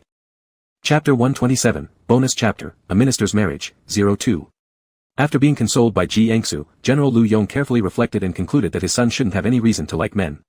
He knew his son best. Since childhood, he followed him and was influenced by the martial life. His only goal was always to reclaim the 16 northern prefectures. He practiced hard. He studied military strategy. His interest in everything was faint. Moreover, most women in the capital were considered beautiful for their delicate elegance. They walked as if they might be blown away by a gentle breeze, let alone a storm. Lu Yong himself thought this kind of beauty was unsuitable. Perhaps Shire hadn't met someone with whom he could communicate deeply, which is why he wasn't interested in girls. Having come to this realization, General Lu felt more at ease. However, just around the corner, he saw Shire standing side by side with an eunuch. Shire drew his bow, and with a swoosh, shot straight into the bullseye. The young eunuch jumped up and down happily. Shire turned to him with a smile, moving his lips slightly, as if asking if he'd like to give it a try. The eunuch nodded. Then Shire embraced the eunuch from behind, holding his hands and helped him pull the bow. Lu Yong was completely shocked. All his psychological preparation crumbled instantly. He wanted to step forward but thought better of it given the crowd. He waited until nightfall, then confronted Shire coldly, asking if he had fallen for a boy. Shire froze on the spot and instinctively shook his head. General Lu breathed a sigh of relief. But that night, the image of the handsome young eunuch entered little General Lu's dreams, smiling sweetly at him. In his sleep, they rolled together. The next morning, the not-so-young General Lu lay in bed for 3 seconds before hastily changing his clothes and bundling them up. After the spring hunt ended, he washed them himself. Due to his guilt, he didn't dare to hang them under the sun, only drying them in places where no one would see. Sitting on the steps, watching his pants fluttering in the wind, he slowly covered his face. Time passed quietly for over half a year. On the frontier, there were bandits causing trouble. Bandits are not like regular troops. When regular armies advance, they do so with great fanfare and their movements are easy to investigate. Bandits, however, are often bloodthirsty killers. They're cruel, sly, and vicious. They needed General Ji's intelligence. But the emperor wouldn't let Ji go to war personally. It was said he locked Ji inside the sleeping quarters, causing some disputes between the two. Following orders from Lu Yong, Shire went to the palace to mediate, trying to persuade the emperor to loosen his grip. But emperor seemed obstinate, appearing irritable for several days.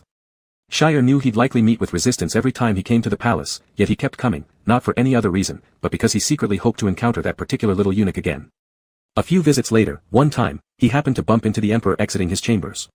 The emperor immediately asked, somewhat angrily, why he had been frequently visiting General Ji. The emperor looked quite displeased, as if Shire had committed some unforgivable crime. Young Shire, being inexperienced with love affairs, didn't fully understand what Mu Jian's glare implied. Feeling threatened, he truthfully replied that he had come to ask the emperor to permit General Ji to lead the army in battle. Mu Jian snorted twice and left with a flick of his sleeves. Shire felt awkward and didn't stay long before Ji Engsu called him inside. Ji Engsu suggested they sneak out of the palace secretly. Shire was terrified by the proposal. Even he knew how dear the emperor held Ji Engsu. If Ji snuck out, the emperor would surely go mad. Still, Shire dared not disobey Ji Engsu's will, especially since there really wasn't anyone else in the army who could match Ji Engsu. Though worried, Shire couldn't resist Ji Engsu's authority, and finally agreed. That evening, he disguised Ji Engsu as his own servant, attempting to smuggle him out of the palace. Unfortunately, they didn't get past 2 gates before being stopped. Mu Jian rushed in, his face dark and ominous, striking fear into everyone around. Rushing up to Ji Engsu, he ignored Ji's struggles, picked him up, and carried him off. As he walked away, he icily commanded, since young General Lu has so much free time, let him fill all the water vats in the palace. Before Lu Zhuangshi could react, Ji Engsu yelled first. Shire, I forced him. Why are you punishing him? Without regard for public opinion, Mu Jian slapped Ji Engsu on the bottom. The crisp sound echoed through the palace corridors. Mu Jian retorted, if I can't bear to punish you, I can definitely punish him. Ji Engsu's muffled voice came from behind his hands covering his face. You sicko. The two figures walked further and further away, eventually disappearing at the end of the palace pathway. Lu Zhuangshi grumbled to himself as he picked up a bucket and filled all the water vats in the palace until they were brimming with water. He was utterly exhausted and rested in the pavilion. In his drowsiness, it seemed like he saw the little eunuch running towards him, looking somewhat flustered and even scolding the emperor. It's completely unreasonable. And you're stupid too, why did you interfere in their business? Don't you know that, our emperor holds General Ji most dearly? When General Ji was sick last time and had a fever all night, the emperor stayed by his side the whole night. Lu Zhuangshi gave the young eunuch a faint smile. I know, the emperor likes General Ji. The eunuch sighed softly. If you know, then why do you meddle recklessly? How can you be so stupid? No matter how angry General Ji makes the emperor, one night spent together will surely mend everything between them. But as for you, you could end up losing your life. Lu Zhuangshi said, we need General Ji's help to repel the bandits. The eunuch laughed in frustration and started massaging his shoulders. Jealous or not? Lu Zhuangshi blinked, yes. So I'll massage you a bit more. Lu Zhuangshi gazed at him silently for a moment, pressed his lips together, nodded slightly, and looked off into the distance. The little eunuch's strength was weak, and soon he was out of energy. Then he sat next to Lu Zhuangshi, resting while occasionally massaging his shoulders. The two of them remained quietly seated this way for who knows how long. The eunuch fell asleep leaning on his shoulder. Lu Zhuangshi lowered his head, watching the boy's curled eyelashes, his coral red lips, and couldn't help but breathe more gently. Slowly raising his hand, he lightly tapped the tip of the eunuch's nose. He muttered under his breath, reproaching. Why come to accompany me when you don't even like me? Chapter 128:01. Petitions requesting General Ji Engsu's deployment escalated from 1 a day to more than 10 daily. They all said that under no circumstances should Ji Engsu be allowed on the battlefield, but instead should merely stay in the tent to offer strategies. Even this request was rejected by the emperor. Military officials then sought General Ji's residence, but unfortunately they often arrived only to find him absent. When they turned to try and see him within the palace, Mu Jian refused them entry, citing that men were not permitted to see the empress. A few days later, word spread from the inner palace that Mu Jian had simply confined Ji Engsu. Later, it remained unclear how General Ji persuaded the emperor. Against his will, the emperor released Ji Engsu and gathered all officials preparing for the campaign against the bandits, making them sign life and death contracts, ensuring that Ji Engsu must be protected. Mu Jian's protection of him after returning to the capital meant he rarely donned his armor again. Moreover, with Ji Engsu's good looks, people looked at him as if he couldn't even pull a bow or ride a horse, thinking him merely a noble young man. On the day when Ji Engsu prepared to lead the troops, there were some murmurs of discontent among the newly enlisted young soldiers. Once Ji Engsu defeated over 20 challengers who had come up against him, all those looks of dissatisfaction turned into admiration. Those who already admired General Ji revealed a burning intensity in their eyes that could not be concealed. Ji Engsu, known for his striking beauty, naturally radiated an air of youthful defiance when wielding weapons. His radiant heroism was hard to ignore. As the matches went on, beads of sweat formed on his forehead and temples, bringing a rosy hue to his cheeks. Who could resist such a great beauty? No one. Ji Engsu was accustomed to these gazes, but when someone suddenly announced, "His Majesty has arrived," everyone rushed to kneel down to pay homage to Mu Jian. Amidst the vast sea of kneeling figures, only Ji Engsu stood tall. Mu Jian swiftly approached him and unexpectedly gave him a kiss on the lips. After so long together, Ji Engsu had grown accustomed to his occasional affectionate behavior. What surprised him though, was that Mu Jian would dare to do this in front of so many people. As if perceiving Ji Engsu's thoughts, Mu Jian grinned smugly. "They're all kneeling, I won't have them get up unless you've been sufficiently appreciated." Ji Engsu let out a derisive chuckle, pushing him lightly, signaling him to let everyone rise. However, Mu Jian refused, pulling on his sleeve while teasing that Ji Engsu's current appearance was irresistible, insisting no one else should see until he'd gazed enough. Though said jokingly, Ji Engsu knew he was serious. He proposed they retreat indoors. Mu Jian agreed, allowing those kneeling to rise. Then he contentedly hugged his beloved beauty, retreating into the room. The door was promptly shut behind them. As breathing grew heavier, Mu Jian asked in a raspy voice. "Do you think those who showed admiration towards you earlier would imagine you lying here in my arms right now?" Ji Engsu playfully kicked him. Mu Jian laughed deeply, lowering himself for another kiss, cooing softly as he lamented regretting the bet they'd made. The thought of others seeing what was rightfully his made him uncomfortable. Ji Engsu chuckled again, kicking him lightly. "If you are so jealous, it isn't doing your health any favors. Your Majesty is the supreme ruler, once you wager, accept defeat without backsliding." Ha! Mu Jian grew restless. He shouldn't have succumbed to Ji Engsu's temptation and agreed to the bet. He muttered unhappily. "It's your fault. You cheated." Explaining what it means to be a husband. Continuously calling him husband. Uttering words that left him unable to control himself. Any person would lose themselves like that. Raising his head, Mu Jian looked at Ji Engsu and, understanding something, kissed his chin gently. "Next time we'll go again." Ji Engsu drew in a sharp breath. It was indeed the first time he'd ever heard anyone admit their incompetence outright. "Are you even ashamed of yourself?" Mu Jian's eyes twinkled. "No." Speechless, Ji Engsu shook his head.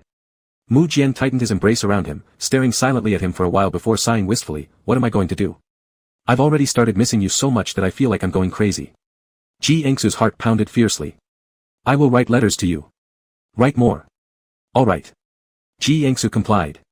On the day of the expedition, General Ji, clad in silver-white armor, rode atop a blood-sweating steed. The wind blew against the cape flowing behind him, fluttering an electrifying red glow. Countless young ladies found themselves captivated by this spectacle, unable to tear their eyes away. Yet, the rider gripped the reins tightly, gazing steadfastly at the figure dressed in imperial yellow upon the city wall. Their gazes met in the air. Everything was understood without words. Ji Engsu turned his horse's head and led the army forward slowly. Mu Jian stood on the city gate, sighing only after the figures of the army had vanished from sight. The general looked truly magnificent just now. The eunuch standing beside him nodded in agreement. But Mu Jian's next words almost made the eunuch, who had been following him for quite some time and knew him well, bite his tongue. "Mu Jian, I wish I could become the very horse he is riding." Chapter 129:02. The roving bandits were troublesome, but ultimately not a significant threat. From the time Ji Engsu set out until he prepared to return, it only took a little over 2 months. During these 2 months, however, Ji Engsu and Mu Jian exchanged over 100 letters. At first, Mu Jian worried that Ji Engsu might get so engrossed in reading his letters that he would neglect his duties, or even be transported into the world of the letters. But then he thought, if being transported happens, perhaps Ji Engsu would find himself inside his vivid and lively letters instead.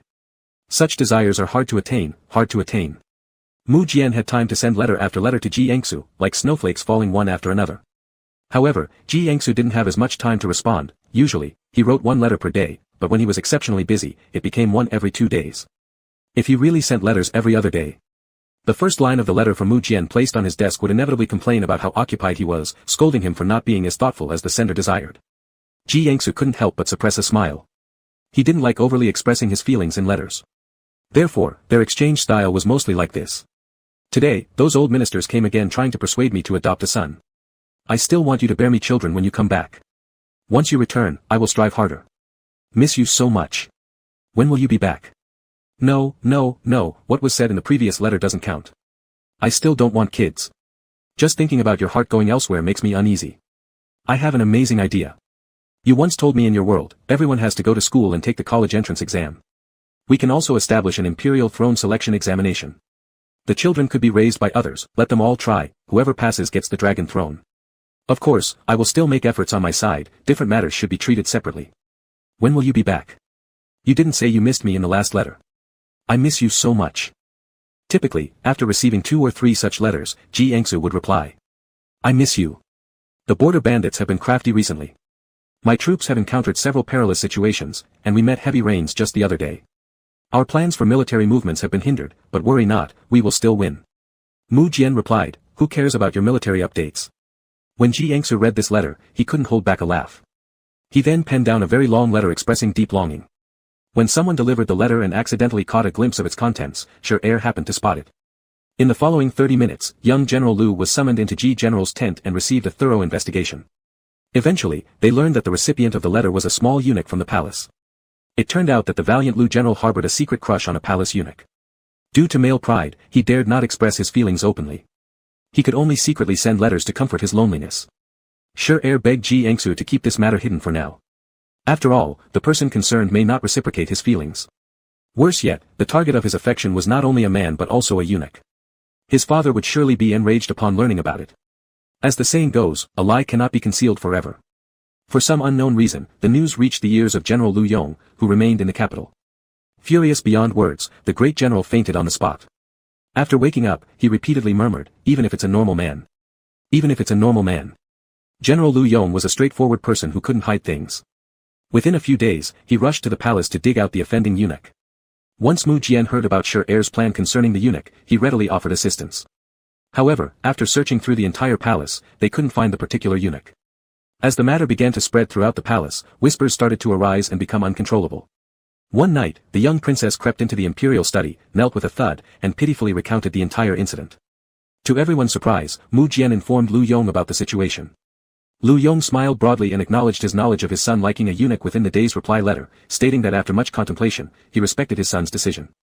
If his son could convince the eunuch to return home with him, he wouldn't object at all. The oblivious Sher rejoiced, rushing to the open ground where he buried his face into the letter and laughed foolishly. Once finished laughing, he went to share the good news with engsub. At that moment, engsub had just finished reading the latest letter from Mu Jian. Learning the full truth about the incident. His only thought then was, General Lu, somewhat ridiculous. Having the support of his own father, Sher gained more confidence. He began subtly inquiring in his letters what the person liked, and then he sent the corresponding gifts. While stationed at the border, whenever he saw any unique small items, he sent them over too. Before long, the young princess' chambers were filled with many folk toys. By the time the army returned, and after the spring festival, the young Lu general felt ready. It was time to confess. After consulting with engsub, the little eunuch dressed in beautiful clothes, holding flowers and delicious pastries, waited for him in the imperial garden. This long-awaited scene of clumsiness did not disappoint engsub, who hid behind a rock formation with Mu Jian. Watching Lu Zhanji stammer and blush furiously as he talked to Chi'er, who was disguised as an eunuch, was amusing. Chi'er also blushed, pursing her lips before slowly accepting the flowers from Lu Zhanji's hands. Under the moonlight, both their red faces stared at each other, smiling foolishly. Then came the expected stumble, and it didn't disappoint engsub. Lu Zhanji was stunned for a full quarter of an hour before snapping out of his daze. engsub wished desperately that he could have recorded Lu Zhanji's expression to play it on his wedding day.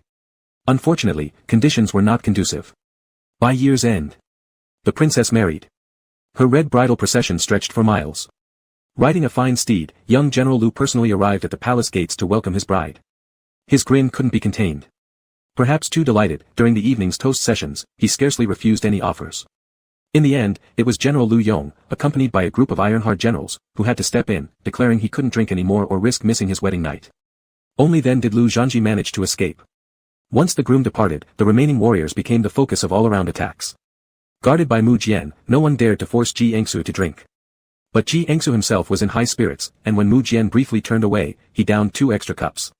Mu Jian quickly pulled him out. The two sat in the backyard, gently encouraging him to drink some sober-up soup. engsub threw a tantrum, refusing, claiming he wasn't drunk. Mu Jian smiled brightly but didn't insist. Instead, he teased, "You're not drunk. I've heard that drunk people can't get things up. Want me to check?" engsub's eyes widened instantly, and in one breath, he drank the entire cup of the antidote. Their fingers interlocked, Mu Jian looked at him with a warm smile, silently staring without a word. engsub's cheeks reddened slightly. "What are you looking at?" Mu Jian laughed, teasing back, what are you looking at? Ji Yangsu glanced around and saw the round moon in the sky. I'm looking at the moon. Mu Jian chuckled softly, I'm looking at my moon. Chapter 130, a sudden drop in the extra chapter. Chia's pregnancy was discovered by Ji Yangsu at a palace banquet. The young girl blushed slightly, smiled without answering, but nodded gently. General Liu was delighted, she is pregnant. Ji Yangsu was so happy that he gave gifts and ordered people to make a long life lock on the spot. Made of pure gold. And it has to be big. Chia couldn't help laughing, then I will thank the Empress for her kind intentions on behalf of this child. Ji Yangsu still felt it wasn't enough, I'll have someone go to the warehouse to pick out 2 bolts of soft silk. Infant skin is delicate, you can take them to make clothes for the child. Good. Ji Yangsu wanted to say something more but was pulled back by Mu Jian. He turned his face, saw Mu Jian's dark eyes, with an obvious expression of displeasure written all over his face. Ji Yangsu didn't quite understand why Mu Jian was unhappy. Mu Jian placed his hand on Ji Yangsu's knee, running his fingers down his thigh to its inner side. Ji Yangsu's face heated up, just about to cover his hand, when Mu Jian pinched his thigh. Seeing General so delighted, one might think this is your son. Mu Jian's voice was low, others couldn't hear it, but Ji Yangsu was still uneasy and glanced at Chia.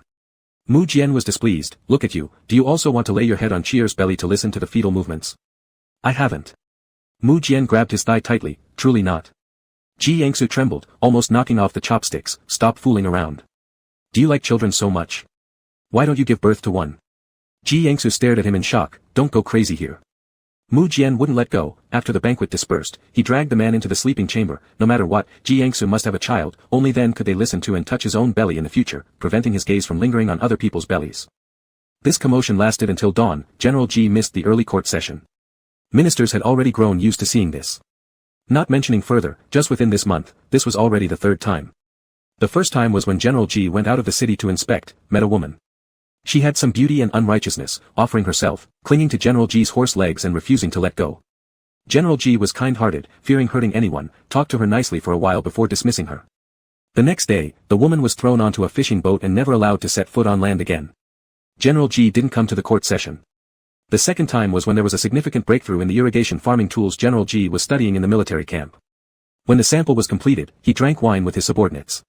His Majesty came to fetch him. General Ji got drunk and spoke indiscreetly, calling His Majesty husband under the light. According to the people present, General Ji was immediately pulled onto a carriage. They could even hear His Majesty asking the general on the road, who is your husband? Do you really like him? What if I separate you and your husband, would you agree? A straightforward loyal drunk subordinate stepped out late, mistaking General Ji as being kidnapped, chased after and found the swaying carriage in a dark alley, hearing His Majesty's gentle coaxing voice, who do you like? Asking repeatedly, even after receiving an answer, he continued asking. The next day, General Ji did not attend the court session. Court ministers sighed, all blaming His Majesty for acting so unreasonably. This time, Mu Jian caused quite a ruckus, making Ji Yangsu struggle to get up, his feet touching the ground, almost buckling his knees and falling straight down in a kneel. Luckily Mu Jian arrived in time, catching him and smiling, is General unable to stand? Ji Yangsu still had official duties in the military camp and didn't want to bother with him, pushing Mu Jian away and heading out. Mu Jian closely followed behind, like a personal assistant to the great general. General Ji, good general, I'm wrong, don't be mad. Walk slowly, isn't walking fast uncomfortable? Ji Yangsu stopped abruptly, his face ashen gray, glaring at him with red diminished eyes. Mu Jian, drawn in by this look, bent down to kiss him. Ji Yangsu lightly slapped him, painlessly, flirtatiously, driving Mu Jian to want nothing more than dragging him back to bed. After kissing him enough, he pulled his wrist, lightly kissing the red marks on it. You care deeply about the army, I won't stop you, let me arrange a sedan chair for you, riding a horse is so tiring. Ji Yangsu shot him a sharp glare, saying nothing. Mu Jian immediately called people to bring the sedan chair, laying soft cushions inside, personally helping him onto it. Ji Yangsu pulled aside the curtain of the sedan, reminding Mu Jian not to forget picking silk to send to Chia, paused a moment, then added, remember to leave some. Mu Jian pretended not to understand, why leave some? You can't give birth anyway, you don't have a child who needs clothing. Ji Yangsu's fair face turned red with anger as he put down the sedan curtain, then lifted it again after a while. Mu Jian approached with a smile, leaning in to press his ear against Ji Yangsu's. Ji Yangsu's voice was so soft it was almost inaudible.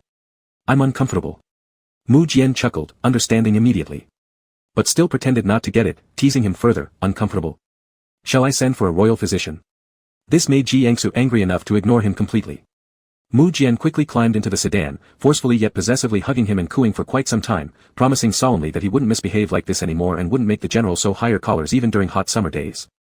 Yet within 3 days, Mu Jian's promise was gone to the dogs. Furious, Ji Engsub moved to the military camp. Mu Jian came chasing, only to be refused at the door. He had no choice but to crouch by the gate, staring longingly inside. Good general, come out. If you don't wish to return with me, that's fine too. Just let me have a look. I miss you terribly. Ji Engsub ignored him. The final test of the irrigation farming tools had just started. He wanted to resolve this issue and use the opportunity to distance himself from Mu Jian for a bit. During hot summers, sewing an extra layer of collar was really unbearable. On the day when the success of the irrigation farming tools was officially announced, the Ministry of Works and the military department were all thrilled. Moreover, news about Princess Chi's pregnancy added even more joy to the occasion, and everyone drank wine to celebrate. As they kept drinking, everyone got tipsy. Little General Lu forgot the propriety between sovereign and subject and drank toasts with Mu Jian. One said, Chia has been suffering severely from morning sickness recently, her body weight dropped, and I am heartbroken. The other replied, General, this time you were awfully cruel, refusing to even let me take a glance. Thinking of her, I nearly smashed your general's mansion. Two drunkards talking nonsensically to themselves. Ji Engsub arrived late. When he got there, Mu Jian was pulling petals off a wildflower from their garden. He plucked one petal saying, still mad. Plucking another, he said, not mad. He acted like a child. That flower had an odd number of petals, and it should have ended on mad. But Mu Jian paused for a second and then tore it off, claiming, not mad. Ji Engsub found this amusing.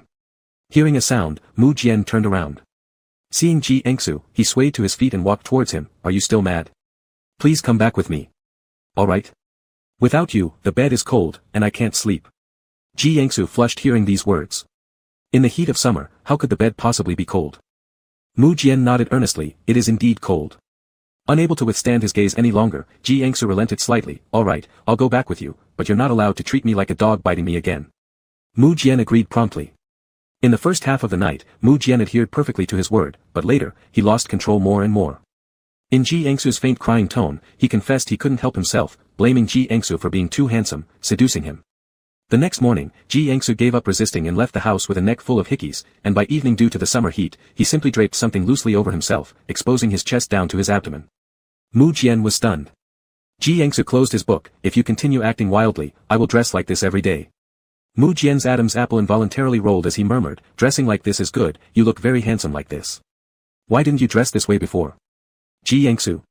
Then Mu Jian leaned closer, breathing hotly, General, stop reading. I am aroused. Ji Engsub. Mu Jian, is your brain full of lustful thoughts? Stop pouncing. My book. The following day. General Ji took leave, missing the early court session. Ministers, we have nothing more to say. Let's hope General Ji stays healthy. End of the book.